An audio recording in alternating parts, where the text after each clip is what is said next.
He's just a high school kid, yet he controls Korea's entire underworld, commanding a fortune worth trillions.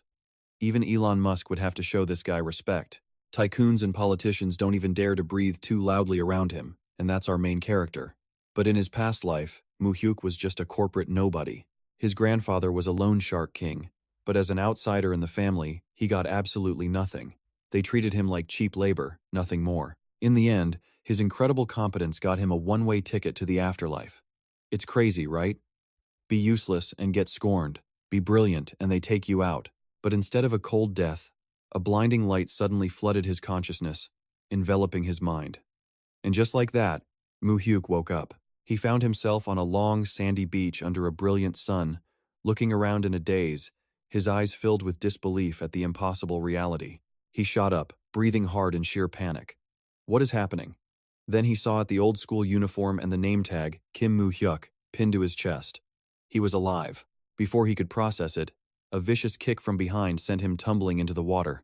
Mu Hyuk scrambled to his feet. Sputtering, he could only gasp in shock. He'd barely been reborn and was already getting a surprise welcome party. His eyes turned to ice as he surveyed the scene. A massive brawl was going down right on the beach. Dozens of students in uniform were in a chaotic free-for-all, throwing punches and kicks everywhere. It was a scene of total madness. Even paradise is chaotic, huh? Amidst the chaos, Park Hyun-sung landed a thunderous punch right on his opponent's face. It sent the guy flying backward. Facing this insanity, Mu Hyuk remained completely calm and wondered to himself, okay, but what is this situation? A student in blue charged at him, screaming curses. Without a single wasted motion, he knocked the guy out cold. The blow sent him flying into the air before he crashed into the water. Mu Hyuk clenched his fist, feeling a miraculous change coursing through his veins. His body felt lighter, like when he was young. Just then, another group rushed forward, with a shout of Kim Mu Hyuk. He glanced over, his eyes radiating a deadly cold. He swiftly launched a high kick. The leader had no time to react and took the full force of the blow to his face. He barely had a second to enjoy being young again before being thrown into a real-life combat test. Using his momentum, Mu Hyuk spun into a series of masterful fighting techniques, effortlessly taking down the remaining thugs. The students in blue were left sprawled on the sand, groaning in agony. Surrounded, Kim Mu Hyuk continued to unleash a storm of powerful punches. His opponents couldn't even react before getting slammed in the face. Another one tried a sneak attack, but Mu Hyuk instantly ducked under the blow. He countered with a vicious hook to the ribs. In the blink of an eye, the entire gang of students was down, writhing in pain on the sand. Standing in the middle of the wreckage, he glared down at his defeated foes with cold eyes and roared, "Get lost, you little punks." The sheer threat radiating from Mu Hyuk sent the students into a full-blown panic. They stammered to each other, "Let's run," and fled the beach in terror. Once the enemy was gone, an exhausted Mu Hyuk collapsed onto the sand. He was panting, completely spent. "Where do you think you're going?" Lee Min-soo appeared. "Just come find us anytime you fall. We'll just give you a proper beatdown." Turning to a staggering Mu Hyuk, Min-soo asked with concern, "Mu Hyuk? You good?" Then he immediately started complaining. "I came here to hit on girls, and all I got was a warm-up." Seeing his friend's dazed expression, Min-soo made an offer. "Mu Hyuk, you're sweating buckets.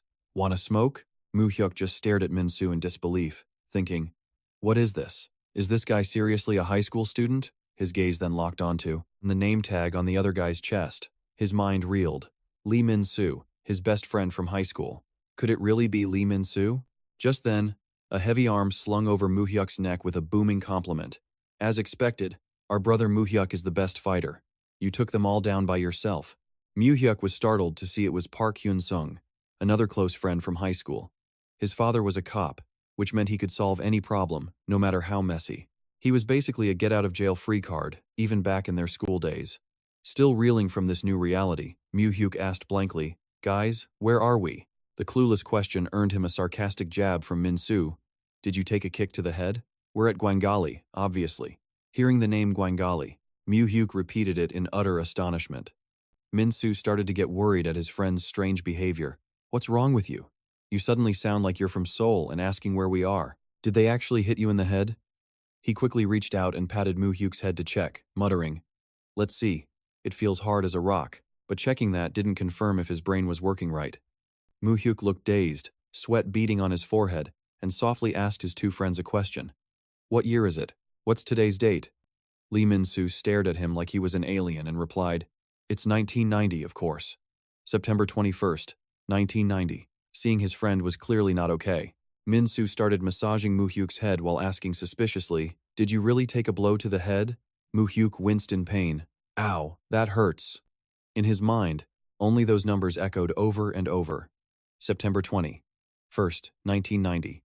In the distance, a blimp floated across the sky, bearing the words, "Welcome to the Gwangali Sea Festival 90. Old-fashioned cars drove down the streets, a clear sign of a bygone era. Mu Hyuk was stunned, thinking, "I almost died after falling into the ocean. But did I really come back 35 years in time?" As his mind spun, Min-soo clutched his stomach and whined, "Man, I'm starving." Park Hyun-sung eagerly agreed. "Yeah, let's go get noodles, my treat." And suddenly, a lightning bolt of realization struck Mu Hyuk's mind. His eyes shot open in horror. Wait a second. September 21st, 1990. Without explaining, he turned and sprinted desperately across the sand. A confused Min-soo yelled after him, "Hey, Mu Hyuk, where are you going?" Mu Hyuk just ran, gritting his teeth, his mind screaming. On that day, today, my grandmother, my only relative. A painful memory, freshly awakened, instantly became a terrifying reality. Because today was the day his grandmother died. In that agonizing memory, Mu Hyuk saw his grandmother collapsed on the cold floor of her dark room. At the funeral, he had broken down completely, kneeling before her altar. The air was thick with incense smoke. She had died from a sudden stroke. People said that if someone had just found her and called for help sooner, she might have survived. The thought drove Mu Hyuk to run with every last bit of his strength. His eyes blazed with a fierce determination against the backdrop of the fiery red sunset. He had to change this cruel destiny. Mu Hyuk raced like a madman toward the old house. Seeing him at the top of the stairs, his grandmother's face lit up with surprise. "Is class over already? Why are you home so early?" She gently touched his hand, that warm, wrinkled hand he thought he'd never feel again. Looking at her kind, loving face, Mu Hyuk could only choke out one word. Grandma. Memories flooded his mind in a slow-motion blur. Her feeding him every spoonful, giving him baths, the simple birthday parties just for two. She gently stroked his face, her own now creased with worry. "Why are you so out of breath? Did you run all the way home because you were hungry?" But then she saw the tears streaming down his face. "Why are you crying? Is something wrong?" Mu Hyuk could only stammer through his sobs. "No, it's just, I missed you so much." He hugged her tightly, burying his face in the shoulder of his only family. She smiled, patting his back. "Oh my, what's all this? Seeing you cry like this makes me feel like you're little again." She looked back fondly. "You were always so cute, crying or laughing. When did you get so big?" "Grandma," Mu Hyuk whispered. Then he wiped his tears, his expression turning dead serious. "Grandma, listen to me. You have to go to the hospital. Right now." She looked completely lost. "The hospital?" He pleaded urgently. "You could collapse at any moment. Please, let's just get you checked out." She still didn't understand why she felt perfectly fine, but Mu Hyuk grabbed her hand and started pulling, his voice cracking. "Hurry, Grandma, or you'll die." The words felt like he was trying to fight fate itself. She just chuckled at his panic. "Oh, honestly, why would I die? Not until I see you married with kids." She squeezed his trembling hands and gave him a gentle, reassuring smile. "So don't you worry." She smiled, telling him to go to his room while she finished cooking. He silently watched her frail figure walk away, his heart a chaotic storm of emotion. A simple, hot meal was quickly set on the table. Noticing him staring, she asked a little shyly, "It's not much food, is it?" To her it was simple, but to him, it was the greatest feast in the world. Mu Hyuk couldn't hold back, devouring the food as he answered, "No, I love it all. I'm going to eat every last bite." Seeing him eat like a starved animal, she laughed. "Goodness, slow down. People will think you haven't eaten in a year." She stood up, heading to the kitchen. "Wait here. I made that corn tea you like." Watching her go, Mu Hyuk's throat tightened. "That's right. A simple meal from my grandma was all I ever needed." Tears rolled down his cheeks as he chewed, and he asked himself bitterly, "So why did I work like a dog for Tae-san and the Cho family?" The more he thought about his blind loyalty in his past life, the more he was filled with crushing regret. He had traded his entire life for nothing but a hollow, painful emptiness. Suddenly, a loud crash from the kitchen startled him. He scrambled in a panic, only to freeze at the sight of his grandmother collapsed on the cold floor. A broken jar, everything in chaos. Mu Hyuk screamed in despair. "Grandma!" Her face was pale, her breathing faint, and sheer panic took over. She was immediately rushed to the emergency room. Seeing her motionless on that bed, covered in wires, felt like a knife in his heart. In the office, the doctor's tone was grim. Any later, and this would have been much worse. He explained that her condition was still extremely critical. We need more tests, but it looks like she'll need surgery. The doctor looked straight at Mu Hyuk, making sure he understood the gravity of the situation. If we leave her like this, your grandmother could collapse again at any moment. The news hit Mu Hyuk like a ton of bricks, his eyes wide with terror. Mu Hyuk stared at the 2 coins in his palm, the bitter reality crashing down on him. He once held billions, and now this was all he had left. With trembling hands, he gave the tiny sum to the nurse for a fraction of the hospital bill. Seeing his friend's pain, Myung-soo immediately offered the allowance he'd just gotten from his dad. Mu Hyuk knew Myung-soo's family owned a massive entertainment hub in Nampodong. He hesitated, but took the money with a promise to pay it back. But Hyun-sung immediately brushed it off, insisting it was from all of them. A gift for his grandma, to repay her for all the meals she'd made them over the years. He clapped Mu Hyuk on the shoulder, telling him to just take the money, and promising they'd all visit. In his darkest moment, their friendship felt like salvation. But even with his friend's help, Mu Hyuk couldn't stop worrying about the long-term costs of medicine and treatment for his grandma. In his office, the doctor laid it out plain and simple. His grandmother needed surgery immediately to prevent another stroke. Without it, she could collapse again at any time. When Mu Hyuk asked how much it would cost, the answer left him stunned. I can't say for sure, but probably around 10 million won. To the powerful director he used to be, that was pocket change. But for a poor high school student who'd just been reborn, 10 million won was an impossible mountain when all he had were a few coins in his hand. Mu Hyuk gritted his teeth, his fists clenched in absolute helplessness. The chasm between his 2 lives had never been so painfully clear. To get the money for his grandmother's surgery, Mu Hyuk had only one option left. He walked to the public phone booth outside the hospital and, in the darkness, fed his last few coins into the machine. After several long rings, a voice on the other end answered, Pyeongchang-dong residence. Mu Hyuk took a deep breath, steeling himself for the insane risk he was about to take. He stated his name loud and clear, "Hello, my name is Kim Mu Hyuk," and announced he had an important message for Chairman John Tae-san. Under the phone booth's dim light, Mu Hyuk's face became sharp and determined. He told the person on the other end to deliver a message. Please tell him that Kim Mu Hyuk, son of his only daughter, John Mi-suk, wants to meet his grandfather. The identity he had kept hidden for so long had just become his only ticket to survival. Life really is like a movie. Standing on the rooftop of Daehan Hospital, Kim Mu Hyuk stared down at the Busan of 1990. A time before skyscrapers dominated the view. He quietly confirmed it to himself. This is the Busan I remember. I'm really back in 1990. But then, the horrifying memory of being drowned in the deep sea came rushing back, sending a shiver down his spine. But does this mean I'll be murdered again in 35 years? Mu Hyuk started running through the potential masterminds. Chairman John Tae-san. He was the only one who could have ordered the hit, and yet, something still felt off. But why? I'm sure I was still useful to him back then. He brought a hand to his chin, deep in thought. Could it have been someone else? The next names in the John clan appear on the screen. John Suhan and John Jiwon. Mu Hyuk's eyes turned cold, calculating. Who was it? Who was the one that killed him? Even without a culprit, he clenches his fist, his gaze burning with determination. This was his chance to obliterate the John family and seize the Taeson fund. Deep in his revenge plot, a rough voice from behind shatters his train of thought. Hey, kid. Mu Hyuk spins around, instantly on guard against the newcomer. Before him stands a rugged man, his chest and arms a canvas of tattoos, his body wrapped in bandages. An absolute thug. The man casually smokes on a bench, then jerks his chin. Yeah, I'm talking to you. Get over here. Mu Hyuk watches him with suspicion. Now who the hell is this guy? The stranger keeps a strange smile on his face as he presses. What's your name? Mu Hyuk shoots back coldly. Why are you asking for my name? Sizing up the man's delinquent appearance, he thinks to himself, is this guy a gangster? He practically reeked of trouble, so thick you could smell it from a mile away. A heavy-set man beside him chuckles. Huh, what's with this kid? Acting all tough. The tattooed man with a scar on his face just smirks. Whatever, you lost. He starts losing his temper at Kim Mu Hyuk's indifferent attitude.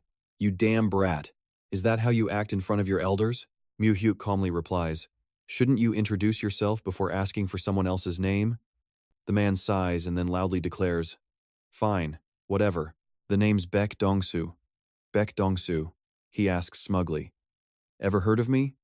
That name stops Mu Hyuk cold as information instantly floods his mind. He knew this man very well, Baek Dong-soo, the second in command of the infamous Sasung gang, the crew that dominated the Yung district in Busan. The man was a legend, taking only 5 years to become the gang's next successor. But in 1990, during a nationwide war on crime, he took the fall for his boss and was relentlessly hunted by the police. The legend's end was gruesome. He was found brutally murdered inside a motel room. He was only 29 years old. Back in the present, Dong-soo sees Mu Hyuk's silence and asks, "Oh, so you really don't know who I am?" Mu Hyuk plays dumb, firing back sarcastically, "Nope. Do you own a comic book store or something?" The answer leaves Dong-soo speechless, while his goon bursts into laughter. A gangster legend's grand entrance, ruined by a kid asking about hourly comic rental fees. Dong-soo swallows his anger and presses, "Whatever, kid. I told you my name. Now tell me yours." Mu Hyuk replies coolly, "My name is Kim Mu Hyuk." Hearing the name, Dong-soo immediately starts to poke fun at him. He purposely mispronounces it as Kim Mu Mu, then sneers, "Damn, you've got a murderer's name." Mu Hyuk just gives him a look of pure contempt. He silently judges the gangster as completely childish, with taunts that belonged in kindergarten. And yet, so confident, Dong-soo suddenly switches topics. "Are you the lucky kid from the rumors in room 405? Seeing Mu Hyuk's blank stare, he explains, "The whole hospital's buzzing about you, how you take care of your grandma, doing everything she needs." Mu Hyuk states it plainly, "She's my family. It's the obvious thing to do." His words make the gangster pause for a moment before he smiles and nods. Yeah, you're right. It's natural." Dong-soo glances at his uniform. "You still in school?" Judging by the uniform, Dong-sung vocational, right? Mu Hyuk admits it, then fires back without a hint of fear. "Yeah. What about you? Are you a gangster?" Dong-soo is quick to deny it with a confident smirk. "Me? No way. Why would you think that?" Mu Hyuk just glances at the wounds all over his body and says flatly, "You look like you got stabbed and hospitalized." Baek Dong-soo leans back, starting a loud lecture about how it's normal for a real man to get hurt a few times finding his way in life. He scoffs that a mere child like Mu Hyuk would never understand the world of adults. Seeing the kid's completely unfazed expression, Dong-soo gets annoyed. "Hey kid, aren't you scared of me?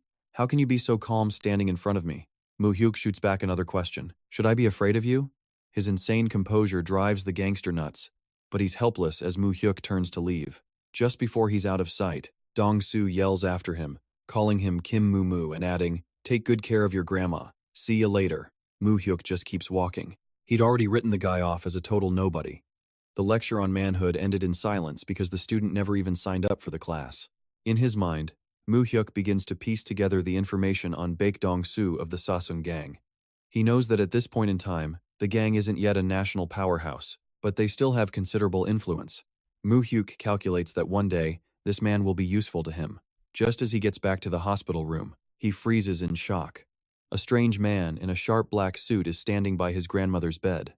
Mu Hyuk's grandmother speaks in a weak voice. "Mu Hyuk, someone's here to see you." The man turns around.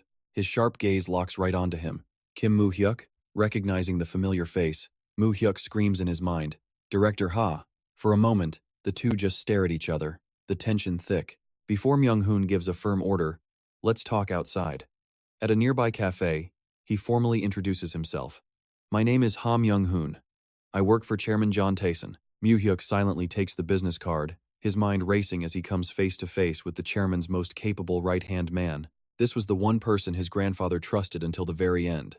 Memories from his past life came flooding back. It was Myung-hoon who showed up at his grandmother's funeral. He was the one who revealed the shocking truth about his mother's father, John Tayson. Myung-hoon then asks Mu Hyuk to come with him to Seoul, but his offer is met with a defiant counter-question. Why didn't the chairman come here himself? The question leaves Myung-hoon completely stunned, unable to believe it. How could a teenager possibly radiate such calm and such an overwhelming presence? Myung-hoon analyzes him. Those eyes, that aura, they absolutely did not belong to a high school student. But the raw honesty in his voice was undeniable. Regaining his composure, Myung-hoon replies, "The chairman is very busy. He doesn't have time to meet you." Mu Hyuk cuts him off coldly. "I'm not asking him to meet me." The offer to go to Seoul gets rejected like a spam call. He looks the man dead in the eye and clarifies, "I am talking about my mother." His daughter, Kim Mi-sundae Mu Hyuk, knew his grandfather's personality all too well. He knew that old man would just sneer at this demand. Mu Hyuk's gaze turned razor sharp, cutting through the memories of his painful past. He never even bothered to visit her ashes, did he? So Mu Hyuk laid down his one condition. "If the chairman wants to see me, tell him to meet my mother first." It sounds personal, but this was a direct shot at the old man's pride. Staring at the stunned Myung-hun, Mu Hyuk's mind drifted back to his first life. Back then, he was just a helpless orphan with no choice but to obey. He remembered it clearly, Myung-hun showing up at his mother's funeral. He coldly declared he would cover the costs, then demanded Mu Hyuk report to Seoul to meet the chairman the moment everything was over. Help from the Taeson group felt like a giant hand blotting out the sun, and a small, powerless Mu Hyuk could only bow his head and accept to stay in school. But the Kim Mu Hyuk of today? He's a different person entirely. He knows exactly who John Taeson is and will not let history repeat itself. Mu Hyuk rises. He gives the chairman's right-hand man a direct order. Please deliver my message. If he wants to see me, he can come here himself. He walks right past Myung-hun with the air of a superior, dropping a simple farewell. I'll be going now, Director Ha Myung-hun. A slight nod, and he was gone. Watching the teenagers retreating back, Myung-hun was shocked to realize he was trembling. The sheer presence, the oppressive aura from Mu Hyuk, terrified even a seasoned veteran like him. The one who left was calm. The one left behind had a hammering heart. The official report said he was just a troublemaker who loved to fight. Could they have been wrong? The chairman's only daughter, Kim Mission, and her only son, Kim Mu Hyuk, were nothing like other kids. At Daehan Hospital in Busan, Mu Hyuk's grandmother gasped when she heard the chairman had summoned him to Seoul. Yeah, he confirmed calmly. I told him to come here and visit my mother first. His daughter has been gone 17 years and he's never once visited her grave. It's a joke. The report said street punk, but the reality was a hidden boss. His grandmother asked nervously, Mu Hyuk, do you know what kind of man your grandfather is? Mu Hyuk confirmed he knew it all. He even revealed he'd used the secret phone number she'd always kept hidden to contact his grandfather's people. Stunned, his grandmother could only watch as he pressed her for a reason. Why should he be nice to a man who had ignored their very existence for 17 long years? Despite her gentle attempts to reason with him, Mu Hyuk's resolve was firm and cold. He gently hugged his frail grandmother, reassuring her, whatever happens, don't worry, just take care of yourself. As long as I have you, I don't need anyone else. Looking at his only family, he was hit with the painful memory of losing her so suddenly in his past life. He tightened his embrace, vowing to himself that this time, he would make sure she was happy. Meanwhile, in Seoul, inside a luxurious mansion, Chairman John Taeson repeated the demand with a sneer. He said if I want to see him, I have to go there myself? Myung-hun bowed respectfully. Yes, Chairman. He said he'll meet with you if you visit his mother's grave. A wicked grin spread across Taeson's face. He figured the boy had to be completely insane to make such an absurd demand. One simple request, and it was a direct hit on the chairman's S-class ego. However, that sheer audacity sparked a flicker of curiosity in the powerful old man. Taeson stood up decisively and declared, all right, he's got my attention. I'll go to Busan and see what kind of person he is. He took a long drag from his cigarette. His eyes were cold and calculating. If he's useful, I'll work him like a slave for the sake of this family. Kim Mu Hyuk returned to Dongsung Technical High School, much to his own surprise. The second he stepped into class, he received a loud welcome from Lee Myung-soo. His best friend waved him over, shouting, Hey, Mu Hyuk, you made it. Myung-soo eagerly asked about his grandma's health, and Mu Hyuk smiled back, Yeah, she got discharged thanks to you. Seeing his friend back in school, Myung-soo excitedly suggested they skip class to play pool, but instead of agreeing like usual, Mu Hyuk just silently opened his bag and took out his books. Pool? Like you said. I've been back for a few days now. Inside, his mind was reeling. He couldn't believe he was back in high school after being 35. With a new determination to change his future, Mu Hyuk was firm. So I have to prepare. Mu Hyuk's sudden diligence sent Myung-soo and the whole class into total shock. Myung-soo yelled, What? Mu Hyuk, what the hell is wrong with you? Studying? He grabbed his friend's head in a panic. It's only 1990. The apocalypse isn't for another 9 years. What's happened to you? Faced with this level of drama, Mu Hyuk could only sigh. What are you even talking about? Staring at the book, Mu Hyuk thought back on his past. Come to think of it, I guess I never came to school to study. He knew the real turning point. The moment he finally hit the books only came after that fateful meeting. He only started studying after meeting his grandfather. Turns out his motivation wasn't his future, but his impossible grandfather. The scene shifts, and Mu Hyuk appears at the chairman's magnificent estate. He sat across from his powerful grandfather in a room lined with books, the tension in the air so thick you could cut it with a knife. John Taeson looked at his grandson with pure contempt and spat. Humph, you useless parasite. The old man then stood up, grandly announcing the future he'd already planned. Listen carefully. From now on, you have one goal. Korea University's School of Law. Even knowing Mu Hyuk's current chances were zero, Taesan stated it coldly. Even though you look completely hopeless right now, I will use that to measure your worth. And with that, the old man turned and walked away, but not before leaving a patronizing promise. As long as you live in this house, I won't let you starve to death.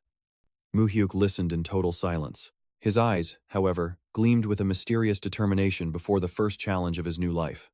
The deal sounded fancy, but it really meant pass the test to live, fail, and you're erased. But if you fail, your relationship with the John family is over. The warning from John was absolute. Taesan's words still echoed as he coldly walked away. Mu Hyuk knew that to survive in this family, he had to earn his grandfather's recognition. In his past life, he remembered studying himself to the point of utter exhaustion just to get into Korea University's law school. In the end, he actually succeeded. He became his grandfather's subordinate, but the price was brutal exploitation by the John family. You could see it in the countless scars and bandages wrapped around his back. Mu Hyuk bitterly realized the truth: he was blood family, but treated worse than a worthless servant. Getting into college wasn't a step up, it was just a new, fancier kind of slavery. But this time would be different. Mu Hyuk told himself this while writing in his notebook. He was studying for a totally new goal now, but the classroom's quiet was shattered by a commotion outside.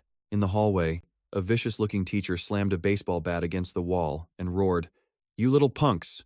Class is starting. Why are you still out here?" The peace didn't last. The bat-wielding mini-boss spawned at the door, his presence instantly suffocating the room. The teacher roared, "Class president!" He marched to the podium, slamming a file on the desk to intimidate everyone. Immediately, the president shouted the order, "Everyone, bow!" In unison, all the students stood up, bowing their heads in respect. "We greet you, teacher." But the tension only skyrocketed as the teacher glared to the back of the room and screamed, "Kim Mu Hyuk, get up here!" Mu Hyuk shot him an annoyed glance. The second he reached the front, a sharp command cut through the air. On the floor, the teacher tapped Mu Hyuk's head with the bat, his voice dripping with sarcasm. "How many days have you graced us with your presence at school? You think this school is your playground? You come and go as you please?" Mu Hyuk stood before him and explained quietly, "I'm sorry, I had to take care of my grandmother." Without warning, a sharp slap cracked across his face. The teacher sneered, "You bastard." He continued spitting his venom. "A troublemaker like you taking care of his grandma? Don't make me laugh. You were probably out drinking somewhere, weren't you?" He rained blow after blow on Mu Hyuk's face as the whole class watched. Gripping the bat, he snarled, "Talking back to me? Get on the floor now." Mu Hyuk looked at him silently as a memory clicked. Ah, that's right, his freshman year homeroom teacher. He stared the man down with cold eyes, which only made him angrier. "How dare you look at me like that? Are you out of your mind?" He lunged again, attacking his student like a wild animal. The teacher screamed in fury. "I said, get on the floor." Internally, Mu Hyuk sized him up. He's probably in his late 30s. He knew the real reason behind all this hate. There was another reason for this treatment. The man had repeatedly demanded bribe money from his grandmother after a home visit. A memory from the start of the year flashed in his mind. His grandma trying to give the teacher a hard-earned 10,000 won bill. But Mu Hyuk had firmly stopped her. Because he never got that bribe, the teacher had found excuses to beat him all year.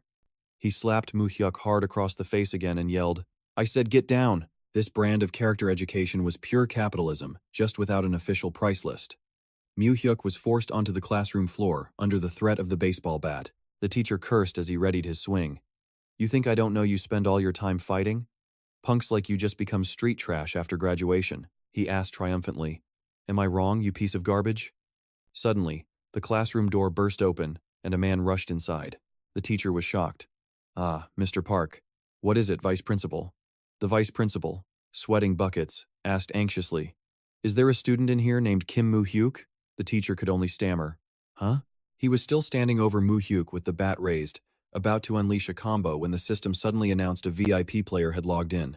A luxury car appeared out of nowhere, pulling up to the gates of Dongsung High School and catching everyone's attention. A man named Myung-hoon stepped out, opened the door, and said, "Are you Kim Mu Hyuk? Get in." As stunned students and teachers watched from every window, Mu Hyuk silently got inside the ridiculously expensive car. The shocking development left the teacher and students speechless. "What? Whoa, is that an imported car?" As soon as he settled in the back, Mu Hyuk was startled to find a powerful man already waiting for him. It was none other than John Taesan. The man was casually reading a newspaper, his aura overwhelmingly powerful. Mu Hyuk looked directly at his maternal grandfather, his eyes gleaming with resolve and hidden plans. Outside, Myung-hoon stood respectfully beside the gleaming black car. John Taeson lowered the paper, fixing his grandson with a piercing gaze. "You're Mi Suk's son, aren't you?" Looking at John Taeson's old yet intimidating face, Mu Hyuk thought to himself, "My grandfather. So, it seems we meet again." He remembered from his past life the last time he saw him was one day before the old man died, 25 years ago. Facing the question, Mu Hyuk answered firmly, "Yes, my father is Kim Tae-soo and my mother is John Mi Suk." This reunion wasn't fate. This was round 2, and he was ready. Hearing this, John Taeson's lips curled into a sinister smirk. He stared at Mu Hyuk and stated, "You're the one who requested to see me in person, correct?" "That is why I'm here." Mu Hyuk didn't even flinch. He looked the old man dead in the eyes and asked, "Did you visit my mother's grave?" Taeson looked out the window for a moment, then replied in a low, heavy voice, "Yes, I did." Mu Hyuk sat in silence, judging the actions of this heartless grandfather. He knew that for all those years, the old man had never once visited his own daughter's grave. He must have stopped by right before coming here. Mu Hyuk looked directly at the powerful man, his voice calm but unyielding. "Also, the grandmother who raised me isn't well, so I can't leave her alone." He then added a defiant final word, "And for that reason, I will not apologize."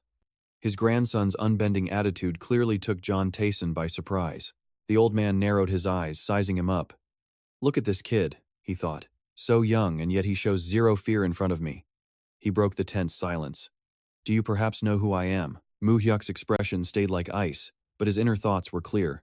"Oh, I know you far too well." He knew the man before him was a living legend in South Korea's private loan industry, someone who rose from the South during the war. Starting out as a mere day laborer, John Taeson had become a force in political and economic circles by the 1970s. Back then, not a single mogul or politician hadn't borrowed money from him. By the 90s, he practically ruled the nation with trillions of won in dirty money. This was the loan shark king, John Taeson. Back in the present, Mu Hyuk replied coolly, "A little. I heard you run a business." A casual intro for someone who's basically a final boss. John Taeson smirked with false modesty. "I run a small, private lending business." The old man stared hard at Mu Hyuk and shot back. "Do you have any idea what private lending means?" Mu Hyuk inwardly scoffed at the fake humility. "Private? Small? Yeah, right." Before he could answer, Taeson cut straight to the point. "Anyway, why did you want to see me? What do you want?" Mu Hyuk lowered his head, hiding the burning ambition in his eyes. He spoke quietly. "I only want one thing, sir. This so-called small business was just a front." Mu Hyuk looked up, a smirk full of pride and greed spreading across his face. In his mind, the ultimate goal for this new life was crystal clear. To crush the Cho family, he needed money. The only revenge Mu Hyuk could exact on the John family right now was financial. He was determined to snatch the entire massive fortune they were set to inherit after John Taeson's death. To pull this off, Mu Hyuk knew he had to quietly build his own capital, strong enough to challenge them without the John family ever finding out. Seated beside him in the car, Chairman John Taeson spoke coldly. "Tell me why you wanted to see me. What is it you want?" Without hesitation, Mu Hyuk looked him dead in the eye and said, "Please give me money." The answer made Taeson sneer internally. So, it was just about money after all. The kid was just another pathetic leech. The old man asked with a smirk, "How much?" Mu Hyuk calmly laid out his reasons. "My grandmother, who raised me for 17 years, needs heart surgery. I need 10 million won for that." He then added another demand. "I also need 1 million won a month until I graduate high school, for tuition and living expenses." Asking for money with the clarity of a business proposal, Taeson repeated the numbers with a calculating look, 10 million won and 1 million a month. "I can easily give you that." But in his mind, he was full of contempt, thinking Mu Hyuk had some nerve summoning him just for this chump change. But then Mu Hyuk suddenly declared, "I'm not asking for your money. I'm just borrowing it for a while." What started as a plea for aid just turned into a student-sized loan application. The statement stunned Taeson. He squinted, staring at his grandson with newfound interest. He silently sized up the boy's arrogance. This kid probably couldn't even pay back the interest, let alone the principal, yet he dared to borrow for school fees with a promise to repay. Taeson regained his imposing air, speaking slowly. "Well, it's not hard for a loan shark to lend someone money, but a loan shark won't lend to you just because. You need the ability to repay." He stared at Mu Hyuk with crushing pressure. "What do you have for collateral?" Asked for collateral, Mu Hyuk simply pointed to his own head and boldly declared, "I'll use my brain as collateral." John Tasan's eyes narrowed, scrutinizing his grandson after that incredibly bold proposition. Unfazed, Mu Hyuk looked straight at his grandfather and stated, "If you lend me the money, I can get into Korea Law University." He affirmed it with absolute certainty. "I will use that as collateral for the principal." Seeing Taesan's thoughtful expression, Mu Hyuk thought to himself that in his past life, his grandfather had made this demand. But in this life, he was the one making the offer. Mu Hyuk understood the powerful man sitting next to him all too well. John Taesan had always harbored a desperate craving for academic achievement because poverty had denied him a proper education in his youth. That's why, once his career was secure, Taesan became completely obsessed with his children's education. But his sons, John Suman and John Jiwon, were both talentless hacks who only got into mediocre universities in Seoul after he'd spent a fortune on them. So much money, and yet they failed. Even Mu Hyuk's mother, who got into a top school, dropped out and left him. Mu Hyuk knew having a grandson get into Korea Law University would be an irresistible offer for Taesan, a way to finally erase his deep-seated academic inferiority complex. Taesan was deeply skeptical. He's planning to get into Korea Law University, but from what I know, his grades aren't good enough. The old man gave Mu Hyuk a mocking look. Is he just spouting nonsense? A future academic star versus a current academic disaster. He let out a smirk. "You're pretty confident," then he asked coldly. "And what if you fail?" Mu Hyuk knew he'd passed once before, but in this game, nothing was certain. He understood he had to capture this old man's attention and trust, whatever the cost. Mu Hyuk declared loudly, "If I don't get in, I will give up my head and my body." "Is that enough?" A flash of shock crossed Taesan's eyes. "Give up your body?" After a second's thought, he nodded. "That sounds about right." Mu Hyuk immediately laid out his next condition. "In exchange, if I pass, give me a gift to congratulate me." Taesan narrowed his eyes curiously. "A gift? What else could you possibly want?" Mu Hyuk gave a mysterious smile and replied, "I'll tell you after I get into the university." He leaned close to his grandfather's ear, asserting with ambition, "I plan to ask for a very large gift when that happens." In the quiet luxury of the car, John Taesan stared thoughtfully out the window. Then, slowly, a sinister smile spread across his aged face. He burst into hearty laughter, the sound echoing through the car with a victorious tone. "All right, I'll wait and see what this large gift is." But then his gaze hardened, radiating immense pressure as he stared down his grandson. "But if you fail..." The laughter was gone, replaced by the cold reality of their bloody contract. He growled, confirming the price of failure. "Then, as you said, you will belong to me. You will do everything I say." John Taesan flashed a demonic grin, whispering threats of a future so dark that even devils would tremble in fear. Behind him, a giant black shadow with blazing red eyes materialized, enveloping the space as if to devour Mu Hyuk whole. Faced with this terrifying threat, Mu Hyuk remained perfectly calm and simply replied, "All right, grandfather, game on." The sleek black car sped down the dusty road, leaving Mu Hyuk standing alone in the empty space, watching it disappear into the distance. A sarcastic smirk touched his lips. That damn old man, trying to scare a kid. Mu Hyuk raised a hand to his mouth, his eyes defiant as he repeated his grandfather's threat. "Devils, really?" He chose the wrong target. This kid has already lived through hard mode once before. Mu Hyuk considers John Taesan's offer, a slow smirk forming. "I like that idea," he says. His eyes flash a menacing red, a cold smile spreading across his face. He vows to become the devil. John Taesan needs a monster who will tear the Genre family apart. Meanwhile, the chairman's car navigates the city's crowded streets. In the back, John Taesan strokes his chin, looking completely pleased with himself. He's an interesting kid, Taesan muses. Hearing this sudden praise from his boss, the driver, Myung-hun, is visibly shocked. As he drives, Myung-hun admits to himself that Mu Hyuk is nothing like the reports described. The kid is a complete wild card.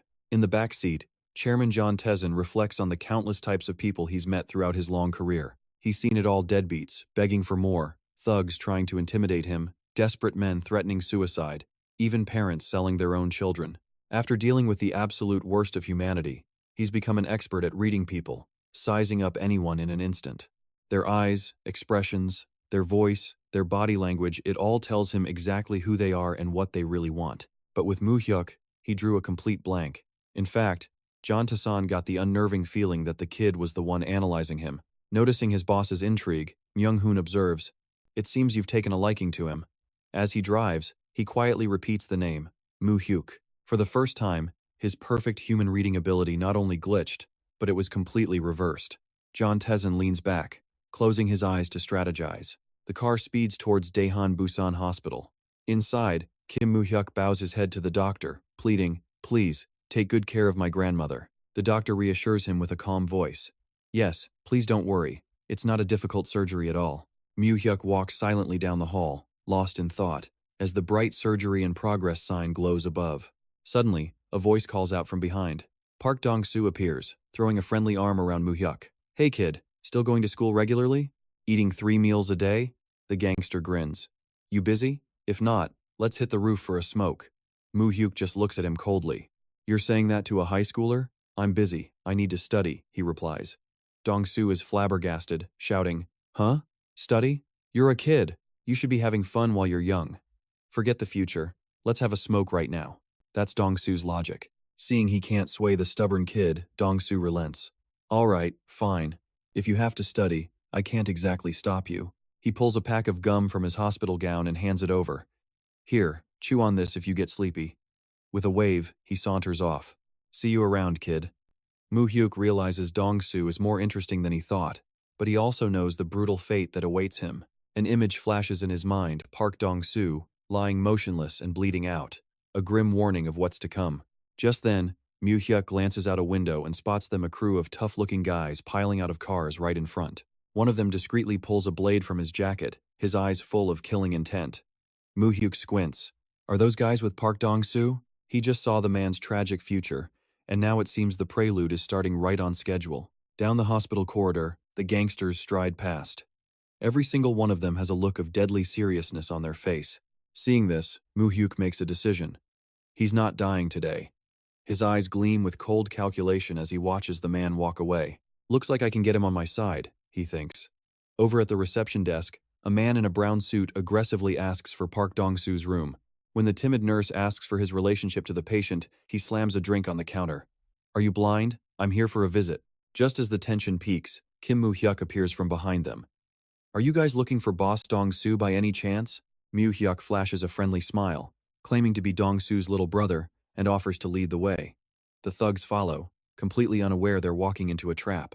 His friendly expression vanishes, replaced by ice. He thinks to himself, how dare these thugs make a scene while my grandmother is in surgery? He's determined to protect his grandmother's peace. First things first, he has to get these guys out of the hospital. But instead of heading to a patient room, Mu Hyuk leads them deep into a deserted alleyway behind the hospital.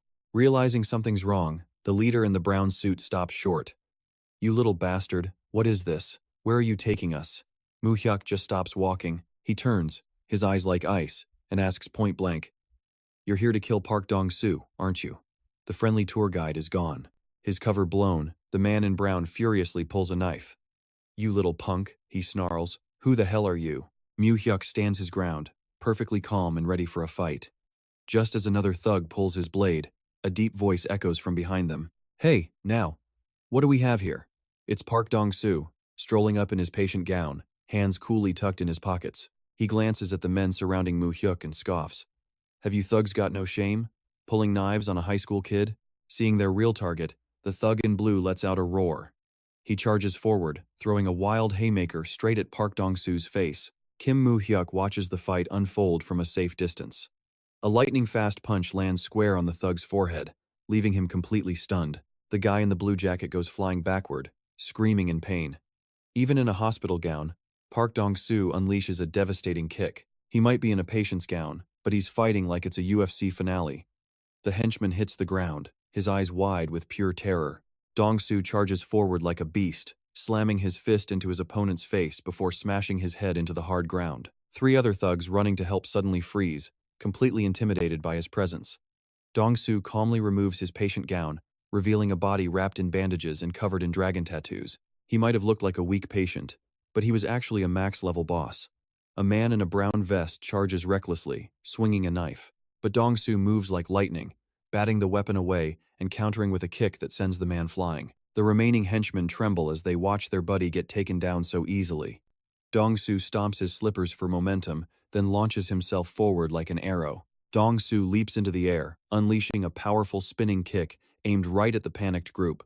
The impact is devastating, giving them no time to react. He puts all his force into one last flying kick, leaving his enemy utterly defeated at his feet. One buzz-cut thug stops short when he spots some glass window panes leaning against the wall. A vicious idea hits him, and he grabs a large frame to ambush Dong-soo from behind. But Park Dong-soo spins around instantly, throwing a thunderous punch that shatters the thick glass and smashes directly into the attacker's face.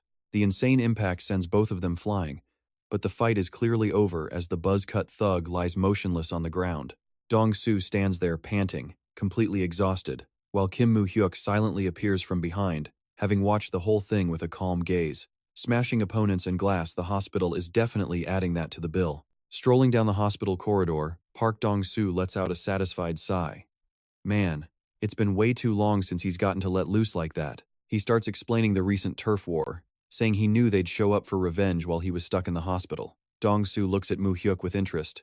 I was keeping an eye on them, but you're the one who brought them here. You've got some serious guts, you bastard. You didn't even flinch when they pulled out knives. Mu Hyuk replies coolly, because I knew you would come. I even saw your men guarding the hospital. Even if I hadn't stepped in, the result would be the same. Deep down, Mu Hyuk knew Park Dong-soo could have handled those grunts easily with or without his help. Dong-soo throws a friendly arm over Mu Hyuk's shoulder and declares, Still, I owe you. You think I'd just let that slide? Tell me what you want, he offers. Anything, and it's yours. Money or women. Looking at the gangster before him, Mu Hyuk decides Park Dong-soo will be the first tool in his grand scheme, and he has to bring him to his side. Mu Hyuk's voice lowers as he makes his first request. Then take only your most loyal men with you, and hide somewhere for about 3 months. Park Dong-soo roars in disbelief. What are you talking about? I asked what you wanted, not for some crazy talk. Why the hell would I go into hiding? Mu Hyuk keeps his calm expression, coldly predicting the president will soon declare a war on crime and issue a nationwide arrest warrant for all criminal organizations. Hearing the words war on crime, Dong-soo is stunned into silence. And just as Mu Hyuk knew, in October of 1990, the president issued that exact special decree to crush organized crime. The announcement of this war on crime was on a completely different level. It was a massive, large-scale campaign to wipe out every single criminal organization, from the biggest syndicates to the smallest street gangs. Mu Hyuk gives Dong-soo a serious warning. Keep your hiding place a secret. Don't even tell the other members of your organization. Especially be careful of your boss, Sa Seong. Dong-soo's eyes go wide, shocked by the terrifyingly accurate information. Mu Hyuk turns and walks away, leaving him with one final statement. That's what I want. Now the decision is yours. He calculates that if Dong-soo survives this disaster, he'll definitely be useful later. 1 month later, on Jirisan Mountain, the war on crime and violence was officially declared. The Constitution had given the president absolute power to wipe them out. On October 13th, 1990, the shocking news spread across every newspaper and TV screen. In a dilapidated cabin, Dong-soo's underlings were in a total panic as they read the news. Oh my God, what is happening? Every prosecutor has been mobilized and all the Busan organizations have been arrested, including the big boss Sa Seong. Hiding out in the mountains, Dong-soo opens the paper to find he's become one of the few survivors. Now sporting a beard, he sits calmly and gives his men an order. You guys do nothing. Just stay here and don't go wandering around causing unnecessary trouble, understand? His subordinates respectfully answer, yes, boss. Looking at the newspaper, Dong-soo is stunned to realize everything is happening exactly as that kid said it would. He remembers dismissing Mu Hyuk's words. What kind of nonsense are you talking about? You want national unification?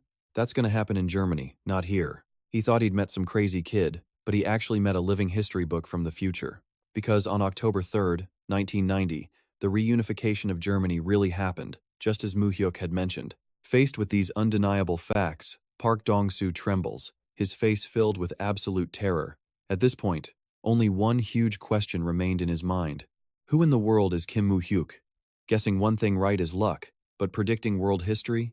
That's something else entirely. He was someone who handled things quickly and efficiently. At the Namcheon apartment, Mu Hyuk brought his grandmother home and said firmly, Grandma, don't say anything. I got this from Grandpa, and I'm receiving living expenses from him too, so you don't have to work anymore. The old woman was still hesitant, asking timidly, I don't know if it's okay for me to accept these things. Mu Hyuk just smiled reassuringly, his eyes sincere. You worked so hard raising me all by yourself. You deserve so much more than this. Just wait a little longer. I promise I'll let you live a comfortable life. You just need to stay healthy, okay? Looking at her grown-up grandson, the old woman's eyes welled up with tears as she called his name. Right then, a voice called from the door. Grandma, Congratulations on getting out of the hospital. Lim Young-soo and Park Hyun-sung cheerfully entered, carrying large bags of food. Myung-soo shouted excitedly, "Whoa, look who's here! We brought you some pork belly. Tonight, we're going to grill it all up and have a feast." The small room filled with laughter as the group gathered around the sizzling barbecue. Mu Hyuk smiled quietly to himself, soaking in the simple happiness he had lost in his previous life. Talk about a plot twist from master strategist to a member of the barbecue team in a single beat. The autumn weather was cool and pleasant, but the mood is incredibly tense because today, test scores are being handed out. Myung-soo groans, "The weather's so nice, and yet we have to get our exam results." Seeing this, Hyun-sung just laughs gleefully. Myung-soo snaps back, "Hey, don't you laugh. You're no different from me, you know." Hyun-sung smirks, "What are you talking about? I'm way better. At least I'm ranked 500 out of 520 students." Myung-soo immediately retorts, "Get lost. I'm 451, don't you dare brag to me." Turning to Mu Hyuk, Hyun-sung asks curiously, "Mu Hyuk, how'd you do on the test?" "You studied really hard." Mu Hyuk humbly replies, "I only improved a little, I need to try harder." But inside, he thinks to himself that he actually did pretty well. As they're sitting in class, a friend rushes in with shocking news. "Hey Mu Hyuk, did you hear? You got first place on this test." Both Myung-soo and Hyun-sung's jaws drop in disbelief. "Huh? For real?" The friend confirms it. "Yeah, I heard it in the teacher's lounge this morning." Just then, a teacher appears at the classroom door, calling out, "Mu Hyuk, the homeroom teacher wants you in the office." Mu Hyuk silently gets up and walks out, leaving his classmates completely stunned. He didn't even get to flex his #1 rank before getting an urgent summons. Something smells off. Hearing the news, Lee Myung-soo asks excitedly, "Wow, what's going on? Think you're getting an award?" His friend eagerly urges him to hurry. Cut to the teacher's office. The homeroom teacher sits perched on a chair, arms crossed arrogantly, asking, "Kim Mu Hyuk, do you know why I called you here?" Mu Hyuk is still completely lost. Then suddenly, a powerful slap strikes him across the face. Witnessing the violence through the window, Myung-soo and Hyun-sung are horrified. The teacher stands up, glares, and shouts, "I'll ask again. Do you really not know why you were called in here?" Mu Hyuk rubs his stinging cheek, wondering what's wrong with this guy. He calmly replies, "No, sir. I don't." The words are barely out of his mouth before another vicious slap lands. The teacher roars in fury, pointing in his face and demanding, "What did you do during the exam? Did you cheat? Tell me the truth." He screams like a madman, insisting that a student who ranked last in the first semester could never possibly rank first in the second semester without pulling some dirty tricks. Mu Hyuk endures it silently. He knows exactly why this is happening. It all started a few days ago, when the homeroom teacher called him in, probing, "I heard the person in that fancy imported car was your grandfather?" With a greedy face, the teacher hinted, "Since I'm your homeroom teacher, shouldn't he come and see me?" Mu Hyuk saw right through this trashy behavior, thinking, "Damn this piece of garbage. This guy was even bigger scum than he was." It sounded like concern for a student, but it was just a pathetic attempt to get a VIP connection. He coldly shuts down the teacher's scheme. "My grandfather lives in Seoul. If you want to meet him, you'll have to go there." Seeing his easy meal ticket slip away, the teacher pressed again. "Isn't he going to visit you again?" He then added calculatingly, "When you see him, be sure to mention me." Mu Hyuk just quietly bowed and left. Back in the present, the teacher screams, "Hey, Kim Mu Hyuk." He points a baseball bat straight at his face, threatening him. "You cheated, didn't you? Did you do it alone or did someone help you?" Faced with this injustice, Mu Hyuk's eyes suddenly turn icy cold and full of killing intent. He growls, "No, sir. I did not cheat." When bribery didn't work, the teacher switched to his own brand of justice. "A real jungle out here," the teacher scoffs, raising the bat high and cursing him out. "Ha, look at this punk. I let you off the hook all those other times you caused trouble. And now you dare to pull a stunt during an exam?" He screams wildly, even dragging his family into it. "Is this what your grandmother taught you?" Mu Hyuk is seething inside, thinking this bastard has finally crossed the line. But the teacher just keeps yelling aggressively. "What are you looking at? You keep glaring and I'll gouge your eyes out." In response to the insult, Mu Hyuk coldly makes a demand. "Apologize." He growls that whether he studied or cheated has nothing to do with his grandmother, and orders him, "Apologize right now." The teacher goes ballistic, screaming, "Are you insane?" Then he swings. He yells that he doesn't need to check to know he cheated, then rips up the test paper and declares he'll fail him in every subject. With a sinister smile, he announces Mu Hyuk is suspended starting today. He even wants him expelled immediately. But Mu Hyuk doesn't even flinch and issues a challenge. Do you want to make a bet with me? To the teacher's shock, he offers to retake the entire exam, right here, right in front of him. Mu Hyuk sets the stakes. If the scores don't match, he'll voluntarily drop out. The surrounding teachers start whispering, shocked at the student's terrifying confidence. One student versus the entire teacher's office, it's like an academic showdown. Mu Hyuk pushes things further, declaring, if the scores are still the same, then you will have to quit your job at this school. His pride wounded, the teacher grits his teeth and swings the baseball bat, ready to attack. But Mu Hyuk's hand flashes out and stops the bat mid-air, leaving the teacher stunned. He looks him dead in the eye and mocks, "What's wrong?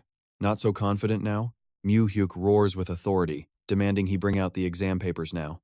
Just like that, the student completely flipped the script. News of the shocking bet quickly spreads. It ripples through the school hallways, drawing a massive crowd of gossiping students. Inside the office, under the watchful eyes of all the teachers, Mu Hyuk calmly sits and retakes the test. The homeroom teacher, dripping with sweat, nervously holds the new exam paper to compare. The brutal truth unfolds before his eyes. The scores are almost perfect. History 100, Math 100, Physics 90, Literature 100, and Social Studies 100. Another teacher panics, telling Mr. Park that, if Mu Hyuk aces the English test, he'll have a perfect score on every subject. At his desk, Mu Hyuk calmly announces that he's on the last question. He looks directly at the sweating teacher and reminds him of the stakes. If he gets this right, the teacher will have to leave this school forever. Mu Hyuk warns him that if he breaks his promise, he won't be treated like a teacher anymore. Outside the window, Myung-soo and Hyun-sung nervously watch every move. Mu Hyuk suddenly offers a sarcastic way out. If you apologize now, I'll stop taking the test. Mr. Park is stunned, stammering in disbelief. What? Just then, the vice principal steps in to intervene, telling them to stop everything, since Mu Hyuk has already proven he didn't cheat. He sternly scolds Mr. Park, "Don't make this a bigger issue." He then demanded an apology, stating a teacher should praise a student's progress. Mr. Park was rooted to the spot, his face pale with utter humiliation. This apology would cost him all his dignity, but he had no choice. In front of everyone, the teacher forced out the words, "I'm sorry, I misunderstood you." Mu Hyuk slowly rose from his seat. Then, with a decisive slam, he threw the test paper onto the desk, a final declaration of his absolute victory. Mu Hyuk calmly asked to leave, walking right past the stunned teacher and out of the office. His best friends, Myung-soo and Hyun-sung, were waiting, cheering, and raising their fists in triumph. He strode down the school hallway like a conquering hero, surrounded by his friends' enthusiastic cheers. His aura was maxed out. He looked like he'd just cleared a final boss. Meanwhile, over at the school bulletin board, a crowd of students was buzzing, all talking about the new academic rankings. And there, at the very top, was Kim Mu Hyuk's name, having completely dominated to take first place in the entire school. Myung-soo and Hyun-sung were grinning victoriously as they came down the stairs. Myung-soo gloated. Did you see the look on his face? He was practically purple with rage. Hyun-sung, still in shock, looked at Mu Hyuk and asked, "Seriously, man, are you actually number one in the school now? Are you really trying to get into Korea University?"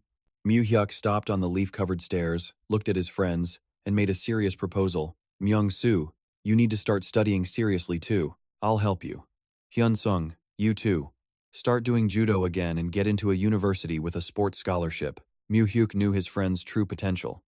Myung-soo had top grades in middle school and could have easily gotten into a good university, but he chose a vocational school for his passion. And Hyun-sung was a promising judo athlete who gave it up to attend a school with no sports team just to stay with his friends.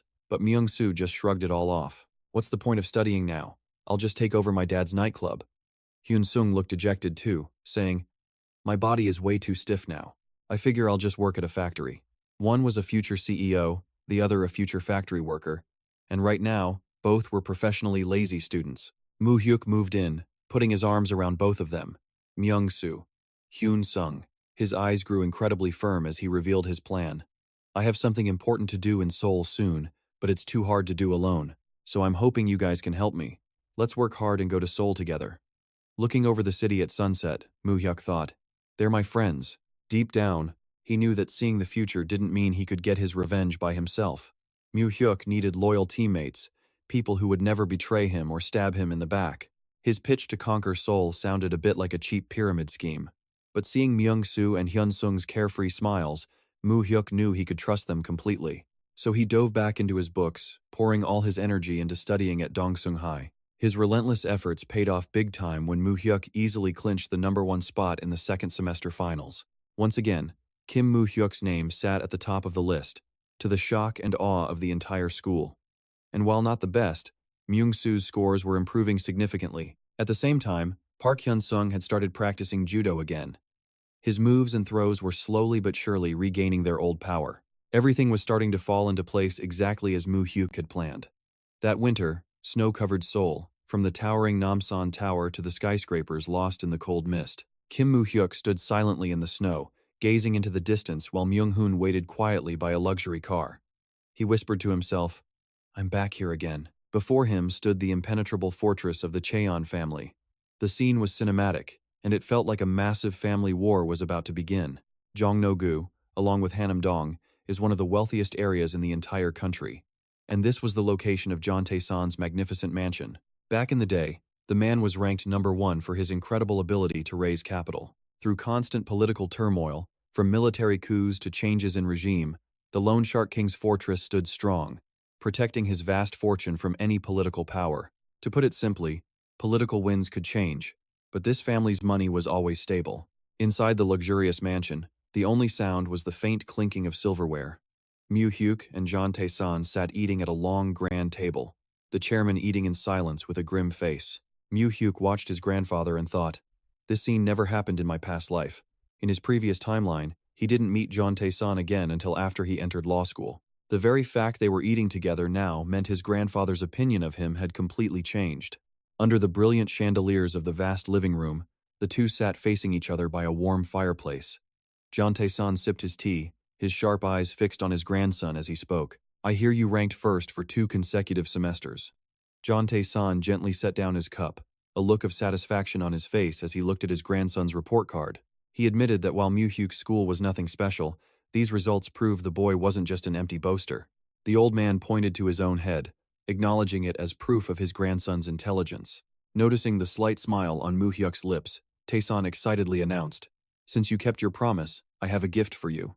He then pushed, "What do you want?" Mu Hyuk remained perfectly calm, simply repeating what he'd said before. "As I said, I will let you know after I get into the university." John Tae-san nodded, promising to give him anything if he got into Korea University's law school. However, the old man still urged him to ask for something right now. Inwardly, Mu Hyuk was suspicious. Was he just trying to play the part of a good grandfather? So, he decided to test him. Mu Hyuk looked him dead in the eye and requested, "In that case, give me some company stock." The declaration left the powerful chairman absolutely stunned. He questioned him with disbelief. "Company stock? Do you even know anything about the stock market?" Mu Hyuk calmly replied, "Not really, which is why I'm asking you, grandfather. Most kids ask for an allowance. This one was asking to be a shareholder." He then pressed his advantage with another question. "If I could, which company's stock should I buy?" Mu Hyuk had already calculated that by asking for stocks instead of cash, the old man would just dismiss it as a cute request. All for his grandson. John Tae-san let out a faint smile, then called for Ha Myung-hoon to ask just how many shares of Da-hyun Group he currently held. The moment he heard the answer, 4%, the old man gave a decisive order. Give it all to the kid. Tae-san even made sure Myung-hoon handled all the related taxes to prevent any future trouble for his grandson. While others ask what stocks to buy, this guy just goes all in. Mu Hyuk was absolutely floored to hear the name Da-hyun. In his memory, Da-hyun at that time was the undisputed #1 conglomerate, the absolute king of Korea's financial world. But after the founder's death, that empire was torn apart by bloody conflicts between the heirs. Mu Hyuk knew these shares weren't just money, they were a symbol of power that even immense wealth couldn't buy. He stood and bowed his thanks to his grandfather, his mind still reeling. He thought the old man was just giving him a small sum to get started. He never imagined it would be a gift so massive it defied imagination. But just as the heavy atmosphere settled, a door creaked open, followed by an announcement. "Father, we're home." Kim Mu Hyuk immediately felt a familiar, murderous aura. His eyes narrowed with caution as he saw the 2 men who had just walked in. In his mind, 2 names echoed with pure hatred, Johnson and Johnson. They walked in radiating pure villain energy, the kind that comes with its own evil introduction music. One of the 2 stepped closer, looking at Mu Hyuk with a fake smile. "Are you Mi-suk's son?" Seeing that triumphant smirk, Mu Hyuk's suspicions were confirmed. "Aren't they the very people I've been searching for?" A crystal-clear memory of being drowned in the deep sea flooded his mind, and with it came a grim confirmation. These were the men who gave the order to eliminate him. Chairman John Tizen's voice cut through the silence. "Say hello, they're your uncles." Standing before the men who likely murdered him in his past life, Mu Hyuk reminded himself to be extremely careful. For now, he had no solid proof. He silently bowed his head in a show of respect. "Hello, uncles, I'm Kim Mu Hyuk." Polite on the outside, but inside, a full high-definition revenge plan was already loading. Cho Suman flashed a theatrical, kindly smile. "Oh, that's right. I heard you grew up in a tough situation without a father, raised only by your grandmother. I'm so glad we finally get to meet you." He placed a hand on Mu Hyuk's shoulder, offering hollow words of comfort.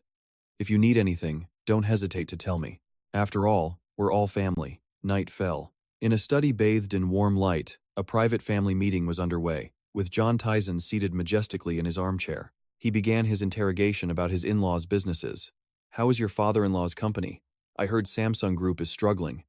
The daughter-in-law was quick to reassure him. "It's nothing, father. The media is just making things up. You know what my father-in-law is like." Tisan just smirked. He confirmed that he knew the man was incredibly careless. "But ever the cunning fox," he added. "Even so, let them know they can rely on us if needed. Since we're family, I can't just ignore them." After receiving her thanks, he turned to his son. "And how is Mr. Kim?" His son reported on his politician father-in-law, saying everything was fine and he was politically active without any trouble. Tisan gave a cold command. "Just tell him to come see me if he needs money. Tell him not to worry about laundering it." Suddenly, his voice turned ice-cold as he asked about someone else. "By the way, have any of you sent money to Chairman Lee Hak-soo recently?" This felt less like a family chat and more like a financial audit. Tizan's face contorted with rage as he roared his philosophy on money. "That is not how we use it. You make them crawl to us and beg for it. Never pull out your wallet unless they are on their knees." Faced with his father's fury, Johnson began to tremble, sweating profusely. He stammered a warning about who was backing Lee Hak-soo. "But father, don't you know who's supporting Chairman Lee Hak-soo? If we break our promise." Another family member chimed in fearfully. "Yes, father, if we do that, Trongbung won't stand for it." The name Trongbung hung in the air like a heavy threat, suffocating the room. As rain poured outside, John Tizan stared into the void, his face a mask of cold calculation. Through the downpour, Kim Mu Hyuk stood silently in his mother's old room at the Jo family estate. The place looked exactly as it did in his past life. With soaring bookshelves and a strangely quiet atmosphere, Mu Hyuk approached the shelves, his hand gliding over old spines before stopping on an ornate, red-covered journal. He slowly opened it. Inside was a faded color photograph. It was a picture of Chairman John Tizen standing with his mother, Mrs. John Misuk. Mu Hyuk thought to himself that this was the only photo of his mother he'd managed to find in his previous life. It seemed his grandfather had left no other pictures, erasing every other trace, as if he wanted the entire world to forget his own daughter ever existed. As he was lost in thought, the sound of a door opening shattered the silence. An arrogant-looking man walked in and demanded, "Hey, are you Misuk's kid?" Mu Hyuk immediately recognized the newcomer as John Ji-won. He thought to himself, "Ah, that's right. John Ji-won, this bastard is here too." In Mu Hyuk's memory, Ji-won was the most likely person to have been sent to murder him in his previous life. In his eyes, Mu Hyuk's arrival was a problem, a threat to the inheritance he had long considered his own by right. Ji-won casually walked closer and began to mock him. "You were in Busan before you came here, weren't you? How does a country boy feel in a city like Seoul? Must be hard to adapt."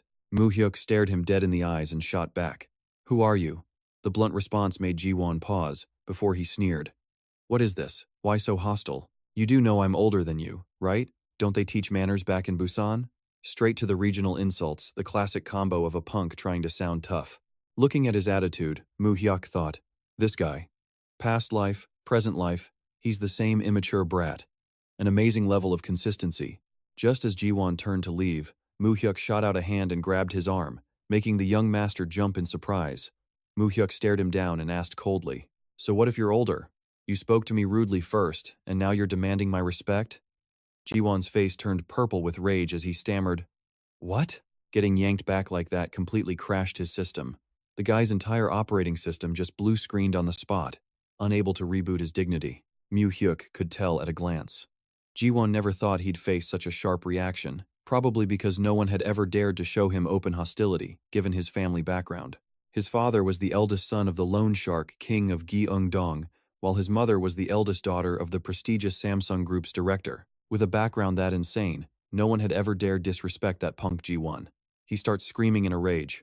How dare a nobody like you act so arrogant? But just as quickly, the anger vanishes. He props a hand on his hip with a smirk. Ah, right. I know why you're here, but this isn't the right place for you. Ji-won's lips curl into a sneer as he makes a disgusting offer. How much will it take for you to get lost? Is 100 million enough for you?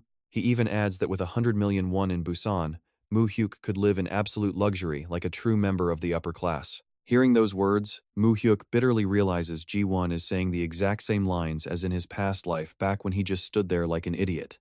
This time, Mu Hyuk flashes a defiant smile. Oh wow, just like a big brother. So generous. Are you giving your little bro some pocket money?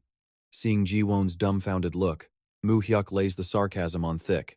Isn't 100 million just chump change? If we went to the Jigalchi fish market, that would barely buy us a single plate of sashimi. And with that, Ji-won's rage completely explodes. He starts hurling vile insults about Mu Hyuk's family. Ha, this is why you don't have parents. You said your grandma is raising you, right? Looking at you, I can only imagine what a pathetic state she must be in. In that instant, a loud crack echoes as Mu Hyuk's fist slams into the wall right beside Ji-won's face, shattering the plaster. One punch. The wall cracked, and Ji-won's ego completely evaporated, the rich kid frozen in pure, unadulterated shock. Mu Hyuk's voice is laced with venom. Yeah, that's right. Want a punch from this country boy? He yanks Ji-won by the collar, slamming him against the ruined wall and roaring. The one who wasn't taught any manners because he has no parents? Ji-won is trembling violently, sweat pouring down his face. All he can do is sputter out a helpless threat. You think you'll be safe after doing this to the eldest son of the John family? Pushed into a corner, Ji-won screams pathetically, I'm going to tell Grandpa. The fearsome air instantly reverts to a panicked kid threatening to tattle. In response to that childish threat, Mu Hyuk coldly smashes his fist into the wall again, right near his head, causing Ji-won to go completely still with terror. He leans in, his voice low. You idiot, calm down. Mu Hyuk then begins to expose the rich kid's dark secret, his opium addiction, and his dealings with smugglers. He states plainly that if this got out to the press, the scandal would be absolutely earth-shattering. Ji-won trembles, stuttering. What? What are you talking about? Mu Hyuk doesn't let up, bringing up the drug parties at the hotel and the incident where a girl had to be hospitalized. At this point, Ji-won completely breaks, asking in pure horror, How? How do you know about that? Mu Hyuk looks down on him with utter contempt. The important thing is, you're still just a kid. He casually suggests they both go downstairs to talk with their grandfather, which makes Ji-won stammer and try to deflect immediately. Deep down, Mu Hyuk knew every single sin this bastard had committed in his past life, and these current incidents were nothing compared to his future crimes.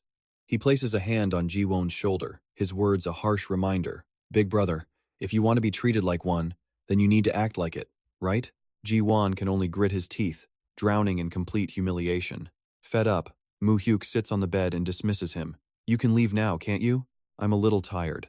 And by tired, he really means he's more tired of this guy's face than from pulling an all-nighter for a deadline. Before walking out the door, Ji-won tries one last, desperate attempt to regain some power with a shaky warning. Don't say a word of this to anyone else, or one of us will have to die. Understand? Mu Hyuk glares straight at him, his voice dripping with pressure. Is that a request? Or a threat? The overwhelming dominance completely shatters Ji-won's composure, and he immediately folds. A request. He's forced to agree to keep his mouth shut and sulks away after Mu Hyuk's final word. I understand. Now get lost. Ji-won storms out, slamming the door behind him to vent his rage. Left alone in the quiet room, Mu Hyuk's thoughts turn to the man who just left. He asks himself a deeply unsettling question. Is Ji-won really the one who killed me? Was I really murdered by someone this pathetic? Realizing Ji-won's weakness and cowardice didn't fit the cold-blooded killer in his memory, Mu Hyuk quietly leaves the room, descending the mansion's staircase with a deeply calculating expression. As he walks down the stairs, his aura is so heavy you'd expect a final boss theme to start playing. Just as he's about to leave, John Taeson speaks up. You're going? Mu Hyuk stops, turning to bow respectfully. Yes, by your leave, grandfather. The old man casually waves his hand. All right, go on. Before leaving the mansion, Mu Hyuk bows one more time and promises, I will visit you often. Standing by the window, John Taeson quietly takes a drag from his cigarette. His eyes follow the fading silhouette of his grandson across the magnificent estate. Leaving the lavish villa behind, Mu Hyuk stands in the bustling heart of Seoul under a clear blue sky. On a quiet street corner, Myung-hoon suddenly appears and hands him a thick envelope. "This is 100 million. Please, take it." He explains it's a gift from the director, who felt that giving him only shares in the Dahyun group wasn't nearly enough. Myung-hoon then gives him the password, the memorial day of the young mistress, no, the memorial day of Mu Hyuk's mother. Hearing this, Mu Hyuk is struck by John Tae-san's frighteningly meticulous nature. He says, "Please pass my thanks on to him." But Myung-hoon smiles and suggests, "Please call him yourself. I'm sure he's waiting to hear from you." Mu Hyuk stands quietly amid the city streets, his mindset now completely transformed. Time flashes forward, and Mu Hyuk is now a second-year high school student. Even though he had to transfer to a different class, he always kept an eye on his friends. Lee Myun-soo was still studying incredibly hard, while Park Hyun-sung was pushing himself to the limit at the judo club. One grinding for grades, one grinding for muscle, while he's grinding the main story. They were all trying their best in their own ways, keeping their promise to meet at the prestigious Seoul University. However, in the midst of those peaceful days, he suddenly appeared.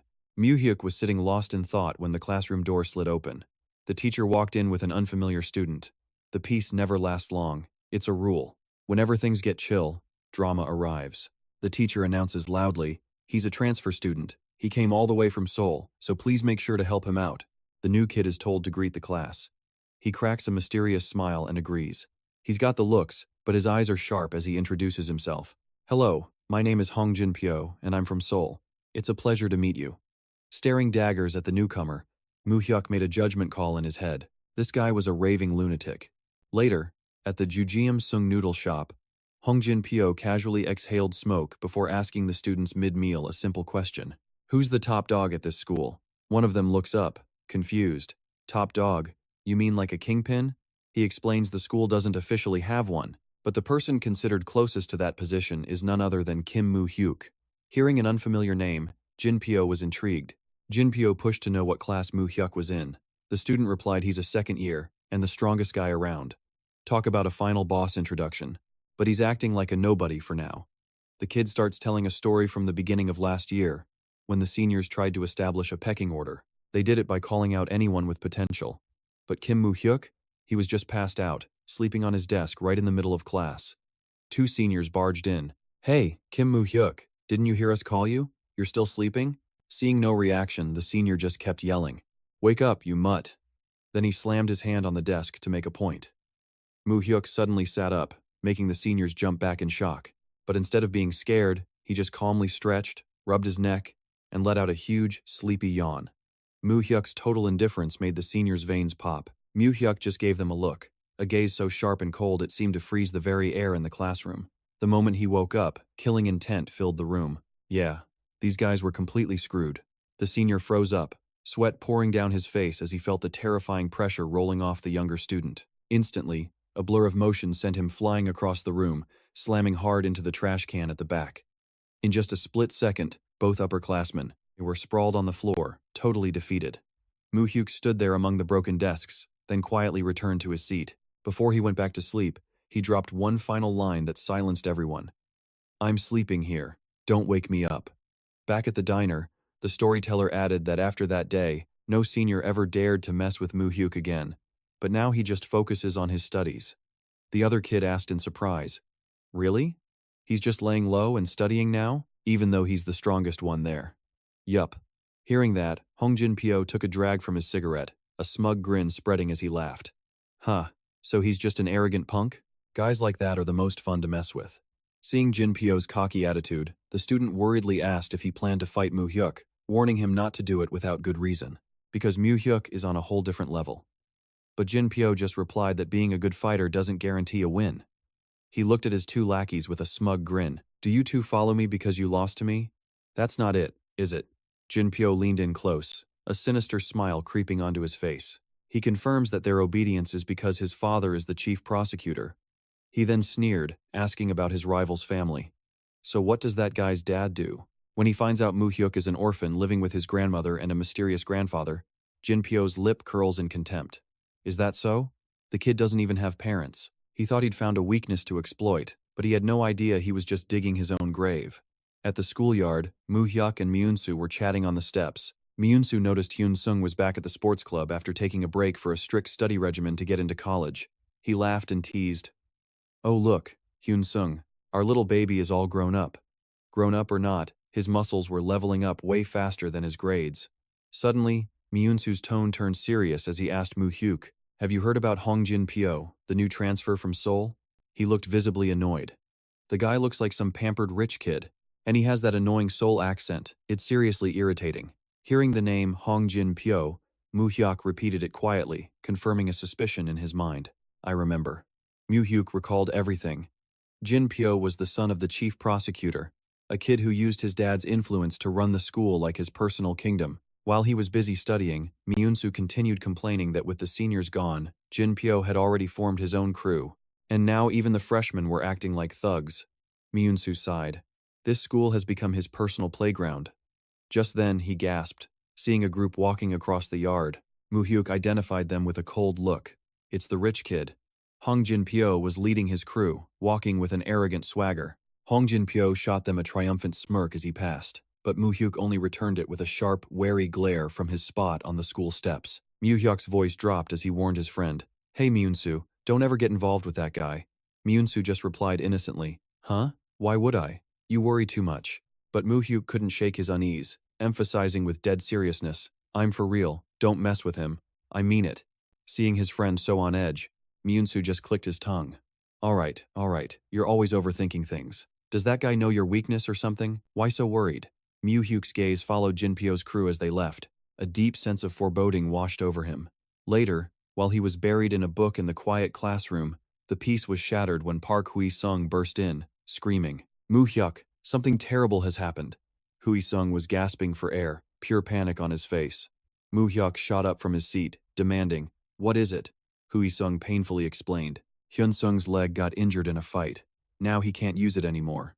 The anger finally erupted as he yelled out, "It was all because of that transfer student, Hongjin Pyo." He bitterly exposed the injustice of it all. But since his dad's the chief prosecutor, he wasn't even questioned. How can he get away with that? Hearing the terrible news, Mu Hyuk fell into a frightening silence. He slowly sat back down, his hands clenching so hard that the pen he was holding snapped in two. Mu Hyuk's eyes turned colder and more murderous than ever before. Memories of his past life came rushing back. Back then, Mu Hyuk had coldly pushed his friend away, saying, "What's that got to do with me? Go away. I need to study." He bitterly recalled how in the past, he'd ignored his best friend, Myunsu, just to avoid trouble. But in this life, Mu Hyuk looked over at Myunsu sitting beside him and made a silent promise to himself. "This time, I won't give up on anyone precious to me, no matter who it is." Last life, he dodged the drama. This time, he was charging straight into it. In the classroom, Lee Myunsu was just sitting there, completely absorbed in his books. Then, a group of male students suddenly approached.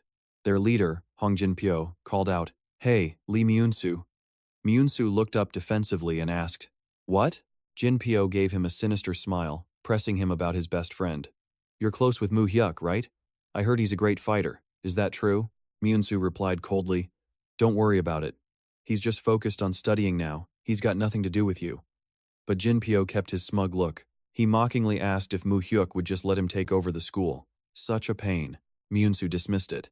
Yeah, you can bake or fry the school. Mu Hyuk doesn't care."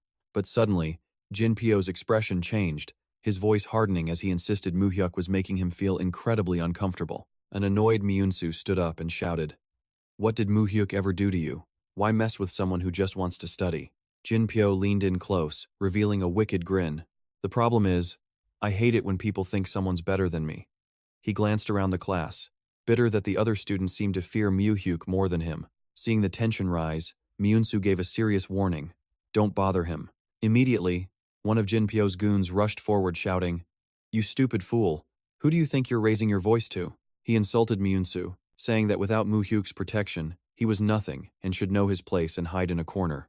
Jin Pyo stepped closer, whispering a threat into Myunsu's ear. "Here's a fact about me.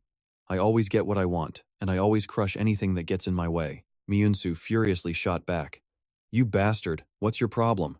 The words had barely left his mouth before a goon violently slammed Myunsu's head down onto the desk, injuring him. Jin Pyo looked down at his pained classmate and said mockingly, This is because you're friends with Mu Hyuk, so don't take it too personally. He casually turned away, coldly ordering his lackeys, drag him out. Meanwhile, back in class, a male student burst in yelling, Mu Hyuk, we have a big problem. Hong Jinpyo took Myunsu. He told you to go to the music room in the side building.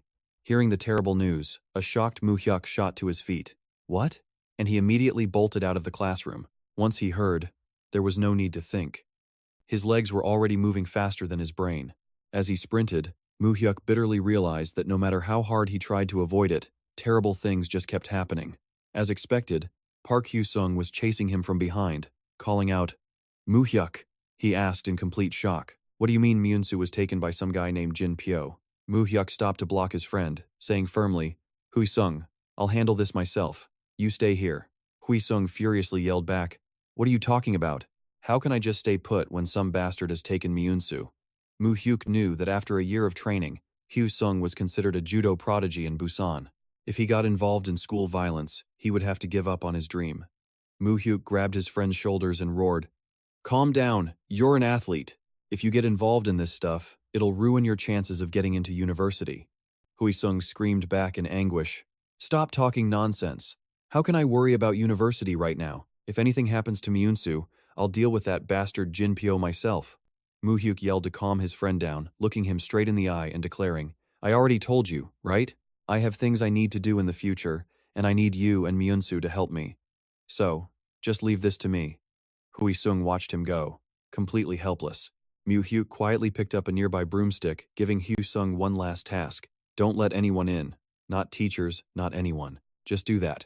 And we're good. A worried Park Hwi-sung watched him and asked, Are you really going alone?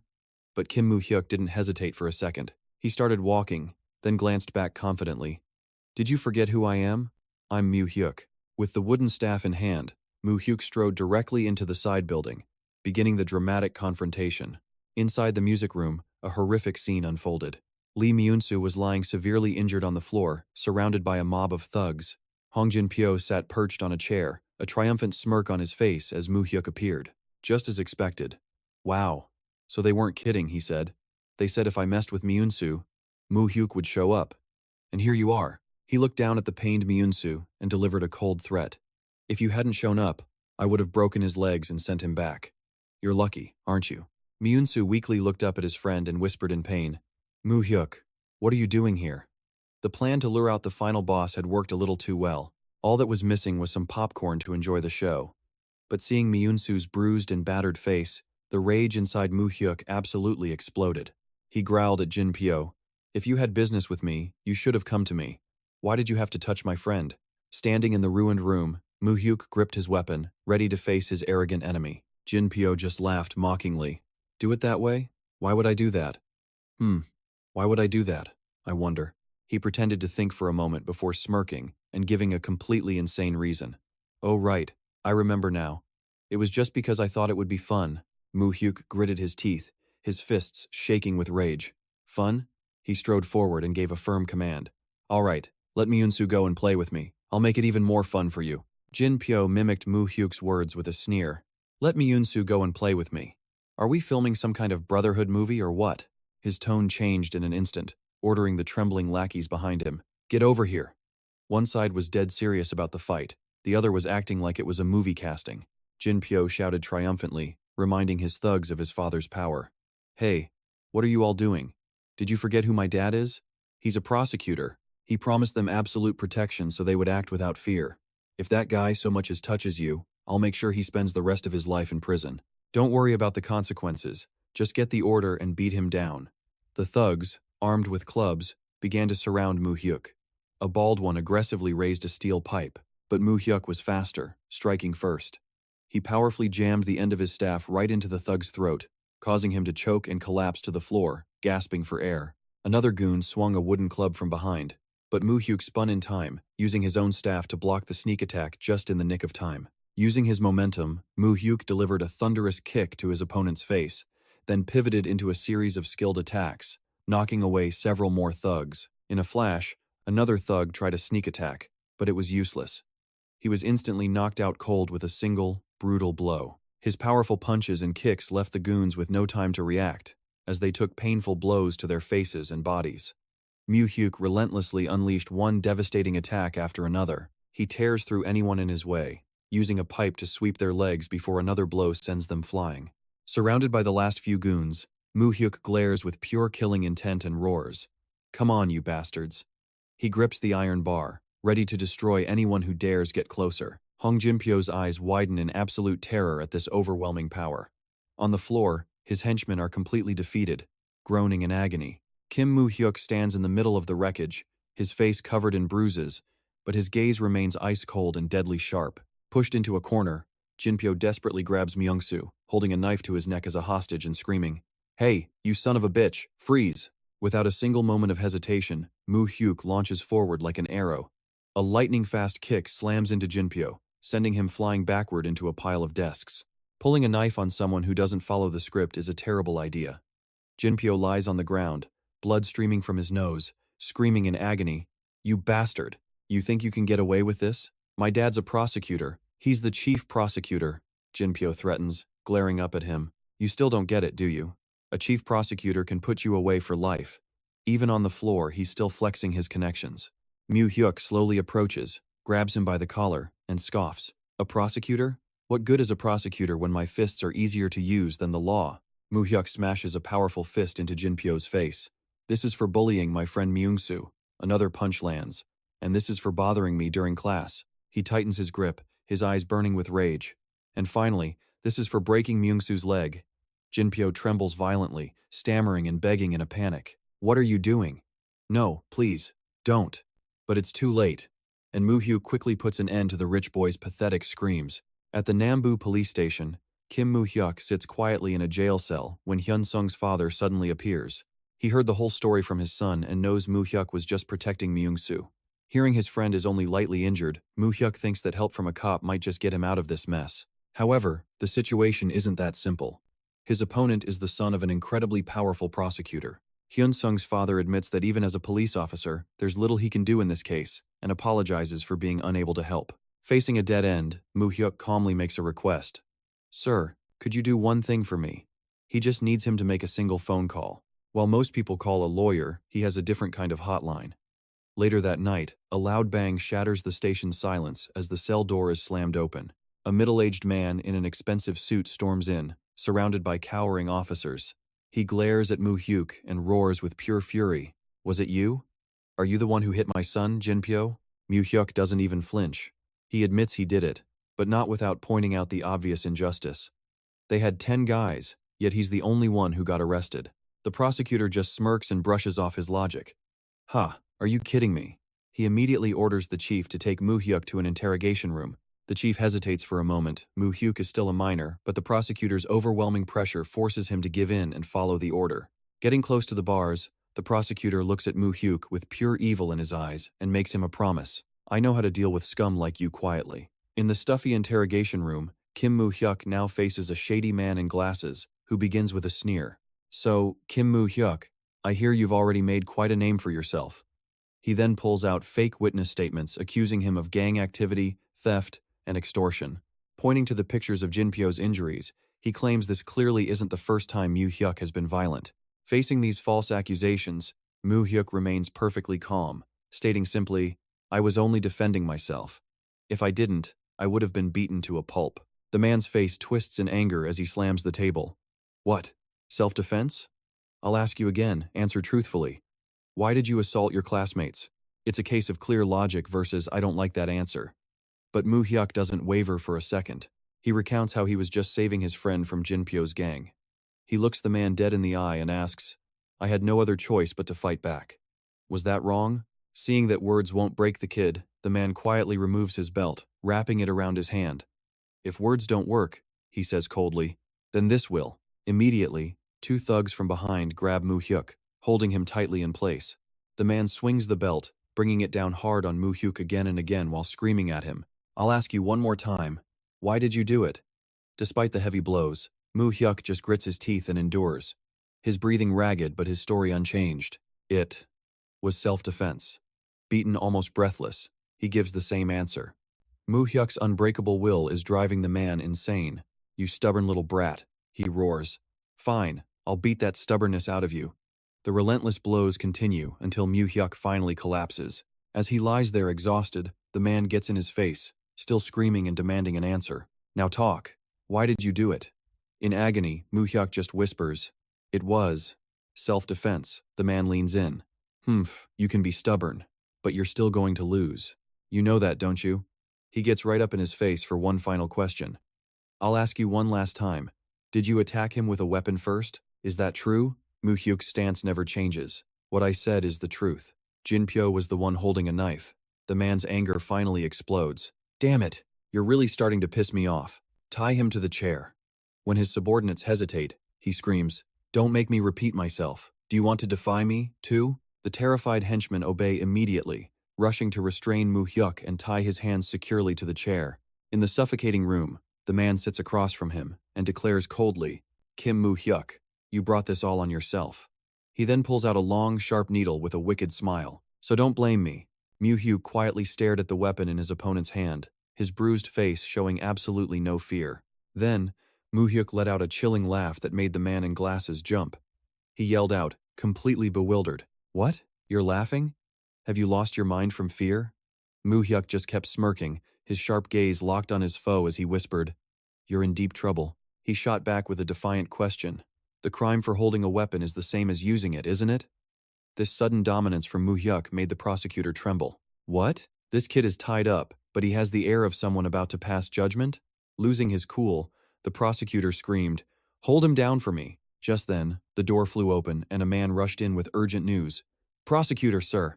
The prosecutor! Cut off!" The man in glasses furiously yelled. "Why are you in here? I'm not finished yet." But the door swung open again, revealing a man who commanded authority. Amidst shocked gasps and whispers of Chief Prosecutor, there stood Yoon Chang-ho, the head of the Busan District Prosecutor's office. The corrupt prosecutor froze solid, sweat pouring down his face as he realized his own boss was standing right in front of him. Yoon Chang-ho roared, "You bastard!" Then he swung. A vicious slap sent the man's glasses flying as he crashed to the floor. The chief prosecutor furiously bellowed, "Is this a republic? What are you doing to a minor?" Yoon Chang-ho stormed over, grabbing his subordinate by the collar. "You scum, if you want to die, do it alone. Why did you come to Busan to pull this garbage?" He was livid that this idiot's actions had forced him to abandon his work in Seoul just to clean up the mess. "Didn't you know I was in Seoul? And you still caused enough trouble to make me rush back?" The corrupt man trembled, pale as a ghost, stammering, Chief Prosecutor, why are you?" Yoon Chang-ho cut him off. "Do you have any idea whose nephew that is? No, if you knew, you wouldn't have been so incredibly stupid. One minute he's a king, the next he's being chewed out." As the man stared in utter confusion about the boy's identity, Yoon Chang-ho dropped the name, chairman of Pyeongchang-dong. The prosecutor was still in shock, muttering in disbelief, "Pyeongchang-dong, the chair." But he didn't even have time to process it. Yoon Chang-ho pointed directly at the bound Kim Mu Hyuk and announced the shocking truth. Why? Because he is Chairman Cheon's grandson. Looking over at Mu Hyuk, the corrupt prosecutor's world completely fell apart, his face a mask of pure terror, knowing he'd just messed with the powerful family from Pyeongchang-dong. Chairman John Tasan stared at the wounds covering his grandson's face and spoke with an ice-cold voice. "Tell me, why does your face look like that?" Kim Mu Hyuk didn't flinch, calmly explaining what happened. "They abused their power with an illegal interrogation, so I called you for help." John Tasan's eyes narrowed. "You could have dodged it." Mu Hyuk explained that if it was just a direct attack, he could have easily avoided it. But the reality of the situation was much worse. But the others held me down so he could get his hits in. I couldn't escape, so I had to find a way to stop all of them. Mu Hyuk sat on the sofa, bruised, but his eyes were blazing with conviction. "I don't want the people around me getting hurt because of my problems. I want to protect my loved ones. That's the way I live." Mu Hyuk admitted he owed his grandfather, but to protect the people he cherished, he had no other option but to call for his intervention. John Taesan watched his grandson in silence, then posed a challenging question. "If I hadn't helped you, what would you have done? Just let it end like that?"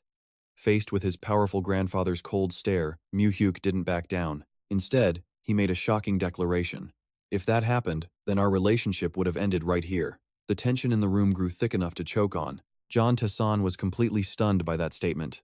Mu Hyuk pressed his advantage with razor-sharp words. "If you have the ability to help me, but you refuse to, then your position in this family will no longer hold any importance." Faced with his grandson's sheer audacity, John Tae-san suddenly burst out laughing. Ha ha. It was the kind of laugh that leaves you wondering whether to join in or just run for your life. He laughed heartily, like he'd just found a priceless treasure. Tae-san nodded, deeply satisfied. That's right. As the pillar of this family, you can't run from that, no matter what it costs you. Mu Hyuk watched his grandfather quietly, silently affirming that these were his truest feelings. His mind drifted back, recalling his previous life. It was from this very man that he learned a brutal life philosophy. If you can't avoid it, you have to make them disappear so they can never attack you again. Mu Hyuk understood that a messy victory or forgiveness just gives your enemy an excuse to come back for revenge. John Tae-san walked past Mu Hyuk and left, leaving behind one powerful piece of advice. Don't you ever forget that. Hearing a philosophy like this would make anyone with a weak heart immediately wish for a simpler, gentler life. Looking at his grandson, John Tae-san coldly taught his lesson. If you make that your own, then you will definitely seize victory. If you can't, the only option left is to rip it out by the root and destroy it. Myung-hoon replied respectfully, Yes, sir. Immediately after, Chairman Tae-san demanded a progress report on the Busan incident. Myung-hoon reported that investigators were already searching and had uncovered that the prosecutor was tied to a long list of crimes, bribery, torture, even manipulating cases from his time in Seoul. They dug up dirt so fast, online sleuths would be begging for lessons. He confirmed that throwing the guy in prison would be almost effortless, and that Chief Prosecutor Yoon Chang-ho was awaiting the chairman's final decision. John Tae-san then switched gears to the school incident. Myung-hoon confirmed the ringleader and all the students involved had already received their expulsion letters. Even the homeroom teacher from last year, the one who gave false testimony against Mu Hyuk, had been arrested for taking countless bribes. Turning to Mu Hyuk, who sat bruised on the sofa, John Tae-san asked, Are you satisfied with these results? Mu Hyuk was silent for a moment before making a shocking request. I have a favor to ask you. Can you hand that chief prosecutor over to me? The question left his grandfather completely stunned. What? Why? At a luxury restaurant, the atmosphere inside was heavy. A man in a suit asked about the corrupt prosecutor's current situation. Yoon Chang-ho's face was etched with pure, unfiltered worry. The report states he's currently under arrest for investigation and will absolutely face the most severe punishment. Standing behind him, Myung-hoon delivers a cold, steely warning his name must not be mentioned in this process. Understand? Chief Prosecutor Yoon quickly confirms, Yes, I understand. Immediately after, Myung-hoon announces that someone wants to see him, and the sliding door opens. Revealing a familiar figure, the stunned Chief Prosecutor Yoon blurts out, Kim Mu Hyuk. Before him, Mu Hyuk quietly takes a seat. His face is covered in bandages, but his eyes carry a strange sense of calm. In the quiet of a traditional restaurant, Kim Mu Hyuk sits opposite the Busan District Chief Prosecutor. At a lavish banquet table, his face still wrapped in gauze, Mu Hyuk silently listens to an earnest apology. From the powerful man, Mu Hyuk, I apologize for what happened. It was my fault. The chief prosecutor is sweating bullets. He rushes to make a promise to smooth things over. As long as I work at the Busan prosecutor's office, an incident like this will never happen again. In contrast to the other man's anxiety, Mu Hyuk remains calm and polite, replying softly, Please, speak comfortably. I know you had nothing to do with it, Chief Prosecutor. He skillfully mentions his powerful grandfather as a veiled threat. My grandfather isn't one to sweat the small stuff, but this is the first time his grandson has been targeted like this. He definitely won't handle this lightly. Noticing the extreme tension on the prosecutor's face, Mu Hyuk continues, That's why I asked my grandfather for permission to meet with you. He suddenly stands and performs a deep, formal bow. I apologize for putting you in such a difficult position. This act makes the prosecutor panic, waving his hands to stop him. No, it was my fault for not managing my subordinate. 10,000 apologies wouldn't be enough. Mu Hyuk quietly sits back down, a calculating look in his eyes. Thank you for understanding. I wanted to apologize to the prosecutor's office, but I had no way to do so. After a meaningful pause, his voice drops. Chief Prosecutor, sir. Seeing he has the man's full attention, Mu Hyuk gets straight to the point. Could you help me with one more thing? The polite opening can't hide that this won't be simple. The chief prosecutor nods without hesitation. Not a problem. Just tell me what you need. Mu Hyuk skillfully reassures him to secure his cooperation. Of course, this won't affect you at all, Chief Prosecutor, but you are the only one who can help me. With that promise of aid, Mu Hyuk offers a slight smile. Thank you. I will also tell my grandfather that you bear no responsibility for this incident. The suffocating tension in the air finally breaks. The chief prosecutor sighs in relief. I see, thank you. I feel a bit more at ease now. I hope things are better the next time we meet. Mu Hyuk casually mentions the future. You're also moving to Seoul, aren't you? The chief prosecutor nods as Mu Hyuk stands to leave. The prosecutor feels like he just survived a test without knowing if he passed or failed. Mu Hyuk casually announces his schedule. I'm going back to school tomorrow. I had to miss a few days because of this incident. Watching Mu Hyuk's imposing figure walk away, the prosecutor can only manage a strained laugh, sweating at the boy's maturity. Haha, right, you're still a student. Until next time. Mu Hyuk leaves the room, leaving Myung-hoon alone at the lavish table. Watching the teenager go, he silently assesses him. Kim Mu Hyuk may be a student, but he's incredibly composed and knows how to handle people.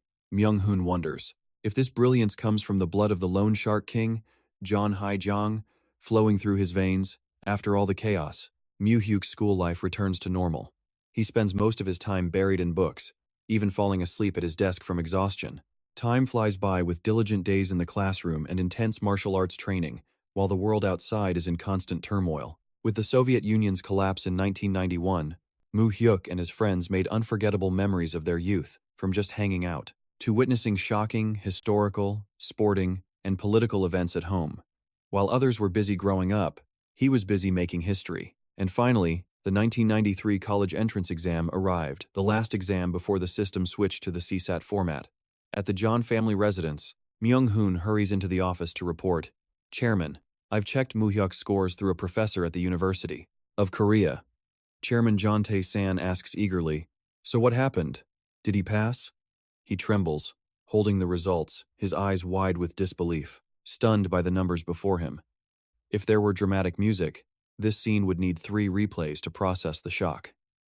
At the same time, outside Dongsung Industrial High School, a crowd of reporters swarms to get to Mu Hyuk. In the chaos, one reporter excitedly asks a question. You got a perfect score on the final test of the exam. How do you feel right now? Mu Hyuk calmly holds a pager, quietly confirming his unprecedented record.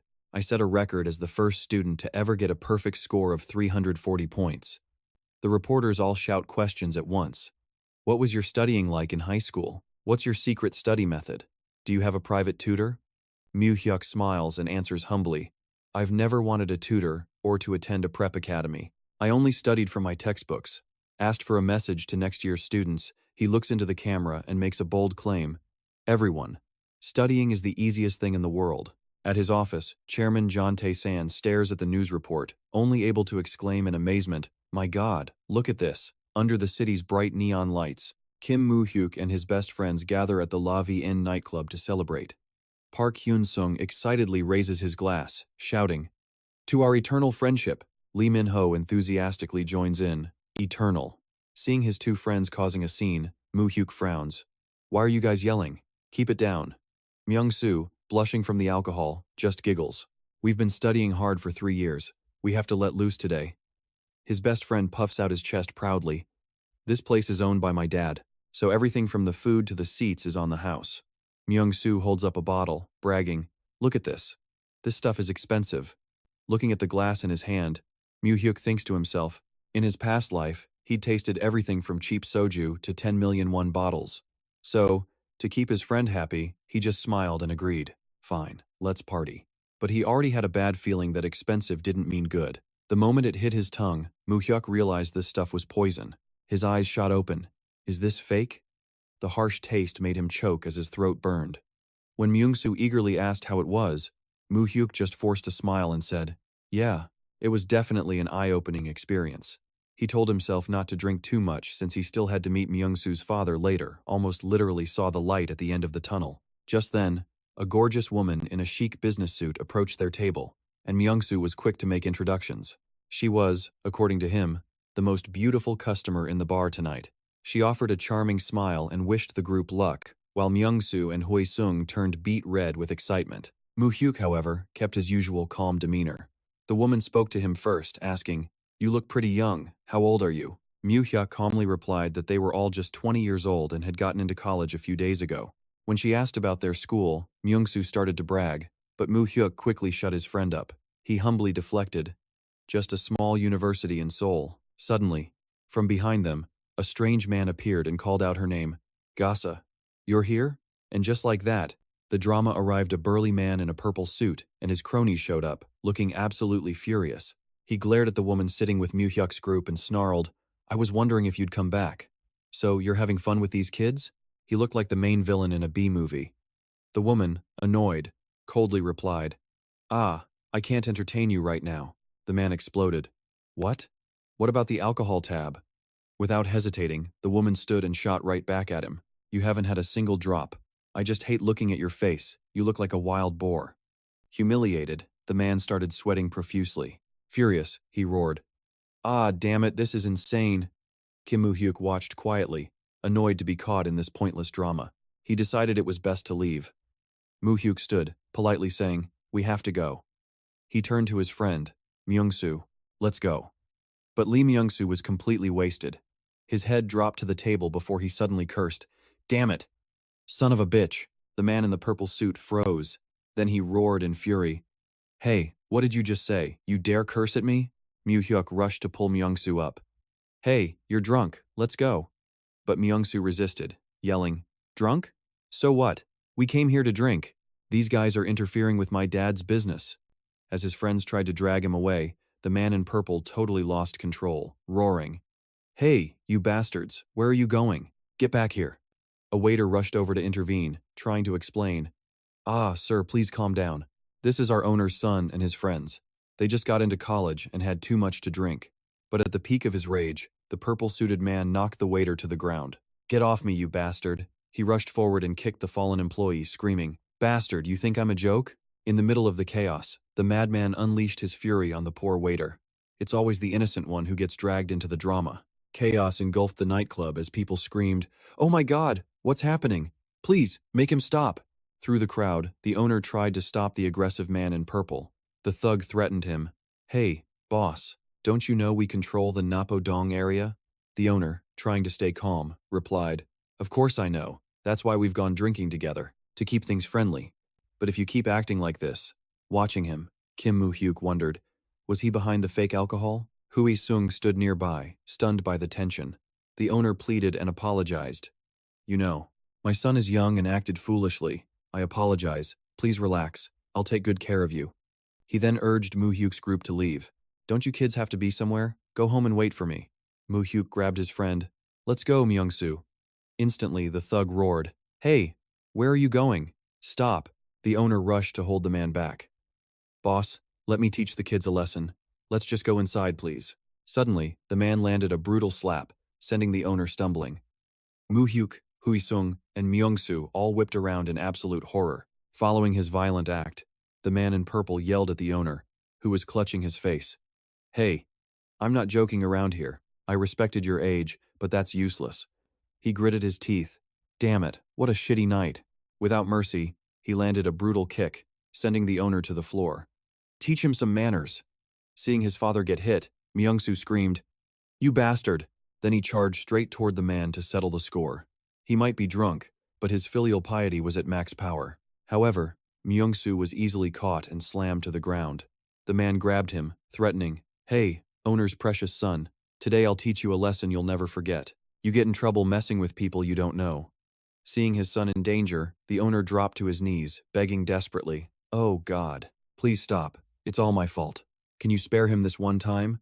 If you want to take your anger out, just hit me." The big man sneered at the scene. "Ha ha, damn it, a touching father-son moment." His expression then changed as he menacingly declared, "In that case." He then brutally rushed forward to attack the poor father. Just then, a firm hand shot out, stopping his punch. Right in mid-air, Mu Hyuk appeared, his eyes cold as ice. In a low voice, he said, "Please stop. That's enough." Stopped cold, the thug's eyes widened in shock. "What now? You dare block my hand?" And so, the hero finally arrives, right at the climax. Not a second too soon or too late. Mu Hyuk remained calm, looked the thug straight in the eye, and warned, "No matter how mad you are, you don't hit a father in front of his son." He steps between the thug and Min-soo's family, demanding, "Isn't that enough? Stop." But the man just touches his face, smirking with complete and utter contempt. "Ha, kids these days are bold, aren't they?" With a murderous glare, he roars, "Do you even know who I am?" before wildly swinging a punch at Mu Hyuk. It's the classic line right before a beatdown. Mu Hyuk just effortlessly dodges the guy's sloppy, chaotic attacks. The man bellows in pure rage. "Hey, where are you looking?" Then charges at Mu Hyuk again like a feral beast. But Mu Hyuk isn't giving him any more chances. A lightning-fast counter leaves the thug completely defenseless, stammering, "Wow, what?" before a massive punch connects hard. A clean hit to the face. The man crumples to the floor, motionless at Mu Hyuk's feet. Suddenly, a voice cuts right through the thick tension. "Dung Cheon Ho." From the back, Park Dong-soo emerges, his crew right behind him. He glances down at his subordinate on the floor and growls, "What exactly were you doing while I was gone?" Recognizing the infamous gangster boss, Mu Hyuk mutters his name under his breath. "Park Dong-soo." The man himself flashes an arrogant grin, his gaze filled with pure power. Through the chaos, Park Dong-soo strides forward without hesitation. He confronts the chubby troublemaker, who still has no idea what's coming. The guy scoffs, "You're not in jail yet? Guess you're too much trash for the cops to handle, huh?" He growls, trying to assert his dominance.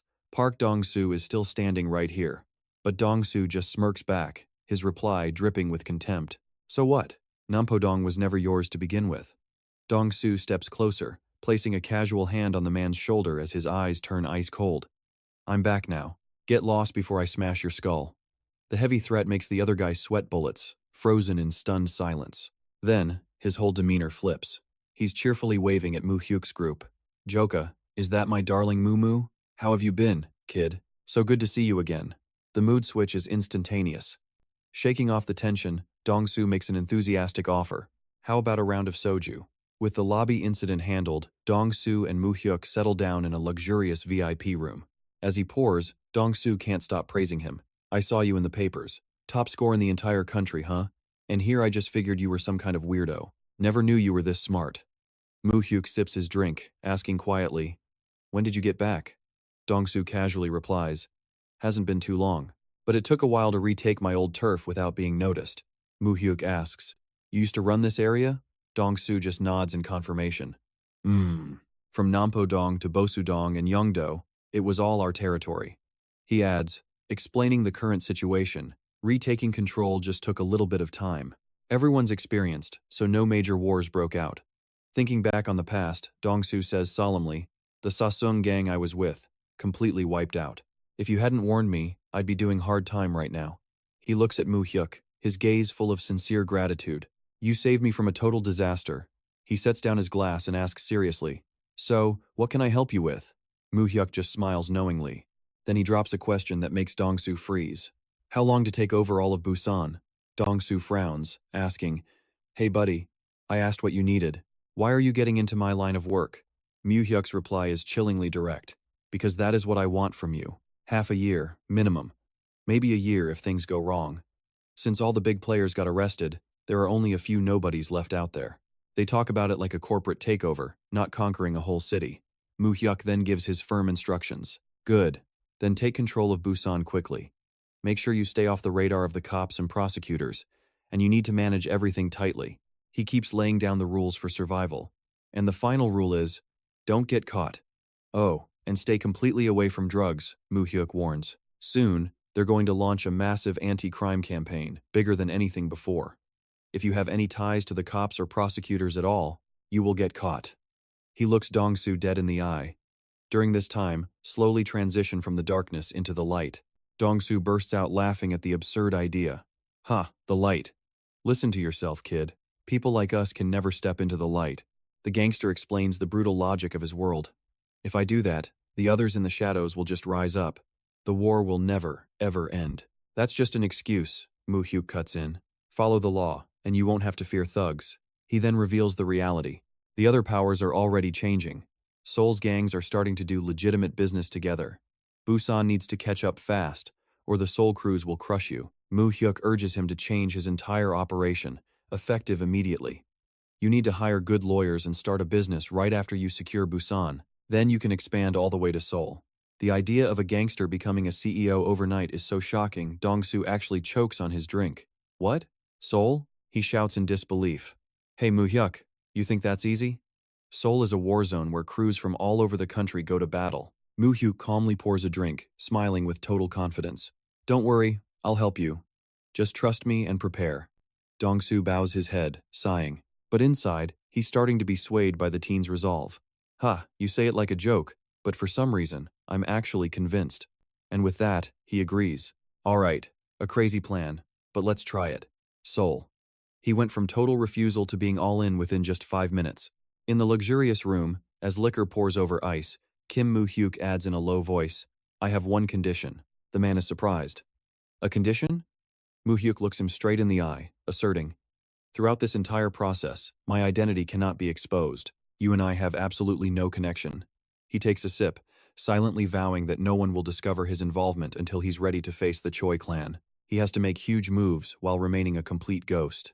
Meanwhile, at a magnificent mansion, the news about Kim Mu Hyuk's perfect exam score is all over the papers. Studying is the easiest thing in the world.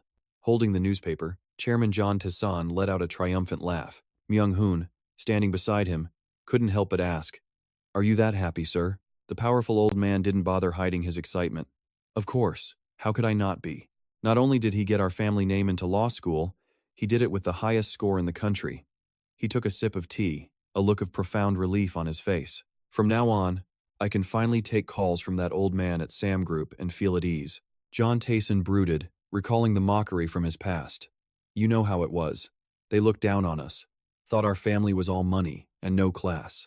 Their children all went to top universities, studied abroad, that sort of thing. Myung-hoon smoothly added, but in reality, they still borrow money from you, Chairman. The old man's lips twisted into a faint smile.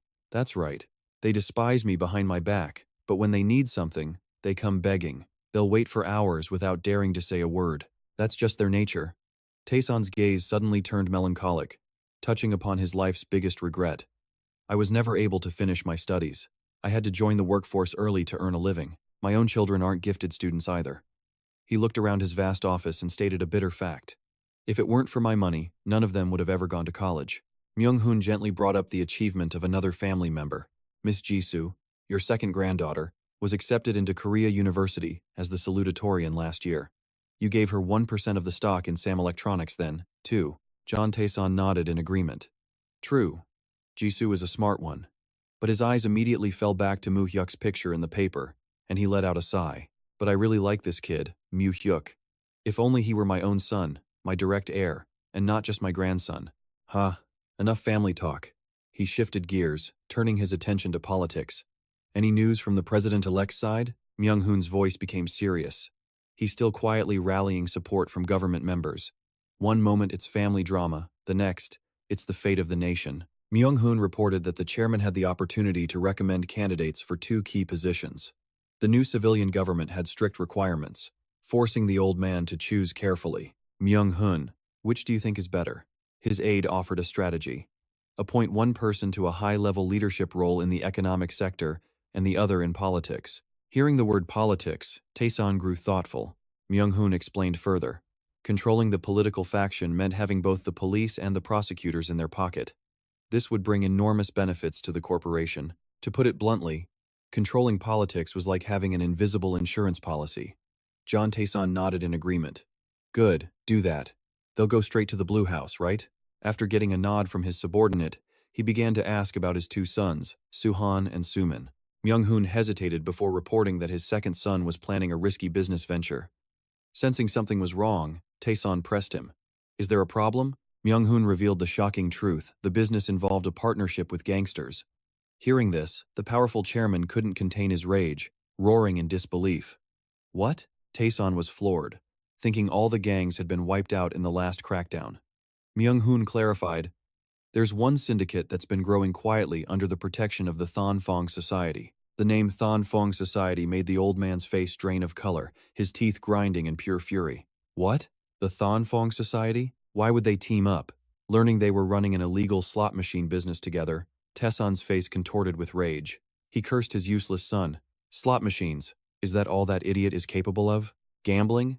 That just screamed of backroom deals and handcuffs.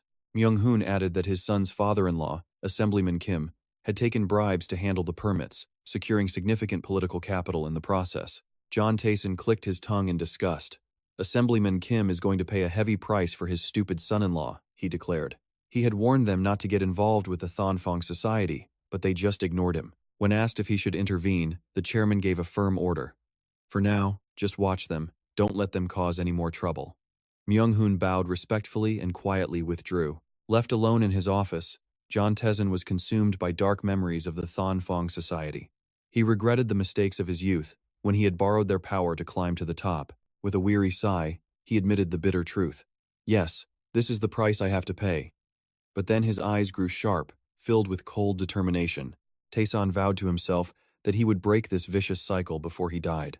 Just then, Kim Mu Hyuk stood before the magnificent mansion gates and called out softly, "Grandfather." The large gates slowly swung open to welcome him. Seeing his grandfather waiting for him, Mu Hyuk spoke gently, "I'm here." Chairman John Tezin offered a kind smile. So you've arrived? I've been waiting for you." Inside the luxurious office, the chairman leisurely sipped his hot tea while Myung-hoon stood by. He asked his grandson with genuine concern, "Have you found a place to live in Seoul yet?" Without waiting for an answer, he immediately laid out a generous offer. "Where do you want to live? I'll find you a place near the school. I'll also hire a housekeeper for you. All you need to do is focus on your studies." Faced with such kindness, Mu Hyuk made a surprisingly bold request. "Would it be a problem if I wanted to live here?" The question caught the powerful chairman completely off guard. "Huh?" Mu Hyuk slowly explained his wish. "From the very first time I set foot in this house, I've wanted to live here." His gaze drifted towards the garden with its brilliant fountain, a place filled with memories of his late mother. "After all, this is the house where my mother lived as a child. Every time I come here, I feel closer to her." He looked his grandfather straight in the eye and added another persuasive reason. "And if I live here, I can also see you more often." Mu Hyuk's sincere and clever words completely won over the seasoned old man. "Ha ha ha. You really know how to please me. If it makes you comfortable, then you should do just that." Sitting across from his grandfather, Mu Hyuk secretly recalled his bitter past life. Back then, he was only allowed here when summoned, was never included in family parties, and was always ostracized by everyone. He painfully remembered being treated no better than a servant in this very house. This time, however, everything had changed. By getting into law school with a perfect score, Mu Hyuk was now officially recognized as family. This dramatic shift in status earned him far better treatment than he had ever received before. Lost in thought, Chairman John Tezin suddenly breaks the silence, reminding the boy of an old promise. 8 years ago, he'd said that after getting into Korea Law University, he would name his own reward. Now, the time has come. Mu Hyuk lets out a confident smirk. He knows his grandfather is dying of curiosity about his top-ranking scores, so he plays it cool. He figures his grandfather must have been incredibly curious to summon him here right after the graduation ceremony. Seated across from him, Chairman John Tezin admits it himself. Korea Law University isn't a place you can ace on willpower alone. He looks his grandson dead in the eye. "Now then, tell me, what is it you need?" After a brief hesitation, Mu Hyuk makes a shocking request. "I want you to teach me about the work that you do." The unexpected proposal leaves John Taeson stunned, and Myung-hoon, standing behind him, is just as shocked. The chairman has to ask again, "Teach you my work?" Mu Hyuk's answer is firm. Yes. Taeson warns him that this business is far more complex than just lending money and collecting debts. Mu Hyuk calmly admits he doesn't know the details, but it's exactly because he knows. It's the complicated world of loan sharking that he wants to learn more. While Taeson considers it, Mu Hyuk calculates his next move. His brain is working overtime. If you could install a cooling fan in there, it would be absolutely screaming right now. He knows that asking for money, stocks, or real estate would be too simple, and it would raise suspicion. It's not the right move for his revenge against the John clan. With his knowledge of the future, making money is easy. What he really needs is a perfect cover so no one gets suspicious. Mu Hyuk knows that if he makes his move too soon, his uncles, John Soo-man and John Soo-han, will find a way to crush him before he's powerful enough to fight back. The situation is so dangerous, any warning sign would have flashed game over ages ago. The best option right now is to play the part of a diligent grandson, asking to learn the business to win his grandfather's absolute trust. From that position, Mu Hyuk can secretly make his fortune and manipulate Chairman Taeson down the exact path he's laid out. Looking at his ambitious grandson, John Taeson repeats the words, "You want to learn my work?" John Taeson studies his grandson, thinking this request could be a fitting reward for 8 grueling years of study. Still, it feels like a pretty extreme reward for a diet of instant noodles for 8 years straight. But the old man is still curious why Mu Hyuk would choose something so abstract, instead of asking for something he could have right away. He slowly quotes an old saying, "It's better to teach a man to grow a tree than to just give him the fruit." Mu Hyuk's expression remains calm. He states with total conviction, I believe it will be more useful to me in the long run. Faced with such resolve, John Taesan turns to his right-hand man, Section Chief Ha. What do you think? Myung-hoon hesitates. He wonders if all this isn't happening a little too soon. He suggests that waiting until after Mu Hyuk graduates from university wouldn't be too late. But Mu Hyuk immediately cuts him off with a stunning declaration. I don't really care about school. I want to start right now. The statement leaves both Taesan and Myung-hoon utterly speechless. Chairman Taesan's eyes go wide as he snaps. What did you just say? This is Korea Law University we're talking about. He can't believe the top student is taking it so lightly. He presses him. Don't you have any desire to become a lawyer or a judge in the future? Mu Hyuk quietly stands up. He looks his grandfather straight in the eye and reveals the truth. I only got in to prove my abilities and my determination to you. Then, he declares his true ambition. The truth is, I want to become someone with great power, just like you, grandfather. John Taesan watches in silence as Mu Hyuk continues, offering a sort of compromise. Of course, if you want me to become a lawyer, I'll do as you wish. He confidently states he's ready to take the bar exam at any time. His confidence is so immense, you'd think he was the one writing the exam, not taking it. Myung-hoon can't help but be impressed. He listens to the boy talk about the bar exam as if walking into the test room guarantees a pass. Deep down, Myung-hoon starts to feel a chill. Mu Hyuk is completely unpredictable. He begins to wonder if this teenager possesses some extraordinary abilities far beyond his own imagination. After a moment of thought, John Taesan decides. All right then, let's give it a try. The decision is made so fast, it would give a corporate board whiplash. He turns and gives a sharp order to Myung-hoon. Section Chief Ha. Start handing over the work you're doing to the boy. Myung-hoon bows his head respectfully. Yes, Chairman. The lights of the mansion continue to burn brightly against the quiet night. Back in the office, Myung-hoon begins the first training session for Kim Mu Hyuk, explaining the true nature of this financial empire. He sits across from Mu Hyuk, his tone serious. The work I do for the chairman is, fundamentally, lending money. Myung-hoon doesn't hesitate to reveal the ugly truth behind the numbers. To put it bluntly, people call it loan sharking and debt collection. But even with the loan shark label, Myung-hoon insists that all their activities must remain within the boundaries of the law. For that reason, he tells Mu Hyuk that he absolutely must study the law in detail. With transactions this huge, knowing the collateral is a matter of survival. Myung-hoon lists the typical secured collateral real estate or various types of bonds. He then adds a note about accepting stocks. While possible, their high volatility means they're only a priority when the company can take a direct stake. Myung-hoon continues his analysis of Chairman John Taesan's reach. He's the one who works directly with the largest corporations in the country. With a loud thud, a towering stack of documents landed on the desk, dropped right in front of Mu Hyuk by the man who handles money banks won't touch. Looking at the mountain of paperwork, Myung-hoon coldly explained that these were cash flow ledgers, contracts, and legal documents for all their collateral assets. The stack was so high you could see why anyone would quit. He then gave an impossible challenge. Learn and summarize all of it in 3 days. Faced with the massive pile of files, Mu Hyuk let out a quiet sigh. Thanks to his past life, he already knew everything inside, but he still looked annoyed. He even briefly considered pretending to struggle with it. A week later, at the Tron estate, Chairman Tron Taesan anxiously asked for a progress report. So, how is the kid doing? Myung-hoon reported back with a look of pure admiration, explaining how Mu Hyuk had an incredible grasp of money's flow. Myung-hoon admitted that this kind of insight usually only comes from years of hands-on experience. It's not something you can just learn overnight. Yet, Mu Hyuk understood everything perfectly, as if he already knew it all.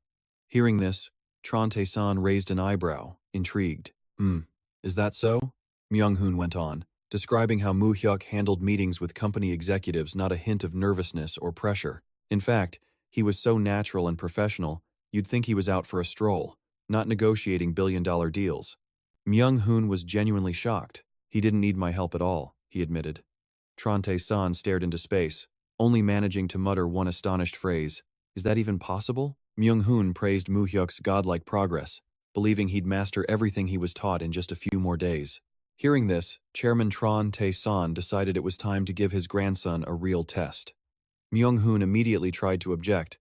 Isn't it too soon, sir? Those company heads probably won't acknowledge the young master yet. But the old man cut him off with a razor-sharp glare, asking who said he needed their permission. Still worried, Myung-hoon brought up 2 notoriously difficult opponents, directors John Soo-man and John Soo-han. He doubted Mu Hyuk could handle them, but Tron Taesan was firm. stating that a confrontation was inevitable, so starting now was for the best. His attitude was clear. If it's going to be hard, might as well do it now. The chairman then gave his order, find the executives we've lent to, and collect everything principal and interest. Not a single one missing. Myung-hoon bowed his head. Yes, I understand. Looking at Mu Hyuk's stellar performance report, Tae-san decided the kid's potential was worth putting to the ultimate test. In a skyscraper late at night, news of Mu Hyuk's new assignment spread like wildfire. A man on the phone yelled in disbelief. What? He's meeting the company presidents? He then slammed the receiver down with a furious crack. Staring out the window at the glittering city, John Suhan couldn't hide his seething frustration. Father, he growled, what are you thinking? Letting a kid get involved in this business now? Myeongdong appeared, bustling and vibrant, but behind that energy hid the dark corners of the financial world. It looked like a shopping district, but it was really a battlefield for money. Sitting in the car, Mu Hyuk wondered why they were here. Myung-hoon explained that Myeongdong was the absolute center of loan sharking in Korea. Since the headquarters of the 5 largest commercial banks were all located here, the private lending market naturally exploded around them. He continued, breaking down the power structure. The chairman handled the huge corporations himself, while smaller businesses fell to directors John Soo-man and John Soo-han. And then there were the Myeongdong directors, the most important players in this specific area. They were the biggest private lenders in the entire district. Their scale was smaller than the chairman's, but the amount of money they moved in a single day could reach tens of billions of won. Myung-hoon explained the chairman had invested in them, and Mu Hyuk's job now was to supervise their operations. He was there to see if they were handling the chairman's money properly. It sounded like an audit, but it was really an inspection to see who was trustworthy. He didn't forget a heavy warning. These guys are all veterans in the lending game. Dealing with them won't be easy at all. Despite Myung-hoon's concern, Mu Hyuk just smirked confidently. Don't worry about that. I can handle it. His eyes blazed with determination. He figured he'd have to face these challenges eventually, so why not just get a head start? The reputation of the 4 pillars of Myeongdong was a thing of terror in the loan shark industry. This was an era for ruthless men who constantly fought for power. Even organized crime syndicates at the time knew to fear them. These men had held their positions for 15 years, earning the chairman's complete trust. They were the 4 pillars of Myeongdong. Mu Hyuk knew they were not to be underestimated. These were survivors who had clawed their way to the top. But he reminded himself that in his past life, he was a seasoned veteran of this world, too. Gazing through the car window with a deep, knowing look, Mu Hyuk felt a surge of confidence. After all, he'd already died once. What was there to be afraid of? The car pulled up to a modern building. As they stepped inside, a man with a brilliant smile was already waiting. Welcome, Section Chief Ha. His smile was bright enough for a VIP, but this was a master of the financial underworld. This was Kim Ho-shik, one of Myeongdong's 4 pillars. It's been too long, he said warmly. I heard you were coming today, so I waited. After asking about the chairman's health and getting a nod from Myung-hun, Kim Ho-shik's eyes shifted to the young man beside him. Ah, he asked with curiosity. Is this the chairman's grandson? Mu Hyuk stood silently, sizing up his opponent. This was his first encounter with a major player in Myeongdong. He bowed his head and introduced himself. My name is Kim Mu Hyuk. It's a pleasure to meet you. The man smiled, shaking his hand warmly. A pleasure indeed. I'm Kim Ho-shik. He clapped Mu Hyuk on the shoulder, acting familiar upon learning about his plans. Heard you're heading to law school this year? I'm a law school graduate myself. He told Mu Hyuk to just call him senior. Mu Hyuk politely replied, Yes, senior. I look forward to working with you. But inside, Mu Hyuk was sizing up this man named Kim Ho-shik. Hearing his profile would make anyone with a weak heart back out. According to his file, he was an elite graduate from Korea's top law university who threw away a prestigious career to walk this path for 15 long years. This was no ordinary man. He was incredibly hard to read. Sitting in the office, Mu Hyuk got straight to the point, asking to see the financial ledgers first. Kim Ho-shik seemed a bit surprised, then chuckled condescendingly, advising him to slow down and not rush into work so fast. He told the junior to have some tea and chat first. But Mu Hyuk wasn't about to be delayed, insisting that he wasn't yet familiar with the job. He needed time to review everything, so he wanted the ledgers now. Seeing the kid's determination, Kim Ho-shik finally went to get the books. Here, the financial records. Take a look. His face screamed confidence, as if saying, Go ahead, you won't find a single thing. Mu Hyuk took the ledger and thanked him. While he focused on reading, Kim Ho-shik casually sipped his tea, looking smug. Drink while you work, junior. But there's nothing really worth seeing, he boasted. My major was business administration. When it comes to books like these, I've never made a single mistake. And it was true, the expense ledger was handled with meticulous detail. But Mu Hyuk narrowed his eyes. It was so perfect, it was actually suspicious. Because the Kim Ho-shik he knew was not this type of detail-oriented person. Mu Hyuk closed the book, commenting on how thorough his record-keeping was. Then, he immediately made his next request, to check the bank books as well. Kim Ho-shik quietly walked over to a file cabinet, pulling out a stack of bank books. Mu Hyuk quickly counted them. 12. That's all of them, right? Kim Ho-shik confirmed with absolute confidence. Of course. The bank books were the most important thing. Missing even one would be a huge problem. It will match the ledger down to the very last one. Mu Hyuk took the stack and said decisively, "Thank you for your hard work. I'll be taking these with me." He then turned to leave with the documents. Hearing that he was taking all the bank books, Kim Ho-shik's face changed. "What?" he stammered out. Mu Hyuk remained perfectly calm. He stated that the chairman had issued an order to collect all bank books registered under the regional directors' names. Seeing the man's troubled expression, Mu Hyuk added a loaded question. "Is there a problem with that, senior?" Kim Ho-shik's mind was racing. Was this really an order from the chairman? He was horrified, realizing Mu Hyuk must already know he'd been cooking the books. Kim Ho-shik tried to protest. "But Junior, in such a critical time, if you suddenly take them all, what am I supposed to do?" Mu Hyuk coldly shot back, asking if it was really the chairman's order. Seeing the man still hesitating, he pressed on. "Why would I lie to a director? If you still have doubts, you can call Pyeongchang Dong right now to confirm." Kim Ho-shik's face was now dripping with sweat. He was in a state of pure panic, sweating as if he'd just run a marathon instead of just standing there talking. But Mu Hyuk didn't let up. He kept the pressure on. "Besides, what's the reason I can't collect the bank books?" His voice was soft but carried immense weight. "If there's an issue, just tell me, senior. I'd rather not make things tense between us on our first day." Trying to save face, Kim Ho-shik forced a strained smile. No problem at all. I was just so surprised, that's why I reacted that way." "I'm glad to hear that," Mu Hyuk replied casually. He stood up and looked at Kim Ho-shik's underlings behind them. "Also, Director Kim, I have something I'd like to discuss with you privately." Understanding the signal, Myung-hun glared and barked, "What are you all still standing there for? Get out!" Though resentful, the lackeys began to file out of the room. But just as Myung-hun stepped forward to supervise, Kim Ho-shik lashed out. He lunged at his own men, slapping them hard across the face, roaring with anger. "You bastards! Playing dumb in front of the young master, are you? Get out now! Hurry up, you useless trash!" Mu Hyuk just silently watched the cunning senior's little performance until only the two of them remained. The air in the room grew thick. Kim Ho-shik lit a cigarette, trying to regain his composure as he apologized. "Sorry, my apologies. Those guys aren't very quick on their feet. I hope you'll forgive them." He took a long drag, his eyes turning sharp as steel. He looked at Mu Hyuk and asked, "So, what did you want to discuss that required such a tense atmosphere?" Under the light, he quietly flicked his lighter. He was preparing to face the true intentions of the Sun family's grandson. Mu Hyuk stepped closer. He leaned right into Kim Ho-shik's face and dropped a heavy warning. "Hey, Kim Ho-shik, if you're a servant, then act like a servant. Do you understand?" Seeing the man tremble, he pressed on, his voice a low growl. "You still don't get the situation, you fool.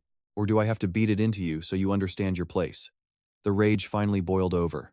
Kim Ho-shik slammed the table and shot up, screaming in fury. "You insolent little brat. What did you just say? Sit down." But suddenly, a loud shout echoed, stunning Kim Ho-shik into silence. The scene flashed back to earlier. While still in the car, Mu Hyuk had quietly asked Section Chief Ha for a favor. Myung-hun listened as he drove. Mu Hyuk's request was firm. Later, when he was alone with Director Kim, no matter what noises came from the room, Myung-hun was not to enter. Myung-hun looked worried, warning him that this guy wasn't an easy opponent to deal with and asking if he'd be all right. Mu Hyuk just stared out the window, his eyes full of ambition. "If I can't handle someone like him, how will I ever face the chairman of major corporations?" Back in the present, after Myung-hun left, Mu Hyuk loomed over Kim Ho-shik, who was slumped in his chair. "Hey, Kim Ho-shik, stop pretending and listen. I know you've been messing with those bank books." He feigned understanding about the man's family burdens, saying he could sympathize with having to feed his kids. But inside, Kim Ho-shik was breaking out in a cold sweat. The man stubbornly insisted that no matter what, Mu Hyuk was absolutely forbidden from touching the chairman's secret transaction account. Immediately, Mu Hyuk closed the distance, his gaze so sharp it felt like it could see right through him. "There's still the chairman's secret account book. Why isn't that here?" Hyuk was in absolute shock. Sweat poured down his pale face as he trembled, wondering how a kid like Mu Hyuk could know about the secret book that only he and the chairman were supposed to know about. His mind was racing, his heart pounding out of his chest. Seeing the absolute collapse in his opponent's eyes, Mu Hyuk let out a sinister little smirk. He had taken the bait. Staring right into the man's pale face, Mu Hyuk pressed him again, mentioning his uncle's secret account. This was one of the main accounts Kim Hyuk was personally managing. Mu Hyuk's command was firm. "Bring me that account book." The pure panic on Hyuk's sweat-soaked face said it all. His entire world was falling apart. Mu Hyuk knew a devastating secret years ago. His grandfather had given 4 ghost accounts to 4 different loan sharks. Myeongdong was managing them. The names were complete fakes, people who didn't exist. Each account held a staggering 100 billion won, meaning 400 billion won was scattered among them. Mu Hyuk had discovered this searching for his grandfather's secret funds after his death in his previous life. He recalled the fateful timeline, August 1993, when the real name financial account system was officially implemented. All 400 billion won in those accounts vanished without a single trace. Kim Hyuk must have thrown a huge party back then after successfully embezzling that massive fortune. Back in the present, Mu Hyuk's question was ice cold. "Why so flustered? You thought I didn't know?" Hyuk trembled, wondering how this kid knew every detail of a secret account only he and the chairman shared. Had the chairman told him everything? Before the man could even process it, Mu Hyuk pushed him. "Bring it here, hurry up." His urgent tone sounded like a bomb's countdown. Kim Hyuk completely fell apart, stammering and begging, "Give me time, just give me more time." Mu Hyuk turned his back and dropped a sarcastic question. "Time?" He casually sat on the sofa, crossing his legs with an air of pure authority and asked, "Director Kim, is this a matter that requires more time?" Mu Hyuk's eyes were razor-sharp as he gave a decisive order. "Bring the account book here immediately. If you don't bring it in the next 10 minutes, I will report this entire matter to the chairman." Kim Hyuk frantically tried to negotiate, pleading, "1 month. Just give me 1 month. Please. Give me more time. I'm begging you." A cold smirk appeared on Mu Hyuk's lips. "Why are you acting like this, Director Kim?" He stared directly at the trembling man before him, his voice dripping with pressure. "Is this how someone begs? Begging while shaking like this, anyone can see it's a lost cause." This attempt was clearly dead on arrival. Faced with Mu Hyuk's absolute dominance, all the color drained from Kim Hyuk's face. He tremblingly begged for 1 month to handle the secret account, but Mu Hyuk coldly cut him off, giving him just 2 weeks. He stood and looked down at the defeated man, warning him to prepare everything, not a single one missing. Mu Hyuk said his full name, Kim Hyuk, making sure the man carved this command into his very soul. Hyuk's face was drenched in sweat. His mind was in complete chaos from the sheer pressure of the Jin family's grandson. Mu Hyuk warned him that what happened today could only be known by the two of them. He was absolutely forbidden from telling the other bosses or even Mu Hyuk's own uncles. Then, his attitude shifted instantly as Mu Hyuk put on a fake smile. He announced the books and accounts had no problems, even praising the man for his hard work. Before walking out of the room, Mu Hyuk didn't forget one last reminder. "I'll be back in 2 weeks to check." He walked down the corridor with the aura of a superior being, only to find a group of thugs blocking his path. Myung-hoon immediately shouted, ordering them to get out of the way right now. The terrified henchmen watched as Mu Hyuk and Myung-hoon calmly passed by, not daring to resist. They rushed into the room to find Kim Hyuk sitting stunned on the sofa, his shirt completely soaked in sweat. In his utter shock, Hyuk realized he had made a terrible mistake. He dismissed Mu Hyuk as a normal punk kid. Well, he was a kid all right, but one playing at the final boss level. Meanwhile, at the luxurious main residence, Myung-hoon was reporting the situation to Chairman Jin Tae-sun. He said he had finished checking the books and retrieved all 12 of the ghost accounts. On top of that, Director Kim promised to provide a report every 2 weeks. Jin Tae-sun nodded and asked, "And Mu Hyuk? He didn't have any issues with Hyuk, did he?" Myung-hoon answered honestly. At first, Director Kim seemed to look down on the young master. This made the old man exclaim in surprise. "What?" Another person choosing to play life on hard mode. Myung-hoon continued recounting the strange events. But after the two of them spoke privately, the young master walked out looking completely composed. Hearing this, Jin Tae-sun pondered for a moment before asking, "All right, who's next?" Myung-hoon respectfully replied, "It seems the young master intends to meet with Director Noik Seol, sir." Seeing everything was proceeding smoothly, Tae-sun gave an order. "Good work. Go get some rest." Myung-hoon bowed his head. "Yes, Chairman," he said, then quietly left the room. Alone in his office, Jin Tizan immediately picked up the phone to call Kim Hyuk. The other end picked up instantly. Yes, Chairman. This is Kim Hyuk. Tizan got straight to the point. So, what did you think of my grandson? When the other end suddenly went silent, the old man snapped. Why are you so quiet? I asked what you thought. After a long hesitation, Hyuk's trembling voice came over the phone. He's more like you, Chairman, than both Director Su-man and Director Su-han. Jin Tizan narrowed his eyes and asked, You think so? After getting a firm confirmation from Hyuk, the old man began to probe into their private conversation. What did the two of you talk about in private? Noticing Hyuk was still hesitating, Tizan's voice grew heavy with pressure. You're going to make me ask again. I asked you what you talked about with the boy. It was then that Hyuk revealed the shocking truth. He mentioned the secret accounts you entrusted to us, the ones that nobody else knows about. Jin Tizan's eyes flew wide open in astonishment, his mind completely reeling from a single question. The secret accounts? How in the world could Mu Hyuk know about that? The shock was like hiding cash under your mattress, only for someone to point to the exact spot, down to the centimeter. Tizan listened silently to the other end of the line, then asked coldly, and then what? Hyuk tremblingly reported that Mu Hyuk had ordered him to tally and hand it all over in 2 weeks, and asked if he could transfer the money directly to the chairman. Tizan calmly agreed. Yes, go ahead and transfer it. He said it as casually as approving a breakfast budget, not hundreds of billions of won. Just as Horikita went to end the call, Tae-san's voice cut in, dripping with pressure. Horikita immediately snapped to attention, but the chairman was already laying into him. I heard you dared to raise your voice at my grandson, is that right? The Myeongdong boss panicked, instantly bowing and promising it would never happen again. Tae-san's gaze turned ice cold as he mocked the servant who was living so well he'd forgotten he couldn't sit at the master's table. He growled a reminder, Don't forget who put you in this position.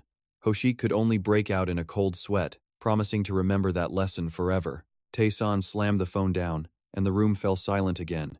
His mind raced, thinking about the secret accounts held only by the Myeongdong chiefs. One huge question burned in his mind. How did the kid even know about them? Not even his own sons, Su-man and Su-han, or his trusted man, Myung-hun, had any idea they existed. Tae-san wondered how on earth Mu Hyuk made Hyuk agree to hand them over so easily. It was suspiciously easy, like getting money faster than a robbery. He remembered his subordinate's comment that the young master was more like the chairman than his own 2 sons. The powerful old man's expression suddenly softened. A small, proud smile appeared as he thought of his grandson. Mu Hyuk? Was he really that much like him? That night, in his luxury villa, Kim Mu Hyuk lay thinking. He was sure he had Kim Hyuk's weakness cornered, but he couldn't shake his suspicion. He wondered if the other Myeongdong directors were also messing with the books.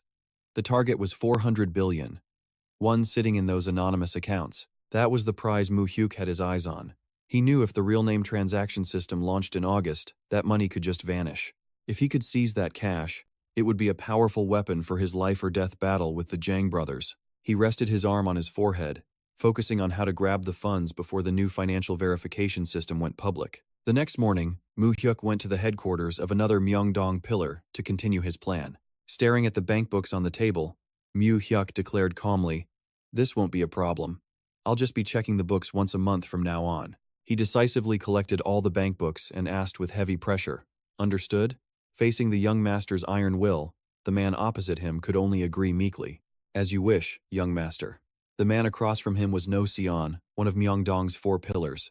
Mu Hyuk then suddenly drilled down on the real issue. If I recall correctly, you're still holding a bank book for the chairman, aren't you? The question made No Sion's face drain of color as sweat poured down. He stammered in absolute horror. The chairman's bank book?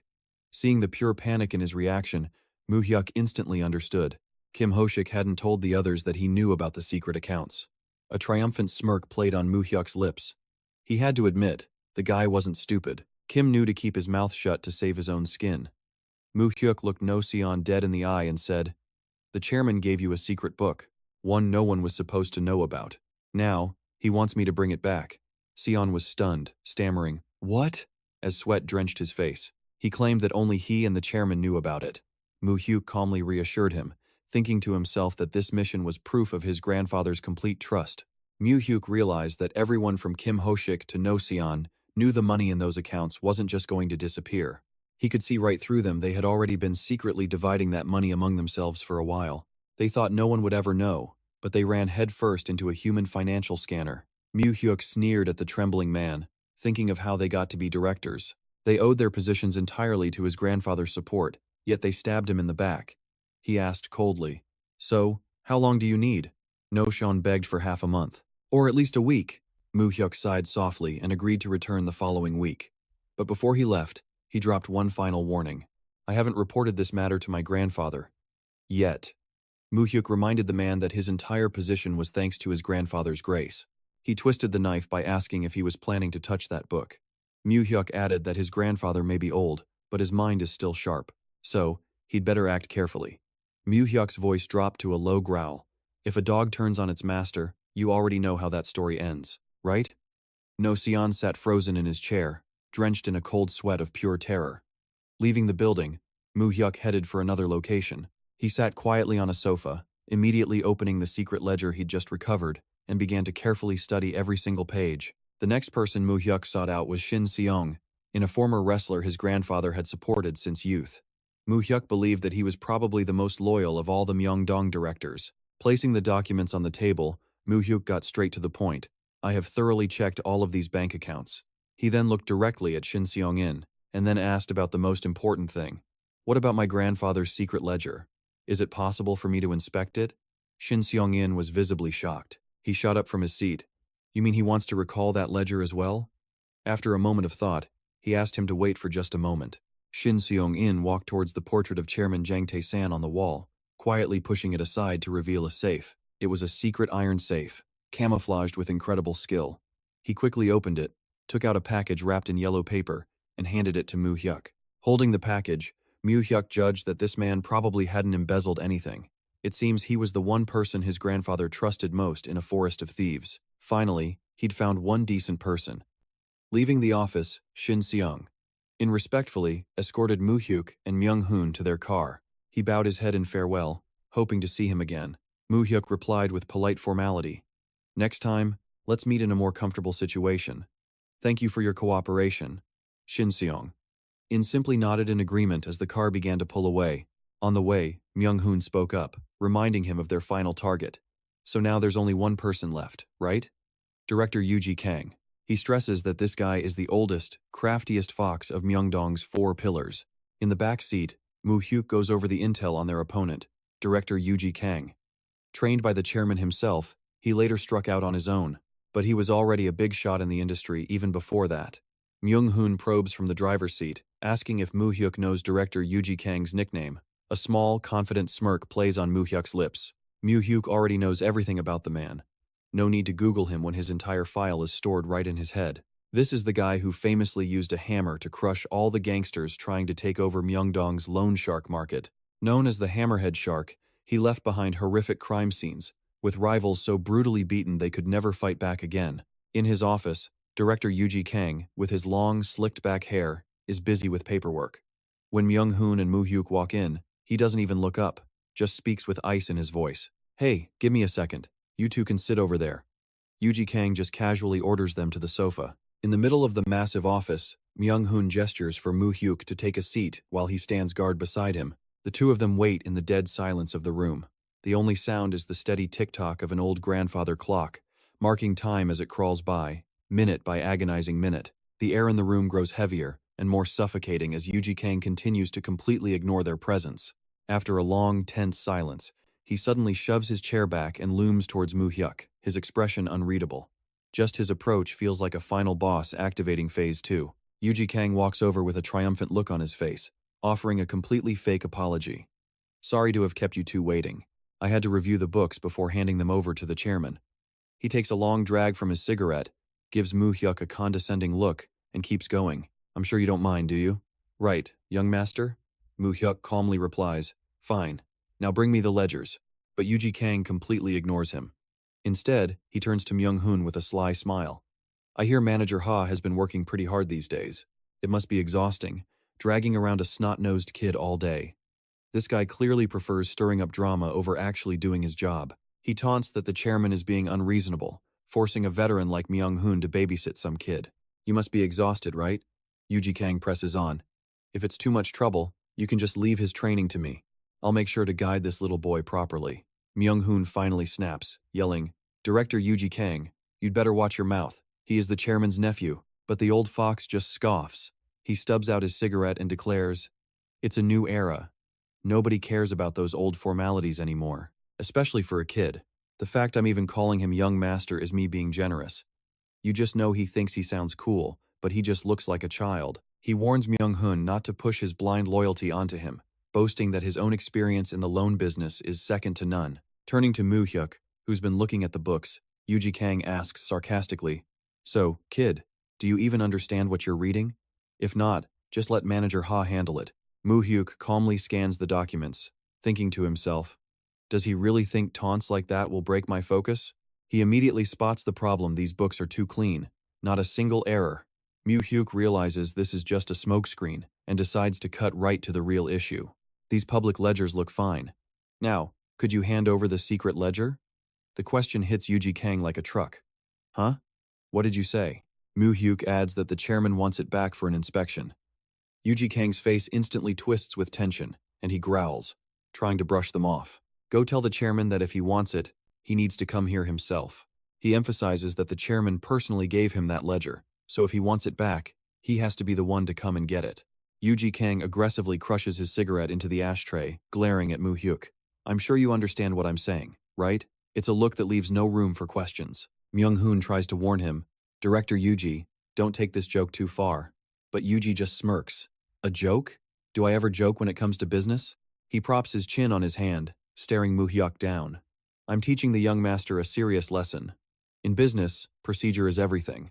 Then he turns the mockery on Myung-hun. Manager Ha, you didn't even teach him something this basic? Yuji Kang leans in close, a sinister smile spreading across his face. You've gotten pretty soft lately. At the blatant provocation, Myung-hun's face darkens with pure rage, but Mu Hyuk stays perfectly calm, giving a simple order. Manager Ha, please wait outside for a moment. Myung-hun says worriedly. Young master? Mu Hyuk just smiles back. Go get some fresh air and cool off. Despite his worries, Myung-hun bows his head and leaves, setting the stage for the one-on-one showdown that's about to erupt. Now that they're alone, Mu Hyuk leans back, his eyes turning ice cold. Director Yuji, cut the act and give me the account book. Oh, and Grandpa's secret ledger too. Yuji Kang strokes his chin, a calculating grin on his face. Oh? So you even know about the secret account? Looks like the chairman is giving you the full education. He's smiling, but you can tell his mind is racing, trying to figure a way out of this. He looks at Mu Hyuk mockingly. And what's so special about it? He casually claims the ledger is nothing special, then throws down the gauntlet. It's nothing. Tell the chairman to come and get it himself. At that insult, Myung-hun storms back in, shouting, Director Yuji! Yuji Kang explodes right back at him, roaring, Who the hell do you think you are to talk to me like that? He starts ranting about his own history, his face turning ugly. I was with the chairman before you were even born. I cleaned up his messes when his Secret Service agents came knocking. He says it like he deserves a medal. Yuji Kang glares at Mu Hyuk and spits, You're just a little brat. You have no right to talk down to me. He declares that the only person who can give him orders is the chairman himself. He then makes a bold proclamation. Not even the chairman's own son could give him orders, so some punk named Mu Hyuk had no right. Yuji Kang's voice was a low, dangerous warning. Don't think you're my equal just because you're the chairman's nephew. Myung-hun explodes again in anger, yelling, Director Yu! Without warning, Yuji Kang slams a hammer down on the table with a deafening crash. He grips the weapon tightly, looking at Mu Hyuk with pure menace. Do you have any idea how many times this hammer has saved the chairman's life? The hammerhead recalls gruesome scenes where he used this very tool to smash any gangsters who dared to start trouble. Yuji Kang proudly declares, this hammer is the history of Myeongdong. It's a living symbol of the Myeongdong credit market. He points straight at Mu Hyuk and screams, So don't you get arrogant with me, you little brat. Mu Hyuk, however, stays perfectly calm, coolly asking, Are you trying to make a big deal out of this? The question just makes Yuji Kang burst out laughing. He scoffs. A little brat who knows nothing about the underworld should shut his mouth. Faced with this blatant disrespect, Mu Hyuk realizes this is a deliberate provocation. He silently watches the man, his eyes sharp and calculating. Sure, their books looked clean, suspiciously clean, but that secret account was the real prize. His eyes are glued to Yuji Kang, who's flaunting the hammer with a challenging look. His stare says it all. I don't care about your act. I want the money. Mu Hyuk delivers his ultimatum, Director Yu, I'm giving you one more day. Tomorrow, have every single account ledger ready. He adds a final warning before turning to leave. If you pull this stunt again tomorrow, don't blame me for what happens. Mu Hyuk quietly heads for the door, but suddenly, Yuji Kang shouts, "Hey, young master!" The second Mu Hyuk turns his head, the hammerhead shark charges him wildly. A powerful impact explodes in the middle of the room, but instead of collapsing, Mu Hyuk calmly raises a hand, stopping the attack dead in its tracks. Yuji Kang breaks into a sinister, thrilled grin when he sees his opponent fight back. The hammer is now just inches away from Mu Hyuk's face. Yuji Kang pulls the hammer back, mocking him. "Well, at least the chairman's nephew has some guts. I thought you were going to wet your pants." Completely unfazed, Mu Hyuk stares him down and shoots back. "Why swing a hammer you don't have the nerve to use?"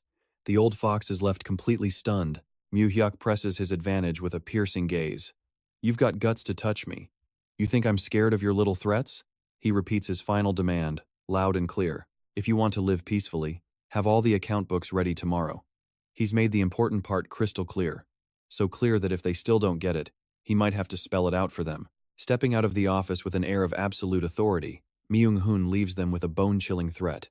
"If you're still like this tomorrow, you better watch your head." Yuji Kang is frozen solid, his face contorted in fear, sweating bullets from the sheer pressure. One minute he's a tiger with a hammer, the next he's a student getting scolded. In the black car leaving Myeongdong, Myung-hoon asks Mu Hyuk, "That was noisy back there, what happened?" Mu Hyuk is calmly studying the file in his lap, casually replying, "It was nothing." But then, he drops a bombshell that sends a chill down Myung-hoon's spine. "He tried to smash my head in with a hammer." The sound of screeching tires rips through the busy street. Myung-hoon whips around, screaming in total disbelief. "Director, you did what? Are you okay?" Amidst a symphony of angry car horns, Mu Hyuk just keeps his calm smile and gently reminds him, "Manager Ha, we're in the middle of the road." A short while later at the Jeon family mansion, the tension in the office is thick enough to cut with a knife. Chairman Jeon Tizon's eyes widen in fury as he hears the report. "What? What did that Yuji Kang say?" Myung-hoon gravely repeats the traitor's challenge. "He said the chairman has to come get the account books himself." Jeon Tizon strokes his chin, deep in thought, asking, and then what? When Myung-hoon adds that the man tried to attack the young master with a hammer, the powerful old man completely loses it, roaring in pure rage. "What?" Even though Myung-hoon reassures him everything is fine, Tizon's eyes are still burning with a cold, murderous intent. He grinds his teeth in fury. Yuji Kang, that bastard. Why would he do something like this? Standing in the office, Myung-hoon reports to Chairman Jeon Tizon with a thoughtful expression. "I don't understand it either. He was your rival back in the day, but since I've been with you, he's never acted this way. Today was just bizarre, like he was deliberately trying to provoke us." Faced with this blatant disrespect, Jeon Tizon gives a cold order. "Manager Ha, you handle this. Use your own judgment and decide what needs to be done. Settle it quietly, and leave no loose ends." Myung-hoon bows respectfully. "Yes, Chairman, I understand." Meanwhile, in a car speeding through the night, Yuji Kang is laughing on the phone. "Ha ha ha, making a big deal out of nothing. He's just a kid. I was just trying to scare him a little, no big deal." He smirks, thinking, the chairman's really losing his touch. Suddenly, a massive truck with blinding headlights smashes head-on into his car in a horrific collision. At a deserted construction site in the dead of night, Yuji Kang wakes up in a miserable state. He's tied tightly to a chair, his mouth sealed shut with duct tape. All he can manage are muffled, desperate cries.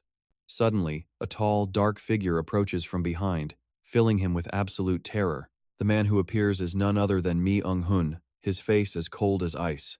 Yuji Kang struggles frantically when he sees the other man silently gripping an iron sledgehammer. Myung-hoon raises the weapon, staring down at the trembling director, his voice full of pressure. "Director Yu, can we talk for a minute?"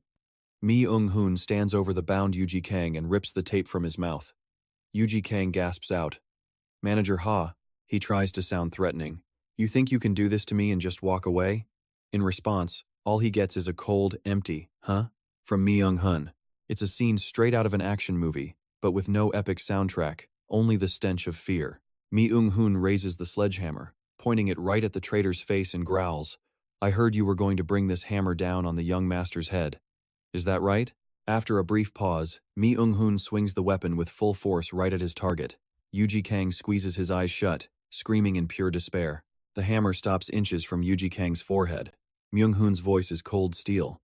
"So? What exactly were you thinking when you did that?" Sweat pours down Yuji Kang's face as he stammers in panic. I just wanted to test his courage, that's all. I needed to know if the chairman was trusting the right person. That's it, he pleads. I swear I never had any real intention of harming him. You have to believe me. He desperately continues his plea. Why would I ever do that to the chairman's own nephew? Think about it. I'm telling the truth, please believe me. Trying to bargain for his life, Yuji Kang makes an offer. I'll hand over all my secret bank ledgers. I won't do anything reckless again, just let me go. Suddenly, a loud noise comes from the door.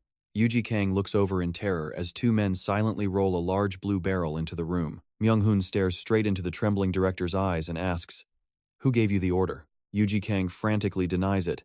No one ordered me. What are you talking about? He tries to explain. It was just a scare tactic to test him. Please believe me. Myung-hoon remains completely unfazed.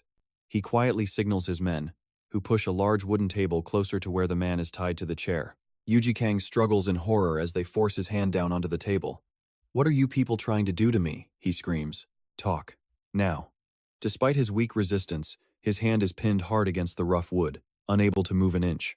Myung-hoon looks down with ice in his eyes and warns him, Director Yu, I suggest you start being honest from now on. Do you understand? He growls one last time. I'll ask again, who ordered you to do it? But Yuji Kang just sobs. I told you, nobody. Who could possibly order me around? Myung-hoon's patience is gone. With zero warning, he swings the steel hammer high and brings it crashing down on the hand pinned to the table. The powerful impact makes Yuji Kang let out a horrifying scream of pain. His hand is severely crushed, a scene straight out of a brutal survival game. Standing over the man shaking from shock, Myung-hoon coldly repeats the question. Who ordered you? Yuji Kang is completely broken now, sweat streaming down his pale face.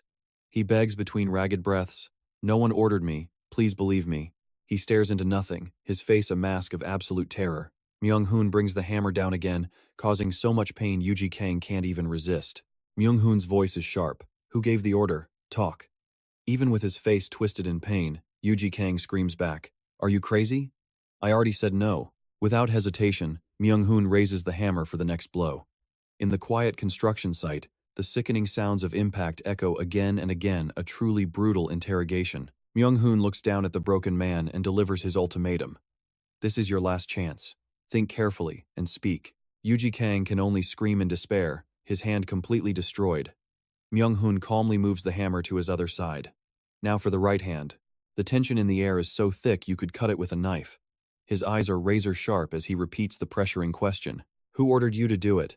Seeing the man remain silent, Myung-hoon gives a sharp command to his men. Hold him down.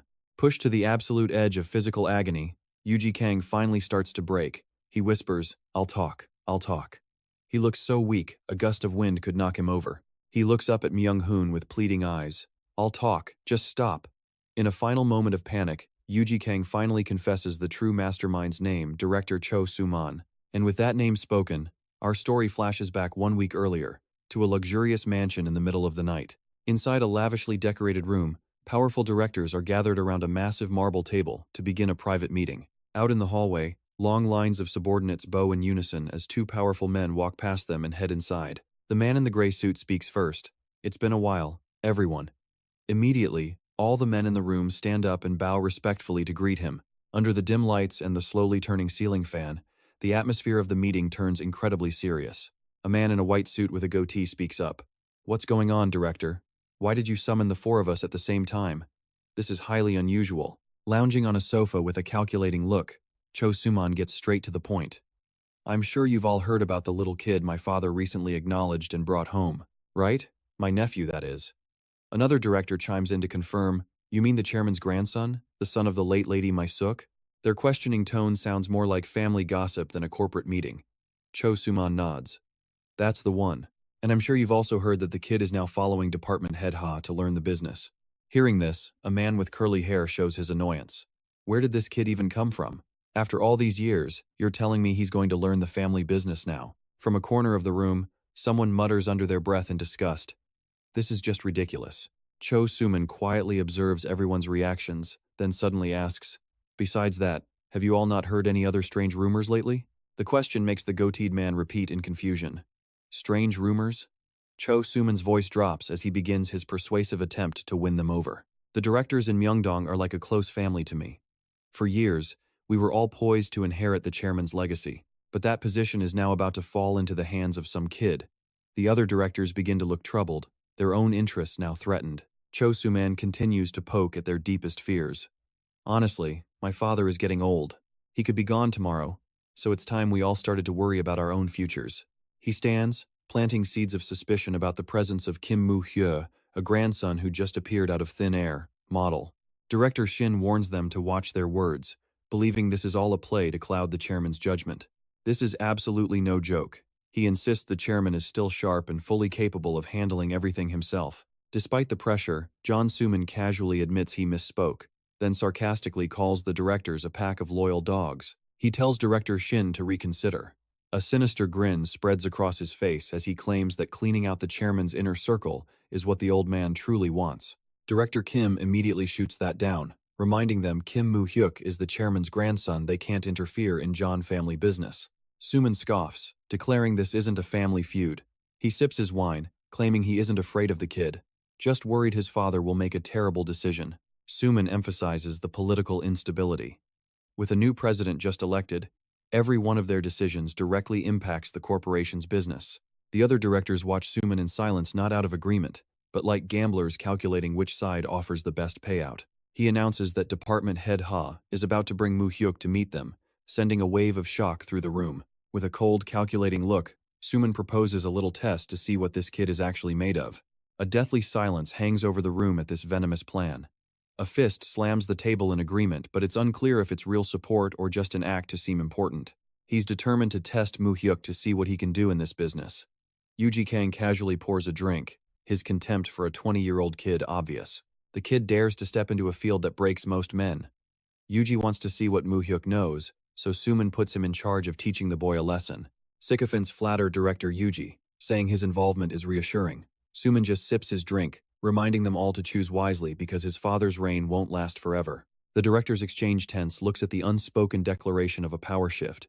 Soo-man stares them down, violet eyes burning with malice, telling them to take good care of his nephew. In his office, Chairman John Tae-son stares at the files on his desk with a grim face. He growls through his teeth. I knew it. Soo-man had his hands all over this. In front of the chairman, Myung-hoon respectfully reports on the son's conspiracy. He claimed he wanted to test the young master's abilities. Myung-hoon then reveals the man who took the job, director Yuji Kang from Myeongdong. He volunteered for the job, a type of volunteering that sounds suspiciously like a death sentence. John Tae-son's eyes turn ice cold. He asks about the fate of the traitor, Yuji Kang. With a serious face, Myung-hoon reports that while they rushed him to the hospital for arm surgery, there's a very high chance his left arm will be useless forever. Despite the betrayal, Tae-son feels a pang of regret for his old subordinate. Still, the man served me for 35 long years. 35 years of service ending in forced retirement, how bitter. The chairman makes his final decision. He orders Myung-hoon to give the man enough money to live on and tell him to retire early. Myung-hoon then nervously asks how to handle the chairman's sons. Sir, what should we do about them? Should we send someone to give them a warning? John Tae-son raises a hand to his tired forehead, closing his eyes to think. After a moment of silence, he growls with killing intent. I will deal with those brats myself. Meanwhile, in another office, John Soo-man screams in terror. What? Yuji Kang? Soo-man's eyes widen, sweat pouring down his face as he questions his subordinate. What did you just say? Department Head Ha shattered both of his arms? Opposite him, Soo-han anxiously adds, It's true. What do we do, brother? I think Dad already knows. Just as Soo-man is about to erupt in anger, the desk phone starts ringing off the hook. He snatches it up. What is it? I said don't disturb me. He speaks with the arrogance of a man on top of the world. The trembling voice on the other end apologizes, announcing that the chairman is on the line. The color drains from Soo-man's face. Sweat drips down his cheek as his father's steely voice cuts through the phone. Soo-man? Is Soo-han with you? Soo-man's entire demeanor flips in a second. Yes, father, yes. His attitude shifts faster than the wind. John Tae-son gets straight to the point, his voice heavy with pressure. I hear you instructed the Myeongdong directors to test Mu Hyuk. And so the interrogation begins. Soo-man is absolutely terrified. He stammers out a denial. No, father. A test? It isn't what you think at all. He desperately tries to backpedal in a panic. I just asked them to look after the boy. But Chairman John Tae-son is furious, laying into him over the phone. You insolent brat. I'm your father. How old are you? When will you finally grow up? On the other end, John Suman is shaking. Sweat drenches him as his father insults him for making such a cowardly move, all because he was afraid of a 20-year-old kid. Taeson's voice drops, warning him. This incident is making him completely rethink the inheritance, and he's even considering training Mu Hyuk to be the next successor. Suman panics, stammering, "Dad, wait! I swear I didn't do it." But his father cuts him off. "Shut your mouth. I don't want to hear it." The chairman's rage was far from over. He issues a steel-edged warning. "I'm warning you. If I so much as hear a rumor that you tried to harm Mu Hyuk again." John Taeson promises to show his sons what real power is. The chairman's authority hangs over the Suman brothers like a terrifying ghost, pressing down on them. Suman is left completely speechless. Beside him, his younger brother nervously asks, "Brother, what did he say?" Overwhelmed with humiliation, Suman finally roars, "Damn it." He then smashes the phone to pieces right there on the floor. He stands amid the wreckage, his face twisted with pure rage. His mind fills with nothing but hatred as he spits out the name Kim Mu Hyuk. He grinds his teeth, muttering, "A pathetic worm like you. How dare you come between my father and us?" The story then shifts away from this family feud to another lavish mansion, where a critical meeting is underway. Here, Myung-hoon is briefing Chairman Taeson on the new political landscape following the recent presidential election. Jinman Sam is going after the Ha-Oh-Ho. Myung-hoon explains that they were a powerful private organization with deep roots in the military. After taking office, the new president launched a massive military reform, forcing everyone from that organization to leave the service. It sounds like a simple restructuring, but the scale of it is ruthless. Because of this, the Ha-Oh-Ho members are meeting constantly, trying to figure out a countermove. Hearing this, John Tae-san falls into deep thought. He realizes the president planned to dismantle this organization long before he was even elected. A small smirk appears on his face. He notes the new president's decisiveness, hitting the ground running. Myung-hoon gives his own grim assessment. Didn't he suffer a lot under the old military regime? He points out that while the president allied with the military to gain power, maintaining that relationship was never going to be easy. It's obvious they're just putting on a show, barely concealing their contempt for each other. Myung-hoon expresses his concern. Will the military just let this happen, especially in a country that has always leaned toward military rule? In the lavish office, Myung-hoon continues his report on the government's fears. The primary concern is the possibility of a coup. Hearing this, Chairman John Tae-san repeats the word thoughtfully. "A coup?" He strokes his chin, lost in thought. Then he suddenly turns to his grandson reading the newspaper, asking, "What do you think about this?" Kim Mu Hyuk quietly lowers the paper, his eyes filled with absolute confidence. The military won't fight back. Mu Hyuk then begins to break down the high-level personnel situation, which he knows inside and out. He speaks with such certainty, it's as if he was just in the meeting with them himself. He explains that the new president moved fast, replacing the entire core military command, including the chairman of the Joint Chiefs of Staff and the head of military intelligence. This lightning-fast change happened in just 4 hours, right after the Minister of Defense was summoned. Mu Hyuk continues to lay out the political landscape. Even with the Ha-Oh-Ho being dismantled, the ruling party is still a conservative government. It happened so fast, the people involved probably didn't even know what hit them. He states that only the Ha-Oh-Ho members would support a coup, the rest of the military wouldn't.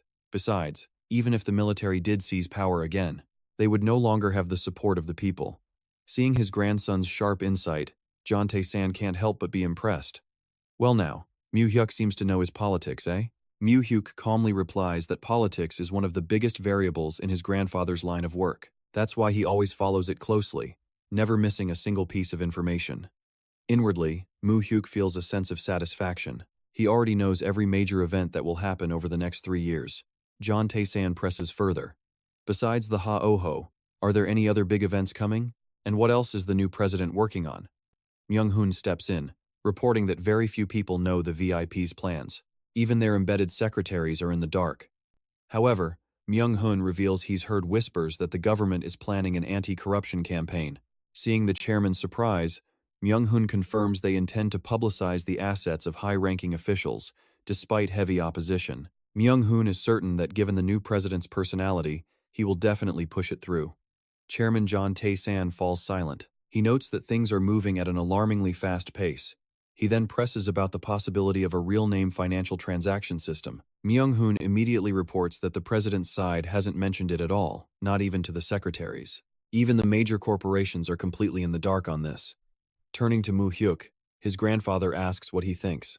A slight smile touches Mu Hyuk's lips as he states with unwavering certainty, "The real name financial transaction system will be implemented this year." The answer leaves the powerful old man utterly stunned. This year?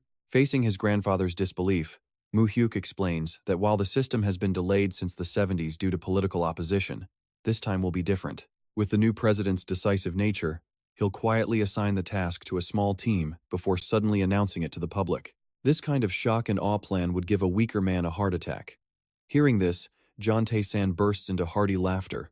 "Ha ha ha, this kid is a true genius, but you still don't understand the true nature of politics." He declares that once you step into the vortex of political finance, no one gets out clean. That's the fate of a politician. The chairman stresses that when the real name system is enforced, all slush funds will be exposed, and the corporations won't stand for it. It can't be done overnight. While admitting his grandfather has a point, Mu Hyuk still offers his advice. "I think we should start liquidating the anonymous and bearer accounts now, just to avoid any unexpected situations." Seeing his grandson's concern, John Tae-san reassures him, saying he's already divided and entrusted the money to his most reliable people. Mu Hyuk looks at his grandfather with a cold, sharp gaze. He warns in a low voice, "Grandfather, you can't predict the human heart. Everyone has a greedy side." Mu Hyuk calmly analyzes the situation. Whether they are anonymous or bearer accounts, his grandfather currently holds the seal. So for now, there shouldn't be any problems.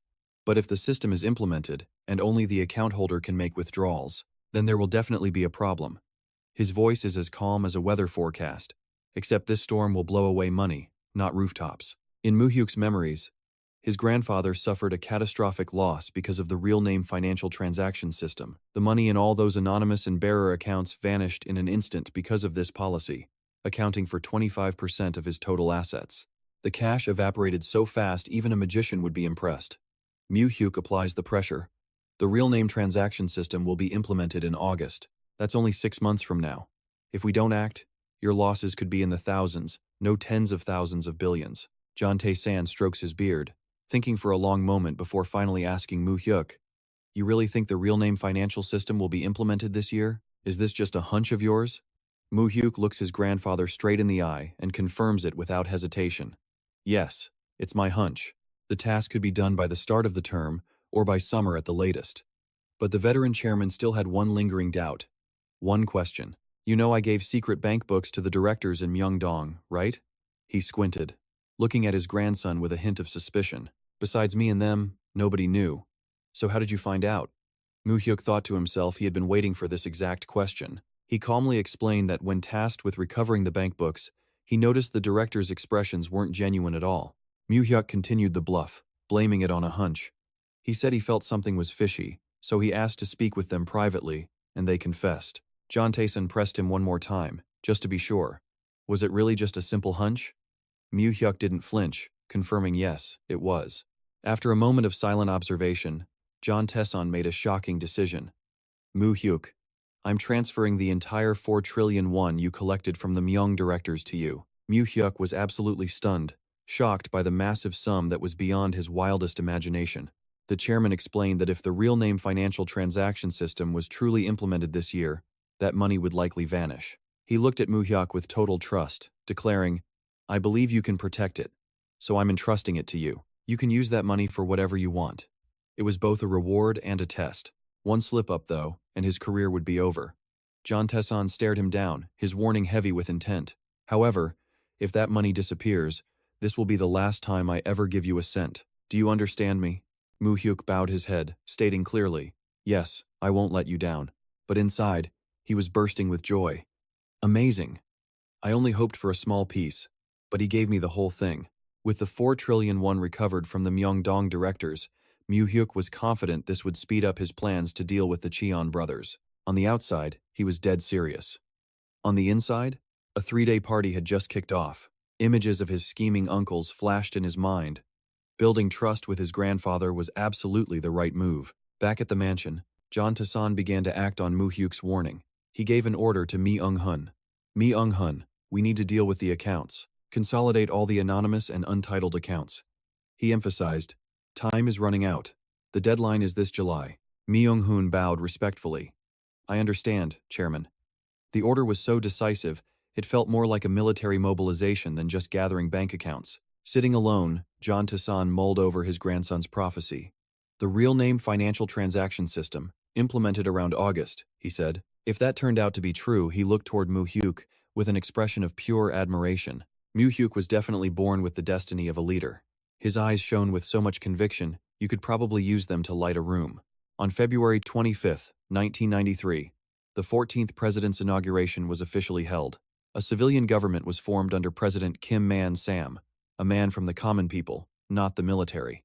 Immediately after taking office, he aggressively pushed forward with his reform policies. Things like dissolving certain groups and forcing public officials to disclose their assets. Meanwhile, the government was also secretly preparing the new financial real name system. That same year, the 1993 entrance ceremony at Hanguk University was held with great fanfare. Kim Mu Hyuk walked onto the stage to receive his certificate from the dean, met with a huge round of applause from the entire student body. The second the ceremony ended, Lee Myung-soo groaned in boredom. Man, that was dull. He turned to his best friend. Mu Hyuk, what are you going to do now? Lectures start tomorrow. Mu Hyuk calmly replied. I think I'll head to the library. The answer shocked Myung-soo so much he yelled, What? The library? You're a monster. You're going to start studying on the very first day? Mu Hyuk just smiled. Well, we're college students now. We have to go to the library at least once. Myung-soo squinted suspiciously, noticing a change in his friend. Huh? But how is your Seoul accent so perfect already? You got here just a few days before me. He threw an arm around Mu Hyuk's neck, teasing him. You're trying to pick up Seoul girls, aren't you, you little punk? Myung-soo's eyes lit up. Hey, we're in Seoul now. Let's go to Apgujeong. We have to celebrate getting in, right? Mu Hyuk brought up an old promise. You said you wouldn't drink with me anymore. Myung-soo waved it off. That was a one-time mistake. It won't happen again. Come on, let's go. Seeing his friend was only thinking of fun, Mu Hyuk shot back. Is playing all you think about? Aren't you going to study for the bar exam? Myung-soo declared with total confidence. Of course I am. I'll pass the first round in 2 years, but today, we play. He kept pushing. Let's go. Apgujeong, Apgujeong. Faced with his friend's overwhelming enthusiasm, Mu Hyuk finally gave in. Fine, just one drink and then we go home. Myung-soo cheered. Okay, of course. Night fell. A white car sped through the busy streets of Seoul. That promise of just one drink was, of course, a complete lie. In the chaotic, neon-lit atmosphere of a rock cafe, Lee Myung-soo was ecstatic, diving right into the dancing crowd. He shouted with joy, Awesome! This is what youth feels like. Amazing! Myung-soo turned and waved to his friend. Hey Mu Hyuk, look, this is a rock cafe. There's nothing like this in Busan. He explained that it wasn't like a nightclub where people try to hook up. Everyone just comes here to dance and have fun on their own. In stark contrast to his friend's energy, Kim Mu-hyuk sat quietly at a table, holding a bottle of beer. He looked totally out of place. Just then, a girl in a purple beret and her friend approached their table, asking in disbelief, Is it really? It is, right? The top scorer of Hanguk University, Kim Mu-hyuk. Realizing he was the guy who got a perfect score, the second-year upperclassmen couldn't hide their admiration. He's even more handsome in person. With a face like that, on top of being the top scorer in the nation and a law student, they boldly asked, Can we sit with you? Mu Hyuk remained polite but skillfully refused. No, seniors. We were just about to leave after this drink. But Myung-soo immediately cut in with excitement. Of course you can. We're planning to stay out all night long. One guy wants to go home, the other wants to party till dawn, a true test of friendship. The group all sat down together as the deafening music blasted through the room. The senior girls start the conversation, pointing out Kim Mu-hyuk and his friend, Lee Myung-soo. They ask, Have you two been friends for a while? Myung-soo proudly confirms, Yes, we've been friends since we were kids. When asked about their hometown, Myung-soo eagerly pitches it to them. We're from Busan. Have you guys been?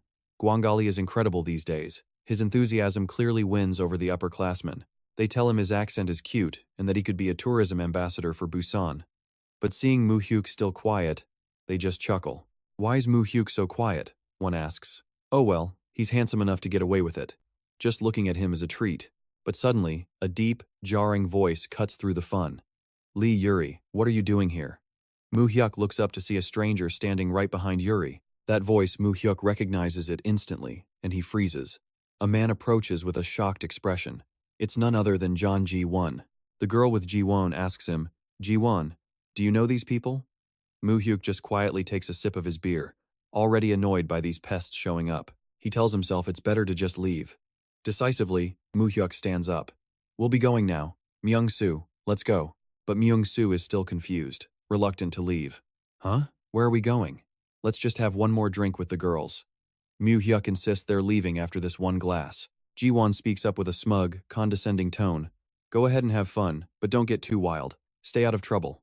Mu Hyuk turns, looks him dead in the eye, and says his name. Ji-won. Seeing Mu Hyuk about to leave, one of the girls calls out, Hey, Kim Mu Hyuk, where are you going? Instantly, Ji-won violently grabs her wrist. He scoffs. Hey, why are you hanging out with trash like this? Lowering your standards? The sheer audacity of that line is incredible. The girl is clearly disgusted by his arrogant, fake-rich attitude. Always acting so high and mighty, she spits back. What are you even saying? Who I hang out with is none of your business. She screams. Let go. Mu Hyuk just sighs, completely fed up. He wonders to himself why every single drinking session has to end in trouble.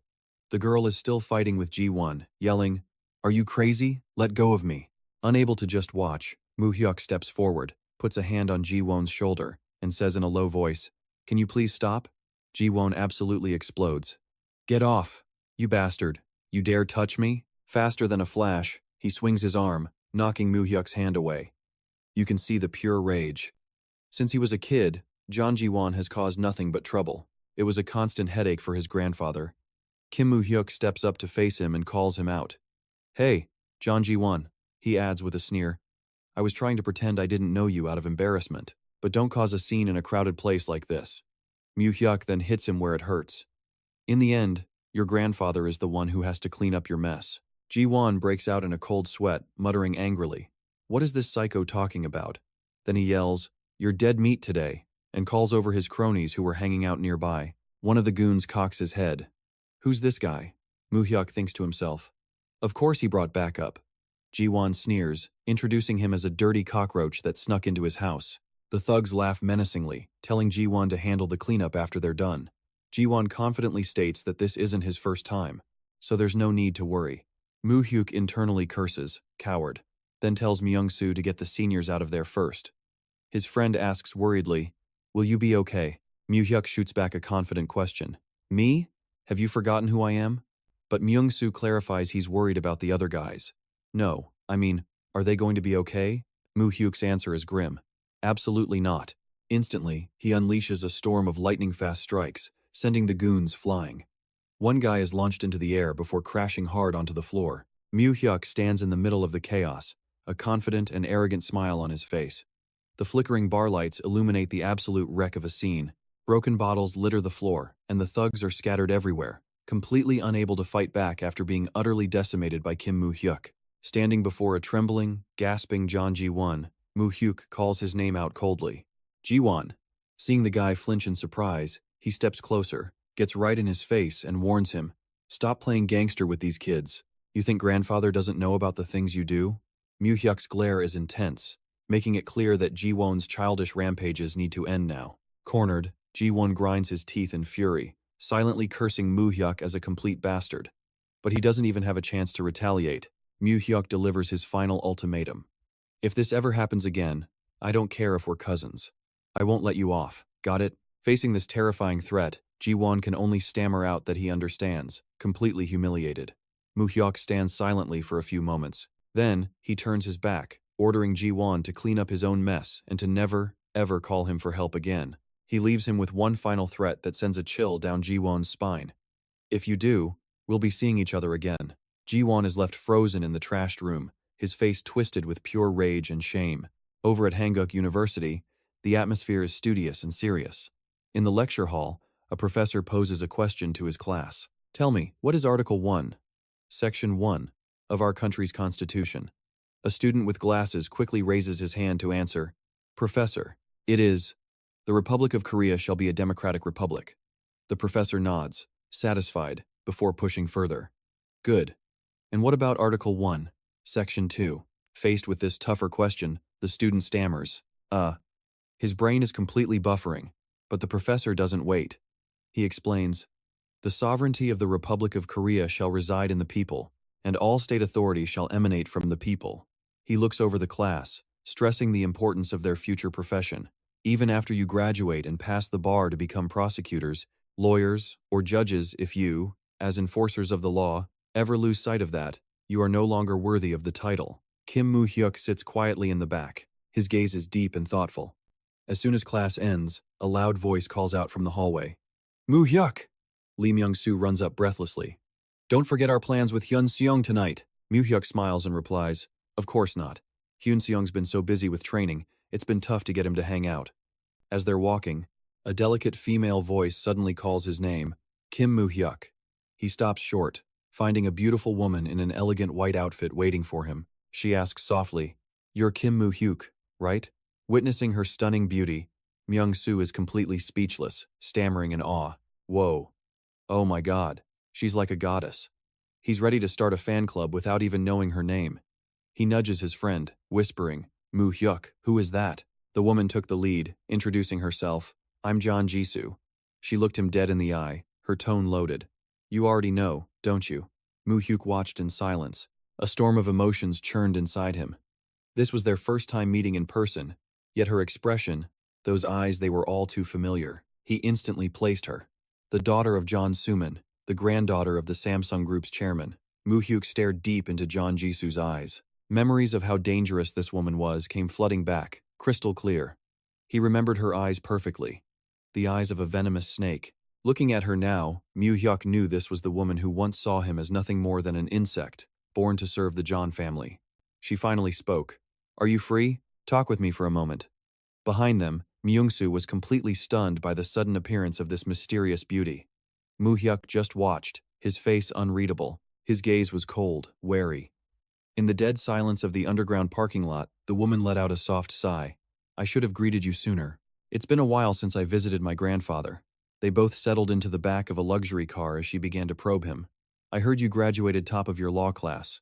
Is that right? I'm studying here too. Business administration. But Mu Hyuk cut right through her friendly act, his voice ice. I don't have much time, so get to the point. A dangerous smirk played on John Jisoo's lips. So uptight. After all, this is the first time we cousins have properly met. Mu Hyuk shot back with zero hesitation, his words dripping with sarcasm. Lately, I've had the honor of some very strict lessons from your family, so I've learned to be cautious. If words could kill, this conversation would have ended in the emergency room. Jisoo dodged the jab and brought up his recent victory. Ah, I heard about that. Did you really take down all the Myeongdong branch managers? Then, she revealed her true purpose. That's precisely why I came to find you, Mu Hyuk. Let's work together. Mu Hyuk narrowed his eyes, repeating the word with suspicion. Work together? An offer of cooperation that sounded more like a deal with the devil. Jisoo laid out her position casually. Honestly, neither of us needs to build our own empire from scratch. I have zero interest in grandfather's loan shark business, so I don't care what you study or do under his wing. Suddenly, her eyes turned sharp, glinting with raw ambition as she revealed her endgame. There's only one thing I'm interested in, the Samsung Group. Mu Hyuk froze, stunned, as a single thought shot through his mind. Of course, it had to be. The Samsung Group was his target too. In the quiet of the car, John Jisoo played her hand, offering to put her full support behind Mu Hyuk. She'd make his path to succeeding their grandfather easy. In return, he had to help her. Jisoo explained that before he showed up, the line of succession was set from her father to John Jiwon. But now, his very existence had flipped the entire board. She stated it as a fact. Mu Hyuk and his brother were now destined for a life-or-death battle for that seat of power. Trying to win him over, Jisoo promised to feed him classified information, giving him a much higher chance of victory. But Mu Hyuk remained perfectly calm, questioning her motives. So what do you think that gangster, John Jiwon, is capable of? He bluntly asked if her family ties were making her underestimate her own brother. Jisoo immediately warned Mu Hyuk not to take his opponent lightly. After all, Jiwon was the firstborn grandson of the John family. She drove the point home. Even with their grandfather's favor, Mu Hyuk was just the grandson from a daughter's side. He could hardly compare to Jiwon's standing if the Samsung Group got involved. Mu Hyuk's life would be in serious danger. One wrong move, and he'd be dead. Her threat hung in the air, cold and sharp. Mu Hyuk cut to the chase. He demanded a fair exchange. Jisoo laid out her terms. If Mu Hyuk becomes the successor, he must support her with all the Samsung shares their grandfather holds. Mu Hyuk still feigned ignorance, asking why she wouldn't just ask her own brother for help. It would be far easier. Jisoo let out a bitter laugh. She knew the moment Jiwon took that seat, he would devour all of Samsung instead of helping his little sister. In her eyes, her brother was an ungrateful, petty, and endlessly greedy monster. Mu Hyuk quietly sized up his cousin's ambition. He knew the Samsung group had already chosen a successor, but things were never that simple. Jisoo clarified she wasn't trying to swallow the whole company, it was too risky, but her goal was to seize at least half. All to protect the interests of her mother, Seo Hyung. Mu Hyuk listened silently, memories of his past life resurfacing. He remembered it vividly.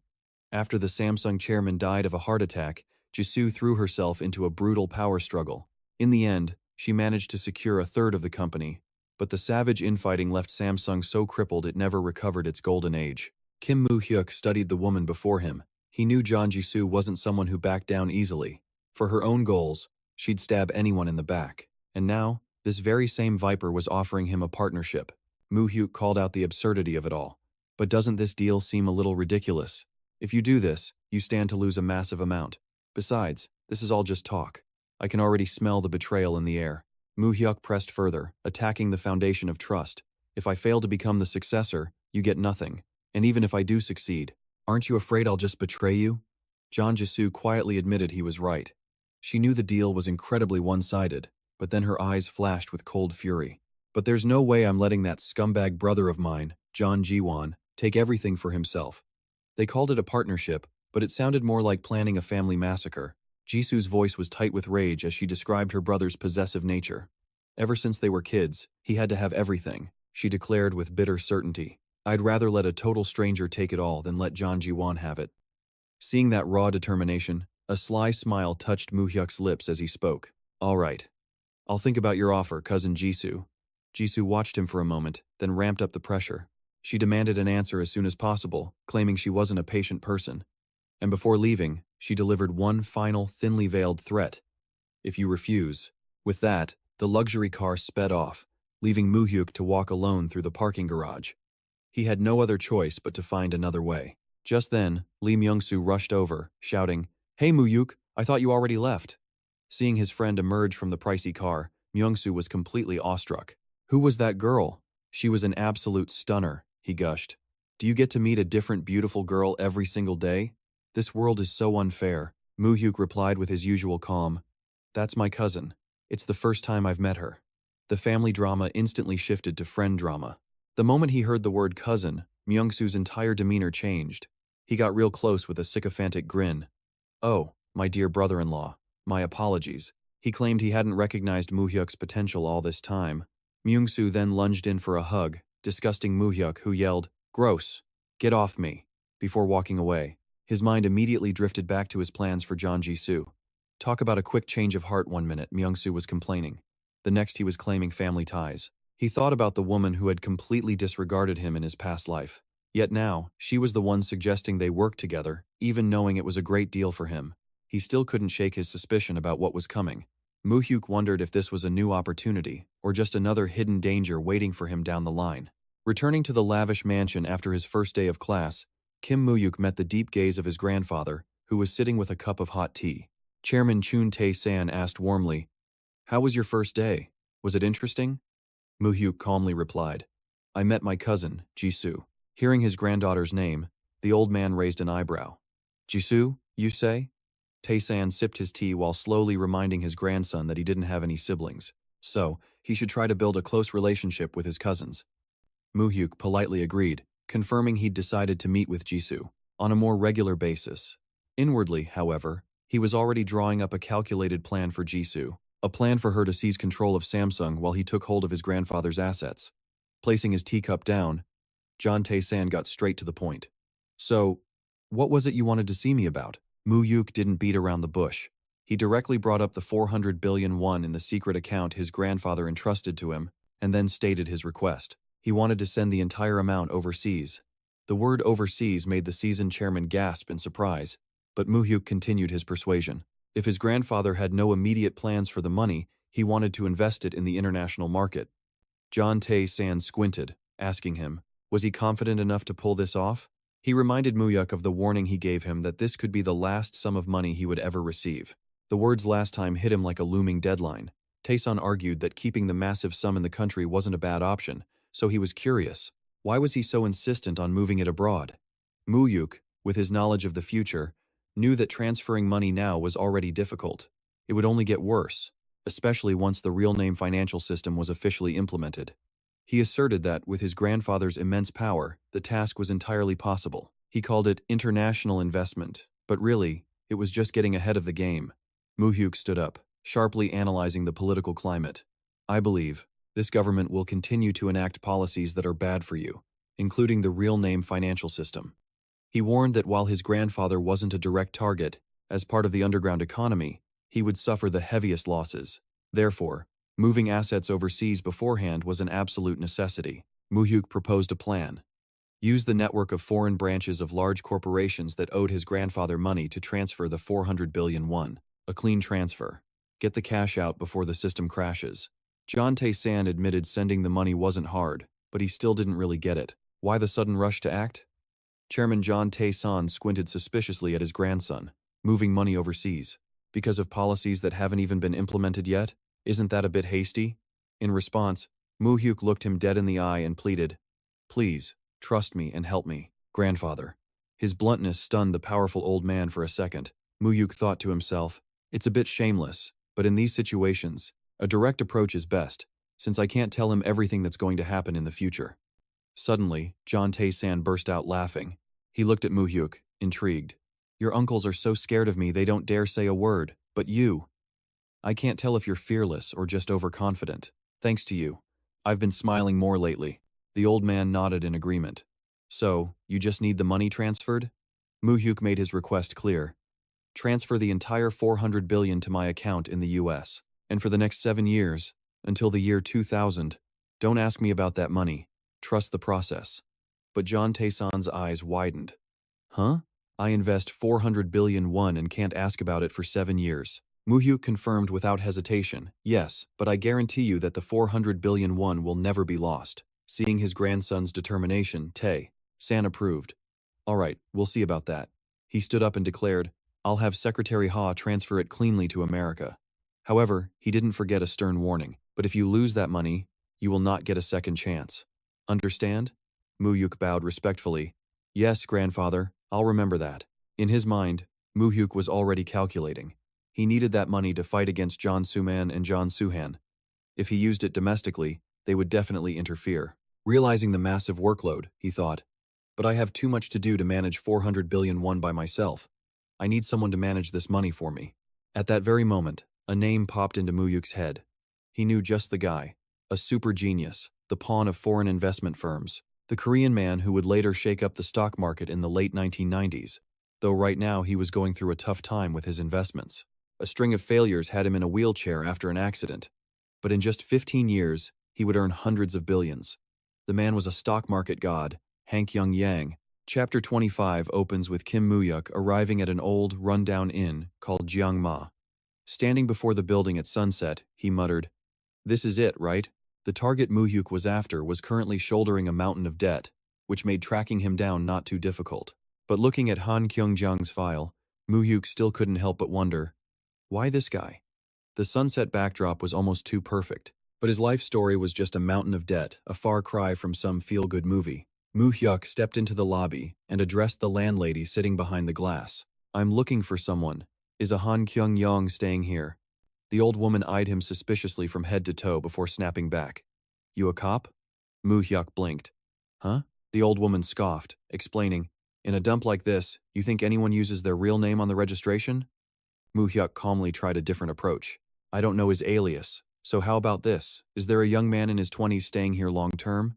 The landlady propped up her chin, thinking, a young man, you say?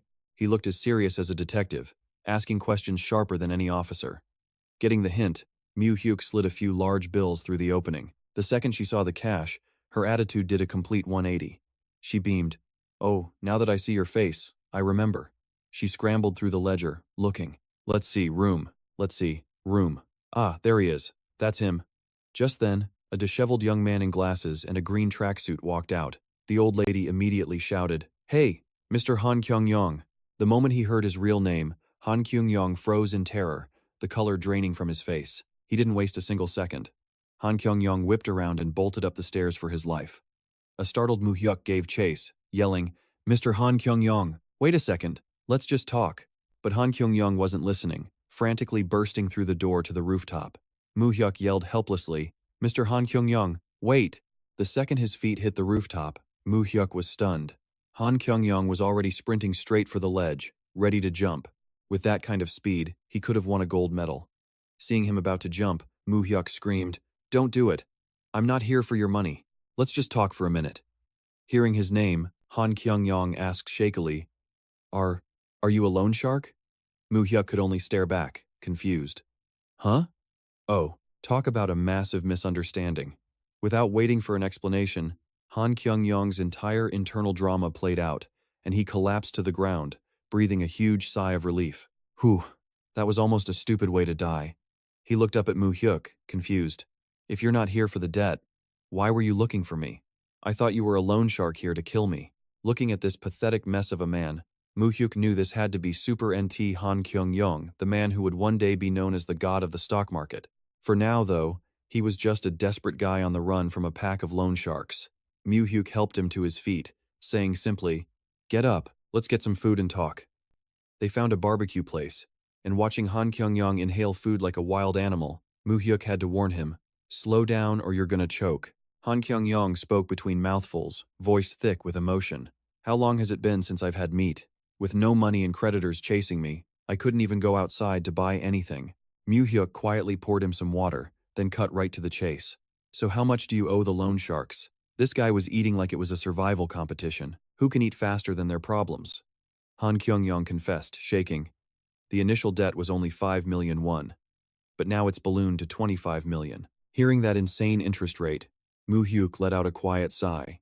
Kyung-yong explained, sweating, that he was supposed to pay it back in a week but got tangled up with stock manipulators. He swore that if he just had another 10 million won, he could take them all down. Faced with this level of desperation, Mu Hyuk made a calm but completely insane offer. "I'll pay off that 25 million won for you. After that, you're going to work for me. You trying to scam me? A scam?"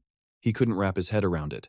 A total stranger offers to pay his debt, gives him a job, and treats him to expensive beef instead of cheap pork? In a total panic, Kyung-yong pointed a finger right in Mu Hyuk's face, his eyes wild with suspicion. "Are you feeding me just to kidnap me and harvest my organs?" Mu Hyuk's only response to this wild fantasy was a flat, "Huh?" But Kyung-yong seemed to have made up his mind. He held up a hand and declared, "If that's what this is, order 4 more servings of beef. If I'm going to die, I'm going to die full." Staring at the utterly bizarre future stock market god, Mu Hyuk was completely speechless. He finally stood up and cut through the nonsense. "Where did you borrow the money?" Hearing the name Myeongdong, Mu Hyuk pushed him. "Right? Let's go now." Under the cover of darkness, Mu Hyuk led Han Kyung-yong to an old building, the headquarters of Joan Capital. Standing in front of a faded iron door, Kyung-yong asked with a tremor in his voice, "We're here?" He couldn't hide his terror. "Hey, are you sure this is okay?" The guys in there are terrifying. But in complete contrast to his companion's panic, Mu Hyuk just shrugged. "I'm just here to pay a debt.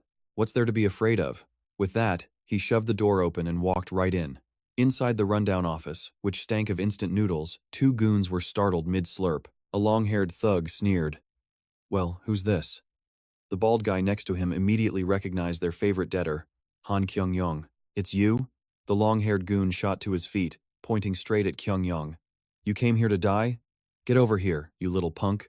He lunged forward to grab Kyung-yong, who was completely frozen in fear. Not calm, just pure system lag in his brain. But in a flash, Mu Hyuk intercepted the gangster's arm. With a sudden sharp twist of his wrist, the thug screamed in pain. "Arg!"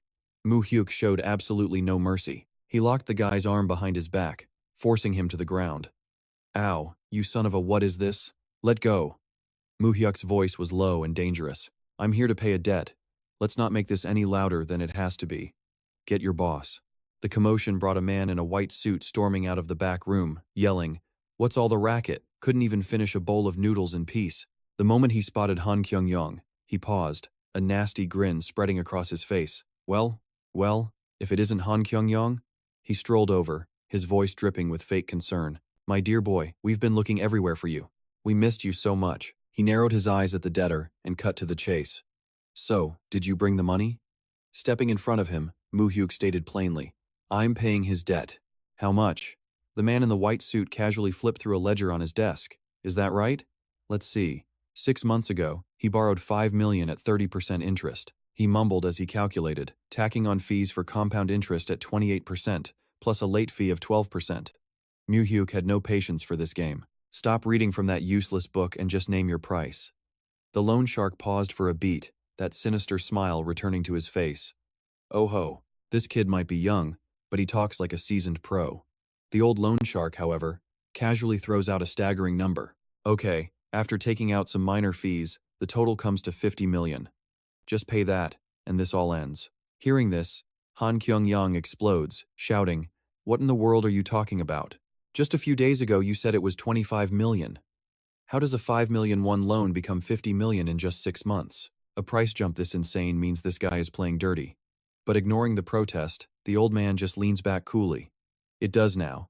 And it's all right here. Every single clause is clearly written in the contract, my careless little client. He then starts listing off a series of ridiculous fees to justify the 50 million, plus overdue interest, the 17 million won we spent tracking you down, and an extra 8 million won in damages. And for the emotional distress you caused me, I almost lost sleep over this. That's 50 million won.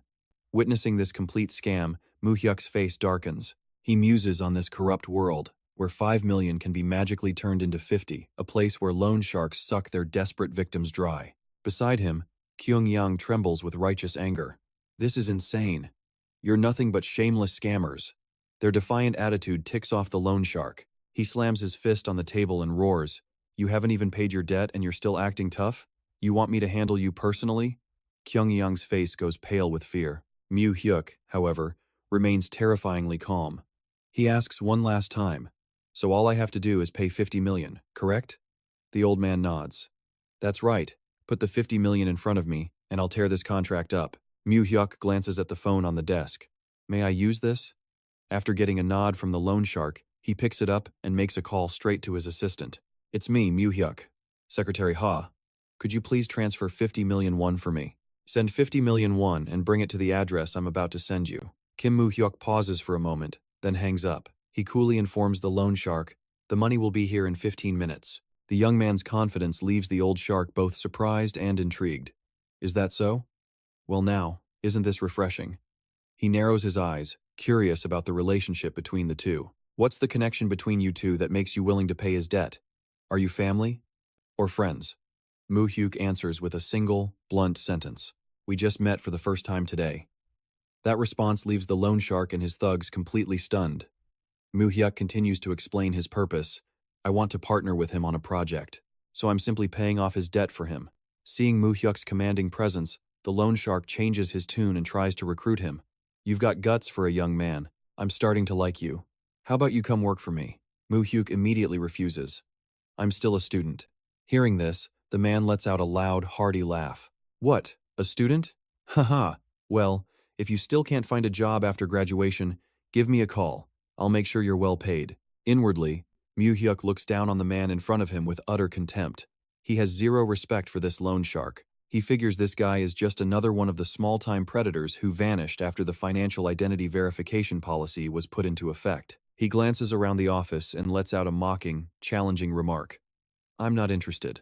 How much money can you even make in a place as tiny as a nostril? The insult hits a nerve, stunning the boss, while his thugs roar in fury. This little punk has a death wish. They charge forward to put him in his place, but Mu Hyuk calmly lectures them instead. Even if you're a legal loan shark, you should still have some limits. Do you really get a kick out of hiring thugs to bully debtors for their money? The loan shark smirks and shamelessly admits, yeah, I do. Actually, it's a lot of fun. Then, his expression instantly sours as he snaps. And you, weren't you raised properly? How dare you talk to an adult like that, you brat? Mu Hyuk just smirks mockingly. A bunch of immoral loan sharks want to lecture me about a proper upbringing? That's hilarious. Pushed to the absolute edge of his anger, the loan shark points a finger and orders his lackeys. What did you say? Get him. Forget the money. Today I'm going to teach this kid a lesson. When logic fails, they resort to violence, the classic law of the jungle. Standing next to Mu Hyuk, Han Kyung-young is sweating buckets in pure terror. In contrast, Mu Hyuk remains completely calm. He glances at his watch and thinks to himself, the person I'm waiting for should be here any second. Right on cue, the office door swings open. Mu Hyuk smirks in welcome. You've arrived right on time, haven't you? Radiating main character energy, Myung-hoon strides in, dressed in a slick black suit. He asks calmly, "Yes, sir. Is there a problem?" The loan shark's thugs still have no clue who they're dealing with. The thug in the white shirt aggressively rushes forward and grabs Myung-hoon's shoulder, shouting, "And who the hell are you?" He unleashes a torrent of insults at Myung-hoon, demanding, "Who gave you permission to just walk in here? Are you another one of this brat's friends? Did you come here to get beaten up too?" Suddenly, the loan shark sitting in the back lets out a blood-curdling scream. "Stop right there! Don't do it, you idiots!" The boss's face is drained of all color, sweat beading on his forehead in sheer terror as he stares at Myung-hoon. He stammers, "Sir," and scrambles over. He bows a full 90 degrees in a show of pure reverence. "Greetings, hello, Secretary Ha Myung-hoon."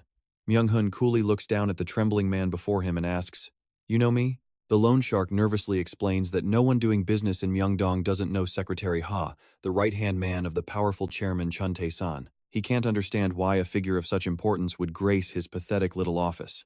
Myung-hoon doesn't say a word. He just quietly places a briefcase on the table. The loan shark immediately understands. He announces loud and clear to Mu Hyuk, "Here is your 50 million, young master." Mu Hyuk just watches silently as everything unfolds exactly according to his plan. The money isn't even out yet, but their attitudes have flipped faster than the interest rate. The boss is pale, sweating, stammering in absolute fear. Young master. A horrifying thought flashes through his mind. No, could he be Chairman Chun's grandson? Just then, Myung-hoon steps forward to present the briefcase to Mu Hyuk. He asks respectfully, "Is there a problem, sir?" Mu Hyuk casually takes the case and replies, "Not at all. I'm just paying off a debt for an acquaintance." He then turns to the loan shark with a sharp, cold glint in his eyes and adds mockingly, "But it seems the boss here values teaching people lessons more than he values money." After lecturing so fiercely, the boss is now getting a crash course in humility. He immediately drops to his knees. Model. He hit the floor, trembling and begging for his life. The man slammed his head on the ground, stuttering in absolute terror. "I didn't recognize you, my mistake, young master. Please, just spare my life."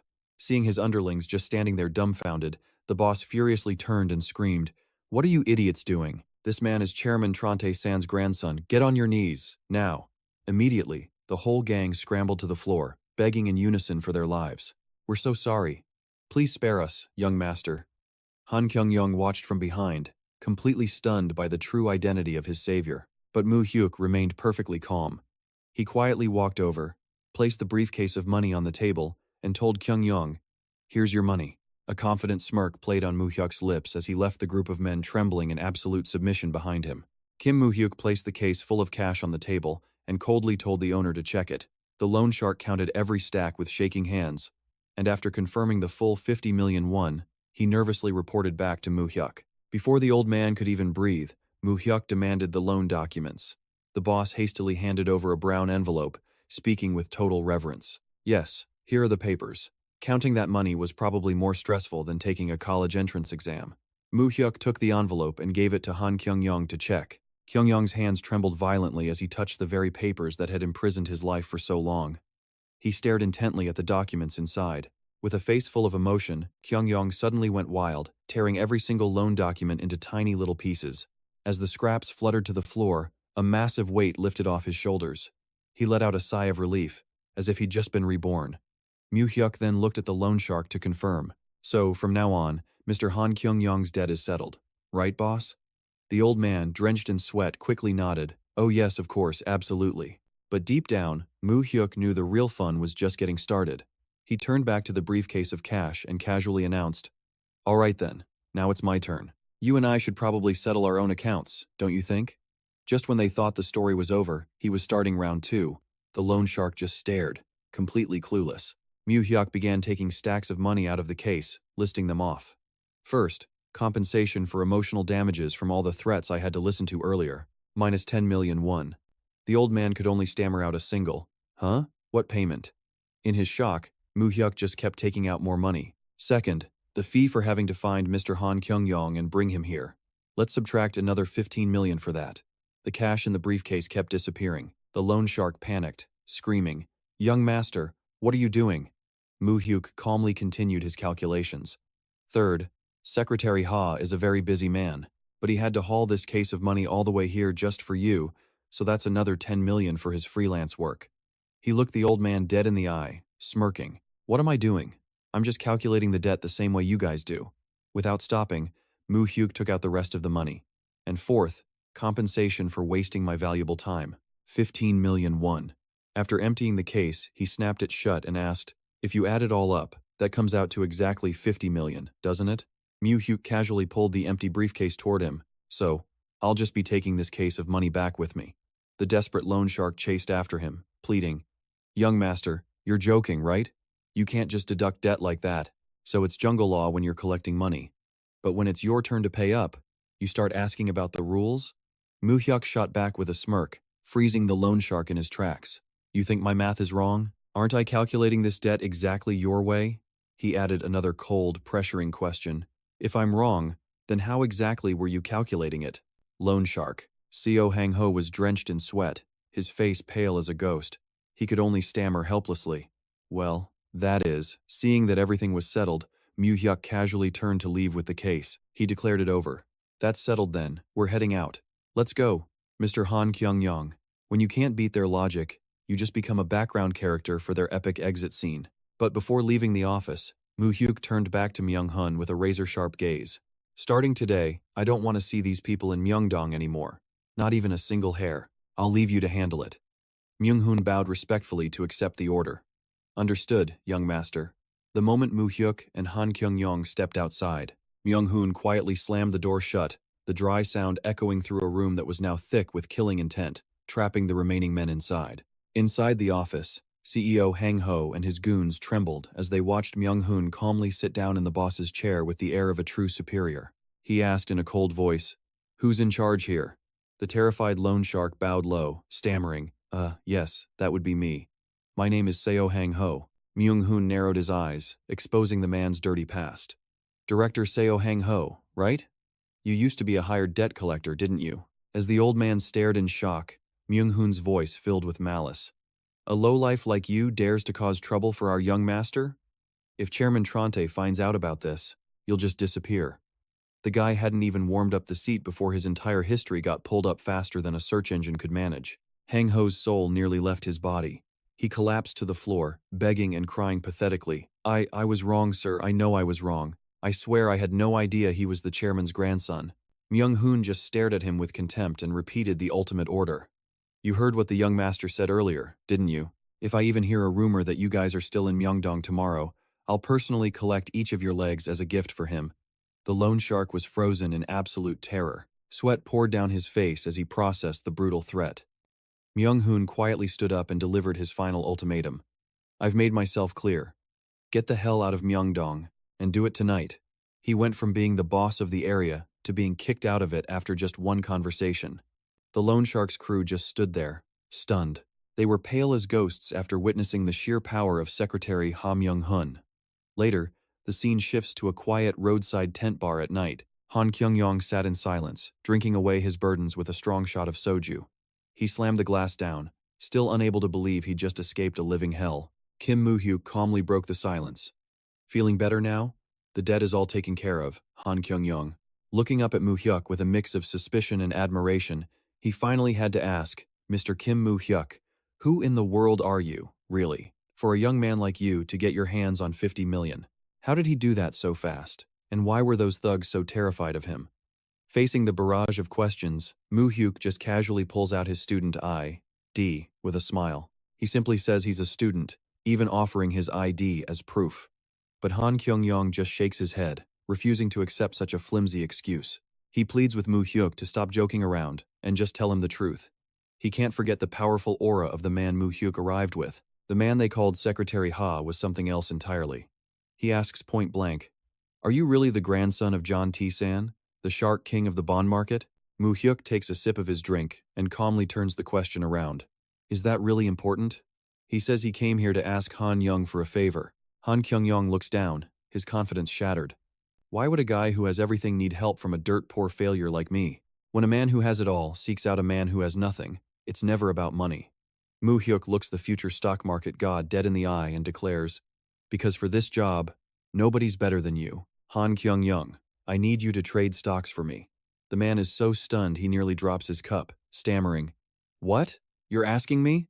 A broke loser hiding from debt collectors because of the stock market? Me. Trade stocks for you? As he asks, Mu Hyuk stands up, his back radiating pure authority and cunning. I bet you never considered this, did you? Right now, the only thing he has is money. With enough capital, he's confident he could take on any force, use any strategy, and crush everyone in his path. Other people are afraid to lose money, but Han Kyung-yong sees it as ammunition for a bigger game. With total conviction, he roars, "That's right. Just give me the money, and I'll do anything." He'd do whatever it takes to survive. But as they sit in the quiet street stall, he adds a bitter truth. The only problem is, I don't have any money. Without a word, Mu Hyuk slides a bankbook across the table and gives a simple order. Open it. Starting tomorrow, he wants Han Kyung-yong to use this money to run wild in the stock market. Mu Hyuk stares at him, dead serious. It doesn't matter if you lose every single cent. Han Kyung-yong is completely frozen, sweat pouring down his face as he holds the book. The number printed on the page 100 million won makes him scream in disbelief. 100 million? Mu Hyuk remains completely unfazed. Consider that a deposit for our new partnership. He watches the man gasp for air. He continues, I'll provide the funds. Your job is to prove your skills to me. Mu Hyuk lays out his one and only condition. If he ever wants a stock bought or sold, Han Kyung-yong must obey without question. That's it. Stunned, Han Kyung-yong asks, but why do you trust me so much? You don't know anything about me. He points out that companies have 3 rounds of interviews, but Mu Hyuk just dropped 100 million before even seeing a resume. What if I take this money and just flee the country? In response, Mu Hyuk just shrugs. You can do that. The answer leaves Han Kyung-yong speechless. Huh? Mu Hyuk stares right through him. But Han Kyung-yong, even if you ran away with all that money, are you honestly telling me you could stop trading? The question hits him like a truck, leaving him stammering. Mu Hyuk explains this isn't about trust. It's a gambler's logic. He doesn't care who the man is. He emphasizes the point, I gave you $100 million opportunity. All you have to do is show me what you can do with it. He sees Han Kyung-yong is still stunned. Mu Hyuk recalls something from the future, a line from the man's own autobiography. If the Korean stock market is a place ruled by logic and law, then just give me one chance. I'll become a hunting dog for foreign capitalists, then I will return to Korea. Mu Hyuk declares, I'm giving you that chance, but this time it's different. You'll be my hunting dog, and you will hunt exclusively for me. He silently calculates his next move. If Han Kyung-yong performs as planned, his financial troubles in the fight against the John T-san brothers will be completely solved. Mu Hyuk takes a drink, his eyes burning with resolve. He needs to find more people willing to fight by his side. A thought forms in his mind. He needs his own crew to pull this off. The 2 men sit in silence under the dim lights. The scene then cuts to a bustling entertainment district. Inside a luxurious VIP room, 4 powerful men are gathered around a table, planning something big. The leader, a man in a pink suit, slams his glass down. So, we'll coordinate to take down Park Jong-soo, and then we'll divide his territory.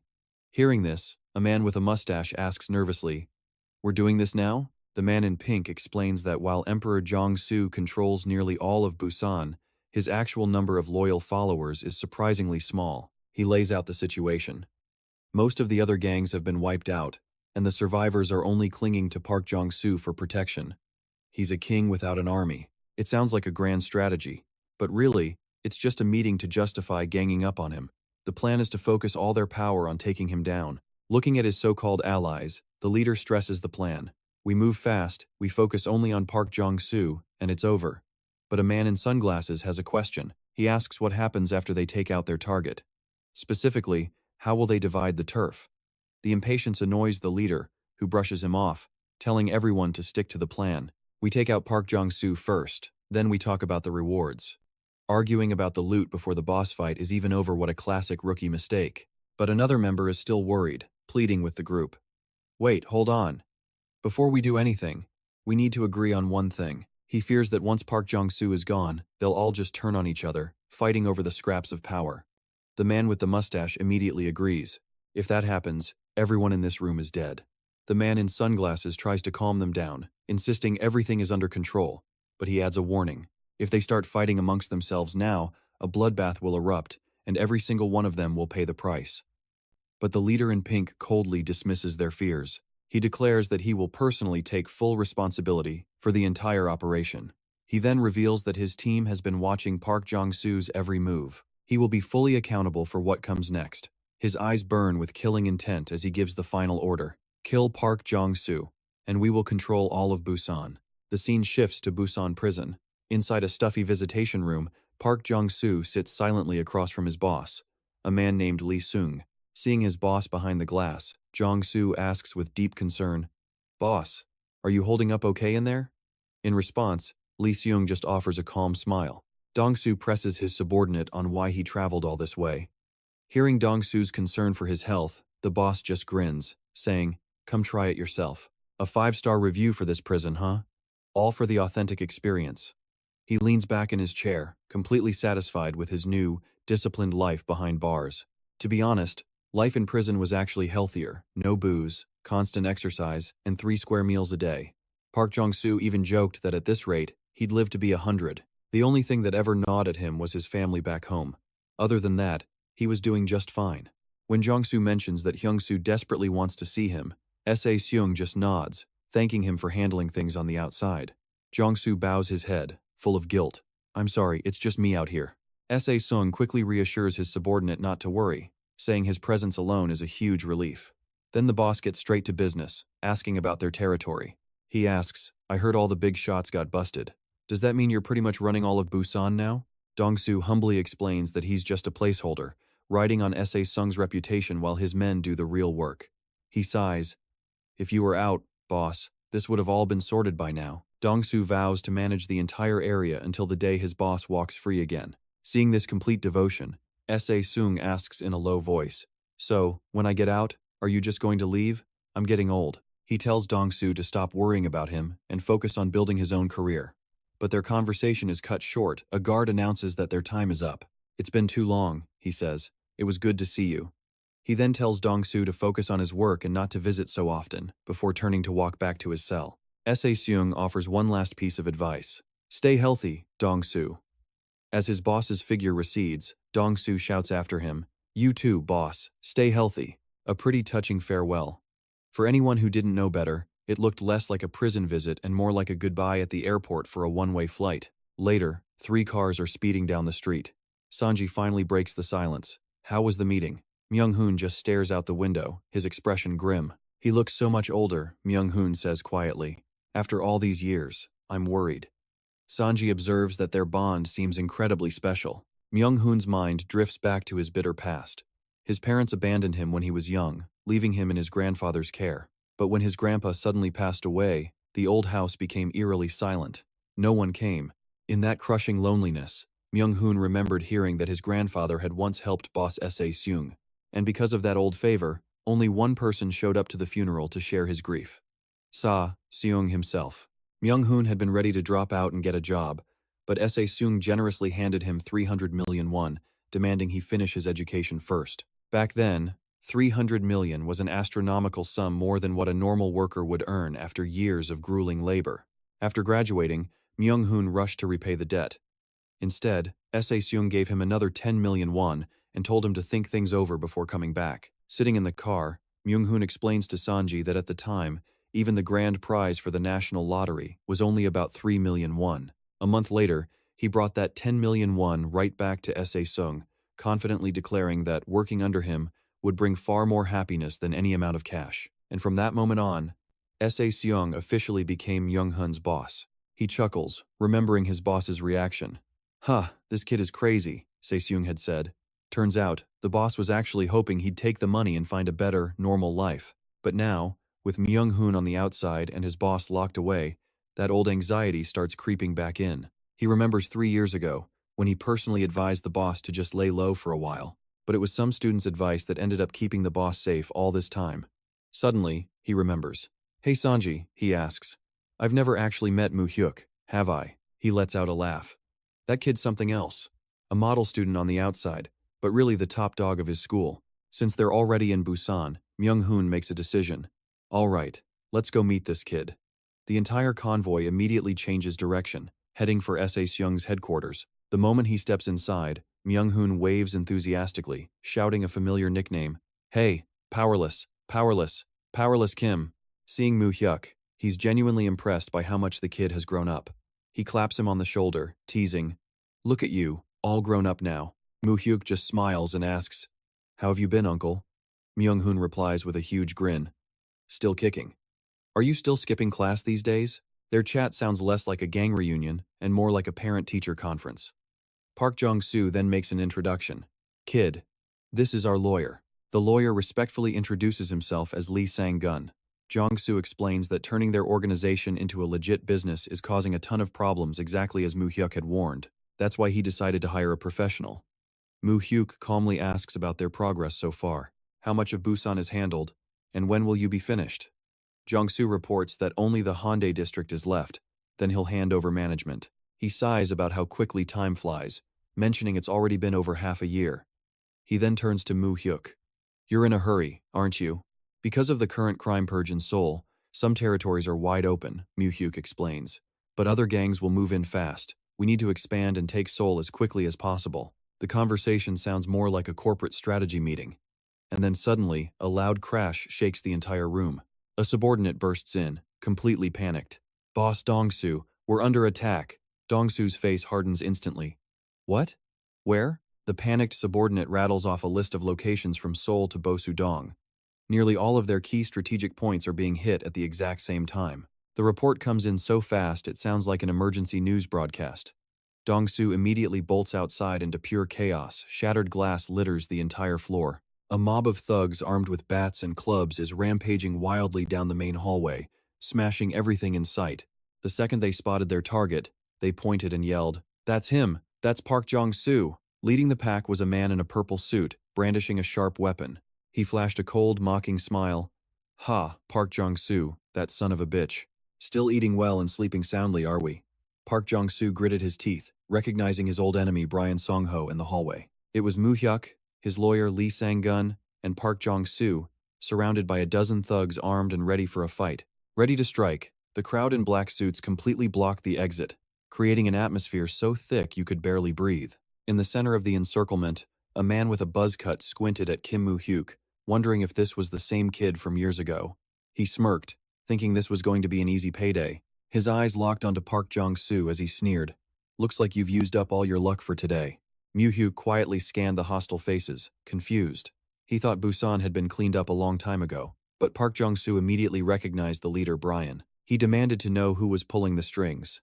Brian coolly drew his knife, declaring Jong-soo brought this on himself, and revealed that all four representatives here felt the same way. The four rival leaders strode forward confidently, parting the sea of their own henchmen. The one with the mustache offered a fake apology, while another in sunglasses told Jong-soo to understand their position. Mu Hyuk hoped their old ties would earn them some mercy, but Jong-soo could only ask in disbelief why they were doing this to him. Their apologies sounded more like a death sentence. The mustached man snarled that if Jong-soo was going to eat, they would too. They couldn't let him swallow all of Busan while they starved. The man in sunglasses also criticized his attitude toward his elders. Jong-soo realized with a bitter sting that his kindness had been repaid with betrayal. Still, he calmly announced that his backup would arrive in exactly 10 minutes. This sent Brian Song-ho into a rage. He swung his knife wildly, yelling to end it now because this was getting annoying. Seeing Jong-soo lost in his fury, Mu Hyuk put a hand on his shoulder and asked, "Are you finding this frustrating?" He then offered to lend a hand. 10 minutes is short, but it's more than enough time to flip the script. Jong-soo was stunned by the young man's proposal. In that instant, he roared his declaration, "I am Park Jong-soo of the Sassoon crew." The brawl exploded, with Jong-soo charging straight into the enemy ranks. The scene dissolved into pure chaos, swinging clubs and deadly knives flashing as the thugs descended into a brutal, messy free-for-all. Mu Hyuk moved like a blur, landing a lightning-fast punch to his opponent's ribs. The man went down hard, never even seeing it coming. This fight was just getting started. The lawyer might look like a scholar, but his reaction time was anything but slow. He parried every blow, his own knife skills proving to be absolutely vicious. The two fought back to back. Still, having to throw down this hard meant the legal fees were definitely going up. Seeing his men hesitate, the leader in the purple suit screamed, "What are you idiots standing around for? Beat him to death, now. Let's clean up this trash first, then we can talk." With a new plan, the two heroes dove back in to wipe out the remaining thugs. Cornered, the mustached leader wildly raised a steel pipe, roaring with absolute fury as he prepared for a final, desperate charge. Park Jong-soo unleashed a devastating punch right to the face, leaving Brian Song-ho completely stunned. Before his opponent could recover, He followed up with a powerful kick that sent the man flying. Standing over his fallen enemy, Jong-soo's eyes burned with killing intent. Brian Song-ho looked up in helpless terror, only seeing the shadow of a beast bringing a final, crushing blow down on his head. That combo definitely isn't in any textbook. But hey, it works. Boss! One of his men screamed in panic. Seeing Park Jong-soo clutch his wounded head, exhausted and surrounded by enemies with clubs, Jong-soo's group was in serious trouble. Suddenly, a sharp voice called his name from behind. Brian Song-ho, back on his feet, lunged forward and tackled Jong-soo, roaring in pure rage. Jong-soo was pinned to the floor, completely unable to fight back. "Even if you die, don't hold it against me," Brian growled. He hissed the pathetic reason for his betrayal. "It's because you made me lose face in front of everyone. You brought all of this on yourself." The cold blade began to slice deep, and Jong-soo's eyes widened in agony. Out of nowhere, a fist like a cannonball slammed directly into Brian Song-ho's face. The impact was so massive it sent the gang leader flying backward, crashing to the ground. Mu Hyuk had silently appeared. He knelt beside his uncle, who was a complete wreck on the floor. "Are you all right?" Park Jong-soo managed a bitter smile, his face already covered in blood. "This is just humiliating." The man in the purple suit charged forward with his knife, screaming, "You little brat!" He gripped the handle tightly, declaring coldly, "All right, if you insist, I'll send you on your way first." He lunged, but Mu Hyuk dodged the attack with ease. He continued to curse in a rage, "You damn mutt. This is all because you had to stick your nose where it doesn't belong." His knife repeatedly stabbed empty air as Mu Hyuk expertly evaded every strike. "It's your fault everything turned out like this," he screamed in frustration. "Just disappear." His insults landed, but his attacks missed every single time. The moment his opponent left an opening, Mu Hyuk moved. He locked the knife arm in a vice grip, then landed a vicious hook that sent blood flying from the man's mouth. Mu Hyuk grabbed his opponent's shoulder, using the momentum to deliver a devastating knee strike to a very sensitive area, completely neutralizing him. That kind of combo costs a pretty penny to learn, and once it hits, class is dismissed. The purple-suited man's face contorted in pain, blood pouring from his nose. He collapsed to the floor, groaning in agony.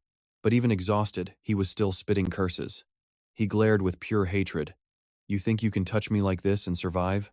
I swear I won't let this go," he vowed through ragged breaths. "If I get out of this, I'll hunt you to the ends of the earth. You hear me?"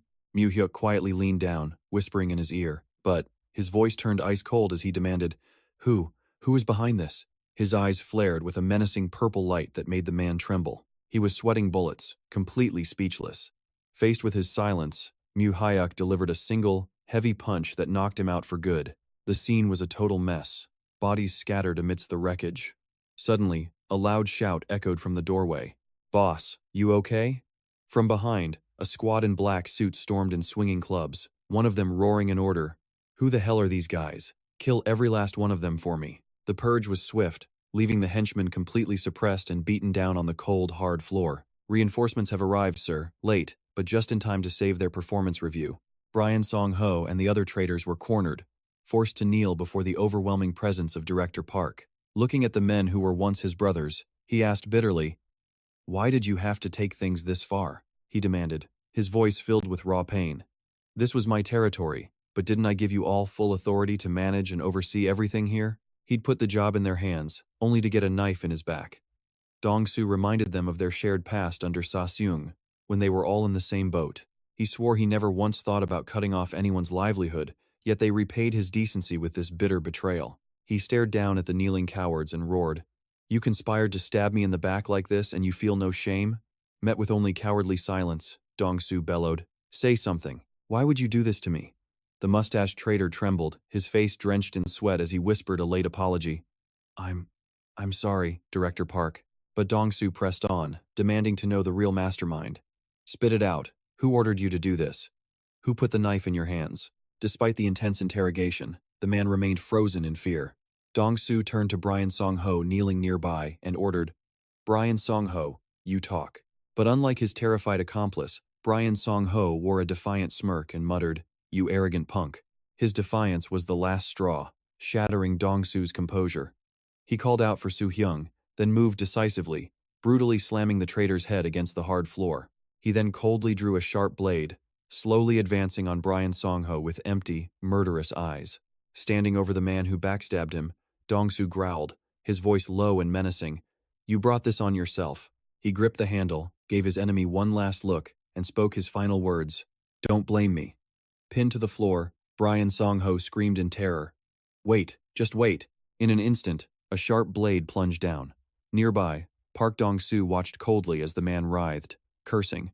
"Park Dong-soo, you son of a bitch. Who put you up to this? Talk, you bastard. Ha ha ha."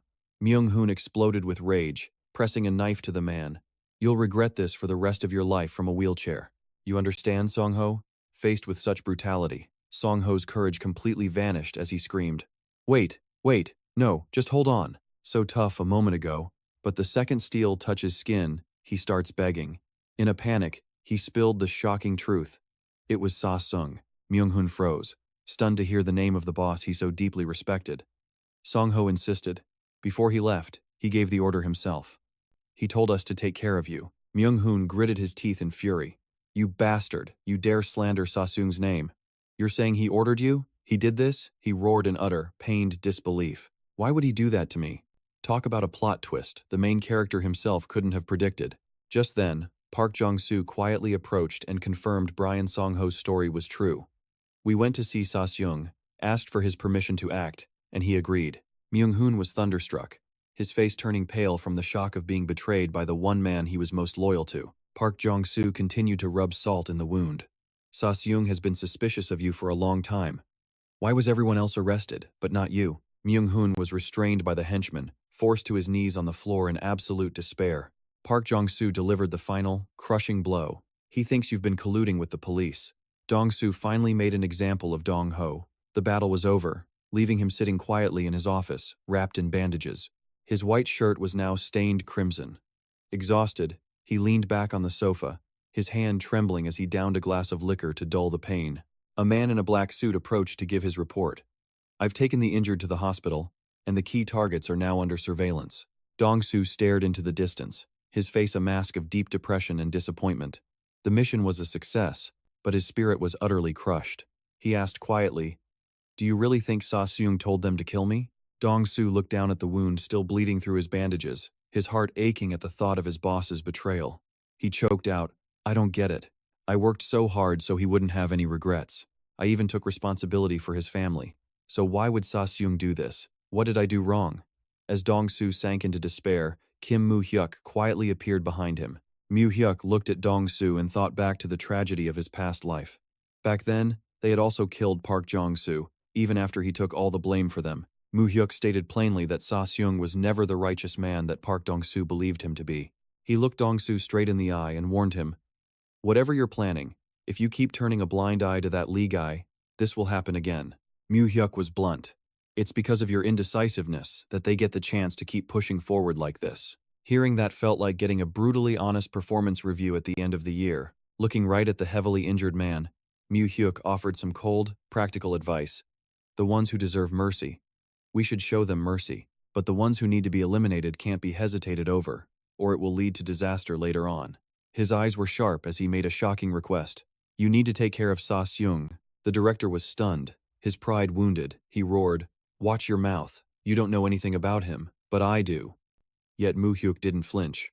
He kept pressing with cold, hard logic. "Sa-seung, the man you see as a father? Just look at what he's already done. What era do you think this is? Still talking about gangster honor codes? Are you still lost in that fantasy?" Mu Hyuk saw right through his hesitation and landed another powerful psychological blow. "Anyone can see what he's doing. It's time for you to wake up and face reality." Enraged by the sheer arrogance of this kid, the director shot to his feet, yelling, "You little brat!" Despite the fury, Mu Hyuk remained ice cold and delivered his ultimatum. "Please, finish Sa-seung. If you don't, our partnership is over, right here and now." And with that, Mu Hyuk silently turned and walked away. The director yelled after him, helpless, Mu Hyuk, you can't just leave. I still don't know what to do." Mu Hyuk paused by the door, his gaze radiating pure pressure as he looked back. "Uncle, you still see me as that high school kid on the rooftop, don't you? Talk to you? I gave you a chance to join me on a plan that I've bet my entire life on." Even as he left, his intense presence filled the room. He delivered a final, cold ultimatum. "But if you're going to hesitate over something this simple, I'm afraid I'll have to reconsider. If you haven't cleaned up Busan by October, our partnership is over." The door slammed shut with a sharp crack. He left behind an atmosphere thick with tension. The director sighed wearily. That kid is so arrogant. That Mu Hyuk, he's not normal. Clear deadlines, intense pressure. All that's missing is a performance chart on the wall, he mused. He's only 20. What did he go through to grow up so fast? The director's lips curled into a slight smirk. You realized it too, didn't you? That kid is no ordinary person. After some thought, he bitterly accepted the truth in Mu Hyuk's words. Mu Hyuk was absolutely right. If you only rely on strength to get by, you won't last long. I know that much. With newfound resolve, he stood up. His eyes burned with a new determination.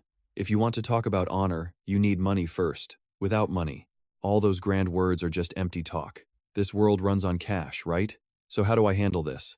The director clutched his head. Whatever. Clean it all up. We're going to Seoul. Meanwhile, at a high-rise hotel, a staff member and a man in a brown suit stood before a room.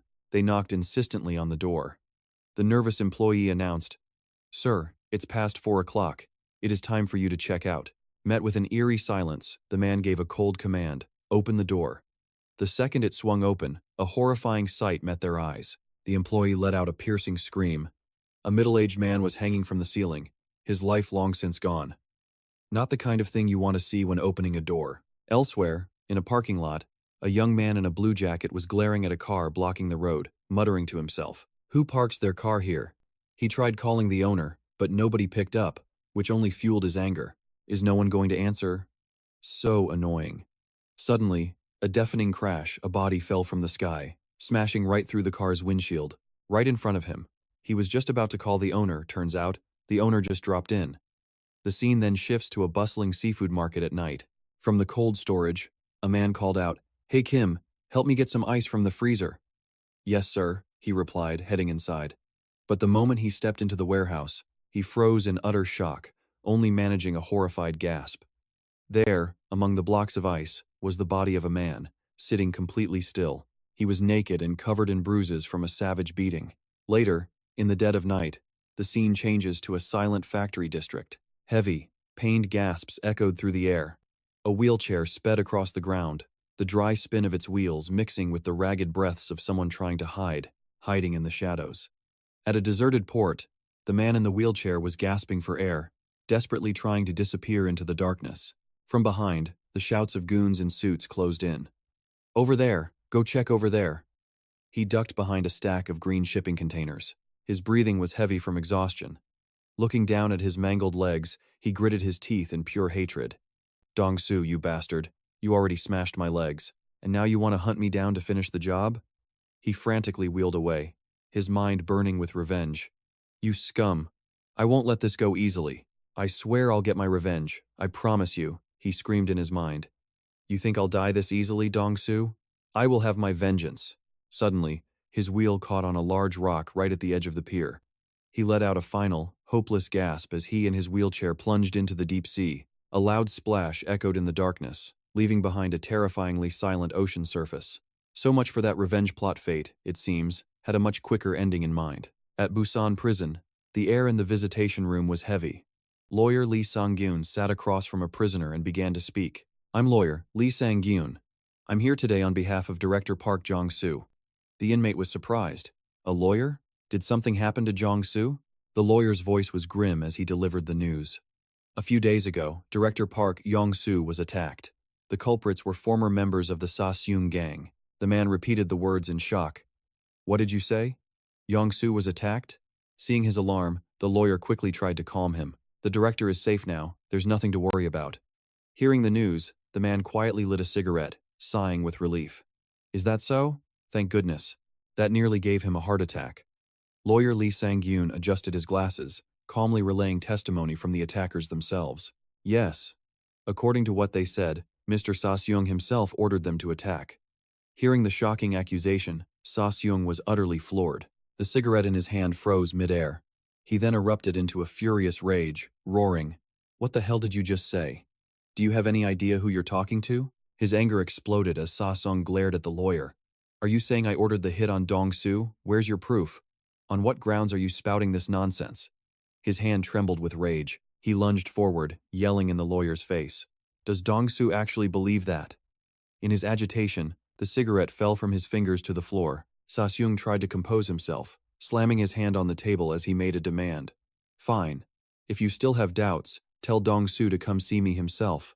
Tell him to come here so we can clear this up once and for all. With how hard he was arguing, all he needed was a sign that said, I was framed. The model. Facing down the raw aggression, lawyer Lee Sang-yoon's calm was almost terrifying. He slowly pulled out a recorder, set it on the table, and said with ice in his voice, Then you should listen. The cassette tape started rolling. Dong-soo's melancholic voice cut through the suffocating tension. Sa-sung, I'm so sorry, it said. I can't make it today. So he had a lawyer come and deliver his message. In the recording, Dong-soo reluctantly admitted, I know you're suspicious of me, and you have every reason to be, because I wasn't there when everyone else was arrested. A flashback shows Dong-soo deep in thought as he confessed, That's why I've been trying so hard to make up for my failure. I'm doing everything I can so that when you're released, you can live a peaceful life. The voice on the recorder continued, recounting a horrifying event from a few days prior. Dong-soo and his men were surrounded by a mob wielding clubs, and he bitterly revealed, I was attacked a few days ago. They told me they had your permission, but I don't believe a word they said. You would never do that to me. His trust remained, but the situation itself was becoming harder and harder to believe. And yet, a small crack had formed in that loyalty. Dong-soo's voice dropped. But just like you, I also have a monster inside me. A monster called suspicion. The tape reached its end with Dong-soo's final promise to his boss, who was still locked up in prison. Hyung, I will continue to look after your wife and your family. That's why I will. At that moment, Dong-soo's eyes turned sharp, cold, and resolute. Sa-seung fell silent, listening to the final words from the recording. Goodbye, Hyung. Dong-soo's voice was full of sorrow and determination. If you live, that monster inside me will only grow more out of control, more insane. If that happens, I'll only have to witness more seas of blood. Dong-soo sat motionless at his desk, head bowed, admitting that if his boss refused, the rift between them would become a chasm. He desperately pleaded for Sa-seung to make a final decision right then and there. Hearing this, a stunned Sa-seung could only repeat the name of his loyal brother, Dong-soo. He couldn't believe it and pressed the lawyer. Dong-soo, did he really say those words? The calm, bespectacled lawyer simply confirmed, just as you heard, sir. Sa-seung's head dropped to the table, his mind completely crumbling under the harsh reality. Did Dong-soo really say that? Dong-soo? He bitterly realized his once loyal brother was a different man now. He demanded, Dong-soo already took all of Busan. What more could he possibly want? The lawyer calmly explained that protecting Busan wasn't so simple. He revealed that after everything was sorted out, Dong-soo would hand over the territory to his most trusted men. The lawyer then looked Sa-seung in the eye and announced a shocking plan. We have a plan to move on Seoul. Hearing that name, Sa-seung's eyes shot wide with disbelief as he repeated, Seoul? You're saying you're going to Seoul? Dong-soo is? He let out a sharp breath of surprise, which quickly turned into a booming, hearty laugh. Ha ha ha ha ha. His laughter echoed through the visitation room, shattering the tense atmosphere. Staring into nothing, Sa-seung cracked a proud smile. That kid Dong-soo, he's finally become a real boss, hasn't he? He stood up, quietly turning to leave, and asked the lawyer to relay a message. Tell Dong-soo I'm sorry. Sa-seung didn't forget to tell his little brother to take care of his health. Don't let yourself get hurt, he muttered with absolute faith. My family. I'm leaving them all in his hands. Outside, a heavy rain poured down on the old buildings in the heart of Busan. Inside a quiet office, a lone figure sat at a wooden desk, lost in thought. He was preparing for the next moves in this grueling war for power. At the office, a subordinate burst in with shattering news. Director, it's Director Sa-seung. I received word that he passed away yesterday. Hearing his boss had taken his own life in prison, Dong-soo froze, raising a hand to his forehead in bitter anguish. The purge of Hyundai had begun. Dong-soo's men swept through the area, forcing the rival faction to their knees on the floor in absolute terror. Amidst the chaos, the leader of the Hyundai group pointed and roared, Oi, you damn bastard, you finally showed up? He gritted his teeth, cursing Dong-soo as an ungrateful traitor. You backstabbing piece of trash. Sa-seung is dead. And now you want to swallow Hyundai too? Faced with the accusation, Park Dong-soo simply fixed his hair and smirked. Brother, you've gotten awfully talkative in your old age. Stop your damn barking and come fight me if you've got the guts. The enraged leader screamed back. You traitor! This ground right here will be your grave today. The henchmen swarmed him like moths to a flame, but Dong-soo easily dodged their attacks and unleashed thunderous blows, dropping his enemies. Night fell. By the deserted seashore, his spectacled subordinate approached to report, Director, Hyundai has been cleaned up. Park Dong-soo silently poured a drink and nodded. You've worked hard. He sat alone in the darkness, sipping the strong liquor and letting out a heavy sigh. Gazing out at the vast ocean, Dong-soo silently called out Sang-geun's name. He told himself that after going this far, Mu Hyuk would no longer have to feel ashamed when standing before his uncle. Dong-soo stood alone on the pier, the sound of crashing waves his only company. The scene might have looked calm, but his mind was a raging tempest. Chairman John Tessin broke the atmosphere with a cautious observation. I've heard the government has been making a lot of very strange moves lately. He turned to his grandson with a searching look. Mu Hyuk, did you anticipate this was coming? Mu Hyuk remained perfectly composed and simply asked, Grandfather, what do you mean? Chairman Taeson began to explain the underground shifts he had observed. Recently, high-ranking officials in the finance and economy ministries had all been making moves. Some took long-term leave, others requested transfers overseas, but not a single one of them had actually left the country. His face grew dark as he realized even his own inside men, his economic advisors, had no idea what was happening. It seems they're secretly preparing for something. In his mind, Mu Hyuk knew. It's finally starting. The real name financial transaction system. Mu Hyuk knew that the major financial corporations would soon notice these changes, and they'd grow suspicious when the officials suddenly vanished. Back in the present, he offered his sharp assessment. Grandfather, I think they're beginning to implement the real name financial policy. Perhaps they're currently verifying and handling the problem somewhere behind the scenes? John Tesson nodded in agreement. After all, only a policy of this magnitude would require the government to act with such secrecy and caution. He thoughtfully asked his grandson, Mu Hyuk, what do you think we should do now? Do you think they'll officially announce this policy during the New Year's address next year? Mu Hyuk flatly denied it. No. Based on what I know of President Kim Man-sam, this policy will be enacted by August at the latest. The timeline left Chairman Taeson completely stunned. August? You mean next month? Isn't that far too rushed? Mu Hyuk explained that for a policy like this to have maximum effect, the element of surprise was the single most important factor. The government's plan was a preemptive strike, a surprise announcement designed to catch businesses completely off guard. Even so, John Taeson was still skeptical. I don't see it happening.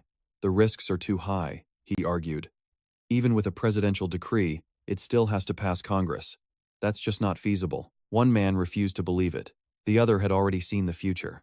Mu Hyuk knew that other major corporations shared his grandfather's overconfident mindset. They would be in for a huge shock when the policy was enacted on August 12th of this year. In reality, the policy would get bipartisan support and pass in less than a week without even requiring a vote. Mu Hyuk gently advised.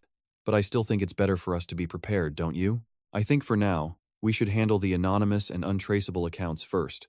At his words, Chairman Taeson made a confession. I've already dealt with most of the anonymous accounts like you advised, but the fake ones will take more time. The scope is just too wide. The prepared survive, the slow get left behind. Kim Mu Hyuk knew he'd done his best to persuade him. Just handling the anonymous accounts would protect most of his grandfather's assets and avoid the trillions in losses from his past life. Inside a luxurious office, Chairman John Tessin announced he had moved 400 billion won to the US, just as Mu Hyuk had requested. After department head Ha had laundered the funds clean, of course, he tasked his grandson with managing that money carefully and reminded him of an important meeting with a titan of industry later that day. He told Mu Hyuk to study his counterpart carefully, to learn how to deal with massive corporations. In the car, Mu Hyuk told Myung-hoon his plan to send Han Kyung-yong to America, by year's end, to manage the entire 400 billion won. Myung-hoon was completely floored. He cautiously asked if that man was truly trustworthy enough to be handed such a colossal sum of money. Mu Hyuk confirmed he would establish an investment company in his own name, and Han Kyung-yong would be compensated handsomely for his role. Seeing his young master's resolve, Myung-hoon immediately agreed to carry out his wishes.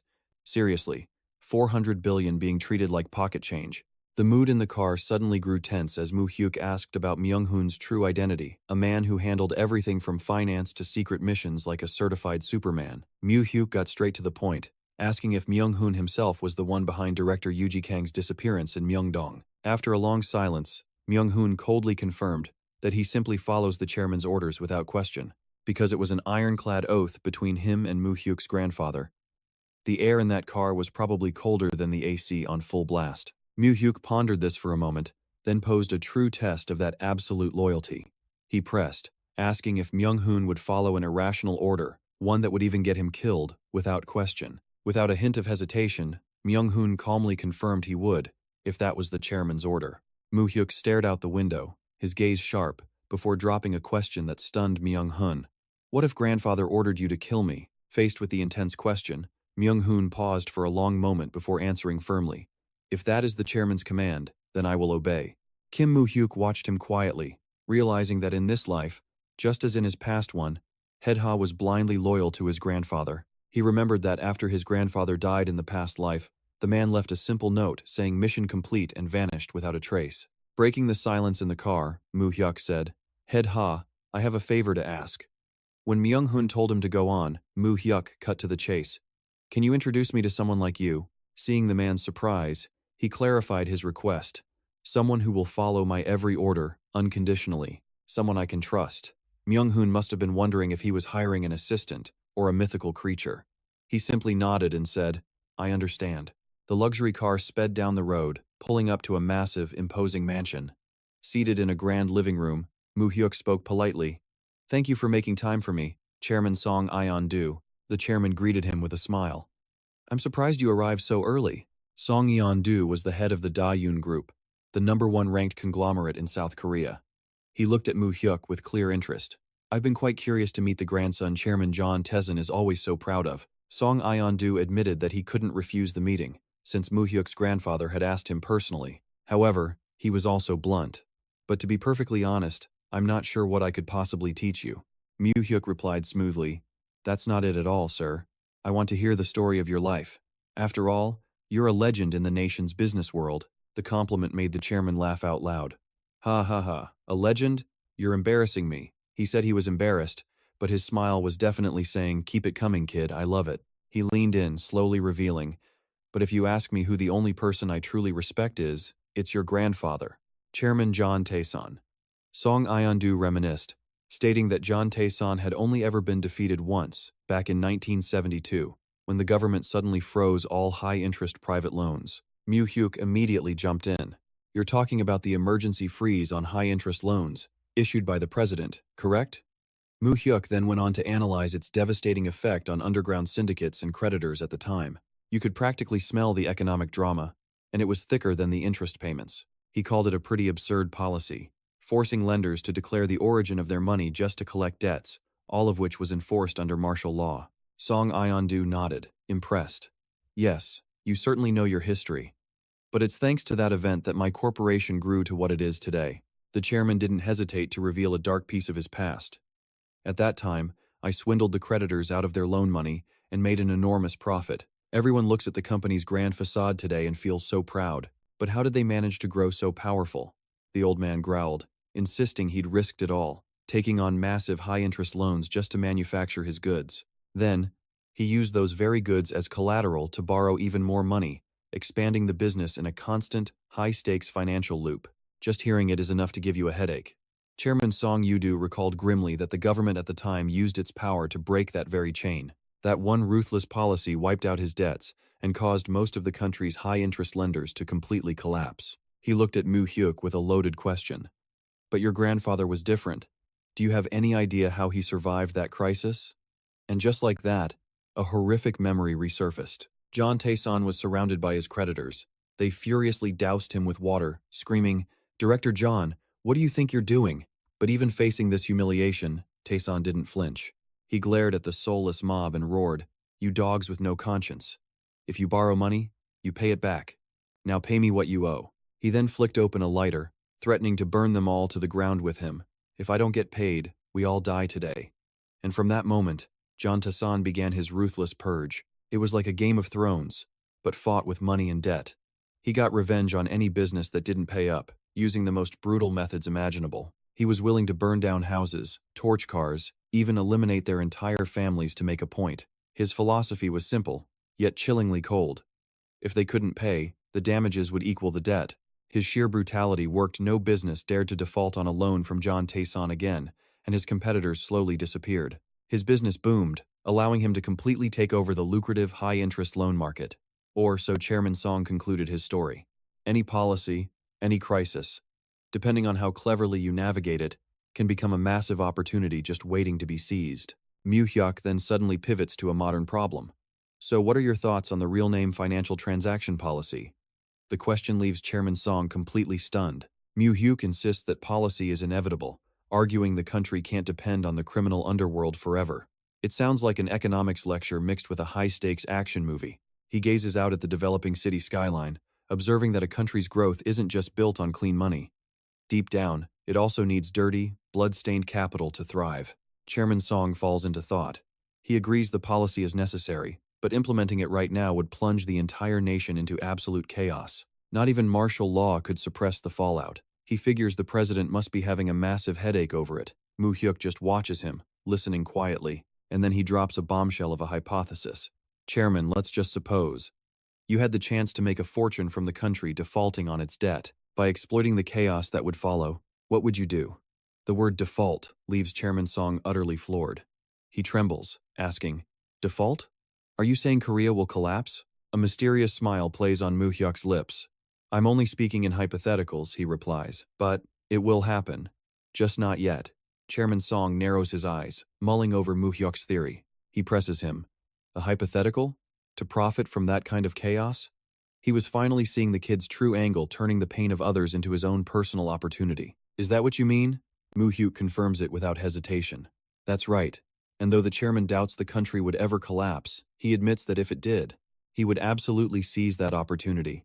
He stresses that the very nature of economics is the pursuit of profit, and the rewards are never distributed equally." Hearing those words from the old chairman, Mu Hyuk felt as if all his inner conflicts were finally being resolved.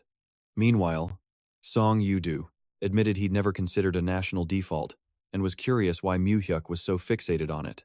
Mu Hyuk calmly cited similar historical cases from other countries. Chairman Song nods, impressed by his vigilance and his instinct to find the money in any crisis. He remarks that Mu Hyuk is just like his grandfather, John Tayson, clever, and in a way, dangerously charming.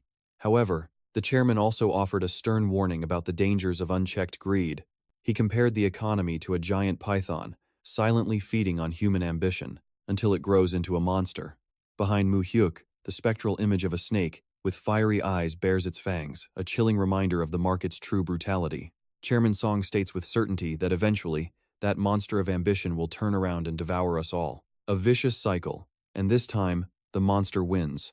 We cut to Uido, the undisputed, bustling financial heart of South Korea, a status that has never once wavered. Whether 15 or 25 years pass makes no difference.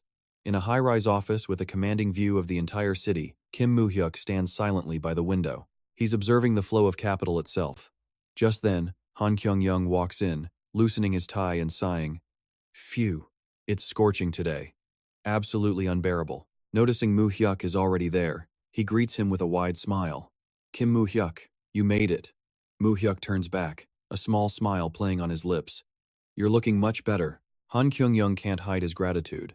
He replies excitedly, "It's all thanks to you that I have this incredible office with such a fantastic view. It's really helped me turn things around." Mu Hyuk casually settles onto the sofa, getting straight to the point. "So, how are things? It's been a while. Found any interesting stocks lately?" A sneaky way of asking how his friend's portfolio is doing. Hearing that question, Kyung-young absolutely lights up. "Man, I'm on top of the world," he declares excitedly. "Just yesterday, I stumbled upon an investment with incredible potential. I jumped on it right before the market closed." He snaps his fingers with a smug grin and continues.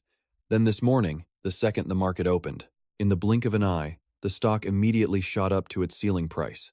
Now, the ceiling price is the absolute maximum a stock can hit in a single day. No trades are allowed above that limit." Kyung-young is practically dancing, his face lit up from the huge win.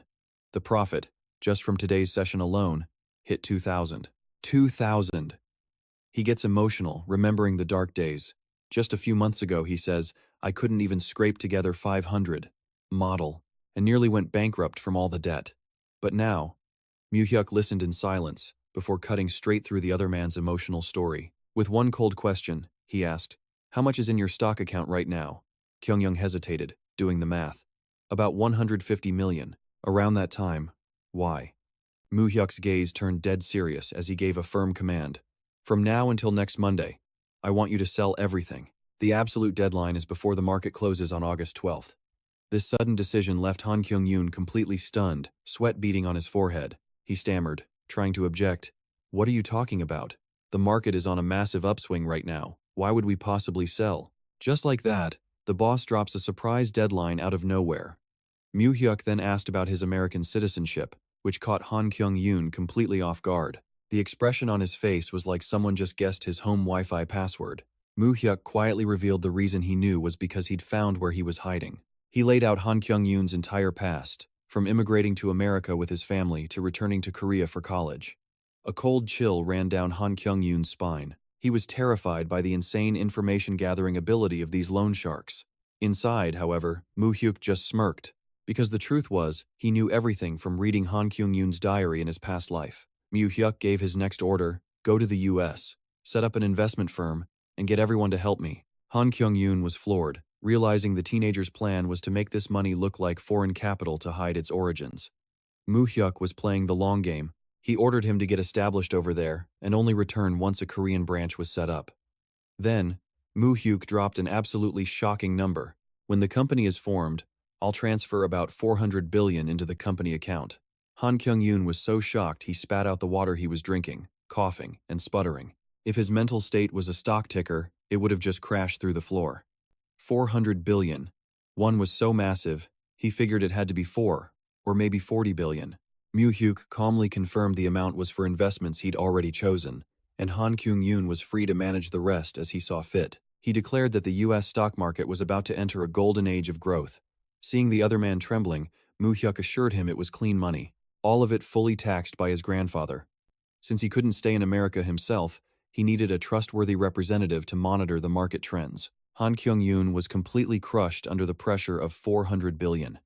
He stared at his 301 coffee, wondering how many cups it would take to even come close to that unimaginable fortune. Mu Hyuk leaned against the table with total confidence and said, "Don't worry, in 3 years, that 400 billion will feel like the price of this cup of coffee to you." At exactly 8 p.m. on August 12th, the quiet night was shattered by a bombshell announcement on television. President Kim Man-sam appeared on screen, solemnly declaring the implementation of a real-name financial transaction policy, protecting it under the Constitution. That single moment was enough to make the entire country freeze for a solid 5 seconds. People were in absolute shock. My dear citizens of Korea, the news kept hitting like thunder. It was confirmed from now on, all financial dealings had to be done under a real name, and it couldn't be reversed even under martial law.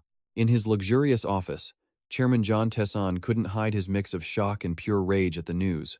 A blood pressure monitor would have short-circuited on him. He grilled Myung-hoon about the economic advisor, immediately suspecting a traitor was targeting him from the inside. When he heard that even his closest advisor knew nothing and had only just seen the news on TV, John Tae-san roared with fury. "What are you talking about? If the economic advisor didn't know, then who possibly could?" The situation became a dead end when his political advisor also wouldn't answer his phone. John Tae-san's eyes narrowed, the pressure mounting as he demanded the status of the corporation's accounts. Myung-hoon reported that their foresight paid off. All anonymous accounts were handled, but around 500 billion still sat in accounts under borrowed names, though most were held by Myeongdong directors and debtors, making them traceable. But John Tae-san was never at ease when it came to his money.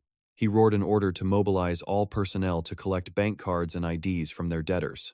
Immediately, John Tae-san was firm, demanding Myung-hoon finish everything by tomorrow. Any delay would only fuel rumors and complicate things further. Myung-hoon bowed and quickly left to handle the task. Alone in the room, John Tae-san's eyes narrowed with deep suspicion. He looked over at his grandson and asked, "How did you know about this?" His stare was so intense it could make a man confess kindergarten secrets. But Mu Hyuk remained perfectly calm, replying that he didn't know for sure, it was simply a guess based on the president's usual actions and campaign promises. John Tae-san, however, was not convinced by that simple excuse. He looked straight into Mu Hyuk's eyes, his voice turning ice cold. "This can't be called a guess. Mu Hyuk, I have a feeling you knew perfectly well that today would be the day the real name identity policy was announced." Mu Hyuk calmly met his grandfather's gaze. "This is something I believe anyone could have guessed. It was mentioned very clearly in his campaign pledges."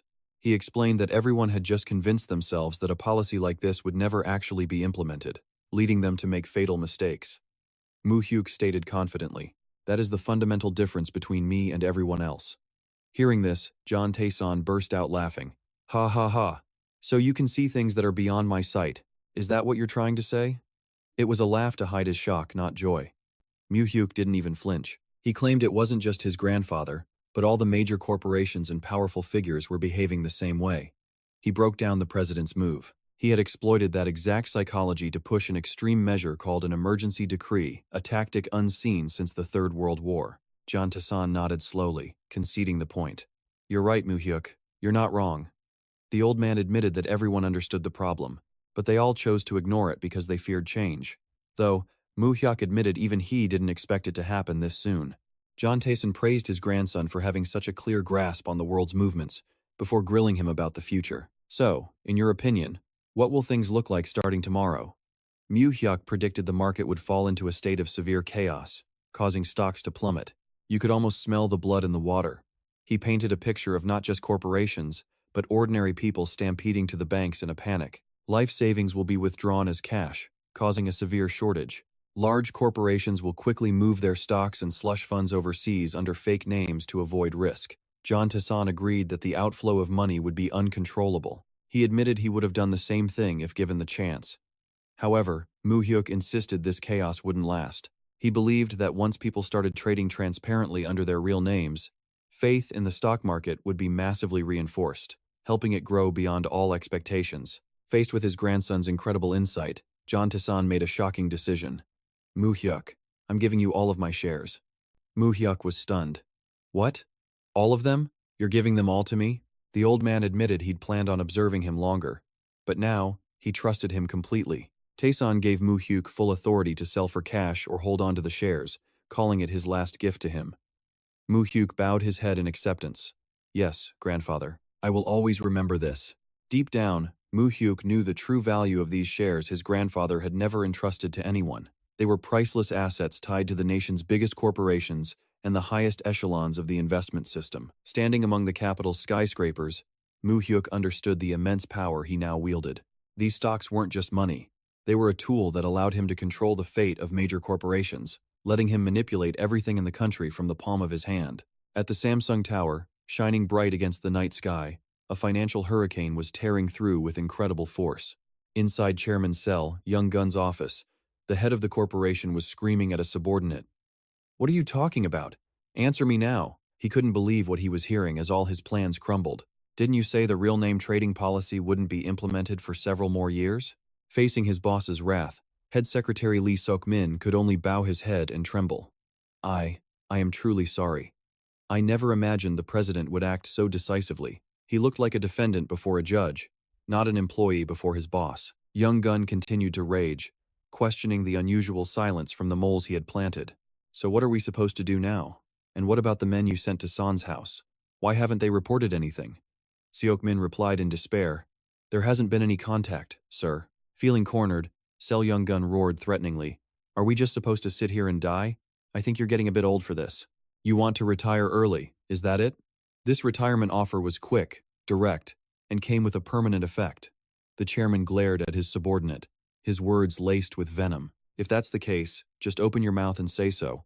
I can arrange for your long-term rest in a coffin at any time. Terrified, Seok-min bowed low, apologizing profusely.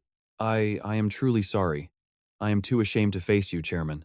After a moment, Sel Young Gun let out a helpless sigh. Huh. And what's the situation with the slush fund? Seok-min shakily reported the staggering loss. It seems around 300 billion has been frozen. The number left the powerful old man completely stunned, unable to believe his ears.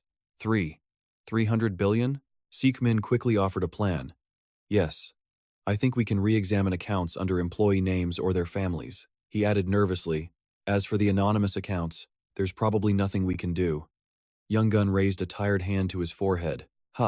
Just find those cards first and bring them back here. And figure out a way to get back what's missing, understand? Seok-min replied. Yes, I understand, Chairman. Seok-min silently judged that the president's move had taught the financial elites a lesson they would never forget, and Samsung was surely not the only one suffering. He continued his analysis. Yes, most other businesses were likely just as unprepared for this policy to be enforced so suddenly. However, Sel Young Gun pressed. However? That's when Seok-min dropped a bombshell. There's information that Chairman John Tassan had already started liquidating his anonymous and borrowed name accounts. The air in the room instantly became thick and heavy. Even breathing felt like a mistake. Sel Young Gun's eyes widened in horror. He was completely floored by his rival's ability to see the future and make such a spectacular preemptive strike. In another lavish office, a middle-aged man with silver-white hair was in absolute shock. He roared in terror. "What did you just say?" If he'd been holding a glass, it would have been shattered to pieces. His face twisted from the massive shock as he demanded in a panic, "Are you telling me Chairman John knew about this plan all along?" He trembled as a bitter truth dawned on him. If that was the case, then his son-in-law, Tron, standing in the vast room, he couldn't believe the betrayal and roared, "That bastard Tron Su man knew everything and didn't say a word to us." His eyes were bloodshot with pure hatred. He hissed through clenched teeth, "Tron Su man. How dare that brat stab his own father-in-law in the back like that?" Meanwhile, in a private apartment, Han Kyung-yong watched the news on TV, completely bewildered. He turned to look at Kim Mu Hyuk and asked, "Hey, is this what you were talking about?" Kyung-yong held a can of beer, still in shock over what was happening. "So this is why you wanted me to handle all those stocks, wasn't it?" Staring at the screen, he remarked to himself, "Whoa, this is going to cause a massive earthquake in the stock market. Tomorrow is going to be wild." Kyung-yong squinted at Mu Hyuk with suspicion. "But how did you know all of this was going to happen?"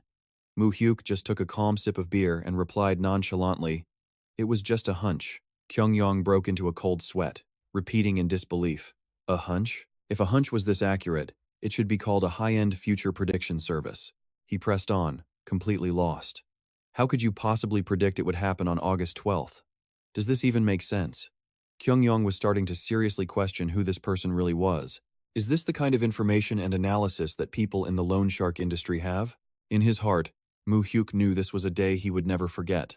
This was the day his grandfather had to face a terrible, earth-shattering shock. An empire worth trillions, built over a lifetime, suddenly collapsed all because of a new policy requiring real-name financial transactions. Mu Hyuk stared out the window, declaring coldly, "It's true what they say, the one who holds the information holds all the power."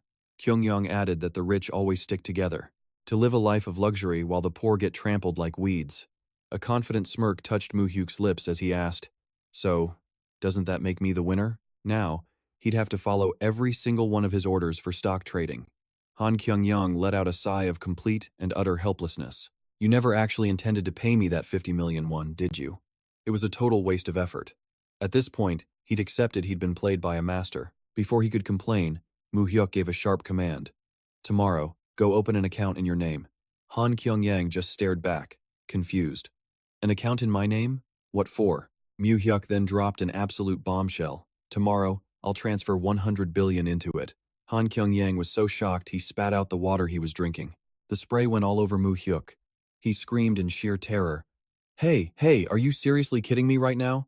Why is it that every time I take a drink, you drop some earth-shattering news on me?" Han Kyung-yang's eyes were wide, his face dripping with sweat as he yelled, 100 billion? Mu Hyuk looked straight at Han Kyung-yang and declared with chilling certainty, "Starting tomorrow, every stock on the market is going to crash." Hard. His tone was so absolute, you'd think he had personally scheduled the market's collapse in his calendar. He emphasized that even Samsung's stock would plummet, so Han Kyung-yang had to snatch up all the falling shares. Mu Hyuk then gave the order, "Just keep buying. The price won't recover for a while. Your mission is to acquire every single share of Samsung stock you can." He warned him not to get distracted by any other companies. Just focus everything on Samsung. Han Kyung-yang was stunned, sweat pouring down his face as he stammered, Do you somehow know in advance how the market is going to change? But why only Samsung?" He quickly caught himself. Never mind, I promised I wouldn't ask." He looked like he'd just spoken out of turn in a nuclear facility. Mu Hyuk gave a slight smirk, reassuring him that once the market stabilized in a few days, the stock price would definitely skyrocket again. Han Kyung-yang was still doubtful. Mu Hyuk was firm. "That's exactly why I'm telling you to grab everything you can while the price is at rock bottom. Right now, it doesn't matter if we invest every last penny we have."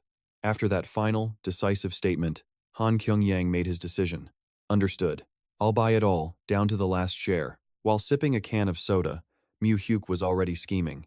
He needed an ace up his sleeve, something powerful enough to take on Johnson in the upcoming war. He knew this was the golden opportunity to seize a massive number of shares in Samsung, the very company where Johnson was hiding. The next day, when the real-name financial policy officially took effect, the atmosphere at Hanshin Bank was beyond tense. The moment employees rolled up the shutters, they were met with absolute chaos.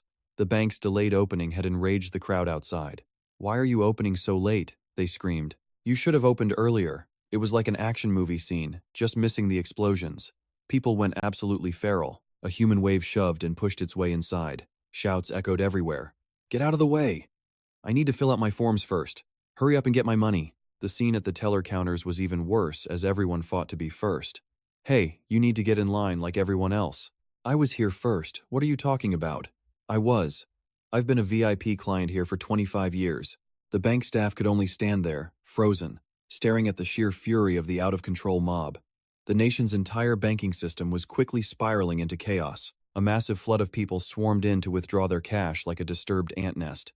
It looked like a real-life survival game of who could get their money out first. However, the major corporations and loan sharks had already made their move, quietly pulling out all their funds right before the banks even opened. And when the stock market began its session, a horrifying scene unfolded.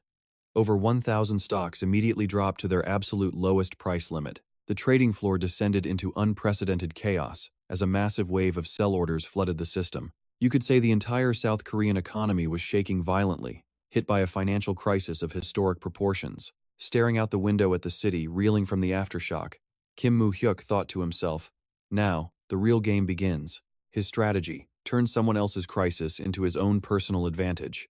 Just then, Han Kyung-yang walked in, looking completely drained, letting out a weary sigh. Mu Hyuk turned to him and asked, "So, how are things over in Uedo?" Han Kyung-yang slumped into a chair, exhausted. "Don't even ask.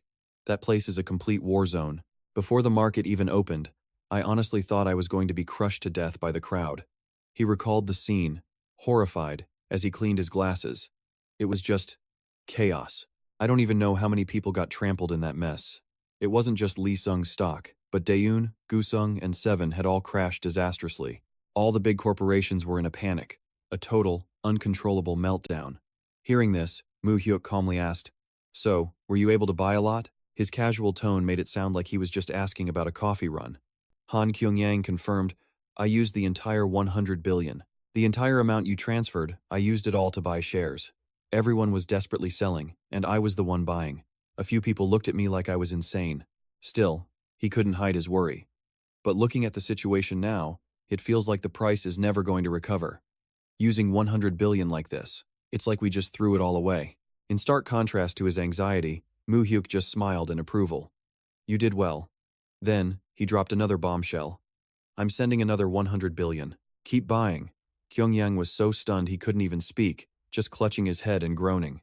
Talking to this guy was unbelievable. You can't teach a rich man how to spend his money. He just sits there, throws around 100 billion, then maybe 4 trillion. Han Kyung-yang was completely powerless. Faced with Mu Hyuk's terrifying guts and vision, he fell silent. Mu Hyuk smiled slightly.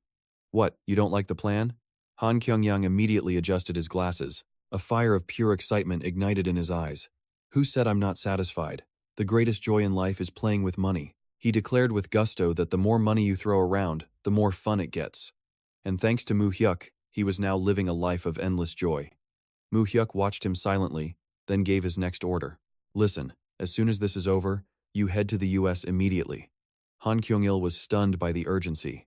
"So fast? That sounds like I've got 24 hours to save the world." Mu Hyuk explained they had to speed things up, since he couldn't just fly to America whenever he wanted. That meant every critical plan over there depended entirely on Kyung-il's ability to adapt.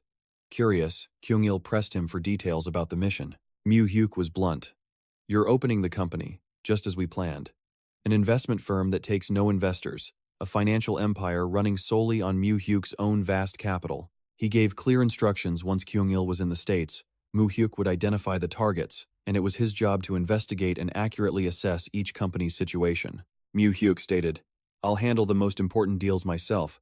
You just focus on establishing our position."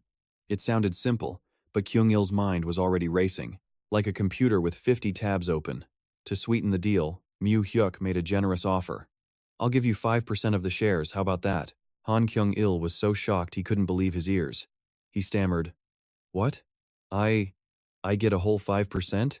Mu Hyuk smiled, reassuring him it was a well-earned reward for all the hard work he'd put in.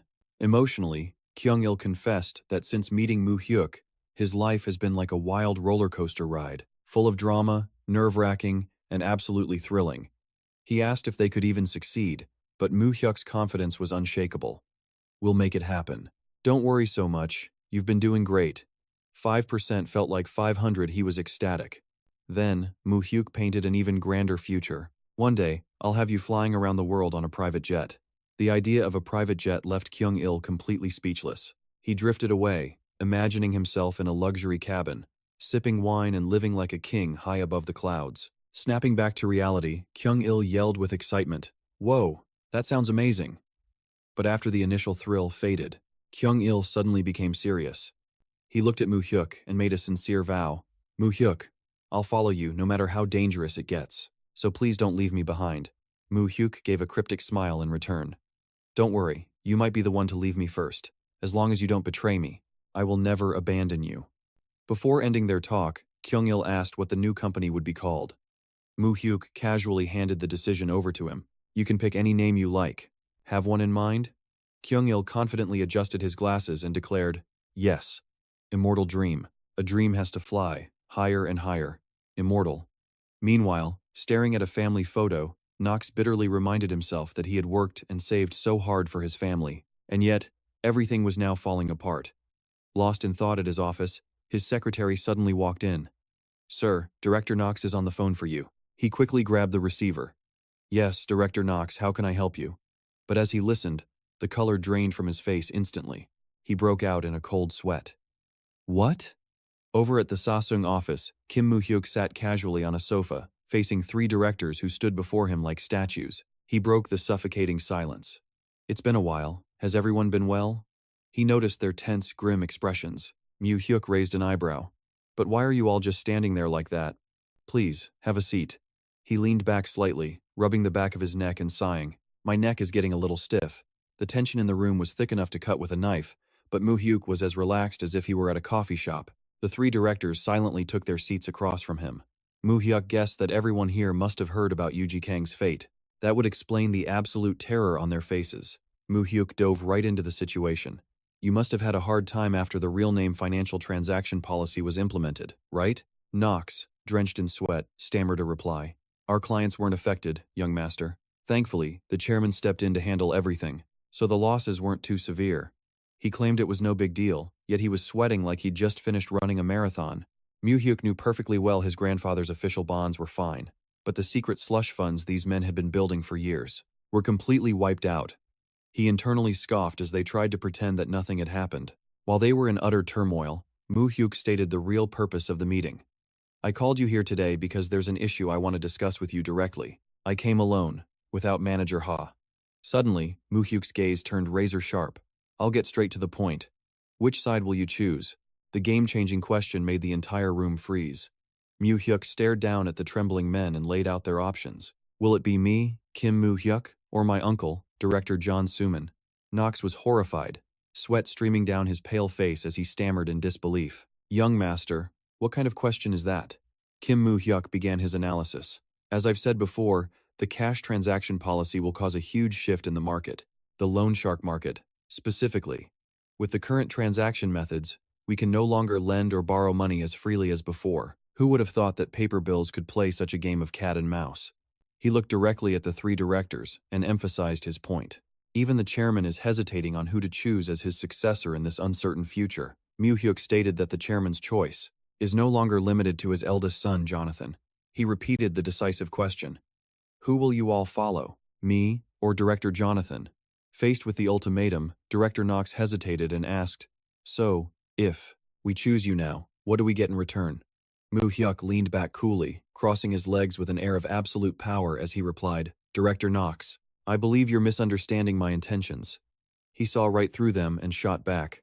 "Are you all assuming that I can't claim the successor's seat myself? So you won't support me, is that it?"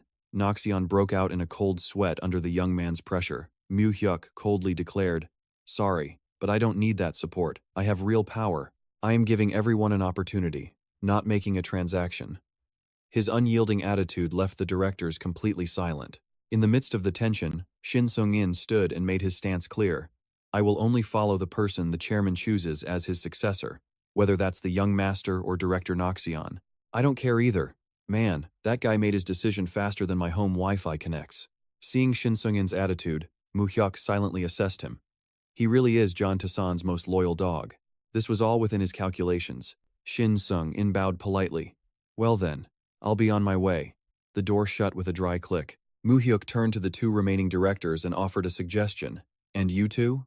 Waiting to follow the chairman's decision like Director Shin Sung-in isn't such a bad idea. Kim Ho-shik spoke up to state his terms. Whoever I work with must have plenty of experience grinding it out on these Myeongdong streets. He narrowed his eyes, threatening that without their support, succeeding the chairman would be anything but simple. Noxion added that the chairman had never looked down on loan sharks like them. Watching these two team up felt like a gangster film with drama subtitles. Myeongdong. Mu Hyuk instantly realized these two old-timers were teaming up to pressure him. He wondered what would happen if their livelihood was taken away. Mu Hyuk calmly looked his opponents in the eye, calling out Kim Ho-shik and Noxion by name. He delivered a cold warning if they dared to stop him. Could they truly live the rest of their lives in peace? His gaze was razor-sharp, declaring he would quickly dispatch anyone who dared to betray him. Seeing the fearful looks on the directors' faces, Mu Hyuk asked them what they'd actually get from choosing John Suman. He scoffed. Did he promise you shares and financial freedom? Do you honestly think that Suman will keep those promises? Noxion silently admitted Mu Hyuk was right, because John Suman was a schemer who would never share his profits with anyone. Mu Hyuk immediately presented another way out, promising to give the two old men what they wanted. He revealed his plan to legalize the chairman's business model and expand its scale even further. Mu Hyuk asserted that he would roll it out soon and that they would be the key personnel in that plan. Kim Ho-shik was stunned, contemplating the idea of working a legitimate job. Mu Hyuk analyzed that when real-name financial transaction policies were enforced, the old loan shark model would no longer be viable. He planned to register a legal lending company with interest rates set by the state. Noxion worried this would put them under intense scrutiny from countless government agencies. Who would have thought paperwork could be scarier than daggers? Mu Hyuk coldly stated their old methods were obsolete and asked how long they intended to carry the title of loan sharks. Noxion began to waver, wondering if such a plan could actually become a reality. Mu Hyuk thought to himself that it was understandable they didn't believe what he was saying just yet. Looking at the piles of cash, weapons, and other illegal items scattered about, he recognized the current market was nothing but a lawless land, easily manipulated by those with capital and power. But Mu Hyuk knew that after the IMF crisis, when the loan shark market was legalized to stimulate the economy, it would be a golden opportunity. He was determined to use that law to bring this business out of the shadows and elevate it. Facing the two directors, Mu Hyuk made a bold request. "Give me 5 years," he stated with absolute certainty. "I will help you run this business with confidence and without any fear." Mu Hyuk stood up, looked them straight in the eyes, and made a powerful promise. "If you two follow me, I will turn you from loan sharks into true businessmen, able to work freely without fear of anything." If you don't hit like after hearing that, you must be crazy. Overwhelmed by Mu Hyuk's presence, Kim Ho-shik was the first to be persuaded. He quietly bowed in acceptance. "All right, I'll follow you." Noxion looked at his wavering colleague and spoke frankly. "Hey Kim Ho-shik, my daughter is already 12 years old. She's old enough to understand what her father does for a living." He took a drag from his cigarette, conflict written all over his face. Compared to being called a loan shark, the title business director sounds a hell of a lot better. Mu Hyuk shifted his cold gaze to the remaining director. "So, Director Noxion, what is your choice?" Noxion, sweating bullets, looked down in deep hesitation. "I don't want to take such a risky gamble. I'd feel safer just stashing my money away." Mu Hyuk didn't even flinch, replying calmly, "All right, have it your way. I have no opinion on which side you choose to be on." But right after that, Mu Hyuk delivered a chilling threat that sent a shiver down Noxion's spine. "However, if you stand in the way of my progress, I will make absolutely sure you do not live to see a peaceful old age." Stepping out of the room, Mu Hyuk silently plotted. If he wasn't going to follow, then he'd just stick to the original plan. He scanned the names on his target list. Yuzi Kang, Kim Ho-shik, Noxion. He would cut off every one of John Suman's trusted limbs.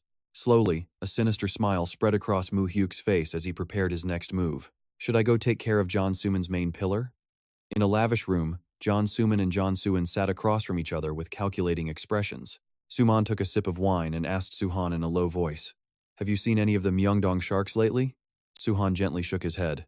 "Those old directors? I haven't seen much of them. I invited them for a few drinks, but they all refused. I have a feeling they're ostracizing us, cutting us off." Suman narrowed his eyes, revealing a shocking piece of news. "You've probably heard about this already, right? That father has assigned the management of the Myeongdong Directors Bank to Kim Mu Hyuk." Hearing this, Suhan was completely stunned. All of those bank ledgers? He gave them to that kid? He roared furiously. A 20-year-old kid with zero experience. How could father entrust that much money to him? I don't understand what he's thinking at all. Suman grimly offered a hypothesis. Could it be that father has decided to choose that kid as his successor? Suhan panicked and objected. Don't you dare say father has that in mind. We're his biological sons, right here in the flesh. How could he possibly give everything to that kid? Sumin smirked, asserting their status. That's right, we are father's sons. The two brothers were the only ones with a legal right to inherit everything from their father. He gnashed his teeth, mentioning his nephew, the son of the sister their father had disowned, who had no right whatsoever. So, he came back to steal everything, did he? Quite the bold statement. All he's missing now is the classic everything is going according to plan to complete the combo. Confident in the face of the storm, Su-min turns to his younger brother and begins his pitch. Su-han, never forget that you and I are brothers. Actual blood. I'm the eldest son. If the inheritance comes to me, I'll never forget you, he promises. You're the one I trust, the one I'll give a piece of the fortune to. We're family, in the same boat now. Su-min's grin widens. If you need me to oppose Dad's decision so we can secure those assets, just say the word. Su-han raises his glass with a smug smile. Of course I'm with you, brother. You trust me, so how could I not trust you? The two toast to their apparent victory. Su-han confirms it. Exactly right, we're blood brothers. But before he can even finish his drink, a sharp voice rings out from the stairs. Cho Su-han? Suddenly, a group of men in black suits from the Seoul prosecutor's office storms the room. Their leader announces loudly, Mr. Cho Su-han, we're from the anti-crime team of the Seoul prosecutor's office. We are executing an emergency warrant for your arrest. The charges are bribery and suspicion of involvement in licensing for slot machines. He went from a victory toast to seeing his future in a jail cell. Caught completely off guard, Su-han struggles wildly. Let go of me, you scumbags. What do you think you're doing? 5 minutes ago he was a kingmaker. Now he's the star of a crime drama. They don't give him a second to breathe. Despite his screams, the officers coldly slap on the cuffs and begin to drag him away. We need you to accompany us to the district office. Su-han is hauled off in a state of shock, leaving Su-min to just stand there shouting his name, utterly helpless. That feeling when brothers suddenly becomes one goes to jail, the other stays behind is a strange one. The bad news hits the John family estate like a shockwave, making the air in the office heavy. A stunned chairman, John Tae-san, demands answers from Myung-hun. Are you telling me Su-han was arrested and taken to the prosecutor's office? How did this happen? Is this some kind of mistake? Myung-hun bows his head and reports the details. He was arrested on suspicion of aiding Congressman Kim Chun-seung in illegal activities, sir. I'm told he bribed multiple officials to ensure the licensing for the gambling machines went through smoothly. Hearing this, Tae-san is floored. Casino machines? Are you saying that business was tied up with gangsters? The powerful old man thinks aloud. This alone isn't enough to take down a 6-term congressman like Kim Chun-seung. He grows suspicious. Could it be the president? Myung-hun confirms it's not. In fact, the prosecutor's office itself leaked the story to the press to build public pressure. Tae-san suspects a high-ranking prosecutor is behind it all. Myung-hun corrects him. That's not quite right, Chairman. From what I've gathered, one specific prosecutor from the Seoul district office started this whole mess. And now he's actively hunting down the gangs that are managing those gambling machine businesses. On the news, they're already praising this brave prosecutor. They're hailing him for ignoring orders from his superiors to dig deeper into the connection between organized crime and politics. Sitting quietly on the sofa, Mu Hyuk searches his memories from his previous life. This gambling machine scandal was the most serious corruption case in history, involving countless congressmen and high-ranking officials. Back then, John Su-han and his father-in-law Kim Chun-seung were deeply involved, but thanks to John Tae-san's intervention, Su-han got away tangent-free. Glancing at his panicked grandfather, Mu Hyuk allows himself a dangerous little smirk. That's not going to happen this time. Just then, Tae-san's rage finally erupts. He points a finger and yells at Myung-hun. Where were you when all this was happening? And what about the people I put inside the president's office? What the hell are they doing? After all these years, when he needs them most, they're all silent. Myung-hun can only bow and explain that everything unfolded too quickly. By the time the president's office got word, the media had already broadcast the story everywhere. Now, the president is considering transferring the case to the Supreme Investigation Team. Myung-hun has to admit it. Avoiding a prison sentence at this point is going to be incredibly difficult. John Tae-san's eyes harden as he growls. How much money will it take to make this problem disappear? Myung-hun looks at the chairman with genuine concern. Sir, trying to save Mr. Suhan now could cause us catastrophic collateral damage. Angering the new administration this early in their term is an extremely risky move. John Tae-san falls silent, weighing his options for a long moment. His gaze shifts to Mu Hyuk, sitting across from him, and he asks pleadingly, Mu Hyuk, is there really no way out of this? Any way at all to save your uncle? Mu Hyuk calmly watches his grandfather's expression, then begins to calmly analyze the situation. Right now, the head of the Seoul prosecutor's office is none other than prosecutor Yoon Chang-ho. Hearing the name, John Tae-san's eyes narrow with suspicion as he repeats it. Yoon Chang-ho. What about him? Mu Hyuk continues laying his trap. Grandfather, who was the prosecutor that helped us take care of my business back in Busan? You mean him? As realization dawns on Tae-san's face, Mu Hyuk nods and lays out his plan. Exactly. If prosecutor Yoon Chang-ho is the one controlling this case, everything will be handled smoothly, and uncle will be saved. Mu Hyuk then points out the risk.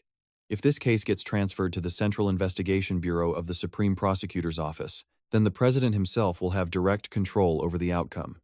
And if they use this as an excuse to purge the previous administration's allies, I guarantee uncle will face a very heavy sentence. He looks his grandfather straight in the eye and presents the two options. So, should we let the chief prosecutor of the Seoul District Office continue to handle this case or not? I'm already thinking about it. Mu Hyuk adds one more pragmatic reason. If we wait until the president's political power wanes, what else might he demand from us? In order to secure that ambassadorship? John Tae-san grinds his teeth, his face twisting with fury as he thinks of his son. That godforsaken John Suhan. You really brought this on yourself. In the end, you dug your own grave, my son. The powerful old man presses a hand to his forehead, letting out a deep sigh of regret. I never should have allowed you to marry into a politician's family. A hard lesson learned, choose the wrong in-laws, and you get a lifetime of drama. Tae-san bitterly accepts the nature of these men. Politicians are people who possess power, not people who act in a spirit of cooperation. He closes his eyes for a second, reining in his anger, before calling out decisively for Chief Ha. I hope you know what you're doing. Myung-hoon answers with a respectful bow. Yes, Chairman. An icy aura radiates from John Tae-san as he gives a steely command. Relay my message to Chief Prosecutor Yoon, exactly as I said it. Every single person involved in this case, from the beginning to the end. Even my in-laws wipe out every last one of those animals, he growled, sealing the fate of the traitors. No acquittals, no suspended sentences. Every single one of them would face prison time. He'd spare no expense for this purge. Whatever it costs in bribes, I will pay, he vowed, thinking of what they did to his son. They will suffer 1,000 times more.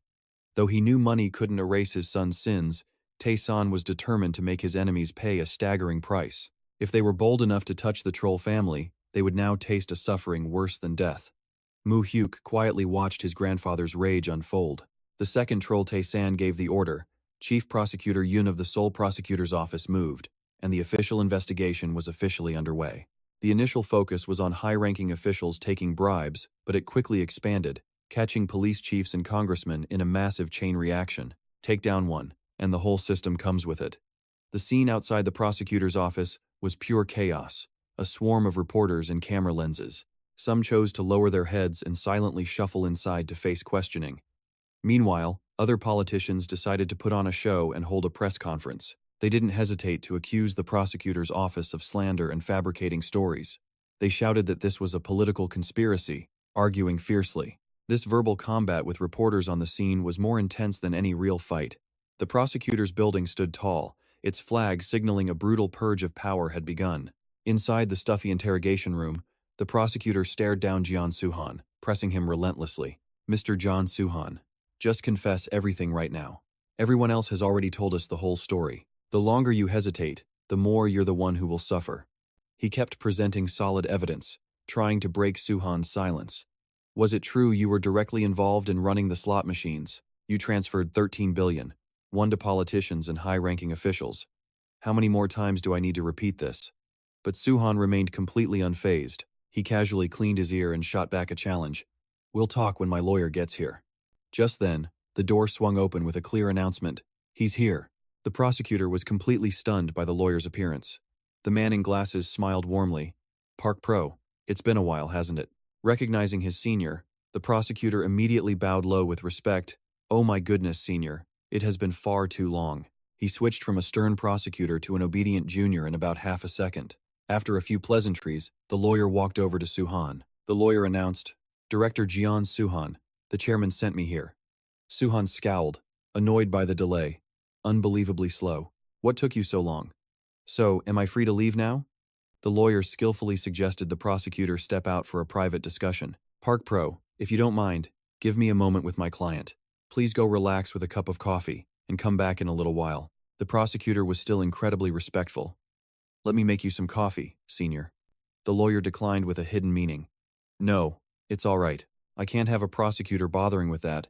I should be treating you. I might need your help getting a good position later on." The moment the prosecutor left, the lawyer sat down, shattering Suhan's hope with his first words. "Director Jian, I have something to tell you. It appears there is no way to get you out of here." Suhan was floored.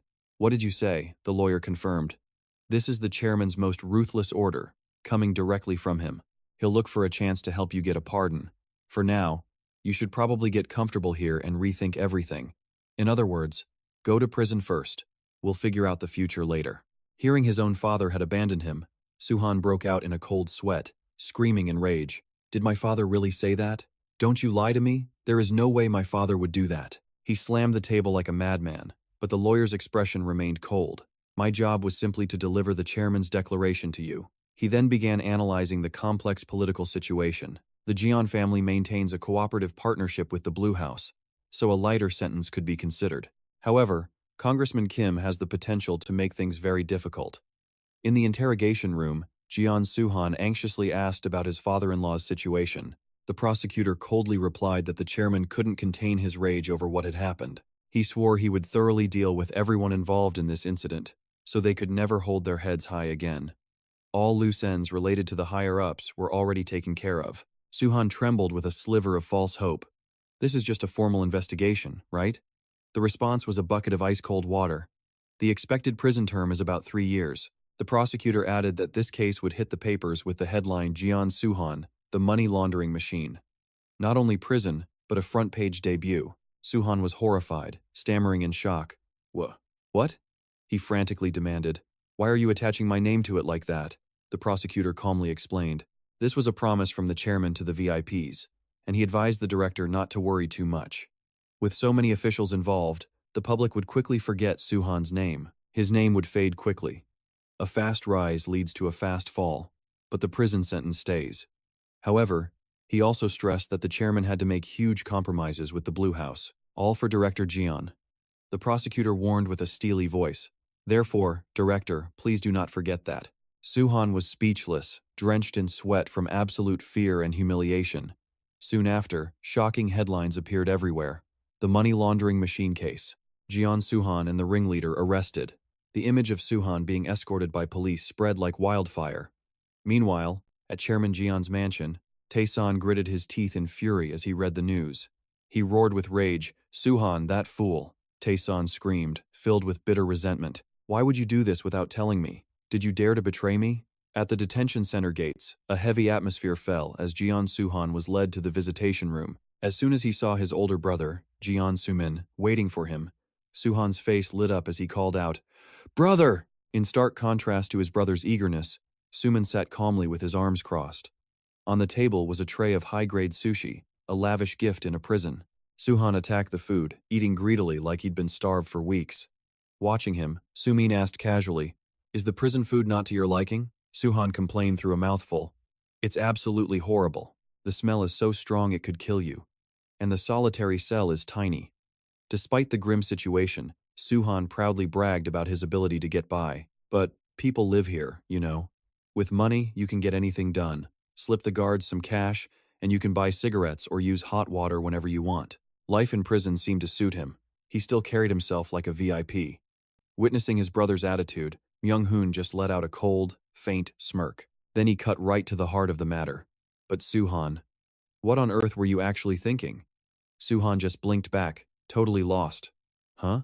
Thinking about what? What are you talking about?" Myung-hoon's voice was grim as he brought up his brother's sin. "The slot machines. Why would you work with my father-in-law on this without saying a word to me?" Suhan's face instantly changed, sweat pouring down as his brother exposed the truth. Myung-hoon kept pressing. Your name is all over the news as the mastermind. Were you trying to make a secret profit and stab me in the back? The accusation hit home. Soo-han sputtered, scrambling to defend himself. Ah, no, it's not like that, brother. Father-in-law said no one outside the family could be trusted with the money, so he asked me to watch over it. How could he say no? A classic excuse he wasn't at fault. Circumstances simply forced him to get rich. The man claimed he was sworn to secrecy, partially because he was afraid of dragging his older brother into the whole mess. Myung-hoon narrowed his eyes, full of doubt. Is that really all there is to it? Soo-han swore it was. That's it. What else could there possibly be? But Myung-hoon didn't back down. Just because Congressman Kim asked, "You did all this without telling me?" A deal involving over 100 billion won. Backed into a corner, Soo-han yelled out, totally helpless. I just did what they told me to do. I don't have any power. I always have to watch my father-in-law's mood. And I have to watch your mood. That's my life. And now I'm supposed to worry about what my nephew thinks, too? His anger and humiliation finally erupted, and Soo-han slammed his hand on the table. Damn it! What did I do that was so damn horrible? In the cramped interrogation room, Soo-han wailed, letting out all his pent-up resentment. He cried out in bitterness. Dad throws me in prison without a single call, and you treat me like a traitor. What am I? A punching bag for everyone to take their anger out on. Why is everyone doing this to me? Watching his younger brother break down so pathetically, Myung-hoon's expression remained cold and composed. His eyes screamed that he knew this was coming. He slowly stood, his voice dripping with sarcastic comfort. All right, stop crying, you fool. You're a grown man. Myung-hoon stepped closer, putting a hand on Soo-han's shoulder and calling his name softly. Soo-han. He looked directly into his brother's eyes. His voice was sincere, but hiding his true intentions. Let's not fight and do terrible things to each other like those other rich families. There are only two of us brothers. We have to trust and help each other, right? The words sounded warm, but the real message was clear. Stop causing trouble. There were still plenty of ways to use each other. He emphasized every single word, demanding absolute loyalty. So, there can be absolutely no betrayal, or hiding anything from me, you understand? At his brother's words, Soo-han immediately wiped his tears and swore, Of course, I have nothing to hide from you. Myung-hoon gave a mysterious smile and patted his shoulder encouragingly. Good. I'll visit often. Make sure you stay healthy. As Myung-hoon turned to leave, Soo-han didn't forget to call after him gratefully. Brother, thank you for coming to see me today. Outside the prison walls. Myung-hoon silently slipped into the black car that was waiting for him. Sitting in the quiet car, his eyes suddenly turned sharp and cold with suspicion. Something is definitely suspicious about Soo-han. The kid had obeyed him his whole life, and now he was trying to make his own deals. Meanwhile, Soo-han was gloomily led back to his prison cell by a guard. His heavy footsteps echoed down the empty corridor. But inside Soo-han's own mind, doubts about his brother were boiling over. Is he really going to protect me until the end? What if he's just using me and is going to throw me away? When things are peaceful, they're family. When disaster strikes, it's every man for himself. He gritted his teeth, his eyes glinting with selfish resolve. I have to find my own way to survive. Both of the Cho brothers were now secretly scheming, planting the seeds of betrayal within their own family. The car carrying Myung-hoon raced through the city, leaving behind the dark conspiracies that were slowly taking shape. The car sped forward, but the drama was accelerating twice as fast right behind it. The black car glided silently past towering walls. 1 month prior, at a quiet, traditional house, Kim Mu Hyuk had an important meeting with Yoon Chang-ho. The official had just been promoted and couldn't hide his satisfaction. Haha, thank you. It's all thanks to you and the chairman. In reality, Yoon Chang-ho was the one who had cleverly handled the Busan bosses case. Their deaths were ruled as unusual accidents, and in return, Mu Hyuk had his grandfather help the man climb to the seat of Seoul's chief prosecutor. Taking a sip of tea, Yoon Chang-ho asked with curiosity, So, why did you want to see me today? I was about to invite you for a drink. Mu Hyuk didn't beat around the bush. Do you know about the slot machines? The question made the chief prosecutor pause, completely surprised. He considered it. That's a massive corruption case, with ties to many political figures and officials. Did this information come from your grandfather? Mu Hyuk coolly revealed his true target. The main figure in this case is Congressman Kim Cheon-sung, a core pillar of the current ruling party. Hearing that name, Yoon Chang-ho's expression changed as he gasped. Congressman Kim Cheon-sung? He began to worry, because even though he was from the previous administration, Kim Cheon-sung still held immense power, which made this case incredibly difficult. It was like fighting a boss with an infinite health bar that just won't go down. Mu Hyuk continued, Exactly. There will definitely be constant pressure and bribery attempts from above, targeting the investigating prosecutors. He then stepped closer. He looked the man straight in the eye and made his demand. So, Mr. Chief Prosecutor, I need you to personally and thoroughly investigate this case. Yoon Chang-ho was stunned. Me? Mu Hyuk's analysis was sharp. If the case blows up, the Supreme Prosecutor's Office's Special Investigation Unit will swoop in to steal this juicy prize. He stated firmly, but we absolutely cannot let this case fall into their hands, because if it does, key figures like Congressman Kim Cheon-seung will easily get off tangent-free. It's an unwritten rule. The big fish always have a way to swim away. Mu Hyuk stared deep into the chief prosecutor's eyes and played his final card. Because this matter is also related to Cho Soo-han, Yoon Chang-ho's eyes shot wide open. Cho Soo-han? You mean your uncle? His face grew tense from the shocking truth that Mu Hyuk had just dropped. Kim Mu Hyuk simply confirmed it. There will undoubtedly be a massive investigation, with reports reaching all the way to the president. He analyzed that right now, the senior secretary for civil affairs. The president's office is crawling with the chairman's allies, so they'll do everything in their power to get John Soo-han off the investigation list. Mu Hyuk warned that they'd try to transfer the entire case to the Supreme Prosecutor's Office. He looked Yoon Chang-ho dead in the eye and demanded, "Stop all pressure from the top." Mu Hyuk promised to handle his grandfather himself. Yoon Chang-ho was floored. "Are you telling me to bet my entire career as a prosecutor just to put your uncle, Cho Soo-han, in jail?" Without flinching, Mu Hyuk declared he'd take full responsibility if anything went wrong. Then he dangled an irresistible offer. "If you see this through, the next chief prosecutor's seat will be yours." Mu Hyuk swore his name would be carved into the history books, even though he lacked a background in special investigations or security. Yoon Chang-ho considered it. "Can you actually persuade the chairman?" He was worried that if the Blue House interfered, his grandfather would be powerless to act. At this stage in the term, they were desperate to avoid a public fight with the administration. Simply put, even money has to respect power. Mu Hyuk knew that no matter how rich a businessman is, he still answers to politicians. But Yoon Chang-ho was still hesitating. He wondered, if he ignored the Blue House and lost everything, wasn't he just risking it all for someone else's benefit? Mu Hyuk immediately countered with a new strategy. Then leak the case to the press. He painted the perfect picture of Yoon Chang-ho before the media, exposing the Blue House's political pressure. He'd declare that they were trying to bury the case, but he would not compromise, and he'd ask for the public's unwavering support. He would go from a simple prosecutor to the star of the 7 o'clock news, the champion of the president's own war on corruption. Mu Hyuk was certain the president would be pleased with his actions.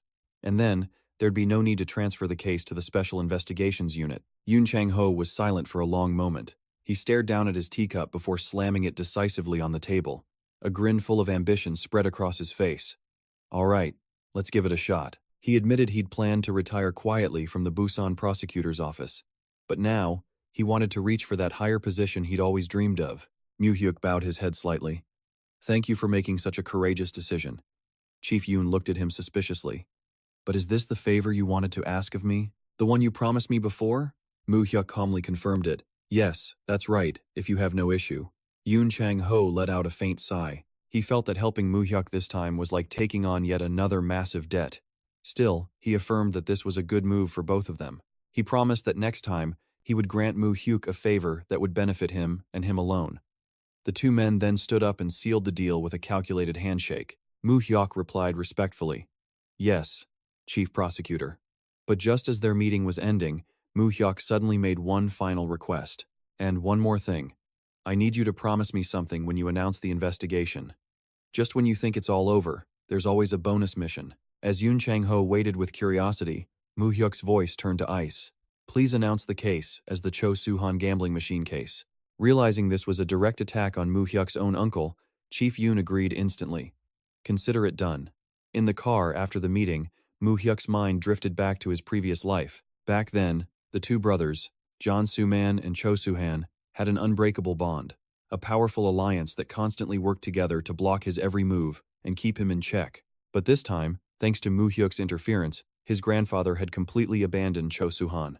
That one act sowed a seed of distrust, causing the link between the two uncles to finally crack. Their unbeatable alliance was fracturing into a nest of vipers. A victorious smirk played on Mu Hyuk's lips.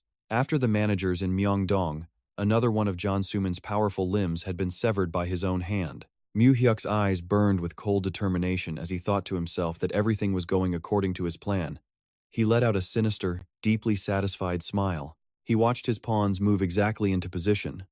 Meanwhile, in a magnificent villa, the atmosphere in Chairman John Tizan's office was heavy with silence. He finally spoke, asking about his son in prison. "How has Suhan been doing in there?" Suman quietly sipped his tea and replied, "He's getting by, father, but he looks more haggard than before."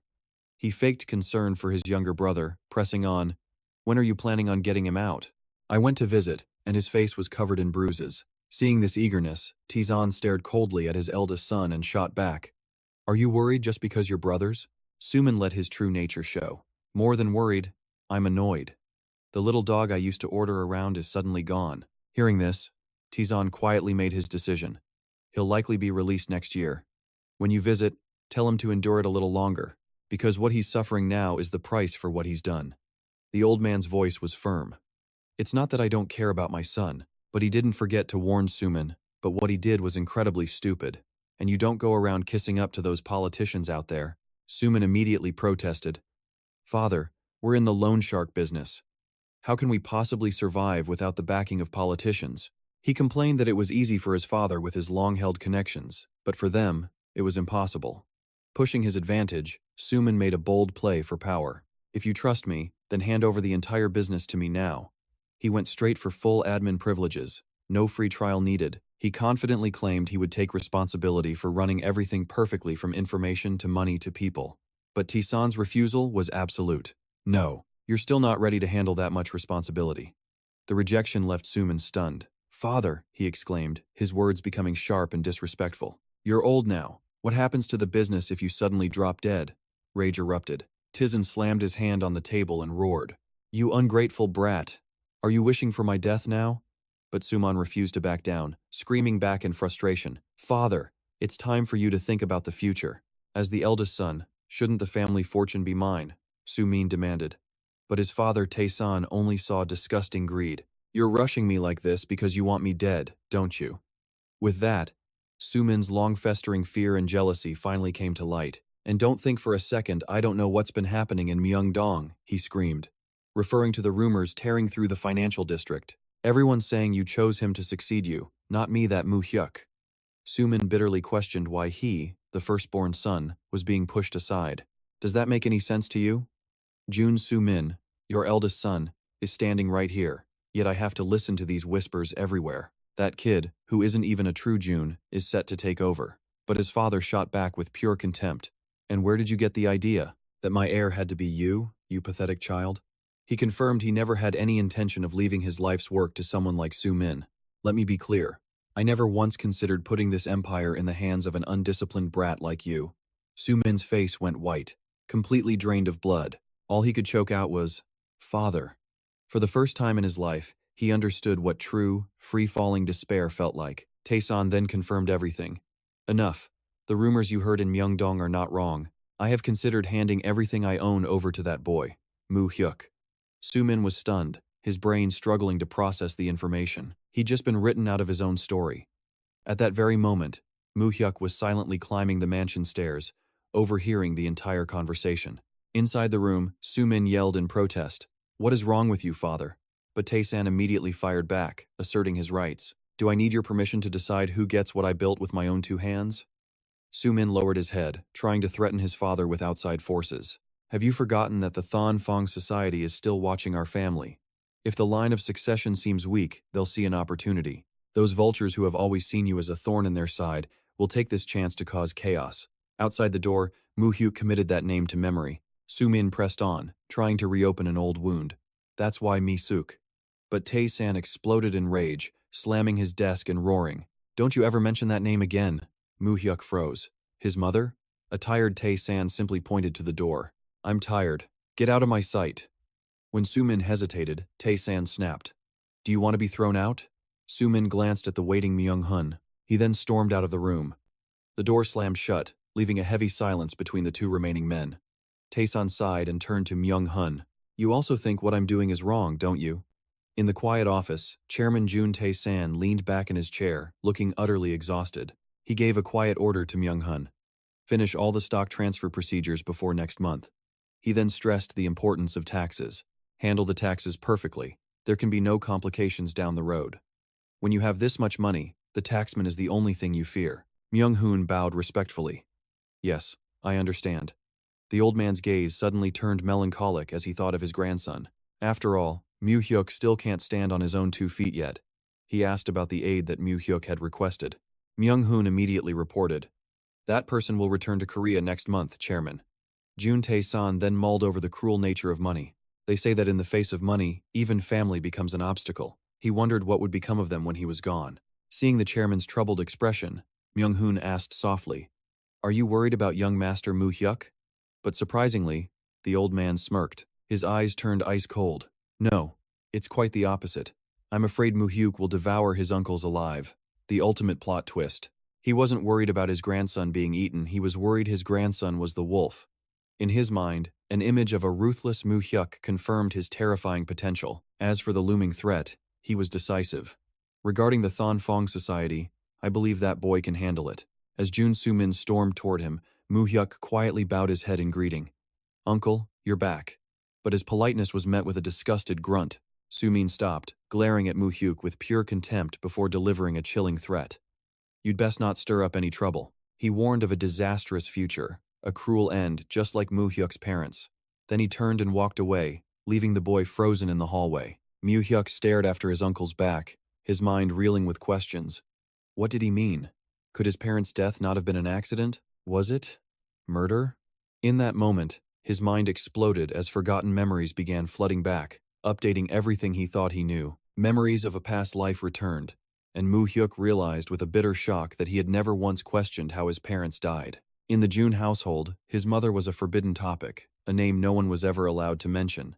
But connecting it to the tense argument he just overheard, Mu Hyuk started to see the faint outline of the truth. His brain connected the data, preparing to unlock a hidden secret.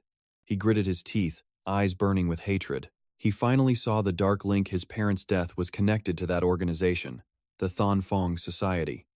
He stood alone in the luxurious mansion. Mu Hyuk whispered the haunting name, Thonfong Society. In his past life, Kim Mu Hyuk had heard of a mysterious organization operating in the shadows, a group that manipulated politicians and government officials right after the country's liberation. He was certain this group had a hand in major historical events, but they were always treated as nothing more than a whispered rumor. Their true identity, and meeting any actual members, was thought to be impossible. But now, with both his uncle and grandfather mentioning the name, Mu Hyuk had to ask himself if this phantom organization was terrifyingly real. Standing in the quiet hall, a terrifying thought suddenly struck him. What if this was connected to his mother's death? The scene shifts to the beautiful city of Busan, where beneath a clear blue sky at the White Cafe, Mu Hyuk has a critical meeting with Yen Sung's father. Here it is, the accident report for your parents. The thickness of the file alone proves this drama is anything but simple. Mu Hyuk takes it and replies quietly, Thank you, sir. Seeing how formal he was being, the police officer just laughed. Thank me? What are you talking about, kid? Mu Hyuk thought about how he'd asked Hyun Sung's father to dig up the old case file on his parents' accident. Flipping through the pages, he grew grim after 19 years. Nearly every trace was gone. The officer across from him took a drag from a cigarette, explaining that everyone who handled the case had already retired. With the witnesses gone, the truth was almost buried forever. According to the file, it was a simple hit and run. The culprit fled the scene but turned himself in a few days later. Looking at the horrific crash photo, the car completely totaled under a truck, Mu Hyuk realized something was off. He then found the most shocking detail. His father's body had multiple stab wounds. In fact, based on the injuries, the investigation team guessed he had been stabbed over 10 times. The officer's voice grew grave, stressing that the fatal wound was a stab to the back. And yet, the autopsy report barely glossed over it, and the final cause of death was still listed as the traffic accident. The perpetrator was some lowlife with a record who only served 1 year before disappearing completely. Mu Hyuk's eyes were glued to the file, his mind suddenly dragged back into a blood-soaked memory. In the dead of night, his young mother held him tight, shielding him. The child screamed in absolute terror as a faceless enemy coldly stabbed the poor woman over and over again. Even in agony, his mother whispered to reassure him, It's okay, my Mu Hyuk." Kim Mu Hyuk's eyes shot wide open, his pupils shaking violently as the horrifying truth was finally revealed. Later, Kim Mu Hyuk walked into a jazz restaurant where his friends were already waiting. The second he saw him, Lee Myung-soo waved him over, shouting, "Mu Hyuk, over here." Park Hyun-sung just grumbled, asking why he was late. Mu Hyuk could only offer a wry smile and blame it on traffic. Myung-soo remarked that while they see each other at school, this was the first time they'd all gathered to eat out. Seeing the mood was right, Myung-soo urged everyone to order the most expensive items, because Mu Hyuk was paying. He excitedly announced, "Don't hold back today, just order everything on the menu and go wild." He said it with a smile, but he meant business. Min Kyung teased Myung-soo about his accent, pointing out that Mu Hyuk now sounded way more like a city person. Myung-soo tried to argue back in a standard Seoul accent, but his awkward attempt just made the entire table burst out laughing. The meal was fun and lively, until the very last plate was empty.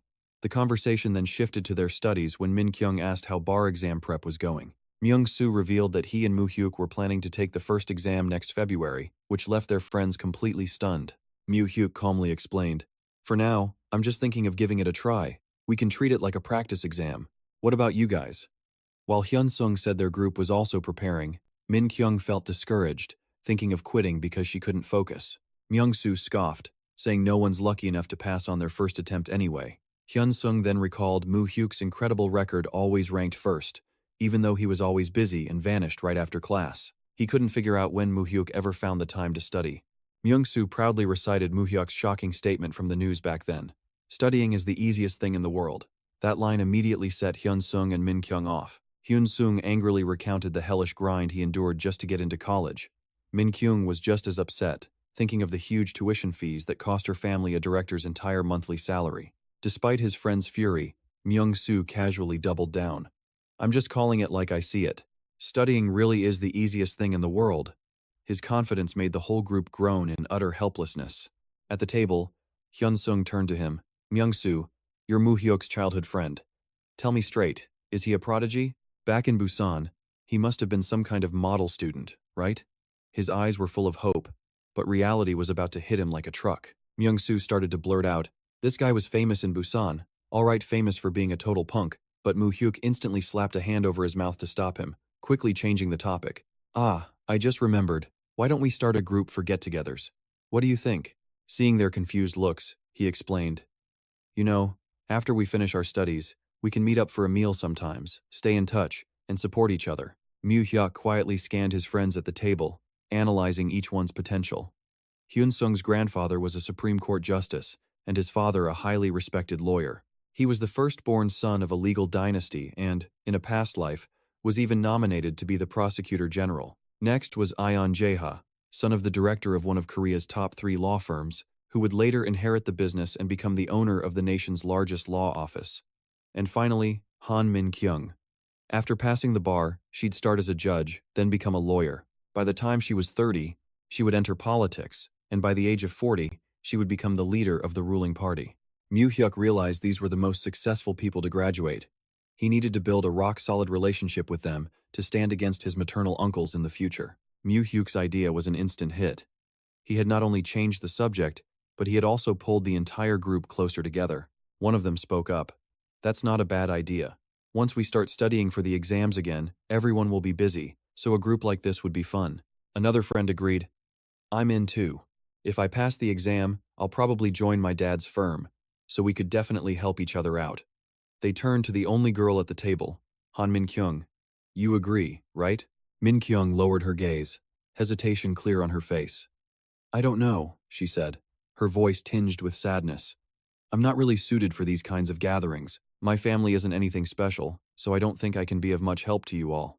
Seeing her so down, the others quickly tried to lift her spirits. "Hey, don't say that. After all, we're all students in the law department together." Min Kyung replied softly, "I'll give it some more thought then. Thanks for the suggestion." Watching her, Mu Hyuk suddenly remembered the details from her diary. In his past life, she seemed completely normal on the outside, but her actual past? Incredibly heavy. Her family struggled, her father died young in an accident, and her mother was always in poor health. On top of all that, she had younger siblings to look after, forcing her to carry almost the entire burden herself. And that's exactly why she could never fully focus on her studies. Min Kyung suddenly stood up. "Oh, it's getting late. I have to go now. I've got to get to my tutoring job." Someone curiously asked, "Where do you tutor at?" She turned back and answered, "I teach over in Pyeongchang-dong." A luxury car glided down the road, carrying Kim Mu Hyuk and his classmate toward the Pyeongchang-dong area. Min Kyung couldn't help but be impressed. Wow, Kim Mu Hyuk. To be honest, this is my first time ever riding in a car. I'd heard the rumors, but I never imagined you were actually a chaebol. Is your house in Pyeongchang-dong too? Mu Hyuk calmly corrected her. You've got it wrong. My grandfather is the real tycoon. Min Kyung's curiosity shifted to his work. So how many places do you tutor at? Mu Hyuk thought for a second. Me? 4 spots. And this one makes 5. How do you have any time for your major when you're that busy? Mu Hyuk shared his secret. I set aside 2 hours every evening just to study. You just have to put in the time. Honestly though, sometimes I can barely keep my eyes open. But Min Kyung's admiration only grew. You're incredible, tutoring at 5 places and you've never missed a single class. And on top of that, you have to prepare for the bar exam. Min Kyung then opened up about her own family struggles, forcing her to work constantly just to survive. Despite knowing how smart she was, she confessed her frustration. Even with all this effort, I've never once hit number 1 in our department. And I know I'm smart enough. That's when Mu Hyuk casually dropped a bombshell. Yeah, but the person who is number 1 in the law department is me. His words completely killed the mood. She frowned, muttering, well, that's a real buzzkill. It's not that she didn't want to argue, it's that she knew she couldn't win. The car pulled up in a quiet residential neighborhood. Min Kyung got out with a word of thanks. Thanks to you. I'm way earlier than I expected. If I had taken the subway, it would have taken forever. Seeing they still had time, she made an offer. You've still got a minute, right? Why don't you talk with me for a bit? But just as Mu Hyuk was about to speak, Min Kyung's face turned red as she awkwardly cut him off. Wait, hold on, I know exactly what you're about to say. Don't you dare confess to me. You have to follow procedure, take a number and wait for your turn in line. She narrowed her eyes, laying down the rules. So, what is it? Go on, I'll listen to anything. Except a confession. But contrary to her romantic daydreams, Mu Hyuk got serious. Have you ever considered quitting tutoring to focus solely on your studies? The light in Min Kyung's eyes dimmed instantly. She bitterly opened up about the weight of her family, her sick mother and little siblings. Ha, who wouldn't want to do that? My father passed away a long time ago, and my mother is constantly sick. Then there's my brother's school fees, not to mention our living expenses. If I stop working, my family will starve. Just hearing it, you can tell the deadlines in her life were way more intense than any exam. Understanding her situation completely, Mu Hyuk looked her straight in the eye and made a proposal. So, what if I helped you? Han Min Kyung stared back at him, her eyes filled with suspicion. She pushed him, wanting to know his real motive behind the offer. When you say help me, what exactly do you mean? Mu Hyuk didn't hesitate. He explained his desire for her to focus on studying without financial burdens. But he made it clear this wasn't charity. I'm not just going to hand you money for nothing. Later on, when you're successful, I want you to pay me back. But the offer struck a nerve her pride was deeply wounded. She asked him coldly, are you pitying me right now? Mu Hyuk rushed to explain himself, insisting it was about her talent, not an insult. Don't get me wrong, this isn't pity. I'm doing this because I think your talent is going to waste. But despite his explanation, Min Kyung's walls were up. She turned away, declaring she could handle work, school, and her family all on her own without anyone's help.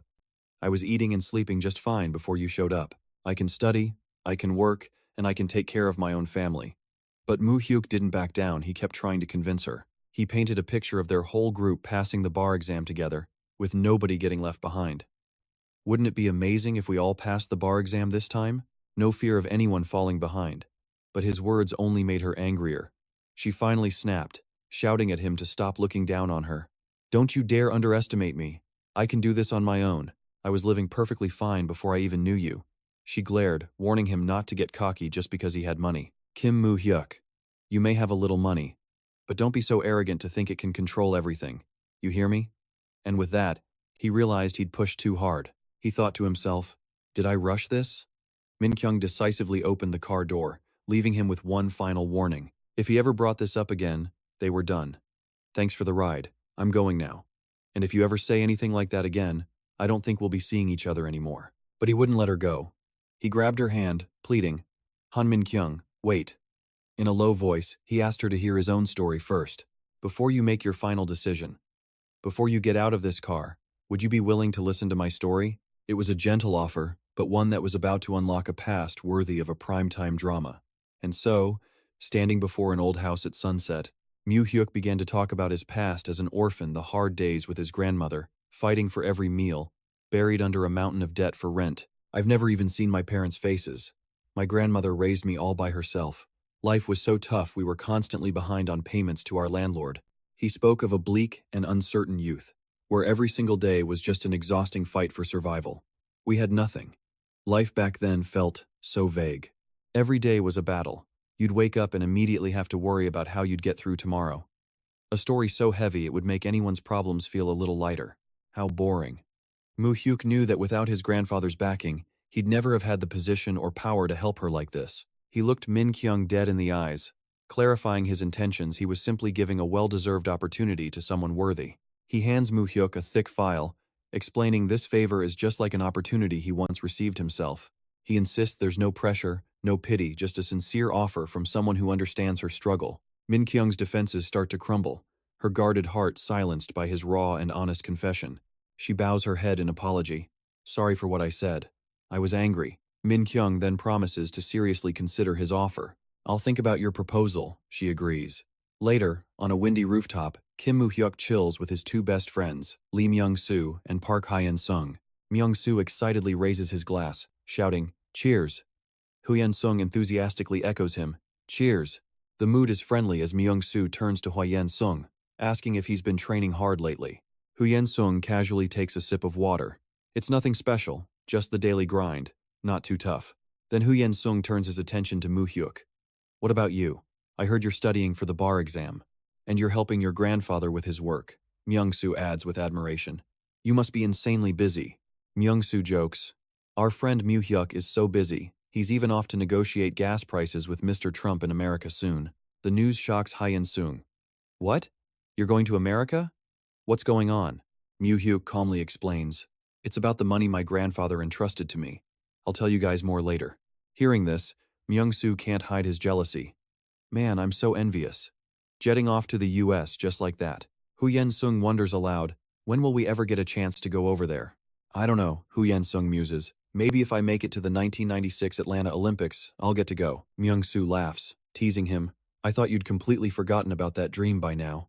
Looking at his carefree friends, Mu Hyuk thinks to himself that Hyen-sung is the kind of guy he can trust completely. He always feels secure knowing Hyen-sung has his back, though a small part of him probably wants an exclusive contract. Their conversation is cut short by a shout from the door. Delivery! Myung-soo lights up with excitement. Awesome, the fried chicken's here. I'll go get it. But as Hyen-sung stands up, Mu Hyuk's eyes narrow. Something is wrong. Noticing his friend's awkward gait, he asks with concern, Hyen-sung, why are you limping? Hyen-sung pauses, then forces a smile. Ah, it's nothing to worry about. Just overtraining. That's all. Mu Hyuk watches him silently, a seed of doubt planted in his mind by that vague excuse. The scene shifts to a luxurious mansion. Myung-hoon brings Mu Hyuk to meet a stern-faced, powerfully built man. Young master, this is the person you asked me to find. Looking at his new aide, Mu Hyuk wonders if there could possibly be another man like Myung-hoon in the world. A man who would follow any order he gave, without a single question. In the car, Myung-hoon gives him a serious warning. I can introduce you to someone. However, whether or not you can earn his trust will be entirely up to you. Are you okay with that? Kim Mu Hyuk nods without hesitation. Yes, I'll do it. He looks at Myung-hoon with gratitude, adding, just the fact that you're making this introduction means a lot to me. Before Mu Hyuk now stands a muscular man with a square, resolute face, radiating the aura of a seasoned veteran. He introduces himself clearly. My name is Seok Dae, young master. Mu Hyuk calmly sits down opposite his potential new aide to learn more. What is your current line of work? Seok Dae doesn't hesitate to reveal his rugged past. He states that he just returned from Africa at the end of last month. I work as a bodyguard, Seok Dae explains, protecting the executives of an American PMC. Hearing the letters PMC, Mu Hyuk's mind immediately makes a connection. PMC, a private military company. So, a mercenary. Realizing this, Mu Hyuk probes into his connection with his grandfather's right-hand man. What is your relationship with Chief Ha? The way they're looking at each other, you could almost see a connection successful pop-up appear. Seok Dae answers honestly. We grew up together, young master. Mu Hyuk looks him straight in the eye and lays out his ultimate demand. From now on, you will follow me and only take orders from me. Can you do that? He stresses that he needs someone completely loyal. Someone who will obey his every command without a second thought. Faced with this intense proposal, Seok Dae quietly observes the young master before giving a blunt reply. His gaze suddenly turns serious as he stares at Myung-hun. But that thirst for battle in your eyes. It's the same as when we were on the battlefield. Memories of their life or death days together on the front lines flash back like a slow-motion film. Myung-hun advises his old comrade. You should settle down now. Stop living as a hired gun. That job will get you killed someday. Seok-dae replies with a slight smile. Oh, come on. Why do you always say that? Myung-hun gets straight to the point, asking for his honest opinion. So, what do you think of the young master? CEO Dae declared it with absolute conviction. I'm serious, he's someone worth protecting. The words were so final, it sounded like he'd just signed a lifetime contract. He told Myung-hun not to worry, because he could see it in Mu Hyuk's eyes, a fierce determination you rarely find in someone so young. CEO Dae believes that with that kind of will, the young master is guaranteed to reach the very end. After being offered a room to better assist his charge, Myung-hun got a heavy question in return. Is the chairman actually considering making the young master his successor? CEO Dae was worried. Wasn't this all too sudden? To him, Kim Mu Hyuk was still far too inexperienced to carry a massive empire on his shoulders. Myung-hun stated they simply needed to follow the chairman's lead. He assured CEO Dae he just didn't understand the young master yet, because Mu Hyuk is an amazing person. Completely thrown, a skeptical CEO Dae asked again. An amazing person? He was curious, having only heard his incredibly demanding brother use that word for one person, Chairman John Tasan. Just then, the scene shifts to New York's International Airport, where Kim Mu Hyuk and CEO Dae have just landed. The chaotic energy buzzing around them felt like a scene straight out of an action movie. As they walked through the hall, a loud voice shouted, Hey, Kim Mu Hyuk, over here. It was Han Kyung-yong, waving from inside a taxi. Welcome, he greeted them enthusiastically. Inside the car, Mu Hyuk observed that Kyung-yong looked like he was thriving, his face practically glowing with success. Kyung-yong just laughed, admitting the life and the work here suited him perfectly. Everything was running smoother than he could have ever imagined. Mu Hyuk officially introduced CEO Dae as his new secretary. While Kyung-yong gave a friendly hello, Dae was silently hoping the guy was patient. Mu Hyuk's tough demeanor and moody personality could be a lot to handle. CEO Dae observed quietly, telling himself that at least he hadn't wanted to jump out of the office window just yet. When Mu Hyuk asked where they were going, Kyung-yong revealed it was the place with the best view in all of New York. The car stopped before the imposing World Trade Center. Kyung-yong proudly announced this was their first U.S. investment base, the company he'd set up while waiting for Mu Hyuk to arrive. Stepping into the lavish office, Kyung-yong gestured for them to sit down and get right down to business. Standing by the window staring at the Twin Towers, Mu Hyuk thought to himself this was his first time seeing them in real life. He knew this magnificent sight would collapse in 8 years, and that tragedy would become his single greatest opportunity for a massive comeback. Back in the present, Kyung-yong pressed him for the next move in his grand plan. Mu Hyuk cut straight to the point, asking about the individuals he'd researched. Kyung-yong confirmed that the investment in that company was done, and he was ready to reveal the name. Kyung-yong handed Mu Hyuk a file. Not for a business, but for an internet browser called Netscape. Mu Hyuk made his decision instantly. He was sinking $5 million into it to secure a guaranteed 40% of its shares. Kyung-yong was completely baffled. Why would he want to invest in a tiny company just started by a bunch of university researchers? Mu Hyuk calmly replied, Just trust me. That $5 million will turn into $10 million when it comes back to us. Kyung-yong was floored, asking in disbelief. $10 million? But Mu Hyuk already knew the future. Netscape was about to launch and would quickly swallow up 60% of the entire web browser market.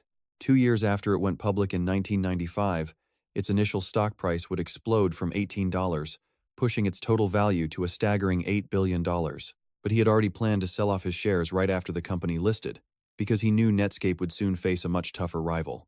Micron Software. Kyung-yong then flipped to the next file, wondering why they even needed to meet this person, considering their past dealings should be over. He pointed out that this man was not only fired from his old company, but his new venture was also on the brink of total collapse. Mu Hyuk simply held the photo, watching it quietly, and declared that it wasn't over. He stared at the portrait of the man who would single-handedly change an entire era and become a living legend. It was the pioneer of the 21st century, Steve Jobs. Kim Mu Hyuk walked up to the receptionist and asked, "Has the chairman arrived yet?" The employee looked up to ask if he had an appointment, to which Mu Hyuk casually replied that he did not. Seeing the secretary about to turn him away, he declared, "Tell your boss a god from Korea is here to save him from drowning." His assistant was nervous. Wall Street was full of rumors that this guy was finished. But Mu Hyuk stood firm, because he knew this was the man who would change the world. He stepped into the room. He faced the man sitting on the chair and introduced himself. Steve Jobs, it's a pleasure to meet you. My name is Mu Hyuk, from Korea. As the other man stared in shock, Mu Hyuk thought to himself that in the future, everyone would know his name, the man who completely changed humanity in his past life. But right now, Steve Jobs was just the guy who got fired from Apple, with his new companies Next and Pixar both losing a ton of money. But Mu Hyuk knew if he didn't make a move now, he would never get another chance to invest in Jobs. Hearing the name Korea, Steve Jobs asked, "You're from Korea?" "Korea. You mean Samsung Electronics?" He remembered studying them at his old company. Then his expression soured as he recalled being kicked out of Apple.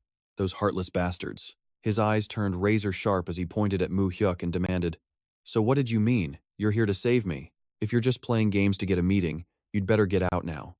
Mu Hyuk coolly assessed him. This guy's personality was definitely unstable. Time for a psychological attack. You've been thinking about selling your PC company recently, haven't you? And Next IT is in the same boat. The words hit their mark, causing Jobs to flinch. "My company?" he stammered, before immediately denying it. "That's completely ridiculous." Without letting him recover, Mu Hyuk pressed harder. "Don't bother pretending. Your wallet's about to run out of air." "Did I hit a nerve?" The man's eyes narrowed dangerously as he growled. "Who are you? Who sent you?" Mu Hyuk calmly held up a hand. "You've got it all wrong. I think them firing you was the biggest mistake they ever made." Soothing a man's ego while opening his wallet, a combo that never fails. Recalling old wounds, Jobs raged that Apple was the brand he painstakingly built, yet those ungrateful traitors threw him out like a dog. He asked bitterly, "Don't you think that's harsh?" Mu Hyuk looked him dead in the eye and declared, "Don't worry. One day Apple will be desperate to have you back. They will beg for your return, and that day will come soon." Then, he dropped an unbelievable proposal. "I will solve your hesitation right now. I'll invest the same amount of capital you put into your two companies. In return, give me half the shares of both." Steve Jobs was stunned by this audacious offer. Though he tried to act tough, denying any intent to sell, his constantly shaking legs betrayed the turmoil in his heart. Mu Hyuk just watched with a smirk. "The body is always honest," he continued. "You've misunderstood again. I have zero interest in your business operations." Mu Hyuk then laid out the exact numbers. "You've invested $50 million into two companies.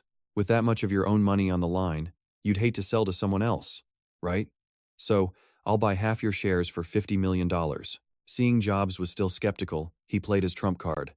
"I'll give you all the voting rights, and I will not interfere with management." With an offer like this, haven't I earned the right to be your savior? Jobs wondered to himself, half the shares. Really? And he's giving me all the decision-making power? Are you handing me candy just to snatch it back later? Mu Hyuk looked him deep in the eyes and answered with total confidence. "I don't play dirty like your old crew, because I know you're the goose that lays the golden eggs." Mu Hyuk stated firmly, "Without you, the investment value of either PC or Next IT is practically nothing. I'm not investing in any company but yours." That line struck a chord with Steve Jobs, and he burst out laughing. "My friend, you've made me very happy. All right, but tell me why I must choose you, when so many others want to invest in me." Mu Hyuk calmly shot back a question of his own. "Will any of them agree to invest $50 million while handing all operational control over to you like I am? Is there anyone on this street willing to pour that kind of money into a company that's been losing for years like yours?" Mu Hyuk knew that major IT players were eyeing Jobs' company, but Jobs himself was hesitating. If he sold out completely, he'd lose his chance to ever return to Apple. But in Mu Hyuk's mind, the future was crystal clear. In just 2 years, PC would hit it big with 3D animation. After that, Next IT would merge, putting Jobs right back in the CEO chair at Apple. "Making investments with the whole script in your hand is basically cheating the entire world," Jobs thoughtfully admitted. "It's true, no one would offer terms like yours, even though many are interested in buying my company." He then voiced his concern. "Investing $50 million in a company on the verge of collapse is like throwing money out the window, isn't it? What if you invest and see no profit?" Mu Hyuk smiled cryptically. "This $50 million is just tea money for me to become your friend. Don't worry about it." He said it casually, but he knew this investment would yield returns hundreds of times over. Seeing Mu Hyuk's absolute resolve, Jobs started to waver. "Wait, but thinking about it, $50 million still seems too low for half the shares." Mu Hyuk immediately played his final card. "But I'm giving you all the operational and voting rights. And if I want to sell my remaining stock, you get the first right to buy. Who else can offer you such a sweet deal?" Mu Hyuk confirmed he could invest more if needed, but for now, the number was $50 million. As Jobs tried to explain PC's situation, Mu Hyuk cut him off cold. $50 million. Jobs hesitated. No, but Mu Hyuk remained firm, repeating the only number that mattered. 50 million. Suddenly, Steve Jobs let out a hearty laugh. He spread his arms wide and decisively sealed the deal. $50 million for half my kingdom. You officially own me. Mu Hyuk smiled and shook his new partner's hand. Okay, thank you. Right after, he introduced his associate. Let me introduce you. This is James Han, my partner. I'll mostly be in Korea, so he will handle meetings with you on my behalf. Steve Jobs looked at Mu Hyuk with curiosity. Did you come to America just to invest in my companies? Or are there others? Mu Hyuk casually revealed. I've also invested in Netscape, although it's just a small-scale investment. At that name, Jobs' eyes lit up. He nodded in approval. Our visions seem to align quite well. Netscape has a bright future. It's going to completely change this world, especially the World Wide Web. Steve Jobs excitedly shared his own passion project. I started with Project X, and now it's nearing completion. This thing right here is the future of humanity. He pulled out an old mobile phone and continued, I'm going to integrate its features into this phone to make it an audio device for both calls and music. The best part? Users won't need to go to a store to buy discs anymore. They can buy music online and listen anytime, anywhere. What do you think? Isn't that amazing? Mu Hyuk feigned astonishment. Oh, that's a brilliant idea. So if you can listen to music from the internet, you could probably read books on it too, right? And watching movies or playing games should also be possible? Mu Hyuk was basically laying out the future for a tech genius. Mu Hyuk's words left Jobs completely stunned, frozen in place. He then added, so this phone would essentially become a computer, a small computer that you can just put in your pocket and carry around. Steve Jobs forced a laugh. Ha ha ha, what's with that? Is that impossible? He stammered. No, it's not that. Jobs' gaze turned deep, as if he was staring straight into the future. He muttered, I've imagined it before. If everyone in the world owned their own miniature computer that fits in their pocket, how wonderful would this world be? Mu Hyuk affirmed with conviction, I guarantee that one day, the world will develop exactly as you think. And as for how to make that happen, Mr. Steve, you probably know better than I do, right? One pitches, the other hits. This duo was about to take over the entire planet. Satisfied, Jobs shook his hand once more. Mr. Kim, talking to you has been a real pleasure. We're on the same boat now. Let's meet often. After leaving the office, Mu Hyuk and James Han returned to their hotel to discuss business. Mu Hyuk announced, the contract is done. You transferred the $5 million to Netscape, right? Tomorrow, send the $50 million to Jobs' side. Take care of it for me. James Han looked concerned. But, is this going to be okay? I'm a little worried. This feels like we're just throwing money out the window. Mu Hyuk reassures him, telling his boss to sleep well because in 2 years, he'll be drowning in so much money he'll be begging for help. Suddenly, a frantic knock. A man rushes in, introducing himself as Maseo Dai. A surprised Mu Hyuk asks what's going on. With a grave expression, Maseo Dai informs him there's an emergency call from Seoul for the young master. His friend, Park Hyun-sung, was in a traffic accident and is now in a deep coma. Mu Hyuk is utterly stunned by the image of his best friend. Hyun-sung is lying in a hospital bed, hooked up to a ventilator with his head wrapped in bandages. At the Korea National Sport University, Park Hyun-sung faces immense pressure from his coach, who snaps. Hey Park Hyun-sung, why are you so stubborn about playing for this university? What's the big deal if you just concede this one time? Despite the pressure, Hyun-sung stands his ground, replying, but I don't think that's right. His answer infuriates the coach. You brat, you think you're the only athlete here? Think you're that good? You're about to graduate? Is it so hard to yield to a senior? When aggression fails, the coach changes his tune, putting a hand on his shoulder. Hyun-sung, we know you're good. You've got real talent. But you're just a freshman. You have plenty of opportunities ahead. He continues his pathetic excuse. Chon Jian is a senior this year. If he doesn't make the national team, he has to enlist next year. Among brothers from the same school, is it so hard to give way just once? Is it? The hypocrisy is absolutely staggering. He wanted a backdoor deal while preaching about camaraderie. Faced with this pressure, Hyun-sung just bows his head and replies firmly, I'm sorry. Disappointed by his student's stubbornness, the coach sighs. Ha, this kid, stubborn until the very end. Immediately, he barks an order to the others. Hey, lock the gym doors. His rage explodes. He grabs a wooden stick and brings it down hard on Hyun-sung's back as he's forced into a punishment stance. As he strikes, he screams, Park Hyun-sung, Who do you think you are, disrespecting your seniors and your coach? Do you take me for a joke? You want me to make it so you can never step on a judo mat again? The blow is so powerful it snaps the stick in half on the young man's back. Still enraged, he yells, "Hey, bring me a new one." Someone nearby quickly tries to intervene, saying, Director, please stop. You're going to seriously hurt him." The coach storms off, not forgetting to spew some parting venom. "Back in my day, I was obedient as a dog. Why are kids these days so damn defiant?" Turning back to Hyun-sung, who is collapsed on the floor, he asks, "Park Hyun-sung, you still won't change your mind?"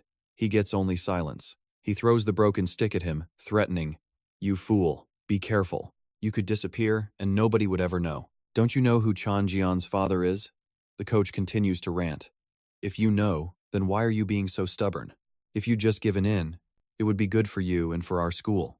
Just then, a supervisor enters and demands the practice session end immediately. Coach Kim can only obey meekly. Seeing Hyun-sung still in pain, a teammate approaches him worriedly. "Hyun-sung, you need to get to a hospital."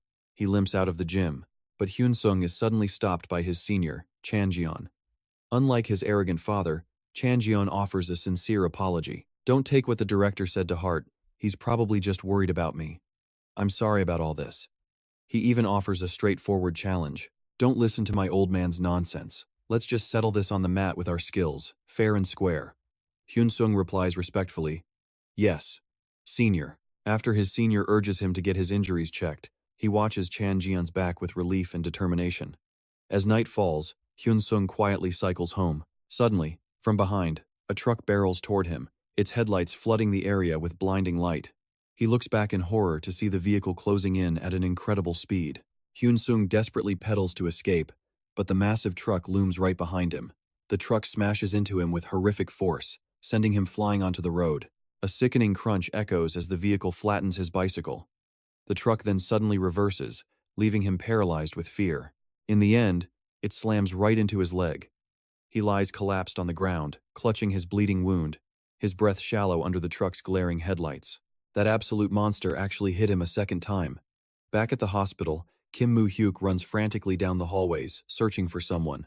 As soon as he spots a familiar face, he shouts, "Myunsu's dad." Myunsu and Hyun-sung's father turn in shock. Mu Hyuk.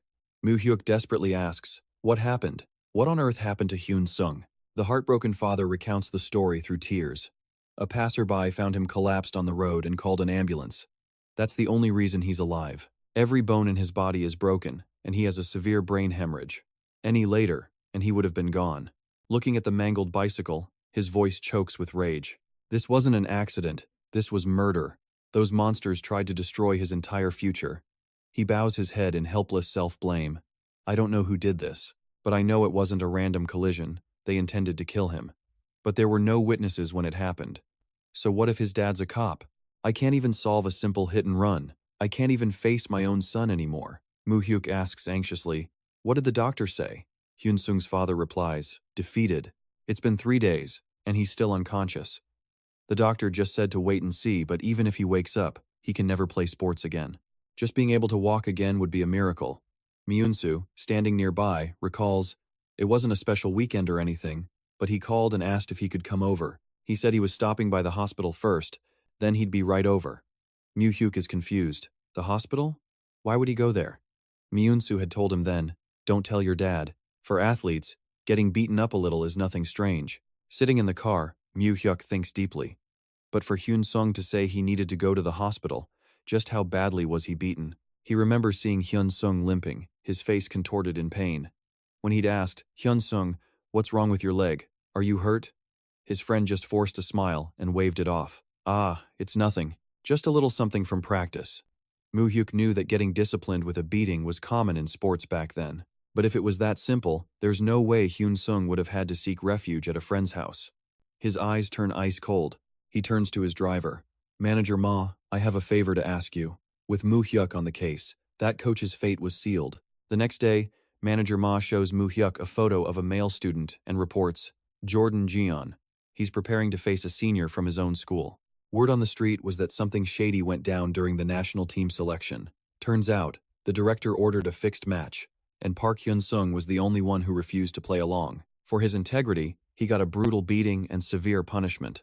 Mu Hyuk immediately wonders if this is connected to Hyun Sung's so-called traffic accident. Manager Ma says nothing is confirmed yet. Mu Hyuk snaps back with an order. Investigate everything, and start with the athlete named Do Chan Jaeon.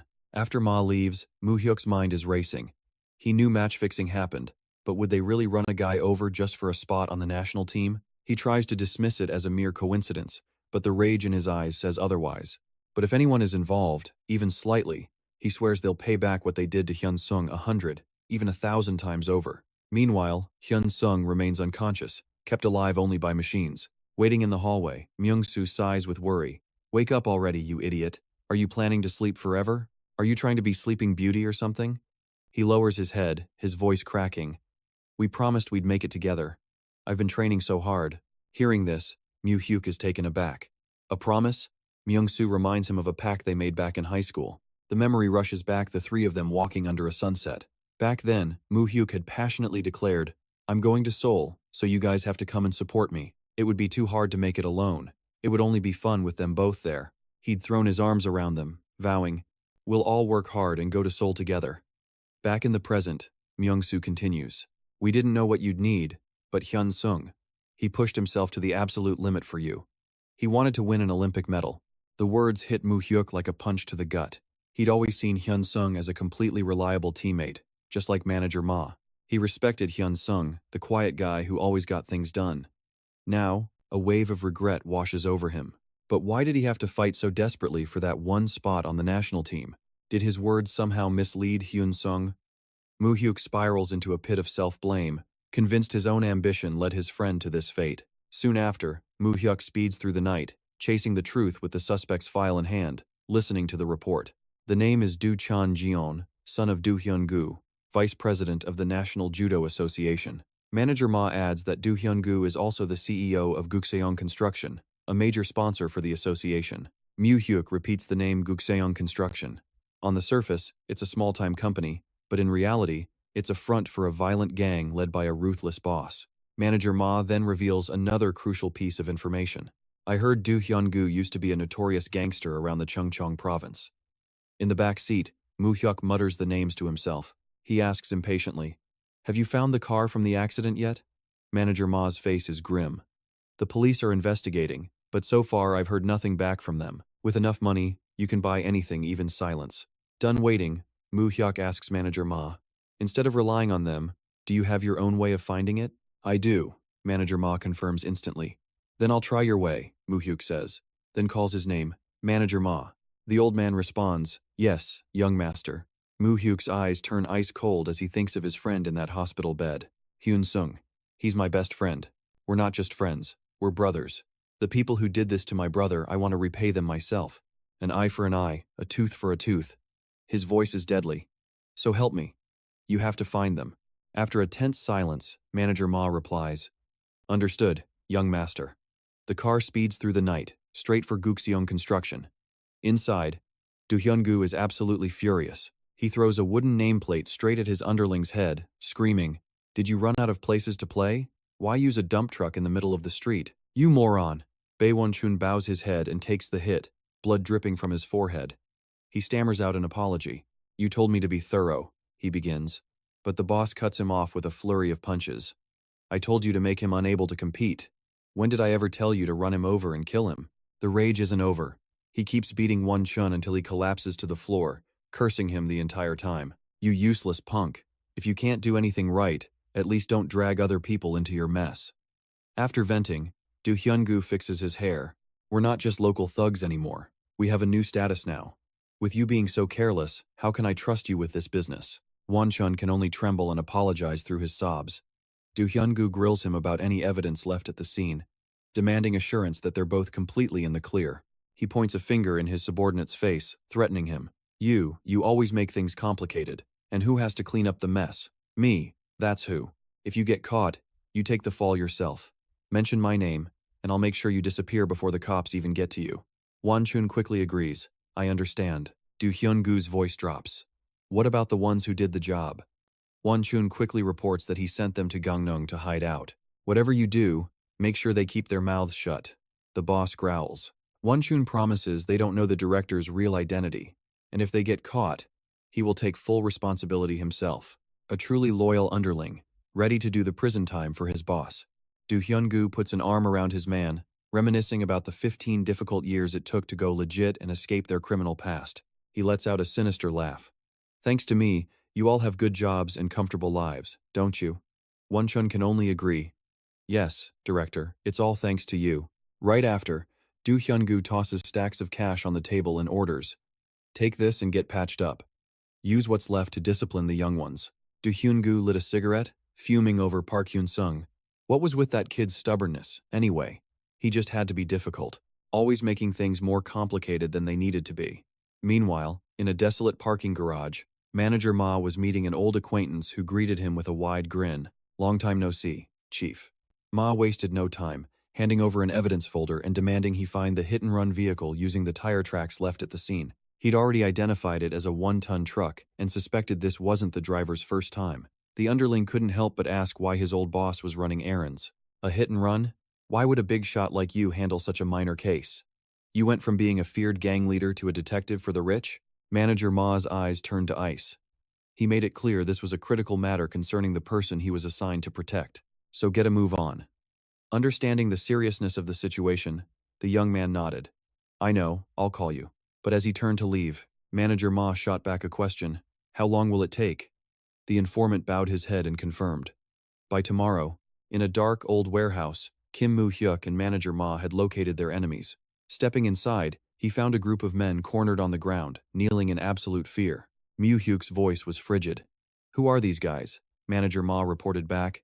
They're just some local thugs from the neighborhood, young master. They faked an accident, but their real target was Park Hyun-sung. Mu Hyuk's gut feeling had been right on the money. He looked at their bruised faces. So young, yet they were already involved in something so despicable. He growled, his voice low and threatening. Who sent you? A long-haired thug began to tremble and plead. Please, boss. I'm just a hired nobody. Please don't end me. But Mu Hyuk was completely unmoved. He pressed on. Who sent you? And why? Tell me. I don't give second chances. Terrified by the pressure, the man cracked instantly. It was Bae Won-chun. He told us to destroy that kid's leg. Mu Hyuk repeated the name, his eyes sharp as he demanded to know who this man was. The thug nervously explained he was an older guy from the neighborhood who'd sometimes give them cash, and word was he now worked for some company. The name immediately clicked in Mu Hyuk's head, connecting to the CEO of Gukseong Construction. The thug continued his confession. When he gave us the money, he said one thing, hit the kid, then go hide out in Gangneung. That's the whole truth. Mu Hyuk's next question was cold and simple. How much did he pay you? While the thug was still stammering, Manager Ma swung a bat without warning. Manager Ma, a man of few words and decisive action. One clean hit. The thug panicked. Wait, I'll talk. But the brutal strike sent him crashing to the floor. Mu Hyuk was merciless. I already told you, I don't give second chances. How much? The man answered through gritted teeth. 500,000, one per person. Mu Hyuk did the math. 1.5 million, one total. He let out a disgusted breath, furious that Hyun-sung's life had been shattered for such a ridiculously cheap price. It was pathetic. Just then, Mu Hyuk's phone rang. He answered it. Myung-soo? Hey, I'm a little busy right now. But on the other end, Myung-soo shouted with pure joy. He's awake. That tough son of a gun finally opened his eyes. Mu Hyuk. The news hit his friend was out of danger. Mu Hyuk immediately raced to the university hospital. He burst through the door to the hospital room, calling out, Sir, Myung-soo! They all turned to look at him, their faces filled with relief. Mu Hyuk rushed straight to the bedside, his voice urgent. Hey Hyun-sung, can you hear me? Hyun-sung, it's me. It's Mu Hyuk. Hyun-sung's eyes fluttered open as he whispered his friend's name. Mu Hyuk. He gripped his friend's hand, overcome with emotion. Yeah, it's me. How are you feeling? Seeing him conscious, an immense wave of relief washed over Mu Hyuk. Thank God. He was okay. However, that fragile hope was about to be completely destroyed. In the doctor's office, the mood was heavy. The doctor looked at the chart and delivered the verdict. The ring is a thing of the past. It'll be a miracle if he can walk normally again. Hearing the news, Hyun-sung's father completely broke down. He clutched his head in agony. What do we do? My Hyun-sung. Sports has been his whole life. If he can't compete anymore, what's left for him to do?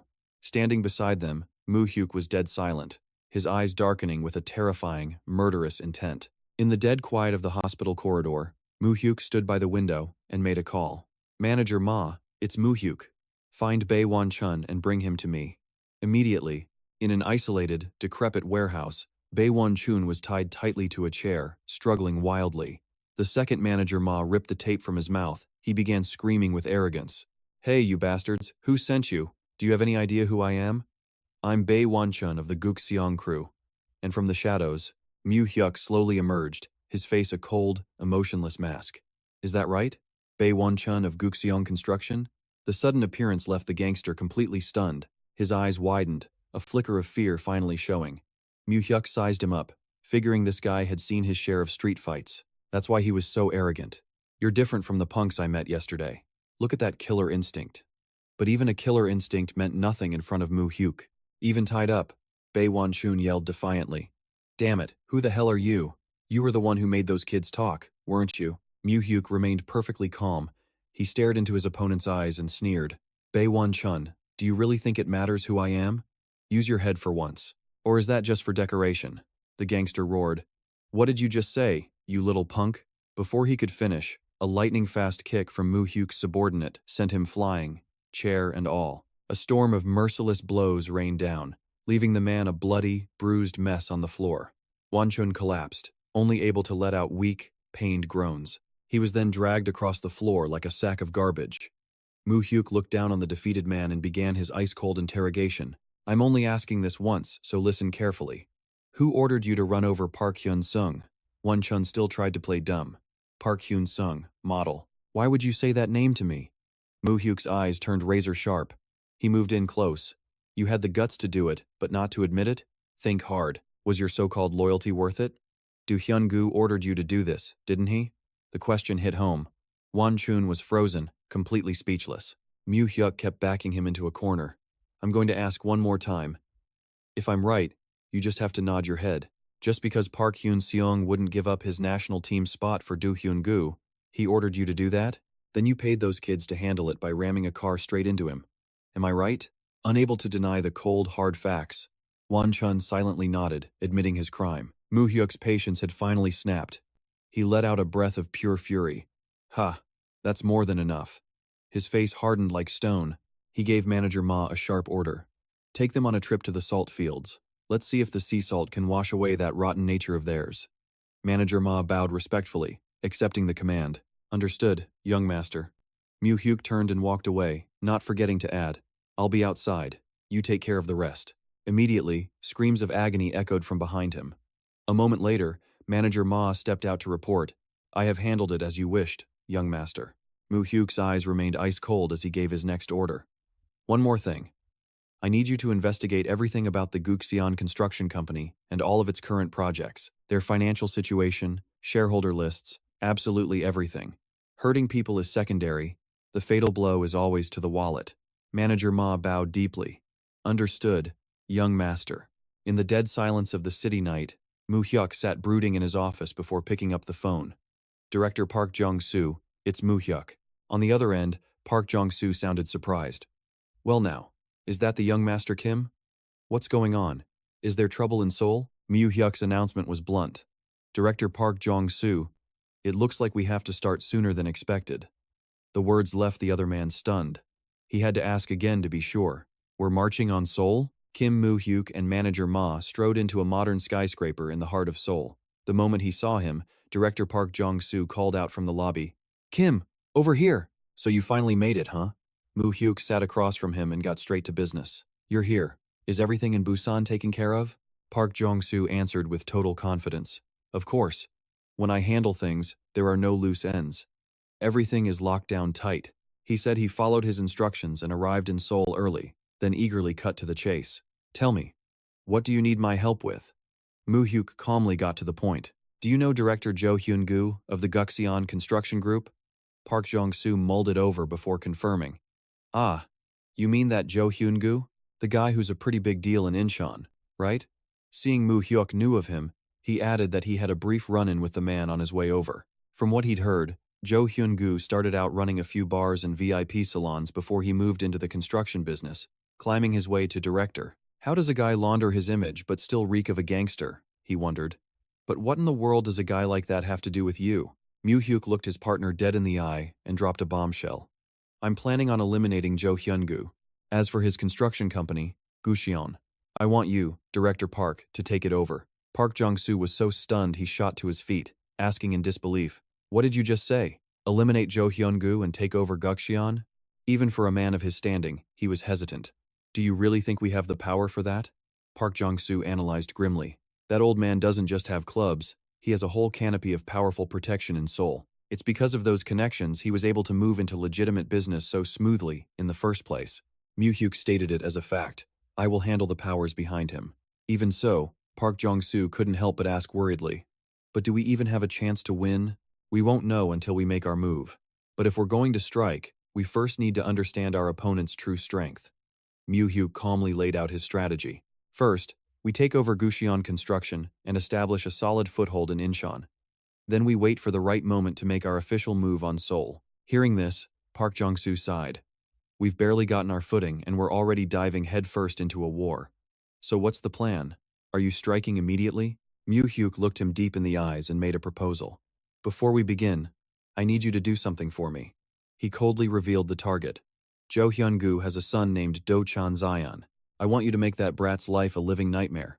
The request took Park Jong-soo by surprise. "You mean instead of targeting Jo Hyun-gu, you want to attack his son's career?" He began to state his principles. "You know my rules well." Before he could finish his sentence, Mu Hyuk cut him off with an ice-cold voice. "He shattered my friend's leg, so I want you to shatter his entire path in life." "I understand. I'll handle it tomorrow." Mu Hyuk nodded slightly. "Thank you." Park Yong-soo stood up, adjusting his suit with a laugh. "What are you thanking me for? Your brothers are my brothers, right? Am I wrong about that, my little brother Mu Hyuk?" His eyes turned sharp and cold as he declared his personal code. "If you dare touch Park Jong-soo's family, don't be surprised when you find out why the sea is salty." That is the principle I live by. A sleek black car sped through Seoul's streets, signaling the start of a ruthless and bloody purge. Manager Ma handed Mu Hyuk a file and reported, "This is all the intelligence I've gathered on Jo Hyun-gu and Guxion Construction. The company isn't publicly traded, so most of the stock is held by Jo Hyun-gu and his family. However, a few high-level executives in the company also own a certain percentage. His connections aren't simple either. He's childhood friends with Assemblyman Kim Se-yang, a veteran powerhouse in the main ruling party. Kim Se-yang is the one who provides him with political financial backing. In return, Guxion handles most of the construction projects in Incheon. A tangled web like this is just waiting for a bulldozer like Mu Hyuk to tear it all down. The company also has huge influence in the Judo Association." Mu Hyuk quietly calculated. "If we can get the share transfer rights from Do Hyun-gu, we can control the entire Guxion company. So this part isn't a major problem." He then asked about any corruption cases. Manager Ma immediately presented a priceless piece of evidence, a whole collection of bribery gifts, all compiled for the young master. They didn't even have to dig for it. You just flip one page and you'll find a mountain of dirt. Once the prosecutor's office gets a taste of this, it's only a matter of time before he's caught. Manager Ma asked nervously, "Young master, do we really need them? If you want, I can gather people who are much more useful." Mu Hyuk calmly replied, "In a war, you don't just need weapons to win. You have to know how to use your enemy against themselves." But that determined look in Mu Hyuk's eyes says it all. The department head just has to ask, "You planning on taking down his entire family with that burning intensity?" Mu Hyuk states it plainly. Yes, this battle is absolutely unavoidable. Inside a luxurious traditional house, Mu Hyuk meets with the chief prosecutor. The man gets straight to the point. "I've heard your story and looked into Guxion Construction. From what I see, this company is pretty small. Is it really worth the chairman's attention?" Mu Hyuk's reply is ice cold. "The chairman has nothing to do with this. This is my personal business. Jo Hyun-gu has to disappear, and I will succeed." Seeing the chief prosecutor hesitate, Mu Hyuk confronts him. "Are you wavering? Is there something making this difficult for you?" The prosecutor sighs, explaining, "To dig up the whole truth, we'd need the Supreme Prosecutor's office to step in. This whole thing is tied to Assemblyman Kim Se-young. A small office like ours can't touch him. Even if he's not on the president's side, he's a veteran in the ruling party." Mu Hyuk shuts that down instantly. "No. The chief prosecutor has to control this case personally, because if it goes to the Supreme Office, then even I can't make a move myself." He looks his opponent dead in the eye and declares, "With your help, this can be solved. But I want to be the one to settle this debt." That's his style. This is a revenge he must claim with his own hands. Mu Hyuk continues, laying out the enemy's power network. Assemblyman Kim Se-young played a key role in helping Jo Hyun-gu take over Gukseong Construction. He emphasizes that at first, everything was centered around one connection. But their network slowly reached high-ranking officials in Seoul. This isn't just some minor incident. It could blow up into a massive case tied directly to politics and power. Reading the prosecutor's ambition, Mu Hyuk makes a very tempting offer. If the chief prosecutor takes this case and succeeds, wouldn't it be the perfect stepping stone for your career? The prosecutor pauses, taking it all in. So, we're planning to lure the big fish out of its den? With solid evidence in hand, he confirms they could get a warrant immediately and grab Jo Hyun-gu within a week. But Mu Hyuk throws a curveball, a calculated move. Before you do anything, I want you to leak this information to Assemblyman Kim Se-young. The prosecutor is stunned. Leak it beforehand? Wouldn't that just give him a chance to run?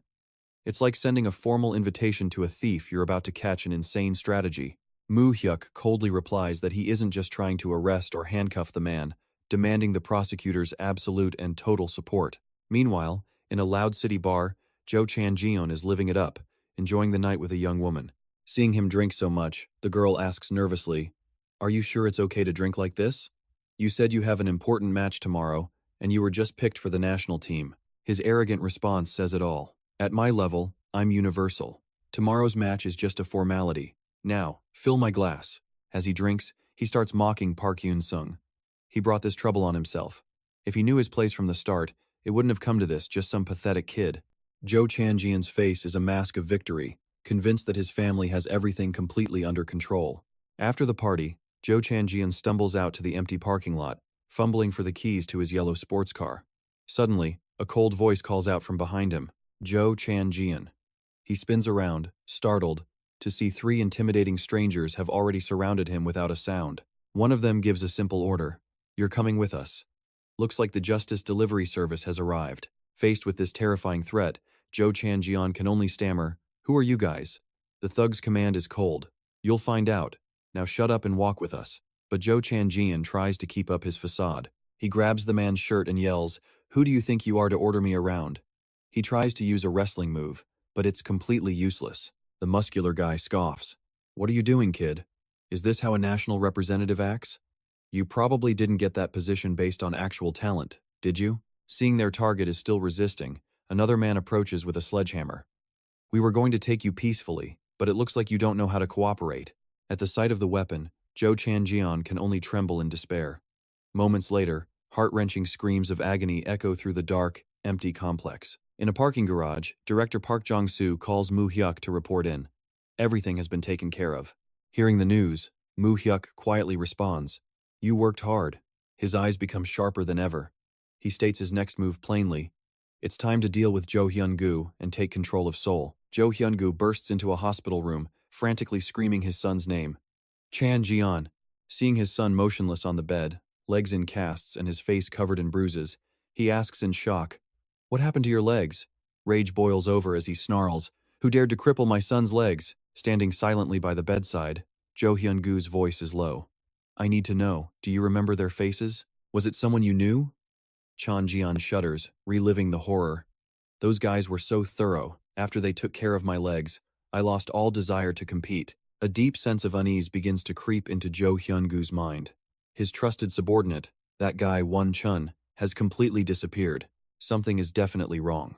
Who were the bastards that attacked his son? Meanwhile, back in his office, Mu Hyuk gets a report from the prosecutor over the phone. The prosecutor sounds amazed by the dark dealings of the Gukseong Corporation. "I still can't understand how they got away with such massive corruption.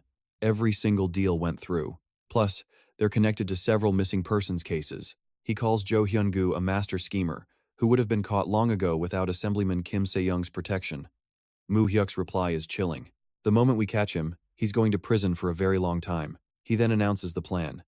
The prosecutor's team will hit Gukseong Construction tomorrow. Mu Hyuk continues discussing strategy with Director Park Jong-soo. Because of this, he'll most likely try to escape tonight. He orders Director Park to search every possible hiding spot, promising to head there the moment they find him. Director Park tells him to trust them, but Mu Hyuk is resolute. He just wanted to be there to see it himself, to know the final fate of a man so full of himself. Meanwhile, the car carrying Do Hyun-gu sped through the streets when a sudden, urgent call from a subordinate made him jump. "Boss, we have a huge problem." Do Hyun-gu frowned, demanding, "What is it?" While in his car, Do Hyun-gu was stunned by a phone call. "Investigators are storming our office." He could only roar back, "Investigators? What do you mean?" Learning they had a warrant for his arrest. Do Hyun-gu's face changed as he barked at the driver to turn the car around now. Forget saving face, he had to save himself from doing hard time. He immediately fled to a luxurious villa in Jeongnam, but Mu Hyuk and Park Jong-soo had already been quietly tailing him. Mu Hyuk pointed towards the mansion. "It's over there." Sizing up the situation, Park Jong-soo coolly assessed it.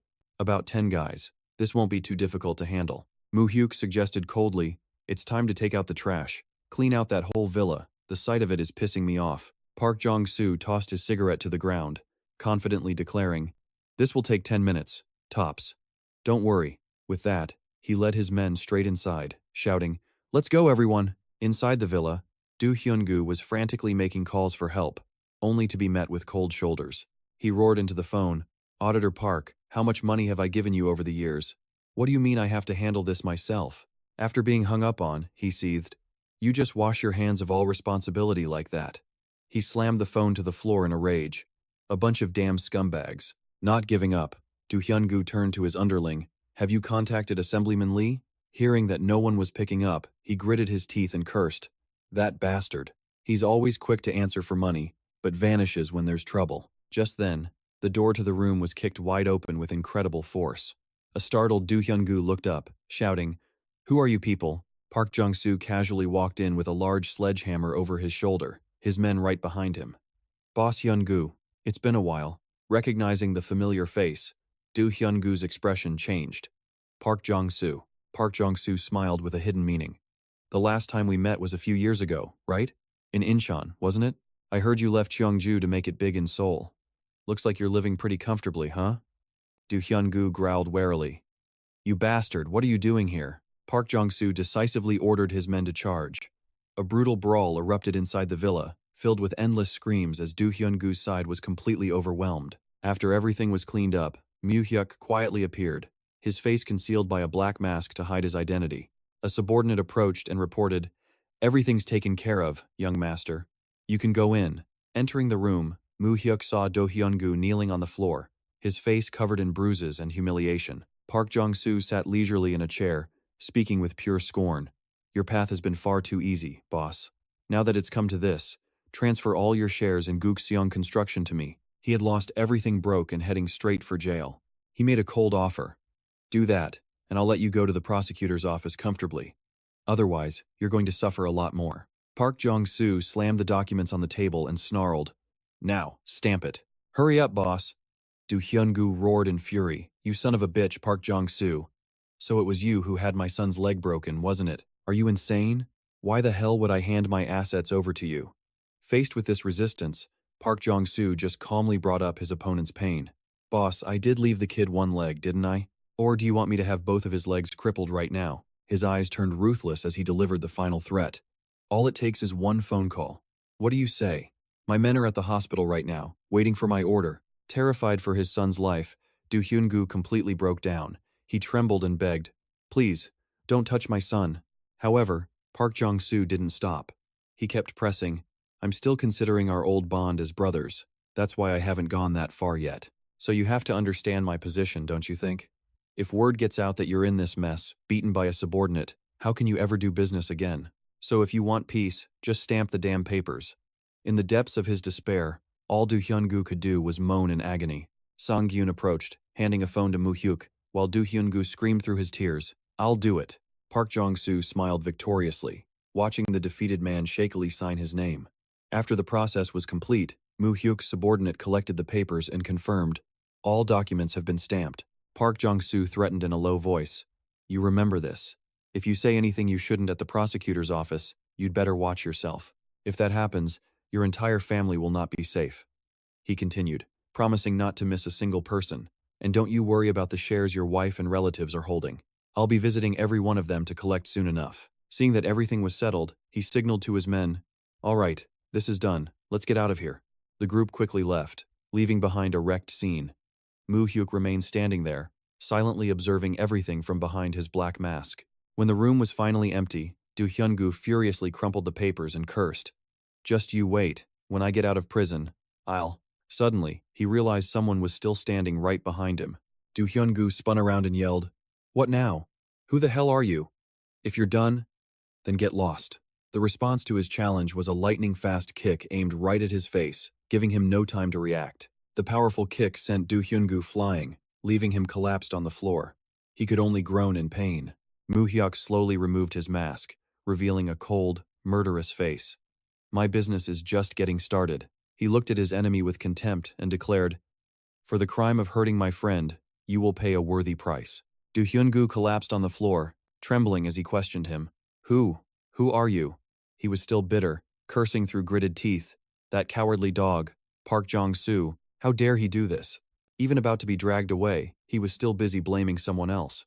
Seeing his defiance, a subordinate immediately grabbed him by the collar and hauled him up. Mu Hyuk walked over slowly, sneering coldly. "Still so arrogant, huh?" He leaned in close, extinguishing the man's last shred of hope. "If you're still hoping for a rescue from Assemblyman Kim Se-young, you should give up. The two of you will be catching up in prison soon enough." Do Hyun-gu screamed in shock. "What did you say?" Mu Hyuk continued to crush the gangster's pride with his steely words. "Your life has been too comfortable, and it's made you far too arrogant, hasn't it? You think having a powerful weapon means you own the world, don't you? No matter what you did, you had ruling party members, prosecutors, and cops to back you up." He lays bare the man's past, a gutter rat who clawed his way up using dirty connections, a gangster from the absolute lowest dregs of society. Suddenly, everyone's calling you director. You must have been so happy, right? Mu Hyuk's gaze turns to ice as he announces the total collapse of that entire system. Your system. Do you realize that right now, every single person connected to you is slowly being stripped of everything, all because of you? Your buddies are lining up to sell you out to save their own skins. Fun, isn't it? In a fit of despair, Do Hyun-gu just screams, You, who the hell are you?" Mu Hyuk's lips curl into a smirk, his answer sending a chill down the man's spine. "The creditor. I'm here to collect the principal and interest on my friend's legs." Realizing this is for Park Hyun-seong, Do Hyun-gu panics, pleading, Stop, just stop," but it's far too late. Mu Hyuk's fist smashes into the villain's face, a relentless barrage of strikes leaving Do Hyun-gu no time to even defend himself. He's sent flying backward, shattering a glass cabinet. The once arrogant mob boss is now crumpled on his knees at Mu Hyuk's feet. He clasps his hands, begging pathetically, "Stop, please spare me. Please, I'm begging you, let me live. I know I was wrong, I was so wrong. Please, just spare me." Looking at this pathetic creature begging for his life, Mu Hyuk feels a bitter sting for his friend. Hyun-seong's life was destroyed by a coward like this? Just then, law enforcement storms in to secure the scene. "Police, nobody move." Seeing them, Do Hyun-gu thinks he's found his lifeline, screaming, "Are you here to save me? Arrest this guy. He nearly beat me into the next life." But, contrary to his hopes, a man in a sharp suit approaches Mu Hyuk. "Hello, I'm Prosecutor Choi Pil-soo from the Central Prosecutor's Office. I received a call from the Chief Prosecutor. We look forward to your cooperation." Do Hyun-gu is stunned, realizing he's the one they're here for. He can only stammer as the police haul him away, thrashing and screaming in a desperate, pathetic fit. "You bastards, let me go! Call 119, call 119. Over the next few days, Do Hyun-gu's name dominated the headlines and news channels, and the incident quickly spiraled into a political war, a tense one. The opposition party called it a government scandal, aiming their attacks at the president's office. The ruling party immediately fired back, claiming it was just personal corruption, and they moved fast, cutting all ties to avoid being dragged down. In the eye of the storm, Chief Prosecutor Yoon emerged as a symbol of integrity, unswayed by money. This left a great impression on the public. However, the true holders of power all understood the unwritten rule: no one can arrest a ruling party member without a direct order from the president. But if the president won't act, Mu Hyuk will just force them into early retirement. But putting politics aside, Mu Hyuk goes to the university hospital. He sits quietly by the bed, looking at his best friend, whose head is still wrapped in stark white bandages. In the quiet hospital room, Mu Hyuk asks in a low voice, "You heard the news about Jo Han-jeon, didn't you?" Hyun-sung stares, frozen, as Mu Hyuk coldly reveals the truth. "I had his Achilles tendon severed. That bastard can forget ever stepping on a stage again, let alone becoming a professional fighter for the rest of his life." Hearing those chilling words, Hyun-seong is utterly shocked. "Are you even my friend anymore? Why do you suddenly look more like a mafia boss than a classmate?" Mu Hyuk calmly meets his friend's stunned gaze. What do you mean? He's the bastard who ruined your leg, he declares with grim finality. Anyone who hurts the people I care about, I'll pay them back tenfold. No, 100-fold might be enough to cool my anger. Hyun-seong is floored by news from his friends on the judo team. The whole squad is in absolute chaos. Their senior, Chon Jeon, will be permanently disabled for the rest of his life, and the team's coach was arrested for taking bribes and rigging the national team selections. The other coaches are also under investigation and being forced to resign. He looks at Mu Hyuk like a complete stranger and asks, "Did you really have to go that far, Mu Hyuk?" Mu Hyuk coldly fires back. So, instead of dealing with this properly, I should have just gone to each of them nicely? Should I have begged them on my knees? Do you think that's the right way to do things? Seeing his friend's silence, he presses him. You think what I did was too much? Hyun-seong looks deep into his eyes and whispers, Mu Hyuk, right now, you're terrifying. Mu Hyuk raises an eyebrow. Terrifying? What does that mean? Are you afraid that if something happens, I'd treat you the same way I treated them? Hyun-seong replies sadly, No, that's not it. You've just changed too much, Mu Hyuk. Mu Hyuk calmly explains the harsh truth he has come to accept. You know this world. If we're too kind, we won't survive it. If I hadn't done this to them, they would have done it to us. He states it as a simple fact. If you want to exist in this world, you absolutely must destroy them before they can make your life a living hell. Hyun-seong can only ask, heartbroken, Mu Hyuk, why did you become like this? Seeing his friend's devastated expression, Mu Hyuk silently assesses the situation. He's right. At this age, he's still too naive. He can't possibly understand the true nature of the world. If I want to keep him by my side, it will definitely take more time to shape him. One wants to be a good person. The other wants to be the final boss. He stands up and says, You should rest. Take good care of yourself and get out of the hospital soon. I probably won't be able to visit you as often anymore. Ignoring his friend's calls from behind him, Mu Hyuk quietly turns and walks away. Meanwhile, at a luxurious estate, the powerful Yoon Chang-ho is deep in thought, pondering his nephew's recent actions. He wonders to himself, just to take down a small construction company and its people, did he really need to use every single card I gave him? In another lavish room, Chairman John Tae-san takes a long drag from a cigar before clicking his tongue in disapproval. Mu Hyuk really is still just a kid. He should have taken everything they had. At that, a nearby assistant reports that all the people involved have been sent to the mines. With every contact they had under control, there was no escape. The old chairman's eyes grew cold. They had to be taught a lesson, a fate worse than death. Simply taking over the company and injuring that gangster's son, if that was the end of his revenge, it would be far too short-sighted. The assistant pleaded, Chairman, it's the modern age. You can't be this ruthless. But the old man held firm to his ironclad rule. Times change, he said, but principles never do. Once you make an enemy, they can never, ever be your friend again. He stressed that absolute victory meant making the enemy feel pure terror, something it seemed Mu Hyuk hadn't grasped. Meanwhile, at the detention center, Jo Hyun-gu sat dejected in the interrogation room. He asked impatiently, It's so boring in here. When can I get an early release and go party? The man across from him shook his head, saying the current political climate wouldn't let things quiet down. They'd have to wait until next year. Jo Hyun-gu roared, Then what about my Chan Jeon? Hearing his son was out of the hospital but could barely walk, he furiously cursed Park Dong-soo and his dogs. I will never forgive them. Gritting his teeth, he demanded to know who that punk was who confronted him. The assistant's voice was low. His name is Kim Mu Hyuk, grandson of Chairman John Tae-san, the loan shark king of Myeongdong. The name hit him like a lightning bolt, and Jo Hyun-gu could only stammer back. What did you say? Chairman John Tae-san's grandson?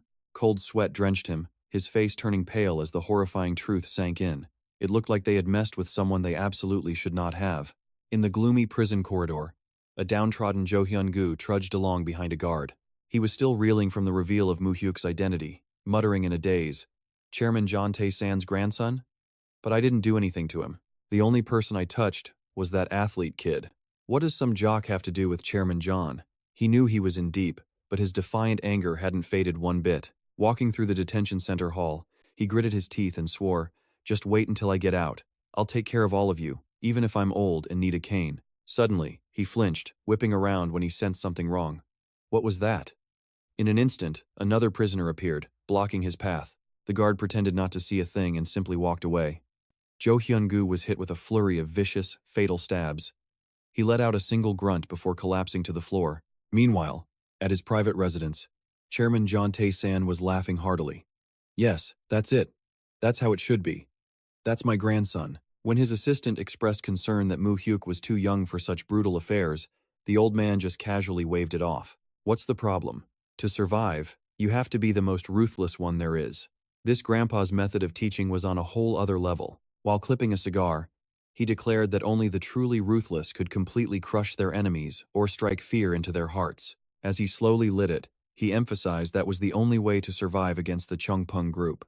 His eyes held the deep wisdom of a man who had fought 100 battles. In the darkness of a luxurious villa, Chairman John Tae-san was having a casual chat with another powerful man. Looking toward his grandson, he opened with polite formalities. I'm sure my grandson has caused you quite a bit of trouble. The man across from him, Chairman Song Young-ju of the Jahyun Group, smiled back warmly. Not at all. In fact, I've learned a great deal from young Mu Hyuk. Some things I probably would never have thought of in my entire life. Seeing his old friend, Chairman Song teased. Missing your grandson so much you came all this way to show him off? Chairman John, never one to be outdone, replied with complete nonchalance.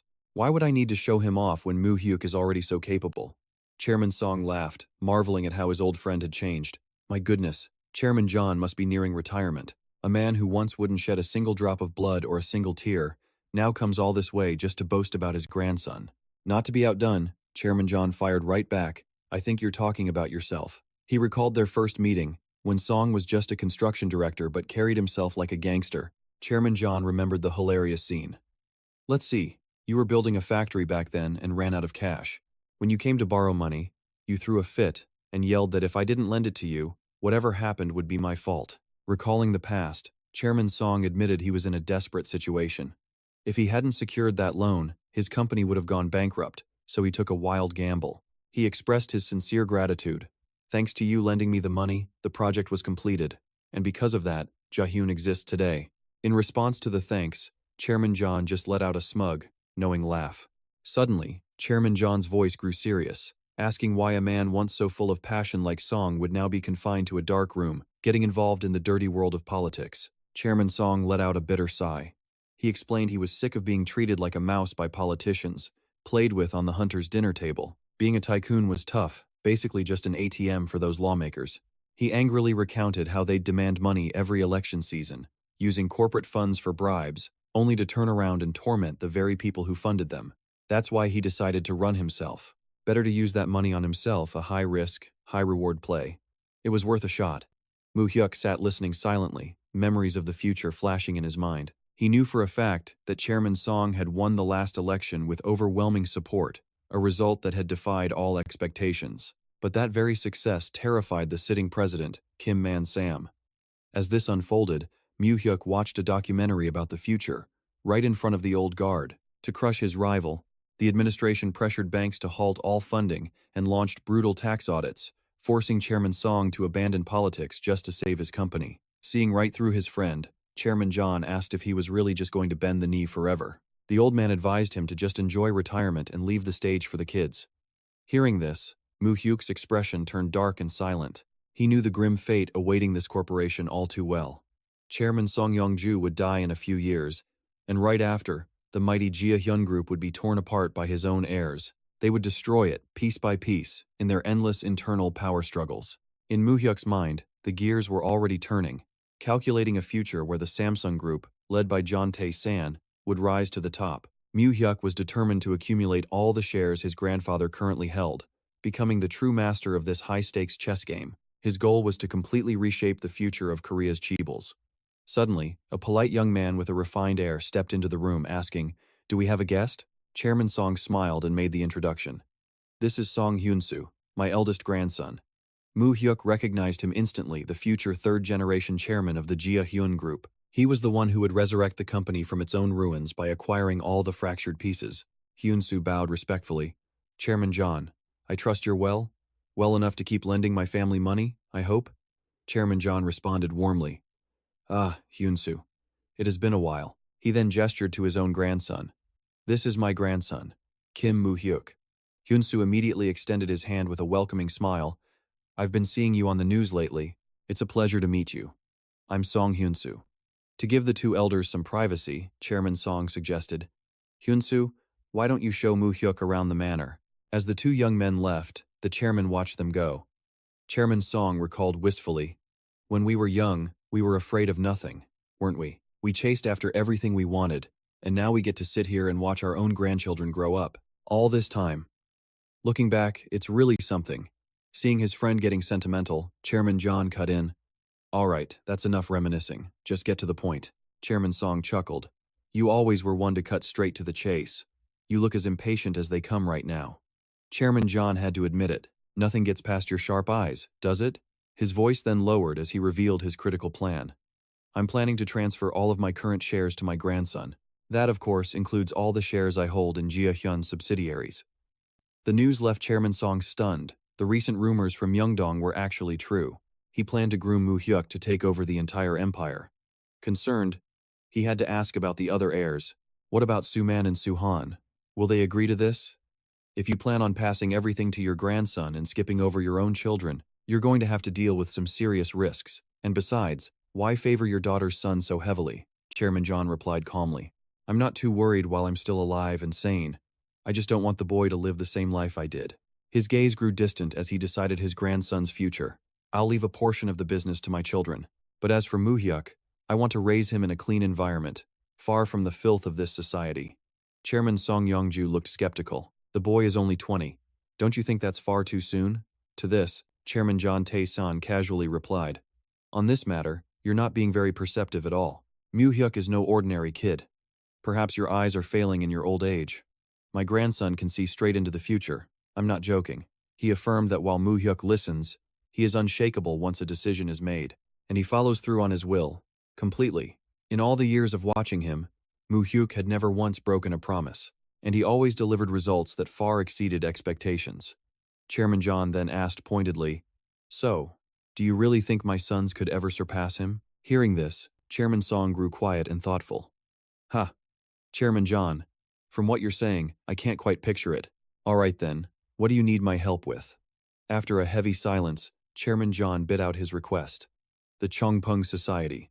The name alone left Chairman Song utterly shocked. Meanwhile, out in the manor gardens, Mu Hyuk and Song Hyun-soo were in a friendly conversation. Hyun-soo smiled teasingly. "I saw that news story about you. Studying is the easiest thing. It's easy for a rich kid to say that, right?" Mu Hyuk gave a forced smile, explaining, "That was just something I blurted out while surrounded by reporters. I didn't expect to be teased for a whole year because of it." Hyun-soo laughed heartily. "Haha. Well, you have to admit, you still came off looking cool. Please, speak casually with me. After all, you are 3 years older than me." Mu Hyuk nodded. "All right, if you say so." He then asked about Hyun-soo's plans with his law degree from Korea University. "Do you want to become a prosecutor or a judge?" Hyun-soo answered honestly that he planned to take the bar exam first, but his future was still up in the air. He also mentioned Mu Hyuk studying business and his plan to study abroad.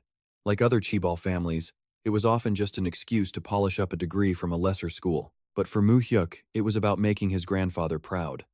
Looking at Hyun-soo, he thought back to his past life, when he'd only ever seen Chairman Song's portrait at his funeral. He'd never had the chance to meet him. This chat made it hard to imagine that the young man before him was the same powerful, charismatic figure from the future. Hyun-soo asked unexpectedly, "What do you think of your grandfather? He's very caring toward you, but to outsiders, he must seem pretty intimidating, right?" Hyun-soo confided in Mu Hyuk, "I'm living with a grandfather who puts more pressure on me than anyone in the world." Mu Hyuk smiled in response. "If Chairman Song were my grandfather, I'd be excited even in my dreams." "You want to try trading grandfathers with me?" Hyun-soo joked. "You think a grandpa is a toy you can just swap, Boss Kim?" The witty remark caught Hyun-soo by surprise before he burst into a hearty laugh. Meanwhile, back inside, Chairman John was making a firm declaration to his friend. "Suman and Suhan are no match for Mu Hyuk. But after I'm gone, the Cheongpeng Society definitely won't just stand by and watch." He then made a solemn plea. "So, if something were to happen to me, I ask that you protect Mu Hyuk for me. In return, I swear I will ensure Jia Hyun's continued growth." At the mention of the Cheongpeng Society, Chairman Song looked down with deep regret. "Back then I was desperate, so I sold my soul to them. Looking back, I was a real fool." He admitted he'd had no other choice. Chairman John added, "We started with nothing but our bare hands. Without their help, we would have never gotten to where we are today." He was right. They helped not just at home, but in building our foreign businesses. We would have been nothing without them. But that debt became a chain, one they used to exploit us with endless, unreasonable demands. Chairman Song admitted the bitter truth. Every single time I tried to break free or fight back, they'd retaliate, and always more cruelly than before. Chairman Cho's face hardened like stone. He stated that the Azure Phoenix Society wasn't just his problem, but a problem for all of them. And that was the very reason he was there today. I need your help. He looked the other man dead in the eye and said, Chairman Song, you have to protect my Mu Hyuk. All right. Seeing the absolute trust in his old friend's eyes, Chairman Song gave a small, firm nod. On the drive back, Chairman Cho finally asked, So how are you two getting along these days? Mu Hyuk answered casually. He's much simpler and more down-to-earth than I thought. I figured the son of a tycoon would be uptight, but he isn't at all. I guess he seems simple because I'm just too complicated. Hearing this, his grandfather offered some advice. Then you should keep in touch and meet more often. Down the road, those connections could be a huge help to you. Mu Hyuk replied politely, Yes, grandfather, then stared out the window, his mind elsewhere. Chairman Cho couldn't stop thinking about the Azure Phoenix Society. The sins of our past are now falling squarely on our children's shoulders. All those mistakes, they should have been settled a generation ago. Meanwhile, on the Hanguk University campus, Myung-soo curiously asked Mu Hyuk, You must be studying like crazy for the bar exam, right? Mu Hyuk just casually said he'd done a little here and there, which only made Myung-soo more anxious. Everyone else seems so confident, but honestly, we're all worried about you. You barely even show up to class. Are you even a real student? Mu Hyuk just smirked. Me? I always keep my weapons sharp, ready for battle at a moment's notice. The cryptic answer made Myung-soo just shake his head. Yeah, whatever, you dreamer. Suddenly, an elegant woman appeared and called out Kim Mu Hyuk's name. The second Myung-soo saw her, he blushed and stammered, Oh my god, is she some kind of goddess? She's so beautiful, my heart just stopped. She walked straight up to Mu Hyuk and began to question him. I hear you've been busy. You just got back from America, and grandfather immediately took you to meet Chairman Song of the Jia Hyun group. You just returned, right? Grandfather is showing you a lot of favor. Lately, it's been nearly impossible for Ji-won and me to even see him. Mu Hyuk stared right back at her and fired back a question. Are you having me followed? She offered a mysterious smile. Followed? Let's just say I'm looking out for you, like a good older sister. She leaned in close, whispering in his ear.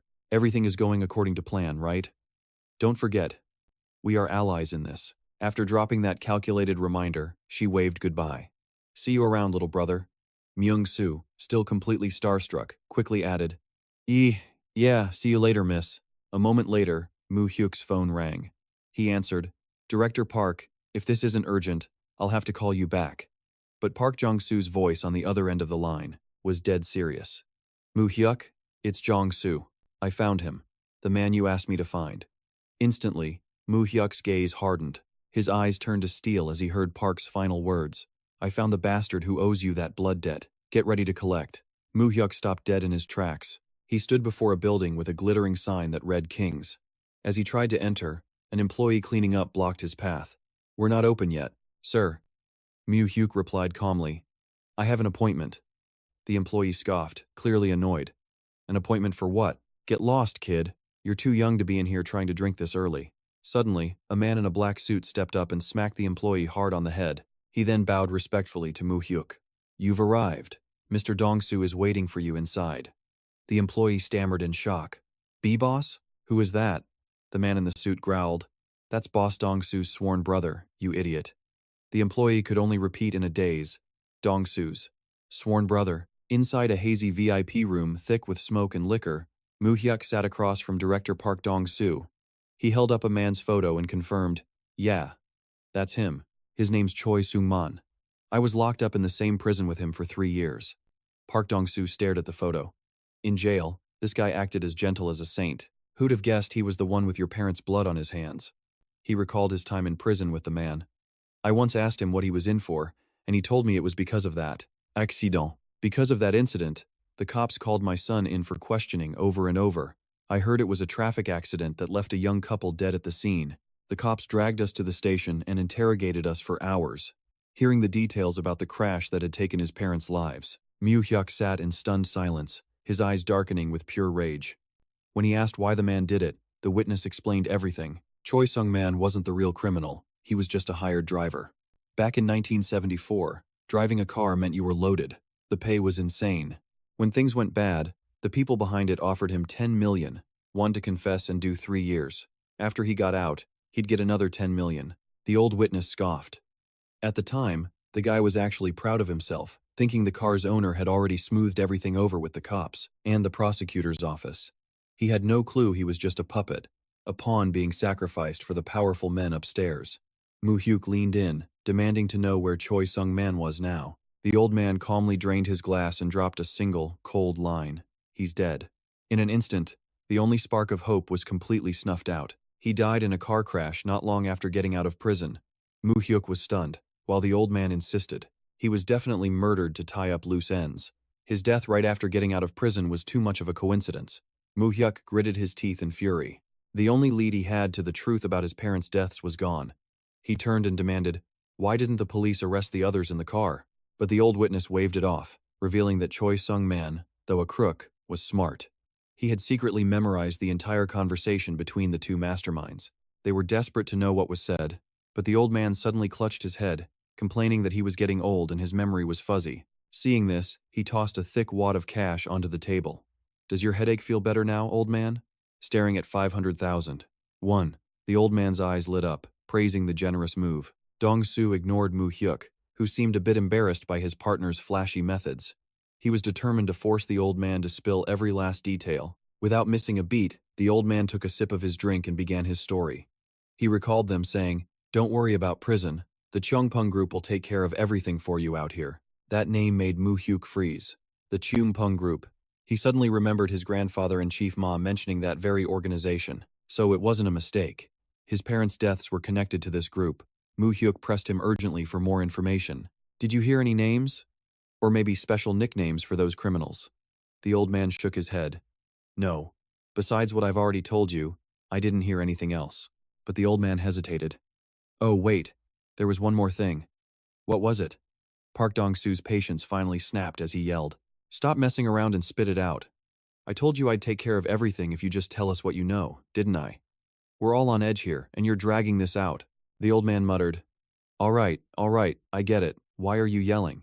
He then revealed another shocking detail, something even Park Sung-man had heard but wasn't certain about. It turned out his mother was killed simply for being born into a wealthy family. Something about how the Cheon family bloodline itself was a violation of heaven's laws, and for killing one's own siblings.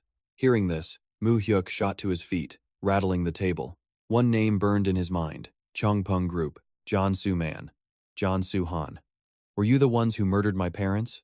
Pure rage consumed him as the brutal truth about the culprits started to surface. That night, sitting in the car on the way back, Mu Hyuk stared out the window, quietly connecting all the pieces. If John Soo-man really killed his mother, then the motive was simply money. He couldn't find any other logical reason. It was all for his grandfather's massive fortune. That's why the brothers had tried to kill him, too. What do you do with that much money? You hire people to get rid of your own sister. However, one big question still bothered him. But why would they use the Cheongpung Group to do it? If his grandfather found out, there's no way he would have let them get away with it. Mu Hyuk continued analyzing his enemy's schemes. He was no stranger to John Soo-man's cunning nature. If he connected that with the conversation between him and his grandfather, then perhaps his own grandfather knew the Cheongpung Group was responsible for his mother's death.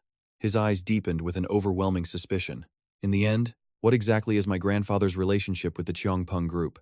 Mu Hyuk sat in the car, his mind tangled in a mess of questions about the old man. He wondered if his grandfather knew about John Soo-man's involvement, and if he did, why he remained silent all this time. To him, was his mother just some disposable child, or did he know the truth and decide to cover it all up? The headache and torment made him clutch his head and let out a sigh. Then he gave a quiet command. "Forget all these conspiracies for now. Chief Ma, take me to Busan. I need a home-cooked meal to clear my head." The car began its journey back to his familiar apartment in Busan. In the middle of the night, his grandmother was shocked but overjoyed to see him. "Oh my goodness, look who it is," she fussed, asking, "How are your classes going? College must be really tough, huh? Is your grandfather-in-law doing well?" Faced with her barrage of questions, Mu Hyuk just smiled and replied, "Grandma, one question at a time. I can't answer that fast." He gently placed a hand on her shoulder, whining like a child. "Grandma, I'm hungry." She immediately sprang into action. "Oh dear, just answer slowly. You're hungry? Sit tight, I'll get dinner ready. A warm, comforting meal with all his favorite family dishes was quickly served. Mu Hyuk dug in, eating with a ferocious appetite. He was trying to fill the emptiness inside him. His grandma sat beside him, watching affectionately. My goodness, are you that hungry? My little puppy is eating like he's been starved for days. Is the food in Seoul not good? Out in the world he's a shark, but back home, he's still grandma's little puppy. Mu Hyuk replied. My stomach's been weak lately, and the food up there is so bland. This is the first decent meal I've had in ages. His grandmother gently stroked his hair.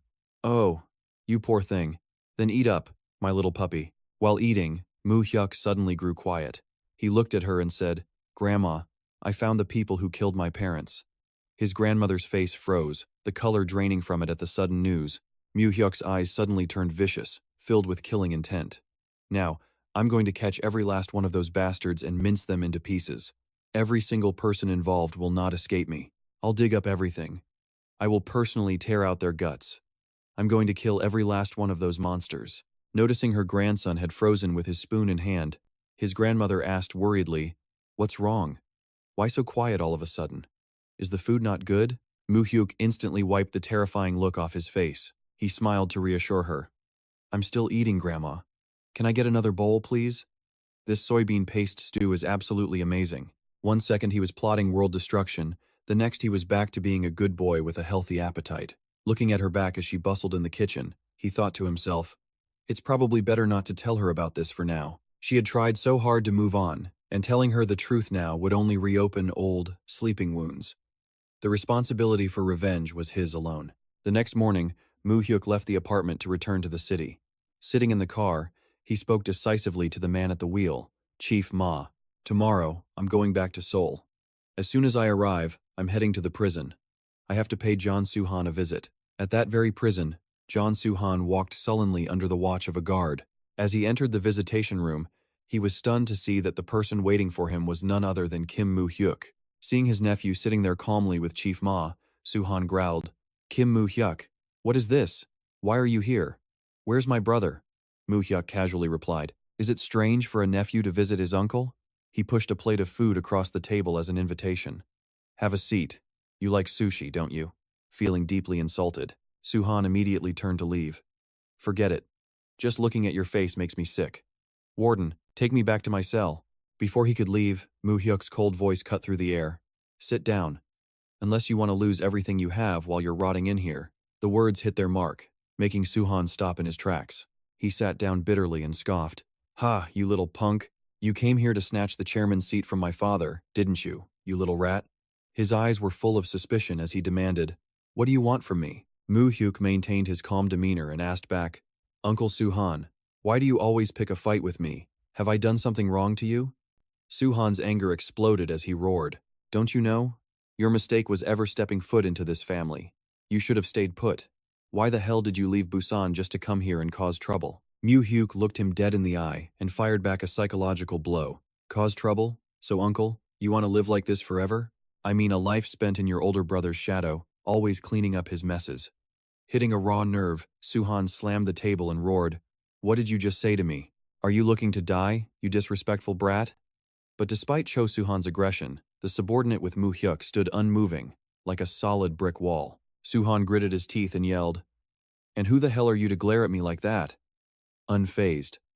The man responded with ice in his voice. You should sit down, Director Cho Soo-han. With his back still turned, Mu Hyuk gave a quiet order. Just sit down, uncle. Soo-han angrily slumped into the chair, growling with frustration. Did you come here just to piss me off? Being locked in this hellhole is bad enough. So what the hell do you really want, you bastard? In prison and still playing the victim. Pathetic. Mu Hyuk's calm was terrifying. He looked straight at his uncle and answered, I came to ask you something. I heard the story about my parents' death. Those words stunned Soo-han, and sweat began to bead on his forehead.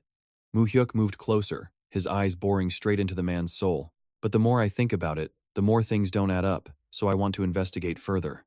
You must have thought it was strange too, right? He started to expose the lies hidden for so long. Even if they cut ties, my mother was grandfather's only daughter. His daughter and son-in-law die in an accident, and he just does nothing all this time? And he never looked for the real killer. Doesn't that seem completely insane?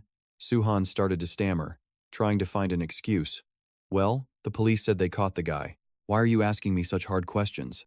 A small smirk played on Mu Hyuk's lips as his voice turned sharp as a razor. You and I both know he wasn't the real killer. What's more, it was an accident, but their bodies had stab wounds. He then exposed the truth about the scapegoat. The man who confessed was backed by some powerful force and was released after only 3 years in prison. Looking at Suhan's face, twisted with fear, Mu Hyuk delivered the finishing blow. I was able to get all this information from the police. So you're telling me grandfather couldn't find this out? He narrowed his eyes, proposing a theory that made Suhan tremble. Or maybe someone was deliberately covering this whole thing up, making sure the truth never reached grandfather, like blocking it completely, or maybe feeding him lies to his face. Under the suffocating pressure from his nephew, Cho Suhan could only stare in horror, his face drained of all color. Mu Hyuk watched his reaction and knew, he's definitely hiding something. He asked coldly, So, uncle, you really don't find any of this strange? Suhan was sweating bullets, stammering out a defense. It was half a lifetime ago. Why are you digging up old ashes just to stir up dust? Mu Hyuk pretended to agree. You're right. I was thinking the same thing. It's been so long there can't be any clues left. But then, he dropped the bombshell. But the person who knows the real killer is still alive. Suhan was floored. What did you say? His uncle completely lost it, screaming, Who is it? You know who did it? Tell me, who was it? Mu Hyuk carefully analyzed Cho's reaction. Something was off about Suhan. If it were his own sister, he should have asked, Who killed her? Not, Who did it? He calmly revealed, The target was my mother. The ones who carried out the murder were 2 men. I heard it from them myself. Apparently, someone with the last name Cho hired a gang called the Cheongpung Group to kill his own sister. Suhan's eyes went wide with terror, sweat pouring down his face as Mu Hyuk pressed on. It would be a shame for grandfather to miss out on such a great story. I think I'll go tell him right now. He added that since the information was suppressed, it was likely someone grandfather trusted had intervened. At this point, Suhan couldn't hold it together anymore, waving his hands frantically. No, it wasn't me. I don't know anything. I had nothing to do with it. Mu Hyuk stared him down. So you do remember now? Then tell me. Tell me what you know. Prove to me that you really weren't involved in what happened. Suhan fell silent, frozen in absolute terror. Deep down inside, Mu Hyuk still hoped this uncle wasn't directly involved in his mother's death, a woman who had already suffered so much. Finally, Suhan screamed in despair. I really didn't know anything until after you told me. If I had known sooner, I would have done anything to stop it, I swear. Cho Suhan shrieked in panic. My brother, Suman, he and that Cheongpung gang killed her. I had nothing to do with it. As soon as I found out, I got into a huge fight with Suman. I swear. By the time I knew, it was already too late. Mu Hyuk's voice was ice. Then you should have told grandfather, shouldn't you? He slammed his hand on the table and roared, Are you people even human? Even animals know to protect their own blood. You people are worse than beasts. Suhan could only hang his head in silence before his nephew's rage. A bitter realization hit Mu Hyuk. So my own death was also caused by these 2 Cho brothers. If they'd kill their own sister, what's a nephew to them? He looked straight at Suhan and delivered a final threat. I hope what you're saying is the truth, that you only found out after it was all over. Because if I find out you're lying, I will truly make you wish you were dead. Leaving the prison, Mu Hyuk stood motionless by the river. Under the blood-red sunset, questions about his grandfather began to swirl in his mind. Is it possible grandfather really didn't know? Or maybe he knew everything, but couldn't bring himself to abandon his own flesh and blood, so he pretended to be ignorant. He wondered, if his grandfather truly knew and chose to forgive his sinful children, how could he possibly face him? Would he dare to defy him to get his revenge? Just then, Manager Ma approached with a warning. The wind is getting strong, young master. We should get in the car. Mu Hyuk asked quietly, What should I do now? Manager Ma's reply was firm. He told him to do whatever he wanted. Mu Hyuk hesitated, asking, Even if it goes against my grandfather's wishes? Manager Ma's gaze sharpened instantly. He cut straight to the point. What are you afraid of? Are you afraid the chairman will find out?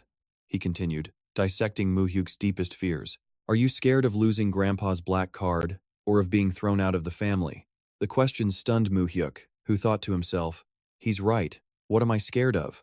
I've already been killed once and brought back to life. Seeing the young master's silence, Manager Ma swore his absolute loyalty, no matter his choice. He would always follow his boss. Even if it meant parting with the chairman, he'd go wherever his new master led. Realizing he'd said too much, he bowed. Young master, I've crossed a line. A touched Mu Hyuk patted his shoulder and said, Not at all. I'm grateful. If you ever see me making a foolish decision, please stop me. He then walked to the car. His gaze was locked on the horizon. Let's go home. I need to see grandfather. Entering the mansion as twilight faded, Mu Hyuk went straight to the study and spoke. Grandfather, I'm back. The old man, lost in thought, looked up at his grandson. I thought you would have been back sooner. Have you been so busy lately? Without hesitating, Mu Hyuk calmly announced, I paid a visit to Uncle Suman today. The words left his grandfather stunned. The old man frowned, demanding, Suman? Why would you suddenly go see him? Mu Hyuk casually sat in the opposite chair and replied, I just wanted to confirm a few things. Seeing the question in his eyes, Mu Hyuk looked deep into his grandfather's and asked, Grandfather, I thought you already knew everything? Before the old man's suspicious silence, he made a definitive statement. The truth is, my parents didn't die in an accident. They were murdered. The temperature in the room plummeted below zero. His grandfather was so shocked he couldn't speak. Mu Hyuk's eyes turned sharp as he added another brutal fact to the mix. Both Uncle Jun Soo Man and Uncle Jun Soo Han were involved. At this, the old man shut his eyes, his face twisting in pain, as if a terrible secret had been exposed. Mu Hyuk shot to his feet, questioning him loudly. You knew all along, didn't you? So why were you silent? Why did you hide everything from me? Years of suppressed rage erupted as he roared. For all these years, I've had to bow my head and call my parents' murderers uncle. Mu Hyuk's voice was laced with bitterness. Were you planning to take this secret to your grave and let me hate you for another lifetime? Deep down, Mu Hyuk began to understand. He saw why, in his past life, his grandfather kept him close even when his mind was failing. It was because he carried the heavy weight of guilt over what happened to his mother. He knew that if he let the family fortune fall into the hands of cold-blooded men like Jun Soo Man, or men willing to kill their own relatives, it was only a matter of time before the entire family was completely destroyed. In his painful past life memories, Mu Hyuk remembered his grandfather passing away before he could fix anything. And in the end, he himself was killed by those same men. Back in the present, his grandfather was stunned. How on earth did his grandson dig up this family secret? Mu Hyuk calmly revealed, I heard that Uncle Suman hired an organization called the Blue Wind Society. The initial target was my mother, but then my father was killed as well. Mu Hyuk's eyes bored into his grandfather. What exactly is the Blue Wind Society, and why did he need them to go after my mother? The old man closed his eyes in bitterness. The fact that Mi Suk had to take all the blame. It all started with me. He began to recount the devastating truth. The Blue Wind Society wasn't just some gang, they pulled the strings in politics and finance, both at home and abroad. As you know, the loan business can't survive without that kind of backing. In the past, he had relied on their power to expand his business connections. At first, it was a mutual exchange, but their demands grew more and more outrageous over time. It reached a breaking point when he couldn't take it anymore and yelled, Get out! From now on, I won't give you another 10-1. A man in a wide-brimmed hat coldly reminded him, Chairman Cheon, you're making things difficult for us. Didn't you make a promise? Whenever we need something, you're supposed to comply unconditionally. The chairman furiously waved him off. Don't give me that hypocritical nonsense. You know damn well how much you've taken from me over the years. The debt is paid, now get out of my sight and don't come back to haunt me, you ghouls. They simply turned to leave. Understood. We'll be on our way for today, but before leaving, the leader left behind a deadly threat. You'll soon realize that today's decision was the biggest mistake of your life. Not long after, Chairman Cheon received the shocking news that his daughter, Mi Suk, had passed away. He admitted it to Mu Hyuk with pained honesty. I received word that Mi Suk was dead. Her death was the price I paid for defying their demands. Mu Hyuk quietly wondered to himself, was the Blue Wind Society really so powerful that they could trample over everything his grandfather had built? His grandfather recalled the painful memory. After that tragedy, he was forced to negotiate with them again. During a tense meeting years ago, he had set one clear condition. You are not to touch anyone else in my family.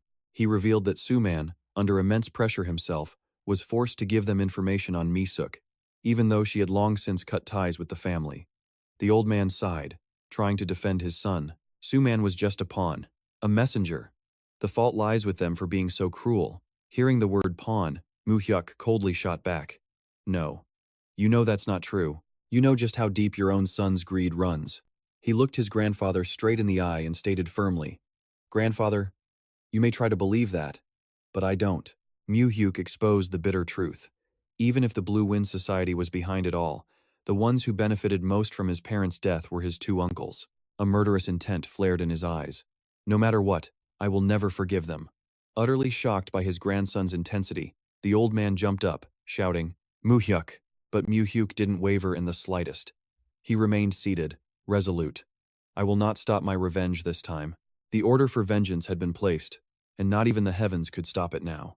Looking at his grandson's hardened face, the old man collapsed back into his chair, completely drained. He buried his face in his hands, asking in agony, even though they share your blood? Even though they are my own kin? Must you really do this? Faced with his grandfather's torment, Mu Hyuk just stared silently into space, letting the tension in the room become suffocating. After a long moment, he spoke to Chairman Cheon. I will leave this matter to you. Mu Hyuk looked directly at his grandfather and delivered a final, steely warning. If you choose to remain silent now, it won't be long before I'm the next one to die at their hands. In his eyes at that moment, his once powerful grandfather was no longer an unshakable mountain, but just a frail old man slowly giving up on everything. The grandfather replied in anguish, and what if you're right? How can I kill my own children with my own hands? Mu Hyuk wasn't backing down. He gave his grandfather a final ultimatum at the very least. Get those men out of his sight, forever. Send them somewhere he'll never see them again. Take back everything you've given them, so they finally understand the price of their actions.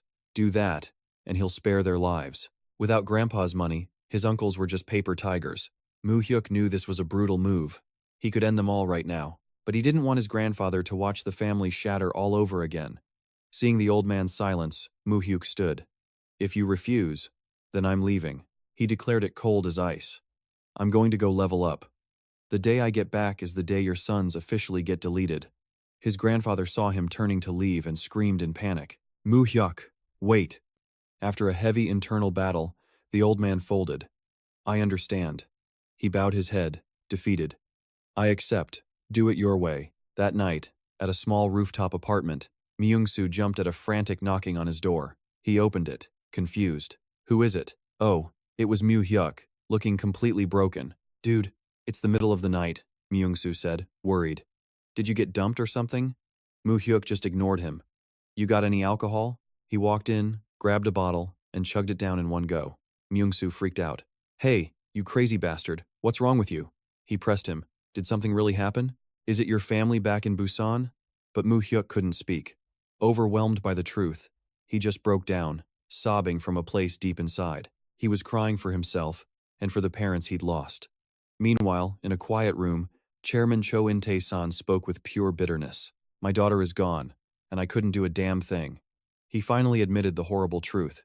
He knew Suman had worked with the Blue Wind Society to orchestrate it all, but he'd been completely powerless to stop them. Looking at his most trusted assistant, he mocked himself. You must think I'm a pathetic father, don't you? You always treated my Suk like your own sister, didn't you? At the mention of her name, memories of his kind daughter flooded back. Myung-hoon stood there silently, his face a mask of sorrow. Seeing his family's pain, the chairman suddenly spoke his name. Myung-hoon. Yes, chairman. He answered immediately. Chairman Cho's eyes went sharp as glass. He asked a question that changed everything. If I go against the Blue Wind Society now, can we win? The question hit Myung-hoon like a physical blow. The chairman's voice was grim. I mean, only one of us is left standing. Either them or me. The old man was finally ready for war. Faced with his boss's deadly resolve, Myung-hoon began to analyze the enemy's terrifying reach. He knew the Blue Wind Society wasn't a single entity. Even if they took down one branch, a dozen more were waiting to spring up and take its place. But the old man was unfazed. He played his final card. What if I use the ledgers? Myung-hoon was stunned again by the sheer audacity of the move, as the chairman revealed the book's existence. It was a detailed record of every bribe he'd ever paid to politicians, officials, and officers on the Blue Wind Society's payroll. After a long, silent moment, Myung-hoon gave his assessment. With that, we have a 50-50 chance. But, he warned, the cost would be astronomical.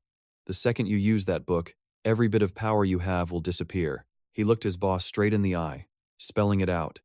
Even if they won, the chairman would lose everything, his fortune, his family, maybe even his life. Chairman Cho let out a long, heavy sigh. Haha, so even with my ultimate weapon, it's still just a coin toss, huh? He sat alone in his office. He knew the Blue Wind Society was just waiting for him to die. He understood that compared to him, his sons were easy prey. Dealing with Cho Soo-man or Cho Soo-han would be child's play for them. The moment he died, his two sons would inherit it all. and they'd sink even deeper into that organization's grasp. He turned to his assistant, his voice firm. Myung-hun, playtime's over. Have those two turn in their deeds and black cards. This old man is taking it all back. At that exact moment, over at Samsung Group, Chairman Seo Yonggan got a call that left him reeling. He practically yelled into the phone, "What? My friend, why are you suddenly talking about divorce?" Chairman Cho's voice was calm. "Divorce? That's not a problem on your end. This is a matter for my family. I hope you'll understand. Don't worry about the complicated asset division." Still, Seo Yonggan repeatedly demanded an explanation. About the divorce, about the kid's future, Chairman Cho remained firm. He announced, "Give him a one-way ticket to study abroad permanently. As for their assets, I will still provide for them fully so you have nothing to worry about." Before Seo could even react, he kept going. "Myung-hun is on his way to you now. He'll be there soon. Have Hyuk come and sign the papers." This absolute command sent Seo Yonggon into a silent rage. This old man only ever knows how to give orders. He fumed, thinking his whole life he's lived like a puppet, always following that man's command. He was bitter about being forced to obey without a single decent explanation. Seo Yonggon had to wonder, does Chairman Cho still see him as the same spineless yes-man from the old days? In response, Chairman Cho was perfectly casual. "I respect you greatly, but this is my family's business. Stay out of it." Not willing to lose, Seo Yonggon's voice turned threatening. "But don't underestimate my words. Don't forget, I can still support your brother." Though he'd beaten his brothers for the top spot, he knew his eldest, Cheol Min-gon, was always watching, waiting to steal his throne. Seo Yonggon's mind raced with worry. If Chairman Cho switched his support to Cheol Min-gon, he would definitely lose. Hearing the resistance, Chairman Cho growled, "Huh, are you threatening me now?" Seong-gon immediately fired back. "I'm not threatening you, but if I'm ignored, I don't know what I'll do."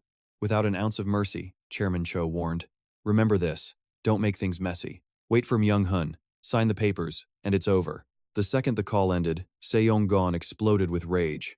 Damned old man. All that cursing, but on the phone, he was sweet as pie. He felt sick. He wondered when he would finally escape having to live by that old man's rules.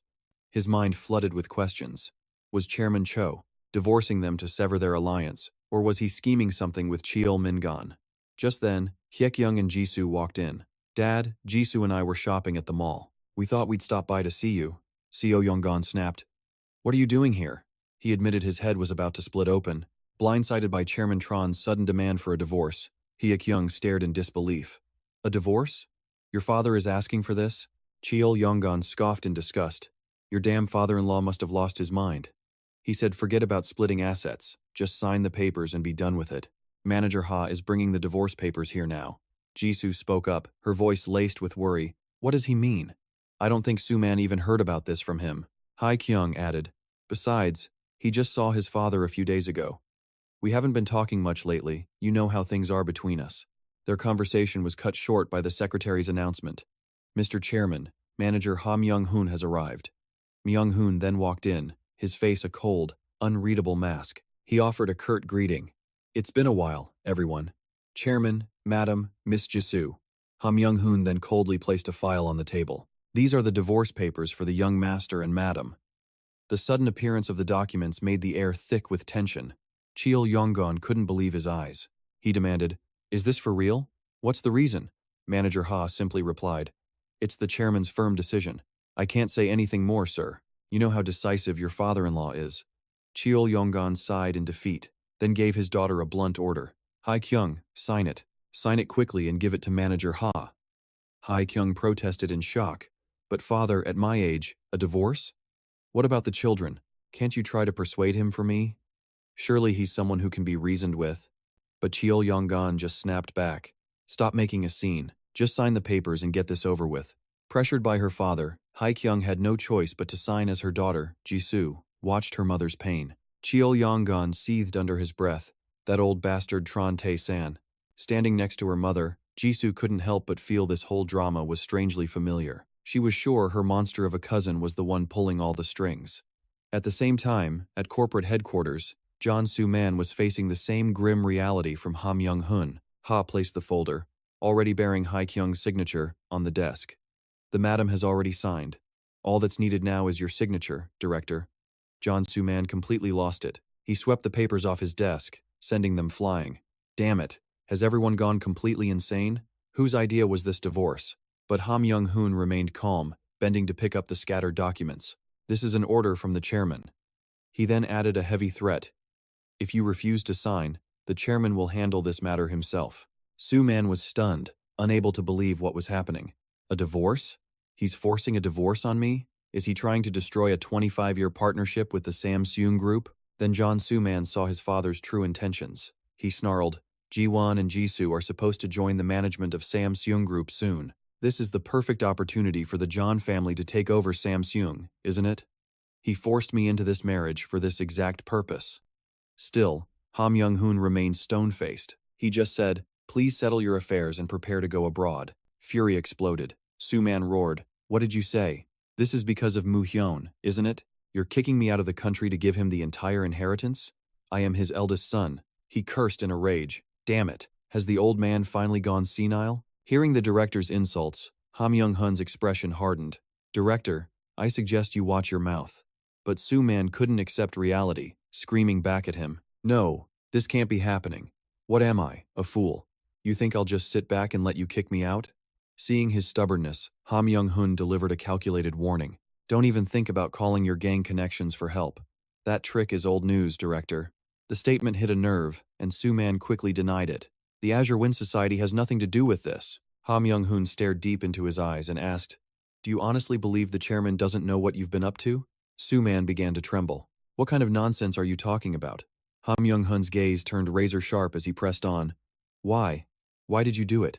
He brought up the past, his poor sister. She once said she never wanted to inherit wealth built on the blood and tears of others. She chose to let it all go and walk away. She left everything to you. Pure fury was written all over Ham Young-hoon's face as he cornered him. So why were you so cruel that you had her hunted down and killed? John Soo-man was in total shock, cold sweat pouring down his pale face as the sins of his past were finally exposed. John Soo-man frantically denied all the accusations. No, that's not right. It's not like that. Myung-hoon, you've completely misunderstood. How could I possibly kill Mi Suk? It wasn't me, I didn't kill her. Sweat dripped from his face as he played the victim, trying to get up and rush out for help.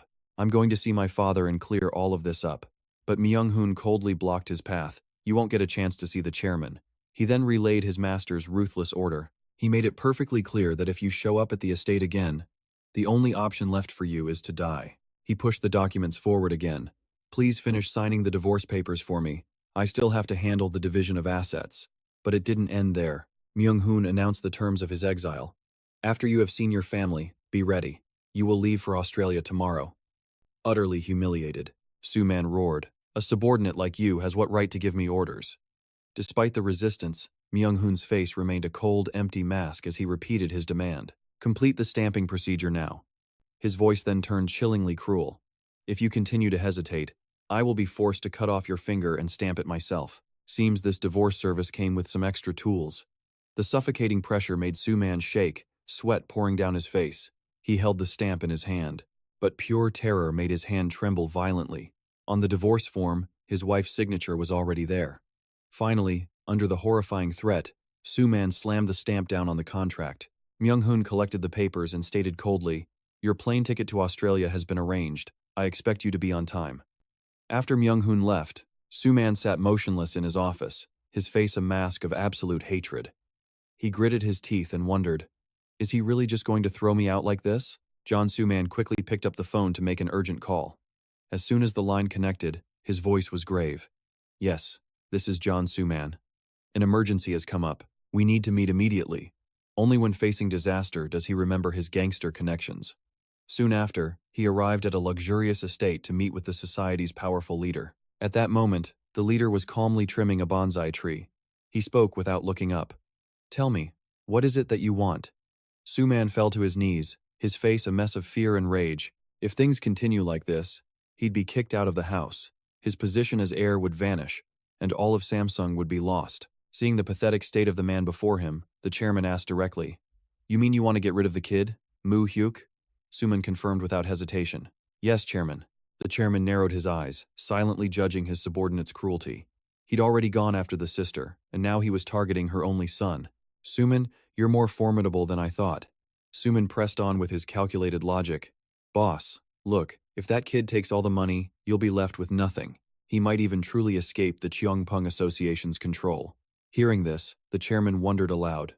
Could it be that John Tae-san has chosen his grandson as his successor? If the plan is to eliminate the heir, do you think your father will just stand by and watch? He warned of a brutal conflict ahead. If Suman acted rashly, if he pushed things too far, his father might bring his entire force down on them for a life-or-death battle. And if that actually happened, both sides would suffer devastating losses. The damage could be beyond anything they could imagine. As he meticulously trimmed each leaf, he offered a dark philosophy. Everything that happens has been calculated in advance. Just like caring for a bonsai tree, you can't just cut whenever you want. You have to wait until the branch reaches a certain stage of growth. Only then will trimming create the desired shape. The Cheongpung chairman calmly snipped a small branch and offered reassurance. Don't worry too much, that Mu Hyuk kid is just a side branch. When the time comes, a simple pinch is all it takes to make him fall. He advised Suman to follow his father's orders for now and stay clear of the chairman. When the time is right, I will call you back. The chairman's voice was a low threat. But you must remember one thing. I have never given anyone a second chance. Facing that pressure, Suman could only prostrate himself on the floor. Yes, chairman, thank you. But as he left the room, his eyes burned with hatred. Kim Mu Hyuk, just you wait. I will definitely be back. Behind him, the chairman was still lost in thought. Kim Mu Hyuk. What's so special about that brat that made John Tae-san choose him as his heir? He'd rather abandon his own son than go against him. A sinister smile spread across his face. Perhaps I should do a little digging of my own. If John Tae-san dares to betray me, the first thing I'll take is his head. Meanwhile, a tired Mu Hyuk woke up at Myung-soo's house. Seeing his friend was awake, Myung-soo asked kindly, "Ah, you're up. How are you feeling?" Mu Hyuk mumbled, asking for the time before quickly trying to leave. "I'm so sorry, you go on and study. I'll head out." But Myung-soo quickly stopped him. "You drank yourself into a stupor and now you want to leave? Sit down and eat this ramen to sober up. Then you can go wherever you want." Over the simple meal, Myung-soo offered his sincere support.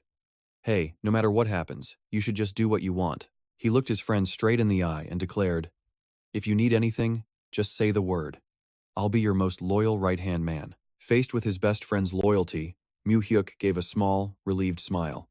"Yeah, thanks, Myung-soo." Manager Myung-hoon reported to Chairman John Tae-san that Director John Suman had officially left the country. Hearing his son left without a fight, the old man was suspicious.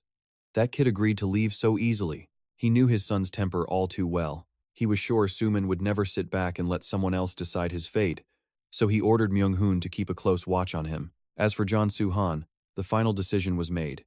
This week, he would be transferred to Ion-Paul prison and stripped of all his former privileges, just as the chairman demanded. Despite the harsh punishment, a bit of fatherly concern remained. The chairman instructed Myung-hoon, "Make sure Suman's and Soo-han's families are well taken care of. If they need any financial or material help, you handle it for them." Myung-hoon respectfully accepted the order. Just then, Kim Mu Hyuk walked into the room. Seeing his grandson return after a few days, the old man asked, "Where have you been?" Mu Hyuk answered calmly, "I went to clear my head, grandfather." Mu Hyuk sat down across from him and revealed his thoughts. "I'm not angry anymore, so you can stop sitting there tormenting your conscience." He looked into his grandfather's tired eyes and continued, "I'm trying my best to understand you. You're always worried about protecting your family, afraid of losing everything you've built. I get that feeling." Mu Hyuk firmly promised that he would do his job well so his grandfather wouldn't feel lonely or shorthanded now that his uncles were gone. He then asked his grandfather to place his trust in him. Faced with his grandson's newfound maturity, Chairman John gave a slight nod. "All right, thank you." Mu Hyuk immediately shifted to his future plans. "Because of that, I want to focus seriously on my work now." His decisiveness surprised the old man, who asked, "Seriously?" Mu Hyuk got straight to the point. "I need to review all the records of your external loans. They just reconciled." And already he was going for the financial jugular. Seeing his grandfather still stunned by the request, he explained that he needed to understand the entire operation in order to reorganize everything. He would keep the important parts and get rid of anything unnecessary. Mu Hyuk then analyzed the rapid changes in the financial market since identity verification accounts were introduced. He warned that if they didn't prepare in advance, they could easily be swept away by those fluctuations. Mu Hyuk's eyes burned with ambition as he declared, "I want to proactively seize control of that change, and when that power is passed to me, I will build an unbreachable empire." Faced with his grandson's incredible vision, Chairman John could only watch in silence, his expression filled with high expectations. Kim Mu Hyuk looked his grandfather straight in the eye and stated with absolute certainty, I want to create an enterprise as solid as gold, a place that no other power would dare to challenge. Chairman John Tae-san thoughtfully repeated his words, a golden enterprise. He cracked a small smile. That sounds rather interesting. He immediately called his assistant into the room. Myung-hun, are you out there? As soon as Myung-hun entered, the chairman gave a decisive order. Give him all the ledgers and the debt lists. From now on, he is the world's creditor in my place. To his assistant's complete shock, the chairman confirmed it one more time. That's right, everything. Myung-hun bowed his head. I understand completely. Turning to his nephew, Chairman John remarked, so it seems everything is going exactly your way now, isn't it? Mu Hyuk smiled back politely. Thank you, grandfather. The old man continued to press him on his huge ambition. All right, but I have one question for you. What's all this about changing the world? Mu Hyuk didn't flinch, promising, I gave you my word. Just sit back and watch what I do. However, he had one more important request for his grandfather. Seeing his grandfather was willing to listen, he got straight to the point. Please tell me everything about the Cheongpung Association, what kind of people they are, and how to defeat them. Mu Hyuk looked his grandfather in the eye, determined to find the truth. I really want to know who they are, that even you seem powerless against them. After all, these were the people who mercilessly killed the old man's own daughter. The Jo Suman brothers had conspired with the association to murder his mother. The motive was simple, to steal the entire inheritance. Mu Hyuk was horrified, realizing his own death in a past life was probably part of their plot too. If that was true, there was no way he could ever forgive the Cheongpung Association. His life was threatened, and they could try to kill him again at any time. Seeing his grandson's fierce determination, the old man advised him with a heavy heart.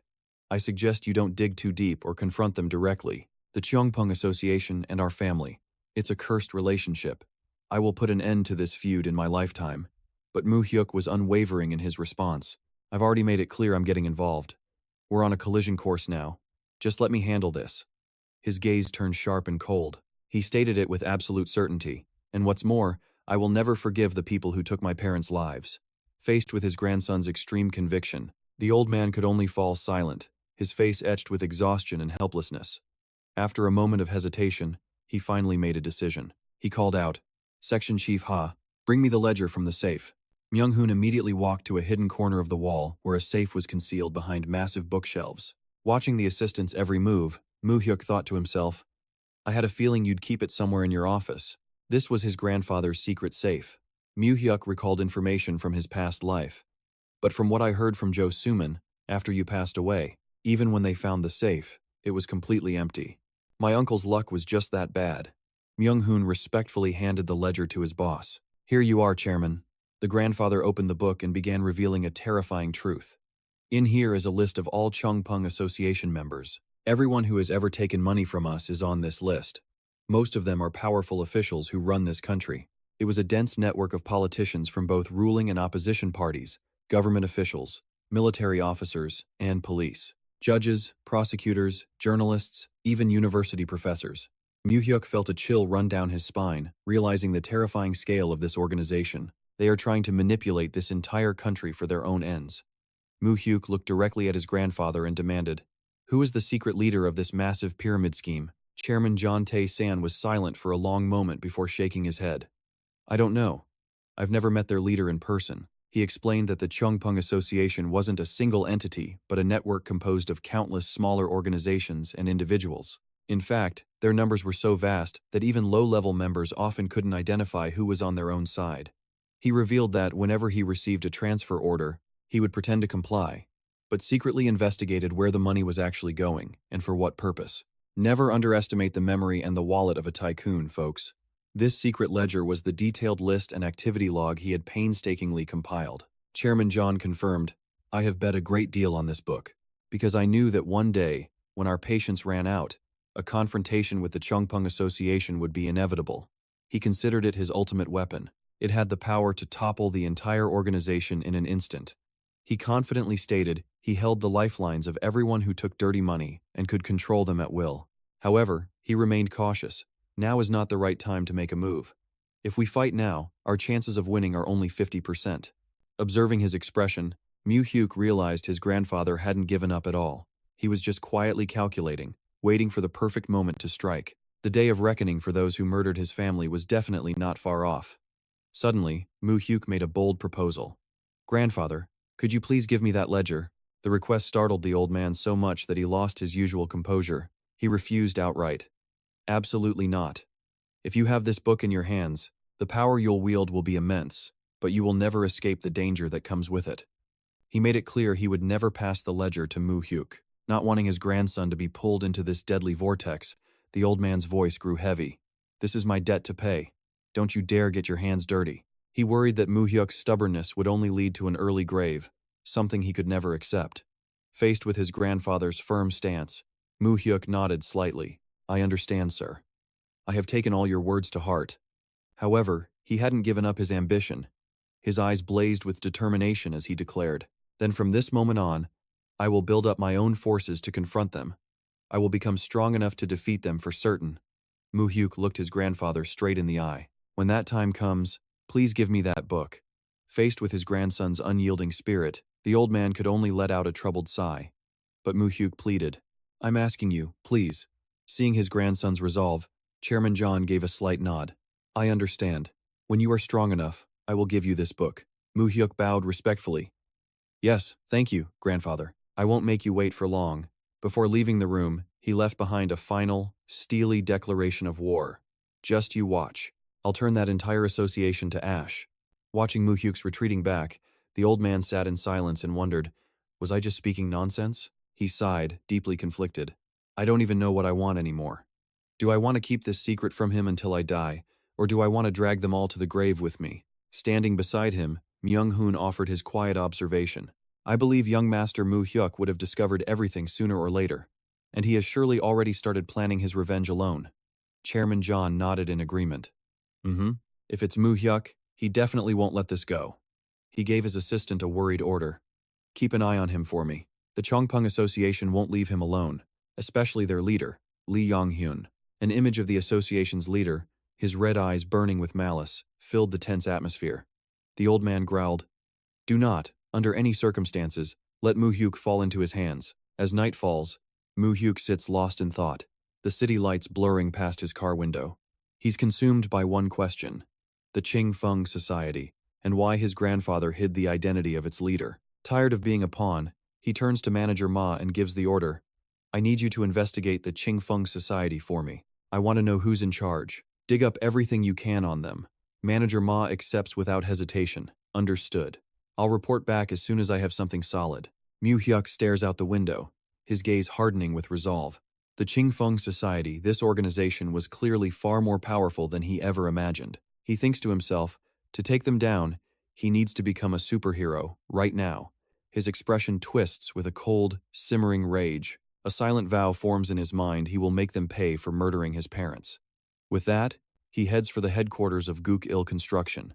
Seeing him arrive, Director Park Jong-soo rushes out with a wide grin. "Hey, look who it is. You finally made it, kid." Stepping into the office, Mu Hyuk calmly takes a seat and gets straight to business. "So, how are things? Is the company running smoothly?" Park Jong-soo leans back, kicking his feet up with a laugh. "What do I know? Ha Myung-hoon handles everything. Still, thanks to you, I got this construction company, and it's doing pretty well." Basically, he sits around while others do the work. Mu Hyuk presses on. "So what is the current situation with the company?" Ha Myung-hoon adjusts his glasses, his expression turning serious. The takeover itself went fine. However, there is one small problem. He then begins to explain the lingering issues. Any projects that Do Hyun-gu secured are now completely dead in the water. From now on, I think it's going to be difficult for us to land new contracts, because their old method was to bribe officials for every project. But Mu Hyuk doesn't even flinch at the news. "Don't worry about the workload," he says coolly. "I'll make sure the Jahyun Corporation gives this company more than enough contracts." The statement leaves Ha Myung-hoon stunned. "Jahyun? You mean the biggest company in the entire country?" Mu Hyuk warns them.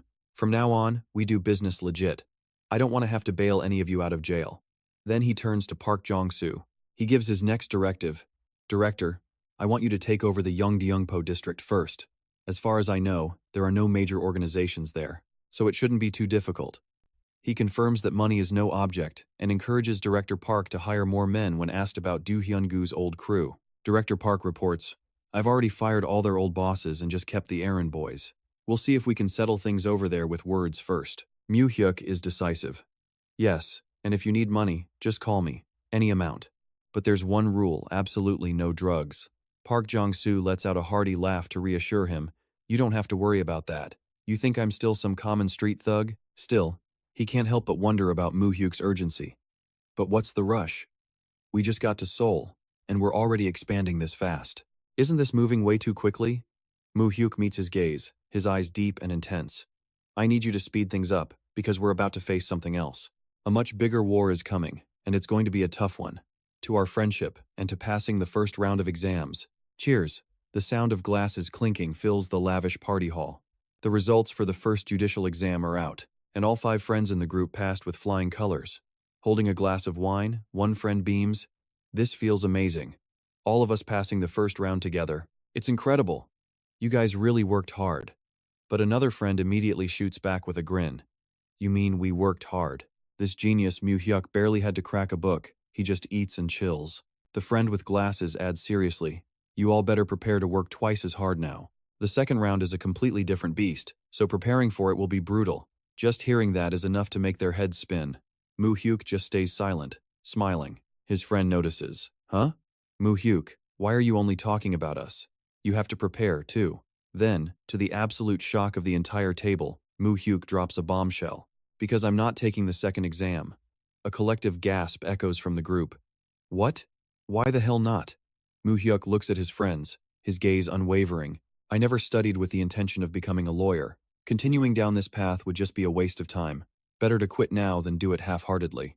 His decisive answer makes the friend with glasses sigh in disappointment. That's a real shame. I thought we'd all walk the path of law together. Mu Hyuk offers a reassuring smile. Just because I'm not continuing doesn't mean our friendship is over. We may be on different paths now, but I'm sure if any one of us is in trouble, the others will be there to help, right? We should still meet up whenever we have the time. He might be dropping out, but he's not dropping his friends. Hearing this, the friend with glasses suddenly remembers something important. Oh, that's right. My grandfather said he wants to meet you. Let me know when you have some free time. Mu Hyuk is taken aback. Your grandfather. You mean the former Supreme Court Chief Justice Oh Jong-sok? His friend nods. As soon as he heard your name, he said he wanted to meet you. He leans in curiously. Seriously, who are you? Tell me the truth. Even my grandfather knows your name. Mu Hyuk is puzzled. Why would your grandfather want to see me? His friend just shrugs. I have no idea. I can never figure out what that old man is thinking. Just then, Yoon Jaha speaks up. Oh yeah, my father said he wants to meet you, too. Mu Hyuk falls into a thoughtful silence. Jaha continues to explain. My dad said he's met everyone else in our group, but he still hasn't met you. The others are all pursuing law, after all. So meeting them is for networking. You're the exception. I told him you have no interest in law, but he was insistent on meeting you just once. Mu Hyuk quietly realizes his name is getting around. And while some unsavory rumors are spreading, this was precisely the reason. He created this study group in the first place. When money can't buy powerful allies, you win them over with character. He turns to Jaha with a clear decision. Okay, I'll meet Hyunwoo's grandfather first. After that, I'll get in touch with you. Please let your father know. Jaha grins and agrees. Got it. Oh, Hyunwoo just looks baffled. My grandfather has never shown any interest in my friends before, and now Jaha's father too? This is just unbelievable. Kim Mu Hyuk, what's your real story? Seeing his friend's suspicion, Mu Hyuk quickly changed the subject, asking, So, Hyunwoo, are you still set on becoming a prosecutor? Is that a good idea? Your grandfather was the Chief Justice of the Supreme Court. Hyunwoo answered honestly, My grandfather always wanted me to become a judge. But being a judge, that's his path. It's too predictable. He continued. As a prosecutor, I can climb even higher. I don't want to just inherit the family title. I'd rather hunt down criminals myself. He took a sip of his drink. My dad and my brother both chose to be judges, but not me. I've never even considered that path. Mu Hyuk offered an encouraging smile. Judge or prosecutor, I'm sure you'll do great no matter what. Thanks, Hyunwoo replied softly. Just then, Min Kyung approached them. Mu Hyuk, want to get some air? I drank a little too much. The two of them stepped outside for a private chat. It seems the bad boy with deep pockets was working his charm, because she was ready to talk about his previous offer. She agreed to his investment deal, and if he couldn't pay it back well, he could just pay with his body. A clever girl.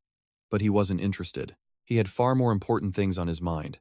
Mu Hyuk finally got his meeting with Oh Jong-suk, a man known for his unwavering principles. A man respected throughout the legal world for never picking a side. As he entered, the old man on the chair spoke up. "You're here. Come, sit. I'm Oh Jong-suk." He turned to his grandson. "Hyun-yu, your grandmother was looking for you." A classic move to get him out of the room. Hyun-yu bowed politely and left. Mu Hyuk slowly sat down. "Thank you for having me."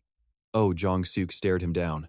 "You're the grandson of Chairman John, aren't you?" Mu Hyuk calmly corrected him. "His maternal grandson, sir." The old man made some small talk. "Is Chairman John doing well?" "Yes, my grandfather is healthy," Mu Hyuk replied. Hearing this, Oh Jong-suk smirked.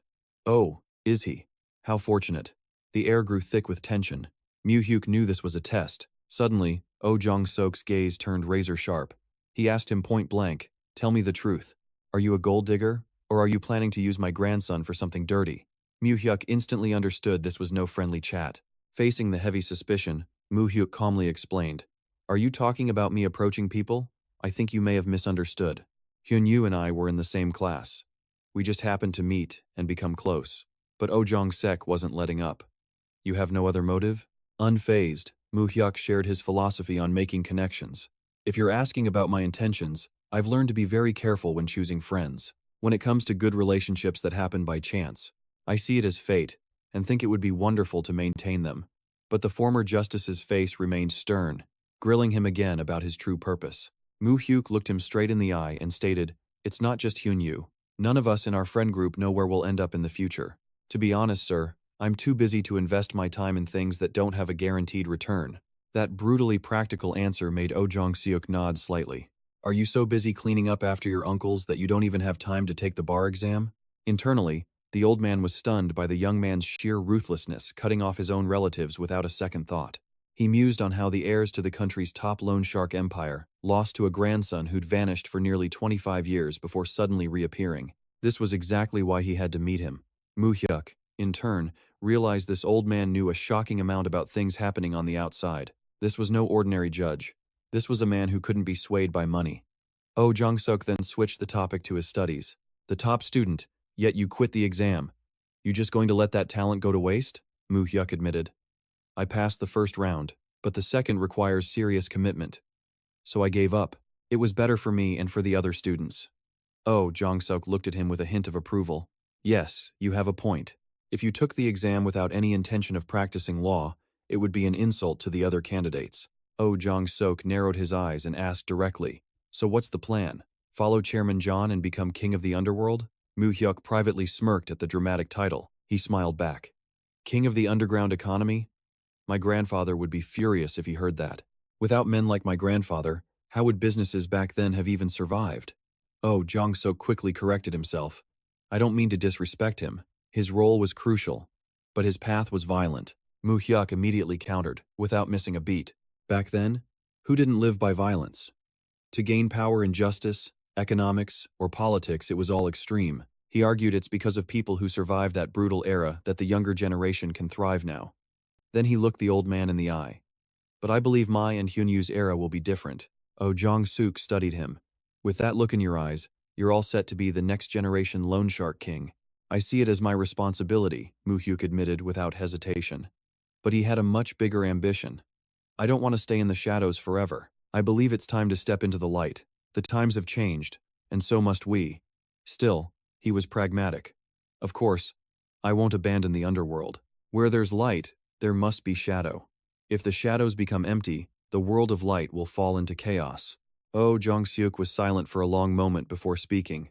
"I always thought my Hyun-yu was an innocent boy who could only befriend other good kids. I never imagined he'd have a friend as remarkable as you. My grandson is a lamb, but his friend is a damn wolf." Mu Hyuk replied politely. "I'll visit you often, sir." Oh Jong-suk chuckled. "Fine by me. What power does a retired old man have? Nowadays, I just stay home and watch the news." But Mu Hyuk saw right through him, assessing the true power of the former Chief Justice. This was a man driven by ambition for honor, not wealth. For him, reputation was everything. In Mu Hyuk's mind, honor was justification, and that justification was the very core of power. And that meant Oh Jong-suk craved power intensely. Mu Hyuk sized him up. A lot of people followed Oh Jong-suk's ideals.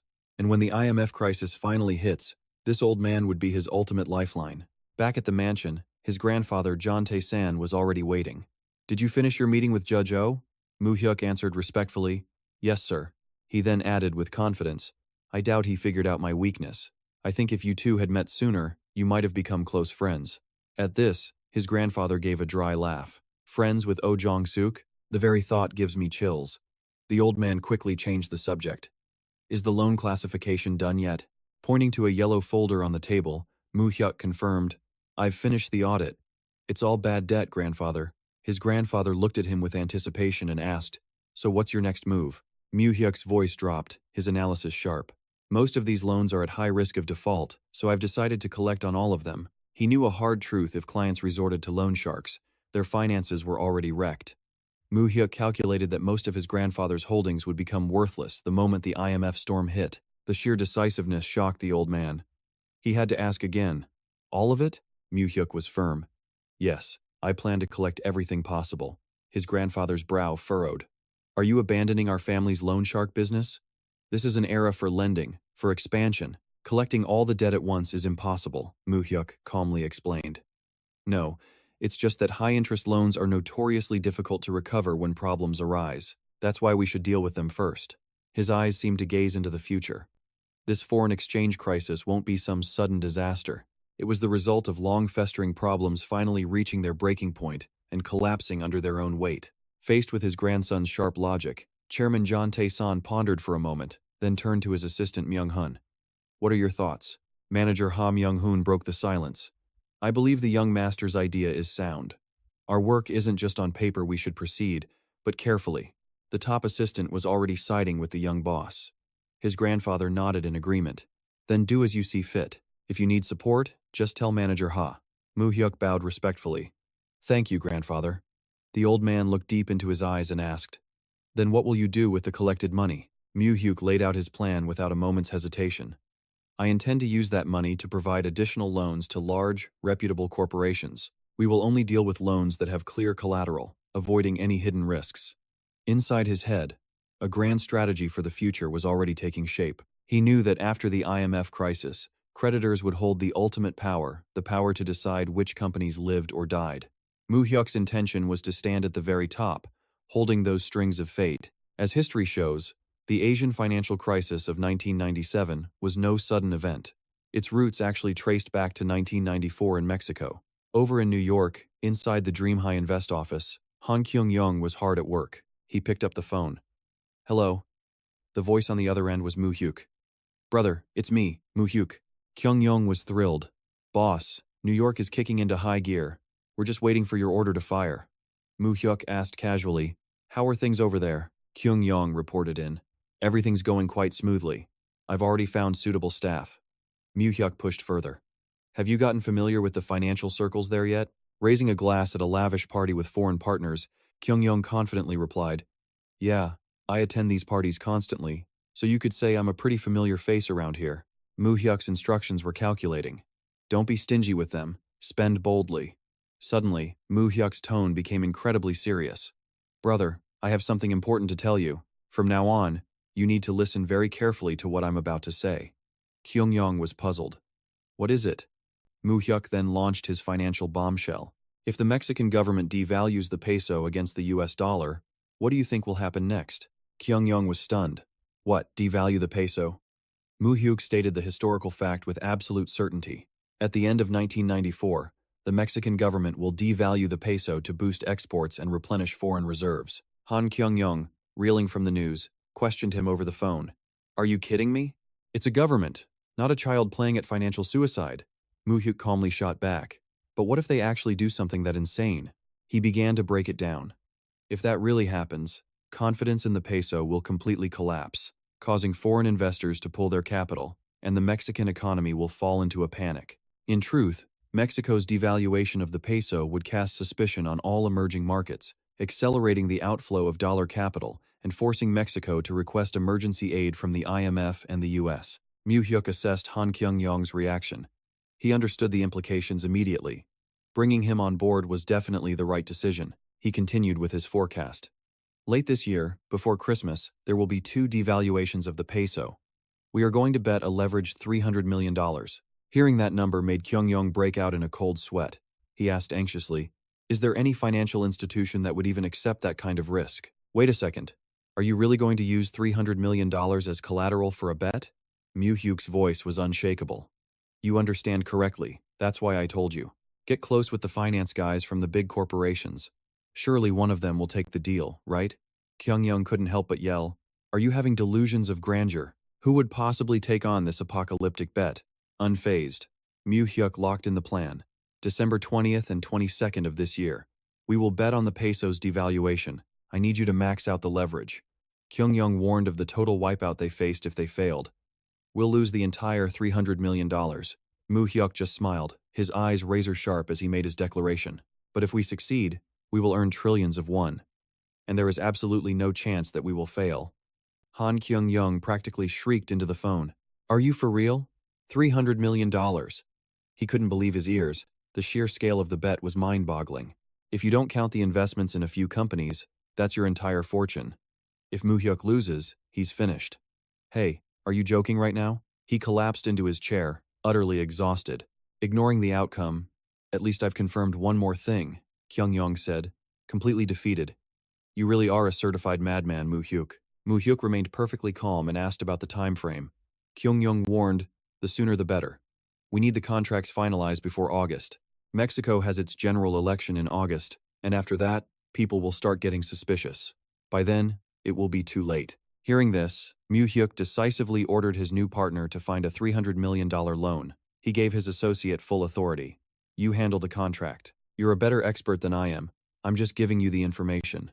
If I could do it myself, why would I send you?" He finished with absolute trust. "I trust you, so all you have to do is trust me." Mu Hyuk thought to himself that this was the perfect chance to test Han Kyung-yong's true abilities. His calculation was cold. If he had this information in advance and still failed, then this man had zero value to him. Standing before the mango skyscraper, Han Kyung-yong repeated Mu Hyuk's words like an oath. "I trust you, so all you have to do is trust me." Now, he could only believe in Kim Mu Hyuk. This was either going to make him rich or ruin him.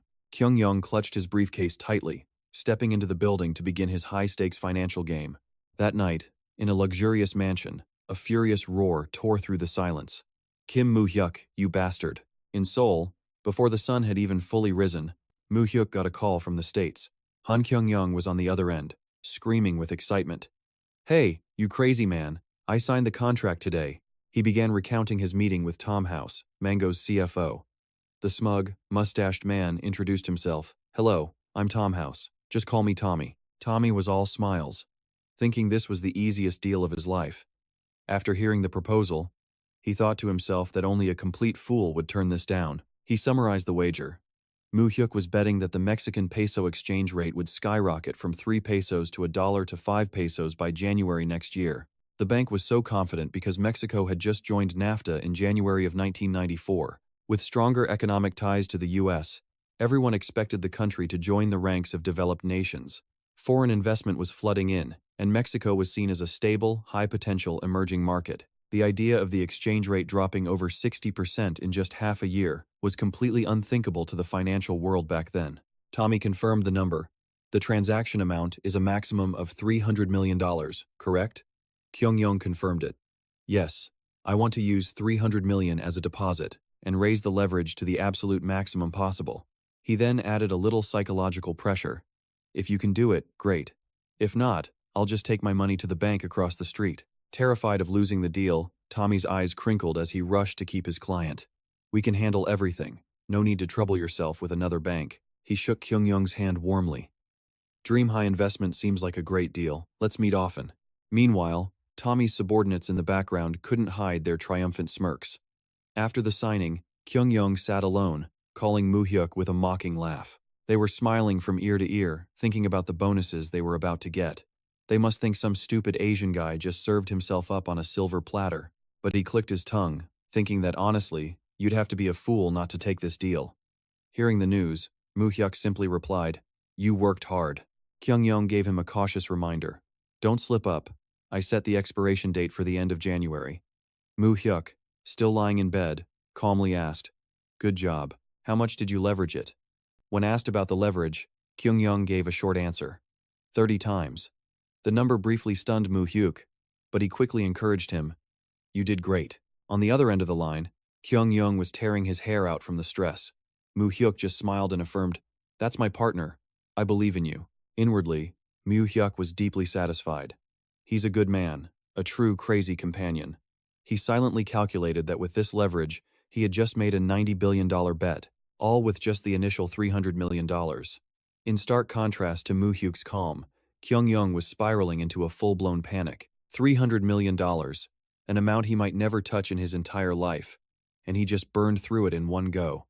Ah, this is unbelievable. Overwhelmed by the enormous sum, Kyung-young whimpered, Mu Hyuk, can I come back to Korea now? Mu Hyuk coolly calmed him down. It's just beginning. Don't get weak now. He promised a glorious future to soothe his partner. Hang in there, endure it for a few more days, and you'll return to Korea a king. Time passed quickly, filled with major events. North Korean Chairman Kim Il-sung died suddenly while preparing for the Inter-Korean Summit. In South Korea, Chairman Song Yang-ju of the Da-hyun Group officially announced his complete retirement. Meanwhile, Mu Hyuk's friends received great news as Min-soo and the others passed both the second and third rounds of the bar exam. The fact that 4 second-year students passed the prestigious exam at the same time sent an unprecedented shockwave through Korea University's law school. As December 20th drew closer, the tension within Mu Hyuk became more and more obvious. He quietly watched the peso's gradual decline since June under the glittering city Christmas lights. Holding a newspaper, he couldn't help but worry to himself. Oh no, what if I messed around too much and knocked the future off its course? By now, Han Kyung-young in the States was a complete nervous wreck. He called, complaining, Mu Hyuk, is it really the 20th? I haven't been able to eat or sleep for days. Mu Hyuk remained steadfast. He stood by the window and gently reminded him, It's okay. Just trust me and wait. Everything unfolded exactly as Mu Hyuk remembered it from the original timeline. The turmoil in Mexico had escalated to a tipping point with a presidential candidate's assassination, internal government divisions, and an armed indigenous uprising. Mu Hyuk stared grimly at his phone screen. It was a tragedy for the Mexican people, but he found himself praying that every disaster happened exactly as history recorded. Though filled with anxiety, he knew he couldn't turn back now. My brain, don't betray me now. 1,000,000,001 is riding on these memories. And so, the day of reckoning finally arrived. On December 21st, 1994, Korean time, Mu Hyuk sat motionless in his room, his entire focus locked on the phone sitting on the desk. He was waiting for the final verdict. As Mu Hyuk sat there, lost in thought, the phone suddenly buzzed to life. He snatched it up instantly. It was An Kyung-young. On the other end of the line, Kyung-young was screaming, Mu Hyuk, the Mexican government just widened the exchange rate fluctuation with the US dollar to 13%. Just like you said, they devalued their currency. Mu Hyuk was stunned. Everything was unfolding exactly as he had predicted. In Mexico, a mad dash had begun.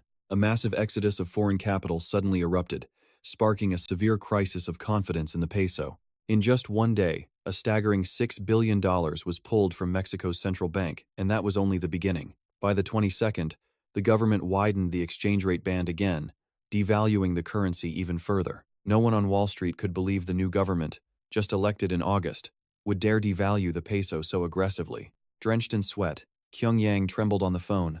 Mu Hyuk, your prediction was right. When do we close? Now? But Mu Hyuk's voice remained cold and decisive. No, wait until next month. He knew from his memories that the peso would continue to plummet, hitting rock bottom in January. Despite the intense pressure, Kyung-yang bet everything on Mu Hyuk. All right then. If you told me to die, I'd act it out to the end. Just tell me when to cash out. The new year, 1995, arrived. And just as Mu Hyuk remembered, the peso's freefall showed no signs of stopping. Mu Hyuk's gaze sharpened. He pressed the phone to his ear and gave the order. Hyung, it's time to cash out. Sell everything. Moments later, Kyung-yang confirmed the contract was closed and the money was in. We're billionaires, boss. The billion-dollar deal concluded in a spectacular victory at Mango Sachs's headquarters. Kyung-yang walked into the office and told his counterpart, You've worked hard. It's great that my first venture with Mango Sachs was such a fantastic transaction. Tommy sat frozen in his chair, sweat pouring down his face in sheer terror. He stared at Kyung-yang and stammered, You knew beforehand? Did you really predict this 6 whole months ago? Kyung-yang just gave a cryptic smile and shrugged. Oh, no, no, Tommy, I'm not a god. How could I have known? But everyone knew the peso was overvalued, right? What an act, that smile was pure cunning. Kyungyang flashed a triumphant grin and declared, I just placed a bet on it and won. Meanwhile, back at the Mango Sachs office, the atmosphere was bleak and desperate. An assistant delivered the panicked news to Tommy. Director, the chairman just called. Our entire team has been fired. In a luxurious villa, Mu Hyuk stood by the window, listening to the final results. Kyung Yang announced, Mu Hyuk, it's all settled. Mu Hyuk calmly asked, how much was the profit? The answer was enough to stun even him. $25 billion. $25 billion, an insane figure that left Mu Hyuk speechless for a moment. At the current exchange rate, that was 20 trillion won, but if calculated at the rate during the IMF crisis, when $1 shot up to 2001, his fortune would swell to 50 trillion won. Mu Hyuk smirked arrogantly. Huh, I wonder if his assets are more than mine now. To him, this massive victory was just the opening shot in a war between someone who knew the future and the financial firms that could only make predictions. Mu Hyuk was confident he absolutely could not lose. How could you fail in a gamble where you already knew your opponent's cards before the game even started? Among the countless great opportunities to come, this was merely the first card turned over. Mu Hyuk looked out at the glittering city, already planning his next move. Another chance will come in 2 years. The disaster that swept through Mexico will hit this country. Myung-soo clinked glasses with Mu Hyuk and cheered. A great result. Man, thank you so much. It's all because of you. Without you snapping me out of it, I'd probably still be messing around. Mu Hyuk looked at his friend and asked thoughtfully, so what are your plans for school now? Myung-soo replied, dropping out completely is impossible, so I'll have to take a leave of absence. No matter how important the training at the Judicial Institute was, it couldn't beat a bachelor's degree from Korea University. Mu Hyuk took a sip of beer, contemplating the unspoken rules of the industry. In the prosecutor's office, hierarchy was everything. If a junior was appointed as the prosecutor general, their seniors would almost always resign in protest. It had become a kind of unwritten law. He understood that all he was doing now was simply gathering a group of people and giving them a small push, helping them advance through their judicial training a little faster. Even knowing they'd enter the legal field anyway, Mu Hyuk couldn't predict what kind of butterfly effect this small change would create. Myung-soo suddenly brought up their mutual friend. Hyun-seong called to congratulate me. But it seems like there are still 2 people who haven't called each other. Mu Hyuk replied calmly, just let him sulk. He'll have to come crawling back sooner or later. After that incident, Hyun-seong had quit sports, dropped out of school, and moved down to Busan. The 2 of them were in complete silence, with 0 contact. Myung-soo grumbled in frustration. What's with you guys? Are you friends or what? Are you 2 dating or something? Mu Hyuk suggested. I'm planning a trip to Busan soon. Want to come? You can stop by and visit my grandma for me. She must be lonely. Hearing this, Myung-soo shot back, stunned. Lonely? What are you talking about? Didn't you know he's been freeloading at your grandma's house all this time? She never told you? Mu Hyuk was shocked. You mean Hyun-seong? Meanwhile, at the Chun family residence, the chairman asked about his exiled sons, Soo-man, Soo-han. How are those 2 doing? Myung-hoon respectfully reported. Young Master Soo-man is apparently hiding out in the house in Australia, refusing to take even a single step outside. And young Master Soo-han is living quietly after being transferred to another prison. But he's struggling now that all his former privileges have been stripped away. Their glory days were over, replaced by a life in the shadows. Chairman Chun sat pensively in his office, letting out a soft sigh. Hong Ji-won and Ji-soo must resent me terribly for what I did to their father. Not even a single call of regret to this day. Manager Myung-hoon added his report.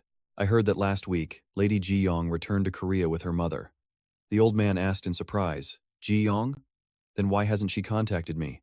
When Myung-hoon offered to call her for a meeting, he waved it off. No, it's fine. They must all resent this old man. Just then, Mu Hyuk walked in. Grandfather, I'm home. The old man looked up at him. You're back? Noticing his grandfather's gloomy expression, Mu Hyuk asked with concern. Is something wrong? Chairman Chun deflected. It's nothing. Go on up to your room. Seeing his grandfather's lonely figure, Mu Hyuk thought to himself, is he feeling guilty and regretful now that he thinks his end is near? But by cutting ties with all his descendants, Mu Hyuk realized that even a titan like Jin Tae-san was just a lonely old man in his twilight years. Back in his room, just as Mu Hyuk was taking off his jacket, his phone began to ring non-stop. He picked it up, wondering, who would be calling at this hour? Mu Hyuk answered, This is Kim Mu Hyuk. After a moment of silence, he prompted, "Hello? Please state your business." A timid female voice finally spoke up. "Brother. Brother Mu Hyuk, it's me. Jin Ji Young, a long-lost cousin out of the blue." Mu Hyuk was surprised, realizing this was Jin Suhan's only daughter. Since Ji Young was sent to study abroad as a child, the two of them had almost no connection. He remembered this cousin of his had always lived overseas, meeting only a few times at funerals or memorial services. Unlike Ji Won and Ji Soo, Jin Ji Young had no interest in the family business.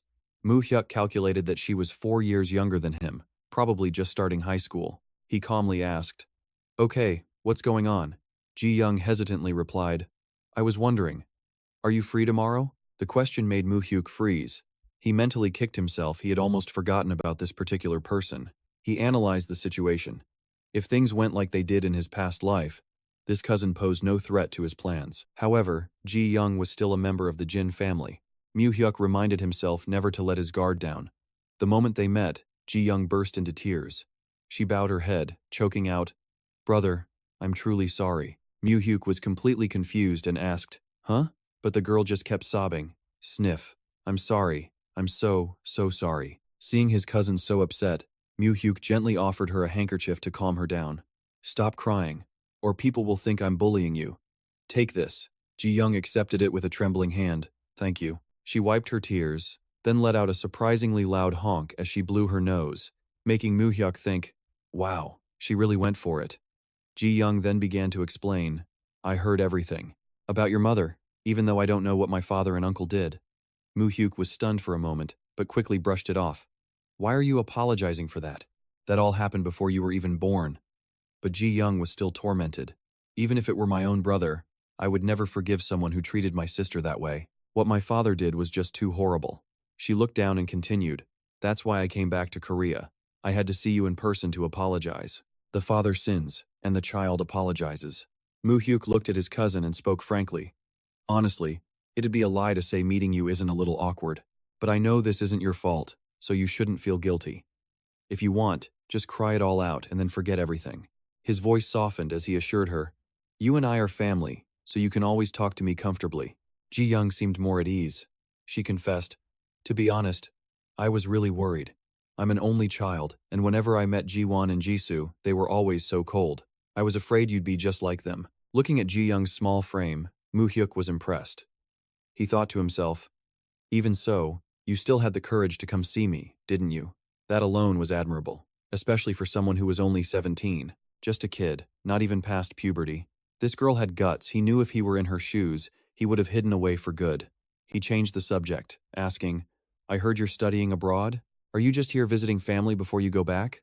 Ji Young shook her head. "No, I'm staying in Korea permanently. After what happened with my dad, my mother's side of the family ran into a lot of trouble." Mu Hyuk paused, realizing he was the cause of it all. He asked, "So, what do you plan to do now?" Ji Young nervously replied, "I don't know. I guess I have to re-enroll in school here. But the education system is so different from where I was, so I'm completely lost." Seeing his cousin so directionless, Mu Hyuk asked, "Don't you have a dream?" The girl shyly replied, "I'm only 17. A memory from his past life then flashed in Mu Hyuk's mind, a rumor that Ji Young wanted to be a singer but was strongly opposed by the family. Ji Young hesitantly confessed, "I don't know yet. Everything feels so uncertain right now. For now, I just want to do something related to music." Mu Hyuk was intrigued. "Is that so? Don't you need some kind of natural talent for that?" Mu Hyuk looked at her with doubt, but Ji Young immediately jumped to her feet in protest. "No way, I'm a great singer. You'll be hooked once you hear me," he thought. A future idol from a family of loan sharks. Now that was a new one. Seeing her face flushed with confidence, Mu Hyuk thought that this version of Ji Young was different, brighter, and livelier than in his memories. Seeing her hesitate, he encouraged her. "Really? Then just do it. What are you even hesitating for? If you want it, then go after what you love." He urged her to give it a shot. If their grandfather objected, he would stand by her side and convince him. "Your future can be sorted out later," Mu Hyuk continued, speaking with the wisdom of an old man. "You're only 17 right now. Just go for it. This is your youth. You have the right to experience everything you want. Even if you fail, you can always get back up and try again."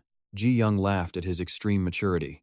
"We're only 4 years apart, but you talk like an old man with 15 years of experience." "That's hilarious." Mu Hyuk smiled and suggested they visit their grandfather. certain the old man missed his granddaughter dearly. Together, they returned to the Jin family estate. As soon as she walked in the door, Ji Young emotionally called out, "Grandpa!" The old man, Jin Tae-san, turned in shock, his aged face suddenly beaming. "Oh my, who is this? Is this my Ji Young?"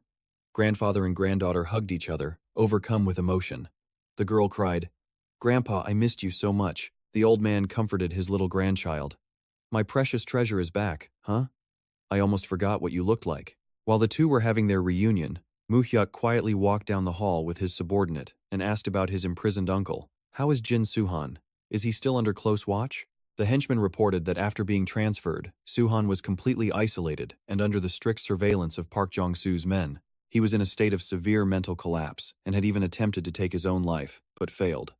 The subordinate coldly offered, "If you wish, young master, I can take care of him at any time." Mu Hyuk's gaze turned to ice as he gave a cruel command. "Make sure he is kept perfectly safe. Don't let him die or get hurt.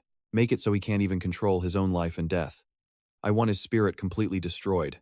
He wanted his enemy to live in humiliation, never able to rise again. No matter how sincere Ji Young was, Mu Hyuk stood firm he would never forgive John Suhan, the man who helped cover up his parents' deaths. Watching his grandfather find happiness with Ji Young, Mu Hyuk considered giving him a granddaughter to brighten his old age, but a debt is still a debt. Just then, he got a call from Park Dong-soo. He announced, "Your uncle has finished conquering Yongdeungpo. The Seoul underworld better brace for the storm named Mu Hyuk." A small smile crossed his lips as he replied, "Yes, you've worked very hard, uncle." Director Park Jong-soo could see that everything was falling perfectly into place. Mu Hyuk confirmed that it was finally time to advance on Seoul. Thrilled by their initial success, Park Jong-soo proposed, "Before we head out, we should have a celebratory drink, shouldn't we? Tonight's on me, so get yourself to Yongdeungpo." At a roadside tavern, Mu Hyuk gathered with his most trusted allies around a feast. He spoke up, "Is this to celebrate our advance on the capital, uncle?" Park Jong-soo replied triumphantly, "Just getting this far is a huge success in itself. Plus, it's Saturday, so I booked the entire place." Pouring a drink, he reminisced, "It's been a long time since I've enjoyed a drink like this. Let's see, we met back in 1990. Damn, has it really been 5 years already?" Mu Hyuk confirmed with a faint smile. "That's right." In the friendly atmosphere, Mu Hyuk poured a drink and called out, "Brother Dong-soo." That change in title left Park Dong-soo completely speechless. He thought to himself, his heart pounding, "Brother, I finally got to hear him say it. My Mu Hyuk called me brother instead of that raspy old uncle." He then roared with excitement, "I'm in a great mood today. Bottoms up. We're going all out tonight." Immediately after, he turned to greet Mu Hyuk's assistant, manager Masio Day. "This is the first time we've met, isn't it?" Masio Day maintained his serious expression as he bowed. "Since I'm on duty, I'll just have one glass to toast you." Park Dong-soo laughed heartily. "Hey, no need to ask for permission. Having you here really puts my mind at ease," he added with absolute trust. "I'm entrusting my golden boy to you. Take good care of the boss." Mu Hyuk, curious about their recent victory, asked, "Tell me the story of how you took Yongdeungpo, brother. I'm sure it wasn't anything too crazy, right?" Park Jong-soo declared with confidence. "Yongdeungpo? Man, it was so easy I thought I was dreaming half the time." He remembered the sight of his rivals kneeling at his feet as he declared, "All it took was a little bit of pressure, and they immediately dropped to their knees, begging to surrender." Park Jong-soo reflected more seriously that eliminating Jo Hyun-gu and absorbing the Guseo Construction Company had created a massive ripple effect. However, he understood that even if they conquered all of Busan, advancing on Seoul and actually surviving there with their current strength would be no simple task. He warned, "The gangsters in the capital are cunning. One small slip-up and they'll devour you whole." Mu Hyuk calmly took a sip of his drink. Park Jong-soo pressed on, "All right, so where should we target first in Seoul? Jongno? Gangnam? The easiest place to make money in Seoul is definitely Gangnam. What do you think?" Mu Hyuk calmly laid out his strategy. "Let's start by taking over the smaller groups in West Seoul first, brother."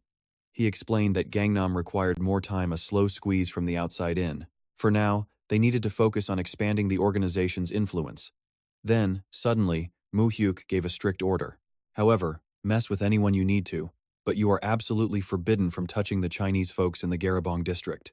His serious tone shocked both Park Jong-soo and Hami Ung-hoon. Mu Hyuk stated, "When the time is right, I will give the order to move." Park Dong-soo simply nodded in acknowledgement. "I understand. I'll tell the boys to stay away from them. Turning to Hami Ung-hoon, Mu Hyuk requested, "Director, please continue to help me manage the company's affairs."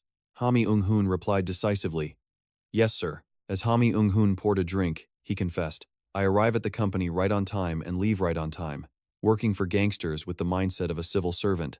He admitted that he sometimes felt confused, unsure if he was actually a lawyer or just an office worker. Mu Hyuk smiled, offering some reassurance. Just because the owner of the company is a gangster doesn't mean all the employees have to be. He stressed that the company needed intellectuals like Hami Ung-hoon to maintain their legitimate facade. Mu Hyuk added another directive, "As the company grows, I need you to actively recruit more capable and trustworthy people. The bigger and more successful the business gets, the more people will need to run it." After confirming he understood the orders, Ham Young-hoon proposed, "But sir, I think it's time we start taking on construction projects ourselves." Mu Hyuk said he would discuss it with the Jahyun group and report back, while also making one thing clear. Ham Young-hoon shouldn't feel any pressure about sales or operating funds. But Ham Young-hoon had his own vision. "I don't think we should rely on Jahyun forever. Because of that, I've already started looking into public bidding in various places." An employee with this kind of initiative, Mu Hyuk was truly lucky. He analyzed that because the previous administration had announced so many large-scale urban projects, the current government was now neglecting new urban development. Ham Young-hoon looked Mu Hyuk right in the eyes and asked the big question. "Based on this trend, do you think there won't be any new urban projects starting soon?" Pushing up his glasses, Ham Young-hoon reported on a redevelopment project that was already underway near the Yeongdeungpo area. Even though another organization was already involved, he wanted their side to try and get a piece of the action. Mu Hyuk nodded. "Sounds good. Let me know what you need, but you have to handle it quietly. I don't want us to get a bad reputation." Hearing this, Park Jong-soo puffed his chest out with confidence. "Hey man, you've got Park Jong-soo right here. This territory is already under our control. How could we possibly get a bad name?" Mu Hyuk then shifted his focus back to their old turf. "What about Busan? What's the plan for handling it?" Dong-soo replied nonchalantly, "I'm leaving Busan to my youngest brother. He's been with me since childhood, so you can rest easy." Mu Hyuk fell silent, lost in thought. He knew that Busan was a critically important territory. In a few years, when financial firms backed by the Japanese Yakuza entered Korea, this place would become a strategic base of operations. "We absolutely have to lock down Busan for things to go smoothly later." He warned him carefully, "Don't get complacent, and keep a close watch on everything." Dong-soo nodded in confirmation. Yeah, I get it. I'll keep a sharp eye out." The drinking party lasted until dawn, with Dong-soo excitedly urging everyone on. "Enough work talk. Let's drink up, the sun's about to rise." A true gangster boss, a good drink was always more important than business. After leaving the bar, Mu Hyuk sat deep in thought as his car sped through the city. He thought, while Park Yong-soo is expanding his influence in Seoul, I need to handle a few other important things. He called for manager Mazarok Dae, who answered respectfully, "Yes, young master." Mu Hyuk's command was decisive. "I want to assign a mission to the big fish in Myeongdong. I need to meet each of them tomorrow, so please arrange the schedule." The next morning, he arrived at a lavish office for the meeting. A middle-aged man was sitting there, consumed by his worries. Mu Hyuk calmly sat across from him and asked directly, "Don't you have anything to say to me?" When the man remained silent with a tense expression, he pressed further, "Director Joan is no longer here. Surely you understand the situation now." Mu Hyuk stared him down. He reminded him of the harsh reality. "I'm talking about who my grandfather will actually choose as his successor." Realizing his defeat, Noxion immediately bowed his head in apology. "If I have disrespected you in any way, I hope you can forgive me." However, Mu Hyuk's attitude remained cold, stating things would have ended badly if he wasn't useful. "If you weren't a key part of my plans, Director Noxion, you might have become the next Yuji Kwang." He backed him into a corner with an offer. It was a deal he couldn't refuse. He had no other path, no other choice to make. The pressure in the room was absolutely suffocating. Noxion could only bow his head in acceptance. "I understand." Internally, Mu Hyuk considered the old saying about not hitting a man who's surrendering. To win a man's loyalty, sometimes a little mercy is required. Noxion then asked if Mu Hyuk was planning on revealing himself publicly. His answer was sharp. "That's right." Right after, Mu Hyuk issued a series of shocking directives: issue all new lines of credit, and immediately recall all of the old ones. All working capital must be returned before next year. Noxion was stunned. "What? You mean we have to suspend all lending operations?" Mu Hyuk calmly explained that government policies on black market credit would shift drastically in the next few years, and they needed to separate their capital before that happened. He delivered the final blow. Since you've chosen to stay in the shadows, I'll put you in charge of the dirty work. That was your choice. You're already in this deep, you might as well go all the way. Noxion bowed in complete submission. I understand perfectly. I will follow your orders. Mu Hyuk continued to probe his network. You're quite close with the Myeongdong creditors, aren't you?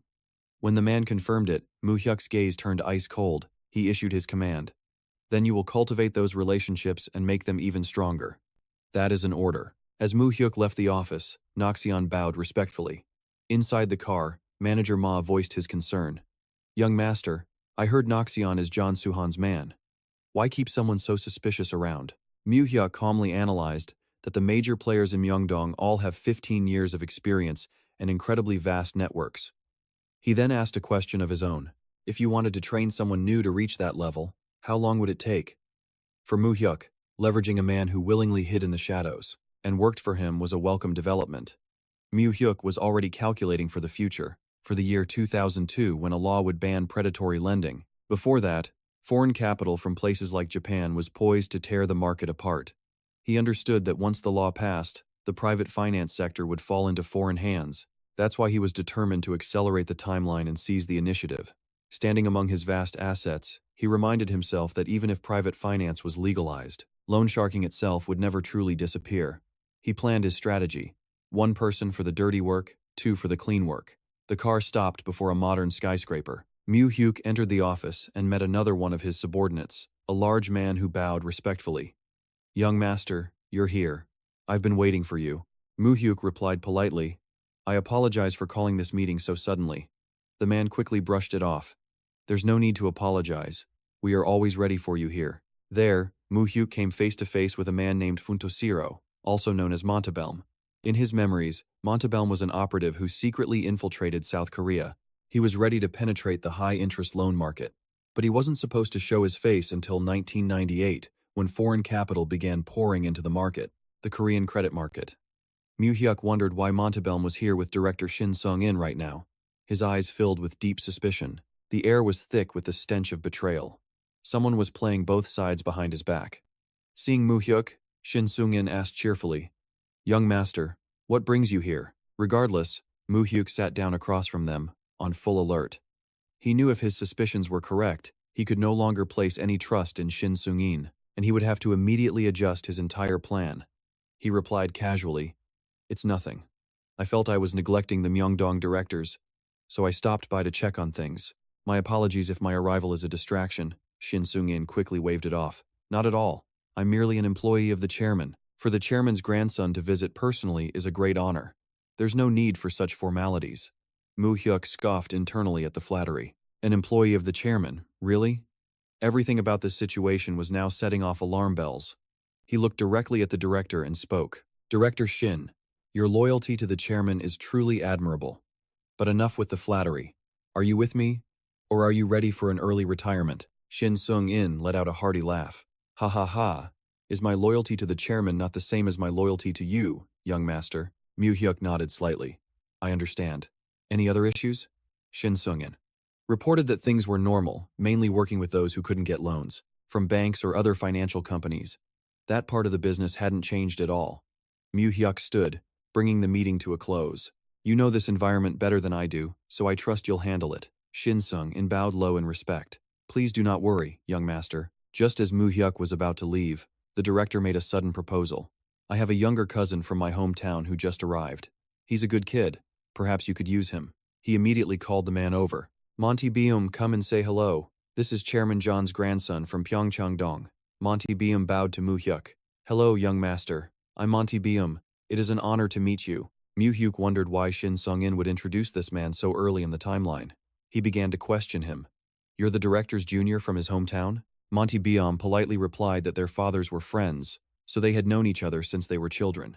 When asked where he was from, his answer was firm, Masan. The reply caught Mu Hyuk off guard. Masan? He pressed on with his interrogation. Then how can a guy from Busan speak with such a flawless city accent? Monty Beum calmly began his explanation. I moved to Seoul as a kid and have lived here ever since, Shin Sung-in said with a smug smile. Don't I look pretty trustworthy? He pushed. He's just as capable as any of your other assistants. which is why I'm recommending him. Just call him whenever you need. Seeing Mu Hyuk's silence, a flash of worry crossed Shin Sung-in's face. But you have so few bodyguards with you right now. It seems like it's just Chief Ma protecting you. Is that really okay? Mu Hyuk was already on guard, sensing his opponent's scheme. What game was this guy trying to play? Planting a Yakuza member by his side? He coldly called out a name, Mun Tae Biom. The man immediately answered, "Yes, young master." Mu Hyuk clapped his shoulder and gave a warning. "All right, work hard. We'll be seeing each other again." Tae Biom bowed low in respect. "Yes, young master. Thank you. I look forward to it." Watching the man's retreating back, Mu Hyuk's lips curled into a deadly smirk. "Oh, we'll definitely meet again, Fudoshiro." In the speeding car, Mu Hyuk thoughtfully asked the man at the wheel, "Chief, when you investigated the Myeongdong directors, you said you found nothing unusual about them, correct? Especially not Director Shin Sung-in." Chief Ma seemed confused. "Yes, sir. Is something wrong?" Mu Hyuk stared out the window, connecting the dots. He'd used the excuse of a junior from his hometown to plant Mun Tae Biom, a Yakuza member targeting the high-interest loan market placed right beside him as a spy. Trying to fool a transmigrator with such a sloppy script was just pathetic. He was absolutely sure now Shin Sung indefinitely had ties to the Japanese Yakuza. But that just raised another question. Who was the real puppet master, the one actually pulling the strings to plant people around him? Just as he was thinking this, Mu Hyuk returned home to find his grandfather waiting. "Did your meeting with the Myeongdong directors go smoothly today?" Instead of answering directly, Mu Hyuk fired back a question of his own. "Grandfather, do you trust them?" He was basically re-evaluating his grandfather's entire chain of command. Hearing this, the old man let out a hearty laugh. "Mu Hyuk, among my closest people, the only one I truly trust is Myung-hoon. For everyone else, I just judge them based on whether they're useful or not." Mu Hyuk pressed on. "Then, what about Shin Sung-in? What do you think of him?" His grandfather took a sip of tea before answering. "Shin Sung-in. That guy is a stubborn one. Knew nothing but wrestling his whole life, but he seemed useful, so I protected him. After he retired and came to work for me, I gave him a few jobs. I have to admit, he's the hardest one to read, but he always gets the job done." Despite his grandfather's trust, Mu Hyuk laid out his brutal assessment. "From what I can tell, Shin Sung-in is likely a mole planted by the Chungpung Association." The news was a bombshell. "What did you say? Shin Sung-in, a mole for Chungpung? How is that possible? I saved his life and raised him since he was a kid." Mu Hyuk remained perfectly calm. "His act is just that good, grandfather. Good enough to cloud even your judgment. Let me handle this cleanup." Though shaken, his grandfather was still doubtful. Shin Sung-in might be unpredictable, but he's not exactly a quick thinker." But Mu Hyuk was certain, even without solid proof. "I can't ignore this suspicion, which is why I'm planning to eliminate him." The old man's eyes hardened at that word, eliminate. Mu Hyuk quickly clarified, "Because he is your man, so I wanted to ask for your opinion and get your approval before I act." After a long, heavy silence, his grandfather finally gave a nod. "All right, you decide." Mu Hyuk replied respectfully, "I understand." Still, the old man couldn't help but worry about his grandson. "Can you do this alone?" "Shin Sung-in has a lot of men." Mu Hyuk reported his current strength. "I hold all the cards now. With forces working inside and out, old Shin won't be able to escape this time." The old man's mind immediately went to one person. "You mean that thug from Busan, Park Jong-soo, don't you? Can you really trust him?" Mu Hyuk stood up, his resolve firm. "I don't trust people easily, but for now, he's a very valuable tool to be used." After saying his piece, he left the room. Mu Hyuk immediately gave the order to Ma Sok-da, "Help me take care of Shin Sung-in." He received a firm, decisive nod. Understood. The purge had officially begun. That night, in a desolate city parking lot, Park Jong-soo was already waiting with a baseball bat and a massive crew of his men when Ma Sok-dae's car pulled up. The two largest underground forces under Mu Hyuk's command had officially joined up. Ma Sok-dae approached Director Park and asked him point blank, "Are you ready?" Park Jong-soo grinned arrogantly. "Of course. This is our first official collaboration. It would be a huge loss of face if I screwed this up, right? Especially in front of that kid." Mu Hyuk. Wasting no time, Ma Sok-dae assigned the roles. "I'll handle things inside. You and your men will stand guard at the door. No one gets in or out." Park Jong-soo still looked a little doubtful about the enemy numbers, but Ma Sok-dae cut him off with an ice-cold declaration.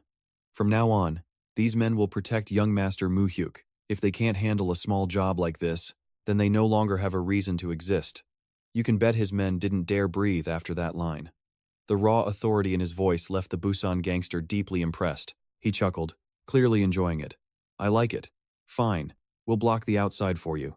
I guarantee not even a fly will get in. You guys handle yourselves on the inside.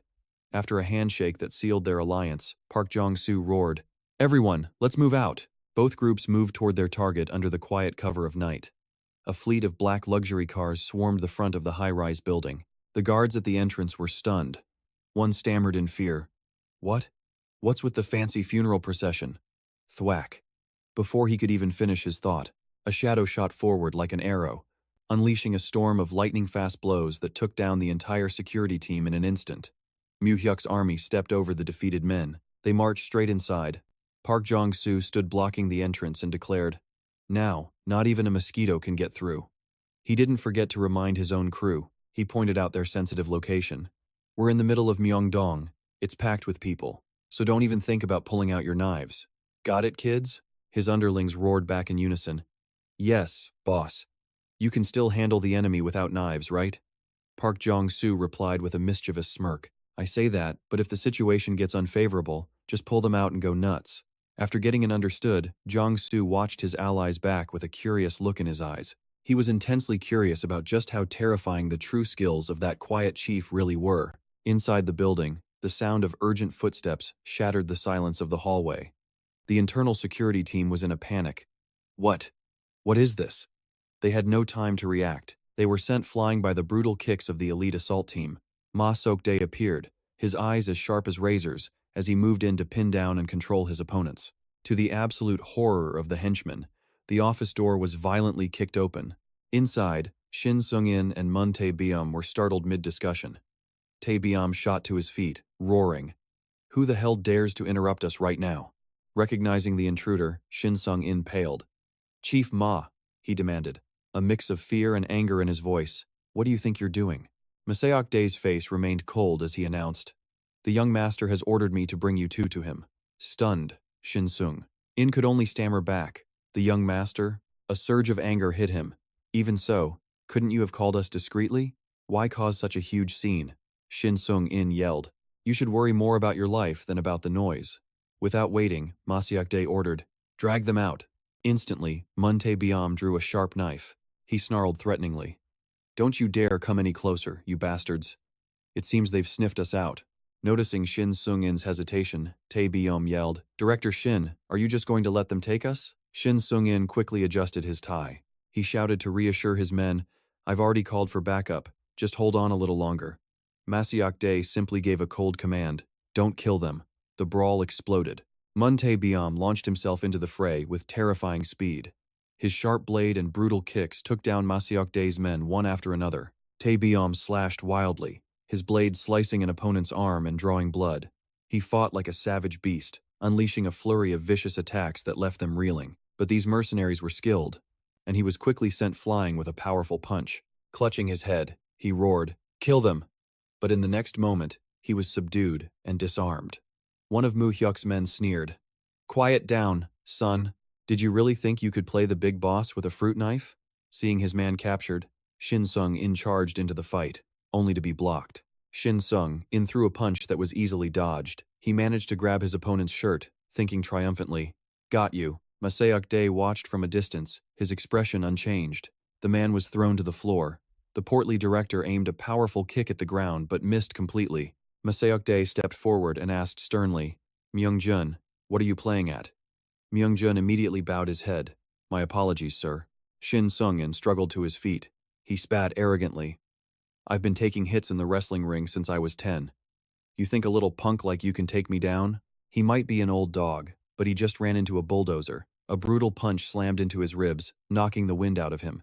Shin Sung-in groaned, clutching his stomach. Before he could recover, Myung-geun followed up with a kick straight to the face, sending the fat director crashing to the floor. The brawl ended quickly as all of Shin Sung-in's men were taken down.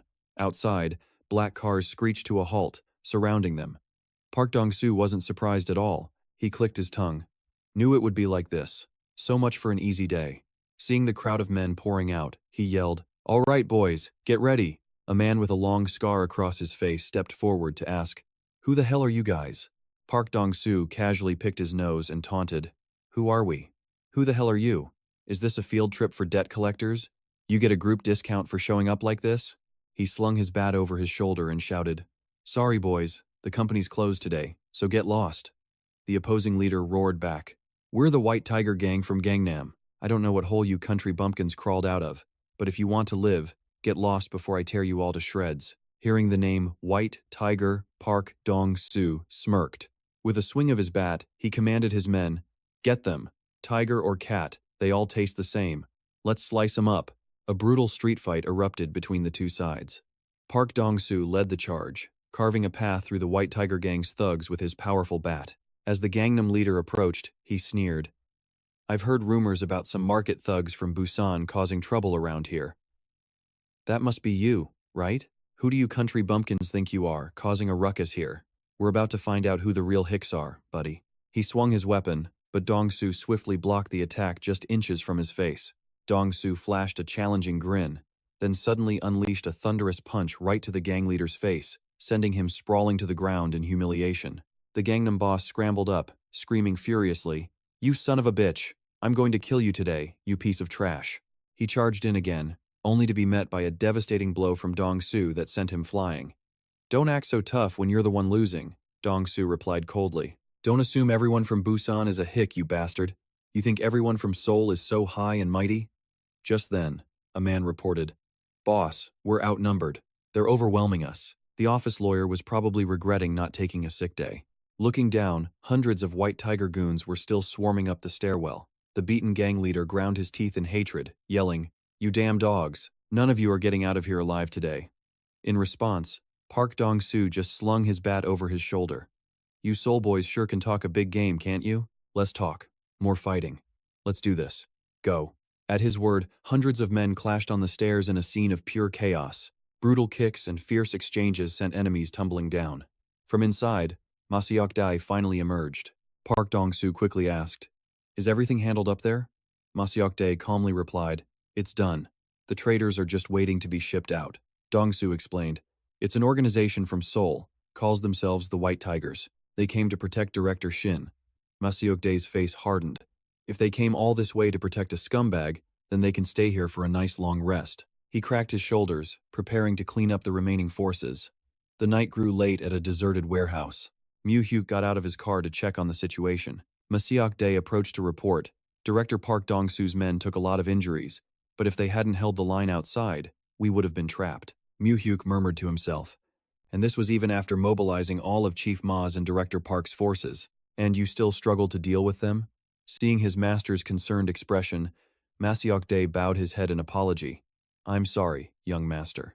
Mu Hyuk gently reassured him. I didn't mean to blame you. He was just glad everyone returned safely. Still, a chill went down his spine, thinking that if he'd only sent Chief Ma, he had no idea how many men he might have lost by now. Mu Hyuk wondered anxiously, Is this the current limit of my power?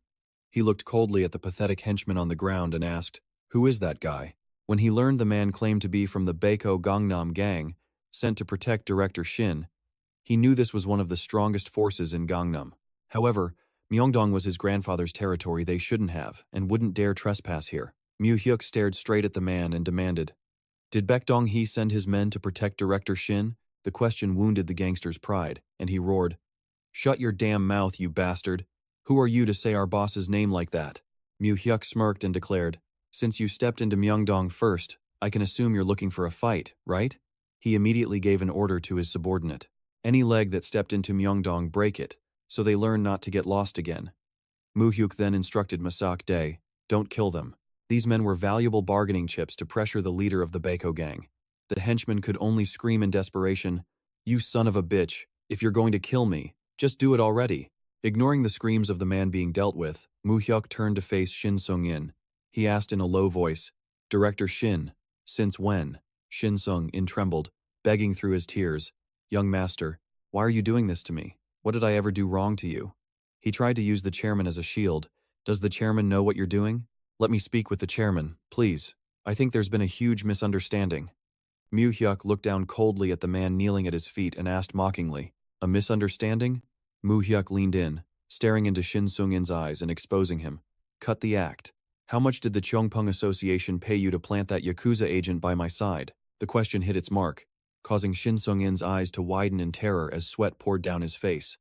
Mu Hyuk knew for sure. That reaction proved he was absolutely right. He growled, "Stop pretending. This pathetic role doesn't suit a man of your size." Mu Hyuk continued to question his betrayal. "I heard my grandfather took you in when you were young, so when did you decide to betray him?" At this, Shin Sung-in's true colors finally showed. He roared, "Damn it! Let me be straight.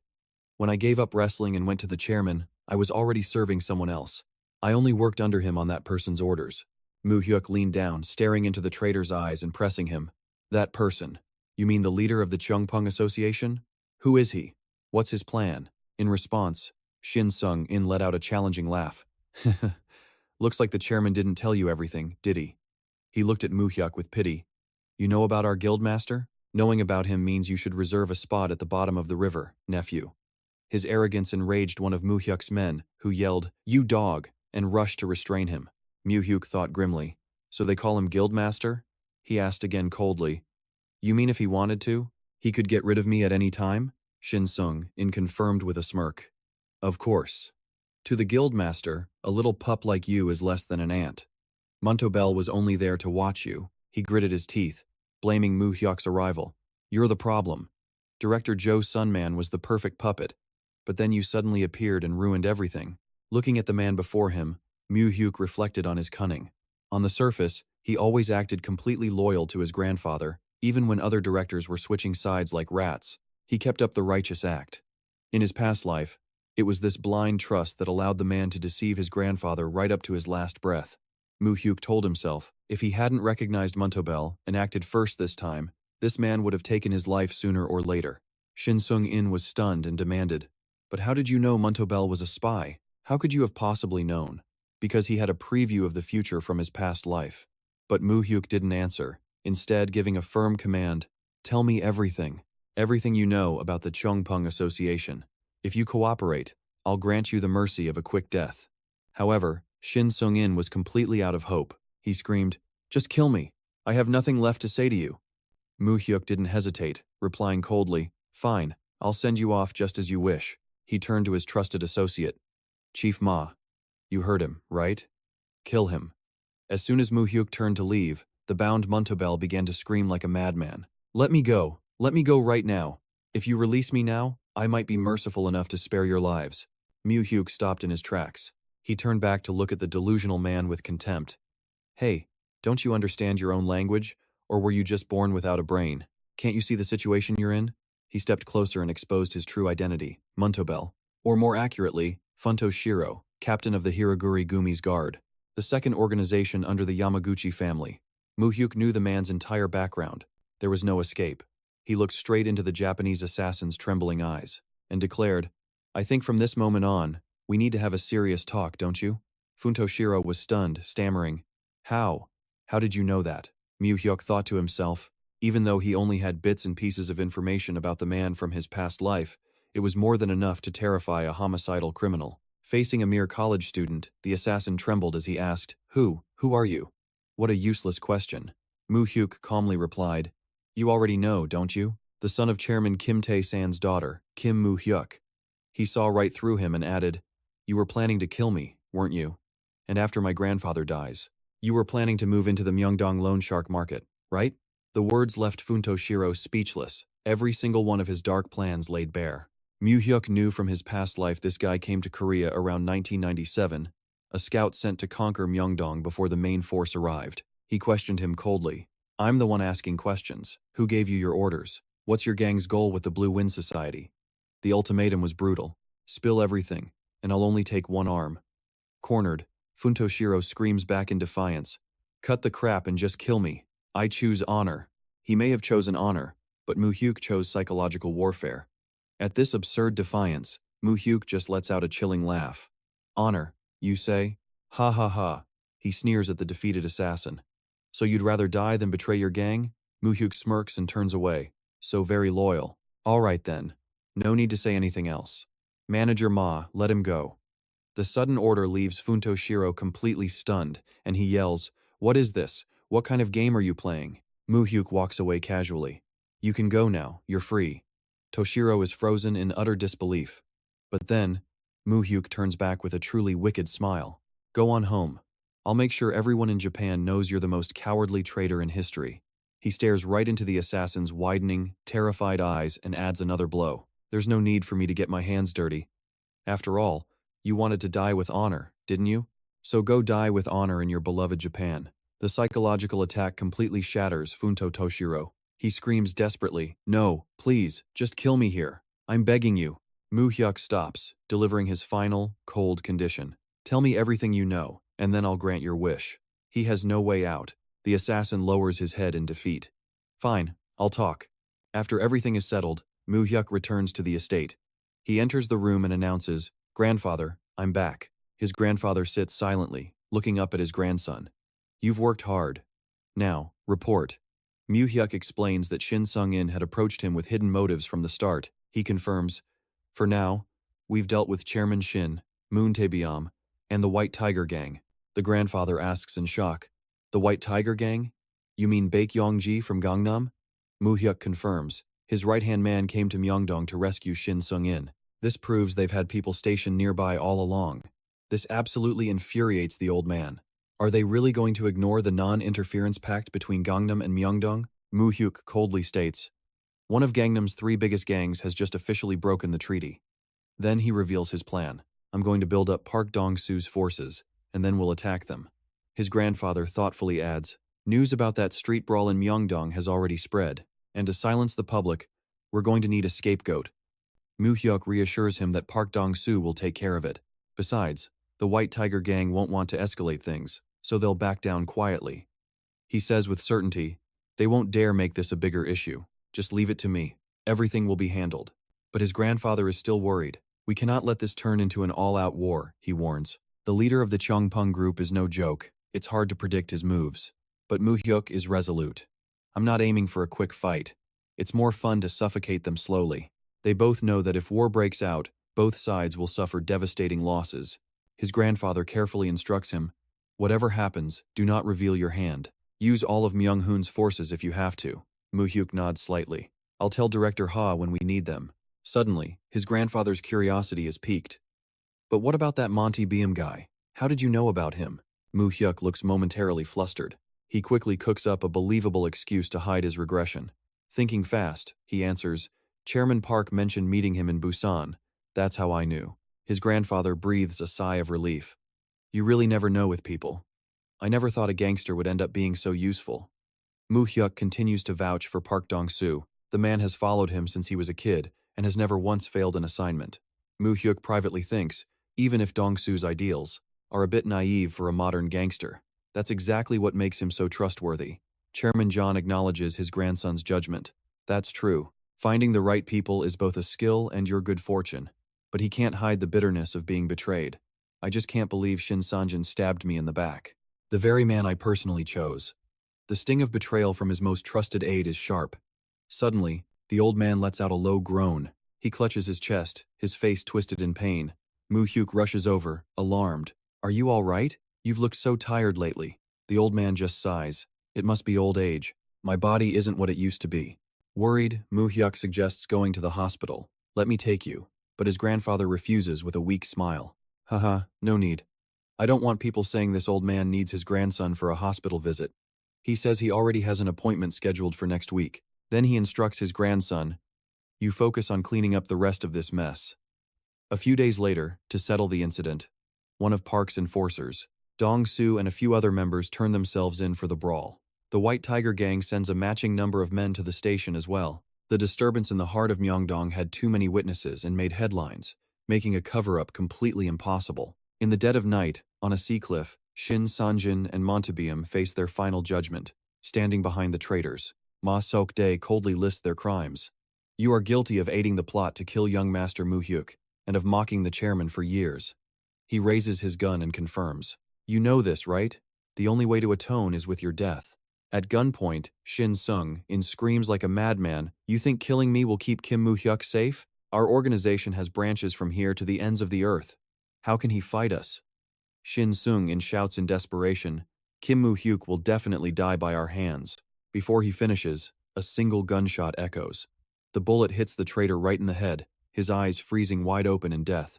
Shin Sung-in's body topples over and plummets from the cliff. He vanishes into the violent waves of the dark sea.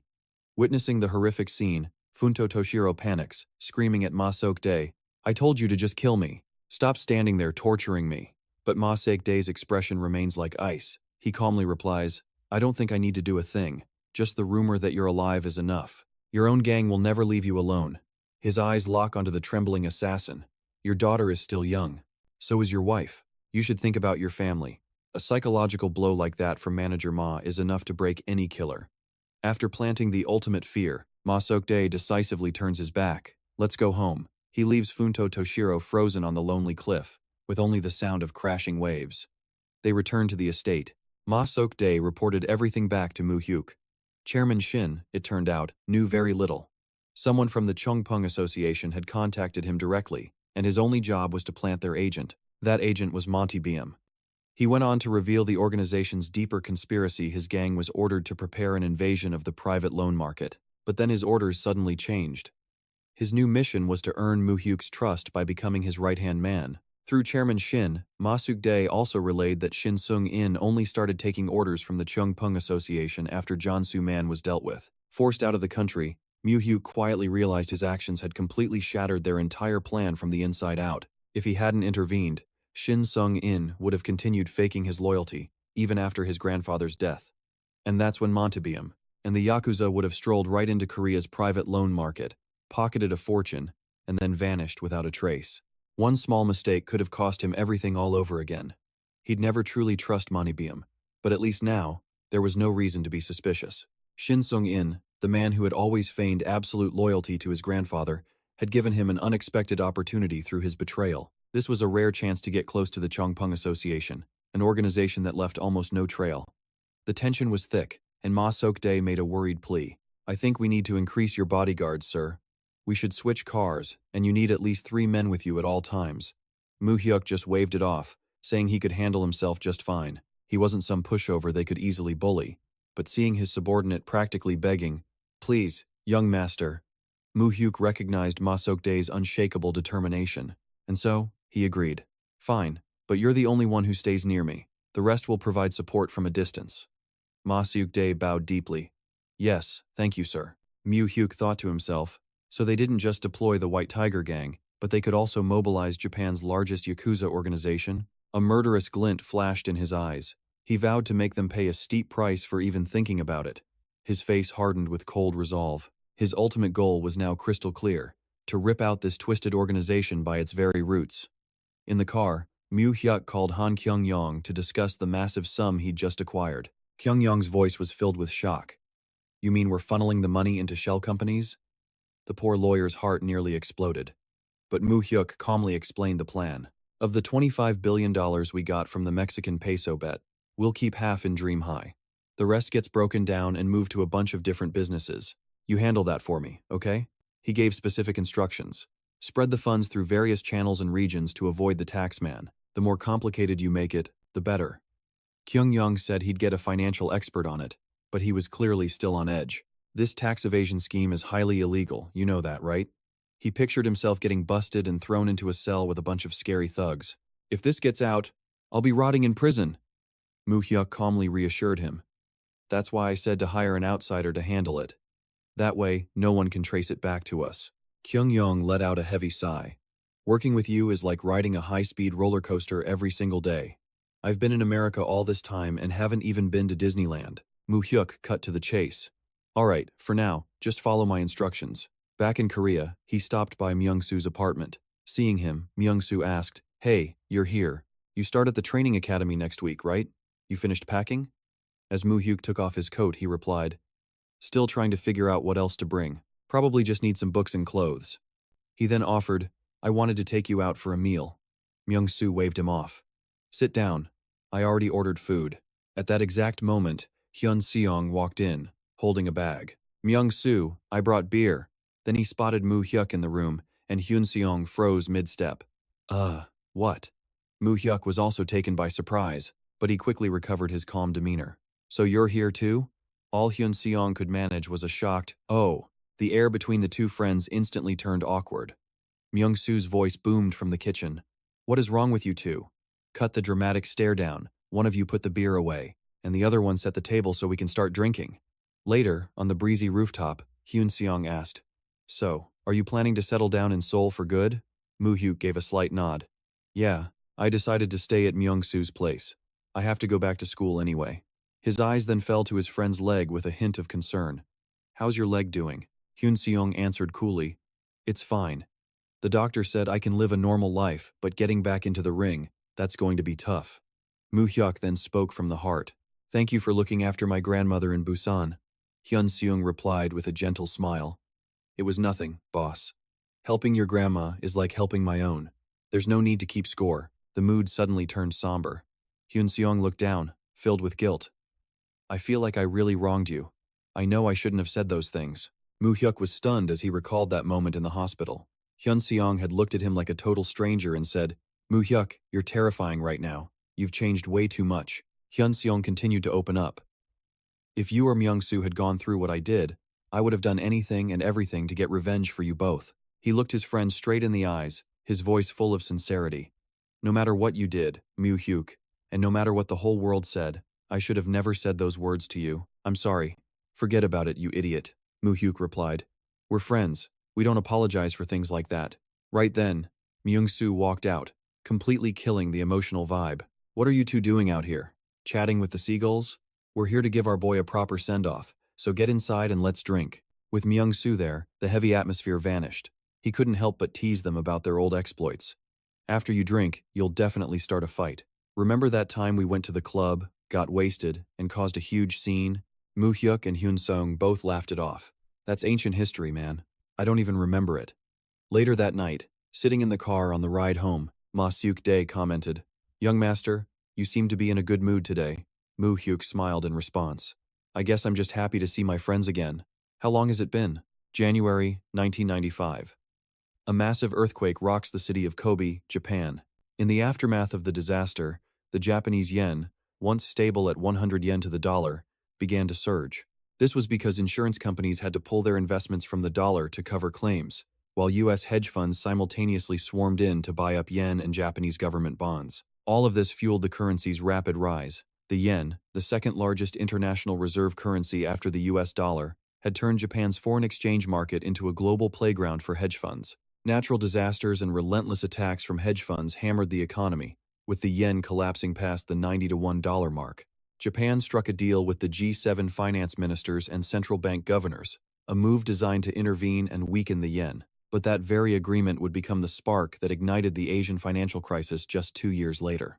The shockwave hit Korea hard, plunging the nation into financial chaos. But Mu Hyuk knew this wasn't a crisis. It was his chance to take control. Back in the present, Mu Hyuk made his move with his grandfather, requesting to withdraw all the funds they'd invested in the Wombo Group.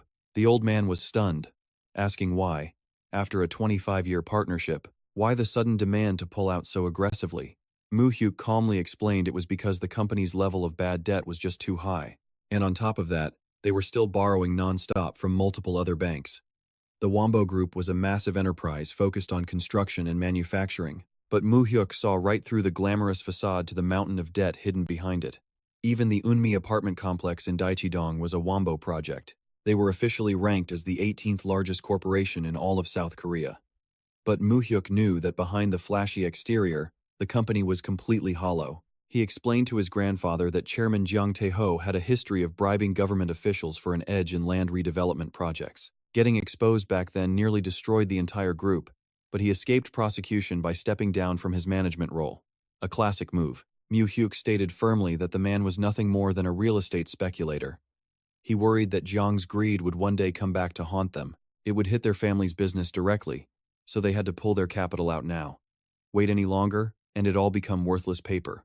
They had to jump before the ship sank.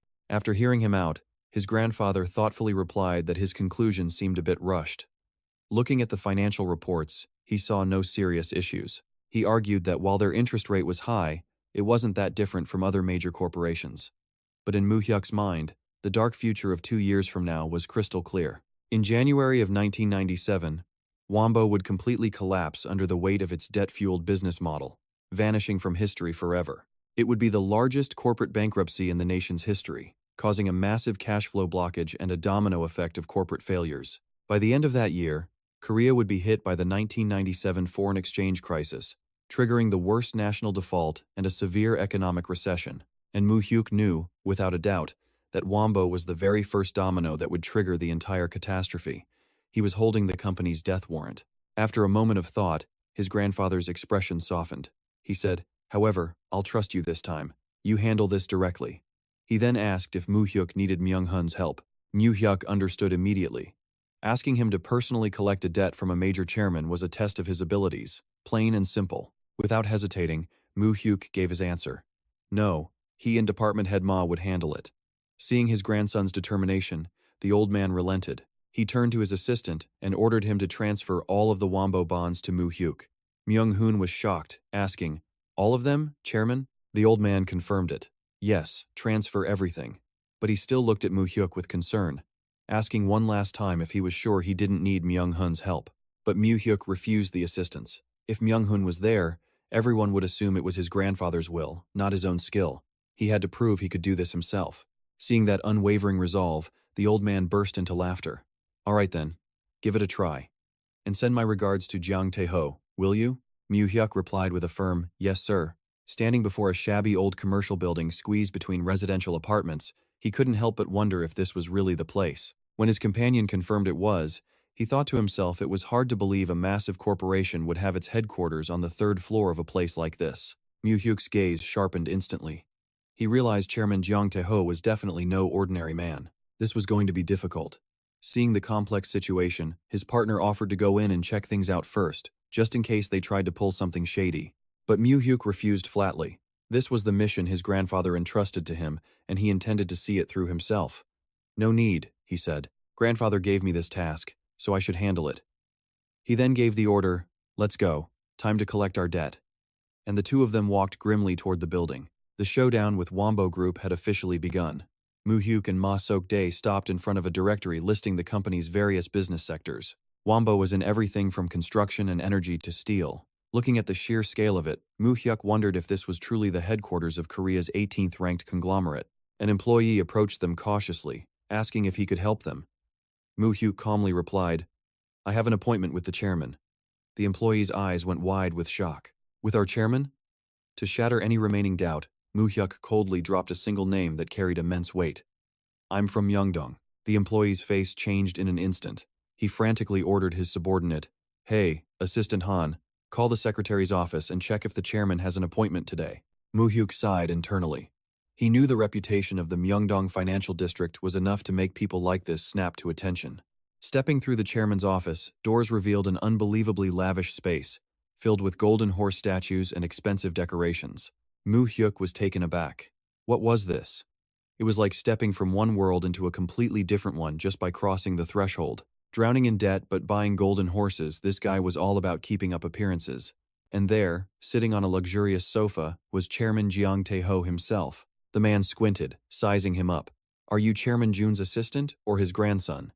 Mu Hyuk introduced himself clearly. "Yes, my name is Kim Mu Hyuk." Jiang Tae-ho jutted his chin out. "How old are you?" Mu Hyuk replied. "I'm 22. Looking at the man's face, he thought his first impression was spot on. A complete mess. This was the face that used to be all over the news in his past life.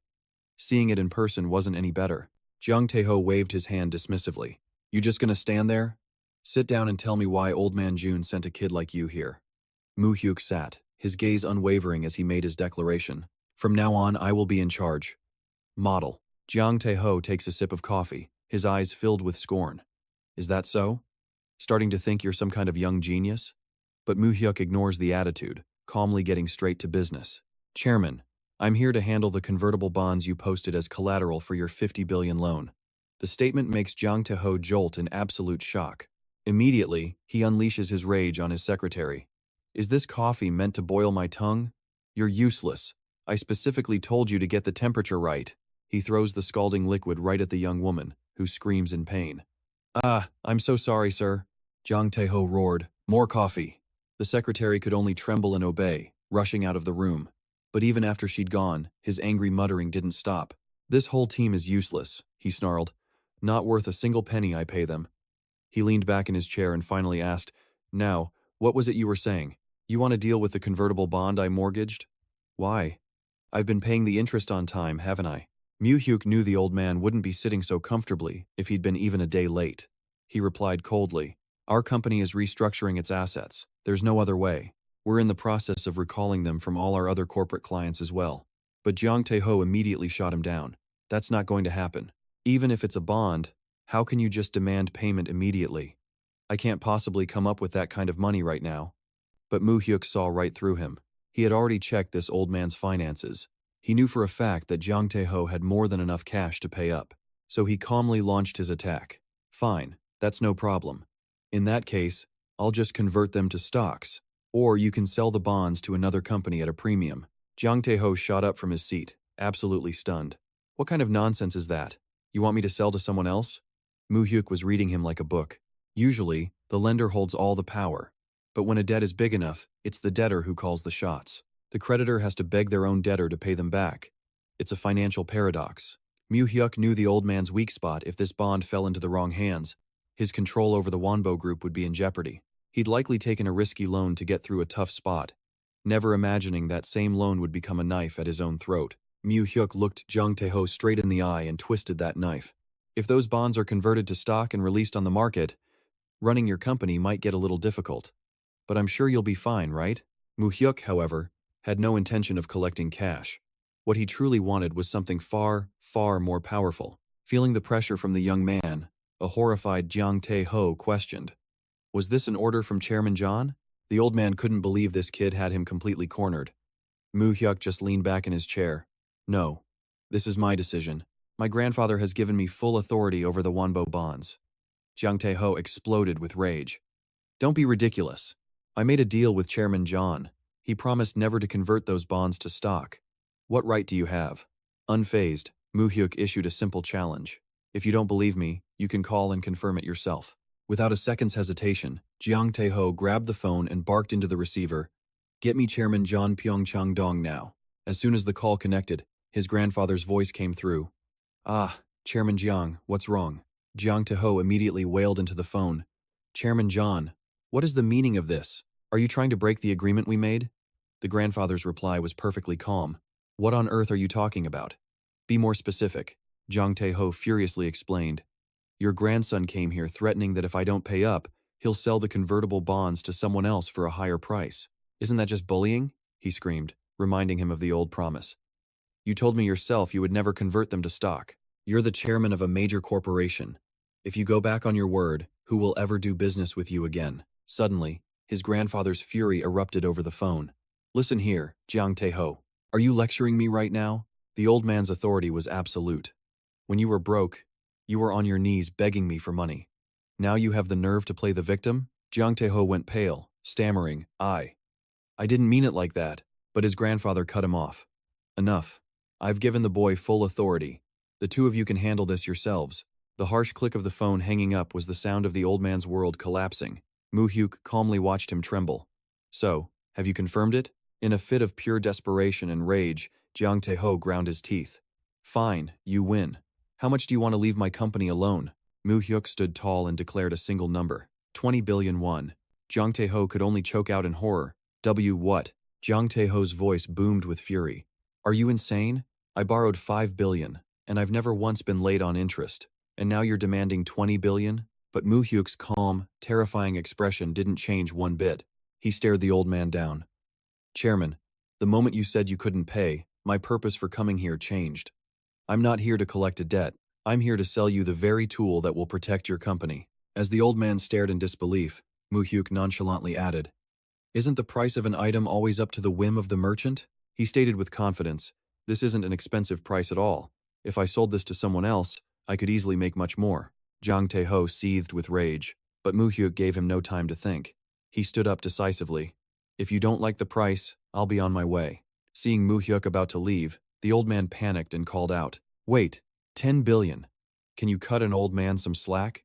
He even promised to pay double in a month, but Mu Hyuk was disgusted. He was just going to borrow from someone else. A loan shark disguised as a businessman, using his company's name to secure illegal funds through bribery. That was something only an illegal credit broker would do.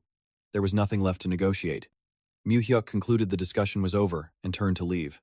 Jiang Tae-ho frantically tried to stop him. "Hey, young man, why the rush? Wait a minute." He immediately got on the phone.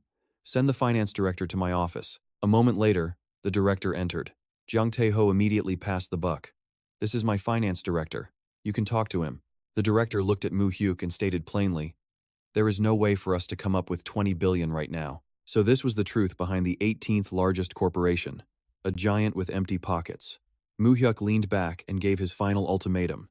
"If you can't handle it today, I'm going elsewhere." The man finally understood. The finance director leaned in. "Just tell us what you really want." Mu Hyuk had to admit, this guy was sharp, a true finance professional. He understood immediately. He looked them both straight in the eye and played his final card. "The Wombo shares I inherited are worth about 10 billion. One with the bonds, it's closer to 50 billion. The finance director frowned, deep in thought.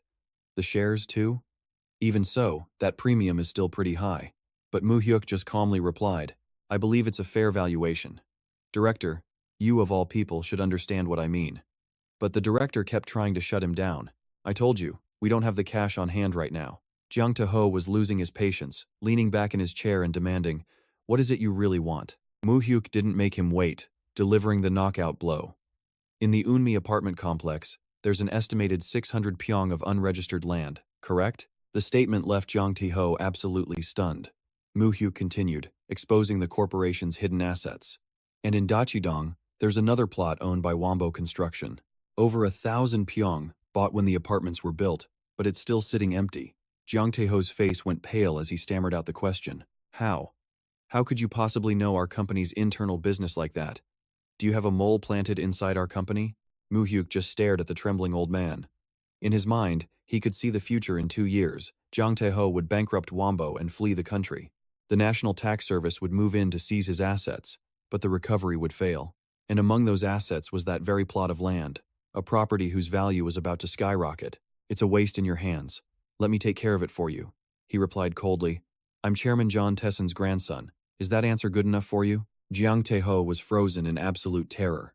Mu Hyuk continued, breaking down the specific numbers. "Based on current market prices, I know the total value of that land is around 40 billion won. The land inside the Eunmi complex alone is more than enough. And yes, I've already factored in the premium." He looked the old man dead in the eye and gave his ultimatum. It's time to make a choice, the land or the corporation. But Mu Hyuk knew from the start he couldn't care less about Wombo's shares. He only had one target. It was that 1,000 pyong plot of land in Daiki-dong that Wombo owned. Because that was the very spot where Kim Mu Hyuk's empire would be born. Mu Hyuk stared down the trembling chairman. "Do you need more time to think? The land or the corporation?" Jiang Tae-ho finally snapped. "Enough, you little brat. Stop messing with me. You're going to give me a heart attack." Mu Hyuk remained perfectly calm. "I'm clearly giving you a choice here." Jiang Tae-ho snarled. "I heard you kicked out all the external directors and took their spot, acting exactly like Chairman John." In response to the insult, Mu Hyuk simply smiled. "Thank you for the compliment." He knew it was meant as a jab, but for him, it had zero effect. A furious Jiang Tae-ho warned him, "Don't get cocky. Karma will hit you just as hard as you're hitting me." Mu Hyuk just sighed. How ridiculous, hearing about karma from a greedy man like this. He knew this man's irresponsible management would trigger a massive financial crisis for the entire country, something the old man couldn't even imagine yet. And while Mu Hyuk had no intention of saving him, he wasn't about to let him declare bankruptcy and just run away, not letting him escape abroad that easily. Mu Hyuk stood up, ending the meeting.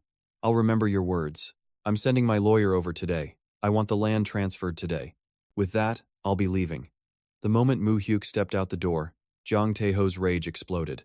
He let out a furious scream and flipped the heavy wooden table in the middle of the room. The shock and rage sent a sharp pain shooting through his neck. Seeing this, his assistant rushed in frantically. "Chairman!" Outside, Mu Hyuk's car was already pulling away, leaving Wombo on the brink of total collapse. Sitting in the car, Mu Hyuk immediately called his old friend. "Jae-ha, it's Mu Hyuk."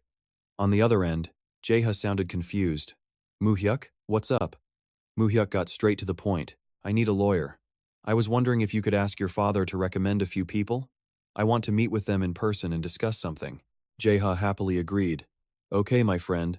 My dad has been wanting to meet the investment genius himself anyway." But Mu Hyuk was firm. "No, I'll go straight to your father's office. I know where the top law firm in Korea, Yoon and Kim, is located. The car pulled up to a modern skyscraper. Stepping into the office, Mu Hyuk was greeted by the head of the firm himself. You must be Kim Mu Hyuk, right? It's a pleasure to meet you. The distinguished-looking man introduced himself as Yoon Hyun Min, co-founder of the Yoon and Kim law firm. He asked warmly, "Is Chairman John still doing well?" Mu Hyuk was a little surprised. "You know my grandfather?" Yoon Hyun Min laughed. "In this business, everything eventually comes back to money. So how could I not know your grandfather? I've also heard that you'll be Chairman John's successor." Mu Hyuk replied humbly, "Oh, nothing has been officially decided yet. I'm just working hard and learning." Such a good actor. Who would ever guess he had just completely dismantled a corporation? Looking at the man, Mu Hyuk sized him up. This was Yoon Jaha's father, co-founder of the Yoon and Kim law firm, Yoon Hyun Min. He knew this was one of South Korea's top firms, guaranteed to win any case, no matter how difficult. But in reality, this was a crooked law firm. They would take on any case as long as the price was right. To win, they'd forge evidence, bribe witnesses, lobby, or pay off anyone. There was nothing they weren't willing to do. Yoon and Kim's fearsome reputation made other law firms and even the prosecutor's office hesitate to go up against them. Mu Hyuk thought to himself with satisfaction, "This is exactly the kind of legal service I need." He knew the true, corrupt nature of this firm had not yet been exposed. Only insiders knew about their dirty tricks. Yoon Hyun Min sat down leisurely and asked, "I'm guessing you're not here to sue your neighbor. So tell me, which big shot are you planning to take down?" Mu Hyuk calmly revealed, "I'm acquiring land from the Wombo Group in exchange for bonds and stocks." The name Wombo Group even made the veteran lawyer's jaw drop in surprise. But Mu Hyuk was dead serious. "Yes, I need a lawyer who specializes in corporate transactions." Yoon Hyun Min, curious, asked about the location and value of the land Mu Hyuk was targeting. He calmly explained that it was about 1,600 pyong of real estate in the Eunmi apartment and Daechidong area, with a value of up to 40 billion won. That number left the seasoned lawyer completely stunned. For 40 billion in Daechidong? Mu Hyuk confirmed it, adding that 600 pyong of it was unregistered land. The ownership transfer procedure was going to be a bit tricky.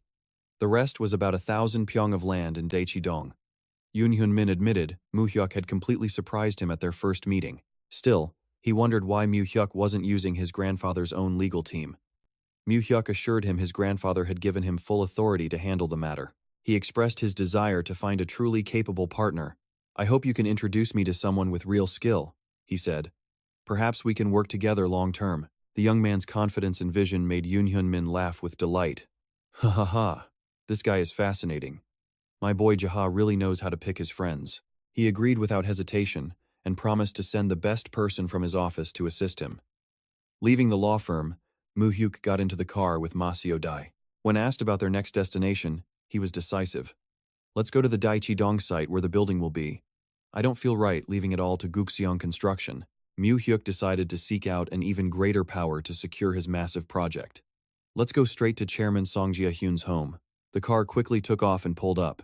Before a majestic mansion, Mu Hyuk got straight to the point. "Have you heard I'm taking on a construction bid? I'm here to invite you to join this mega project." Chairman Song confirmed he'd heard about Mu Hyuk taking over the small enterprise. Mu Hyuk then dropped an absolute bombshell about handling the Wombo Group's debt. "I received the land in Daechidong instead of cash." He revealed his plan to build a tower there, but was worried Gukseong couldn't handle a project of this scale. Hearing the name Daechidong, a stunned Chairman Song asked again, "What? Isn't that Daechidong land Chairman Jiang's property?" The old man burst into a hearty laugh when he learned Mu Hyuk had acquired the land he himself couldn't buy, despite begging for it. "Ha ha ha, that old geezer stubbornly refused to sell, no matter how much we pleaded. The new generation is truly impressive. You did what even your grandfather couldn't." Chairman Song asked, "So, you want our Jia Hyun to handle the construction?" Mu Hyuk replied, "Yes, Gukseong will still be the main contractor, but I hope Jia Hyun will oversee the construction. That land is quite complex to build on." Hearing this, the old man chuckled. "Ha ha, what a cunning little fox. You mean you want us to handle the land rezoning permits, don't you? It takes one to know one." In a single glance, they understood each other's intentions. Mu Hyuk knew that while he could do it himself, Jia Hyun would be much faster and more precise. He set a clear goal in his mind. The entire project had to be completed by early 1998 at the latest. Turning to Chairman Song, he proposed, "If possible, I'd like to shorten the construction period. I want it finished in the next 3 years, so I'm counting on your help." The old man nodded. "I understand. I need to make a few calls. Can you wait outside for a moment? Mu Hyuk replied politely. Of course. He sat in the mansion's courtyard. Mu Hyuk calculated his moves, realizing he needed to maintain a long-term, friendly relationship with Chairman Song Jia-hyun. In terms of status, the chairman's importance in the Korean economy was on par with his own grandfather's. Keeping a close bond with him was absolutely critical. He decided to treat him as an absolute ally. Suddenly, a voice cut through his thoughts, startling him. Well, what handsome man is plotting in the middle of my yard? A young girl suddenly appeared from the house, leaving Mu Hyuk to wonder, who is this kid? Just walks out of the house and asks who I am. Was this girl a member of Chairman Song's family? Mu Hyuk greeted her politely. Hello, I'm Kim Mu Hyuk. I'm here to see Chairman Song.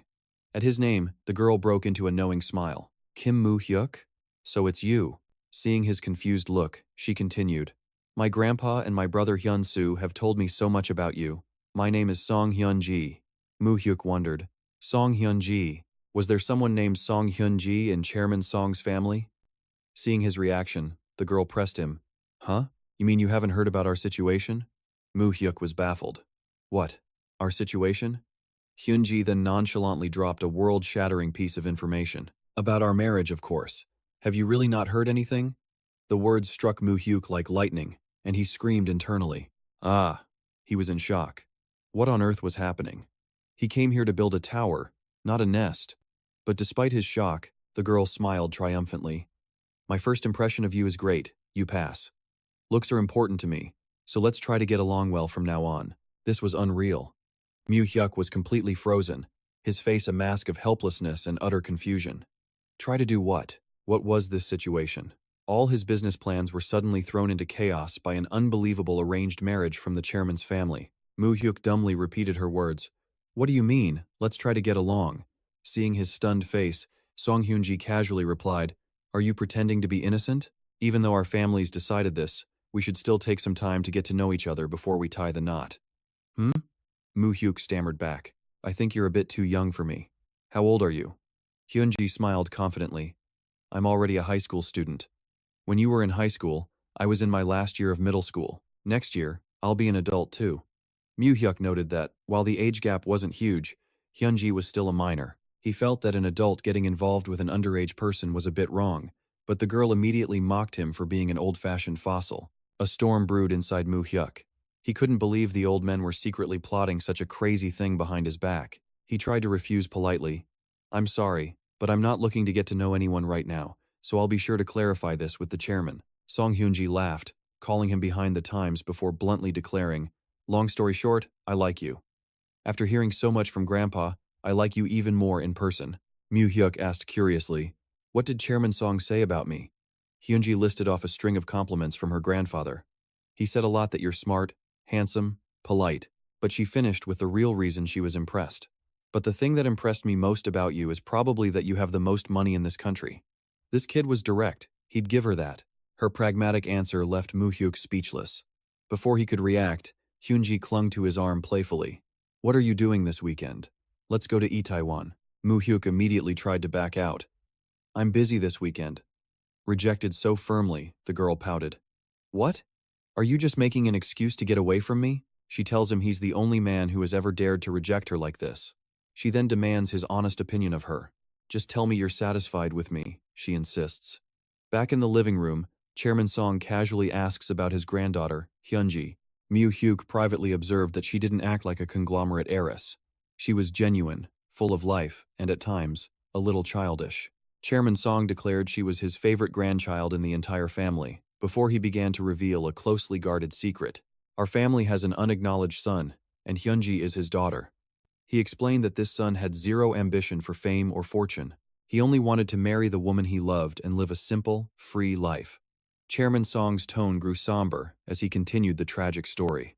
Not long after Hyunji was born, her parents died suddenly in an accident, leaving the poor girl to be raised by her grandfather alone. Before he passes, the old man pleads with him. I'm getting old, so please look after her for me. Think of it as a construction fee. Understanding the chairman's real intention, Mu Hyuk replied, I know what you mean. I'll watch over her like a little sister, so you don't have to worry. Receiving that firm commitment, the old man nodded, completely satisfied. Getting back to business, Mu Hyuk pressed him. Have you spoken to Director Jia Hyun? The old man confirmed everything was settled and that he'd send someone to negotiate the details. However, he also gave a reminder about his corporation's status. But outsiders will question why you want Director Jia Hyun involved. You understand what that implies, don't you? As the #1 construction firm in the country and a top 20 in the world, every move Jia Hyun made was under heavy media scrutiny.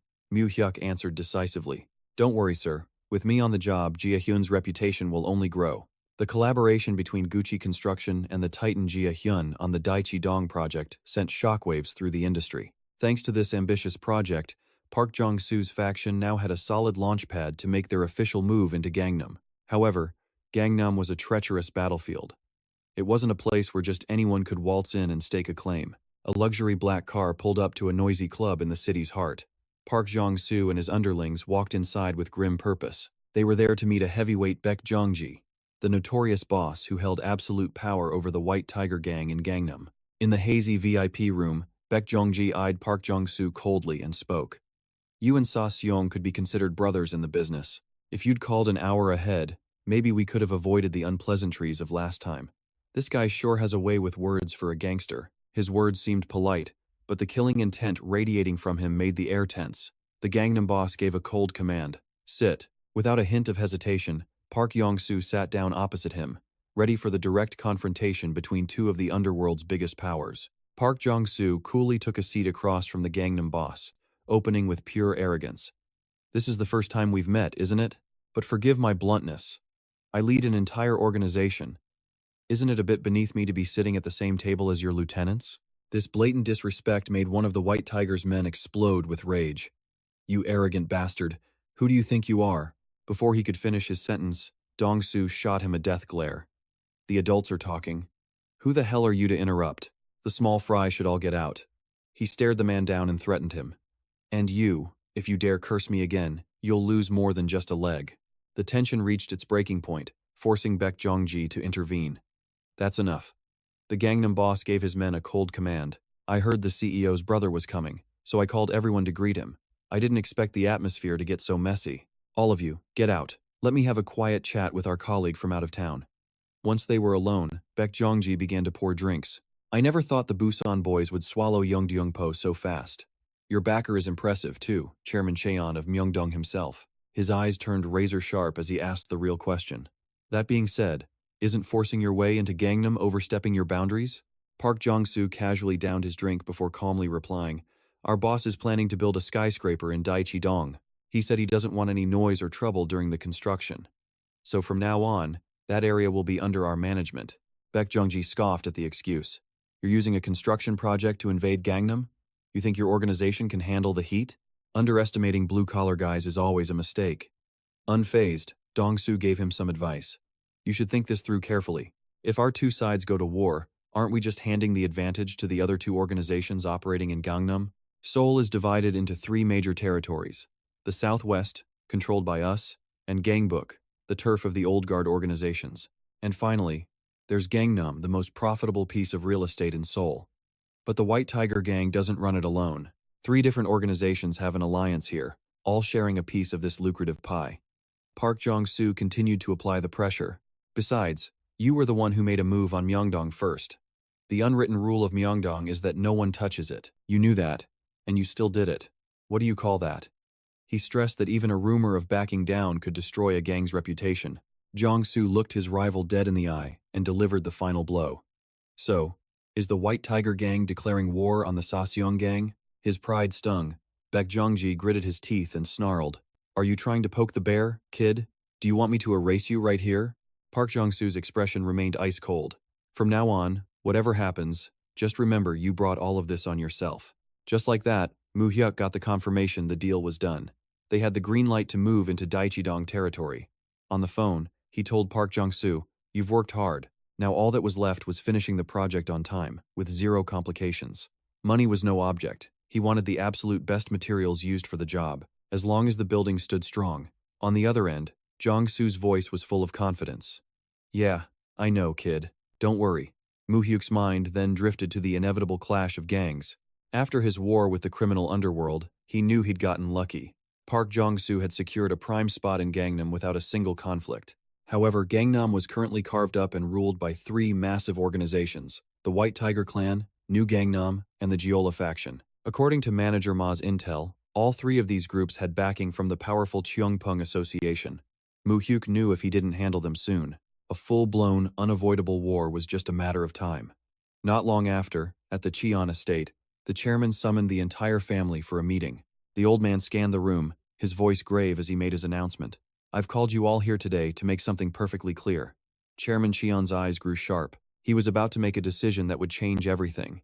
In the tense atmosphere, Chairman Cheon Tae-san declared, "From this day forward, Mu Hyuk is officially my successor." An impossible leap to the top. The words left Ji-won and Jisoo completely stunned, their faces masks of pure resentment. The old man wasn't finished. "Of course, I'll give you all a share of the assets, but don't get too greedy. And remember this well. What I can give, I can also take away, at any time."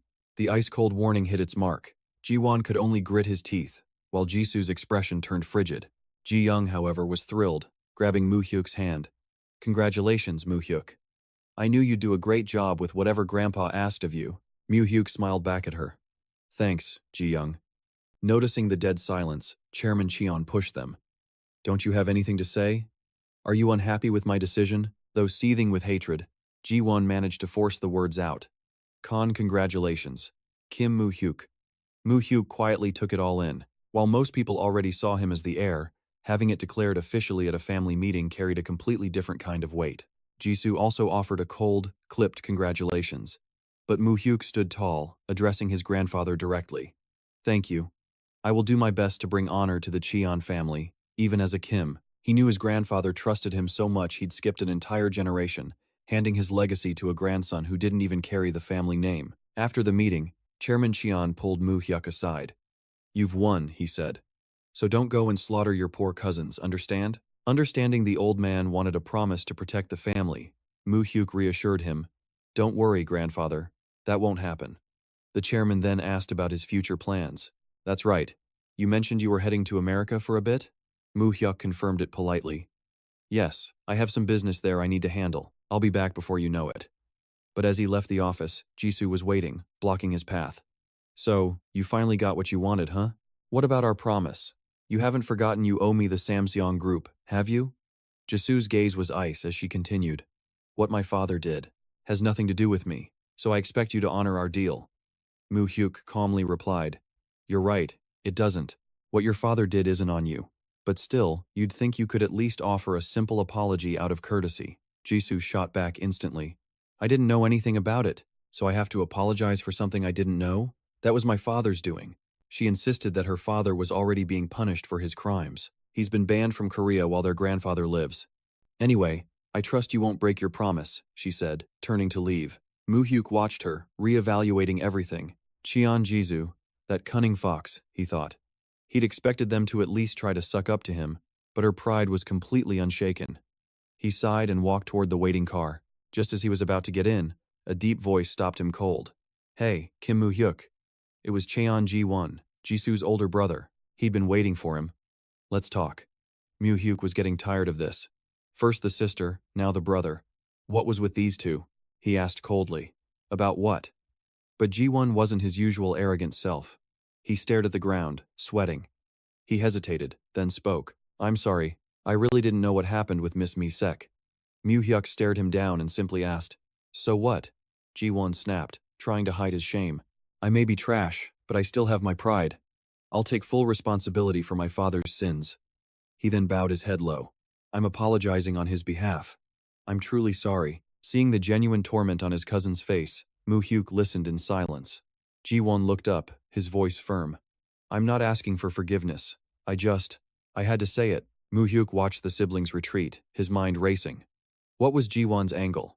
Was this some new, elaborate scheme? Or could a cunning man like him really have a single weakness in his sister? Or was that apology actually sincere? Mu Hyuk knew one thing for sure. He had to completely reevaluate his opinion of them both. The scene shifts to New York City. At the Dream High Invest office, Han Kyung-yang is buzzing with good news. "Remember that Netscape stock we invested in? Well, word is they're about to go public. The news is causing chaos on the Nasdaq. The IPO was set at $14, but it's so hot it's already doubled. I can smell the money from here. Mu Hyuk, however, was calm. If we sell our entire stake at $40 a share, what's our projected profit? Kyung-yang ran the numbers. Roughly $500 million. He looked shocked. Wait a minute. You're thinking of selling everything? Mu Hyuk already knew the future. Netscape might spike to $80 a share, but it was a short-term gain. He knew bigger competitors would eventually crush them, making it a terrible long-term hold. His order was decisive. Once it's listed, sell our entire position at $40 a share. If they won't take it, you figure it out. Kyung-yang nodded. Okay, I get it. Mu Hyuk moved to the next topic. And what about our position on the yen? Have you handled it? Kyung-yang grinned. Yep, liquidated it a few days ago. The profit margin hit 300%. Mu Hyuk kept pressing. So, what's our total asset value now? Han Kyung-yang adjusted his glasses, a massive, triumphant grin spreading across his face. You better get some heart medication, because our net worth just hit $30 billion. That's over 25 trillion in Korean won. Unfazed by the massive sums of money involved, Mu Hyuk presses on. Now, let's speed up the process of setting up the shell company, shall we? What's the status on that? Kyung-yang reports they're only about 30% done, and it probably won't be finished until next year. The plan is to split it into 500 shell companies, then merge them into a total of 12. This man is a true financial war god. But Mu Hyuk still isn't satisfied. It's too few. I want more. Split it into 1,000 companies, then merge them into 13. Kyung-yang is completely stunned. Huh? The commission fees we'll have to pay the shell company specialists will be insane. A cold smirk forms on Mu Hyuk's lips. Saving a little on fees would be much worse than me spending a lifetime in prison, wouldn't it? Faced with Mu Hyuk's very real threat, Kyung-yang can only grumble. Hey, don't talk crazy like that. Just don't come complaining to me later about how high the commission fees are. Doing things his way was going to cost an absolute fortune.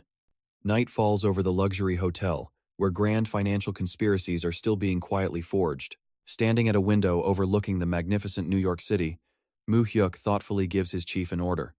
Can you find me someone trustworthy? Don't look for a Korean, find an American. I need someone to stay by Han Kyung-yang's side and take care of him. At the young master's request, Masyok Dae respectfully replies, I will look into it, young master. Mu Hyuk emphasizes that money is no object, as long as the person is completely loyal, and would never abandon Han Kyung-yang. Although he speaks of trust, deep down, Mu Hyuk knows the truth. The terrifying power of money can corrupt absolutely anyone. He tells himself, if Han Kyung-yang is devoured by that monster called ambition and betrays his trust, he wouldn't hesitate for a second to discard his partner. A short time later, Mu Hyuk finds himself in Steve Jobs' office. Upon seeing him, Steve greets him excitedly. Welcome, Charlie, my god of wealth. Here to cash in on the Netscape deal, aren't you? I know your game. Mu Hyuk just smiles, confirming his presence. Steve then introduces another guest in the room. Oh right, let me introduce you. This is Andrew Gigante, a New York businessman who invested in me back when I was at Apple. Andrew speaks politely. I'm Andrew. I've heard a lot about you. The name Gigante makes Mu Hyuk pause, as a flood of information about the elite rushes through his mind, and about the American underworld. He's stunned as he pieces together an incredible truth. Andrew Gigante, the last name sounded strange, but the connections that followed were all too familiar. Ah, I remember now. Vincent Gigante, the boss of the Ginop family, one of New York's 5 major families. Our hero's internal CPU just went into overdrive. Mu Hyuk looks at the prim and proper man before him, realizing he's just met an incredibly powerful figure who operates from the city's darkest shadows.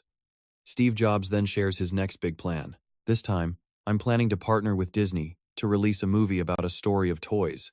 If you see it, you'll definitely be surprised. He enthusiastically explains, this is the world's first full CG 3D animated feature film, but also humbly admits his reservations. Still, this movie is just an animation, so I'm not expecting a huge profit from it. Mu Hyuk smiles to himself, knowing that Toy Story is the very film that will bring Pixar back from the brink of bankruptcy to worldwide fame, topping the North American box office and leading to a successful public listing. Mu Hyuk confidently reassures his partner, don't worry, it's going to be a massive success. Steve Jobs is slightly taken aback before replying, I know you're just encouraging me, but thank you. I hope you're right. Honestly, I think it's going to be difficult. Seeing Jobs' hesitation, Mu Hyuk lays it on thick. If you're short on cash, just give me a call. I'll back your startup all the way, Steve. The statement makes Jobs burst into hearty laughter. Ha ha ha, Charlie, you truly are an interesting friend. Jobs turns to his other companion for an opinion. What do you think, Andrew? Didn't I tell you? He's completely different from those old geezers on Wall Street, right? Andrew sips his tea and nods in agreement. He is different, that's for sure. If I were an investor, I definitely wouldn't pour money into a product that even its own creator isn't sure will succeed. Hearing this, Jobs jokes, hey, that's a bit harsh. But since the opportunity's here, why don't you invest a little something for me too? Andrew immediately refuses. If I invested in an unpredictable eccentric like you, my father would probably shoot me dead. You don't want your friend to die, do you? Being a mobster's son has its pressures. Mu Hyuk quietly assesses the man's identity. He's shocked to learn Andrew is the son of the Genop family's boss, Vincent Gigante. He wonders if Steve Jobs had received help from the mafia in the past. Just then, a secretary enters the room. Director, there's a phone call from Disney for you. Steve Jobs stands up and says, wait for me a minute. You two can chat while I'm gone. As soon as Jobs leaves, Andrew starts a conversation with Mu Hyuk. I hear you're from South Korea? You look so young to be involved in investing, and with quite a large sum too, right? Andrew asks curiously about his work. What field are you in? Mu Hyuk calmly replies, I'm in the family business. The answer leaves Andrew genuinely surprised. He looks at Mu Hyuk with a probing gaze and then asks unexpectedly, Kid, do you even know who you're sitting next to? Acting so calm and collected. Mu Hyuk smirks slightly, then casually responds, I'm not sure, but hearing your last name and the way you talk to Steve, I've more or less figured it out. Mu Hyuk's eyes turn ice cold as he exposes the man's true identity. You are the eldest son of Mr. Vincent Gigante, the boss of the Genop family, one of the 5 major mafia families in America. The answer is so perfectly accurate that Andrew Gigante lets out a deeply meaningful smile. He remarks with amusement, it seems your family business is quite similar to ours, isn't it? Deep down, Mu Hyuk knows this power all too well. The Genop family inherited its legacy from the Luciano family. They're considered the direct lineage of the mafia. They operate mainly in New York, with influence stretching into New Jersey, controlling betting, horse racing, and loan sharking. They also wield immense power within the trucking and port unions. During the massive war on crime in New York back in the 1980s, the only one still free? Vincent Gigante, the current head of the Genovese family. Mu Hyuk calmly acknowledges the truth. Yes, perhaps you're right, Andrew says with a slight nod of approval. Mu Hyuk cuts straight to the chase. I want to know if Steve ever received help from the Genovese family. Andrew calmly explains, it might not seem like they're connected, but our relationship is purely personal these days. Back when Jobs sold computers, I just gave him a little market protection. We've been friends ever since. Mu Hyuk silently analyzes this, the era when Steve first founded Apple. That was a period when the mafia had its fingers in almost every pie, from sales distribution to shipping. It was nearly impossible to do business smoothly without the mafia's help. So in that context, this story isn't strange. Andrew, very satisfied, shakes Mu Hyuk's hand. Thanks to Steve, I met someone incredible like you. It's an honor. We should definitely keep in touch. I always welcome rich friends. Mu Hyuk understood the American mafia often hid behind legitimate businesses, acting as a gateway. A solid connection with the New York mafia would be a huge advantage for his future American business ventures. Right after, Mu Hyuk meets Han Kyung-yong for a financial update. Kyung-yong reports, I've transferred our Niscap shares over to the Anderson side. Niscap is set to go public this August. Mu Hyuk gives his next order without hesitation. In the meantime, dump all of Dream High's capital into NASDAQ. He gazes into the distance, seeing a golden future. Get the money bags ready for the trading floor. NASDAQ is about to turn into our personal money printer. He tells Han Kyung-yong, knowing this will last until the dot-com bubble bursts. Don't cheap out on recruiting talent. Delegate as much as you can to trustworthy staff, so the company runs smoothly even if no one's at the helm. Han Kyung-yong agrees firmly. Okay, I'm going to be entrusting you with a lot, which means you'll be traveling abroad more often. The sums of money are getting bigger, which means dangerous risks could emerge. Seeing his partner's concern, Han Kyung-yong reassures him, don't worry, we're in the same boat. I gave up on the idea of easy money from the very beginning. A trustworthy captain and first mate. Mu Hyuk nods in agreement, which is why I think you'll need a personal bodyguard now. Han Kyung-yong is completely stunned by this. Huh? A bodyguard? For me? Just then, a powerfully built man is introduced. He's a veteran who served with me back in my mercenary days. The intimidating bodyguard speaks up. My name is Michael. From now on, I will devote everything to protecting and serving you. Intimidated by Michael's sheer size, Han Kyung-yong stammers, yes, I'll be in your care. Later that night, Mu Hyuk quietly asks Maseo Day, this guy Michael, can we trust him? Maseo Day doesn't hesitate for a second. Yes. 3 years ago, I worked alongside him at a company called Executive Outcomes. It's a private military company. Right now, it's the top private military company out there, with practically no rivals. Famous names like Blackwater or Wagner Group haven't even been founded yet. Mu Hyuk gives detailed orders for Han Kyung-yong's protection. Make sure he does his job well. If you think we need more men, hire them. Maseo Day accepts the order respectfully. Understood. Then Mu Hyuk drops a bombshell proposal. Chief, while we're at it, why don't we set up a proper company? Seeing Maseo Day's shocked expression, he presses on. Is there anyone trustworthy we can hand this job to?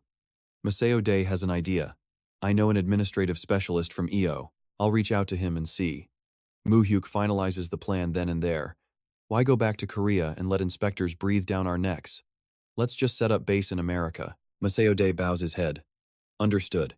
I will report back as soon as the preparations are complete, young master. Mu Hyuk reflects on the future, where both cooperation and conflict between foreign powers are inevitable. He thinks to himself, we have to be ready for anything. The American side is handled. Now, it's time to head back to Korea and pluck some thorns, clearing the way for my tower. The moment he lands back from the States, Mu Hyuk arrives at the headquarters of Gucci Construction. Seeing him, Bak Dong-soo immediately starts nagging, heard you were busy. I called until my phone practically melted, and still no answer? Mu Hyuk calmly responds, I just got back from America today. Bak Dong-soo is floored. Damn, you treat going to America like a walk next door. Our Mu Hyuk is a global player now, huh? Mu Hyuk cuts right to business.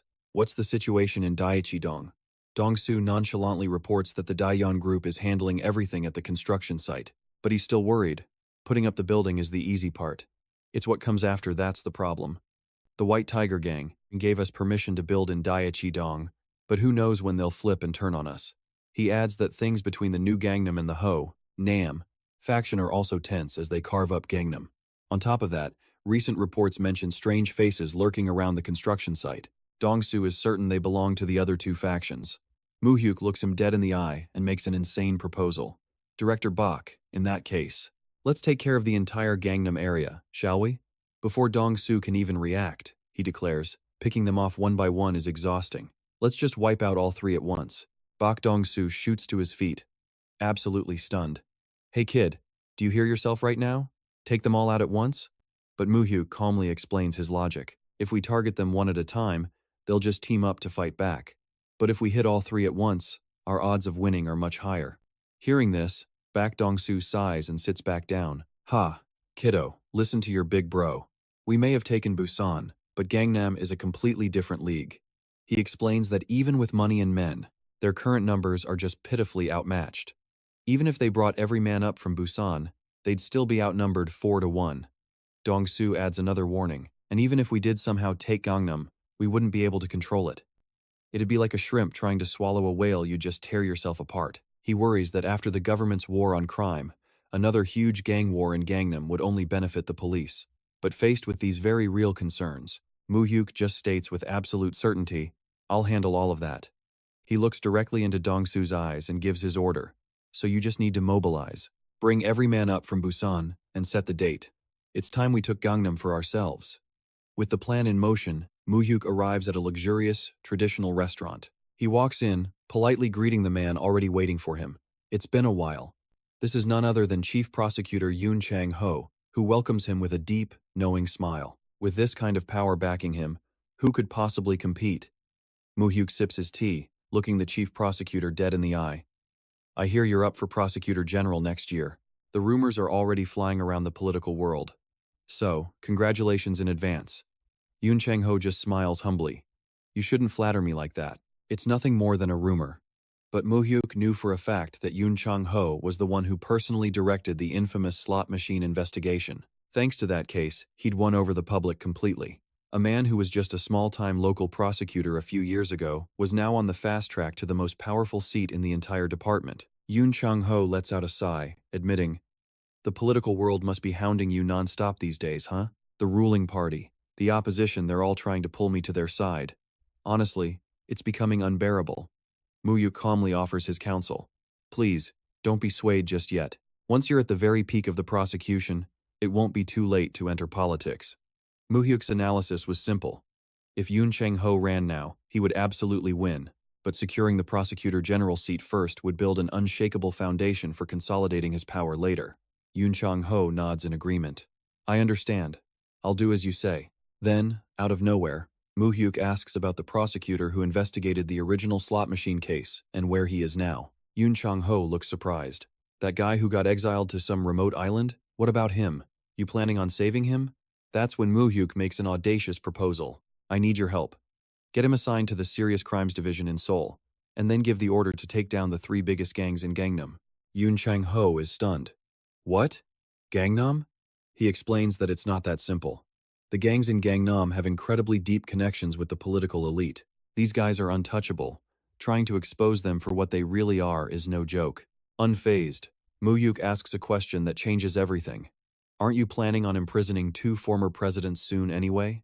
The question hits Yoon Chang-ho like a ton of bricks. He confirms that in November, the arrest of ex-presidents Jeon Hon and Jo Yu is set to happen, a massive move to prosecute the masterminds of a past military coup and the Gwangju massacre. Yoon Chang-ho is completely floored.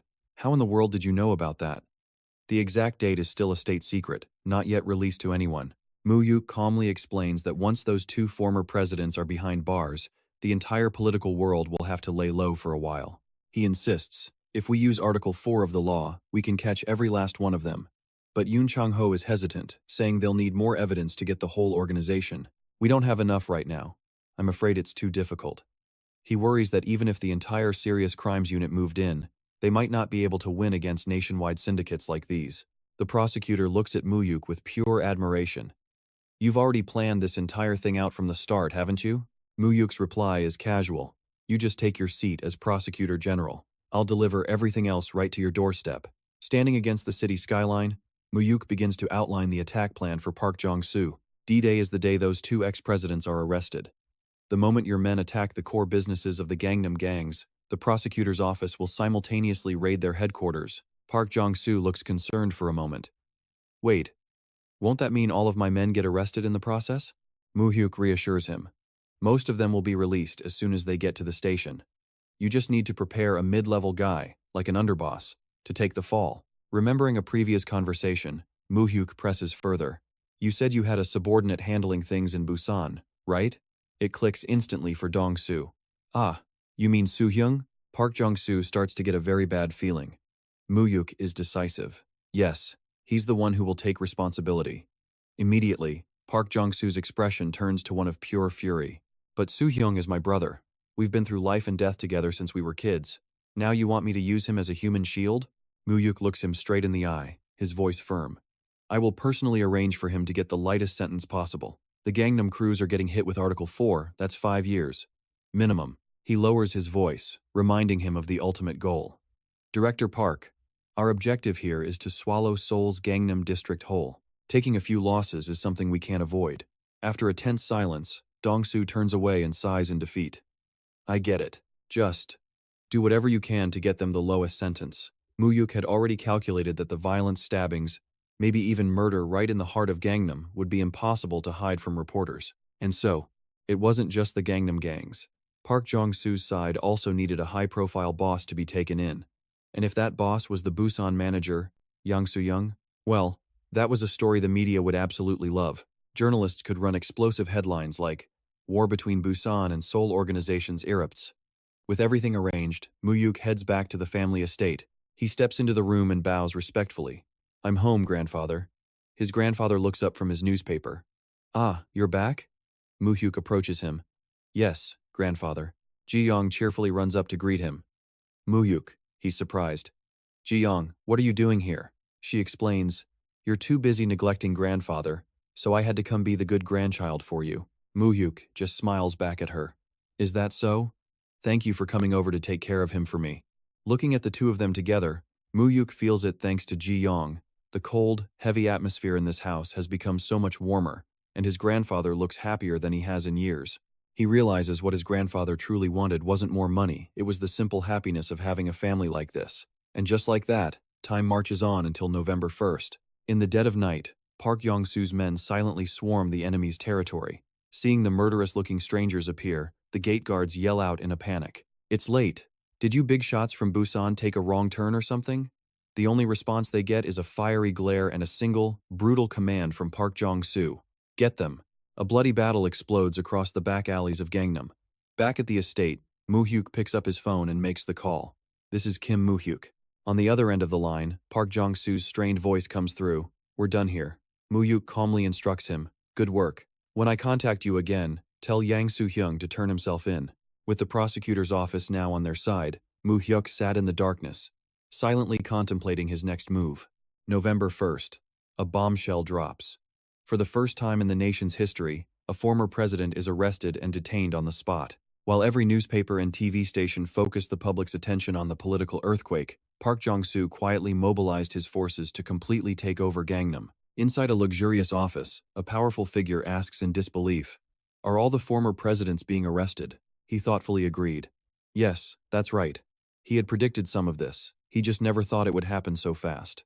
In a luxurious room, the master of the Blue Wind Guild casually sips his tea, speaking coldly of his defeated pawns. "Those washed-up presidents? Just get rid of them. We'll find new pieces for the board." But his subordinate's next report leaves the old man completely stunned. More importantly, during the chaos, all of Gangnam has fallen into the hands of an organization led by Chairman John Tae-san's grandson. The old man asks in disbelief, "What did you just say about the 3 Gangnam organizations?" His man quickly explains, "I heard they conspired with the Central Prosecutor's Office to wipe out all of them in one go." Picking a fight with the cops?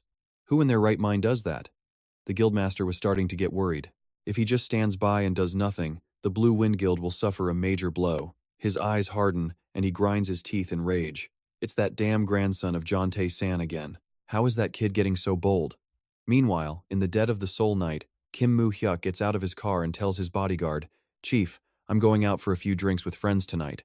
The moon is full, so go get some rest. I can handle myself." With that, he walks down the empty street, completely unaware of the danger closing in. Suddenly, Macau Day spots something terribly wrong, and he screams out in terror, "Young master!" From behind, a white truck barrels towards them at an insane speed. The blinding headlights completely engulf Mu Hyuk's figure. He looks back in horror, but it's too late. A sickening crash rips through the silence, sending the young man flying. Jong-soo and the lawyer rush over to the hospital. Luckily, his injuries were minor. His ancestors were clearly watching over him tonight. His best friend was already there looking after him. Jong-soo was furious. What on earth happened? Day recounted the incident.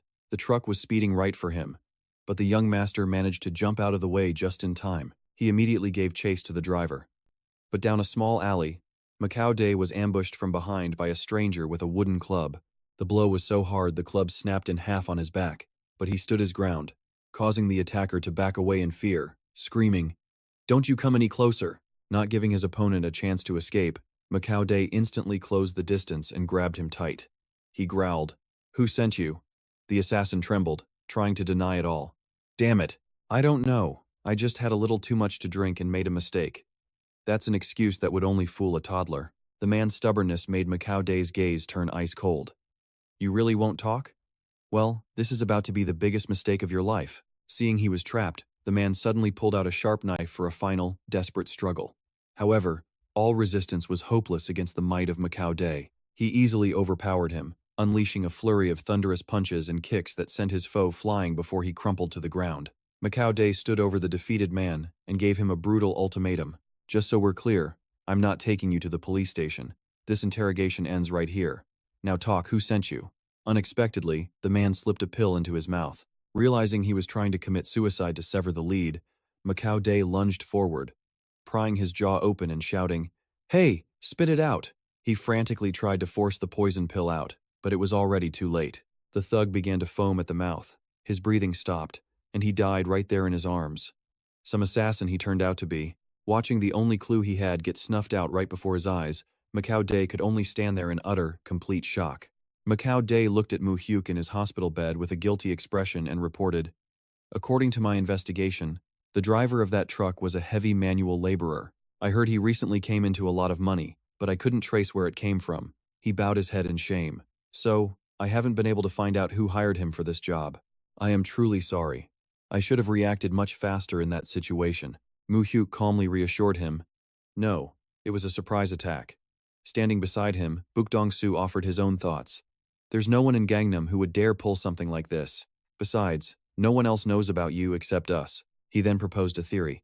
Could it be those guys you mentioned before? That Blue Wind Guild or something? Is that possible? Mu Hyuk fell silent, his mind racing with possibilities. They're starting to get scared of him. That's why they had to resort to a stunt with a truck. At the John family estate, Myung-hoon reported on the young master's health to the chairman. According to the examination, he luckily sustained no serious injuries. He just needs 2 to 3 days of rest before being discharged, chairman. Hearing this, the old chairman fell silent, deep in thought. This happened because Mu Hyuk made a move on Gangnam, didn't it?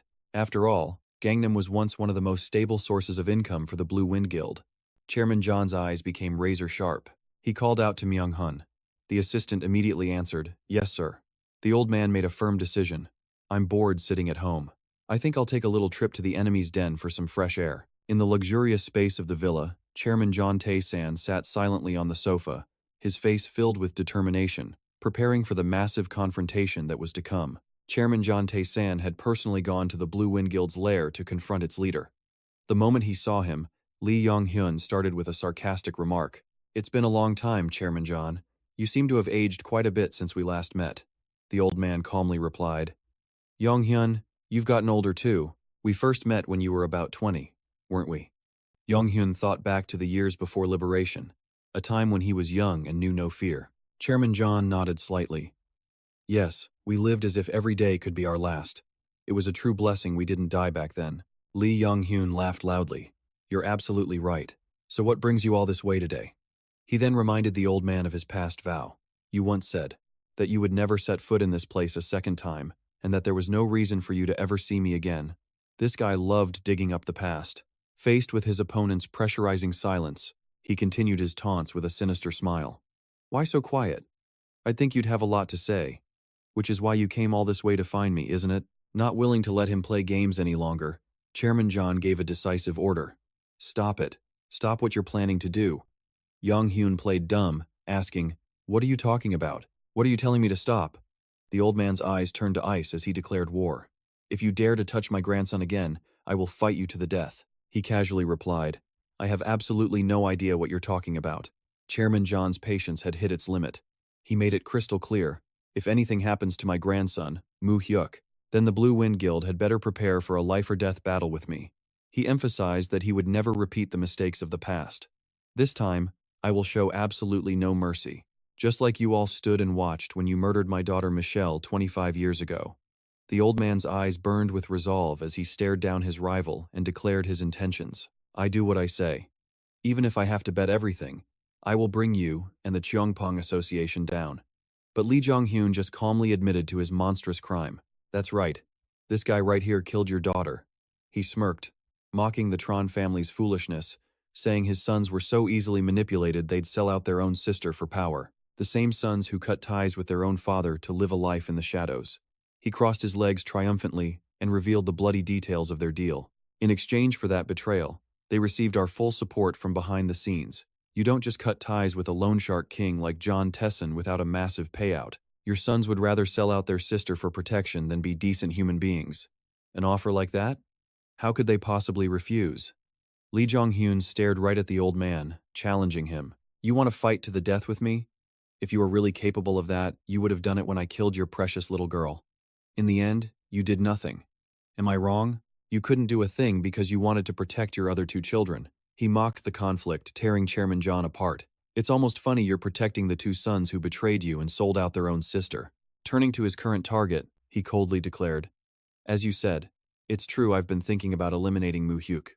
At first, I was planning to kill him after you died. But lately, he's been buzzing around me like a fly, and it's starting to get on my nerves. If there's no reason to keep him alive, shouldn't I just get rid of him?" Before this threat against his grandson, Chairman John Taeson's eyes turned ice cold and filled with killing intent. "Now, I have nothing left to lose. I've already given up on my children and my other grandchildren. Right now, there is only the boy, Mu Hyuk. But if the last thing I want to protect is gone, what else is there for me to fear?" He looked deep into his rival's eyes and officially declared war. "You say there's no reason to keep him alive? Fine. Then let's see you try it." I can guarantee you one thing: I may not be able to take down your entire Chongpong Association, but I can damn well chop off all your limbs and chew them to pieces." Faced with the old man's bloody declaration, Chairman Lee Jong-hyun suddenly burst out laughing. He then exclaimed with genuine delight, "It's been a long time since I've seen a John Tae-san this full of fighting spirit. You've still got it in you, old man. You really do." Jong-hyun stood up, his eyes flashing with danger, but a wicked smile remained on his face. "Very good. Don't worry, as long as you're alive, I won't touch your grandson." He gazed into the distance and continued, "I want to see what other tricks your grandson has up his sleeve." However, Lee Jong-hyun immediately followed up with a heavy threat. "But if he dares cross the line, I can't make any promises." Chairman Tron listened in silence to his rival's final warning. Lee Jong-hyun turned and walked away, not forgetting to leave behind one last taunt. "Remember, I'm different from you. I don't have to give up everything to push you off the cliff." The old man's eyes hardened. The tension between the two biggest powers had seemingly reached its absolute peak. A short time later, Mu Hyuk had recovered and returned to the mansion. His grandfather asked with concern, "Are you feeling any better?" Mu Hyuk replied respectfully, "I'm sorry for making you worry." The old man's voice was heavy. "My boy, please stop causing so much trouble. Just stay home and be the chairman for me. For now, just focus on helping me with work. That alone will be enough to tire you out." Mu Hyuk was a little surprised by the sudden proposal. He pressed for an answer. "Did those guys threaten you or something? Why are you suddenly making me stay home like a good boy?" The question hit a nerve, causing the old man to freeze for a moment. Mu Hyuk looked his grandfather straight in the eye and asked, "This whole incident was a deliberate warning from the Chongpong Association, wasn't it?" The old man was silent for a long time, his face etched with exhaustion and pain. "Mu Hyuk, please, consider this me begging you. I don't want to lose another family member." Understanding his grandfather's heart, Mu Hyuk replied in a low voice, "I understand. You don't have to say anything more. I won't let you worry about me anymore." The old man nodded slightly, his eyes full of trust. "Thank you for understanding." However, deep in his heart, Mu Hyuk came to a cold conclusion. So it's true. The Cheongpong Association was going to kill me right after I left the hospital. He went to a bustling bar to meet up with Park Dong-soo.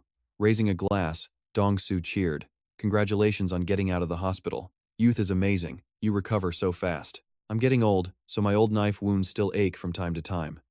Mu Hyuk smiled back. "You've worked hard too, Dong-soo. You had to handle the takeover of Gangnam." Dong-soo laughed heartily. "Hey, you cooked the meal. All I had to do was eat it. If someone puts food in your mouth and you can't even swallow, then you're just an idiot." This guy was nothing if not honest. Mu Hyuk calmly got to the main point. Yeongdeungpo and Gangnam, two key areas of Seoul, are now in our hands. Have you managed to bring the organization members in Gangnam under control?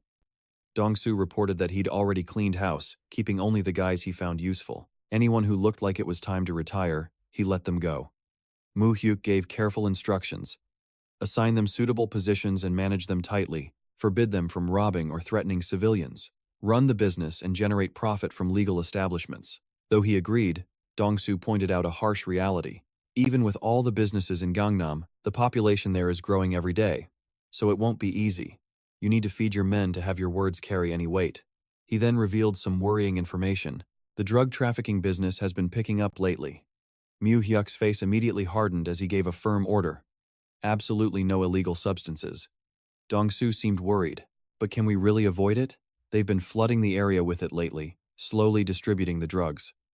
Mu Hyuk stared into space with a deep look, already forming a ruthless plan. For now, let's pretend we don't know anything. Let them have their little circus, and when it's over, we'll call the cops to come clean up the trash. Park Dong-soo wondered about the next step.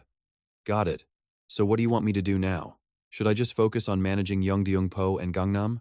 Mu Hyuk gave careful instructions. For now, don't stir up any trouble that would get us noticed. If something similar happens again, the police and the prosecutor's office won't let us off the hook. However, deep down he knew, sitting still didn't mean they were safe. With the three organizations that ruled Gangnam wiped out, countless others would seize the opportunity to take their place. Park Dong-soo analyzed the situation. Even though the recent crackdown weakened the criminal world, the gangs in Gangbuk and Southwest Seoul are still fighting chaotically over territory. He declared with confidence, "We came all the way from Busan to capture Gangnam, the place they call the gold mine. Who would dare make a move against them now?" After a moment of silence, Mu Hyuk makes a shocking proposition. "Then, let's use this opportunity to take over all of Seoul, brother." Just moments after promising peace, he aims for the throne. Dong-soo is floored. Huh? Didn't you just say we wouldn't start a war? Mu Hyuk calmly lays out the strategy. They would unify Seoul into a single organization, not through force, but through negotiation, by sharing profits with the other factions. However, the final say would belong to Director Park. Mu Hyuk recalled the lessons from the Genovese family in America. If you can negotiate with the mafia, you avoid war. Everything could be settled quietly, away from the world's prying eyes. And more importantly, it would prevent a direct clash with the Chungpung group. He needed to conserve his strength for when they eventually used the Yakuza to expand. Mu Hyuk states his case plainly. If we restructure Seoul into one organization, Director Park will control two major cities, the capital, Seoul, and the second largest city, Busan. Park Dong-soo was stunned by Mu Hyuk's incredible foresight. The plan to bring all the country's organizations under his banner suddenly seemed entirely possible. Mu Hyuk's eyes turned sharp as steel. He looked directly at his partner and made an ambitious offer. Unifying the country. Care to give it a try? After the calculating conversation, Mu Hyuk and Chief Ma Leung-thurng leave the building, ready to completely restructure the criminal underworld. Mu Hyuk's mind raced ahead. When the 1997 IMF crisis hit, the Chungpung group would use it to bring in foreign capital. If he hadn't consolidated his power by then, fighting them would be impossible. He had to secure his territory before that storm wiped everyone out. Lost deep in his strategic thoughts, a familiar voice suddenly startles him. Hey, what are you doing here? Mu Hyuk turns, shocked to see Hyunji standing there. Are you on some kind of secret inspection that you ended up all the way over here? He asked. Hyunji, what brings you here? She replies casually. Nothing really, just hanging out. It's perfect timing, actually. My friend had to bail on me last minute. I was about to go home, but then I ran into you. Buy me dinner. Seeing his cousin was still just goofing off, Mu Hyuk's tone becomes serious. Isn't your college entrance exam in a few days? Shouldn't a senior be studying instead of wandering around at night? Hyunji pouted. Seriously, you sound just like my uncle. Do seniors not get to eat? She then made her demand. I want pizza and pasta. Faced with her persistence, Mu Hyuk could only sigh and give in. All right. The two head into a nearby restaurant, and watching her eat so happily, he couldn't help but smile. Her carefree innocence seemed to wash away the heavy burdens on his mind. Late that night, Mu Hyuk walked her all the way home. Hyunji looked a little shy. Thanks for walking me to my door. You treated me to dinner and drove me home. I feel kind of bad. Mu Hyuk just urged her. Get inside. It's late. Chairman's son is probably worried about you. Hyunji replied playfully. It's fine. I'll just say I was with you. The chairman's favorite future son-in-law. He'd approve in a heartbeat. Mu Hyuk could only shake his head at her boldness. You're still so young, yet you're not afraid to say anything, are you? The first snow of the season began to fall. Hyunji gasped with delight. Wow, the first snow. She looked at him with sincere eyes and confessed, Hey, can I tell you something? I don't know why, but I feel so comfortable when I'm with you. It feels like I don't have to hide anything. What about you? In response, Mu Hyuk just gave a soft, gentle smile. Suddenly, Hyunji leaned in and gave him a quick kiss on the cheek, leaving him stunned. Before turning to leave, she waved goodbye. Let's meet up again after my exam's over. Okay? My treat next time. Studying is secondary. You're my priority. Mu Hyuk smiled and waved back. But the moment he got in the car, his expression hardened, his guard instantly back up.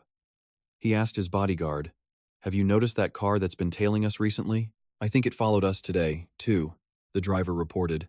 Right after we left, I was about to have the second car tail it, but then it vanished. Ever since the accident, Masao Day had been extremely cautious, hiring a personal driver and arranging for escort cars in front and behind. Mu Hyuk had to be protected at all costs. He could accept being attacked himself, but he couldn't bear the thought of others getting hurt because of him. He urgently asked for an update. How is the PMC coming along? Matsuo Day informed him, An old colleague of mine will be returning to Korea soon to take the job. Mu Hyuk gave a firm order. Tell him to get here as soon as possible. The PMC needs to be established immediately. Masao Day bowed. Yes, young master. At a modern skyscraper, Mu Hyuk appeared with the confident air of a true businessman. He proactively shook his partner's hand and introduced himself. Hello, I'm Charlie Kim, the man with the bottomless wallet. The man across from him was deeply impressed. I've heard of you, but I didn't expect you to be so young. It's an honor to meet you. I'm Eric Black. This was him, Eric Black, a former colonel in the U.S. Special Forces. He was the key to Mu Hyuk's plan to build an elite private security force. Eric Black confidently outlined his recruitment plan. Right now, I'm recruiting talented individuals from the Navy SEALs that I served with. They're all veterans with extensive combat experience. I'm sure you'll be satisfied. Mu Hyuk noted his confidence and the pride he had in his former comrades. He gave a slight nod. All right, I'll be counting on you, but there's something I want to ask. Eric Black responded politely, then asked his own question. What kind of company does the boss want to build? Mu Hyuk paused for a moment before declaring his vision. The company I want? First and foremost, I want to guarantee the absolute safety of the people around me. The goal was to protect people. But this rich guy's fear of death was real. Eric Clark seemed puzzled by such a humble objective. He figured, if it's just about protection, a regular bodyguard company would have been more than enough. Why go through the trouble of starting a whole private military company? He wanted Mu Hyuk to clarify his vision. The company's scale would depend entirely on the direction he wanted to take. Mu Hyuk looked Eric Clark dead in the eye and made his ambitious declaration. He wants the best, the strongest, the most elite people in the world, and if they could become the biggest company on the planet, even better. The man even asks if he plans on taking over Mavo. The question leaves Eric Clark absolutely stunned. But Mu Hyuk just doubles down on his ultimate demand. More than anything, he wants a loyal army, ready to follow his every command. Eric Clark starts to connect the dots. He realizes for a soldier, loyalty is simple. It's just a matter of swapping out country for company, and the owner of that company would be their new commanding officer. After a moment, Eric Clark gives a firm, decisive answer. All right, to meet these demands, he thinks they'll need to recruit U.S. military personnel, probably at the general level. Mu Hyuk is taken aback. Generals? Eric confirms it with absolute certainty. Yes. He explains that the U.S. military operates with more independence than people realize. It's not just about what happens on the ground. There's a whole other game at play. That's why, Eric insists, setting up their headquarters in the United States is absolutely essential. He explains that, as he already knows, in the US and the EU, lobbying Parliament is a completely legal and powerful tool. Mu Hyuk cuts straight to the chase. So, who's the right person for the job? Eric reveals he's thinking of two figures with immense influence in Washington, but he warns him getting them on board is going to cost a fortune. Mu Hyuk doesn't even flinch. If it gets done fast, the price doesn't matter. $30 billion. This is how the big leagues talk. Seeing this level of commitment, Eric Clark smiles. If money is no object, then he'll personally recruit them. He'll even set them up as rotating CEOs to manage everything. As for the actual operations, he would take charge himself. He can't help but add that Black was right. Mu Hyuk is incredibly decisive and generous. Mu Hyuk looks surprised. Black? Eric explains it was Marcelo Day's old mercenary nickname, making Mu Hyuk look over at his quiet bodyguard with a newfound curiosity. But moving on to the next critical issue, Eric stresses the most important thing now is their equipment, because a team full of elite soldiers with junk gear is a team that's going to die. He lays out two options. 1, the company buys and distributes the equipment. Or 2, the soldiers acquire their own gear. Marcelo Day wonders if that's even possible. Eric confirms it is, since soldiers often have better connections to supply lines. Mu Hyuk turns to the expert. So what do you think, Mr. Clark? Eric Clark admits both have their pros and cons, but he recommends the company provide standardized, top-tier weapons even if it means paying them less. Mu Hyuk doesn't hesitate for a second. All right, we'll do it that way. The company will buy and issue everything. Eric Clark wholeheartedly agrees, adding that the more the company invests in them, the more loyal its employees will become. He spells out the simple truth. Better weapons mean higher survival rates on the field. Mu Hyuk gives his final order to Eric. Don't ask the price. Just buy the best, most expensive gear you can find. He then tells Eric to discuss the startup costs with his partner in America to ensure they have more than enough capital. Eric Clark respectfully replies, I understand, boss. The two men shake hands, sealing their new alliance before Mu Hyuk's car pulls away. Inside the vehicle, Mu Hyuk gives Marcelo Day his next instructions. I need you to contact Hank Young in the States and connect him with Eric.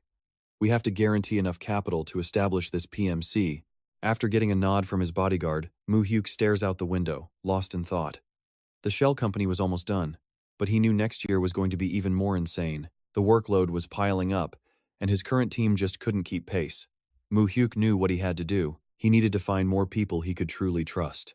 And the scene shifts to a neighborhood in Seoul, where Park Hyun-sung is pushing his body to the limit, running up steep hills and endless stairs. Sweat pours down his face, his breathing is ragged, but he doesn't stop, proving his miraculous recovery after a devastating accident. Just as Hyun Sung stops at his door, completely exhausted, Mu Hyuk's car pulls up. The two friends end up at a beef rib soup restaurant, while Marcelo Day sits silently at a nearby table, keeping watch.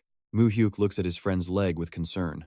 Your soccer career is over, but can that leg still work for me?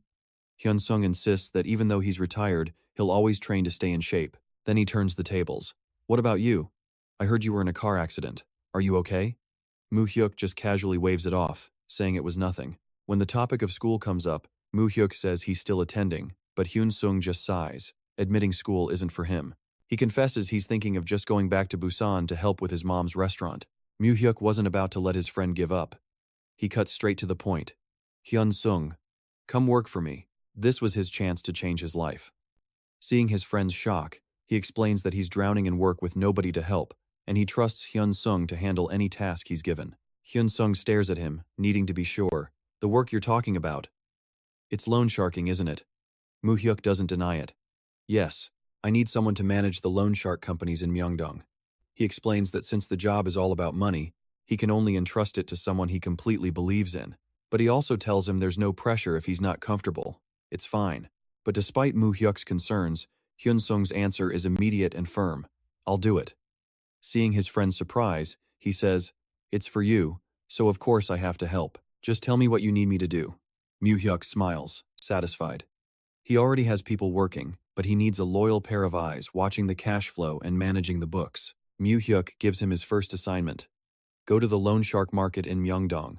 Start by learning how to read the ledgers. Back in the car, he decides to place his friend under Kim Ho-sich's management, because running loan companies was just the beginning. The responsibilities Hyun Sung would have to share with him in the future were massive. With 1997 approaching, Mu Hyuk knew this was the most important moment.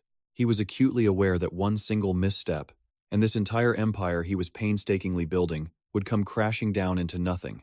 For South Korea, 1996 was the year it joined the OECD, entering the ranks of developed nations. But behind the scenes, politics were a mess, and the country was facing its largest trade deficit in history.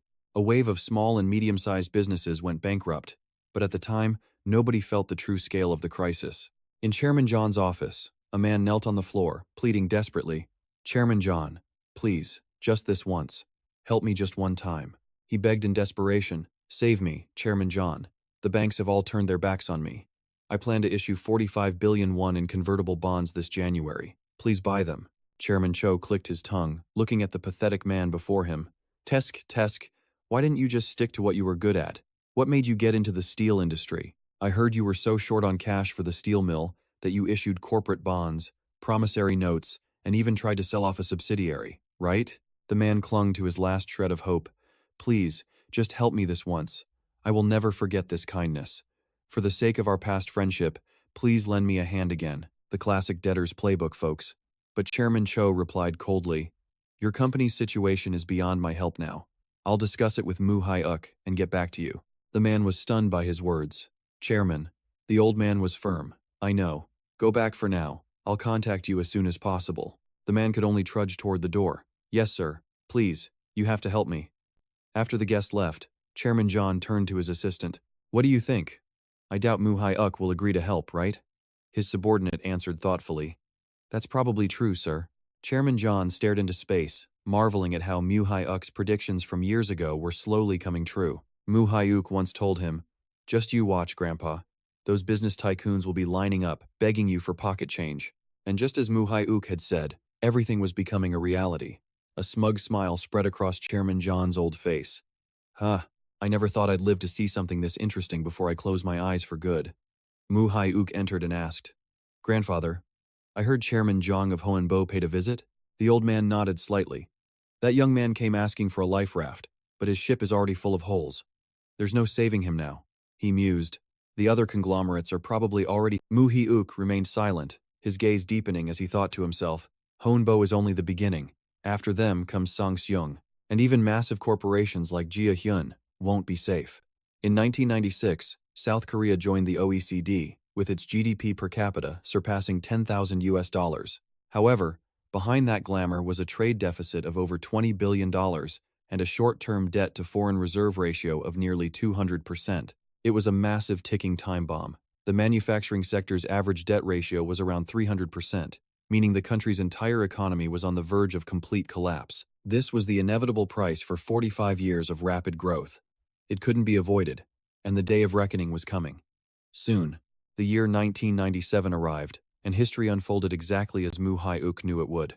On the news, the Hoanbo Group, ranked 14th among the nation's conglomerates, was facing bankruptcy after failing to pay off 200 billion won in commercial paper. Hoanbo immediately replaced its leadership, shifted to an emergency footing, and was trying to raise capital by selling off over 300 billion won in real estate. But because of the massive scale, no deals had been made yet. Inside his office, an anxious assistant reported to Chairman Jiang, "Sir, our request for an additional 300 billion won loan from the creditors was rejected. They cited the fact they've already helped us twice. They said they can't inject any more capital." Chairman Jiang Tae-ho asked angrily, "Then what do they want?" The assistant hesitated. "They have the money, sir, but you have to step down from the chairman's seat. Only then will they release the funds." Hearing this, he shot up from his chair and roared, "What? What kind of nonsense is that? I'm the one who built this company from the ground up, who made it the brand it is today, and they dare tell me to give up control?" The assistant explained further, "Since it's a presidential election year, the government and the ruling party are hesitant to provide support. They're afraid of being caught in a controversy over special treatment. They said only if you give up management rights will they provide an emergency transfusion to get the company running again." Chairman Jiang furiously shouted, "The presidential election should be even more reason to support us. Just counting the employees of our subcontractors and affiliated partners, we're talking about tens of thousands of people. Do they want to throw them all out on the street and then hold an election?" His eyes turned wild as he declared, "If we just hold on, they'll have to support us. You know the saying, right? Too big to fail. If Hoanbo collapses, this whole country collapses with it." Terminal stage power delusion. However, reality was far crueler as the creditors firmly refused. On every news channel, the name Hoanbo was being called out. "Attention Hoanbo, your time is up. Better start packing your bags." The once luxurious office was now shrouded in gloom. As Chairman Jiang sat stunned, Mu Hyuk suddenly appeared. He strolled forward and spoke. "It's been a while, Chairman Jiang." Mu Hyuk's sudden appearance startled the old man. He stammered, "You, Mu Hyuk, it's been a long time. Where is the chairman?" Mu Hyuk calmly sat down and announced, "My grandfather isn't feeling well today.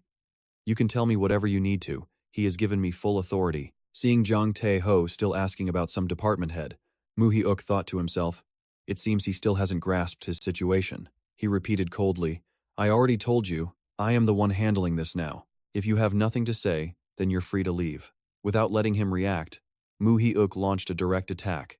"If you're here to discuss the convertible bonds, we have no intention of buying them. Hoanbo's stock is nothing more than worthless paper at this point. The truth hurts, doesn't it?" The words struck a nerve, making Jiang Tae-ho jump up and shout, "Worthless paper. You'd better watch your mouth, boy." Mu Hyuk remained indifferent and played his final card. "I'm aware that your loan negotiations with the creditors have failed. Do you have enough cash to settle the 5 billion won promissory note that's due in 3 days? The question hit home, leaving Chairman Jiang silent in utter helplessness. The Hoanbo Group, one of the 14 largest conglomerates, finally had to sign away its shares and officially declare bankruptcy after failing to pay a 5 billion won note. Wombo Steam's subsidiary owed 5 billion won, but that was just the start. The total debt Wombo was carrying? Over 5 trillion won, 1,000 times the original number. Facing this catastrophe, Jiang Tae-ho tried to act tough, saying the banks would handle it, that it wasn't his problem now. Mu Hyuk coldly offered the only way out. If he really needed cash that desperately, then he'd have to put something up for collateral like convertible bonds. The old man slumped into his chair and asked, "So what do you want? Just name it."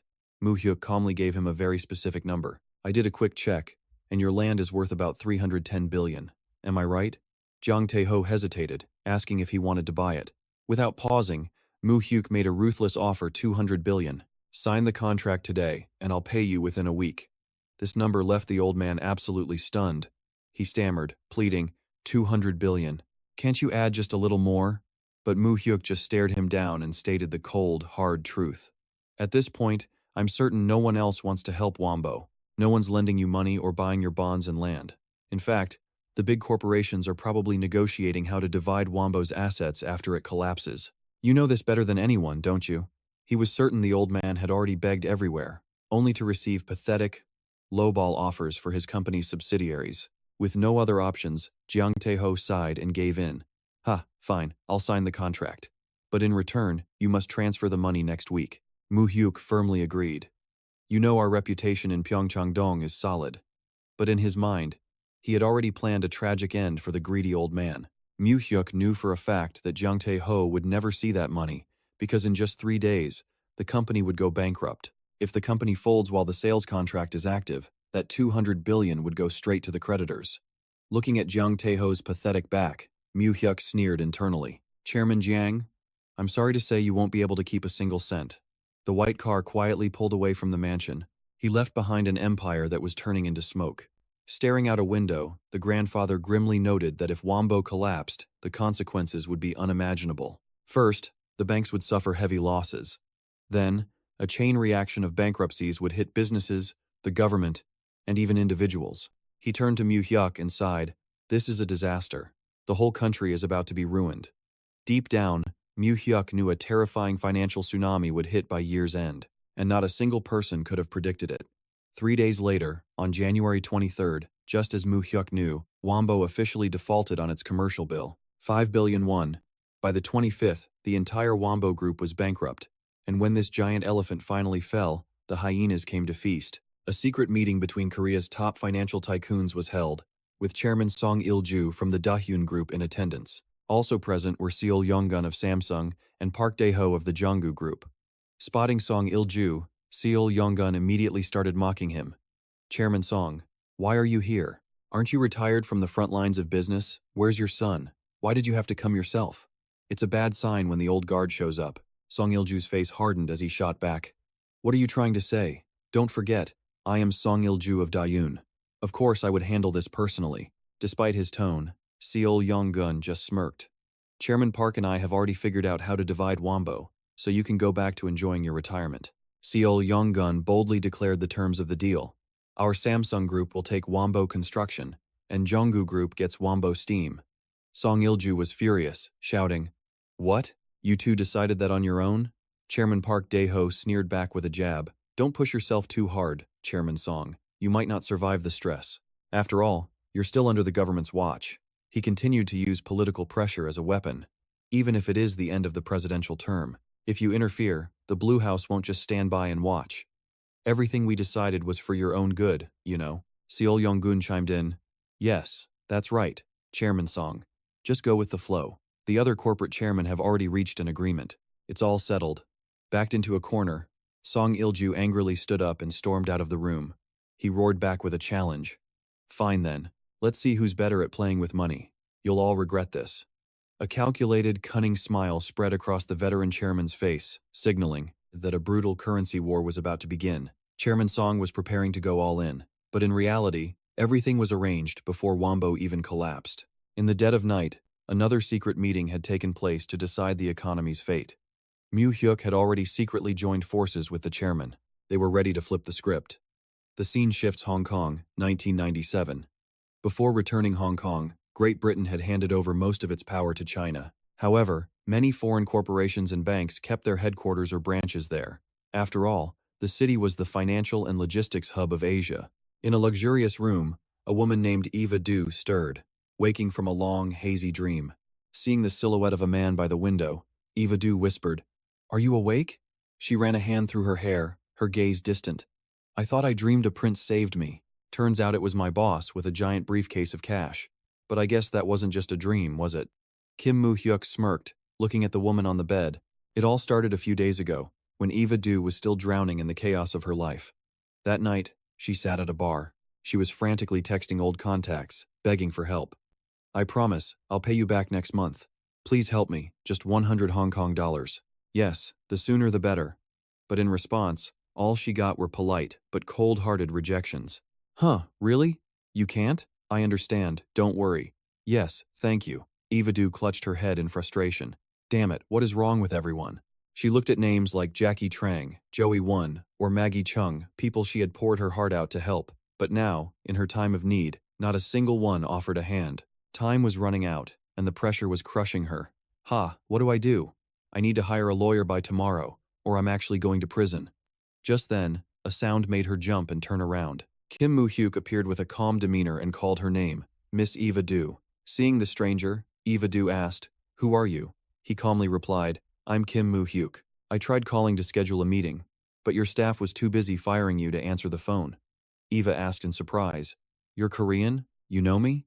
But before she could react, Mu Hyuk recited her entire profile Eva Du, alias Mid-Valentine, of mixed heritage. Her father was Korean, her mother British. She'd lived in Korea for a few years as a child, so she could speak a little Korean, right? She was also a former international transfer manager at HSBC's Hong Kong branch, recently fired for helping clients with illegal tax evasion. The bank itself was established back in the 1800s. HSB Bank had long been suspected of laundering money for the world's darkest organizations. Now, Eva was facing a lawsuit, accused of abetting a client. But in reality, she was just a pawn, used and discarded. Furious, Eva snapped. Who are you? The police. Does the Hong Kong Police Department hire Koreans now? She bitterly admitted. You've investigated everything. There's nothing left for me to say. It's because you people are suing an innocent person that I got fired. Now I can't even afford a lawyer. I'm stuck borrowing money from friends. Mu Hyuk calmly reassured her. Miss Eva Du, please calm down and sit. I'm not here to question you. I came to make an offer that can help you. Looking at the woman before him, Mu Hyuk recalled his memories from his past life. Eva Du had worked at HSB, then joined a private equity fund after the IMF crisis. She had invaded the Korean market, launching a corporate raid of unimaginable scale. Whether it was real estate or businesses, she stopped at nothing to make money, sometimes with cash, other times with force. And if neither of those worked, she was even willing to use her own body to achieve her goals at any cost. 15 years later, she had earned the private equity fund that hired her a 20-fold return on their investment before finally leaving Korea. Back in the present, Eva asked suspiciously, Who sent you? Mu Hyuk stated firmly, Nobody is above me. I came here personally because I need your help, and I want to negotiate. He played his trump card. If you agree to work with me, I can assemble a team of Hong Kong's 5 best lawyers for your trial tomorrow. Instantly. It's true that money isn't the issue is how much money you have. Mu Hyuk looked directly at Eva Du and proposed, I'm here because I need you for an important job. Well, care to hear what it is? Faced with this stranger's initiative, Eva nodded slightly. Go on. What do you need me for? Mu Hyuk calmly revealed his plan. I want you to be the commander-in-chief of my conquest of the entire country of South Korea by the end of this year. Eva was stunned. The vanguard for an invasion of Korea? Mu Hyuk began to analyze the dark future that was coming. Soon, Korea will have to sell everything its businesses, real estate, gold, its few resources, even its people. And you. Eva would be the one to buy all of it on his behalf. She could buy whatever she wanted. He just needed her to get it done. Eva smirked, intrigued. An interesting proposal. Buy up everything Korea sells? Let's forget about what happens to Korea for a moment, and talk about why you chose me. Mu Hyuk didn't hesitate to list her strengths. First, her captivating appearance in business and at the negotiating table, looks are a powerful tool. Second, her reliability. The fact she maintained absolute silence about her client's information, even when she was fired and facing prison, proved it. He stated with certainty, I don't need someone clean. I need someone trustworthy and capable. Eva smiled in approval. Trustworthy and capable, huh? I like that. What's the company's name? Mu Hyuk replied casually. The company will be in Korea. As for the name, you can choose, Eva. It will be owned by 5 different investment firms. Eva questioned his lack of preparation. So you haven't prepared anything? No company? No staff? Mu Hyuk decisively gave her full authority. Since you'll be responsible for everything, you can hire people you trust, or people you like. Or you could just acquire a company in Korea. It's up to you. That's your decision to make. He stressed the ultimate goal. I only want one thing, to snatch up all the best prizes before the other hyenas get to them. When Eva asked about operating capital, Mu Hyuk coolly declared, To me, money is just paper. Despite Mu Hyuk's perfect offer, Eva Du remained skeptical. Nice words. So perfect. In fact, how can I possibly believe you? We just met for the first time today. Mu Hyuk coldly laid out her options. That's for you to decide. Either you trust me, or you continue calling the rest of the names in that little black book. It was a final offer she couldn't refuse. With no way out, Eva smiled seductively. All right then, let's get to know each other better tonight. The next morning, while Eva was still resting, Mu Hyuk had already packed his bags.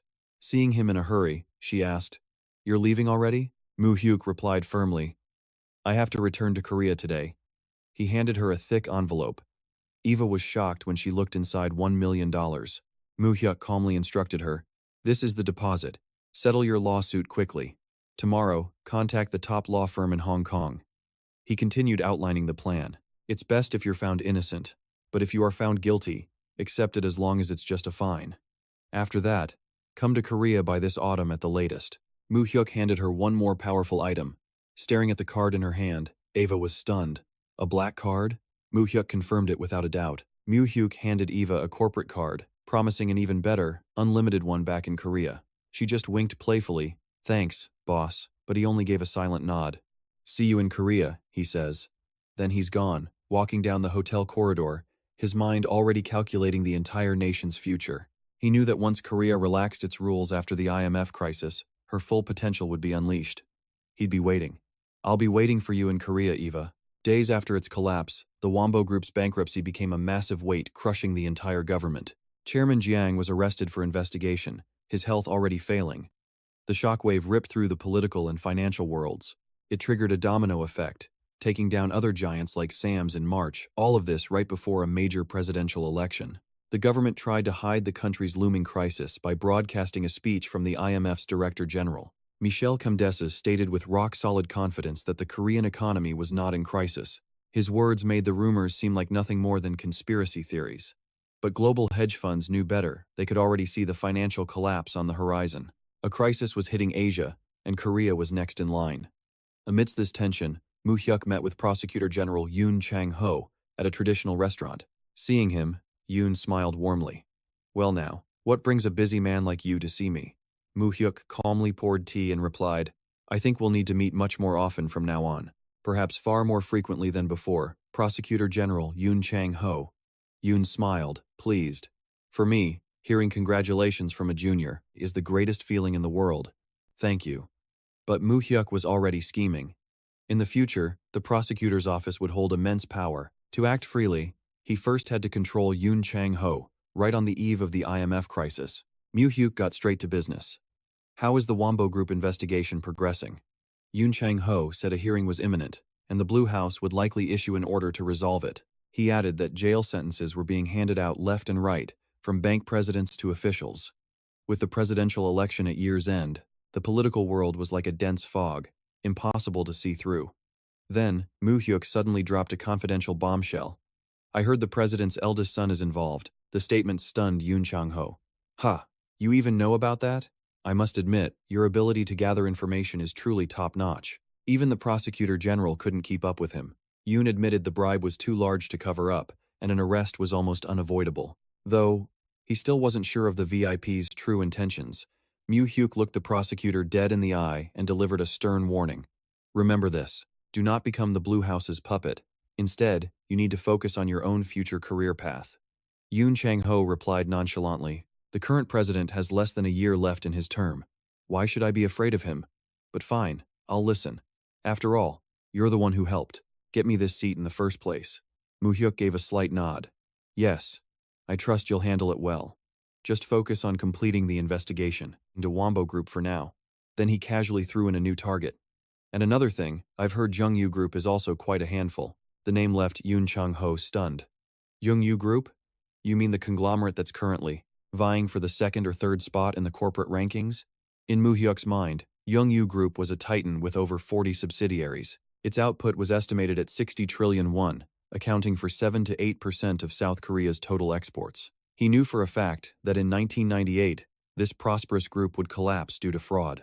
Accounting fraud and illegal slush funds, Mu Hyuk made his calculation by then, the corporation's debt would be astronomical. There would be nothing left for him to acquire. Therefore, he needed to accelerate that timeline just a little. Back in the present, he laid it out for Yoon Chang-ho. The whole place is rotten to the core. Just reach in, and you'll pull out a whole list of crimes. The prosecutor mulled it over. Even so, investigating them will be quite difficult. Mu Hyuk persuaded him. If you take down Jungyu Group before it becomes a massive time bomb, it will help you. It'll be another major achievement in your career. Mu Hyuk then made a special request. When you summon the group's leadership, I was wondering if I might be able to coordinate with you? Yoon Chang-ho narrowed his eyes suspiciously. Are you planning to swallow that entire mountain? Be careful you don't choke, son. Mu Hyuk calmly denied it. My associates are interested in it, but I won't be involved. Hearing that, the prosecutor made his decision. Okay, then I'll start by having my people investigate internally. Mu Hyuk looked him in the eye and stressed, your role is about to become incredibly important. This economic crisis is not going to end easily. He then painted a brutal picture of what was to come. After all the corruption is exposed, a wave of corporate bankruptcies will follow. As a result, society would be overrun with white-collar crime. Yoon would be under immense political pressure, but as long as he stood his ground, everything would be fine. Yoon Chang-ho asked in shock, you said the crisis won't end easily? Mu Hyuk's confirmation was absolute. That's right. It will escalate to the worst-case scenario. If you stand firm now and conduct investigations without any restrictions, your position will reach even greater heights in the future. The prosecutor general laughed at Mu Hyuk's audacious words. You certainly say the wildest things, don't you? But in his mind, a new thought about the Blue House began to form. As he walked the prosecutor to his car, Mu Hyuk made a thoughtful announcement. I passed by the market on my way here and saw some delicious apples, so I had 3 boxes transferred to the trunk of your car. They're organic, guaranteed no pesticides, so you can eat them right away. A multi-billion-dollar gift of apples. Yoon Chang-ho looked at the young man, touched. You helped me again and again. I don't know how I can ever repay you. I owe you far too much. Mu Hyuk bowed his head and affirmed, I am willing to pave a road of flowers for you. All you need to do is walk it, and I guarantee you will become the master of the Blue House. Watching the car drive off, Mu Hyuk cracked a calculating smile. You absolutely have to get into the Blue House, so you can be my puppet. He knew he could control both the prosecutor's office and the political sphere through Yoon Chang-ho, but he still needed to prepare. He had to be more thorough to deal with the post-IMF era. A short time later, at a gathering of financial tycoons, Chairman Cheon Tae-san appeared among his old friends. One chairman was thrilled. Well, look who it is. Chairman Cheon, are you still going strong? The old man simply replied, Yes, I'm still strong. I trust you're all doing well? I heard you've all passed on full authority to your children to live a life of leisure. Another man chimed in. Isn't it time we retire to the background and enjoy our old age? I also heard you handed everything over to your grandson. Word on the street is your grandson is no ordinary man, is he? The chairman sitting beside him added. From what I've heard, Chairman Yang of Wombo, he'd certainly been put through the ringer because of his grandson. The old man laughed proudly. Ho, ho, ho. I knew you'd all be curious, so I brought him here to greet you. Instantly, Mu Hyuk stepped in and bowed politely. Hello, gentlemen. My name is Kim Mu Hyuk. It is an honor to meet the chairman who have led an entire era. Mu Hyuk scanned the faces before him.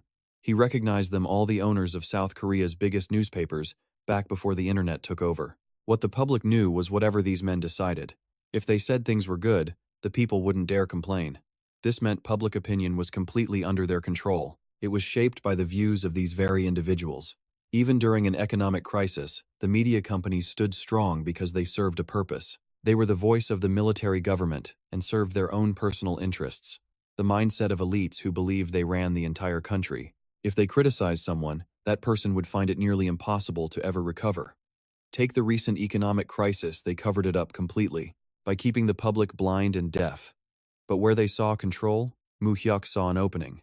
If he could use them, he could steer public opinion exactly where he wanted. Ready to mobilize his own old-school propaganda machine, Mu Hyuk stood and spoke clearly. I asked my grandfather to arrange this meeting to continue our good relationship, a relationship that started in my grandfather's time. The old men smiled on the outside, but inwardly they scoffed, thinking their era was long over. Now they were just has-beens, pushed to the sidelines. Mu Hyuk continued with his skillful flattery. The reason our great nation of Korea is safe today is all thanks to you. Though you've left the front lines, your achievements will never fade or be forgotten. He bowed respectfully. Therefore, I truly hope for your guidance. One chairman replied enthusiastically, Well now, your chairman chose successor. Of course we'll look out for you. The others agreed. That's right, we help our own. Since we're all here, let's exchange business cards, shall we? Just call us whenever you need anything. Mu Hyuk took the cards but was taken aback. My name is the name of the newspaper. Let that sink in, son. He instantly understood the hidden meaning. These men didn't need to explain themselves. A true empire of power doesn't need a name, because its very existence is strength. These 5 business cards represented their absolute authority. Mu Hyuk's gaze turned sharp as he made his assessment. This was the most powerful weapon to change public opinion. An arrogant vision of the future formed in his mind. One day, you will all be kneeling at my feet, and until that day comes, I will use every single one of you to my absolute advantage. At the hearing, an official grilled the defendant. We have testimony from executives that your company received additional government funding. That money vanished into thin air. How did you burn through it so fast? Sitting in the defendant's chair in a prison uniform, Chairman Kang remained arrogant. He casually replied, "Capital is something only the man in charge, like me, would understand. How would a mere hired employee ever know?" This condescending remark perfectly represented the mindset of these corporate leaders, the titans of industry who saw themselves as the true masters of their companies, while their employees were nothing more than servants. That arrogant declaration, made at a live-streamed National Assembly hearing, immediately sparked a massive wave of public outrage. Watching the events on TV, Chairman Song of the Ja-hyun group clicked his tongue. Tesk, Tesk. Hasn't that fool Kang learned his lesson? Mu Hyuk, sitting opposite him, calmly replied, "He'll probably be like this until the day he dies." Chairman Song nodded in agreement. "You're probably right." He then changed the subject. "What's the situation with Wombo Construction and Steel?"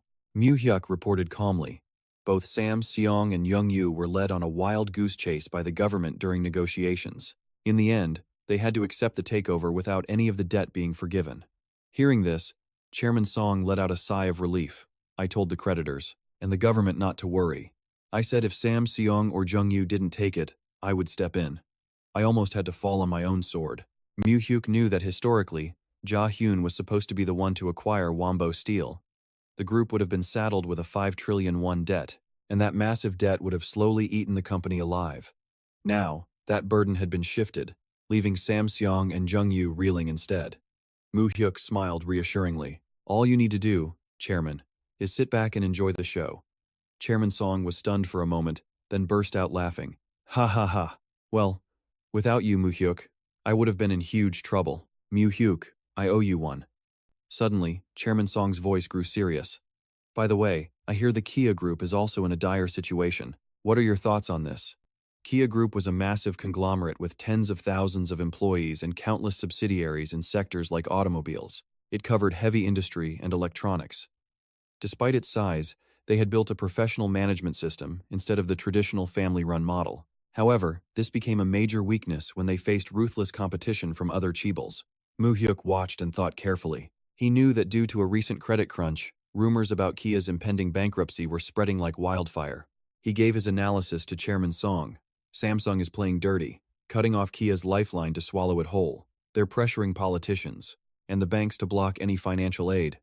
It's no secret that Samsung has been targeting Kia's auto division for a long time. Chairman Song grimly acknowledged it. "I know they're planning a hostile takeover, but I feel powerless to stop it." "Are we just going to watch them absorb all of Kia?" Mu Hyuk calmly affirmed.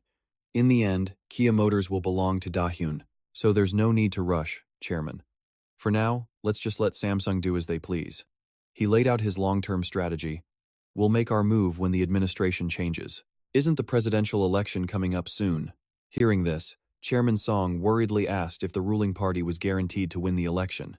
Mu Hyuk analyzed the situation. The ruling party will naturally side with Samsung, but they will also be divided. This split vote will give the opposition party a huge advantage. His confidence stunned the old man. He asked again, "What did you say?" Mu Hyuk continued, "The presidential candidate is also at odds with the current president, isn't he? So I believe the current president won't offer any support at all." Despite this, Chairman Song remained cautious. "I don't know about that, but a change in power was never easy. Even after the Fifth Republic, everyone was sure the opposition would win, and they were dead wrong." Chairman Song looked haunted by the memory, but Mu Hyuk immediately countered that the opposition only lost because their votes were split. "If I were betting," Mu Hyuk stated firmly, "I'd put my money on the opposition this time." His confidence sent Chairman Song deep into thought. "A change of government?" Mu Hyuk pressed his advantage. "The other major corporations are all betting on the ruling party to win. The sooner you place your bet, the better. But whatever you choose, Chairman, don't forget my advice." After a moment, the old man nodded slightly. "All right, I'll think it over." Then he suddenly changed the mood, asking, "So, how are things between you and my Hyunji?" "We see each other often enough," Mu Hyuk replied politely. The old man smiled knowingly. "Youth is fleeting. It never comes back." Mu Hyuk simply bowed his head. "Yes, sir." Later, in the car, Maseo-dae couldn't hide his curiosity. "Young master, why the special interest in Da-hyun?"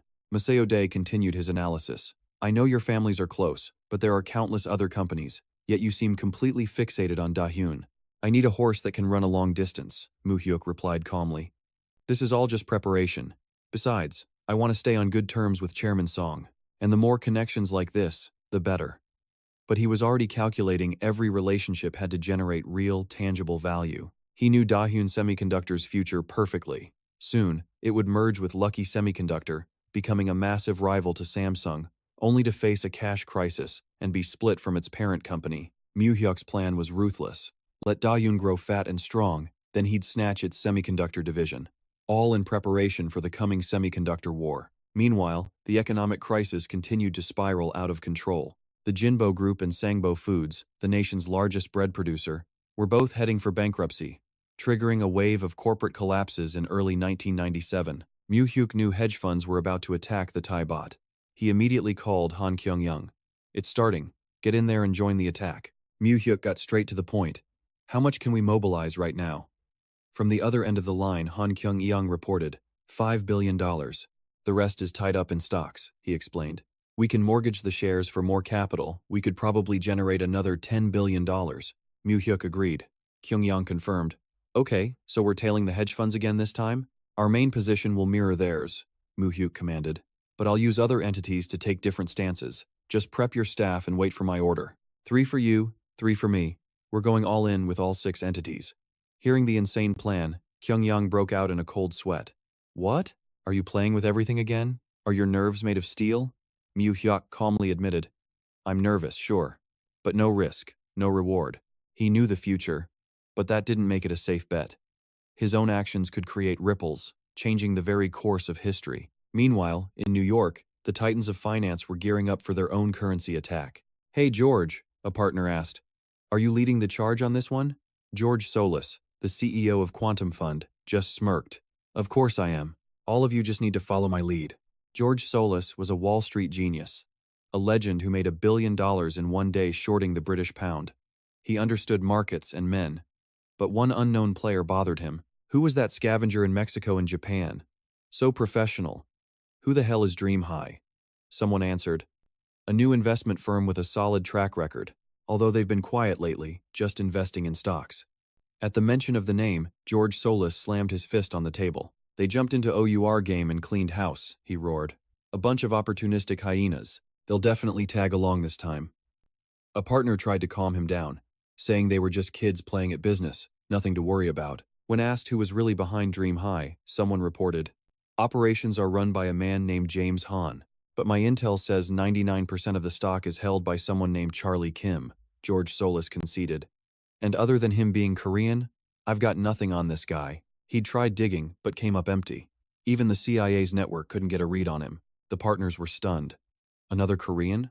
Are there any investors in South Korea big enough to play in this league? Something felt off to George. He gave a direct order. I'll lead the offensive. You guys watch Dream High. If they take a different position, we need to be ready. Seeing his extreme caution, one of them spoke up. George, why so serious? You're the man who brought down the Bank of England. Because that guy, George growled, is always one step ahead of me.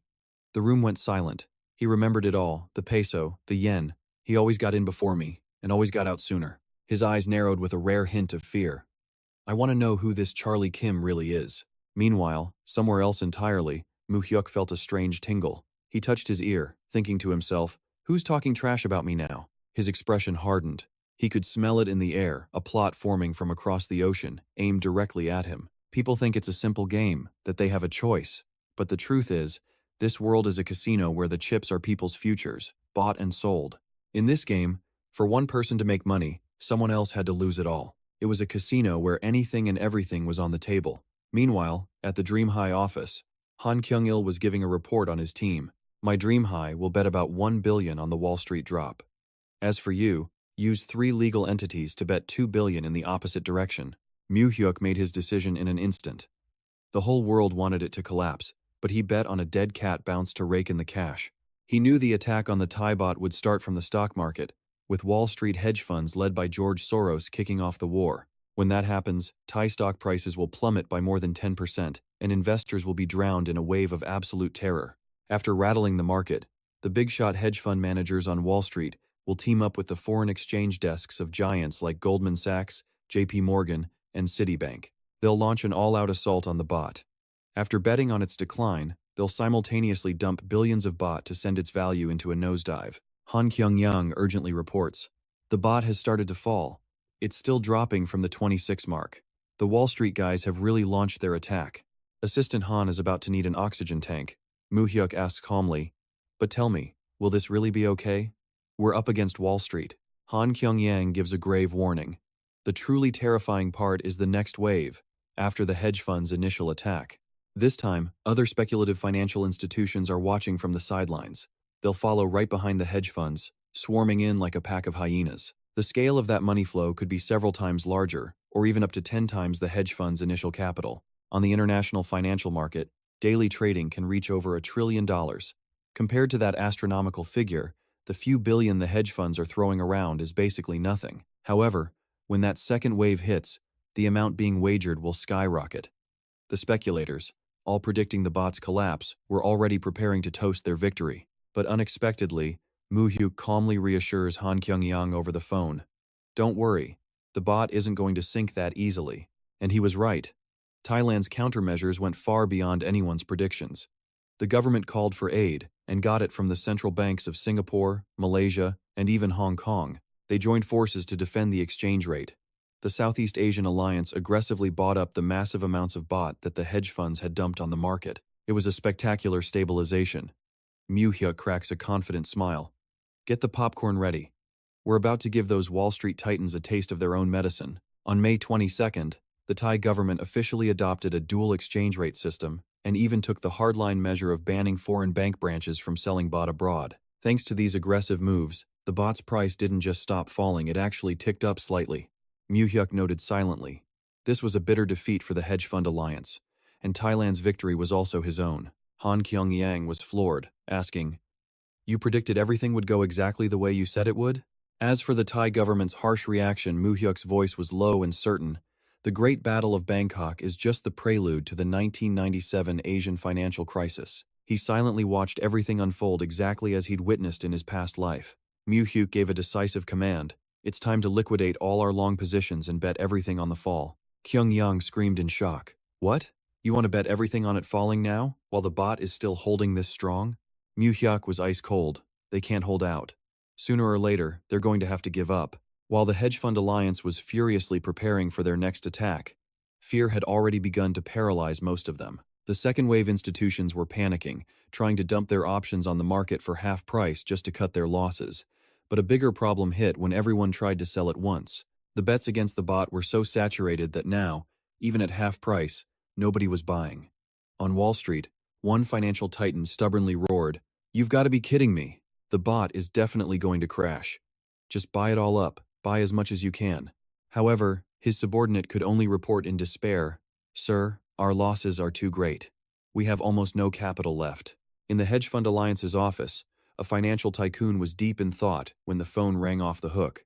His assistant frantically picked it up, then exclaimed in shock, "Who the hell would dare to bet on it crashing right now?"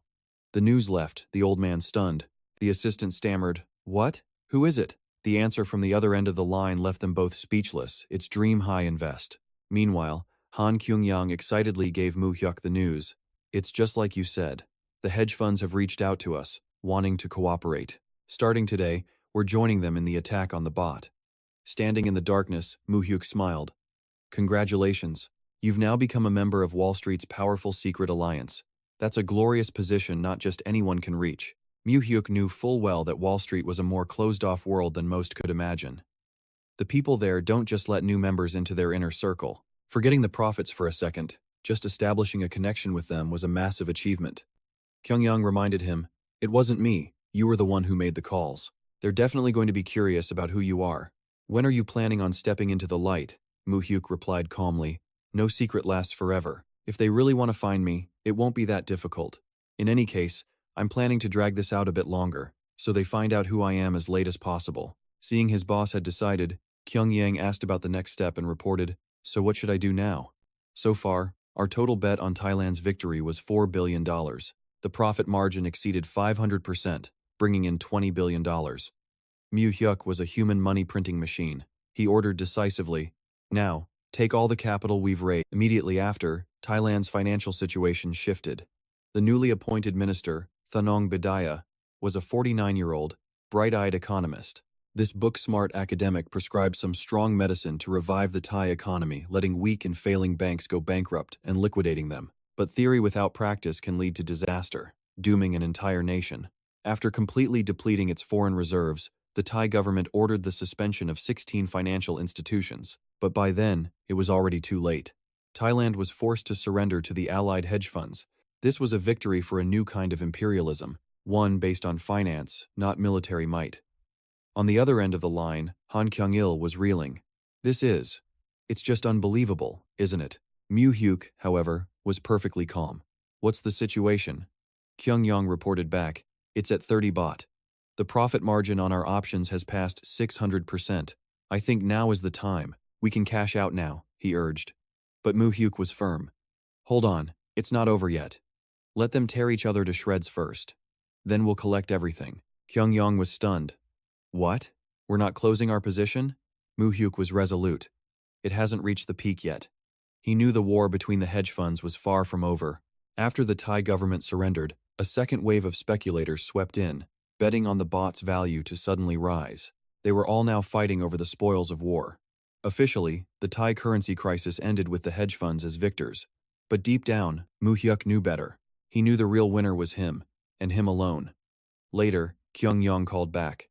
Mu Hyuk, I liquidated everything, 3 hours before the market closed, just like you said. And get this, since we bought those put options for dirt cheap, our profits went through the roof. The final payout? $100 billion. The number left Mu Hyuk speechless. They had practically bled the Bank of Thailand dry. He never imagined the outcome would be this astronomical. Because of Mu Hyuk's intervention, the baht's collapse was far more severe than it should have been, resulting in double the profit he had originally planned. Mu Hyuk sincerely thanked his partner. This was all you. You worked hard. Make sure the staff get their full bonuses, he said, and don't forget your own share. $100 billion. Mu Hyuk realized he had just snatched half the profits that should have gone to the hedge funds. This massive windfall was far beyond his initial plans. He knew he'd have to adjust his strategy. For the upcoming attacks on Malaysia, Taiwan, and the Philippines, Mu Hyuk decided to take a step back for now. He would let the hedge funds have their turn to make a profit. In the meantime, he would focus all his attention on South Korea, because what just happened in Thailand was about to repeat itself at home. And just as he predicted, the storm hit when the Kia conglomerate officially declared bankruptcy. Even with an agreement to delay their default, the empire had already crumbled. The collapse of one of the nation's 10 largest corporations sent shockwaves through the government and through the entire population. Yet the government's response was weak and superficial, as politicians and businessmen were too busy looking out for themselves. The government was completely fixated on winning the upcoming presidential election, obsessed with maintaining their polished image of success. They clung to the fantasy of a $10,000 per capita income, ignoring the national crisis. So their only move was to pour every last bit of their foreign currency into defending the exchange rate. And into this chaos, Eva finally arrived in Korea. Seeing Mu Hyuk at the airport, she cried out in surprise. Huh? Boss, it's been too long, she exclaimed, rushing forward to give him a tight hug. Mu Hyuk smiled warmly. Welcome. How did the lawsuit go? Is everything settled? Eva let out a sigh of relief. Thanks to you. She remembered the ordeal with a flash of anger. You should have seen the old geezers at HBC. A bunch of schemers. They tried to throw all the blame on me, send me to prison in their place. Eva then gave her boss a playful look. So, where to now? I'm not that hungry. Should we head straight to the hotel? Mu Hyuk's face flushed for a second before he urged her on. Let's get in the car first. When Eva asked where they were going, he drove her straight to Daechidong. Standing before a towering, modern glass skyscraper, Eva was completely blown away. Whoa, where are we? This place is brand new. My life just officially leveled up. Mu Hyuk casually explained that the interior wasn't completely finished, but parts of it were already usable. He then turned to Eva and made his declaration. This is where you'll be working. Eva was ecstatic. Awesome, I love it. So, all I have to do is follow the plan we talked about before, right, Mu Hyuk? Mu Hyuk stared ahead, his eyes cold and filled with ambition. He declared, That's right, Eva, if it's for sale, we buy it. From a toothpick to a corporation, we take everything. This skyscraper, on over 3,300 square meters of prime real estate, was the prize Mu Hyuk had secured from Chairman Dung of Wombo. His plan was simple. Use this tower as his base of operations to buy up everything in Korea. But he wouldn't be the public face. He'd push Eva into the spotlight. Looking down from the top floor, Eva gasped in amazement. Wow, Seoul has changed so much. It's totally different from when I left. The night view here is just as incredible as Hong Kong's. She stared thoughtfully through the glass. It's hard to believe a country like this is about to face a crisis so severe that everything will be for sale. Mu Hyuk replied calmly. Just look at what happened to Thailand. Once a country becomes a hedge fund's target, it doesn't matter how developed it is. There's no escape. Eva was still skeptical. But Thailand's economy and South Korea's are on completely different levels. And in fact, at that time, South Korea's economy was roughly 3 times larger than Thailand's. While Thailand joined the OECD, Korea was an emerging powerhouse, built on the miracle on the Han River. But Mu Hyuk knew better. All that progress was just the shiny exterior of a sandcastle. On the inside, it was completely hollow, built on a mountain of debt. And it wasn't just Korea. Indonesia, Taiwan, and even Hong Kong wouldn't be safe from the fallout this year. The hyenas of Wall Street were going to devour Asia, one country at a time. Eva was shocked. Hong Kong too? Mu Hyuk explained that Korea wasn't their original target, but after seeing how easily the country was shaken by the financial crisis, they changed their plans. Now, South Korea was going to be their grand finale. Changing the subject, Eva asked curiously, "By the way, what's this incredible building called?" Mu Hyuk just looked at her. "I haven't decided yet." Mu Hyuk tells Eva to name the new building. She smiles, leaning against him playfully, asking if he's trying to act like a CEO from some drama. After a moment, she makes her choice. It will be called Mia Tower, a name meant to command respect. Mu Hyuk nods in satisfaction. He agrees it's a good name and shifts to business, saying they'll need more staff to start operations by the end of the year. When asked if she has anyone in mind, Eva confidently says she knows a few people, reminding him he gave her that authority. Mu Hyuk's smile confirms it. He handed her complete authority. Money was no object. She was to hire any competent person she could find, no matter the number. A satisfied Eva embraced Mu Hyuk, whispering that his plan was perfect. But he simply stared ahead, reminding her of the busy days to come. He warned her it was about to get hectic. Even though they were both in Korea, they probably wouldn't see each other much. Besides, attracting attention was never a good thing. Eva didn't seem to care, pouting playfully. "Is that so? We'll worry about that later. Can't you stay with me tonight?" A small smile touched Mu Hyuk's lips as he agreed. "All right, I'll stay with you tonight." That very evening, the Mia Tower glittered in Seoul's heart, signaling the start of a new financial empire. The next morning, Mu Hyuk met with his grandfather to discuss urgent matters. He asked him directly, "Has the Ministry of Finance contacted you yet?" The old man grimly confirmed. "Yes, the minister called me himself. He said they're releasing dollars into the market because our foreign reserves are dropping fast."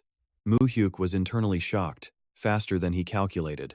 Was it because the dollar was falling quicker than expected? It was in a free fall, worse than he'd predicted. He knew what the government's target was. They aimed to keep $30 billion in foreign reserves, but they were clearly feeling the rapid decline. Mu Hyuk pressed him. "So, will you meet their demands?" The old man let out a calculated sigh. "If the dollars I currently hold could actually prevent this economic crisis, then why wouldn't I use this chance to put the government in my debt for life? I'm just hesitant because this is nothing but a temporary fix." Mu Hyuk knew his grandfather was right. With the way things were, even if he dumped all his dollars into the economy, it would hardly make a difference. He believed it was better to hoard their wealth, force the corporations to concede everything, and then loan them the money. Far more profitable that way. The old man's face hardened with rage. "You know what? That minister spoke as if he were forcing me to hand over everything I own just to save this country. He even claimed it was an order from some VIP. The grandfather snarled, "Fools. No VIP is more powerful than cold, hard cash." Mu Hyuk listened, analyzing. For the people running a country's economic policy, these moves were to be expected. But the government's judgment was already dangerously biased. It was all politics. They'd even ignored warnings from the central bank to get lost in their own useless power struggles. And they completely dismissed reports from their own frontline officials.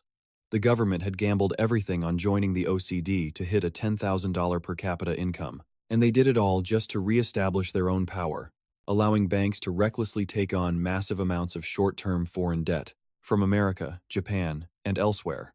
But they failed to grasp that this money was being re-loaned to businesses within the country and across Southeast Asia.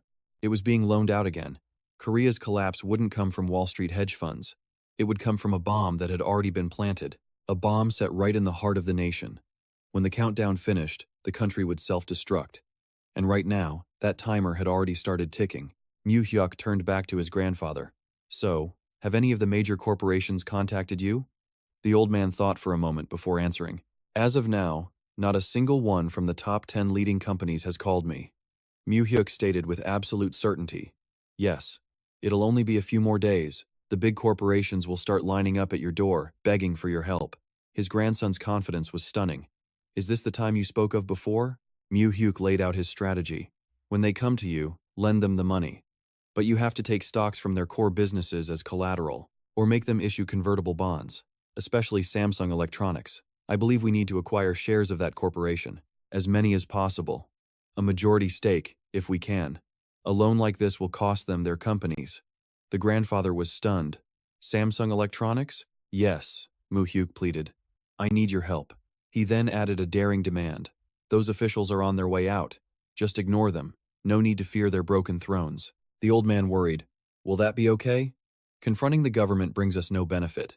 Mu Hyuk reassured him. Don't worry about that, grandfather. The current administration is about to end. The economic crisis was imminent, and the presidential election was only 3 months away. He then began his analysis of the political situation. The ruling party had candidate Chung Daegu leading Party B, but their ranks were split by candidate Cho Trang-gyun, who left to form Party A. Mu Hyuk continued his assessment. In this situation, it is highly unlikely that candidate Kim Hak-gun of Party J will get elected. His grandfather was silent. A transfer of power after more than 45 years. What a massive change. He then revealed his own preparations. Knowing this, I've already bought an insurance policy with Kim Hak-gun's side. Even so, the ruling party still has a very high chance of winning. Even if they're split by an economic crisis, public opinion doesn't change that easily. The old man didn't believe in the power of an empty stomach. Mu Hyuk looked him straight in the eye and declared, "This time will be different. The opposition party is going to win the presidency." He thought to himself that history absolutely had to follow the path he already knew. That night, Mu Hyuk picked up the phone. It was time to make a critical call across the ocean.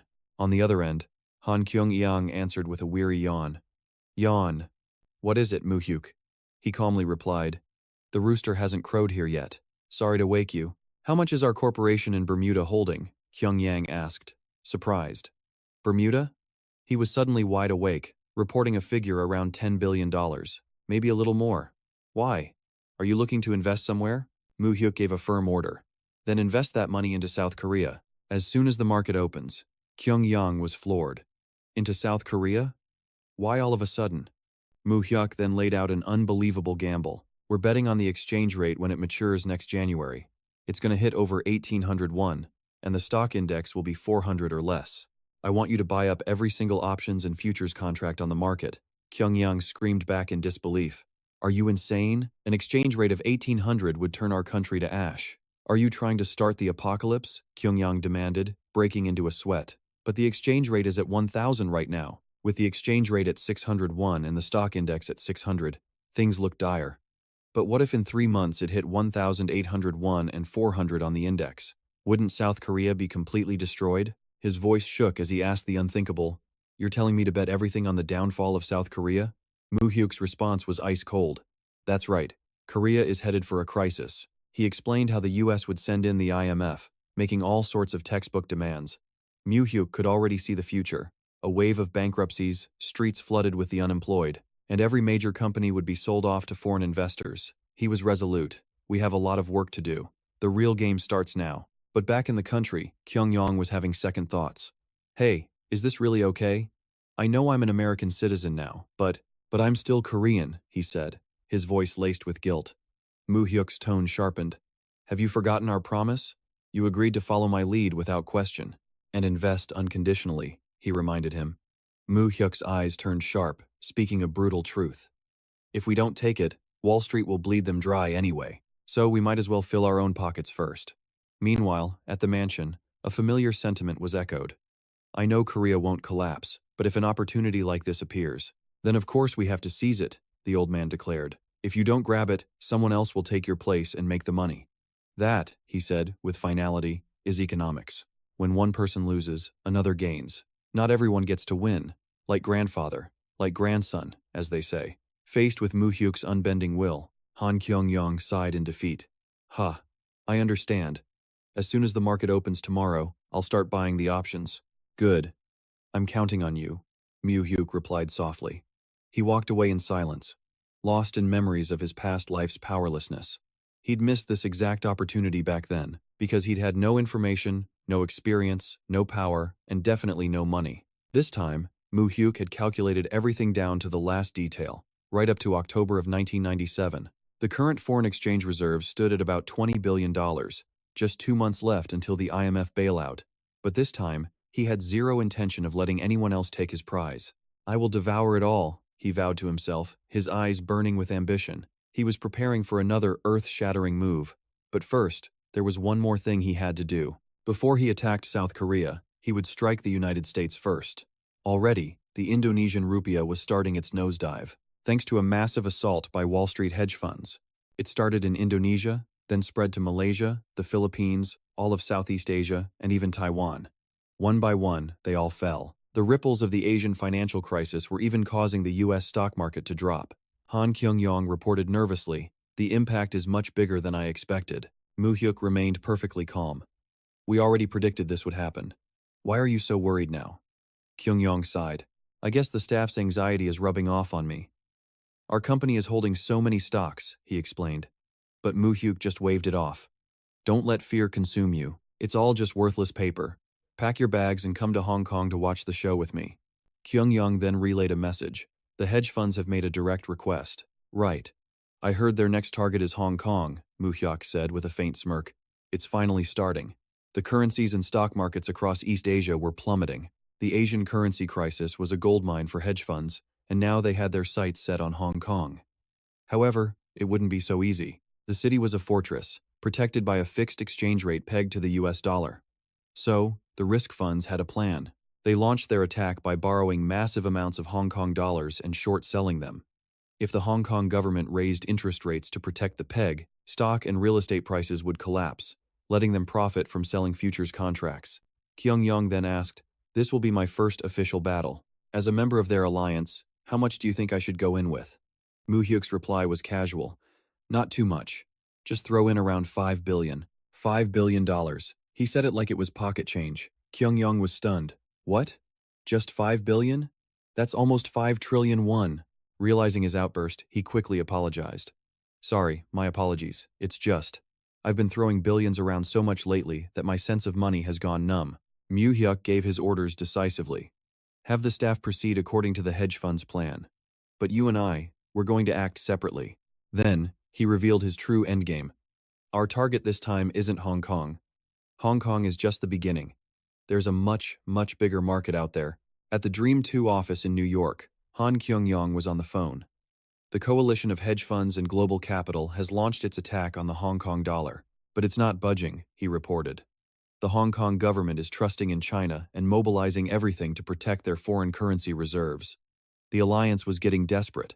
The hedge fund coalition had even demanded Dream 2 invest an additional $5 billion for the campaign. Mu Hyuk listened, deep in thought. He knew Hong Kong wasn't like the other Southeast Asian nations. Their massive foreign reserves were holding the line, but they were approaching their limit. History was unfolding as it should. The Hong Kong Monetary Authority, the HKMA, was about to make a huge move. Looking at his calendar for October 1997, Mu Hyuk's eyes grew cold. The time was ripe. He gave Han Kyung-yong a shocking command. "I want you to immediately take all the capital from the U.S. branch and bet it on the collapse of the U.S., European, and Japanese stock markets. Every single dollar. Leave nothing behind." Kyung-yong shot up from his chair, yelling into the phone. "What? What are you talking about? Not Hong Kong, but America and Europe? Are you completely insane?" It looked like his assistant was going to need a tranquilizer. Mu Hyuk, however, just smiled confidently. "Have I ever lost you a single cent? So when I say attack, you attack." Faced with such insane conviction, Han Kyung-yong could only sigh and surrender.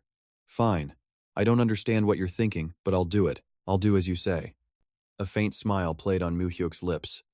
He knew that if history remained unchanged, he was about to make another colossal leap forward. Dream High Invest's unusual move didn't go unnoticed. It immediately caught the attention of Wall Street's titans. At the Alliance headquarters, the chairman looked shocked. You're saying Dream High Investment is making an unusual move? His subordinate reported urgently. Since yesterday, they've suddenly bought up every available position betting on a stock market decline. Every single one, he stressed. The US, Europe, Japan, all of them. The chairman fell silent, his eyes filled with suspicion. What on earth was this guy thinking? Unless the entire world stock market was about to crash all at once. Otherwise, there'd be no profit to be made. The boss had never seen someone more reckless. Inside the hedge fund's main office, their chairman demanded a progress report. So, is the assault on Hong Kong proceeding as planned? His assistant confirmed without hesitation that the attack on the foreign exchange market was moving forward, right on schedule. The old man mulled it over, then slammed his hand on his chair and gave the order. For now, we continue to track every move made by Dream 2. His assistant reported back with a worried tone. Dream 2 has already bought up every single futures option betting on a market index decline. The sheer audacity of their opponent left the chairman absolutely stunned. He gave his orders. Don't go all in, just buy enough. Let's test the waters. I want to see what happens. The other sharks in the water began to follow his lead. Meanwhile, Mu Hyuk sat in his room in perfect silence when his phone began ringing frantically. The second he picked up, he heard the panicked voice of Han Kyung-yang. Mu Hyuk, it's a catastrophe. Hong Kong has gone completely insane. The short-term interest rate just shot up from 9% to 300%. Kyung-yang screamed in pure despair. The hedge fund's campaign to short the Hong Kong dollar has completely failed. Raising the short-term interest rate to 300% was a move of pure insanity that no one on Wall Street or any world economic leader could have possibly predicted. Hong Kong's stock market took a devastating hit, but they successfully stopped the hedge fund's attack. Kyung-yang asked in a panic, "So what do we do now?" Every dollar they'd sunk in alongside the hedge funds was now in danger of being wiped out. But in stark contrast to his partner's panic, Mu Hyuk remained terrifyingly calm. He gave a sharp command. "Don't worry about it. When the market opens tomorrow, sell off every single stock we have." Kyung-yang could only stammer back. "What? In the middle of all this chaos, you're telling me to sell everything we own?" Mu Hyuk then laid out his brutal strategy. "If we don't have enough shares, borrow from other firms and sell it all to force a price collapse." He knew the world stock market was about to suffer the greatest crash in history. He flashed a wicked grin and declared, "Just let the stocks freefall. The deeper they plummet, the more money our options portfolio is going to make." October 27th, 1997, New York City. A financial earthquake finally erupted. James Han's frantic voice came over the phone. "Mu Hyuk, they've suspended all trading on the New York Stock Exchange." The Dow Jones Index had dropped over 7%, a fall of 554 points. Mu Hyuk grimly noted it wasn't just America. Europe and Japan were also in a nosedive. He watched the numbers dance on his screen as the profits from the options they'd bet on the collapse began to skyrocket like a rocket. A stunned James Han asked him, "Are you a man or a god? How did you know the exact day Wall Street would collapse?" Mu Hyuk understood perfectly. For investors already nervous about the escalating Asian financial crisis, Hong Kong's sudden interest rate hike was a massive shock to the system. The hedge fund's attack on Asia had dragged the entire world's stock market down into a steep decline. But the speed of this collapse was much faster than the history he knew. Mu Hyuk realized the fear he himself had injected into the market was pushing them to sell off faster than ever before. He instructed his associate, "This bear market won't last long. Starting tomorrow, slowly start buying back the shares." A completely exhausted James Han could only reply, "I know." Mu Hyuk smiled encouragingly. "Congratulations. In just a few days, you'll be a Wall Street legend, the investment god James Han." The praise only made James flustered as he scratched his head. "Don't say that. My heart's about to explode." Mu Hyuk did a quick calculation in his head. The New York stock market had only fallen 7% in the original history, but because of him, it had collapsed by 15%. Nothing like this had happened since the American stock market first opened.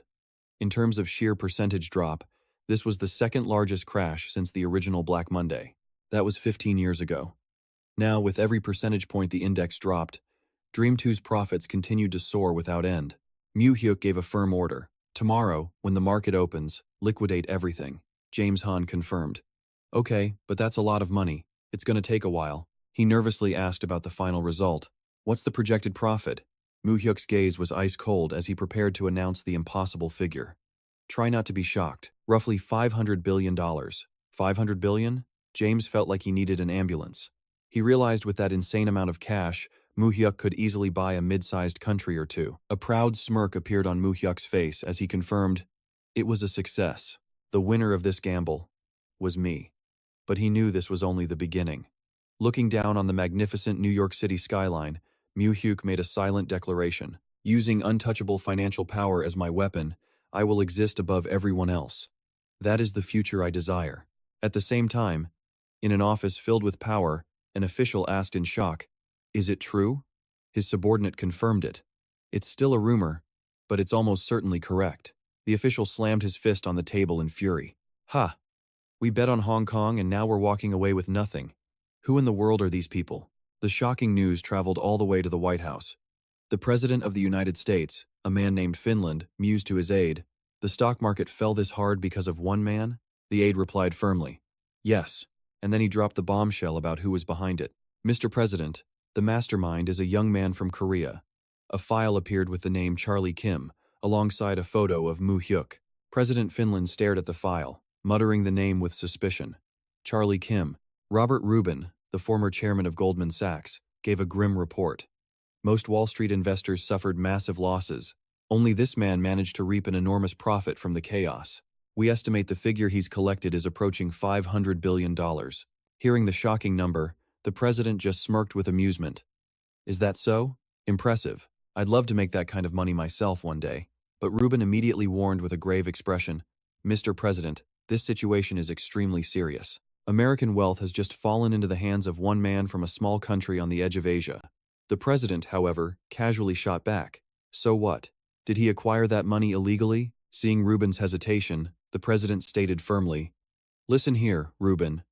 America does not hold people accountable for actions that occur within the framework of the law. If these are profits earned from legal investments, then it's not a problem." But Rubin, still deeply concerned, protested, "But that amount of money, enough money to destroy the economy of an entire nation, and the problem was, the person holding it wasn't American. He was a foreigner." The President of the United States just frowned, offering up a calculated solution. "Simple, then. We just need to make him an American citizen." Rubin continued his report on the rising wave of anger from Wall Street, where investors were on the verge of exploding from their recent losses. They were demanding a plan, a way to reclaim the money they'd lost in the Hong Kong stock market, and he stressed the meeting was to accelerate that plan. After a moment of heavy silence, the president made his final decision. "It's something that needs to be done anyway. Better to handle it sooner." And just like that, inside the White House, decisions that would shift the world were put into motion, and Kim Mu Hyuk watched it all unfold in silence. In his heart, he was shocked. He had never expected the colossal profit he'd reaped from Wall Street would become the trigger for something this huge. His interference was causing South Korea's foreign exchange crisis to arrive early. His actions were slowly but surely changing history. In a luxurious villa surrounded by lush greenery, Chairman John Tizon was handling business, giving a cold command over the phone. "I know. Do it." He then decisively ended the call. A dark expression crossed his face as he muttered to himself. Just then, his office door opened, and his secretary respectfully entered. "Chairman, candidate Cho Trang-gyun from the Patriotic Party has arrived." Immediately, Cho Trang-gyun entered the room, bowing deeply. "Chairman, have you been well?" John Tizon got straight to the point. "It's been a while. How are the preparations for the presidential election coming along?" With a look of deep gratitude, Cho Trang-gyun answered meekly, "Sir, it is thanks to you that I was able to form a party and get this chance to become president. I am once again so grateful to you," he continued, vowing, "Though I failed the Conservative Party's primary, I will defeat them in the coming election to repay you, Chairman." But his sentence was cut short as the secretary appeared once more. "Chairman, candidate Sung Dae-woo from the Conservative Party has arrived." Cho Trang-gyun was stunned, breaking out into a cold sweat as his main political rival appeared. He could only stammer in total disbelief, "Che, Chairman."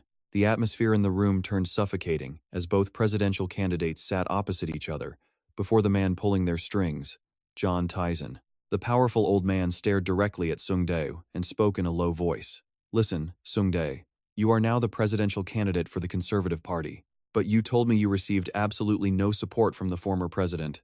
Sung Dae lowered his head in shame, looking weak. "Yes, I am very sorry about that, sir." John Tizon then turned to the other man in the room, his next words dripping with ice. "Trang-gyun, ever since you formed your party, your approval ratings haven't budged an inch, have they?" Drenched in sweat, Cho Trang-gyun replied awkwardly, "Well, yes, that's true, but if I just work a little harder." John Tizon stared down the two politicians, his expression dark and unreadable. He warned them that if they continued fighting each other, the only one who would benefit would be their rival, candidate Kim Hyuk. He growled, asserting that if the government fell into the hands of the opposition, they would both live the rest of their lives as national laughingstocks. A tense silence fell over the room, as the two men could do nothing but sit quietly under the immense pressure of the powerful chairman. John Tizon coldly stated that their division would guarantee failure, reminding them of past mistakes. Then he issued his ultimate command. Now, you will unify around Sung Dae-woo. This decision left Cho Trang-gyun completely floored, crying out in shock, "Che chairman." He shot to his feet, indignantly demanding why the chairman would help him create a party only to force him to quit the moment the race had begun. The chairman's fury finally erupted. Tizon's eyes flashed with menace as he glared at the one who dared defy him.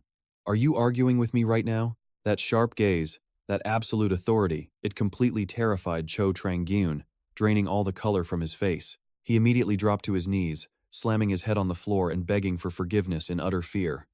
"No, I didn't mean that. Chairman, I deserve to die." Looking at the man trembling at his feet, Tizon mocked him for being a presidential candidate who was so easily shaken, then coldly ordered him to stand up. Cho Trang-gyun meekly apologized, while Tizon turned to Sung Dae-woo, who looked utterly confused by the chairman's sudden reversal from dividing the party to unifying it around him. John Tizon's lips curled into a faint smirk, his sharp eyes confirming that this little power struggle was completely insignificant to him. He made it brutally clear. If they couldn't get support from the president, they absolutely needed his support if they wanted any chance of winning. Faced with the sheer authority of John Tizon, the candidate asked meekly, "Then what should I do, sir?"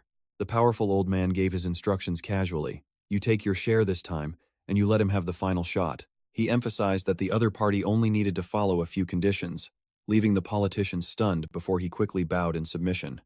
"I will do as you say." However, Tizon warned that even with a unified front, defeating Kim Hyuk would be difficult amid the extreme economic chaos, as the outflow of dollars threatened a fatal blow to the nation's economy. He then offered an incredibly tempting piece of bait. "If you become president, I will help you borrow a large amount of dollars from Japan."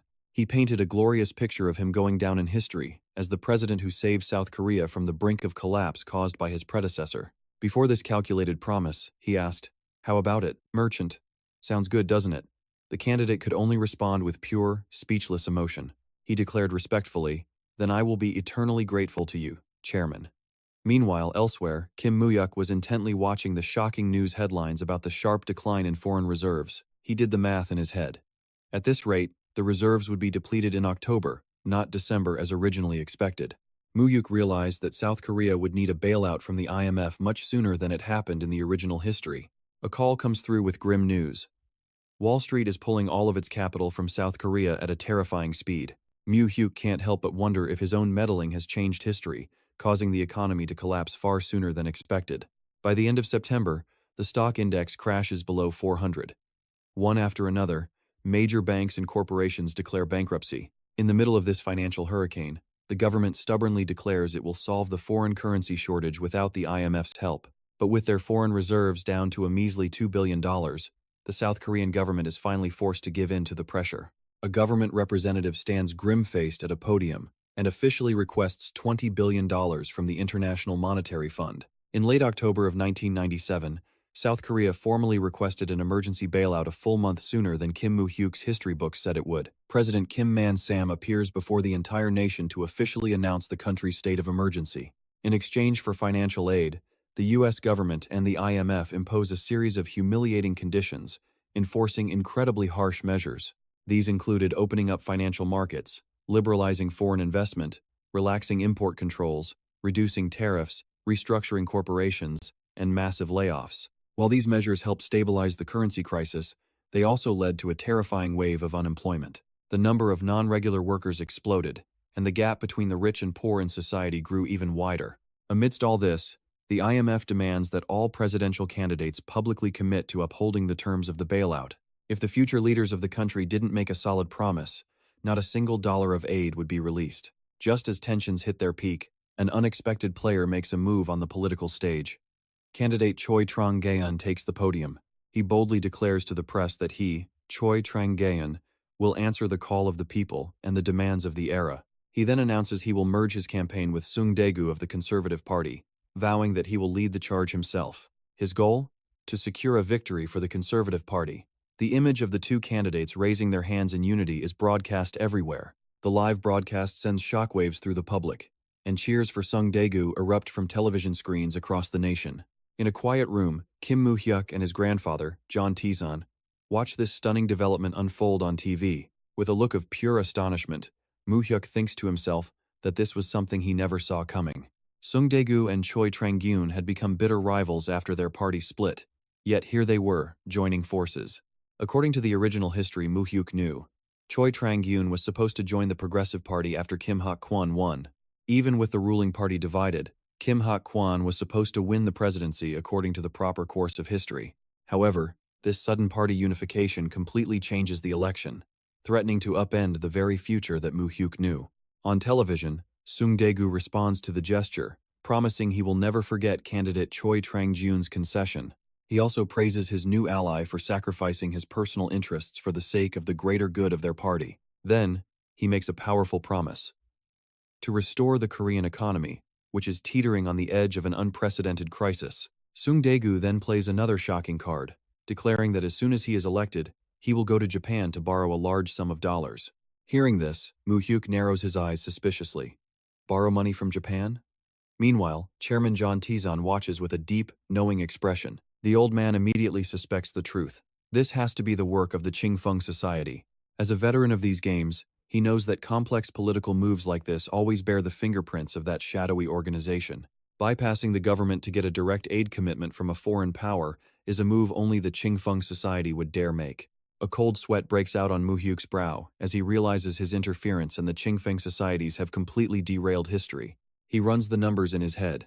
Originally, Kim Hak-kwon was supposed to win by a slim margin of 5 to 100,000 votes. But with the two conservative parties now united, Kim Hak-kwon's victory is no longer a certainty at all. For Mu Hyuk, this altered timeline is the worst-case scenario. If Sung Daegu wins, the Qingfeng Society's power will become absolutely uncontrollable. Mu Hyuk's eyes suddenly turn ice cold, burning with a threatening blue light as he grits his teeth. Qingfeng Society, if they think they can change the president, fine. He'll just have to pour his own money into changing it back. The IMF bailout completely shattered South Korea's credibility. Within weeks, its credit rating had plummeted to that of a developing nation, putting them on par with countries in Africa or South America. Stock prices crashed, and the exchange rate blew past 1,700 won to the dollar. It continued to skyrocket every time the trading limits were expanded. The nation's credit rating was downgraded to junk. This caused foreign capital to flee South Korea even faster. Amidst the financial storm, Michel Camdesis, the director of the IMF, arrived in person. When questioned by the press about his arrival after the deal was signed, Camdesis stated bluntly, "I came to confirm something." He wanted to see if South Korea was actually keeping the promises it made. He then slammed the government for ignoring the crisis. Things needed to be discussed. Han Kyung-yong was completely stunned, asking, "Me?" Mu Hyuk just confirmed it, wanting him to make a grand and spectacular entrance. He gave the order, just leaked to the press that the Wall Street investment genius, James Han, is visiting Korea.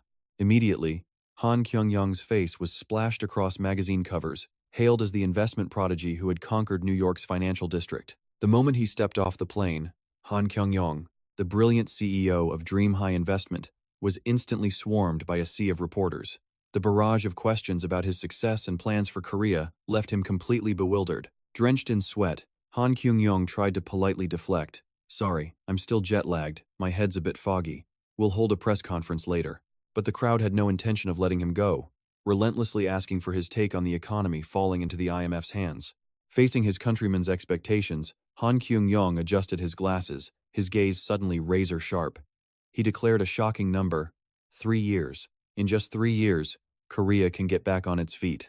He insisted that despite the severe economic turmoil, it would all be over soon, expressing immense faith in the people who created the miracle on the Han River. He emphasized he returned to invest in his homeland, stating that opening the capital market was essential for growth and to avoid isolation. He sent a clear message: "I believe this financial crisis is a wake-up call for both the government and the people.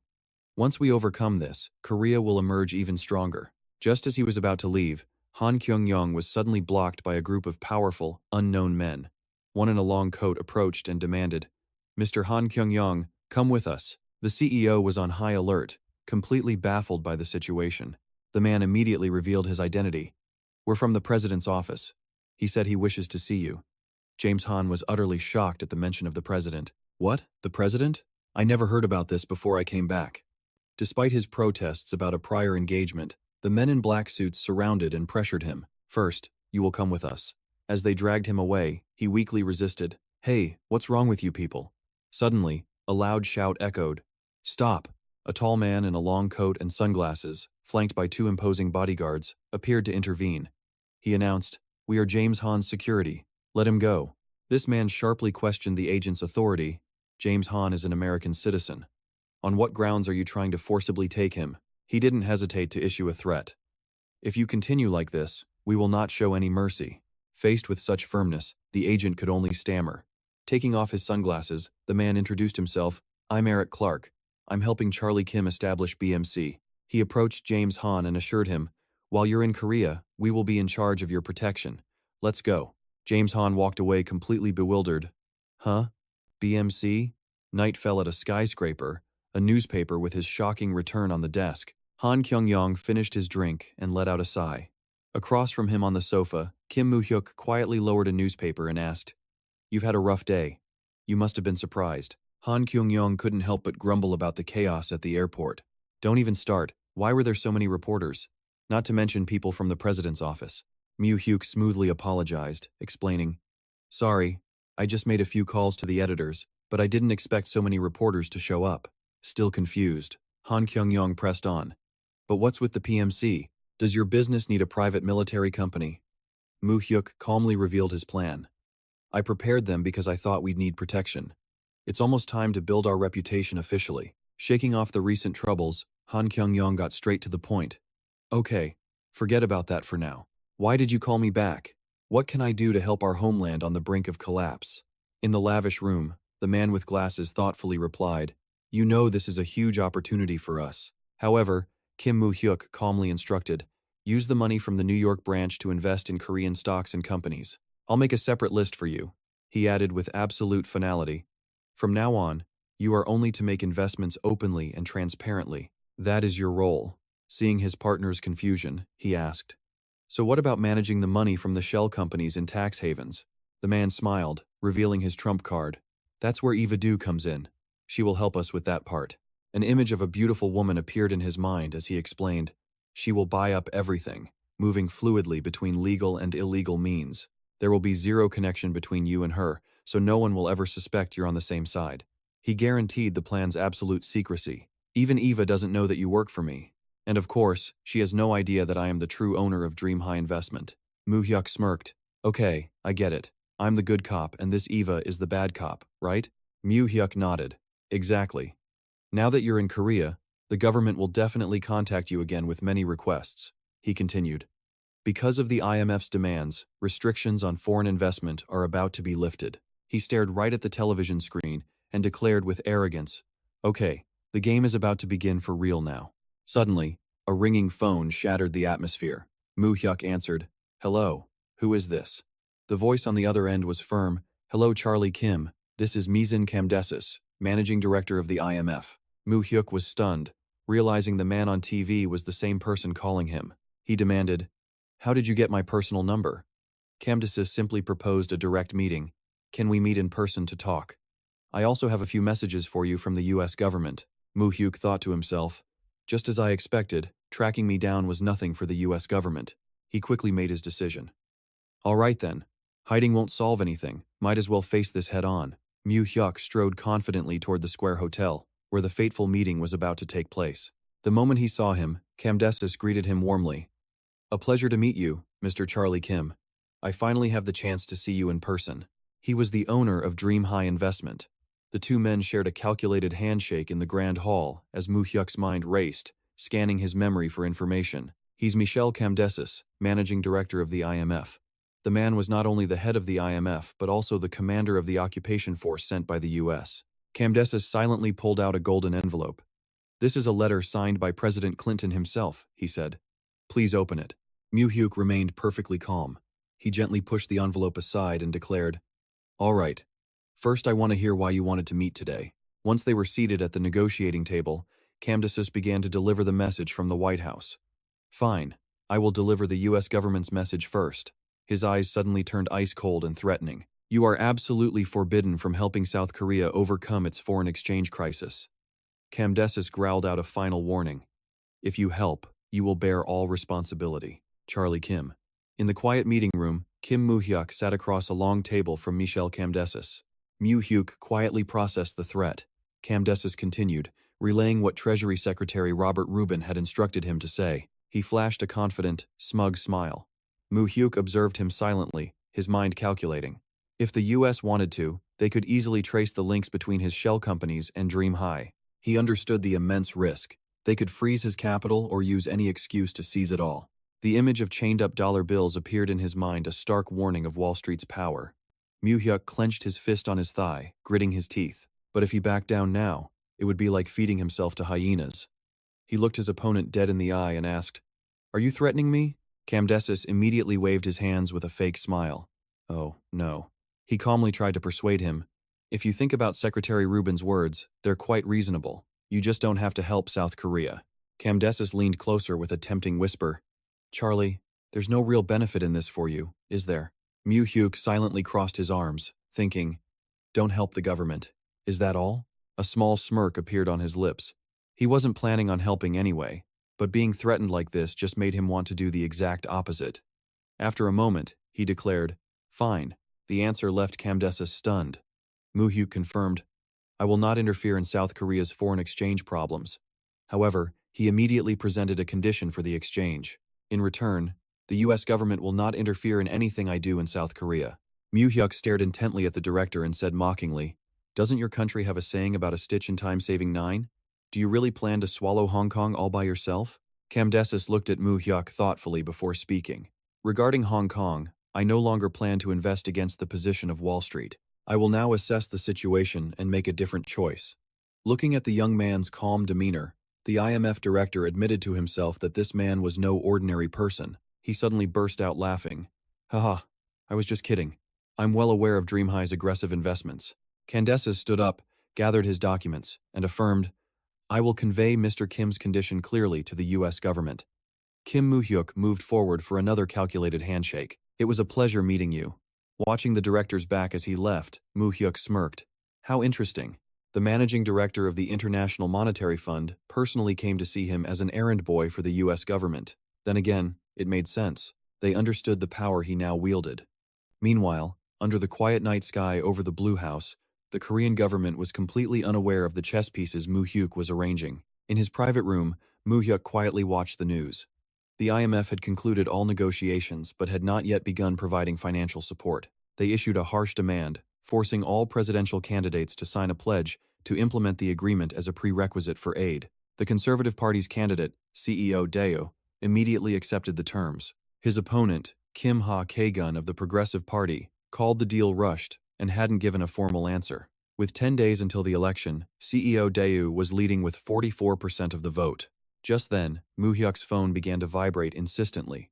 On the other end, Han Kyung-young urgently reported, Mu Hyuk, just like you said, the Blue House called me. They want to schedule an official meeting. Mu Hyuk's expression remained ice-cold as he calmly gave his instructions. Then go meet them. Just exchange some pleasantries to build a good relationship.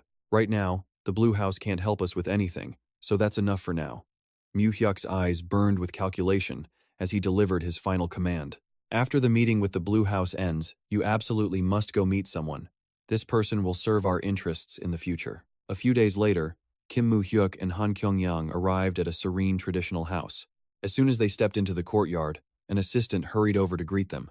Mr. Han Kyung-young, my apologies, but could you please wait a moment? Mu Hyuk stood beside him, observing silently. The assistant approached the main room and announced respectfully, Minister, your guest has arrived. From inside, a deep, commanding voice called out, let him enter. The sliding doors opened, and Han Kyung-young and Mu Hyuk stepped into a room with a lavish banquet already prepared. Han Kyung-young bowed politely. It is an honor to meet you. I am Han Kyung-young. The man sitting opposite him returned a calm smile. The honor is mine. I am Kim Ha-Kae-gun. He was the leading candidate for the Progressive Party. Looking at this man, Mu Hyuk made a quiet assessment. This was a living witness to Korea's political history. A man who had survived the struggle against a dictatorship. To Mu Hyuk, just surviving in the world of Korean politics was nothing short of a miracle. Kim Ha-Tae-gun had not only faced political attacks, but had also narrowly escaped assassination by the former regime. Even his political allies and his family had been close to death many times. After overcoming every challenge imaginable, he survived and became a leading presidential candidate for South Korea. But now, with the finish line in sight, his ship was about to crash on the rocks of unifying the opposition party. Noticing the young man with him, Kim Ha-gun asked, "And who is this?" Mu Hyuk bowed his head slightly and introduced himself. "Hello, sir. I'm Kim Mu Hyuk, grandson of Chairman John Tae-sun." Kim Ha-gun simply nodded. "Chairman John has been a huge help to our campaign. I'm always grateful for that." He then looked at Han Kyung-yang, adding, "So when the chairman said you wanted to see me, I was quite surprised." Kim Ha-gun couldn't hide his shock at all. Seeing the close relationship between Mu Hyuk and Han Kyung-yang, he silently sized Mu Hyuk up, the grandson of Myeongdong's loan shark kingpin, and a friend to the legendary powerhouse of Wall Street. After thanking him for bringing Han Kyung-yang, Kim Ha-gun abruptly asked Mu Hyuk to leave so they could speak privately. A small smirk played on Mu Hyuk's lips. He realized this candidate still didn't get it, showing his displeasure at the presence of someone from the underworld, someone who was standing next to a legendary investor. Seeing Mu Hyuk being disrespected, Han Kyung-yang's expression turned cold as he immediately spoke up. He made it clear he was only here because Mu Hyuk said there was a way to help Kim Ha-gun, but it seemed the candidate wasn't happy to see them both. Han Kyung-yang stated bluntly that if Mu Hyuk hadn't asked, he never would have come. Without a hint of hesitation, he shot to his feet. He declared he was a businessman, not a politician. Then, before turning to leave, he offered a sarcastic wish for the election. This sent Kim Ha-gun into a panic, who quickly called him back and demanded to know what that attitude was about. The candidate growled, telling Han Kyung-yang to sit down, to speak respectfully in front of a presidential candidate. But Han Kyung-yang held his ground, turning to Mu Hyuk and telling him not to make any deals with someone so ungrateful, not even the smallest transaction. He emphasized that as an investor, the concept of loss simply didn't exist in his dictionary. Even with Mu Hyuk's request, he was determined to walk away. Watching this masterful performance, Mu Hyuk secretly admired Han Kyung-yang's incredible acting skills. The guy was improvising, adding way more pressure than they had originally planned. Kim Ha-gun demanded to know the real meaning behind Han Kyung-yang's words. The response was ice cold, as he reminded him that unlike in America, giving money to politicians in Korea is illegal. He exposed the truth that Mu Hyuk's grandfather was taking a huge risk to help him. And yet, the candidate still seemed dissatisfied. Seeing the look of pure horror on Kim Ha-gun's face, Han Kyung-yang delivered a final, crushing blow. "Even if I did help you, a man like you would never know how to be grateful." Sensing the intense atmosphere, Mu Hyuk thought, "Okay, that's enough." Seeing his companion's fierce expression, he worried. Does this guy really need to be so into his role? Acting like this might actually blow the whole deal for real. Mu Hyuk turned to the candidate and declared loudly, "Candidate, I know exactly how my grandfather worked. I know how he cooperated with the past military regime to build his fortune. But I am not my grandfather," he affirmed. He wasn't there representing his grandfather, but as a supporter who truly believed Kim Ha-gun would become president. Faced with such conviction, Kim Ha-gun was silent for a long moment, before suddenly lowering his tone. "I apologize for my shallow thinking," he explained. He claimed that the recent stress from unifying the opposition and countless other problems had made him overly sensitive. To show his remorse, the candidate bowed deeply before the two young men. "If I have offended you both, I sincerely apologize. Please forgive my rudeness." Seeing their opponent had yielded, Han Kyung-yang invited him to sit down and begin negotiations. Kim Ha-gun eagerly asked how they could help. Kyung-yang got straight to the point. After the opposition unified with the Daegu CEO candidate, "Your approval ratings have plummeted, and that's worrying you, isn't it?" He warned that if things didn't change, the probability of losing the election was extremely high. To turn the tide, Kyung-yang announced, "Tomorrow, I will hold a large-scale press conference attended by all major domestic newspapers and foreign media." He emphasized this would be the first time James Han, the man rewriting Wall Street's history, would make an official statement to the press. At that conference, Han Kyung-yang promised he would raise Kim Ha-gun's approval rating by at least 5%. Hearing this, the candidate could only stare, completely stunned. Han Kyung-yang stood confidently at the podium, facing a swarm of media. A reporter immediately fired off a question about a rumor. Had Mr. Han teamed up with Wall Street hedge funds to launch a joint attack on the Hong Kong stock market? Under pressure, he calmly stated, "I am an investor." He added that he felt the word attack was a bit too harsh. While admitting he invested in Hong Kong and suffered huge initial losses, Kyung-young revealed his pragmatic secret to success.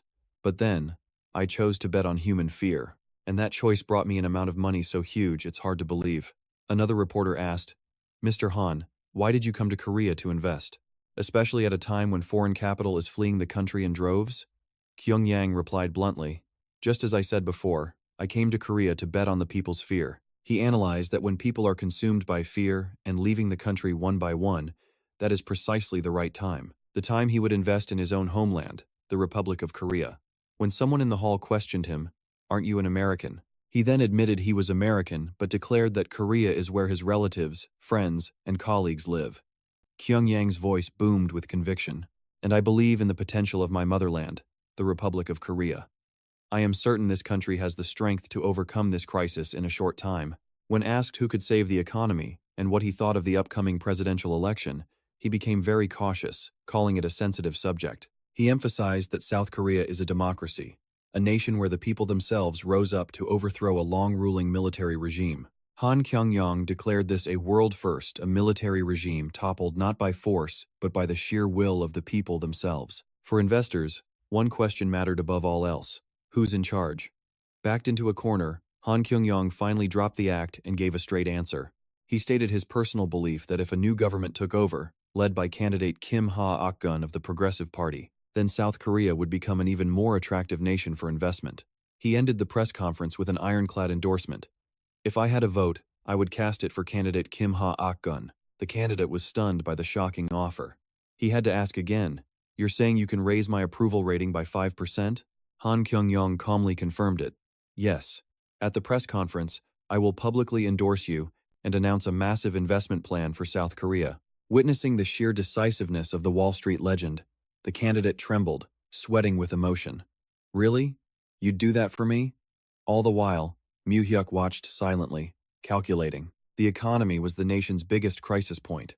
He understood better than anyone that this endorsement wasn't just helpful, it was political life or death. Then, Han Kyung-yong began to lay out the entire strategy. He brought up the conservative candidate's plan to borrow from Japan, and with a piercing gaze, exposed the brutal truth. But that's still another country's money, no different from an IMF bailout. Our South Korea doesn't need to go into debt. He insisted the nation had incredible potential, worthy of investment, and that's what they needed to show the people. Feeling a ray of hope, candidate Kim Ha-ok-gun's voice boomed. Yes. If you agree to help me, I could ask for nothing more. But Han Kyung-yong immediately laid down a crucial condition. First, there is one thing you absolutely must make clear. You must accept the IMF's demands and guarantee their terms. At this harsh requirement, Kim Ha-ok-gun's expression faltered, his face filled with anxiety. Han Kyung-yong explained that as an American citizen whose company was based in the US, he couldn't simply ignore the American government and invest in Korea on a whim. His voice grew stern as he demanded. So you must promise that you will fully implement the agreements with the IMF. After a long moment of deliberation, Kim Ha-ok-gun sighed in defeat. I understand. I also know I have no other choice but to accept the IMF's demands. He explained his hesitation was just a tactic, to leave room for renegotiating the brutal terms. Han Kyung-yong pushed him forward with a promise. If you succeed with the IMF, I will invest in South Korea with everything I have. He added, I may be an American citizen, but I was born and raised right here in South Korea. The collaboration instantly created a media earthquake with a storm of headlines. Wall Street legend pledges investment if Kim Ha-ok-gun becomes president. Investment god Han Kyung-yong endorses candidate Kim Ha-ok-gun. From that day on, the political tide turned. All the momentum the conservatives had, it shifted instantly to Kim Ha-ok-gun. And so, December 1st, 1997, went down in history. With 50.4% of the vote, Kim Ha-ok-gun officially won, becoming the new president of the Republic of Korea, as his supporters erupted in celebration. In his luxurious mansion, Chairman John Tae-son casually flipped through the newspaper. He glanced at his grandson sitting across from him and remarked, It seems Han Kyung-yong's endorsement of Kim Ha-ok-gun was quite effective. The old man's lips curled into a knowing smile. Everything went exactly according to your plan, didn't it? Mu Hyuk remained silent, so Tae-son continued to expose the truth. Han Kyung-yong's company is just your company, isn't it? Mu Hyuk was completely stunned, only managing to stammer out, You knew everything? Tae-son just sipped his tea and chuckled. Did you think I was just some clueless old man? He revealed he even knew that Mu Hyuk had used Department Head Ha to find Han Kyung-young and had secretly sent him to America, though the details were fuzzy. He might not know how Mu Hyuk managed the money, but Taeson stated the bottom line. You used the 4 trillion I gave you to make Han Kyung-young a Wall Street titan. The old man admitted that because of that bold move, the entire presidential election had turned out exactly as he wished. Taeson nodded in approval. Yes, you did well. Seeing his grandfather so calm, Mu Hyuk was confused. Is there nothing else you want to know? Taeson simply looked at his grandson with absolute trust. He believed Mu Hyuk could handle everything. Even without his help, his grandson was always going to succeed. His own help had only sped up the inevitable timeline. Mu Hyuk smiled faintly. Well, that's both true and not entirely true. He humbly expressed that without his grandfather's solid support, building his empire would have cost him so much more in time and effort. Mu Hyuk bowed his head in gratitude. Honestly, I've only managed to achieve this today because of your incredible help, grandfather. John Taeson stood, ready to step back. All right then. Consider this my last act before retirement. But before he could leave, his expression turned deadly serious. He looked Mu Hyuk dead in the eyes and delivered a chilling warning. But you must be extremely careful of the Chongpeng Association. His voice was grim as he stressed the danger of the mysterious organization. Their roots in this country run deep, deeper than you could ever imagine. John Taeson stared him down, his meaning crystal clear. You understand what I'm telling you, don't you? On the TV at that moment, President Kim Ha-akun's victory celebration was playing. Seeing this, the leader of the Chongpeng Association slammed his fist on the table in pure rage. His face was a mask of pure fury and tension. Power had officially been transferred to President-elect Kim Ha-akun. Meanwhile, in a lavish office, Chairman Park Dae-ho of the Young-yu Group arrived early to offer his congratulations. Congratulations on your victory, sir. Kim Ha-akun beamed back at him. Thank you, Chairman Park. I look forward to your continued support. The new president showered his guest with praise. Compared to me, you're the real expert on the economy. Park Dae-ho just laughed. Ha ha, of course I am. I will do everything in my power to assist you, sir. But the joy of his election was short-lived, as Kim Ha-gun faced a brutal new reality. Right after winning, he was flooded with reports of businesses going bankrupt one after another. He worriedly shared that it wasn't just big corporations, but small and medium-sized businesses too. With hundreds of companies closing every day, he was also at a dead end. Kim Ha-gun turned to ask about the other man's situation. How was his Young-yu Group? Park Dae-ho confidently declared, We have no problems at all, sir. The president shot back, reminding him that Park was the one who championed globalization and pushed for early investments into Eastern Europe. Park Dae-ho admitted that his advisors had been extremely worried, but he dismissed them as desk jockeys who knew nothing about the real world. He insisted that no business could survive without carrying some debt. He claimed the current issue was just a short-term liquidity problem that would be resolved soon enough. To save the other dying companies, Park Dae-ho made a bold proposal. What do you think about launching a nationwide gold donation campaign? Kim Ha-gun was clearly stunned by the suggestion. Park Dae-ho explained that gold could easily be sold for dollars anywhere in the world. He framed it as a 2-for-1 plan, mobilizing resources to overcome the national crisis, while also creating a sense of unity and solidarity among the people. Kim Ha-gun pondered it. A gold collection drive.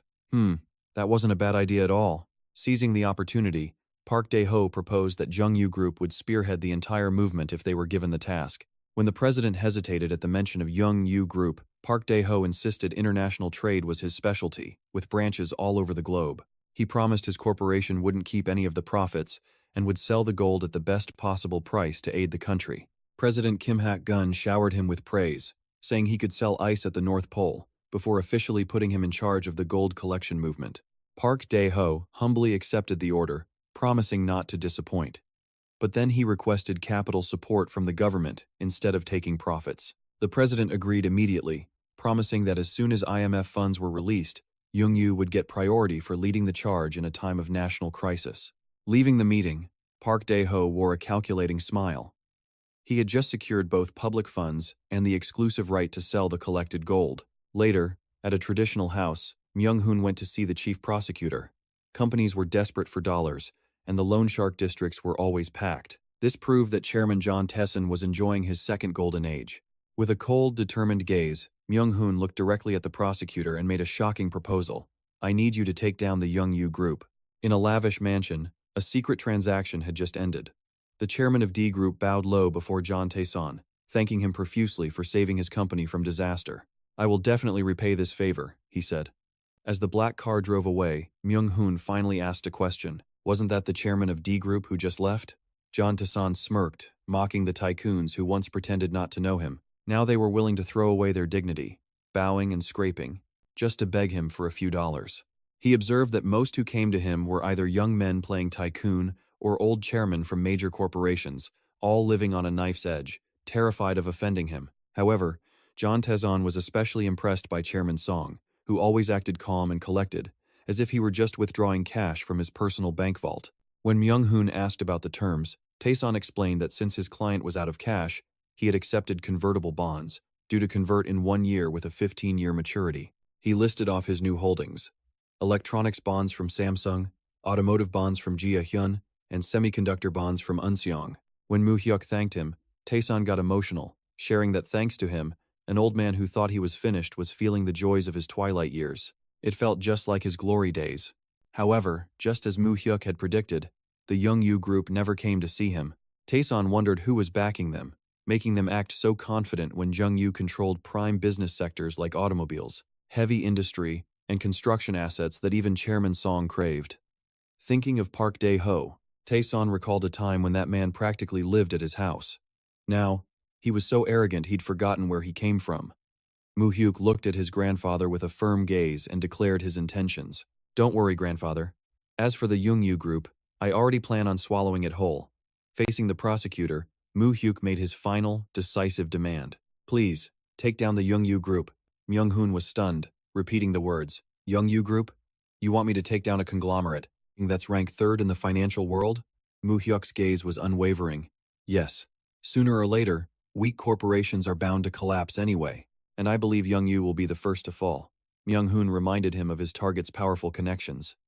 Youngyu's chairman Park Dae-ho is very close with Kim Hak-gun, the man who was just elected. "You know that, right?" Mu Hyuk calmly countered. "But isn't he already under investigation?" The information left Myung-hoon speechless. A faint smirk appeared on his face.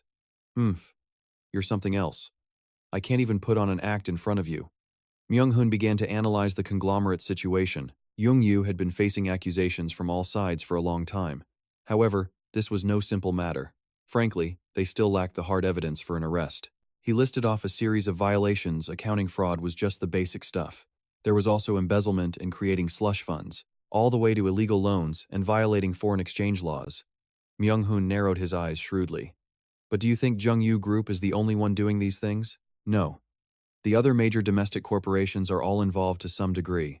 He expressed his concern about public opinion, but said even so. "In the midst of a severe national economic crisis, if we touch a massive corporation like Youngyu, will the people stand for it?" Mu Hyuk decisively shut that down. "This isn't the time to be reading the public's mood. If meat has rotted, you cut it out before it becomes gangrenous. You might have to chop off healthy arms and legs. If it's rotten and needs to be cut, you cut it cleanly." Myung-hoon worried about the political fallout. This will surely place a heavy burden on the newly elected president Kim Hak-gun. Someone will probably try to block the investigation. But Mu Hyuk just stated confidently, "I'll handle the pressure from the president and the media. You, chief, just proceed according to the law, but make sure you are absolutely thorough." He stared down Myung-hoon, making a heavy promise to leave no escape routes. "Don't worry," he said. "I bet you'll score another huge achievement from this. Besides, you have to think about your life after retirement." He added a practical reason: "You're still too young to be out of the political game for good." Seeing Mu Hyuk's firm resolve, Myung-hoon pressed him on the timing. "So, when can I start?" He was already thinking about the current roadblocks. With the transition committee in session, the president-elect's influence is at its peak. Making a move now would be difficult. Mu Hyuk gives a slight nod. He understands. He'll give the signal when the time is right. Min Young-hoon raises his glass decisively. "Okay, let's risk it all on this one." The two men seal their pact with a sharp clink of glasses. And so, the earth-shattering plan to topple the Sunyang Group officially begins. During a formal meeting at the president's office, Kim Hak-kyun opens with words of gratitude. He'd heard Chairman John lent dollars to companies desperate for cash and asked for his thanks to be relayed. The president doesn't hold back his praise. He commends Chairman John's noble act, something even the major banks couldn't pull off in the middle of the financial storm. "We're just relieved we could help the country," he says. But then, the president's attention shifts to Kim Mu Hyuk with a look of admiration. There's something I learned a bit late. I heard you got a perfect score on your scholastic exam and got into Seoul National University. He's clearly impressed by the young man's talent. Such talent at your age. A gem right in front of me that I almost missed. Let's meet more often. The president then turns to James Han, pleading, Director Han, I hope you'll lend us a hand as well. James Han calmly analyzes the facts the nation's foreign debt is settled. But the corporations, they're the real problem. He lays out his cold, Wall Street investor's perspective. Mr. President, even for an investment, you can't just pour funds recklessly into a company. At the very least, they have to be investments his clients can understand and accept. Mu Hyuk quietly observes this high-stakes mental battle. To win over this genius investor, President Kim Hyuk makes a powerful commitment. I know, but if you take the lead, won't the others follow suit? If you invest proactively, the government will provide numerous incentives on a national level. James Han gives a masterful reply. I will discuss it with my clients and give you a satisfactory answer soon. Receiving that promise, the president lets out a soft sigh of relief. Thank you. In the quiet moment that follows, he reflects on the heavy burden of power after 35 years in politics, and now he bears the responsibility for a nation deep in crisis.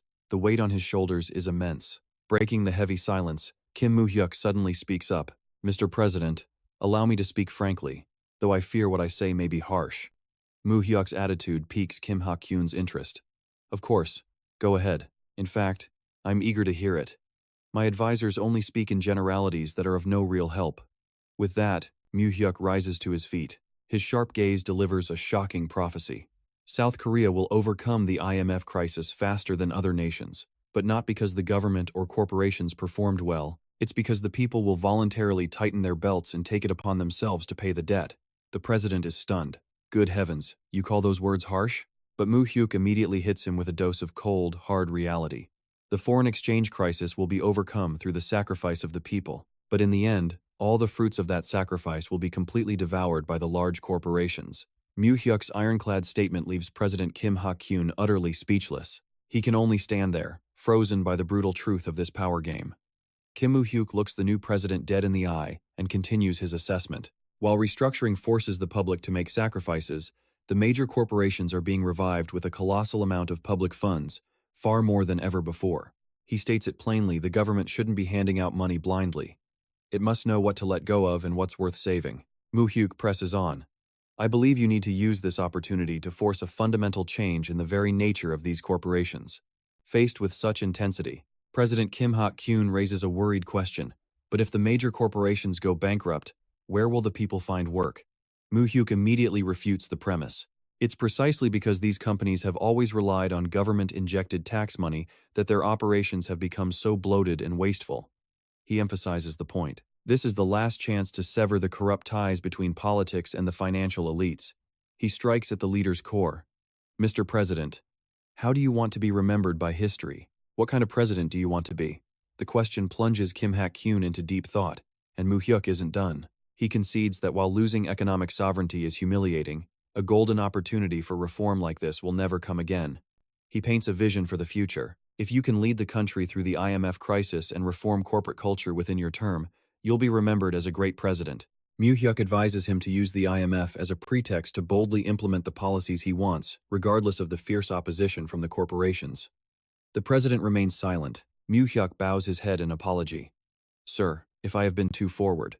But surprisingly, Kim Ha-kyun breaks into a relieved smile and admits his own thoughts. They're no different from yours. He shares with a sigh that while his other advisors are busy making excuses for the big corporations, Mu Hyuk hit the nail right on the head, bringing him a huge sense of relief. Just then, a female secretary enters to announce that the committee meeting is now ready. Before leaving, President Kim Ha-kyun makes a personal request. Mu Hyuk, let's meet often, shall we? He tells him to visit the Blue House frequently, so he can hear more of his sharp, insightful opinions. Mu Hyuk responds with deep respect. Yes, Mr. President. It would be my greatest honor. The two share a handshake full of trust before Mu Hyuk departs the residence. The moment he gets in the car, Mu Hyuk immediately pulls out his phone, asking about the preparations for Eva. The voice on the other end confirms. Everything is proceeding smoothly. They've already recruited all the key power players from the financial and political worlds. They even have the outside directors from Moja's board. Mu Hyuk gives a cold, simple command. First, any real estate for sale that you think is promising, buy all of it. Don't worry about the money, the voice on the other end replies cheerfully. Okay, boss. Mu Hyuk continues giving orders from the car. Arrange it as quickly as possible. There are many more things I need to buy. He then asks about another task, and Eva reports back immediately. Of course, it's just as you said. She reveals the rumor that Peregrine in Hong Kong is about to collapse. Peregrine, Asia's top investment bank, had grown 40-fold in less than 15 years through powerful connections. Mu Hyuk is decisive. Take a trip to Hong Kong. If it looks good, you can buy the place. Eva is stunned. What? You mean Peregrine? Me? Can we really do that? With her boss's complete trust, she was thrilled, exclaiming she'd book a flight to Hong Kong immediately. This bank takeover was the opening shot for Eva's grand comeback to Hong Kong finance after she was nearly fired from HSBC. Soon after, Eva arrived in Hong Kong, riding in a luxury car.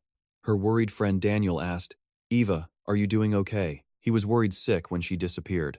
She replied simply that she went to Korea to start a business, then cut to the chase. She asked if he had looked into Peregrine yet. Daniel confirmed it was on the brink of bankruptcy, but the info was top secret. Eva urged him to investigate quickly, saying she didn't have much time for shopping. Daniel, stunned, asked what kind of connections she'd made. Eva just smiled cryptically, mentioning a top-tier boss who was the genius grandson of a tycoon. Amidst Hong Kong's neon glare, she began her plan. In a high-end bar, she spotted her target sitting alone and approached, softly calling out his name, Andre. Startled, the man turned around. Eva smiled politely, asking if he was Director Andre from Peregrine Investment Bank. He confirmed he was, so Eva introduced herself. Andre squinted suspiciously, asking how she knew him since this was their first meeting. Eva skillfully replied that everyone in Hong Kong finance knew Director Andre.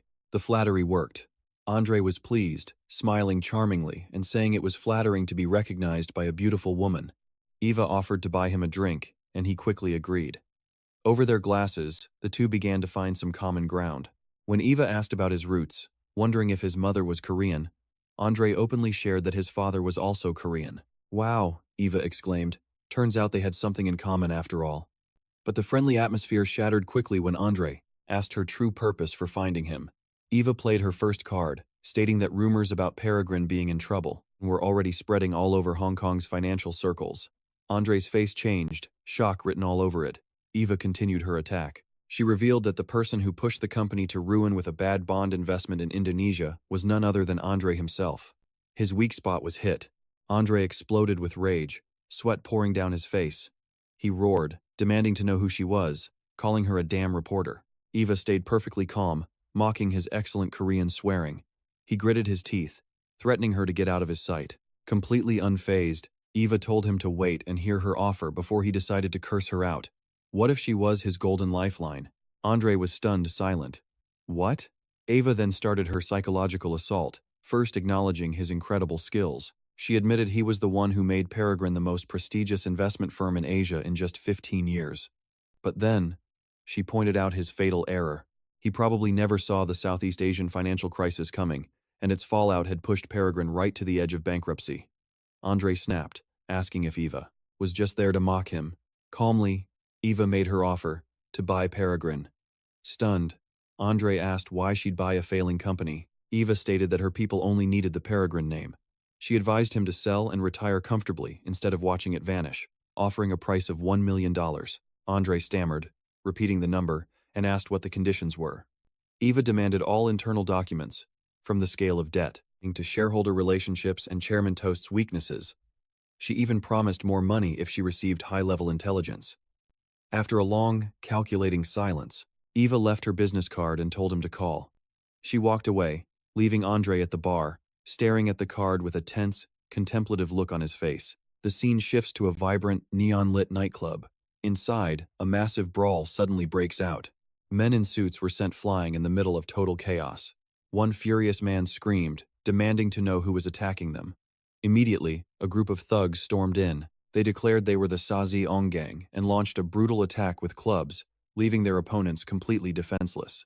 In the dim light of a workshop, exhausted and breathing heavily after the brutal purge, the boss Dong Su stood over his defeated rival.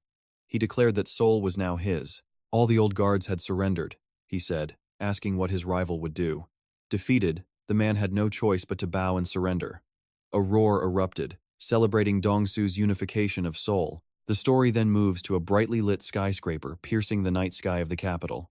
Inside a luxurious office, Kim Mu Hyuk sat on a sofa, casually talking on the phone about the Peregrine acquisition. On the other end was Eva. She reported confidently that she would proceed as quickly as possible.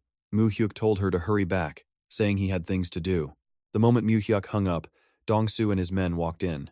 He started teasing, "Who was that? A woman? Bring her here so I can meet her." He boasted that his judgment of women was second to none. Looking at Dong-su, Mu Hyuk suggested it was time for him to think about settling down. Dong-su casually brushed it off, saying he preferred his current lifestyle, which was less burdensome when death came. He couldn't pass the karma he'd created onto his children.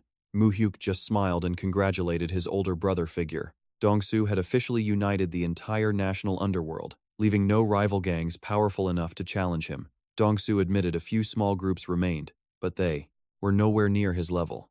Mu Hyuk then got to the main point, announcing that the brothers jailed after the White Tiger Gang incident were about to be released. Dong-su nodded, grateful for his younger brother's concern, admitting they were getting out earlier than he thought. Mu Hyuk then brought up the name Yang Soo-hyung. He asked if Dong-su could send him to Busan after his release. Dong-su agreed instantly. There was no one else he trusted enough for that critical territory. Mu Hyuk warned him of a threat from abroad. The Yakuza would soon move into Busan. He explained that the repeal of interest rate limit laws, this would let Japanese loan sharks, backed by the Yakuza, flood the market and use Busan as a staging ground to take over Korea. Dong-su was confident Soo-hyung could handle it. He even showered praise on Lee Song-un, whose genius business sense made the company so efficient that people whispered Dong-su was just a figurehead, with Song-un pulling all the strings. Deep down, Mu Hyuk knew Lee Song-un was a master strategist, skillfully balancing complex interests to ensure their unification went off without a hitch. Still, a flicker of doubt remained, and he had to ask if everything was truly going to be all right. Dong-su casually declared that as long as his men did their jobs, he couldn't care less, admitting the title of boss never really suited him anyway. He felt he was just a small-time gangster running a corner of Busan. Mu Hyuk shot back, "You're being too modest. Dominating the nightlife in this country is no easy feat." Dong-su mused that all power now comes from money.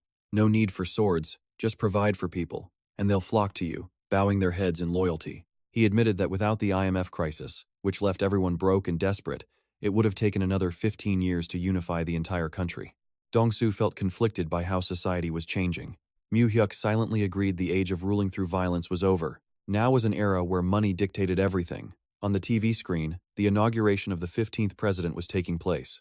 The new president boldly declared his responsibility to overcome the IMF crisis, insisting the nation's inner strength would help it rise once more. He promised to develop democracy and the market economy side by side, vowing to sever the ties between politics and business to create a transparent, competitive nation. Watching the broadcast, Mu Hyuk picked up his phone and called Prosecutor General Yoon Chang-ho.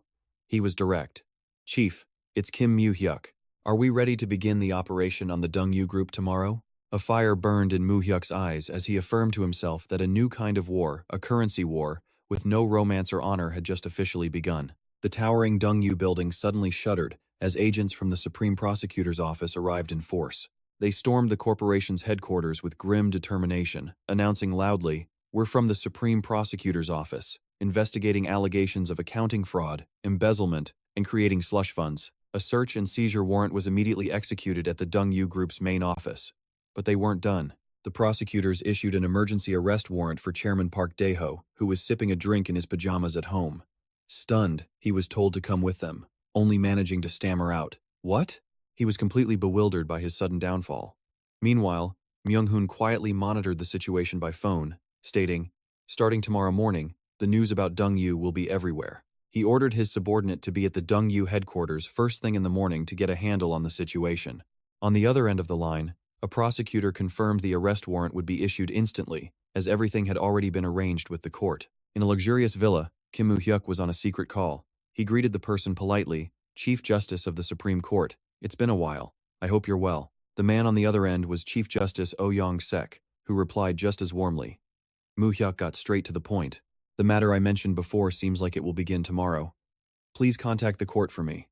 Oh, Yong-sok confirmed decisively, "I understand. I'll issue the necessary directives." Mu Hyuk showed his respect. claiming that in a few years, the Chief Justice would be remembered as the hero who stopped the nation's capital from flowing overseas during a crisis. In response to the lavish praise, the man simply said he was doing what had to be done.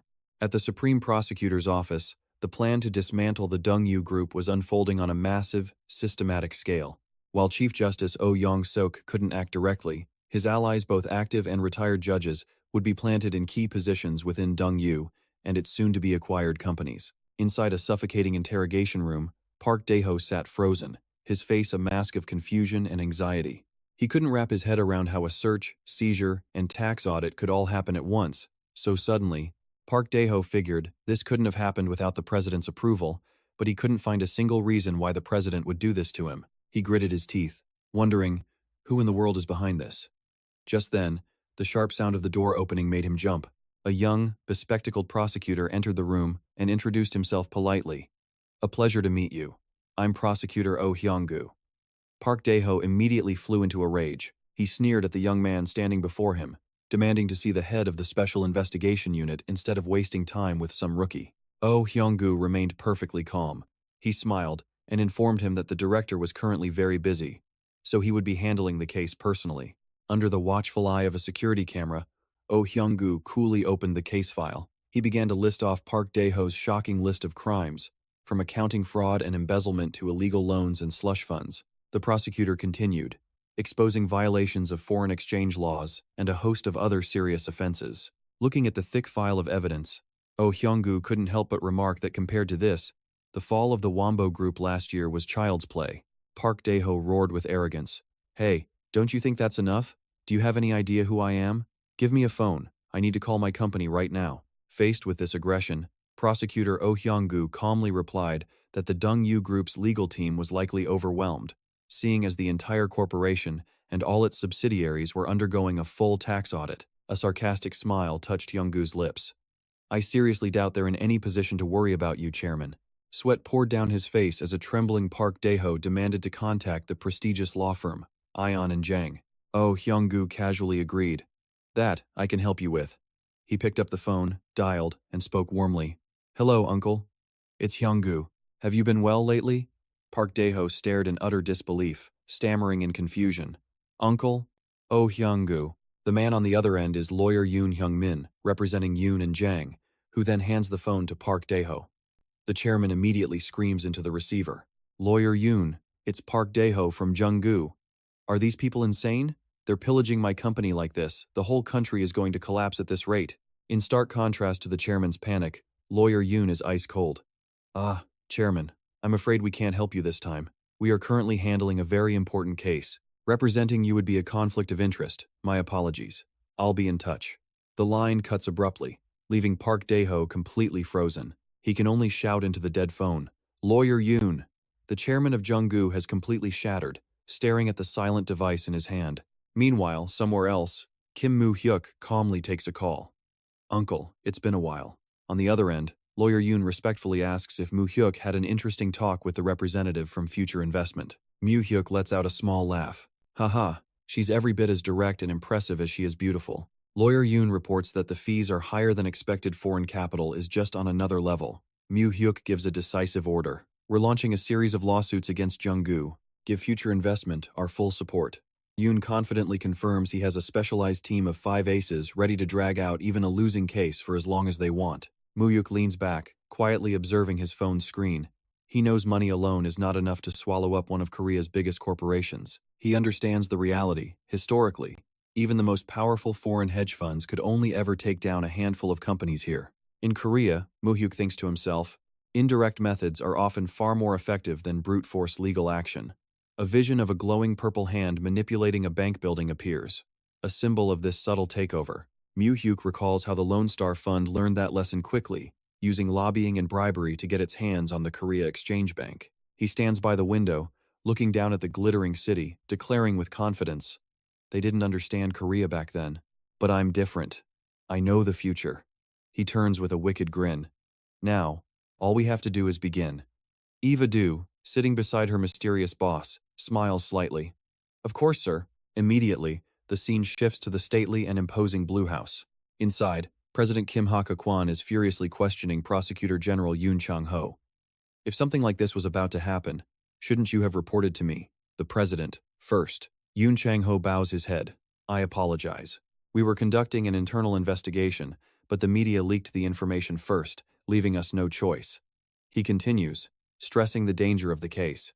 There are numerous allegations, but the accounting fraud is especially grave, Mr. President. If we let this go, it becomes a ticking time bomb capable of sinking the entire country with one blow. The president sighs wearily, then looks up. Are you planning on arresting him? Yoon Chang-ho analyzes the situation carefully. If he remains free, he will destroy evidence and pressure anyone involved in the case. Plus, there's a serious risk he could flee the country. Hearing this, the president still hesitates. Chairman Park has a lot of work to do. Is there really no other option? Yoon Chang-ho replies bluntly.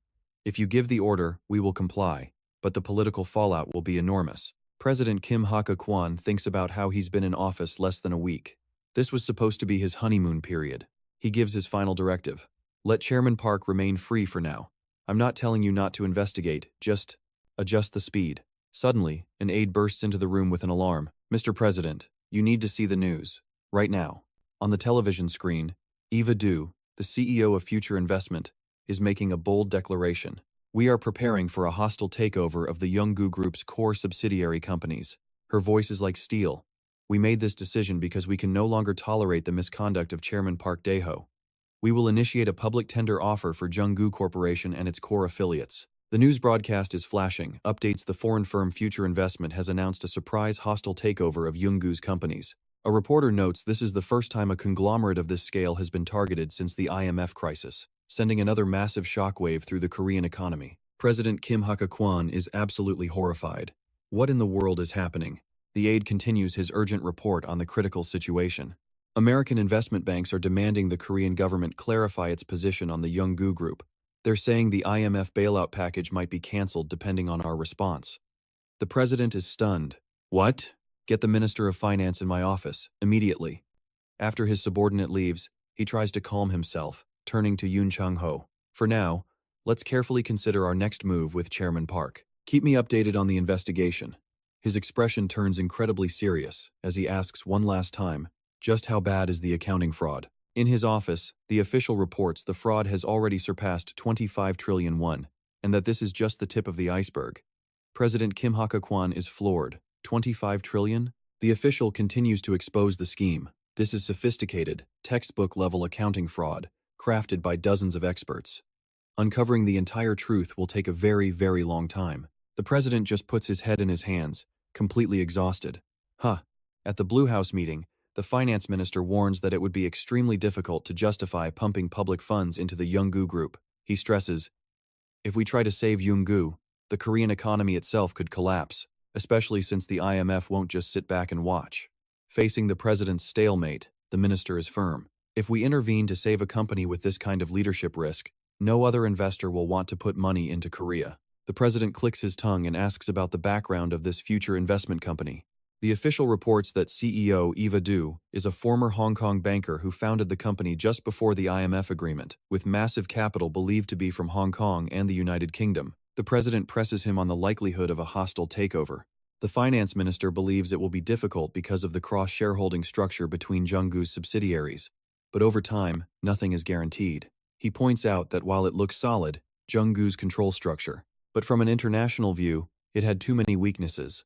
Worse, the staggering debt and toxic assets meant that no domestic corporation would dare to intervene, even for free. This mountain of debt and bad loans made it impossible for major corporations to act decisively. They might be interested in the profitable companies, but they definitely ignore the failing ones. The president sighed, feeling helpless. So, is there really no way out of this? The finance minister looked him straight in the eyes and stated firmly, there's only one person left who can help. He reminded him, you know it too, sir. The only investor who can act as the Black Knight for our government. The president fell into a deep, calculating silence. Meanwhile, at a luxurious mansion, Kim Mu Hyuk was on the phone with Han Kyung-jiang. Yes, Kyung-jiang. Just as you predicted, they asked if I could come to the Blue House as early as tomorrow. Kyung-jiang informed him. You were invited, too. A smug smile crept across Mu Hyuk's face hearing he was invited to the presidential palace. He stated confidently, it seems the president is truly desperate. Everything was unfolding according to his master plan. At the same time, inside the towering Samsung building, a tense board meeting was in session. Their goal was a hostile takeover. Regarding the Jung-woo Group's massive corruption, one board member noted, even selling off all their subsidiaries won't be enough to cover it. Rumor had it that other corporations had already jumped into the fray, fighting over those subsidiaries with everything they had. Chairman John Tyson quietly surveyed the scene before asking the critical question, "So tell me, which of Jung-woo's assets should we focus on acquiring?" Ha-sung-hun, the director of Samsung Motors, immediately proposed, "Acquiring Urson Motors has become too difficult. I think we should switch to buying Jung-woo Motors instead. The synergistic effect would be huge." Hearing this, John Tyson's expression soured. He snapped, "You can't even manage Samsung Motors properly. What gives you the right to acquire another car company? You, of all people, should know exactly how badly Samsung Motors has performed lately." Despite the reprimand, Ha-sung-hun stood up to defend his point. "That is precisely why I'm proposing the takeover. We have to acquire Jung-woo Motors because, compared to us, Jung-woo has much higher brand recognition overseas." But Chairman Tyson flatly rejected it. "I know that, but Jung-woo Motors' losses and weaknesses are now too severe. Right now, we must be selective and focus all our efforts on surviving this crisis. Forget the automotive division for now." Just then, the executive director Seo Jae-hoon, the chairman's eldest son, spoke up. "If, as the chairman says, we must choose and focus, then I believe we should take Jung-woo Electronics. The synergistic effect with our own Samsung Electronics would also be boosted." Jae-hoon continued his analysis. He argued that the group could use Jung-woo's global production facilities, especially those in Eastern Europe.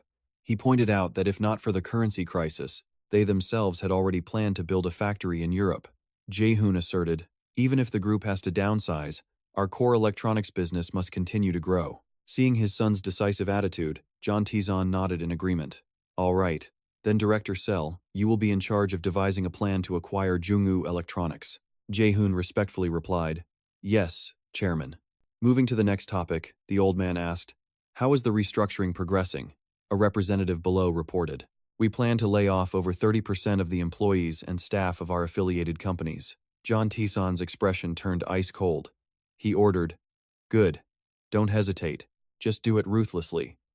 He stressed that this was an emergency, warning the directors they could be removed at any moment if they didn't understand the situation. The chairman decisively instructed the entire board to treat Director Sell's judgment as his own direct order and to execute it without question. Faced with the chairman's absolute authority, the entire hall roared in unison, "Yes, Chairman." The meeting ended, with the Samsung building looming against the skyline. This marked a new turning point in the corporation's takeover strategy. In another luxurious office, a plot to reorganize the ownership structure was being carried out. Department head Lai reported mobilizing all his staff to create a battle plan, using the currency crisis as an opportunity. The goal was to arrange everything in Director Sell's favor for the lowest possible cost. But the biggest obstacle was Chairman John Tyson's shares in Pyeon Trang Dong. To secure emergency dollars, the old man had mortgaged all of the group's convertible bonds and core stocks. This was his fatal flaw, because if Chairman John got caught in a lawsuit, his voting rights would be immediately restricted. The man reconfirmed the intel. Most of the shares were transferred to his maternal grandson, Kim Mu Hyuk. Suman couldn't hide his disdain when mentioning Chairman John's money. He admitted that he only agreed to the marriage for that immense fortune, never actually liking his in-laws. Then he heard the next report. Hyuk and Lady Jisoo were managing the hotel division extremely well, with revenue growth over 100%. Suman smirked with satisfaction. He proudly declared, "Jisoo has always been exceptionally clever." Immediately, Suman ordered Jisoo back to the main corporation, leaving Hyuk to manage the hotel business alone. A cruel plan was set in motion.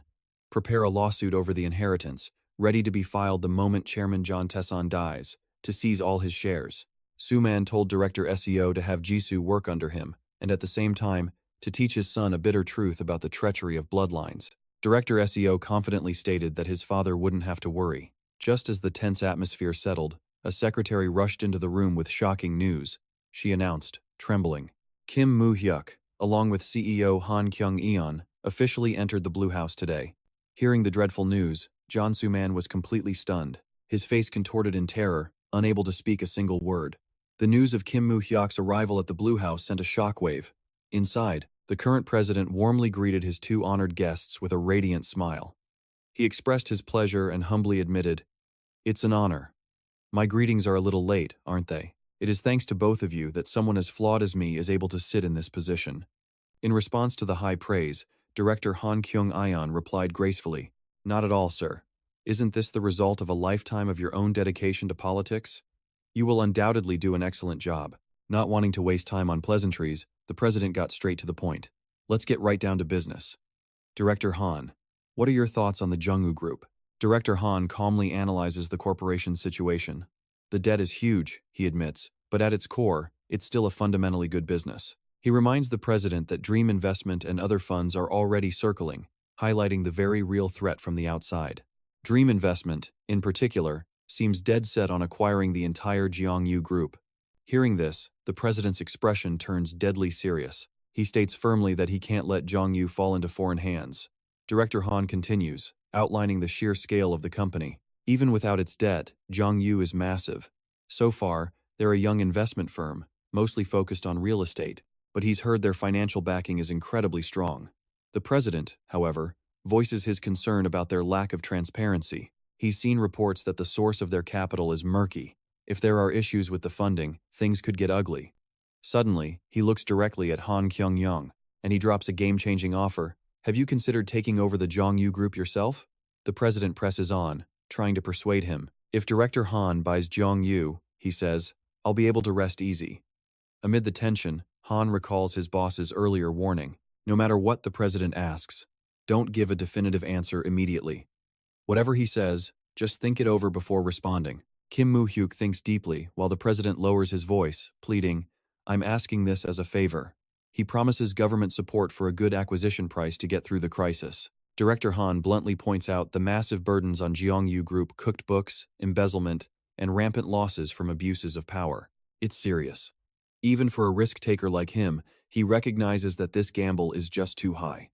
The president tries to convince him, "Just take over temporarily. Normalize the management," he says, "then we'll have a domestic company buy it back at a reasonable price." Han Kyung-yong wonders to himself, is the president really just asking for a favor? He then declares that if he enters this takeover battle, he won't just flip it for a quick profit. He's determined to make Jungwoo the world's leading conglomerate. But he's also realistic, admitting Jungwoo isn't as appealing as top-tier American companies. He insists he's not unpatriotic, but he's an investor, not a philanthropist. Han Kyung-yong demands the president make an offer convincing enough for him to bet this colossal sum, rather than just relying on simple patriotism. The president falls silent, faced with such a firm condition. Just then, Mu Hyuk, sitting behind him, suddenly speaks up, asking to share his opinion. The president agrees. Mu Hyuk asserts that Jungwoo Group's position and influence in the country absolutely cannot be underestimated, but he adds that there's no need to be so extreme about rejecting foreign capital. The president agrees, admitting that's exactly why he approached Director Han. Mu Hyuk continues his analysis, saying Director Han isn't the type to refuse to help his countrymen, but if it's framed as a temporary takeover, then no real investor is going to bite. He sharply points out that the current IMF crisis is the price they're paying for lax operations. Under state control, he argues, in an era of free competition, excessive government interference is poison, not a cure. Mu Hyuk questions if they should just hand Jungwoo to Dream Investment and foreign funds, only for it to be sold off again, a never-ending cycle of being bought and sold. But he also admits that right now, it might be the best option they have. The president sighs. Helpless. He asks if Dream Investment really can't do anything to help. Director Han reveals the total debt has surpassed 50 trillion, a number Dream Investment's backers would never approve. Facing a dead end, the president promises to reduce the domestic debt as much as possible, and makes one final offer. Ownership would go to Han Kyung-yong's side, but the management must be handled by a Korean. The advisor speaks up, his face cautious. "I'm afraid it's difficult to give an answer right now." He explains the complexity of the situation. "I'll contact the US side and try to get back to you as soon as possible." The president gives a slight nod and says, "I'm counting on you." Back at the Blue House, the atmosphere is tense. In his stately office, President Kim Hak-gyun orders his aide, "Tomorrow, meet with the creditors. I want a clear number on Jungwoo Group's total debt." He stresses the importance of cleaning up the finances to see how much can be written off. The aide squints, asking doubtfully, "Are you planning to transfer it to Dream Investment?" The president calmly confirms it. The future isn't set in stone. He then begins to probe into the mystery of the foreign capital. The National Intelligence Service said they couldn't trace the money's origin, right? The aide reports helplessly that they can't identify the true owner of the investment firm. Mr. President, all the shares are divided up and held by 5 corporate entities located in tax havens. He further explains how murky the intel is. There's no way to know if the money is from China, Japan, or even North Korean slush funds.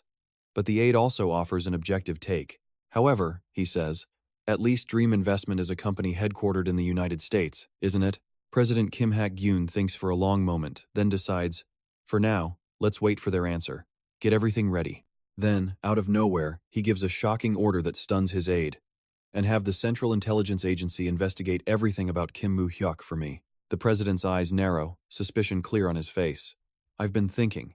That kid, Kim Mu Hyuk, seems to know something we don't. He states his hunch with conviction.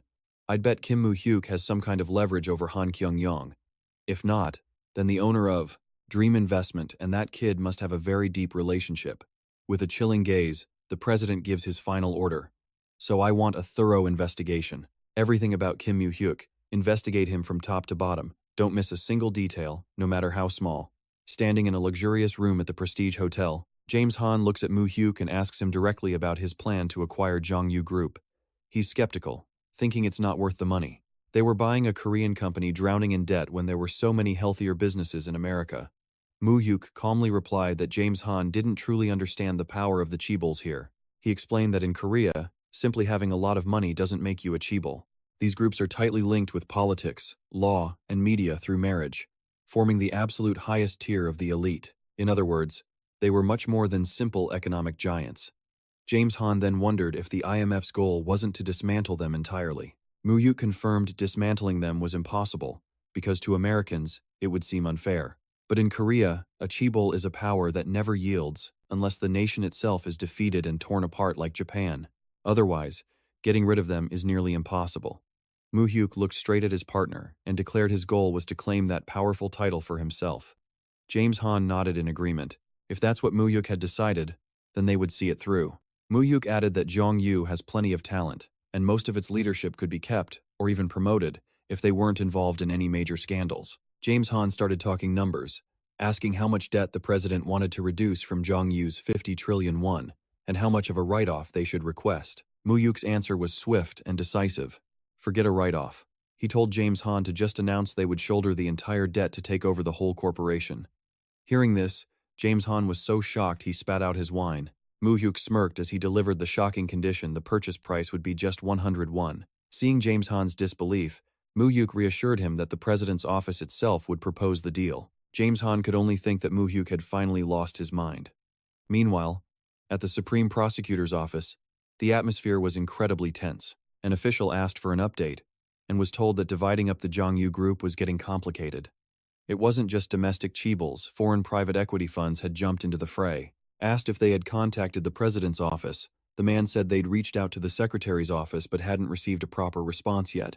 In a stuffy holding cell, Park Dae-ho nervously asked about his bail application, only to get hit with cold reality from his lawyer.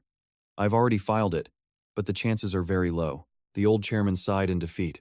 How did I end up in this mess? He had assumed that once Kim Hak-gyun became president, his path would be clear. Now he had to find a way out to stop this. The lawyer mentioned that the judge in charge was an old acquaintance. You can definitely rest easy about that. It seemed the higher-ups had already intervened. Just then, the door flew open, and Prosecutor Oh Hyun-yu strode in, holding a stack of documents. He coolly announced, "Chairman Park Dae-ho, shall we begin now?" Park Dae-ho pleaded with him meekly. "Prosecutor Oh, can't you speak with the Chief Justice, ask them to go easy on me?" But Oh Hyun-yu just scoffed in his face. "Huh. You're retired now. What power do you have left to make such requests?" The old chairman stubbornly warned that if he remained imprisoned, the Jongyu Group would completely fall apart. Oh Hyun-yu stared him down and exposed the truth. The man who built Jongyu Group was Chairman Park Dae-ho, I know that. But the one who brought it down was also you, wasn't it? The sharp words left Park Dae-ho utterly stunned. The prosecutor then revealed the shocking figures accounting fraud amounting to over 50 trillion won. I don't know how you managed to hide it so well, but it took our experts a great deal of effort to find it all. He asserted that even liquidating all the chairman's stocks and real estate wouldn't be enough to cover the damages. Oh Hyun-yu leaned in close to Park Dae-ho and delivered his ultimatum. "Chairman, at this point, not even God can save you. You should just give up." Immediately after the prosecutor's office announced the results, Pressure from all sides, both domestic and foreign, slammed down on the government. Newspapers plastered headlines about the 50 trillion won accounting fraud scandal at the Jiangyu Group. In light of this shocking development, huge American private equity funds, including Dream High Investment, immediately suspended their takeover plans and shifted to a wait-and-see approach. All the stocks of Jiangyu Group's subsidiaries, which had soared after EVA's public tender offer, now faced a massive, frantic sell-off. The stock price hit its daily low for days in a row, spreading panic throughout the market. In an emergency meeting, President Kim Hak-kyun roared decisively, "Accept all of Han Hyung-ion's conditions." When an aide worried about the controversy over giving special treatment, the president shouted him down. "Special treatment? Do you want to just hand the company over to Dream High Investment?" The president exposed the cowardice of the foreign funds, who were the first to retreat when the scandal broke, despite their bold takeover claims. He also spared no words for the Cheebles, who were just waiting for a debt write-off to suck the most profitable subsidiaries dry like leeches. Kim Hak-kyun glared, putting every official in the room on notice. "Listen carefully. I don't care if you conspire with foreign capital or cut deals with Cheebles behind my back, but right now, you work for the Kim Hak-kyun administration." He suppressed his rage and offered a final warning. "Know your limits. My patience also has its limits. We must begin the plan to hand over Jiangyu Group to Dream High immediately. If we hesitate any longer, things will spiral out of control." Instantly, the domestic Cheebles, led by Samsung, mobilized their media contacts to raise questions and stir up controversy about the special treatment. The media hounds, on orders from the big bosses, officially began their campaign to manipulate public opinion and apply pressure. Standing before a wall of cameras, Han Hyung-ion calmly acknowledged that Dream High Investment's capital was indeed from the United States. He quietly scanned the hall, then posed a question back to them besides him. Was there any other domestic source of funding powerful enough to acquire a giant corporation like Jiangyu? Amid the tense atmosphere, a man in the hall stood up, proposing they just transfer the most profitable businesses to major domestic corporations to salvage. Han Hyung-ion just smirked. That's one way to see it. But the elites are really asking for a taxpayer bailout to cover their debts. He then dropped a bombshell. Dream High would acquire all of Jiangyu without wiping out a single cent of debt. The entire room erupted with shocked whispers. Han Hyung-eon coldly added that if the government dared to object, he would withdraw immediately, since he was simply following their initial request. An enraged man in the crowd shouted, "Are you threatening the people of this nation?" Han Hyung-eon calmly noted, "Everyone here seems pretty hostile towards the person trying to help them." He warned that if they rejected him, he'd act just like any other foreign fund. He pointed out that Seoul's hotels were already swarming with foreign investors, circling like vultures. These outsiders see Korean industry as nothing more than a cheap shopping spree. Dream High, he said, doesn't need to waste time negotiating with the government. They could just use their cash to win in a hostile takeover. He declared that the economy is a war zone where the weak get devoured, and right now, Korea is the prey. When asked what made him different, he replied that he returned because this is his home. He's willing to take a hit to pay the debts and minimize the damage to the people. Then Han Hyung-eon delivered his final blow, a public offer to buy shares at 150% of the closing price. The hall was stunned into absolute chaos. Han Hyung-eon declared war, daring the financial giants to come up with a better plan if they wanted to challenge the true power of his money. That night, a single skyscraper blazed with light against the dark city, where financial schemes were being decided on a television screen. On screen, Baek Seon-jin was speaking at the Dream High Investment press conference. Eva watched from a sofa, her face a mask of clear dissatisfaction. She thought to herself, I did all the real work, but that guy is getting all the credit? Noticing her mood, Mu Hyuk tried to calm her down. Don't worry about it, Eva. We've got more important work to do. Mu Hyuk got straight to the point. Are you buying up all the assets the conglomerates are selling? Eva nodded, confirming, I'm still acquiring properties exactly as you instructed, boss. She proudly held up a stack of documents. This is a building in Gangnam that Samsung just listed, and here's a redevelopment area that Dahyun put on the market. Hearing this, Mu Hyuk grew thoughtful. It seems like we've pretty much acquired all the real estate we need. Eva's eyes narrowed with curiosity. Is there something else you want to buy? Without a moment's hesitation, Mu Hyuk declared his next target, banks. Eva smiled, giving a confident gesture of approval. She revealed a secret tip. I heard Yuan Bank is desperately searching for an investor. There are rumors they're already in talks with a German bank, and JCEO Bank is also looking to sell to a foreign buyer. Mu Hyuk repeated the names, gears already turning. Yuan and JCEO Bank. He admitted he hadn't thought of it and asked for her opinion. She told him it was the idea of Baek Seon-jin, the newly hired accounting director. He knew that Mu Hyuk's team had already acquired Pioneer Green. Baek Seon-jin swore he would help them acquire those banks at any cost. Mu Hyuk immediately identified him. Baek Seon-jin, isn't he from the Ministry of Finance? Impressed that her boss knew everything, Eva couldn't help but praise him. Of course you knew.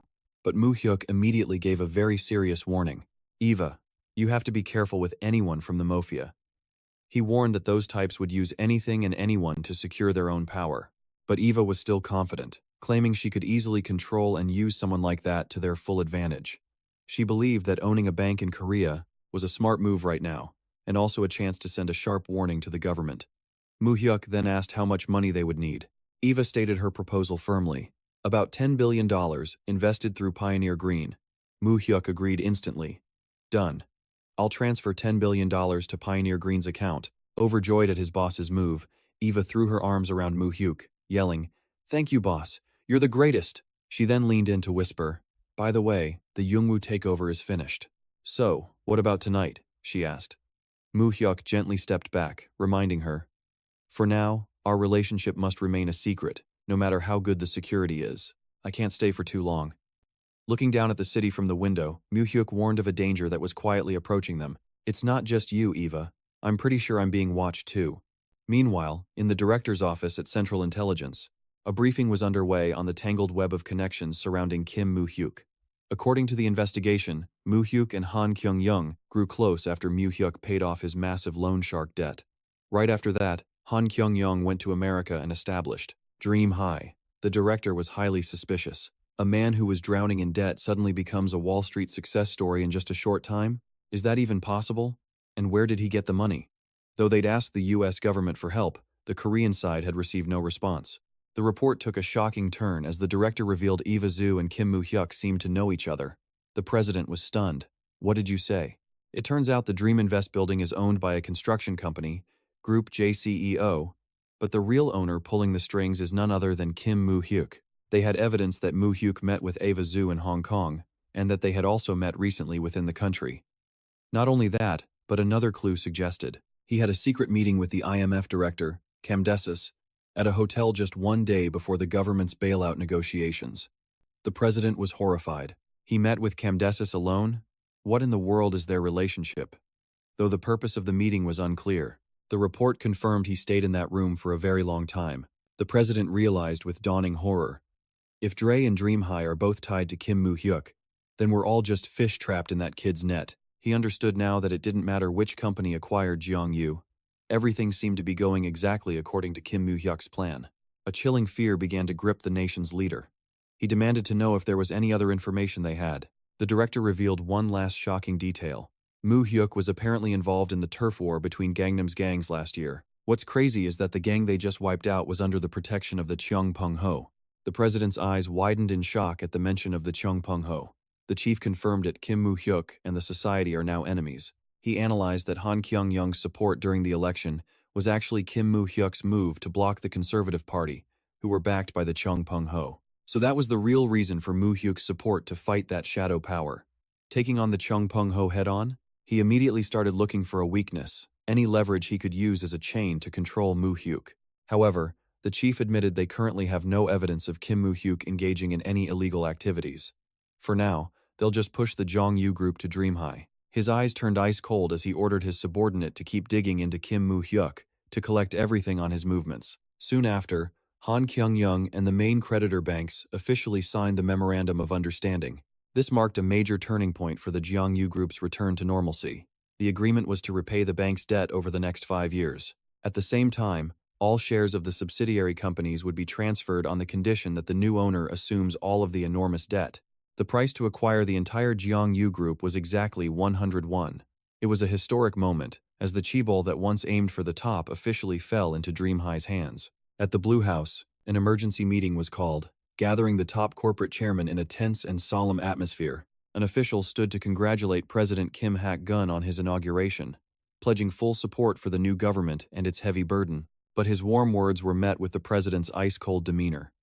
"Thank you for the congratulations, but it seems you chairmen lack any sense of the current crisis." He emphasized that Jeongyu's collapse was a huge shock to the public, and that people were furious, unwilling to tolerate the Chaebol's irresponsible management any longer. President Kim Hak-gun then boldly declared that the government would now lead the consolidation of all major corporations' subsidiaries. As the chairman began to murmur amongst themselves, he stated with cold finality, "You can choose not to participate."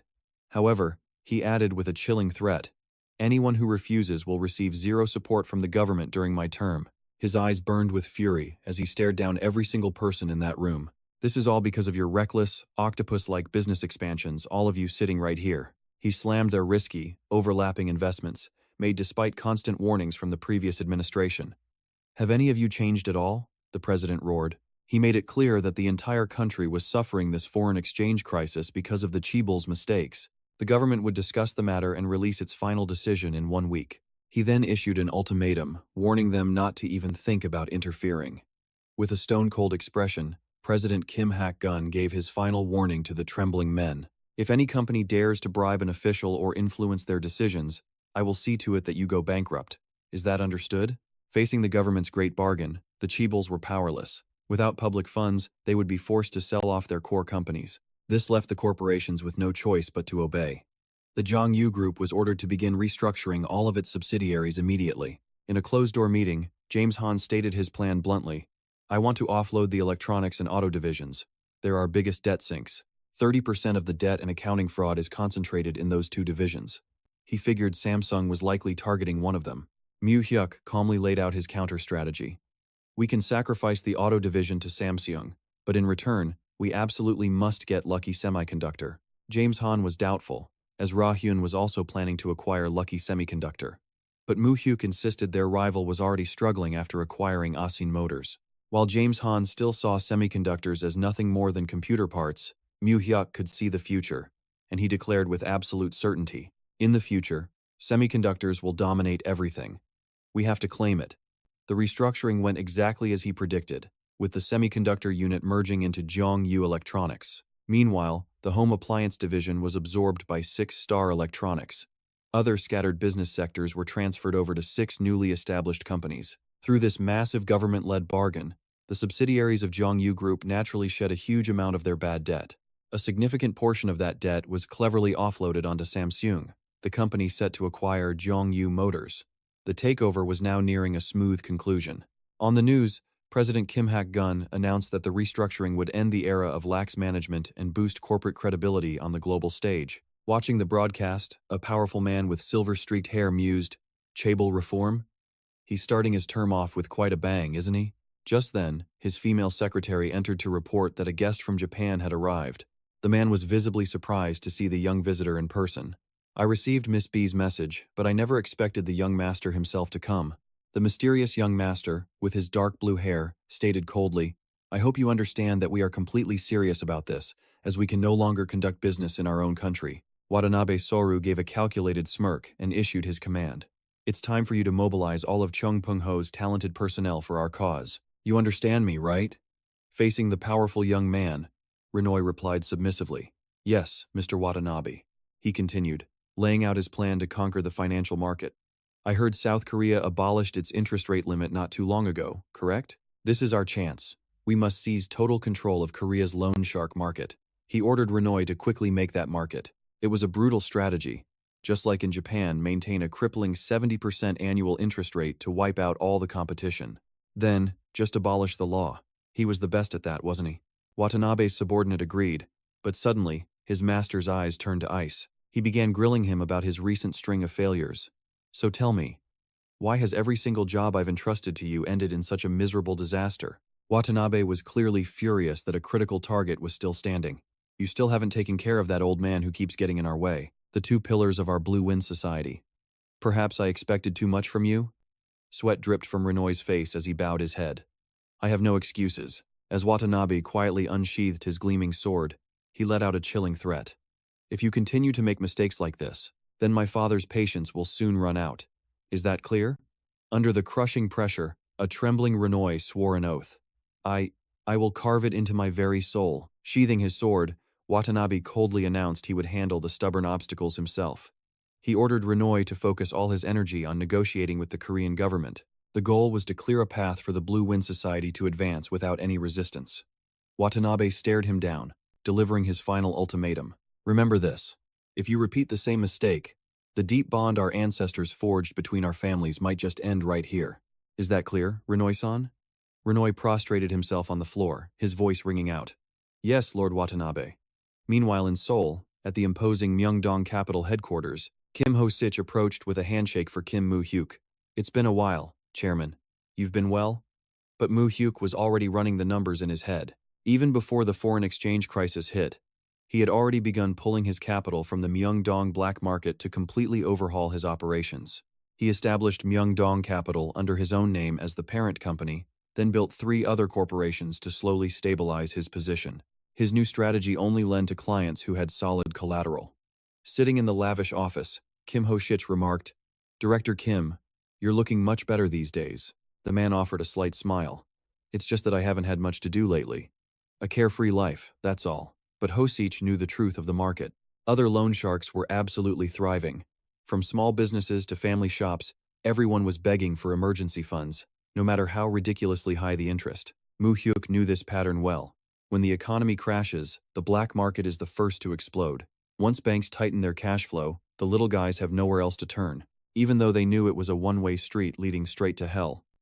Looking at a family photo on the desk, Ho-sich confessed, but now, I feel at ease, because I can finally stand before my wife and daughter, with my head held high. Mu Hyuk nodded. From now on, you won't have to work in the shadows anymore. He hoped that from this day forward, he wouldn't be double-blade Kim Ho-sich, but Director Kim Ho-sich of Myeongdong Capital. Ho-sich bowed respectfully. Thank you for this opportunity, Chairman. Then he asked with concern, Is my brother still doing well? Mu Hyuk glanced over. No Seong was completely buried in a mountain of ledgers. He's still studying very hard, he replied. Mu Hyuk knew that when the interest rate caps were lifted, foreign firms would flood the market, and that would trigger a rush of cash-rich locals starting their own lending companies. Getting a foothold in the market first was the top priority. Mu Hyuk gave his men a direct order. Don't worry about the capital, just offer loans at the absolute lowest interest rates on the market. But he followed with a warning. All kinds of powers would soon jump into this arena, and he was certain they wouldn't be fighting fair. Mu Hyuk sat with an iron will, declaring he would mobilize everything to fight back. And they had to win, no matter the cost. At another meeting, Myung-hoon spoke up. You must be exhausted these days. Mu Hyuk's reply was calm. Not at all. This is the path I chose. To prepare for the new finance company, Mu Hyuk had already handed over all the collectible loans to Kim Ho-sich. But as for Poison Snake No Seong, the one who declared he'd stay in the black market, Mu Hyuk gave him all the bad debts and uncollectible accounts. However, with the shockwaves of the financial crisis still rattling the country, collecting that money was far from an easy task. After dealing with the bad debts, Kim Mu Hyuk decisively issued his next directive. After you've cleaned up all the bad loans, move the office to Gangnam. The director across from him was completely stunned. He could only stammer in disbelief. Wait, to Gangnam? Mu Hyuk calmly explained his new strategy, telling him to refocus his efforts. Their new targets would be the tech industry startups and the Gangnam big shots, who desperately needed large sums of fast cash. Sitting across from the director on the sofa, Mu Hyuk laid out the exact method. Use compound interest, deduct the interest up front, and use ridiculously high rates as the standard. They'll still line up to borrow. With his uncanny ability to see the future, he knew the IT startup boom that began in America was about to explode in Korea. However, the market didn't have any real venture capitalists yet. These new entrepreneurs would be forced to take out high-interest loans from the black market. It was the only way to keep their companies afloat. Mu Hyuk predicted it wouldn't be long before the smaller loan sharks were pushed out by the big financial firms, and they would all flock to Gangnam. Right now, the black market had no real presence in the area, which made him determined. He would be the very first one to plant a flag in this unclaimed territory. Mu Hyuk drove the point home. That place has never been a market that follows the law. So it doesn't matter if new lending laws are passed or if interest rate caps are brought back. It changes nothing. He was absolutely sure of it. There would be a flood of people needing massive loans in an extremely short amount of time. Faced with Mu Hyuk's conviction, the director respectfully agreed. I understand. I will do as you say. Mu Hyuk gave a slight nod of thanks. The elite and startup worlds of Gangnam were facing colossal financial pressure. From real estate tycoons needing cash for taxes to startups needing to make payroll for their employees, they would all soon be backed into a corner. And if they wanted to survive, taking a high-interest loan would be their only real option. The workday came to a close. Mu Hyuk stepped into his car to head back. When the driver asked, "Home, young master?" Mu Hyuk replied softly, "Yes. It's been a while since I've had dinner with my grandfather." A car cruising down a street glowing with sunset colors suddenly hits a dead stop. Ahead, cars are blocking the road, and men in black suits are flooding out. It's total chaos. Seeing the bizarre situation, the driver gets nervous, saying he'll check it out, but Mu Hyuk immediately stops him. "Hold on." Then he quietly lowers the window to watch. Through the city noise, a man with slicked-back purple hair and a sinister grin suddenly appears, right beside the car window. He looks at Mu Hyuk and asks, "You're Kim Mu Hyuk?" Mu Hyuk narrows his eyes cautiously. "Who are you?" "My name is Watanabe Saru," the man said casually. But for Kim Mu Hyuk, the name was a thunderclap, sending horrifying memories from his past life flooding back. He was horrified. Watanabe Saru. He knew that name from his previous life, the heir to the Yamaguchi-gumi, Japan's most powerful Yakuza organization. This was the man who had slaughtered hundreds of his own members just to clear his path to the top. They called him the Killer of Kobe. The name was painted in blood in his memories. Watanabe Saru just smirked, breaking the silence. "I'm here on behalf of the Chongpung Association to say hello. I heard you're starting a new business here in Myeongdong." The name Chongpung Association left Kim Mu Hyuk completely floored. He wondered what kind of twisted game they were playing now. Mu Hyuk's eyes narrowed with suspicion, because in his past life, their paths had never crossed, not once. In the quiet of the night, inside a traditional pavilion, the fateful meeting between these two powers finally began. Watanabe Saru spoke first. "It's a true honor to finally meet the master of Myeongdong in person." But Mu Hyuk didn't miss a beat, firing back sharply, "And I never expected to meet the future heir of the Japanese underworld." Saru's lips curved into a slight smirk. "Nothing's official just yet. Just think of me as the most promising candidate." Mu Hyuk watched him, then cut through the act. "Hasn't the tide already turned in your favor?" The Yakuza seemed amused. "You said you didn't know me, and yet, you seem to know everything. So, shall we get straight to the point?" He then began to reveal his true ambition. "The thing is, I'm planning to enter the loan market here in South Korea. I was going to see Chairman John, but I heard that you, Kim Mu Hyuk, now hold all of the chairman's authority, so I came looking for you instead." Mu Hyuk smoothly deflected the statement. "Your information seems to be a little mistaken. Our chairman is still very sharp and healthy." Saru dodged the point, mentioning his pawns instead. "I heard that the Chongpung Association, the group we support, was disrespectful to Chairman John and yourself." He leaned in closer, his words dripping with hidden meaning. "But a businessman like you knows how to separate business from personal feelings, right? I'm just worried that needless friction could lead to unnecessary bloodshed. That's all." Mu Hyuk's response was ice cold. "What you're saying sounds like you want me to hand over my territory." Saru looked pleased. Young people really do catch on fast. He then pushed for an answer from Mu Hyuk. Would he allow him to enter the loan market or not? Mu Hyuk's lips twisted into a sarcastic smirk. "Too bad. Even if you went there, there's nothing left for you." He laid out the harsh reality in Japan. The government cracked down on interest rates, and anti-violence laws made illegal debt collection nearly impossible. Saru's counter was immediate and sinister. "But South Korea is different, isn't it?" And that was true. Korea was nothing like Japan. It was still ripe for the picking. Mu Hyuk looked him dead in the eye, his voice ringing with authority. "But is there any reason I should hand over the Korean market to you?" He delivered the final, arrogant blow. "This is a pie I can eat all by myself." Watanabe Saru narrowed his eyes at Mu Hyuk, posing a challenge. "If you were me, would you be willing to give it up?" Faced with Mu Hyuk's resolute silence, Saru suddenly burst into manic laughter, claiming he understood him perfectly now. But with his competitive nature, whatever he sets his sights on, he absolutely must possess.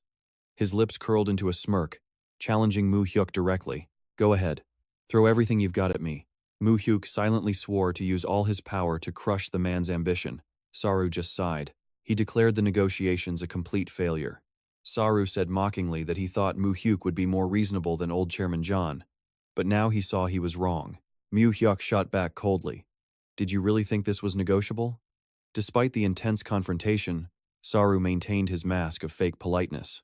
Expressing his pleasure at their meeting, he extended a hand for a farewell shake, along with a warning that the next time they met, both of them certainly wouldn't be able to smile at each other like this again. Mu Hyuk calmly took his hand, assuring him the pleasure was all his. Under the dim lights of the night, the two powers sealed their deal with a calculated handshake. The image was a dark omen, blood dripping from their clasped hands, signaling a brutal war to come. The second he left, Mu Hyuk jumped in his car and gave an urgent order to his chief. Contact Director Park Jong-soo immediately. He demanded everyone prepare themselves for the highest state of emergency because no one knew what kind of horrors were about to be unleashed. Mu Hyuk continued, ordering contact with Eric Clark's side and urging CEO Ma Dae to quickly establish a special private military company. He stressed the need to accelerate local recruitment. Gazing out at the glittering lights of Seoul, Mu Hyuk knew the other side had officially declared war, and a bloody conflict was about to begin. Beneath an overcast sky hanging over the mansion, Kim Mu Hyuk sat in silent thought until a phone began to ring. Urgently, on the other end, Park Jong-soo frantically delivered the bad news. "Jong-soo, I'm listening." Jong-soo's voice was rushed. "Mu Hyuk, our businesses in Busan have all been attacked at once." Turns out the Yakuza had finally shown their hand, allying with local Busan gangs for a massive, large-scale strike against Feta. The color drained from Mu Hyuk's face. His long-held bad feeling had finally become reality. He gritted his teeth, making a decision. He had to go down there. While Mu Hyuk analyzed his opponent's move, one of his subordinates burst frantically into the room, cutting off the conversation. Mu Hyuk's expression hardened as he realized their targets weren't just his businesses. The truly terrible news came as the bodyguard stammered, "Your grandmother is at." Rain poured down on the hospital as Mu Hyuk burst through the doors, breathless and frantic, screaming, "Grandma!" Seeing her grandson, the old woman on the hospital bed looked stunned, calling his name, Mu Hyuk. She shakily took his hand, her voice a weak whisper. "Is that you, Mu Hyuk? Oh my dear boy. You're so busy. Why did you come down?" She tried to hide her pain, comforting her deeply worried grandson. "I'm okay. The doctor said I'll be home in a day or two, so don't worry." Mu Hyuk could only look at her, his eyes filled with sorrow and crippling regret. He choked out a single word. "Grandma." The horrifying truth of what really happened was then revealed through his subordinate's report. A bodyguard is gravely injured, the price he paid for stopping a speeding car. The horrific scene flashes back his body, becoming a human shield for his charge. He had thrown himself in front of the vehicle to protect her. Standing in the silent hospital corridor, Mu Hyuk receives the final report. The man still hasn't regained consciousness. Kim Mu Hyuk quietly instructs Myung-hun, "Contact his family for me, and make sure they are taken care of completely." He then looks out at the hospital, now drenched in a heavy downpour. He decides that his grandmother must be moved to Seoul until it's safe again. The scene then shifts. Grief hanging heavy in a funeral home where a fallen brother is being honored. Men in black suits stand in solemn silence before the casket. One finally breaks the silence, his voice full of rage. "Losing our businesses is one thing, but we're losing too many of our brothers." The man with the scar on his nose takes a slow drag from his cigarette, bitterly recounting the state of the body. "When we prepared him, there wasn't a single part left untouched. Those bastards stabbed them to ribbons. These were our kids, from our neighborhood, like family. How am I supposed to face their mothers now?" he asks, his voice breaking. He stares out into the white sheet of rain, laying out their grim reality. In Busan, you can't take a single step without running into a Yakuza. They've flooded the whole city. Even the local Busan crews have already sided with them.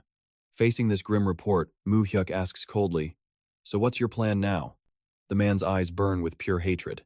He snarls a single phrase, "Blood for blood." But suddenly, a loud crash shatters the somber mood, startling everyone at the wake. A subordinate bursts in, panicked. "Boss, they're back. The enemy is right outside." The enemy had the audacity to bring their war right to the funeral home's doorstep. Without a moment's hesitation, Mu Hyuk and the man with the scar prepare themselves for the fight to come.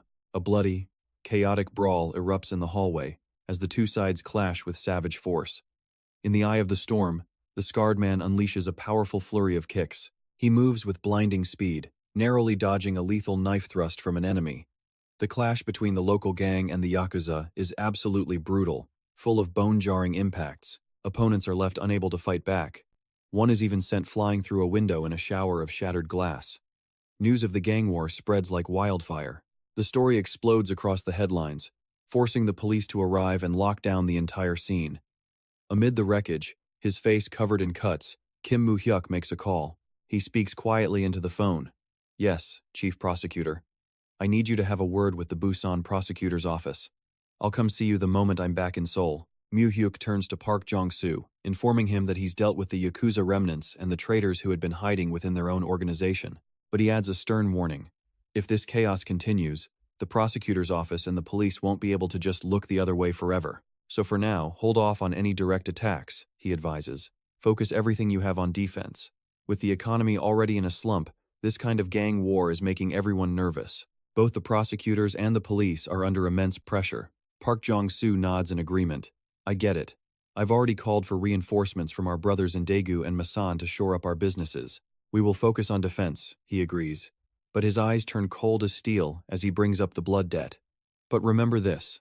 The ones who did this to Soo-hyung. I have to be the one to pay them back. Understood? Mu Hyuk gives his solemn agreement. Yes, of course. Park Jong-soo downs his drink in one shot and makes a startling confession. After this is all over, I'm retiring. I can't keep this life up much longer. I'll probably hand everything over to Sang-moo and just walk away. The scene cuts to a convoy of black cars speeding down the highway. Inside one of them, Mu Hyuk listens intently to a report on the Yakuza's internal power structure. The Yamaguchi Gumi headquarters is in Kobe, but the Kodokai faction, based in Nagoya, currently holds all the key positions of power.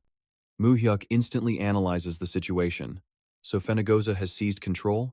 The organizations in Kobe must be furious. His associate explains that the other factions are powerless to resist due to intense police surveillance and Fenegoza's iron grip on all the profits. On top of that, with Watanabe Soru's succession looking more and more certain, the Kobe factions feel they're about to be completely purged. However, a crucial piece of information comes to light. The Takayama Gumi, a core organization under Kodokai's command, is primarily made up of ethnic Koreans living in Japan. Mu Hyuk's attention locks onto this particular group, the one that specializes in assassinations and terror attacks. A look of fierce determination flashes across his face. He turns to his subordinate and gives a chilling order. I need your help with something. Put a price on the head of the Yamaguchi Gumi's leader. To the absolute shock of his subordinate, Mu Hyuk calmly names the price for the crime lord's life. 100 million yen. He then issues another order.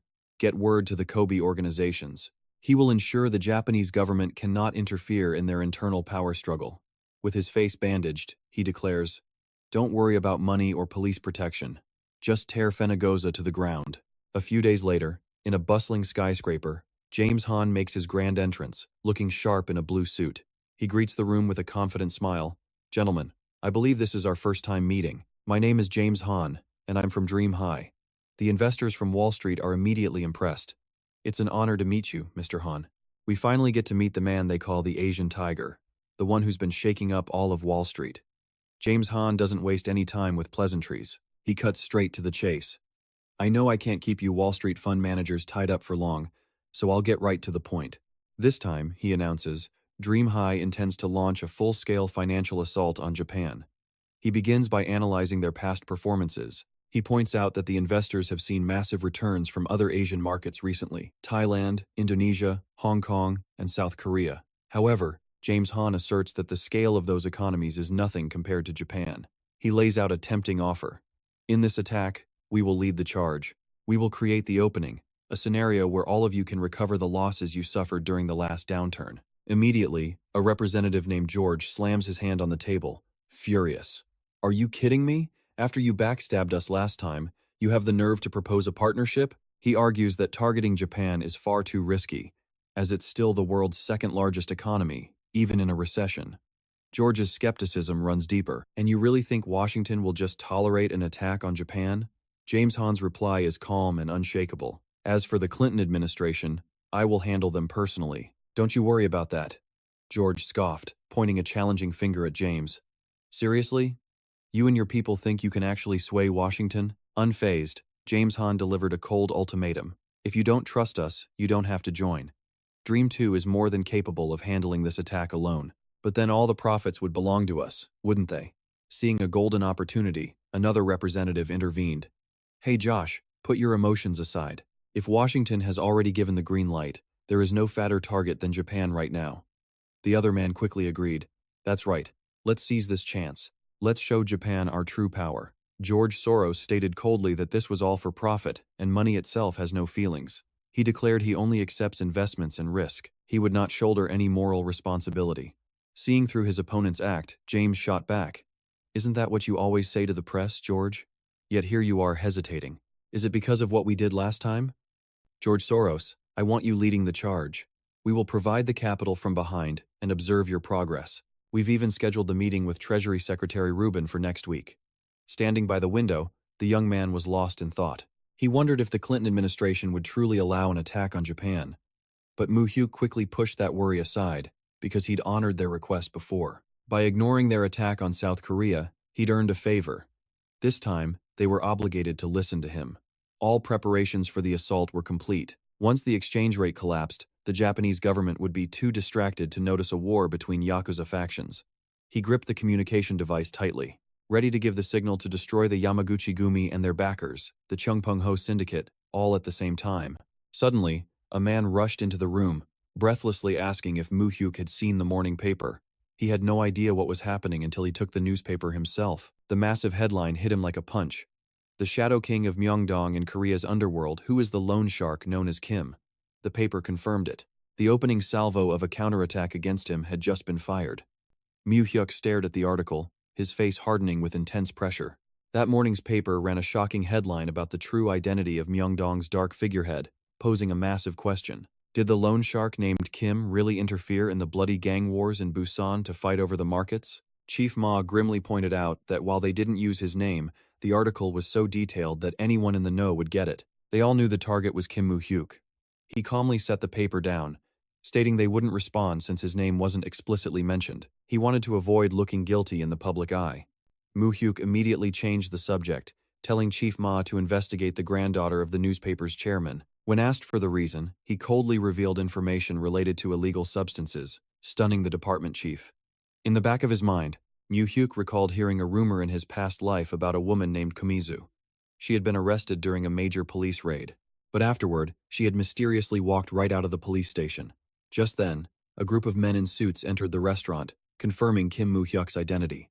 The leader flashed his ID, introducing himself as being from the Seoul prosecutor's office and inviting him to headquarters. Mu Hyuk narrowed his eyes, asking for a warrant, but the man admitted he didn't have one. He pressured him to cooperate, saying it would be better for both sides. Amidst the whispers, Mu Hyuk's voice rang out, "What crime am I even being accused of?" The prosecutor didn't hesitate, revealing they'd received a tip linking him to the disappearance of Shin Seong. In a notorious loan shark in Myeongdong, he delivered an ultimatum. If Mu Hyuk refused to cooperate voluntarily, they would return with an emergency arrest warrant. Mu Hyuk thought to himself, this was a classic tactic used by the prosecutor's office to illegally detain people. He quickly analyzed the internal politics. The office was split between two factions, General Yoon's faction and Bae Byum-gu's faction, the head of the Seoul prosecutor's office. Mu Hyuk knew perfectly well that Bae Byum-gu was a man of the Cheongpung-ho. Seoul was the one place where General Yoon's power could hardly reach. Not wanting to give them an excuse, Mu Hyuk decisively agreed to go. Sitting in the moving car, a worried Chief Ma asked if the young master truly intended to face the prosecutor's office. Mu Hyuk calmly confirmed it and told his uncle to just drive him there according to plan. Mu Hyuk sat in the car, casually holding a flip phone, and said, "I need to make a few calls before we arrive." The car sped on, pulling up in front of the imposing prosecutor's office building. Inside the interrogation room, Mu Hyuk sat calmly, quietly checking his watch and calculating in his head that voluntary cooperation could only last for a maximum of 6 hours. He knew their goal was to secure an arrest warrant within that time frame. If that failed, Mu Hyuk knew they would use their last resort, a legal loophole known as an emergency arrest. But without a clear charge, even that method would be a heavy burden for the other side. The door flew open. A prosecutor with a grim face walked in. He slammed a case file on the table and barked out his name. Mu Hyuk remained unfazed, calmly replying to the prosecutor, "You can take it easy. When my lawyer arrives, we can begin. There's no rush." The prosecutor was already losing his patience, hissing the word again with a threatening tone, "Name." Mu Hyuk just calmly repeated that his lawyer would be arriving shortly. His pride stung. The prosecutor slammed the table and roared, "You arrogant punk, Kim Mu Hyuk, do you think this is your living room?" Mu Hyuk narrowed his eyes and shot back, "Hey, prosecutor, am I here as a suspect or as a related party for consultation?" The prosecutor snapped, furious, "You little brat, you have some nerve. Once you step in here, everyone is a suspect." Mu Hyuk quietly observed him and thought, truly worthless, just some nobody. He was only sent in here to pressure me. This isn't interesting at all. He said decisively, "Stop the act and call in someone with actual authority." The prosecutor leaped up, ready to attack him. "What did you just say, you bastard?" Just then the door opened again, making him freeze in surprise. "Chief?" A dignified, middle-aged man walked in and gave a command. "Prosecutor Lee, you can go outside." After the bitter prosecutor leaves, the new man sits, folds his hands, and introduces himself. "Hello, Mr. Kim Mu Hyuk. I'm Ha-Sok Jin, head of Criminal Investigation Unit 3. He gets straight to the point. You know director Shin Seong-in, right? The loan shark from Myeongdong. Faced with the question about Shin Seong-in, Kim Mu Hyuk calmly admits, "Yes, I met him a few times regarding my grandfather's affairs." Chief Ha-Sok Jin squints his eyes at the young man. He scoffs, doubting it was just a few meetings. Then he lays his cards on the table. Shin Seong-in was one of 4 top executives under Chairman John Tae-son in Myeongdong, and now, Mu Hyuk is the one who inherited that entire operation. Ha-Sok Jin keeps dropping damaging facts, bringing up the bloody gang war in Myeongdong, on the very last day Shin Seong-in was ever seen. He stresses they have witnesses claiming Mu Hyuk is the true leader of the Dongsu gang. Then he asks sarcastically, "Is all of this just a coincidence?" Mu Hyuk silently observes, analyzing the situation. He knows the prosecutor's office is just trying to bait him, because they have zero concrete evidence. He's confident in his position. He's never left a single trace connecting him to anything. Mu Hyuk calmly replies, "I heard the news, but to suggest that I was involved in director Shin Seong-in's disappearance? That seems like a pretty big leap." The tension in the room becomes thick enough to cut. Mu Hyuk thinks to himself, "Just wait." In that instant, the interrogation room door flies open. A distinguished man in a blue suit enters, startling Ha-Sok Jin, who yells, "What is going on?" The newcomer announces clearly, "I am attorney Yoon Hyung Min from the Yoon and Gang law firm, appointed as legal counsel for Mr. Kim Mu Hyuk." He bows slightly, apologizing for his late arrival. Mu Hyuk nods back. "It's fine. I'm glad you came on such short notice." Attorney Yoon immediately turns to confront Ha-Sok Jin. He questions why his client was brought into an interrogation room for what was supposed to be voluntary cooperation. The chief just insists the charges are obvious. Attorney Yoon smirks and fires back, "If it's so obvious, why didn't you get an arrest warrant instead of playing this voluntary game?" He firmly demands the prosecution state the official charges. Ha-Sok Jin growls, listing off a series of crimes, starting with forming a criminal organization, inciting murder, violating foreign exchange laws, and making threats. Mu Hyuk is inwardly shocked. He didn't expect them to hit him with such heavy charges. The prosecution alleges Mu Hyuk was the one who financially backed Park Jong-soo to unify the city's gangs. On top of that, they suspect he instigated the clashes with the White Tiger Gang. Attorney Yoon demands solid proof, real evidence for the charge of forming a criminal organization. Ha-Sok Jin coldly reveals they have testimony claiming Mu Hyuk murdered Shin Seong-in and Monte Bell. According to the investigation, during the brawl in Myeongdong, the White Tiger Gang fought Dongsu's gang to stop them from kidnapping Shin Seong-in. Afterwards, Shin Seong-in and Monte Bell were dragged to an abandoned factory and then vanished without a trace. Ha-Sok Jin claims the testimony from Baek Yong-gi, the jailed boss of the White Tiger Gang, matches this series of events perfectly. Mu Hyuk thinks to himself that this was all expected. This was always part of the plan, but testimony alone is never enough to convict him. Mu Hyuk boldly declares that he has no idea who those people are and doesn't understand why he's being targeted. His lawyer adds that if they had real proof, the prosecution wouldn't have needed to resort to this voluntary cooperation scheme in the first place. Mu Hyuk sees right through them. Their plan is to make an emergency arrest, then use the media to spin the narrative and force a judge to approve an official warrant. Attorney Yoon stares directly at Ha-Sok Jin and snaps, "Is the prosecution really trying to pressure my client based solely on the word of a bunch of gangsters?" Ha-Sok Jin confidently states that they hold clear evidence of a foreign exchange law violation. He pulls out a file. It shows illegal overseas money transfers made by Kim Mu Hyuk. The chief then hammers on the disappearances of 2 different loan sharks, both under Chairman John Tae-son, stressing it all started right after Mu Hyuk appeared on the scene. He squints his eyes, full of suspicion. He asks if all these events are truly just a random coincidence. Faced with the documents, Attorney Yoon Hyung Min casually admits to the foreign exchange violation, but he immediately counters that by law, the offense only requires paying a fine. Ha-Sok Jin growls that the prosecution will decide the punishment, but Yoon sharply retorts that such power belongs to the courts. He argues that with this little evidence, his client has no reason to stay here any longer. Mu Hyuk looks the prosecutor dead in the eye and asks, "Am I free to go now?" Ha-Sok Jin, sweating profusely, tries to stall, reminding them there are still 4 hours left for cooperation. Mu Hyuk knows they've already filed for the arrest warrant and are just buying time. Attorney Yoon Hyung Min states, that while the maximum time is 6 hours, they have the right to leave at any moment. Ha Sok-jin slams the table in rage. "You can't go," he insists, that he still has plenty more to investigate. Suddenly, a deep voice booms from the doorway. "In that case, may we join the investigation?" The sudden arrival of a new group leaves Ha Seok-jin absolutely speechless. He stammers a greeting, recognizing Representative Yoon of the prestigious Yoon and Gang law firm. The senior representative smiled, explaining that since Kim Mu Hyuk had requested his firm, he'd sent his son first but then decided to pay a visit himself. Ha Seok-jin was completely stunned to learn the lawyer was none other than Representative Yoon's son. The powerful man then demanded Ha Seok-jin repeat the official charges one more time. Drenched in sweat, Ha Seok-jin timidly introduced himself as the chief prosecutor.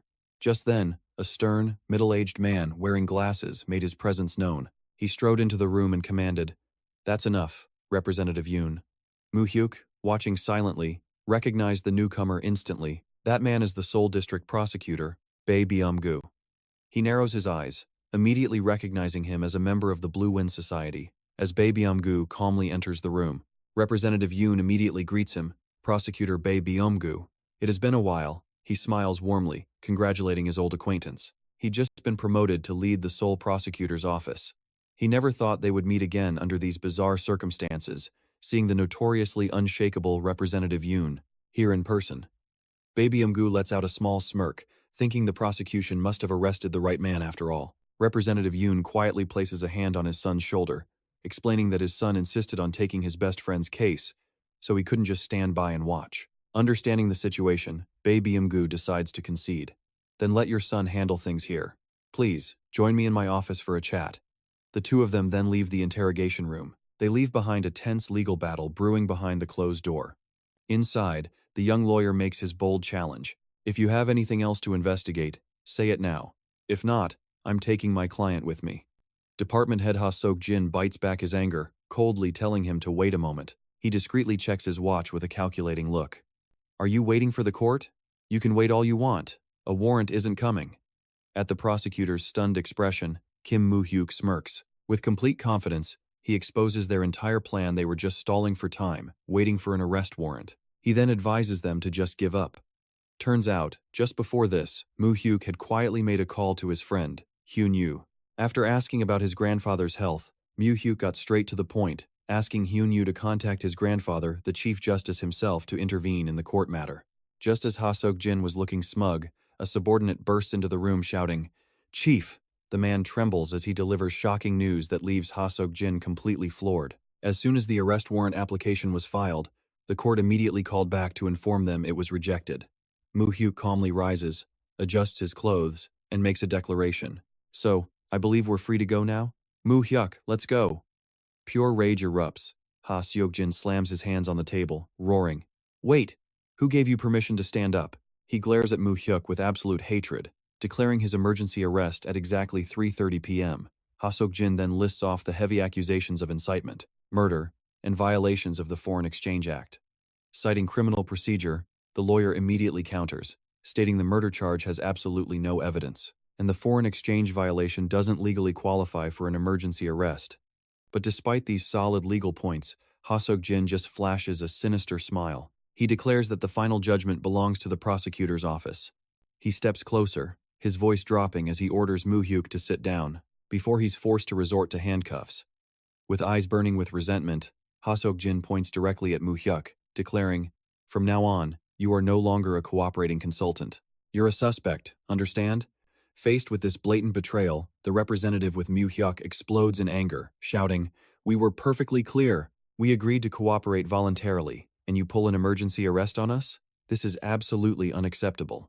In response to the outrage, the prosecutor with glasses coolly challenges him. "Go ahead and file a complaint. Do whatever you want. Either way, for the next 48 hours, he's not taking a single step out of here." He looms closer, his voice cold as he gives the order, "Hand over all personal items, including your cell phone. I'll be taking very good care of you." Kim Mu Hyuk watches in silence, his mind racing to analyze the situation. With an emergency arrest, they now have the right to search my home and my office for 24 hours without needing a warrant. In that time, they'll surely use every dirty trick they have to find evidence, no matter what. The prosecutor continues to scream, trying to intimidate him, There is absolutely nothing wrong with this procedure. Empty your pockets and sit down now, you damn loan shark. Meanwhile, in the director's office, another intense battle of wits was just getting started. The director slowly sips his tea before speaking. I never expected Representative Yoon to show up himself. Lawyer Yoon Hyung-min smirks sarcastically. I'm surprised, too, that the prosecutor's office would resort to harassing an honest businessman this way. The line makes the director chuckle. An honest businessman? Do you truly know nothing about Kim Mu Hyuk? Yoon Hyung-min maintains his calm composure. Well, I don't know every detail about my son's friend, but I damn well know that you're making this risky play under orders from the Blue Wind Society. He says it bluntly, laying the cards on the table. He admits he's been in this world for a long time and has always kept a good relationship with the Blue Wind Society. But, Yoon Hyung-min adds, my son is just so passionate, and what parent in the world can win against their own child? That is why I had to come here myself. Seeing he's been completely figured out, the director sighs. As I thought, since you already know everything, I won't beat around the bush.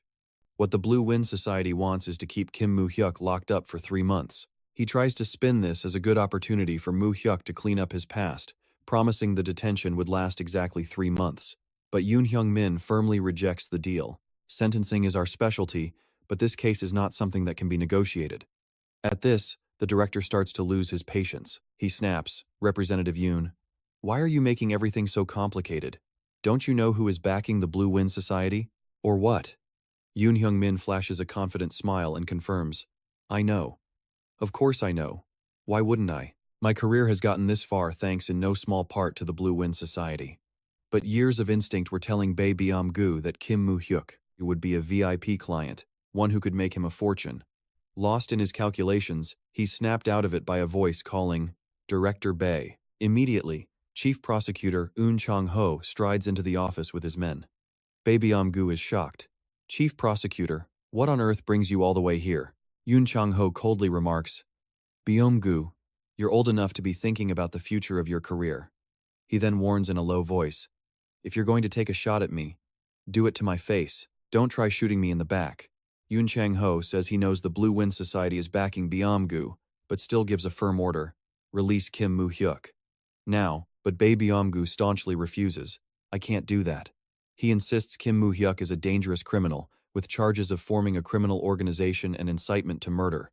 Model, Eun Chang-ho narrowed his eyes, demanding proof and criticizing how Byum-gu's personal ambition was tarnishing the reputation of the entire prosecutor's office.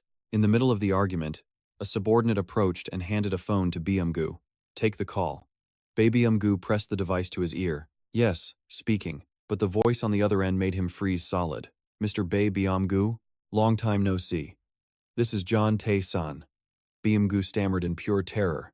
Chairman. John Tae-san calmly announced that he was holding a list of prosecutors who took money from the the Wind Society, and Bae Byum-gu's name was right at the top. Chairman John's voice turned to steel, stating the money in Byum-gu's pocket was actually his. As a seasoned businessman, he never forgets what he's bought and sold. John Tae-san delivered a firm ultimatum. Tell Lee Yong-hyun to either release my nephew, or we go to war until one of us is left standing. He finished coldly. The choice is yours.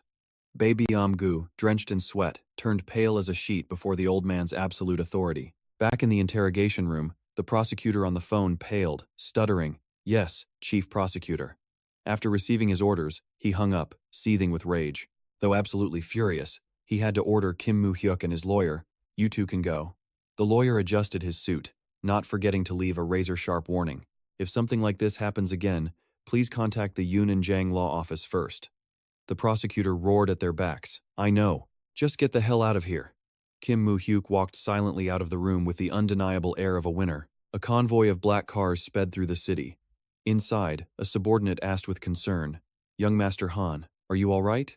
Kim Mu Hyuk answered calmly, Yes, I was only in there for a few hours. The driver's gaze was cautious as he asked about the next move. Will the enemy continue their attack? Mu Hyuk let out a sinister smirk and declared, Debts must be paid, uncle.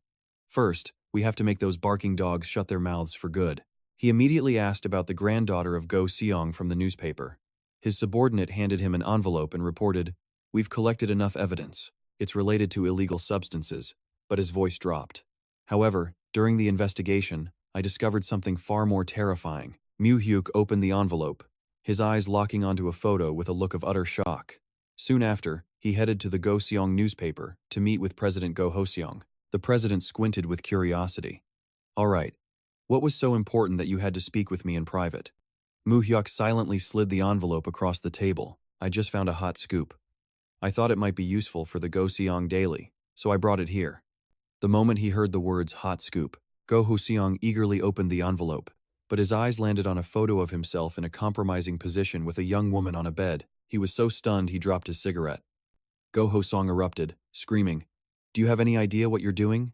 Faced with that rage, Kim Mu Hyuk remained as cold as ice. His eyes burned with resolve as he declared internally, "From now on, I will return everything I've received. No, I'll add a few hundred times the interest. That's the true nature of a loan shark, after all." Go Hoseong slammed the table, roaring, "What the hell is this? You call this an exclusive?" Facing the storm, Kim Mu Hyuk replied calmly, "That's right. Luckily, I was able to get it before anyone else. And I have more than just photos, I have the video too." The warning was heavy. If this falls into the wrong hands, not even you could stop it from spreading. Go Hoseong froze for a second, then suddenly burst out laughing. "Ha! You think there's anything in this world I can't block? You really think there's something in all of Korea I can't shut down?" His glare radiated pure power. "If I, Go Hoseong, am determined, I can turn anyone, even Jesus or Buddha, into the worst scum alive. That's what we do here at the Go Daily." He smirked. "I know I looked after you because you're Cheon Tae-san's grandson, but what he taught you was completely wrong." Mu Hyuk's lips curled into a slight smile. "The education you speak of?" He closed his eyes and delivered the fatal blow. "Your granddaughters also like to party just like you. They were having fun with some men at a Gangnam hotel. There were even drugs involved." Go Hoseong was stunned, shooting to his feet and roaring in fury. "You bastard! Do you want to die? How dare you mention my Miu's name in front of me?" But after the outburst, Go Hoseong slowly sat back down. His eyes darkened. "What do you want? Since you brought this all the way here, name your price." Mu Hyuk looked him dead in the eye and stated his condition. The truth about the AS, the Wind Society. Yes, the English name for that brotherhood. Publish it to the world. Run a front-page story on its existence since the liberation. The newspaper president's face drained of color, shocked by Mu Hyuk's demand. The younger man's voice was grim.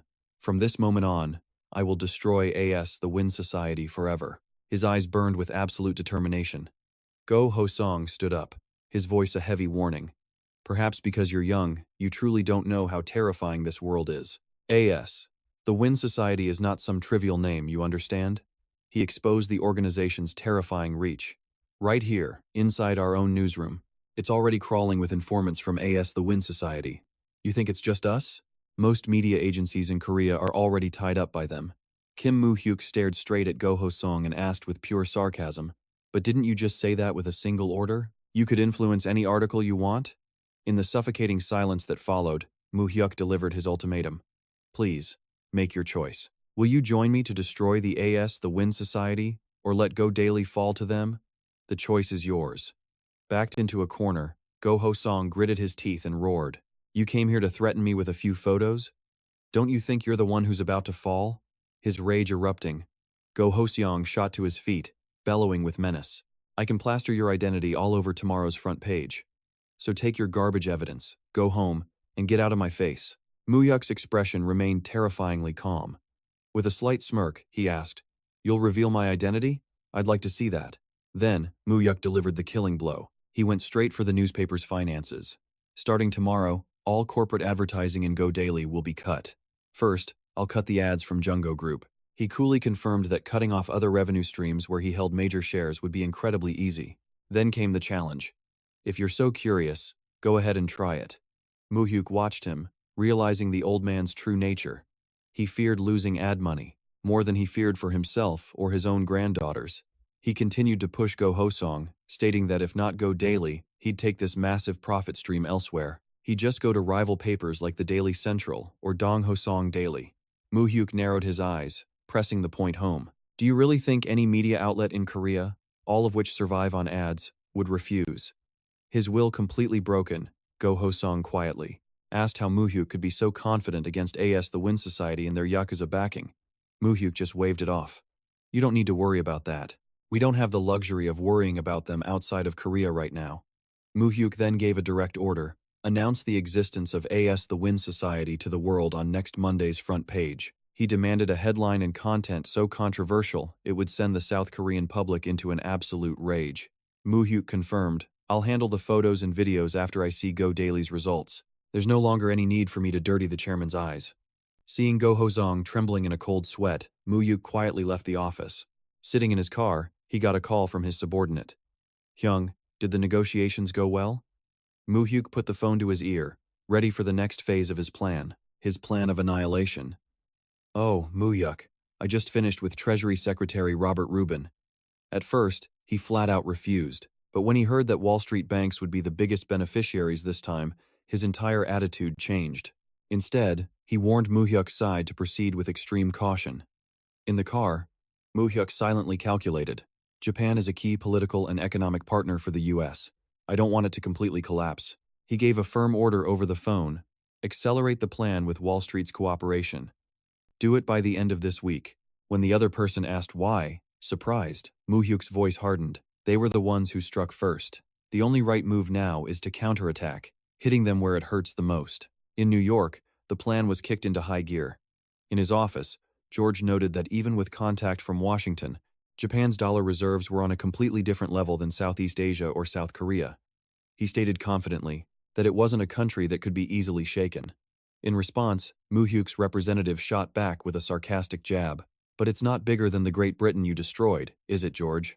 The comment made George just smirk with a calculating grin. When asked about the funds for the attack, George confirmed they could start tomorrow. He pointed excitedly, "Excellent. First, use the credit rating agencies to downgrade their national credit and start there. Next Monday, as soon as the Japanese market opens, we drop the bomb on their stocks." A few days later, a small bomb detonated on Wall Street, sending Japan into utter chaos. That bomb was a new kind of weapon called a credit rating. The American agency, Moody's, had downgraded Japanese government bonds from AAA to AA1, a full step lower. It was the first time in history Japan had lost its prestigious AAA status, a serious crack in the symbol of the rising sun. The exchange rate, once stable at 100 yen to the dollar, jumped by 20 in a single day, and the Nikkei index completely collapsed. By the time the market closed, Japan, a nation that once prided itself as the world's #2 financial power, was forced into a state of panic. The Japanese government, the largest creditor of U.S. Treasury bonds, urgently contacted the White House. But the answer they received was not what they expected. The U.S. claimed the global economy was now at risk, and that the Treasury Department was considering demanding strong accountability for this situation. At the Myeongdong Capital Office, Mu Hyuk quietly held a newspaper, tracking the events. A panicked voice came through the phone. "Mu Hyuk, it started. New York is in total chaos." Mu Hyuk held the phone to his ear, calmly assessing that the Japanese economy was simply too big, so the IMF wouldn't intervene like it did with South Korea, and eventually Japan and the White House would reach a deal. However, he declared with steel in his voice, "But before that happens, we need to stir things up as much as possible." At the same time, the Wind Society, the shadowy pro-Japanese organization, and the dictatorship manipulating South Korea from the shadows, was officially dragged into the light. Go Daily's articles exposed the group's true nature. This prompted other newspapers to reveal shocking information about 120 major figures in politics and business who were confirmed to be involved. In his office, Mu Hyuk ordered interest rates to be lowered at all branches nationwide, down to 20%. He specifically emphasized, and for customers coming to pay off debts from other loan companies, the ones run by the Aswin Society and the Yakuza, advertised that will give them an extra 5% interest rate cut. Mu Hyuk was determined to completely drive his rivals' loan companies and the Yamaguchi Gumi out of the market, and the Kobe side had already accepted his proposal. 13 organizations there had withdrawn from the Yamaguchi Gumi to form a new group, ready to act on our signal. When Mu Hyuk asked about Eric Clark, he learned the formation of the PMC Legion named Black Bear, and the selection of domestic personnel were complete. With their intimidating Black Bear emblem, 3 overseas special ops teams were now ready to move. Mu Hyuk's response was sharp and to the point. Good. He commanded the domestic forces to stay on high alert, ready for deployment at any time, while ordering the overseas Black Bear teams to enter Korea immediately. A massive crackdown is about to begin. Meanwhile, inside a luxurious villa, the Aswin Society has descended into absolute chaos. A worried member reports that Go Dairy has gone rogue, and every single one of their spies has been fired. The leader, a man with silver-streaked hair, slams his fist on the table and roars in frustration. "That bastard Go Ho Seong betrayed us? After he swore absolute loyalty, the situation worsens as more members cut ties, scrambling to cover their tracks before the media destroys them. The leader grinds his teeth, cursing the traitors and swearing they will all regret this betrayal. He pins all the blame squarely on Kim Mu Hyuk. It's all because of Chun Tae-san's grandson. Another one yells out, "That bastard! We should have eliminated him from the very beginning." Using Baek Eun-gyu to stall for all those months had been completely useless from the start. And despite the insane tension in the room, the leader tries to keep his composure, declaring that it's still not too late to take on both Chun Tae-san and Kim Mu Hyuk. Over at the glowing Myeongdong Capitol building, Kim Mu Hyuk quietly gazes down at the city.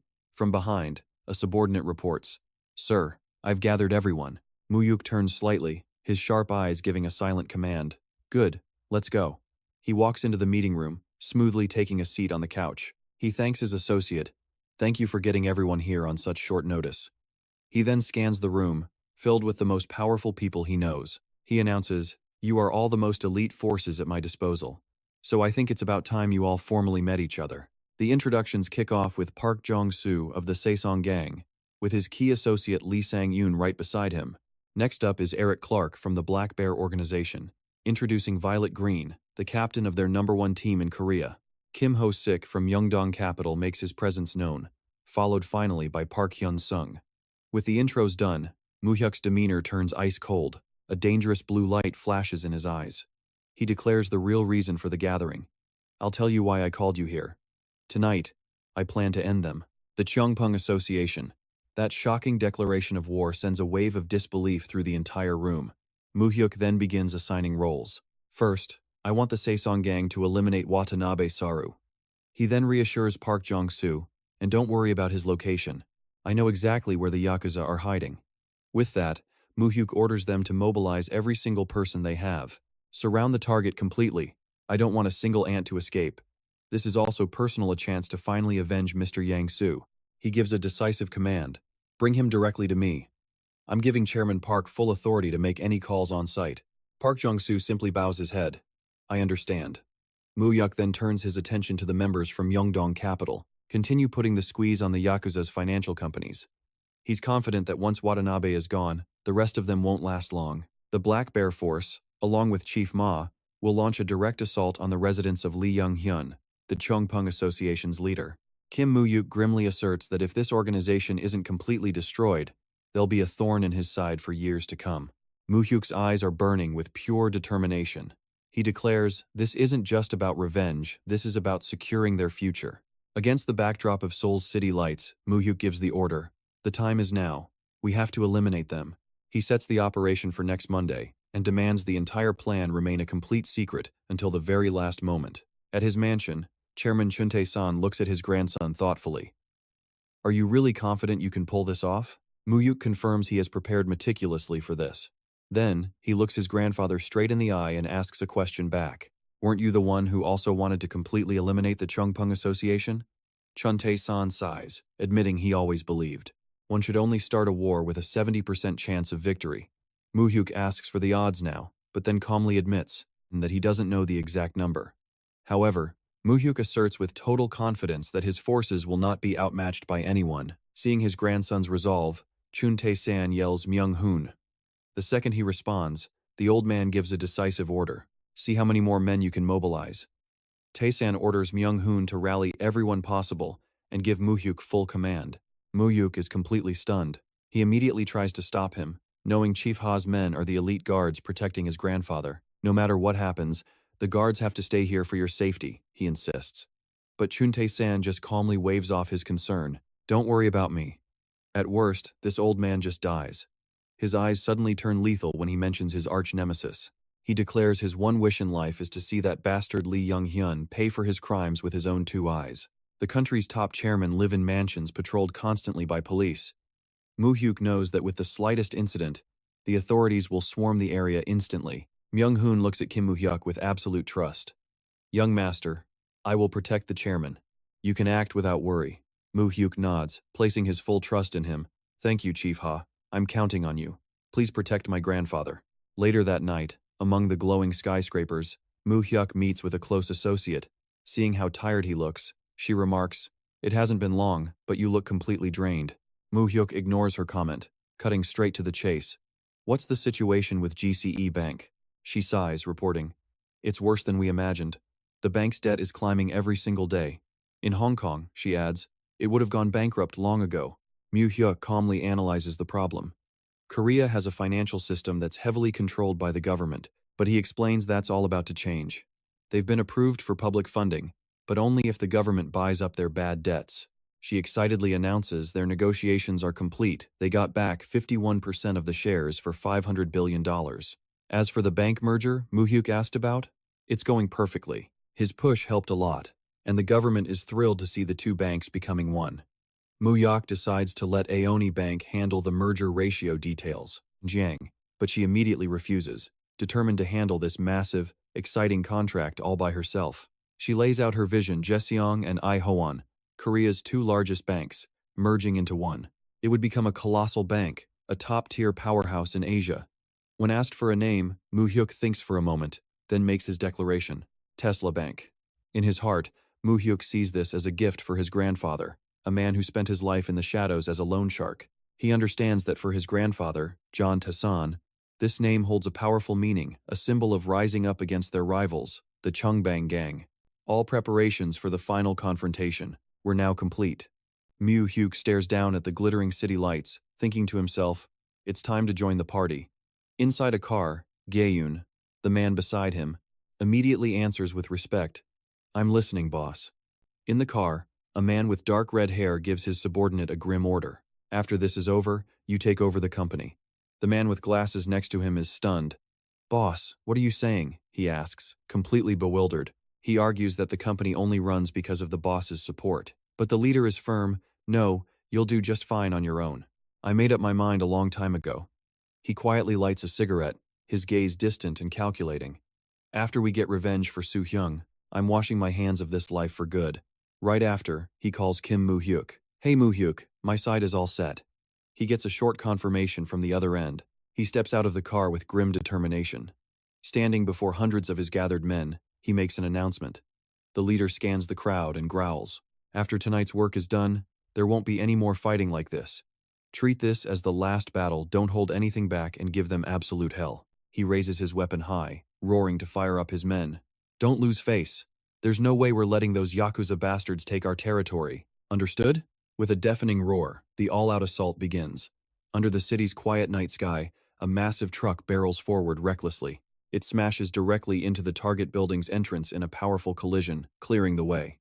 The leader's eyes burn with intensity as he yells, Sweep them! Flatten every last one of them! His men pour into the enemy's den like a black tide, starting a brutal sweep to clear every obstacle in their path. Over in Kobe, 13 gangs have officially left the organization, Yamaguchi, in order to form a new power. At the same time, the Nagoya region is in a state of emergency and can't send any reinforcements.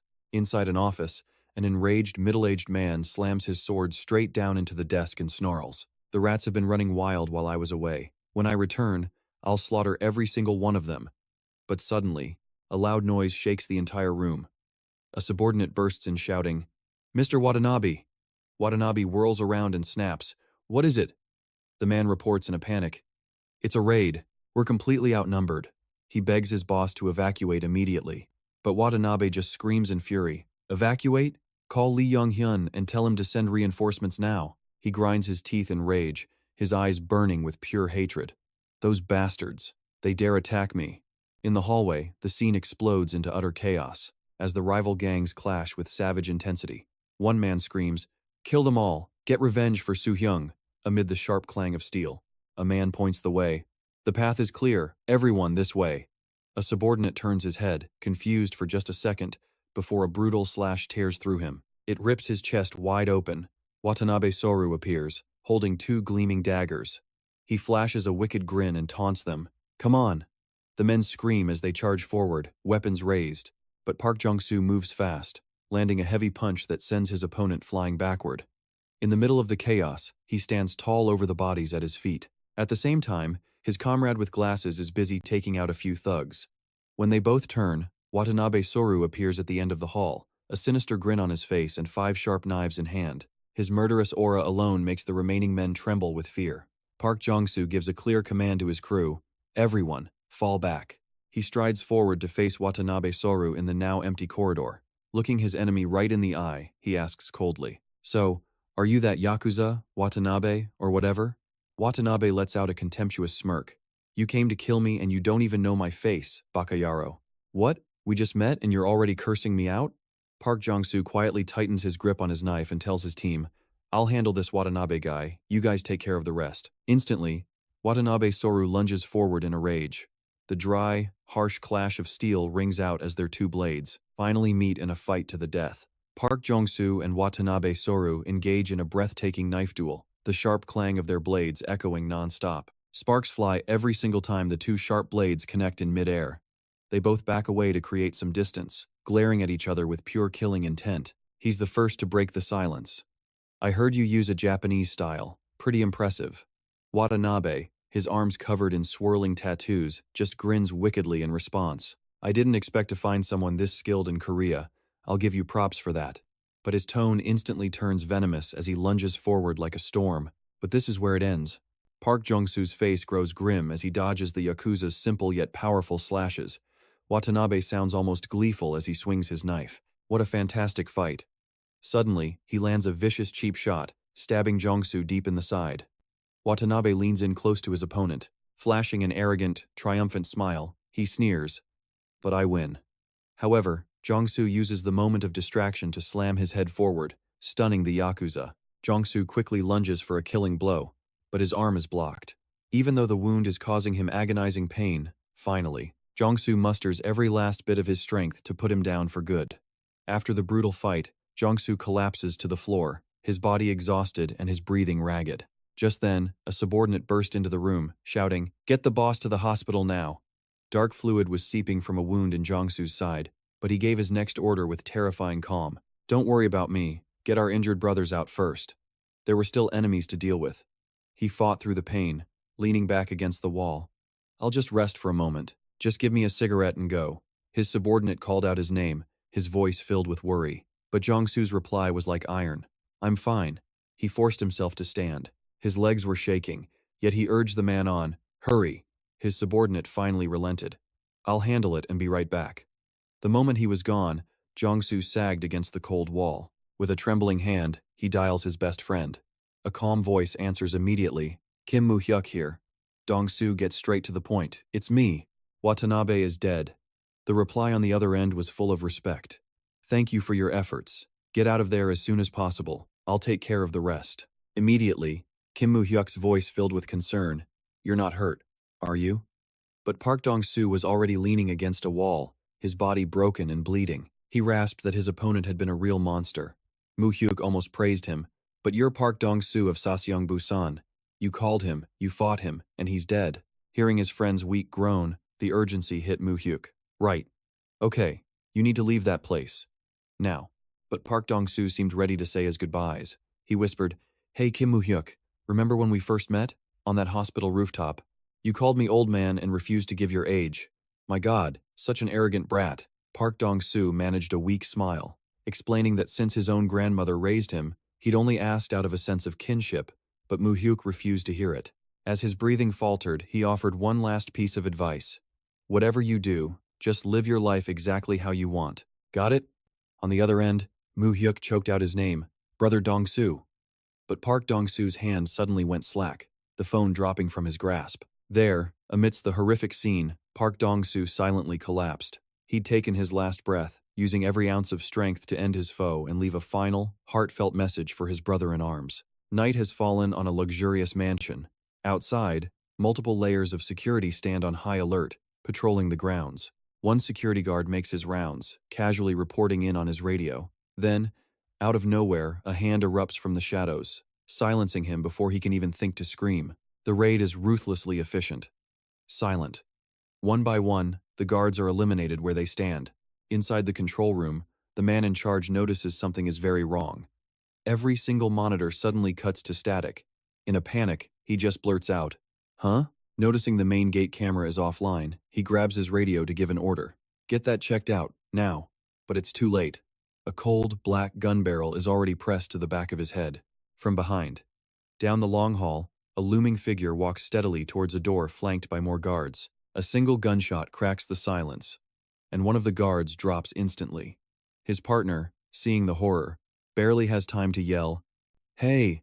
before the glass doors explode inwards as an operative smashes through. Inside, even with all the chaos erupting around him, Chairman John Thiessen just sits there, his face a mask of stone. One of his men bursts through the door, shouting in a pure panic, "Chairman, we're being attacked." He desperately urges the man still sitting in his chair, "Sir, you have to evacuate right now." Lee Young-hyun grinds his teeth in pure rage, his face a twisted mask of killing intent.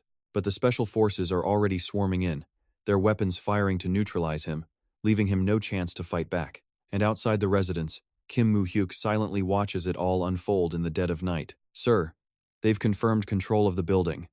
Mu Hyuk simply responds, "Good," before striding inside. The scene is a complete massacre. Bodies of henchmen litter the blood-stained floor, surrounded by thousands of shards of broken glass. Mu Hyuk now stands over the man sitting helplessly on the sofa, taking in the sight of his enemy's bruised, battered face. Mu Hyuk's voice is ice. "It's a pleasure to finally meet you, chairman of the Astuin Society." Lee Young-hyun glares up at him, rasping out a question. "You're John Tizon's grandson?" Mu Hyuk's confirmation is chilling.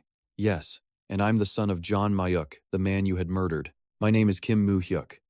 The horrifying memory flashes back with perfect clarity, a car, crushed beneath the wheels of a truck, shrouded in smoke and flames. The image of the assassin hunting down his mother as she desperately shielded her small child brings a fresh wave of pain to Mu Hyuk. Snapping back to the present, Lee Young-hyun suddenly erupts into wild, maniacal laughter. He just sits there defiantly, meeting Mu Hyuk's gaze, which burns with pure hatred. Lee Young-hyun's head slumps, his face a mess of bruises, but his words are still pure venom. "I was a fool." He glares at Mu Hyuk, snarling, "I should have killed you right along with that woman." Mu Hyuk's expression doesn't change as he asks, "You killed her, just to turn the Cho brothers into your puppets? All to steal my chance at a normal life?" Lee Young-hyun just cackles at that. "A normal life?" He stares at Mu Hyuk with pure contempt and mockery. "Young man, you say that as if you have any idea what it means." The old man keeps twisting the knife. "But in the end, you got all of John Tizon's money, didn't you? You should be thanking me. This was all because of me." Standing tall amidst his black bear agents, Mu Hyuk's reply is ice cold. "Trying to keep up appearances as the Astuin Society's chairman. Even now, you're awfully confident for a dead man walking." The only answer he gets is the broken, hoarse laughter of a defeated villain. He hisses through his teeth. "Yes. John Tizon will make for very interesting company on the trip." Mu Hyuk's expression changes instantly. "What does that mean?" Lee Young-hyun gives a wicked smirk. "You really underestimated me. So few guards around you. Didn't you think that was strange?" He lays the fatal flaw bare. "Didn't you think my men went down a little too easily?" Mu Hyuk freezes, the terrible realization dawning on him he's walked right into a psychological trap. The old man roars with glee.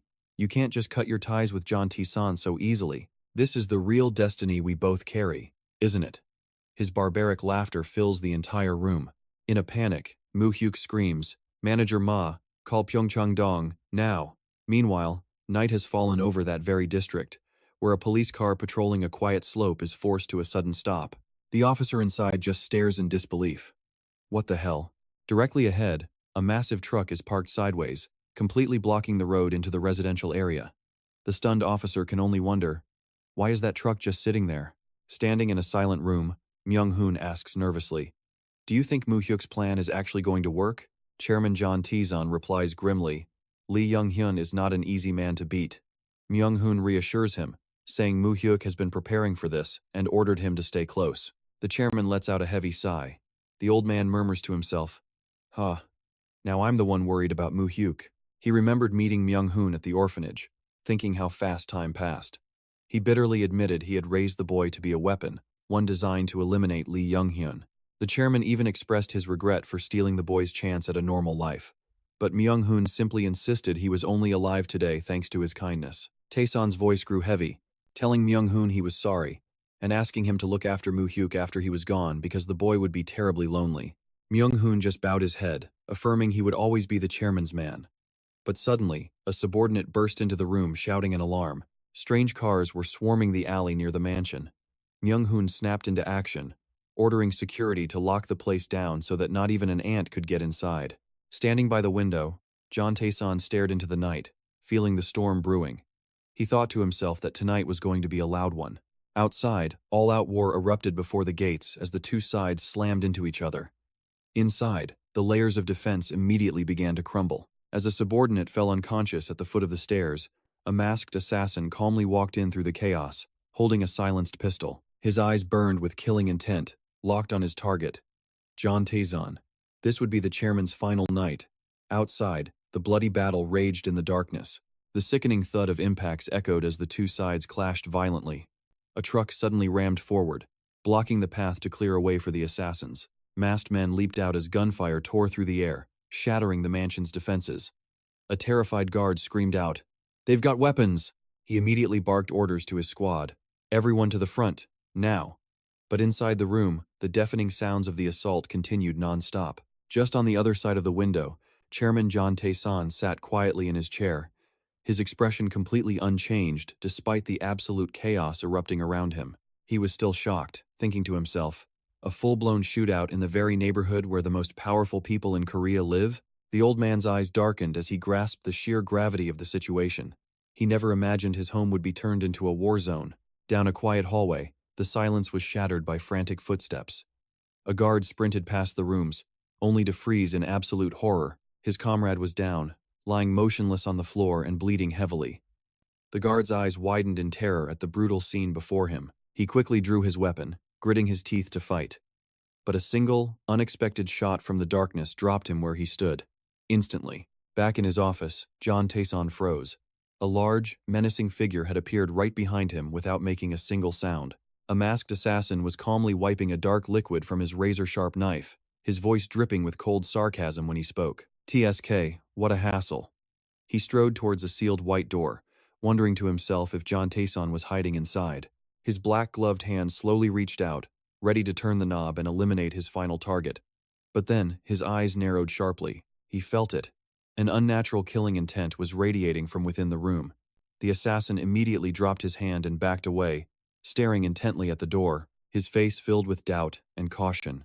A cold sweat ran down his back as he wondered what kind of monster could possibly be in there. A deep chill settled in his mind as he came to a grim conclusion. Something was waiting for him on the other side of that door. Inside, Myung-hoon was crouched behind a sofa, his gun gripped tight and ready for a fight. He reported to the chairman in a low voice, "It seems the police have arrived." But suddenly, the door creaked open, startling Myung-hoon as a volley of sharp gunshots rang out. The intruders were hit one after another, collapsing in pools of blood. Turns out the assassin had used a dead guard's body as a human shield. Myung-hoon's own gun clattered to the floor. The masked assassin stood over him, genuinely surprised. "Huh? Did I really just miss that shot?"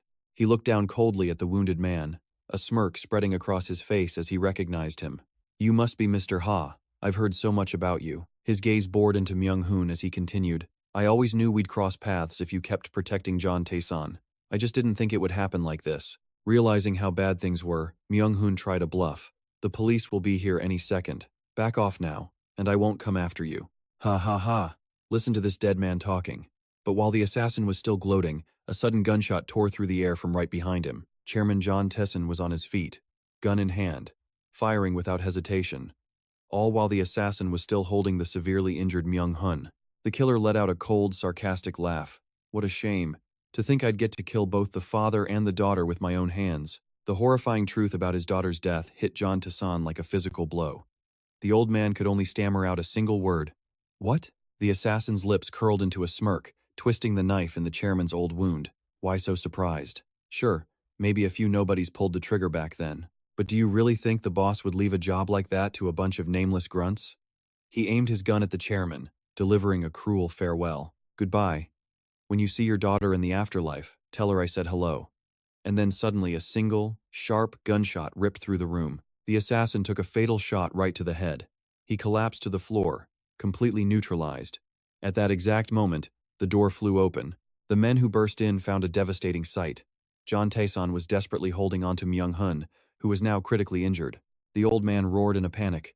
"Hurry, call an ambulance. Get the first aid kit, now, go." News of the raid was reported almost immediately. "Pyeongchang-dong has been hit." A subordinate delivered the grim report to Mu Hyuk. "We've secured the area, but Mr. Ha has been shot." Mu Hyuk's voice was tight with worry. "What about him? Is he okay?" After being told the chairman was safe, Mu Hyuk silently watched Lee Yong-hyun gasping on the floor. The scarred old man suddenly erupted into crazed laughter. Ha ha ha ha, this is absurd. He ground his teeth, bitterly reflecting on his lifelong war. After 15 years, he and John Tesson had finally faced off. And this all ends with Myung-hoon just getting hurt? Kim Mu-hyuk loomed over Lee Yong-hyun, his voice ice-cold as he made his declaration. The very moment you murdered my parents, you signed your own death warrant. You and your precious Arizona society are finished. But even in his wrecked state, the old man just flashed a sinister smile. Don't underestimate the Arizona society. Even if I die here, my allies in Japan will have their revenge. Mu Hyuk leaned in close, landing a devastating psychological blow. If you're counting on Watanabe, he's already in hell, getting your spot ready for you. Lee Yong-hyun's eyes shot wide in pure horror as Mu Hyuk dropped another bombshell. I'm the one who orchestrated the civil war inside your corporation, the Yamaguchi Gumi. Even your connections in the Japanese government, none of them can save you now. The old man trembled, his face bloody, completely in disbelief. Impossible. Are you telling me you did all of this? He sputtered. How could a simple Korean loan shark single-handedly paralyze the entire Japanese economy? A sarcastic smile played on Mu Hyuk's lips. Believe what you want. It doesn't change the truth. You sealed your own fate the moment you dragged the prosecutor into our business. Mu Hyuk turned to Manager Ma. Manager Ma, give me the gun. But Ma looked worried, pleading, Sir, please let me handle this for you. But Mu Hyuk was absolute. No, I have to be the one to do this. It's only finished when I'm the one who ends it. Seeing the hesitation, he growled, I understand your concerns. Give it to me. Manager Ma squeezed his eyes shut in anguish. Forgive me, sir. Suddenly a single gunshot echoed. Lee Yong-hyun let out a choked cry before he collapsed backward. He lay motionless, a fatal wound dead center in his forehead. Mu Hyuk turned a razor-sharp gaze on Manager Ma. I know you did this for me, but never disobey my orders again. He silently stared down at the lifeless body of his enemy, a man now utterly powerless. And with that, the story comes to an end. Thanks for watching.